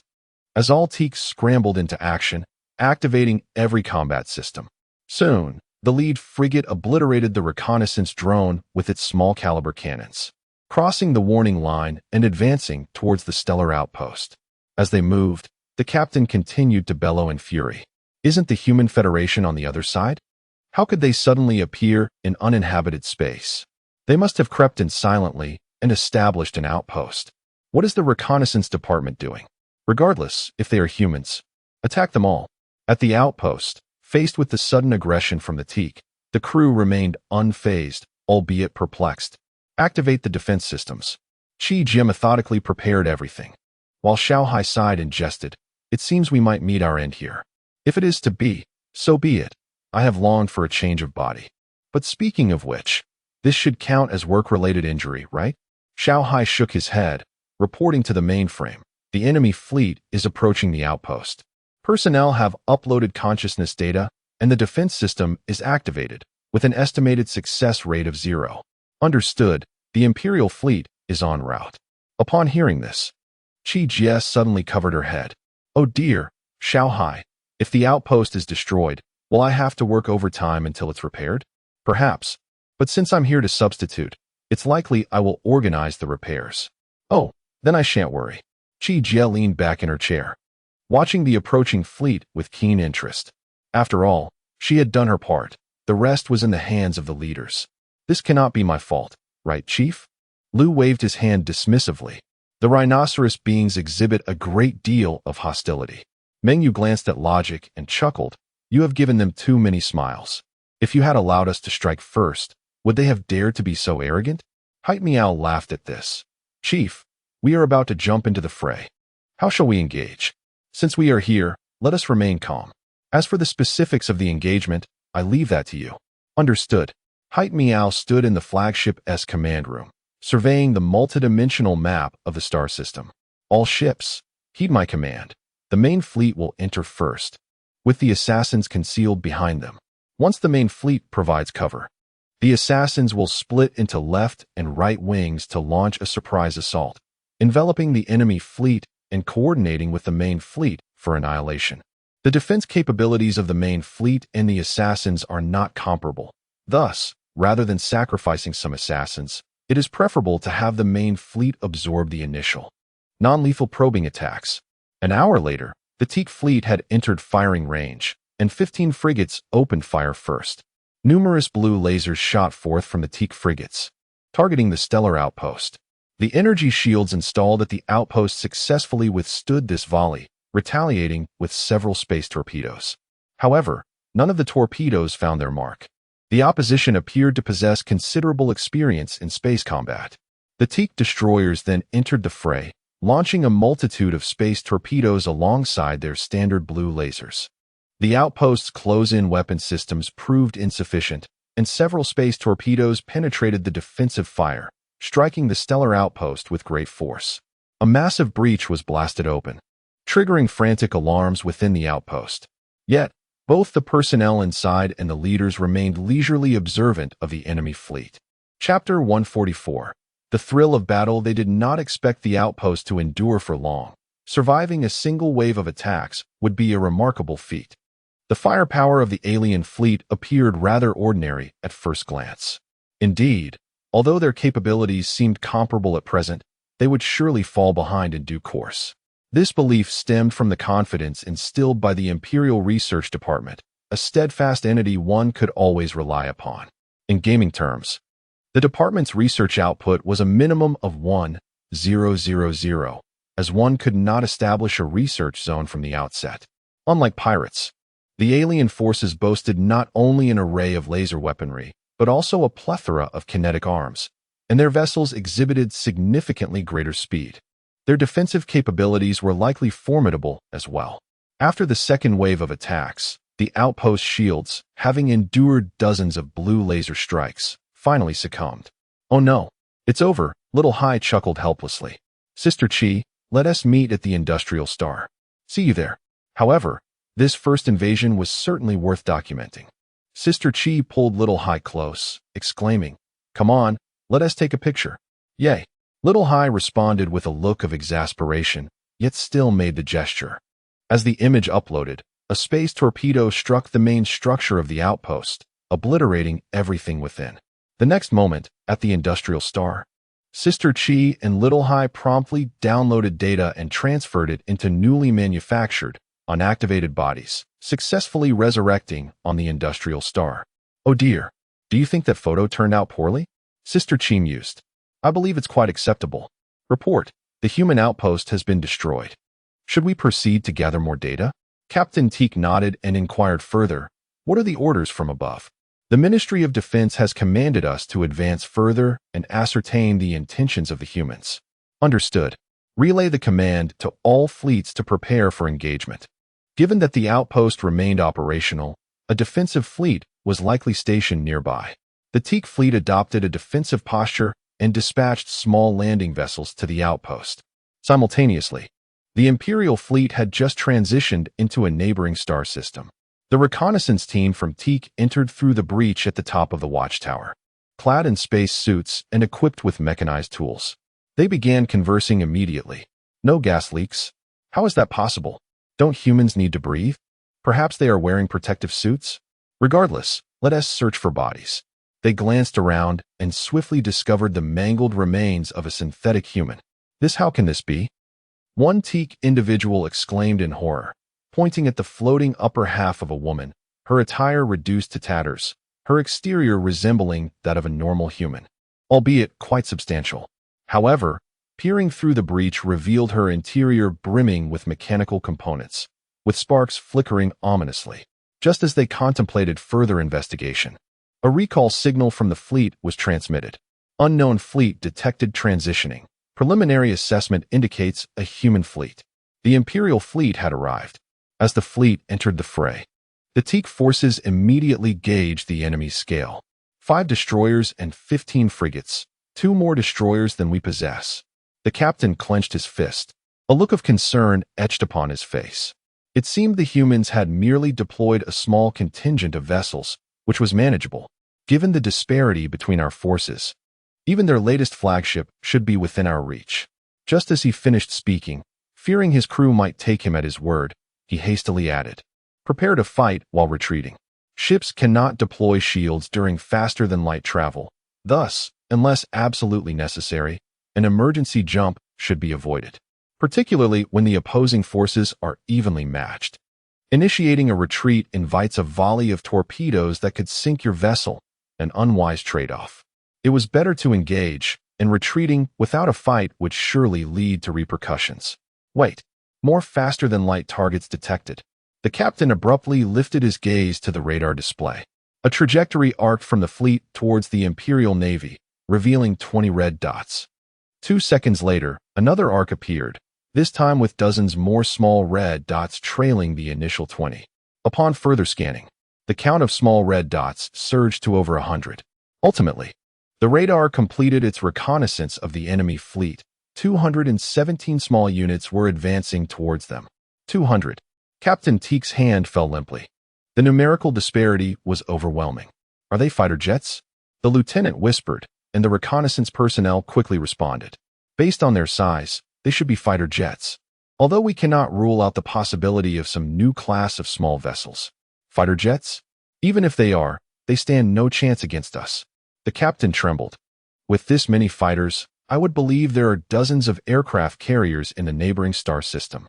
We've encountered a formidable force. Prepare for an emergency jump. Faced with such an overwhelming enemy presence, retreating without a fight would be justifiable. Not good. The enemy fleet is about to enter the fire control zone. Then let us open fire. The large blue lasers mounted on the destroyers fired first, striking the energy shields of the Teek frigates. As the Imperial Navy advanced, the Teek forces retaliated in kind. Hitting a laser beam on his own vessel, Zit Miao seethed with indignation. How dare they fire back without fleeing? All ships, engage freely. Let the swarm of slaughter charge ahead. You provide cover. I'll lead the charge. The eager Meng Yu led the charge with his frigate. A torpedo vessel with a naturally short combat radius, but high accuracy when close to the enemy. The Teek fleet, facing the onslaught of the swarm of slaughter, immediately activated their anti-aircraft guns, unleashing a barrage of faster-than-light high-explosive shells upon the attacking fleet.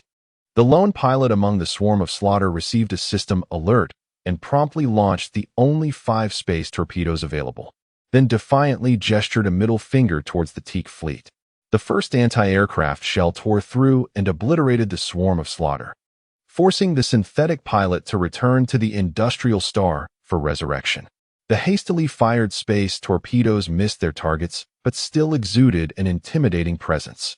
The Teek forces were momentarily taken aback by the poor quality of the assault craft, exploding upon impact. Yet they quickly adjusted their fire, switching to precision shots. Dozens of swarm of slaughter units were annihilated in the ensuing barrage, and the damage continued to escalate. Not only did they buy time for their comrades, but they also managed to suppress the enemy to some extent. Hundreds of space torpedoes were launched, and regardless of their accuracy, the sheer volume of firepower was enough to intimidate the enemy. Alien scum, watch as I send you to the stars. Meng Yu engaged in a fierce battle with the enemy frigates alongside his fleet. Chapter 145. The battle concludes. Meng Yu was not one to shy away from confrontation. He dismissed the enemy's attacks with a commanding presence, ordering his fleet to advance resolutely. Nevertheless, he was no fool. His Mengzi-class vessels boasted the strongest defenses among the fleet's escort ships, their formidable armor capable of withstanding several space torpedoes. With radar locked onto the primary enemy vessel, he commanded, fire 3 armor-piercing torpedoes. Like a ferocious beast, Meng Yu focused intently on a Teek escort ship, disregarding the chaos of the battlefield around him. The first torpedo struck the shield just barely, the second missed, and the third was intercepted by anti-aircraft fire. This lapse in precision caused a momentary complacency among the tense enemy crew. It seems humanity's aim is not so impressive after all. Send them a message in their own language. Insult them. Understood, Captain. I know just how to provoke the Human Federation. As Captain Hait Miao orchestrated the fleet meticulously, he suddenly received an unencrypted message containing only 4 words: Earth Alliance cowards. Hait Miao's expression darkened. Although the meaning eluded him, he sensed it was far from flattering. Inform Commander Meng to employ the moth strategy, regardless of casualties. Yes, sir. On the other side, upon receiving the same message, Meng Yu was incensed. How audacious. Firepower coverage on the primary enemy vessel. The nearby Kill Bs abandoned their targets, launching a saturated torpedo assault on the designated enemy ship. The Teek crew aboard the primary enemy vessel were quick to lose their composure. Captain, torpedoes. So many torpedoes. In the vastness of space, a Kill B released 5 torpedoes, with the pilot transforming into a final torpedo to plunge toward the enemy ship. The escort ship's captain observed the radar indicating at least 30 torpedoes approaching, with even more on the horizon. Dread filled his eyes as he shouted, "Evasive maneuvers." Yet, evading such an onslaught was no simple feat. Fortune does not favor the unprepared. Just 2 torpedoes severely damaged the ship's rear, rendering it immobile. The incapacitated vessel became a mere target, quickly transforming into a fiery blossom amidst the stars. The destruction of this target did not deter the remaining torpedoes, which continued their relentless assault. Space torpedoes possess a minimal degree of maneuverability, provided they maintain sufficient distance from their target. This scene unfolded across the battlefield. The initial wave of kill bees was manageable, but once the main body entered the fray, all enemy ships found themselves under concentrated fire, with individual vessels targeted by 60 or 70 torpedoes. "Captain, we cannot withstand this," the first officer exclaimed. Although the human aircraft are inferior, they carry an overwhelming number of torpedoes. "We stand no chance." As he spoke, a laser struck the flagship's shield, startling the crew. The captain paced anxiously at the command console, clearly uncertain of their next move. Fighting was futile, but retreat was equally impossible. With the density of enemy fire, a jump would surely end in obliteration. The first officer, sensing the captain's turmoil, suggested, "Perhaps we should surrender?" "Surrender?" The captain glared at his subordinate, who shrank back nervously. "If we were on amicable terms, it might be different, but we are long-standing adversaries of the Human Federation. They would undoubtedly turn us into canned goods. What then? What can we do? Just wait for death?" Though the captain's words were grim, a survival instinct kicked in. Positioned at the rear, the flagship could potentially sacrifice the other ships to ensure its own survival. Resolving to act, he ordered, "All ships, form a defensive formation." He then abruptly severed communications, shouting to the command center, "Turn around. We must flee. What are you waiting for? Turn around." The sensor officer, with a pained expression, turned to face him. "Captain, the enemy has flanked us." In horror, the captain turned to see an enemy destroyer for escort ships, and dozens of kill bees forming a semicircle, trapping them in conjunction with their allies. Standing on the bridge of the destroyer, Huang Pai Kanan placed his hands on his hips, gazing into the distance. "All units, fire at will." Seizing the opportunity as Meng Yu delayed the enemy vessels, Huang Pai Kanan executed a pincer maneuver as per Hait Miao's orders, successfully encircling the enemy. "Did you expect it would be anyone but me to finish you off?" he taunted. With lasers and a deluge of torpedoes, the Teak fleet was swiftly annihilated. "Report. The enemy fleet has been completely destroyed." "Well done. Immediately proceed to rescue any survivors."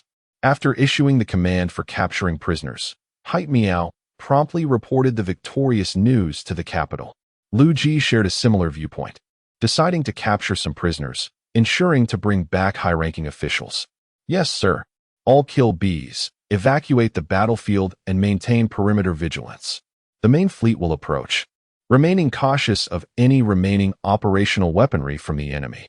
As Hait Miao concluded, the excited old goose stepped forward to report, "In this battle, we lost 164 kill bees, with only 2 escort ships suffering severe damage. Other vessels sustained various degrees of harm, but nothing critical. I suspect it's that ship belonging to Old Meng," Hait Miao remarked with a smile, and Old Gu reciprocated the expression. Indeed, Commander Meng's ship was heavily damaged due to its valor in battle. As for the losses of the kill bees, they are of no consequence. They are remarkably cheap and produced with great speed.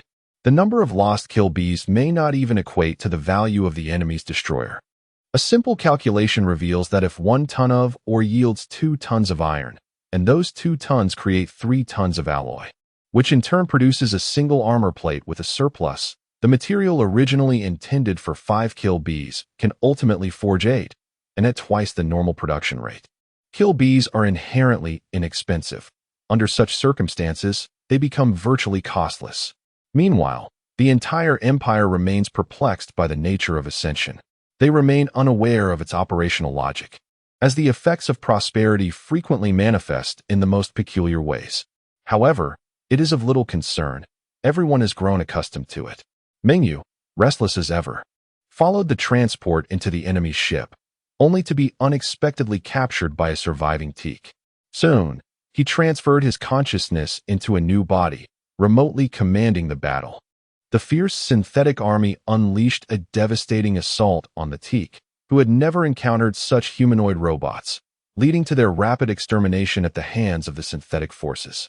Chapter 146. The interrogation concluded. Summon all damaged vessels to return, while the operational fleet remained stationed.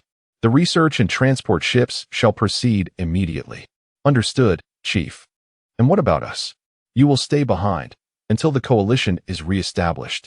After arranging everything, the Chief and Xiaonan directly went offline. Upon entering the Central Star Zone, the captives were transferred to the approaching transport ships. The Teak people were prohibited from movement, crammed into a confined space without any food. For the Empire does not produce sustenance.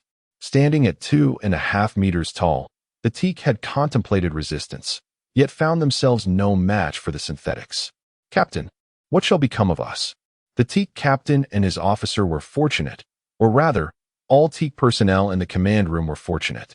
The command center had not been directly hit, merely losing its energy supply. I don't know. The Teak captain sighed in despair.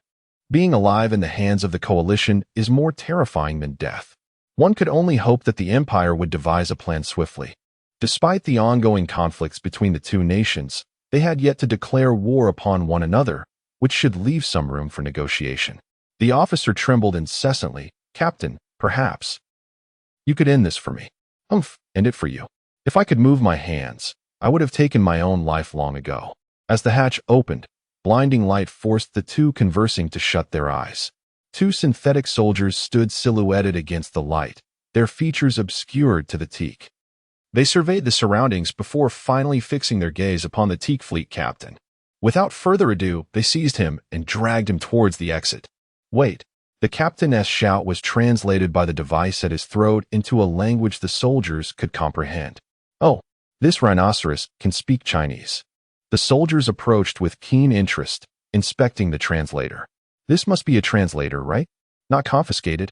One soldier's eyes glimmered blue as he accessed the data. It indicated that energy levels were too low, mistaking it for part of the protective suit. Oh, that makes sense. These aliens cannot survive in a vacuum. Let us report it then. The synthetic soldier began to relay the information, while his companion eyed the proud Teak captain with ill intent. Although he appeared haughty, his confidence was evidently lacking. Do any of you speak Chinese? We all have translators installed. The Teak captain hesitated, then cautiously replied, I am the great Inasa. I demand that you get lost. The other soldier kicked him away, causing the Teak captain to stumble and nearly fall. Yet more guards awaited outside, leaving him with no choice but to march forward, his face a mask of fury. So, you can all understand, right? Get out, one by one. Anyone who lingers will face the consequences. The soldier brandished his riot baton, and the Teak, bending low, retreated one after another. The Teak captain gazed out the porthole. Seeing a vast expanse of stars clearly, they were within some space station. In low Earth orbit, United Space Station Liu Ji and others sat in the conference room, awaiting the arrival of the captives. Chief, there are a total of 1,213 rhinoceros people, and they can speak Chinese. What shall we do? Interrogate them separately, summon the highest-ranking officer, and select a few more to bring over. 4 Teak individuals entered the conference room alongside their captain, who had chosen to reveal himself, believing his status would afford him greater protection than ordinary Teak. Captain, will we be in danger? How should I know? He looked around, muttering to himself, why haven't I seen a single human flag along the way? Only a bunch of skeletal ship flags? Surely they aren't human pirates. The escorting soldiers, unable to comprehend his mutterings, merely warned him. No whispering. After passing through numerous doors, they finally arrived at the conference room. As the hatch opened, the Teak immediately spotted Liu Ji seated at the head of the table, with other leaders glaring at them. Kneel. A soldier kicked the back of the captain's knee, causing him to fall to one knee in pain, while another pressed him down to the ground. The others, lacking any backbone, quickly followed suit to avoid punishment. The captain squinted at Liu Ji as he approached, suddenly wide-eyed in terror. Ji Great Marshal. The human Great Marshal. The Teak around him turned to him, one asking, Isn't the Great Marshal of the Human Federation female? What are you saying? Share with me. Liu Ji smiled. placing a hand on the head of the teak next to the captain, his demeanor friendly yet menacing. I have nothing to say to you. Human Federation. Human Federation? Even Liu Ji's CPU hesitated momentarily. Fascinating. As he pondered, he inquired, really nothing to discuss? Nanobots emerged from his palm, infiltrating the teak's protective suit and invading its mind amidst its terrified screams. 2 seconds later, Liu Ji released his grip, and the teak collapsed to the floor. There is something to discuss. Liu Ji chuckled, and the others exchanged knowing smiles. Who are you, and what do you want? With no choice but to bow their heads under the eaves, the captain replied, We are the enforcement fleet of the Teak Empire, tasked with eradicating the surrounding interstellar pirates. The Teak captain continued, visibly indignant. We were merely pursuing a rogue pirate when we unexpectedly stumbled upon your stellar outpost in this uninhabited zone. Uninhabited zone? Referring to this place? The Teak looked bewildered. Of course, this starfield is far from the core of the galaxy, with few visitors. You didn't know? Liu Ji shook his head. Please enlighten us. At this moment, the Teak captain began to sense something amiss. You are not the Human Federation. No. Then who are you? Liu Ji placed his hand on another Teak's head, and it too quickly fell to the ground. What are you doing? I have been cooperative. Liu Ji ignored him, addressing his comrades. Brothers, it seems we are in a bit of a predicament. Ignoring the Teak's protests, Liu Ji raised his right hand, and the nanobots formed a straight line, penetrating the brains of 3 Teak. Others stepped forward. Liu Ji observed the scene, his expression one of disgust. Wow, Chief, this is quite the spectacle. Liu Ji clicked his tongue. Go away, I am merely extracting memories. By the way, subdue the other Teak. I'll take a look at their minds shortly. Unfamiliar with the Teak's physiology, Liu Ji asked a few questions before experimenting on 2 more Teak, then dared to investigate their minds directly. Chapter 1. Chronicles of the Group. 1. Editor. Grand Historian, Xinhua Translator. Aurelian. Preface in a light-hearted manner. I ponder. Question. Why does the author not update on weekends? Answer. The chief engaged with us in spirited discussions for an afternoon, asserting that only by connecting with the populace can one craft a fine article. In the year of the new era, 74, on the day of the 2nd month, the day was recorded. Within the chamber, I sat closely with my peers, exchanging thoughts on both ancient and modern matters. I granted a seat to the historian and recorded these accounts. It is said, among the 3 dynasties and down to the Ming dynasty, only the chief showed true virtue towards the common people, indeed a sage ruler of antiquity. Summary. On this date, the chief, having indulged in counterfeit wine, engaged in lively banter with friends, discussing history and boasting. He conferred upon Xinhua the title of Grand Historian, thus documenting it. Xinhua remarked, tracing back to the Xia, Shang, and Zhou dynasties and forward to Zhu Laosi of the Ming, it is only the chief who embodies the highest virtue towards the populace, truly a ruler for the ages. P.S. One might wonder how we have slipped into the annals of history. Is this still a discussion of the stars? In the year of the new era? 74. On the day of the 2nd month, the day was recorded. Within the chamber, a certain Ni, overwhelmed by humility, carried the fervent ambitions of our sages, articulating thoughts that shimmered like the Milky Way, embodying the resolve of a noble minister. It was during this time that a newcomer, surnamed Lai, was regarded with admiration for his charm. Subsequently, a debate arose between the surnamed Pu and Ni, summoning forth the elusive Huang Xian, leaving the chief in a state of bewilderment. He remarked, within the chamber, joy abounds. The world is at peace, free from turmoil. Summary. On this date, a group member named Ni, humble and capable, expressed grand aspirations, proclaiming the red banner across the universe, prompting Xinhua to document his talents. A newcomer, Lai, was admired by all for his pleasant demeanor.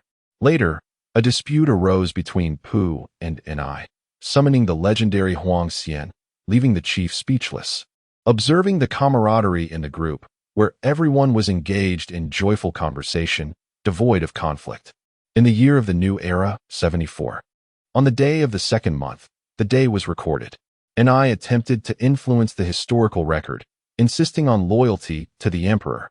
Yet the historian remained steadfast and did not comply. And I proclaimed himself as the emperor's loyal messenger, while the chief maintained that historians must document the truth as it is, bestowing upon Qi the authority to guide group members with wisdom. Thus, it is said, the wise sovereign reigns with tranquility, influencing without uttering a word. Upholding the truth of history leads to transcendence, merging the celestial and the earthly. Summary. On this date, I sought to meddle in the historical narrative, demanding loyalty to the emperor, which the historian rejected. I claimed to be the emperor's faithful envoy, but the chief insisted on the historian's duty to record truthfully, granting Qinghua the power to guide the group effectively. Thus, Qinghua observed, the chief's hands-off approach maintains harmony in the group, allowing members to grasp wisdom intuitively. P.S. Loyalty. In the year of the new era, 74, on the day of the second month, the day was recorded. That night, at the hour of the pig, the chief and the group member Xian discussed matters of the supernatural, akin to the tales of Hanwen's Jiasheng. Coincidentally, the members Zhen and Shuo returned, deliberating significant military affairs. Zhen engaged in the art of historical gaming, eliciting intrigue. The deputy chief, at a loss for words, could only react with a simple gesture. Member Shi presented fascinating insights about the southern dynasties, capturing everyone's attention.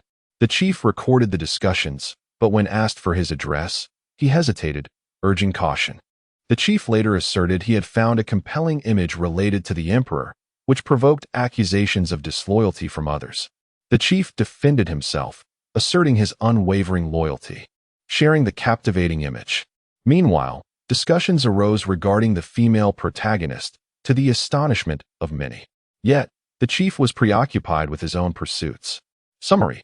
On this date, late at night, the chief and a member discussed horror stories reminiscent of Jiasheng's accounts. Upon the return of members Zhen and Shuo, they engaged in discussions about military matters. Zhen showcased his skills in historical gaming, while the deputy chief struggled to contribute.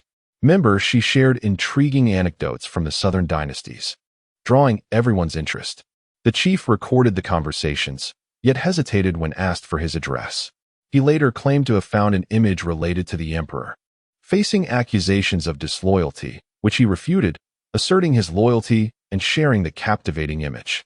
Meanwhile, discussions about the female protagonist sparked surprise among the members, while the chief remained absorbed in his activities. Conclusion of the chapter. Do not doubt, for I am merely indulging in trivialities. Today is my birthday, and I lack the time to compose a narrative. Thus, I present this light-hearted reflection, promising to deliver a more substantial account next time. Chapter 2. Chronicles of the Collective. 2. In the year of the new Yuan, 74, on the day of Bingzi in the month of Dingqiu, during a discussion, Shifei reported the turmoil in Puqing, and the deputy chief, filled with astonishment, inquired about the chief. However, the chief was absent, and no response was given. Shikong hastily spoke, while Tianshi illustrated with a diagram, addressing the assembly, including Wan, Zhang, Ling, and Yini, regarding this matter, as the Shuo clan documented it. It was noted, recounting events in the style of Chuanxiu, Lu Zhuang asked Chao, and received a response not far off. The situation in Puqing, as per Sun Gong's analysis, stemmed from inherent malice, yet the legalists governed the realm. Governance must be stable, avoiding chaos. For the reckless stifling of public anger ultimately leads to calamity. In essence, on this date, the group deliberated on the Puqing events. The deputy chief was unaware and astonished, questioning the chief. Upon the chief's absence, no answers were forthcoming. Shikong's early remarks elicited a chorus of agreement. Tianshi shared a chat record with her sister, who had changed her avatar, prompting others to express their anticipation for their creations. In the same year, on the same day, with tranquility in the assembly, the diverse words of the Jing and Jing clans were mingled with illustrations, urgently sought within the Xiuqian pavilion.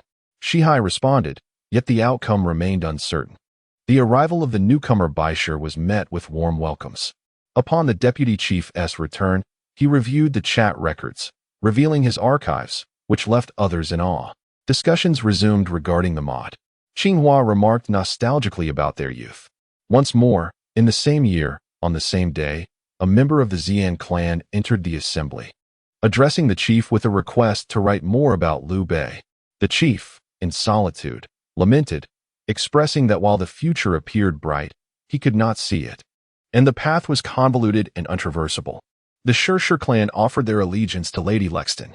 Xian urged the chief to elaborate on the Warhammer narrative, subsequently displaying the banner of the double-headed eagle of the Empire. The deputy chief shared that he had spent the afternoon immersed in war thunder, likening himself to a servant of BVVD. And I expressed a fondness for Lexton as well, denouncing the evil Meta as heretical and advocating for the dispatch of space marines to send her to the heavens. Ultimately, the majority of the group engaged in discussions about Stellaris and Warhammer. Leisure shared images of his kitten, with others finding him and the kitten equally endearing. After a lengthy silence, the chief interjected with 3 remarks, one lamenting the spirited nature of the Qin people, another addressing the deputy chief's inquiry, and the last containing some remarks of a more severe nature. Thus, Xinhua declared, "The chief is truly remarkable." Chapter 147. The galactic situation, however. Liu Ji never anticipated that he would directly acquire a wealth of information regarding the galaxy. He presented the data he had gathered to everyone, introducing it as a star chart of the galaxy from the perspective of the Teak people. It was evident that, although the Teak had some understanding of the galaxy, they had not fully explored it. As the crowd gazed at the star chart, it became clear that in the Teak's view, the galaxy also appeared as a vast disk. The Teak Empire occupied the middle to outer regions of the galactic star systems, with their imperial territory resembling a long strip, one end pointing towards the great black hole at the galactic core, and the other towards the galaxy's edge. Their empire was extensive, directly controlling over 40 star systems, with a reach that extended to more than 100. Despite such a vast domain, the empire was constantly under threat from its neighbors. Observing from the apex of the Teak territory facing away from the galaxy, there existed a smaller but militarily formidable empire to the right, characterized by a military dictatorship and an exclusionary regime, the Human Federation. The territory of the Human Federation was roughly circular yet uneven, with direct control over approximately 20 star systems. Between the two nations lay a vast expanse of uninhabited star systems, teeming with interstellar pirates and perilous space creatures. Beyond this treacherous zone lay the domain of the Ascendant Seekers, at the opposite end of the angle formed by the Human Federation and the Teak. Directly facing the Ascension Seekers was a militaristic imperial race known as the Qian Empire. As another imperial military state, the Teak, the 3 empires harbored mutual animosity and experienced frequent skirmishes. The war between the Qian Empire and the Human Federation had commenced several years prior, with the Qian Empire, once seemingly invincible, now unable to face the Human Federation head-on. The Human Federation, however, emerged victorious in each confrontation, tightening the noose around the Qian, whose decline was increasingly apparent. Further afield, there existed an alliance of 3 humanoid species, the Birdmen, Badgerfolk, and others, who were largely indifferent to the disputes in this region of the galaxy.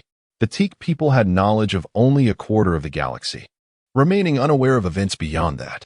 The aforementioned nations occupied merely a small portion of the galaxy's expanse, with additional information about countries such as the Earth United Nations and the Yongdrum Kingdom. It was rumored that a once secretive observer, now a benevolent intercessor, had spearheaded the establishment of a regional cooperative organization, seemingly connected to the powerful empires elsewhere in the galaxy. As Liu Ji concluded his presentation, the assembly was momentarily struck dumb. They had initially believed they were operating as individuals, only to discover they were part of a bustling multiplayer endeavor. The Emperor, unsure of how to respond, paused before inquiring, "The Human Federation, is that the one you frequently mention?" Liu Ji sighed, acknowledging, "Indeed. It seems we must reconsider our forthcoming plans." He turned to Lao Ba. "We need to increase our military budget." "By how much?" Liu Ji replied. "The Teak can now standardize battleships. How about a 5% increase?" Lao Ba suggested, to which Shi Te Miao frowned. "Make it 10%. In response to Shi Te Miao's serious demeanor, Lao Ba explained, "The research department is still pursuing technological advancements. Currently mass-producing ships is not cost-effective. Very well. However, we can construct some killing bees for immediate use.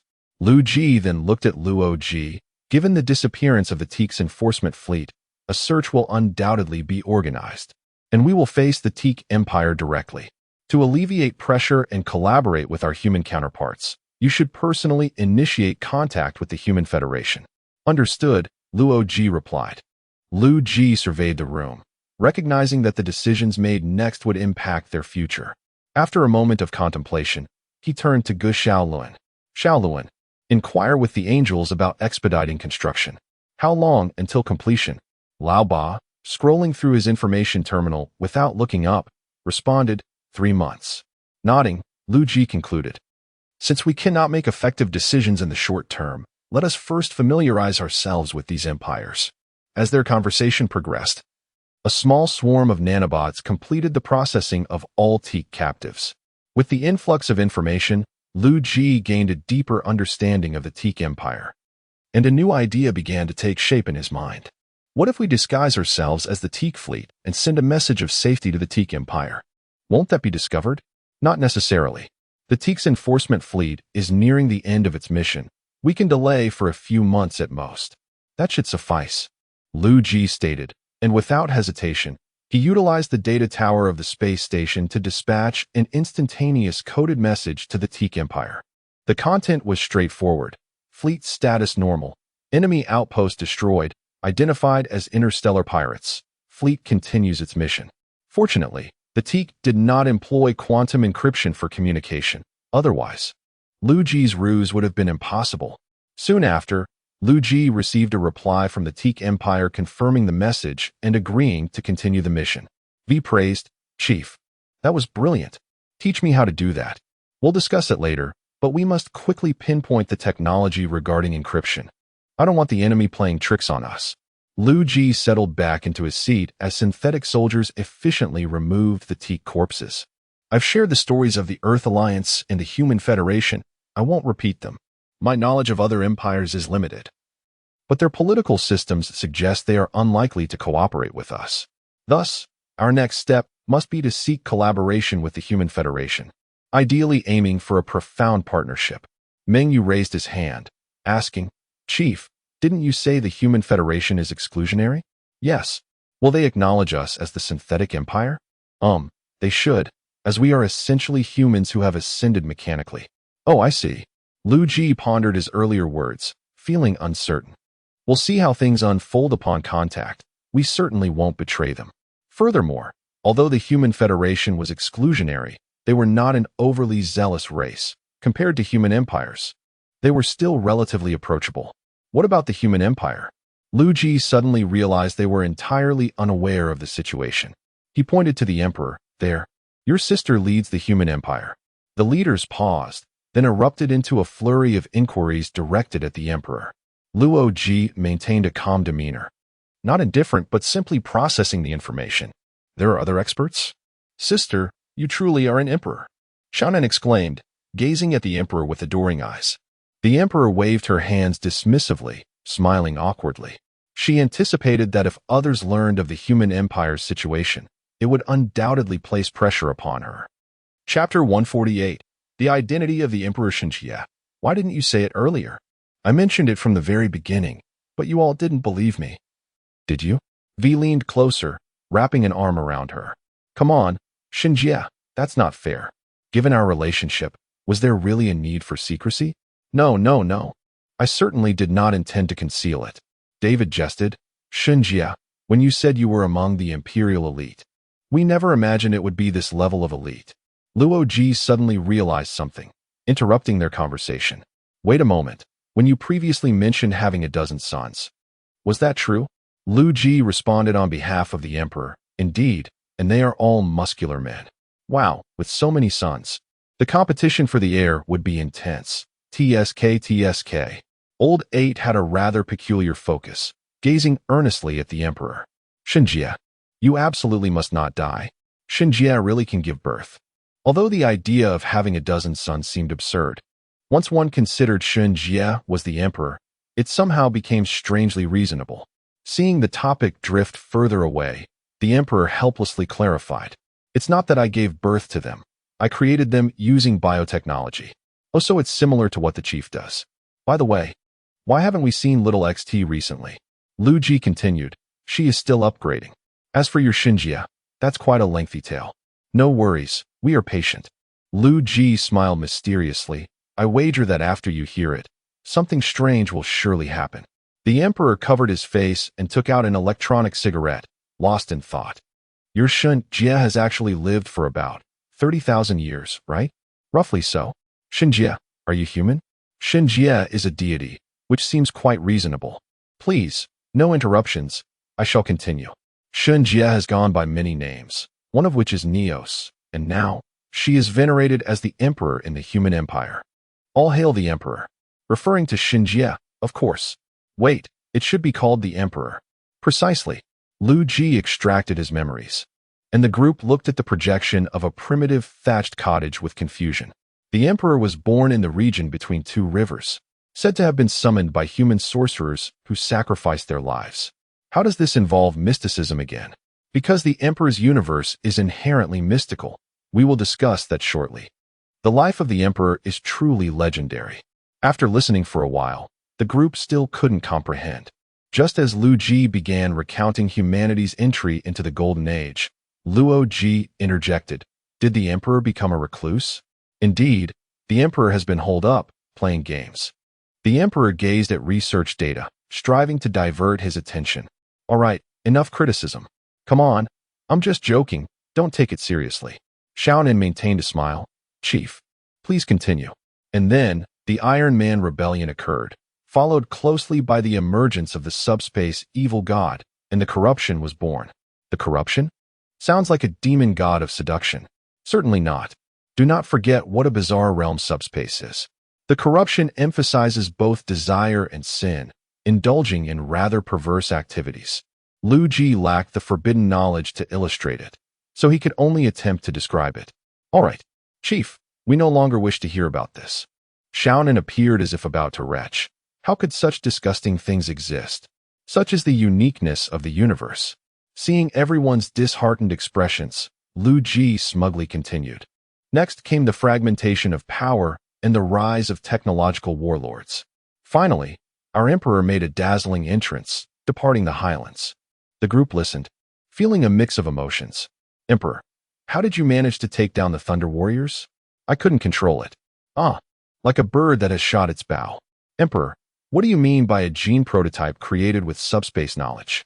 Oh, it means I was used as a blueprint. Incorporating biological alchemy. Wait, but Emperor, aren't you female? Facing the astonished expressions of the group, Liu Ji patted her back. You, Emperor, are a shapeshifter. The true master of transformation. If you stand before the Emperor and perceive him as male, then he is male.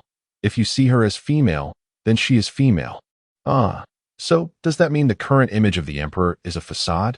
In reality, he is a 5-meter tall, golden glowing muscular man? One cannot say that definitively, as the Emperor has indeed utilized this image. Liu Ji then whispered, the Emperor has even used this form for sales. Impressive, still a crafty one after all these years. Then came the unification of Terra, an alliance with the Mechanical Church, and the commencement of the Great Expedition. The leaders, after listening, were left speechless. Although they lacked a clear understanding of the brutality involved, they were nonetheless awestruck by the grand narrative.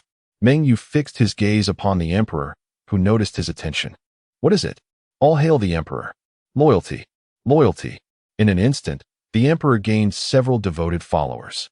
Xiaonan embraced the Emperor, playfully saying, Emperor sister, why didn't you say it sooner? If you had told me in advance, I would have gladly accepted the title of the joint king. Xiaonan, are you trying to have your cake and eat it too?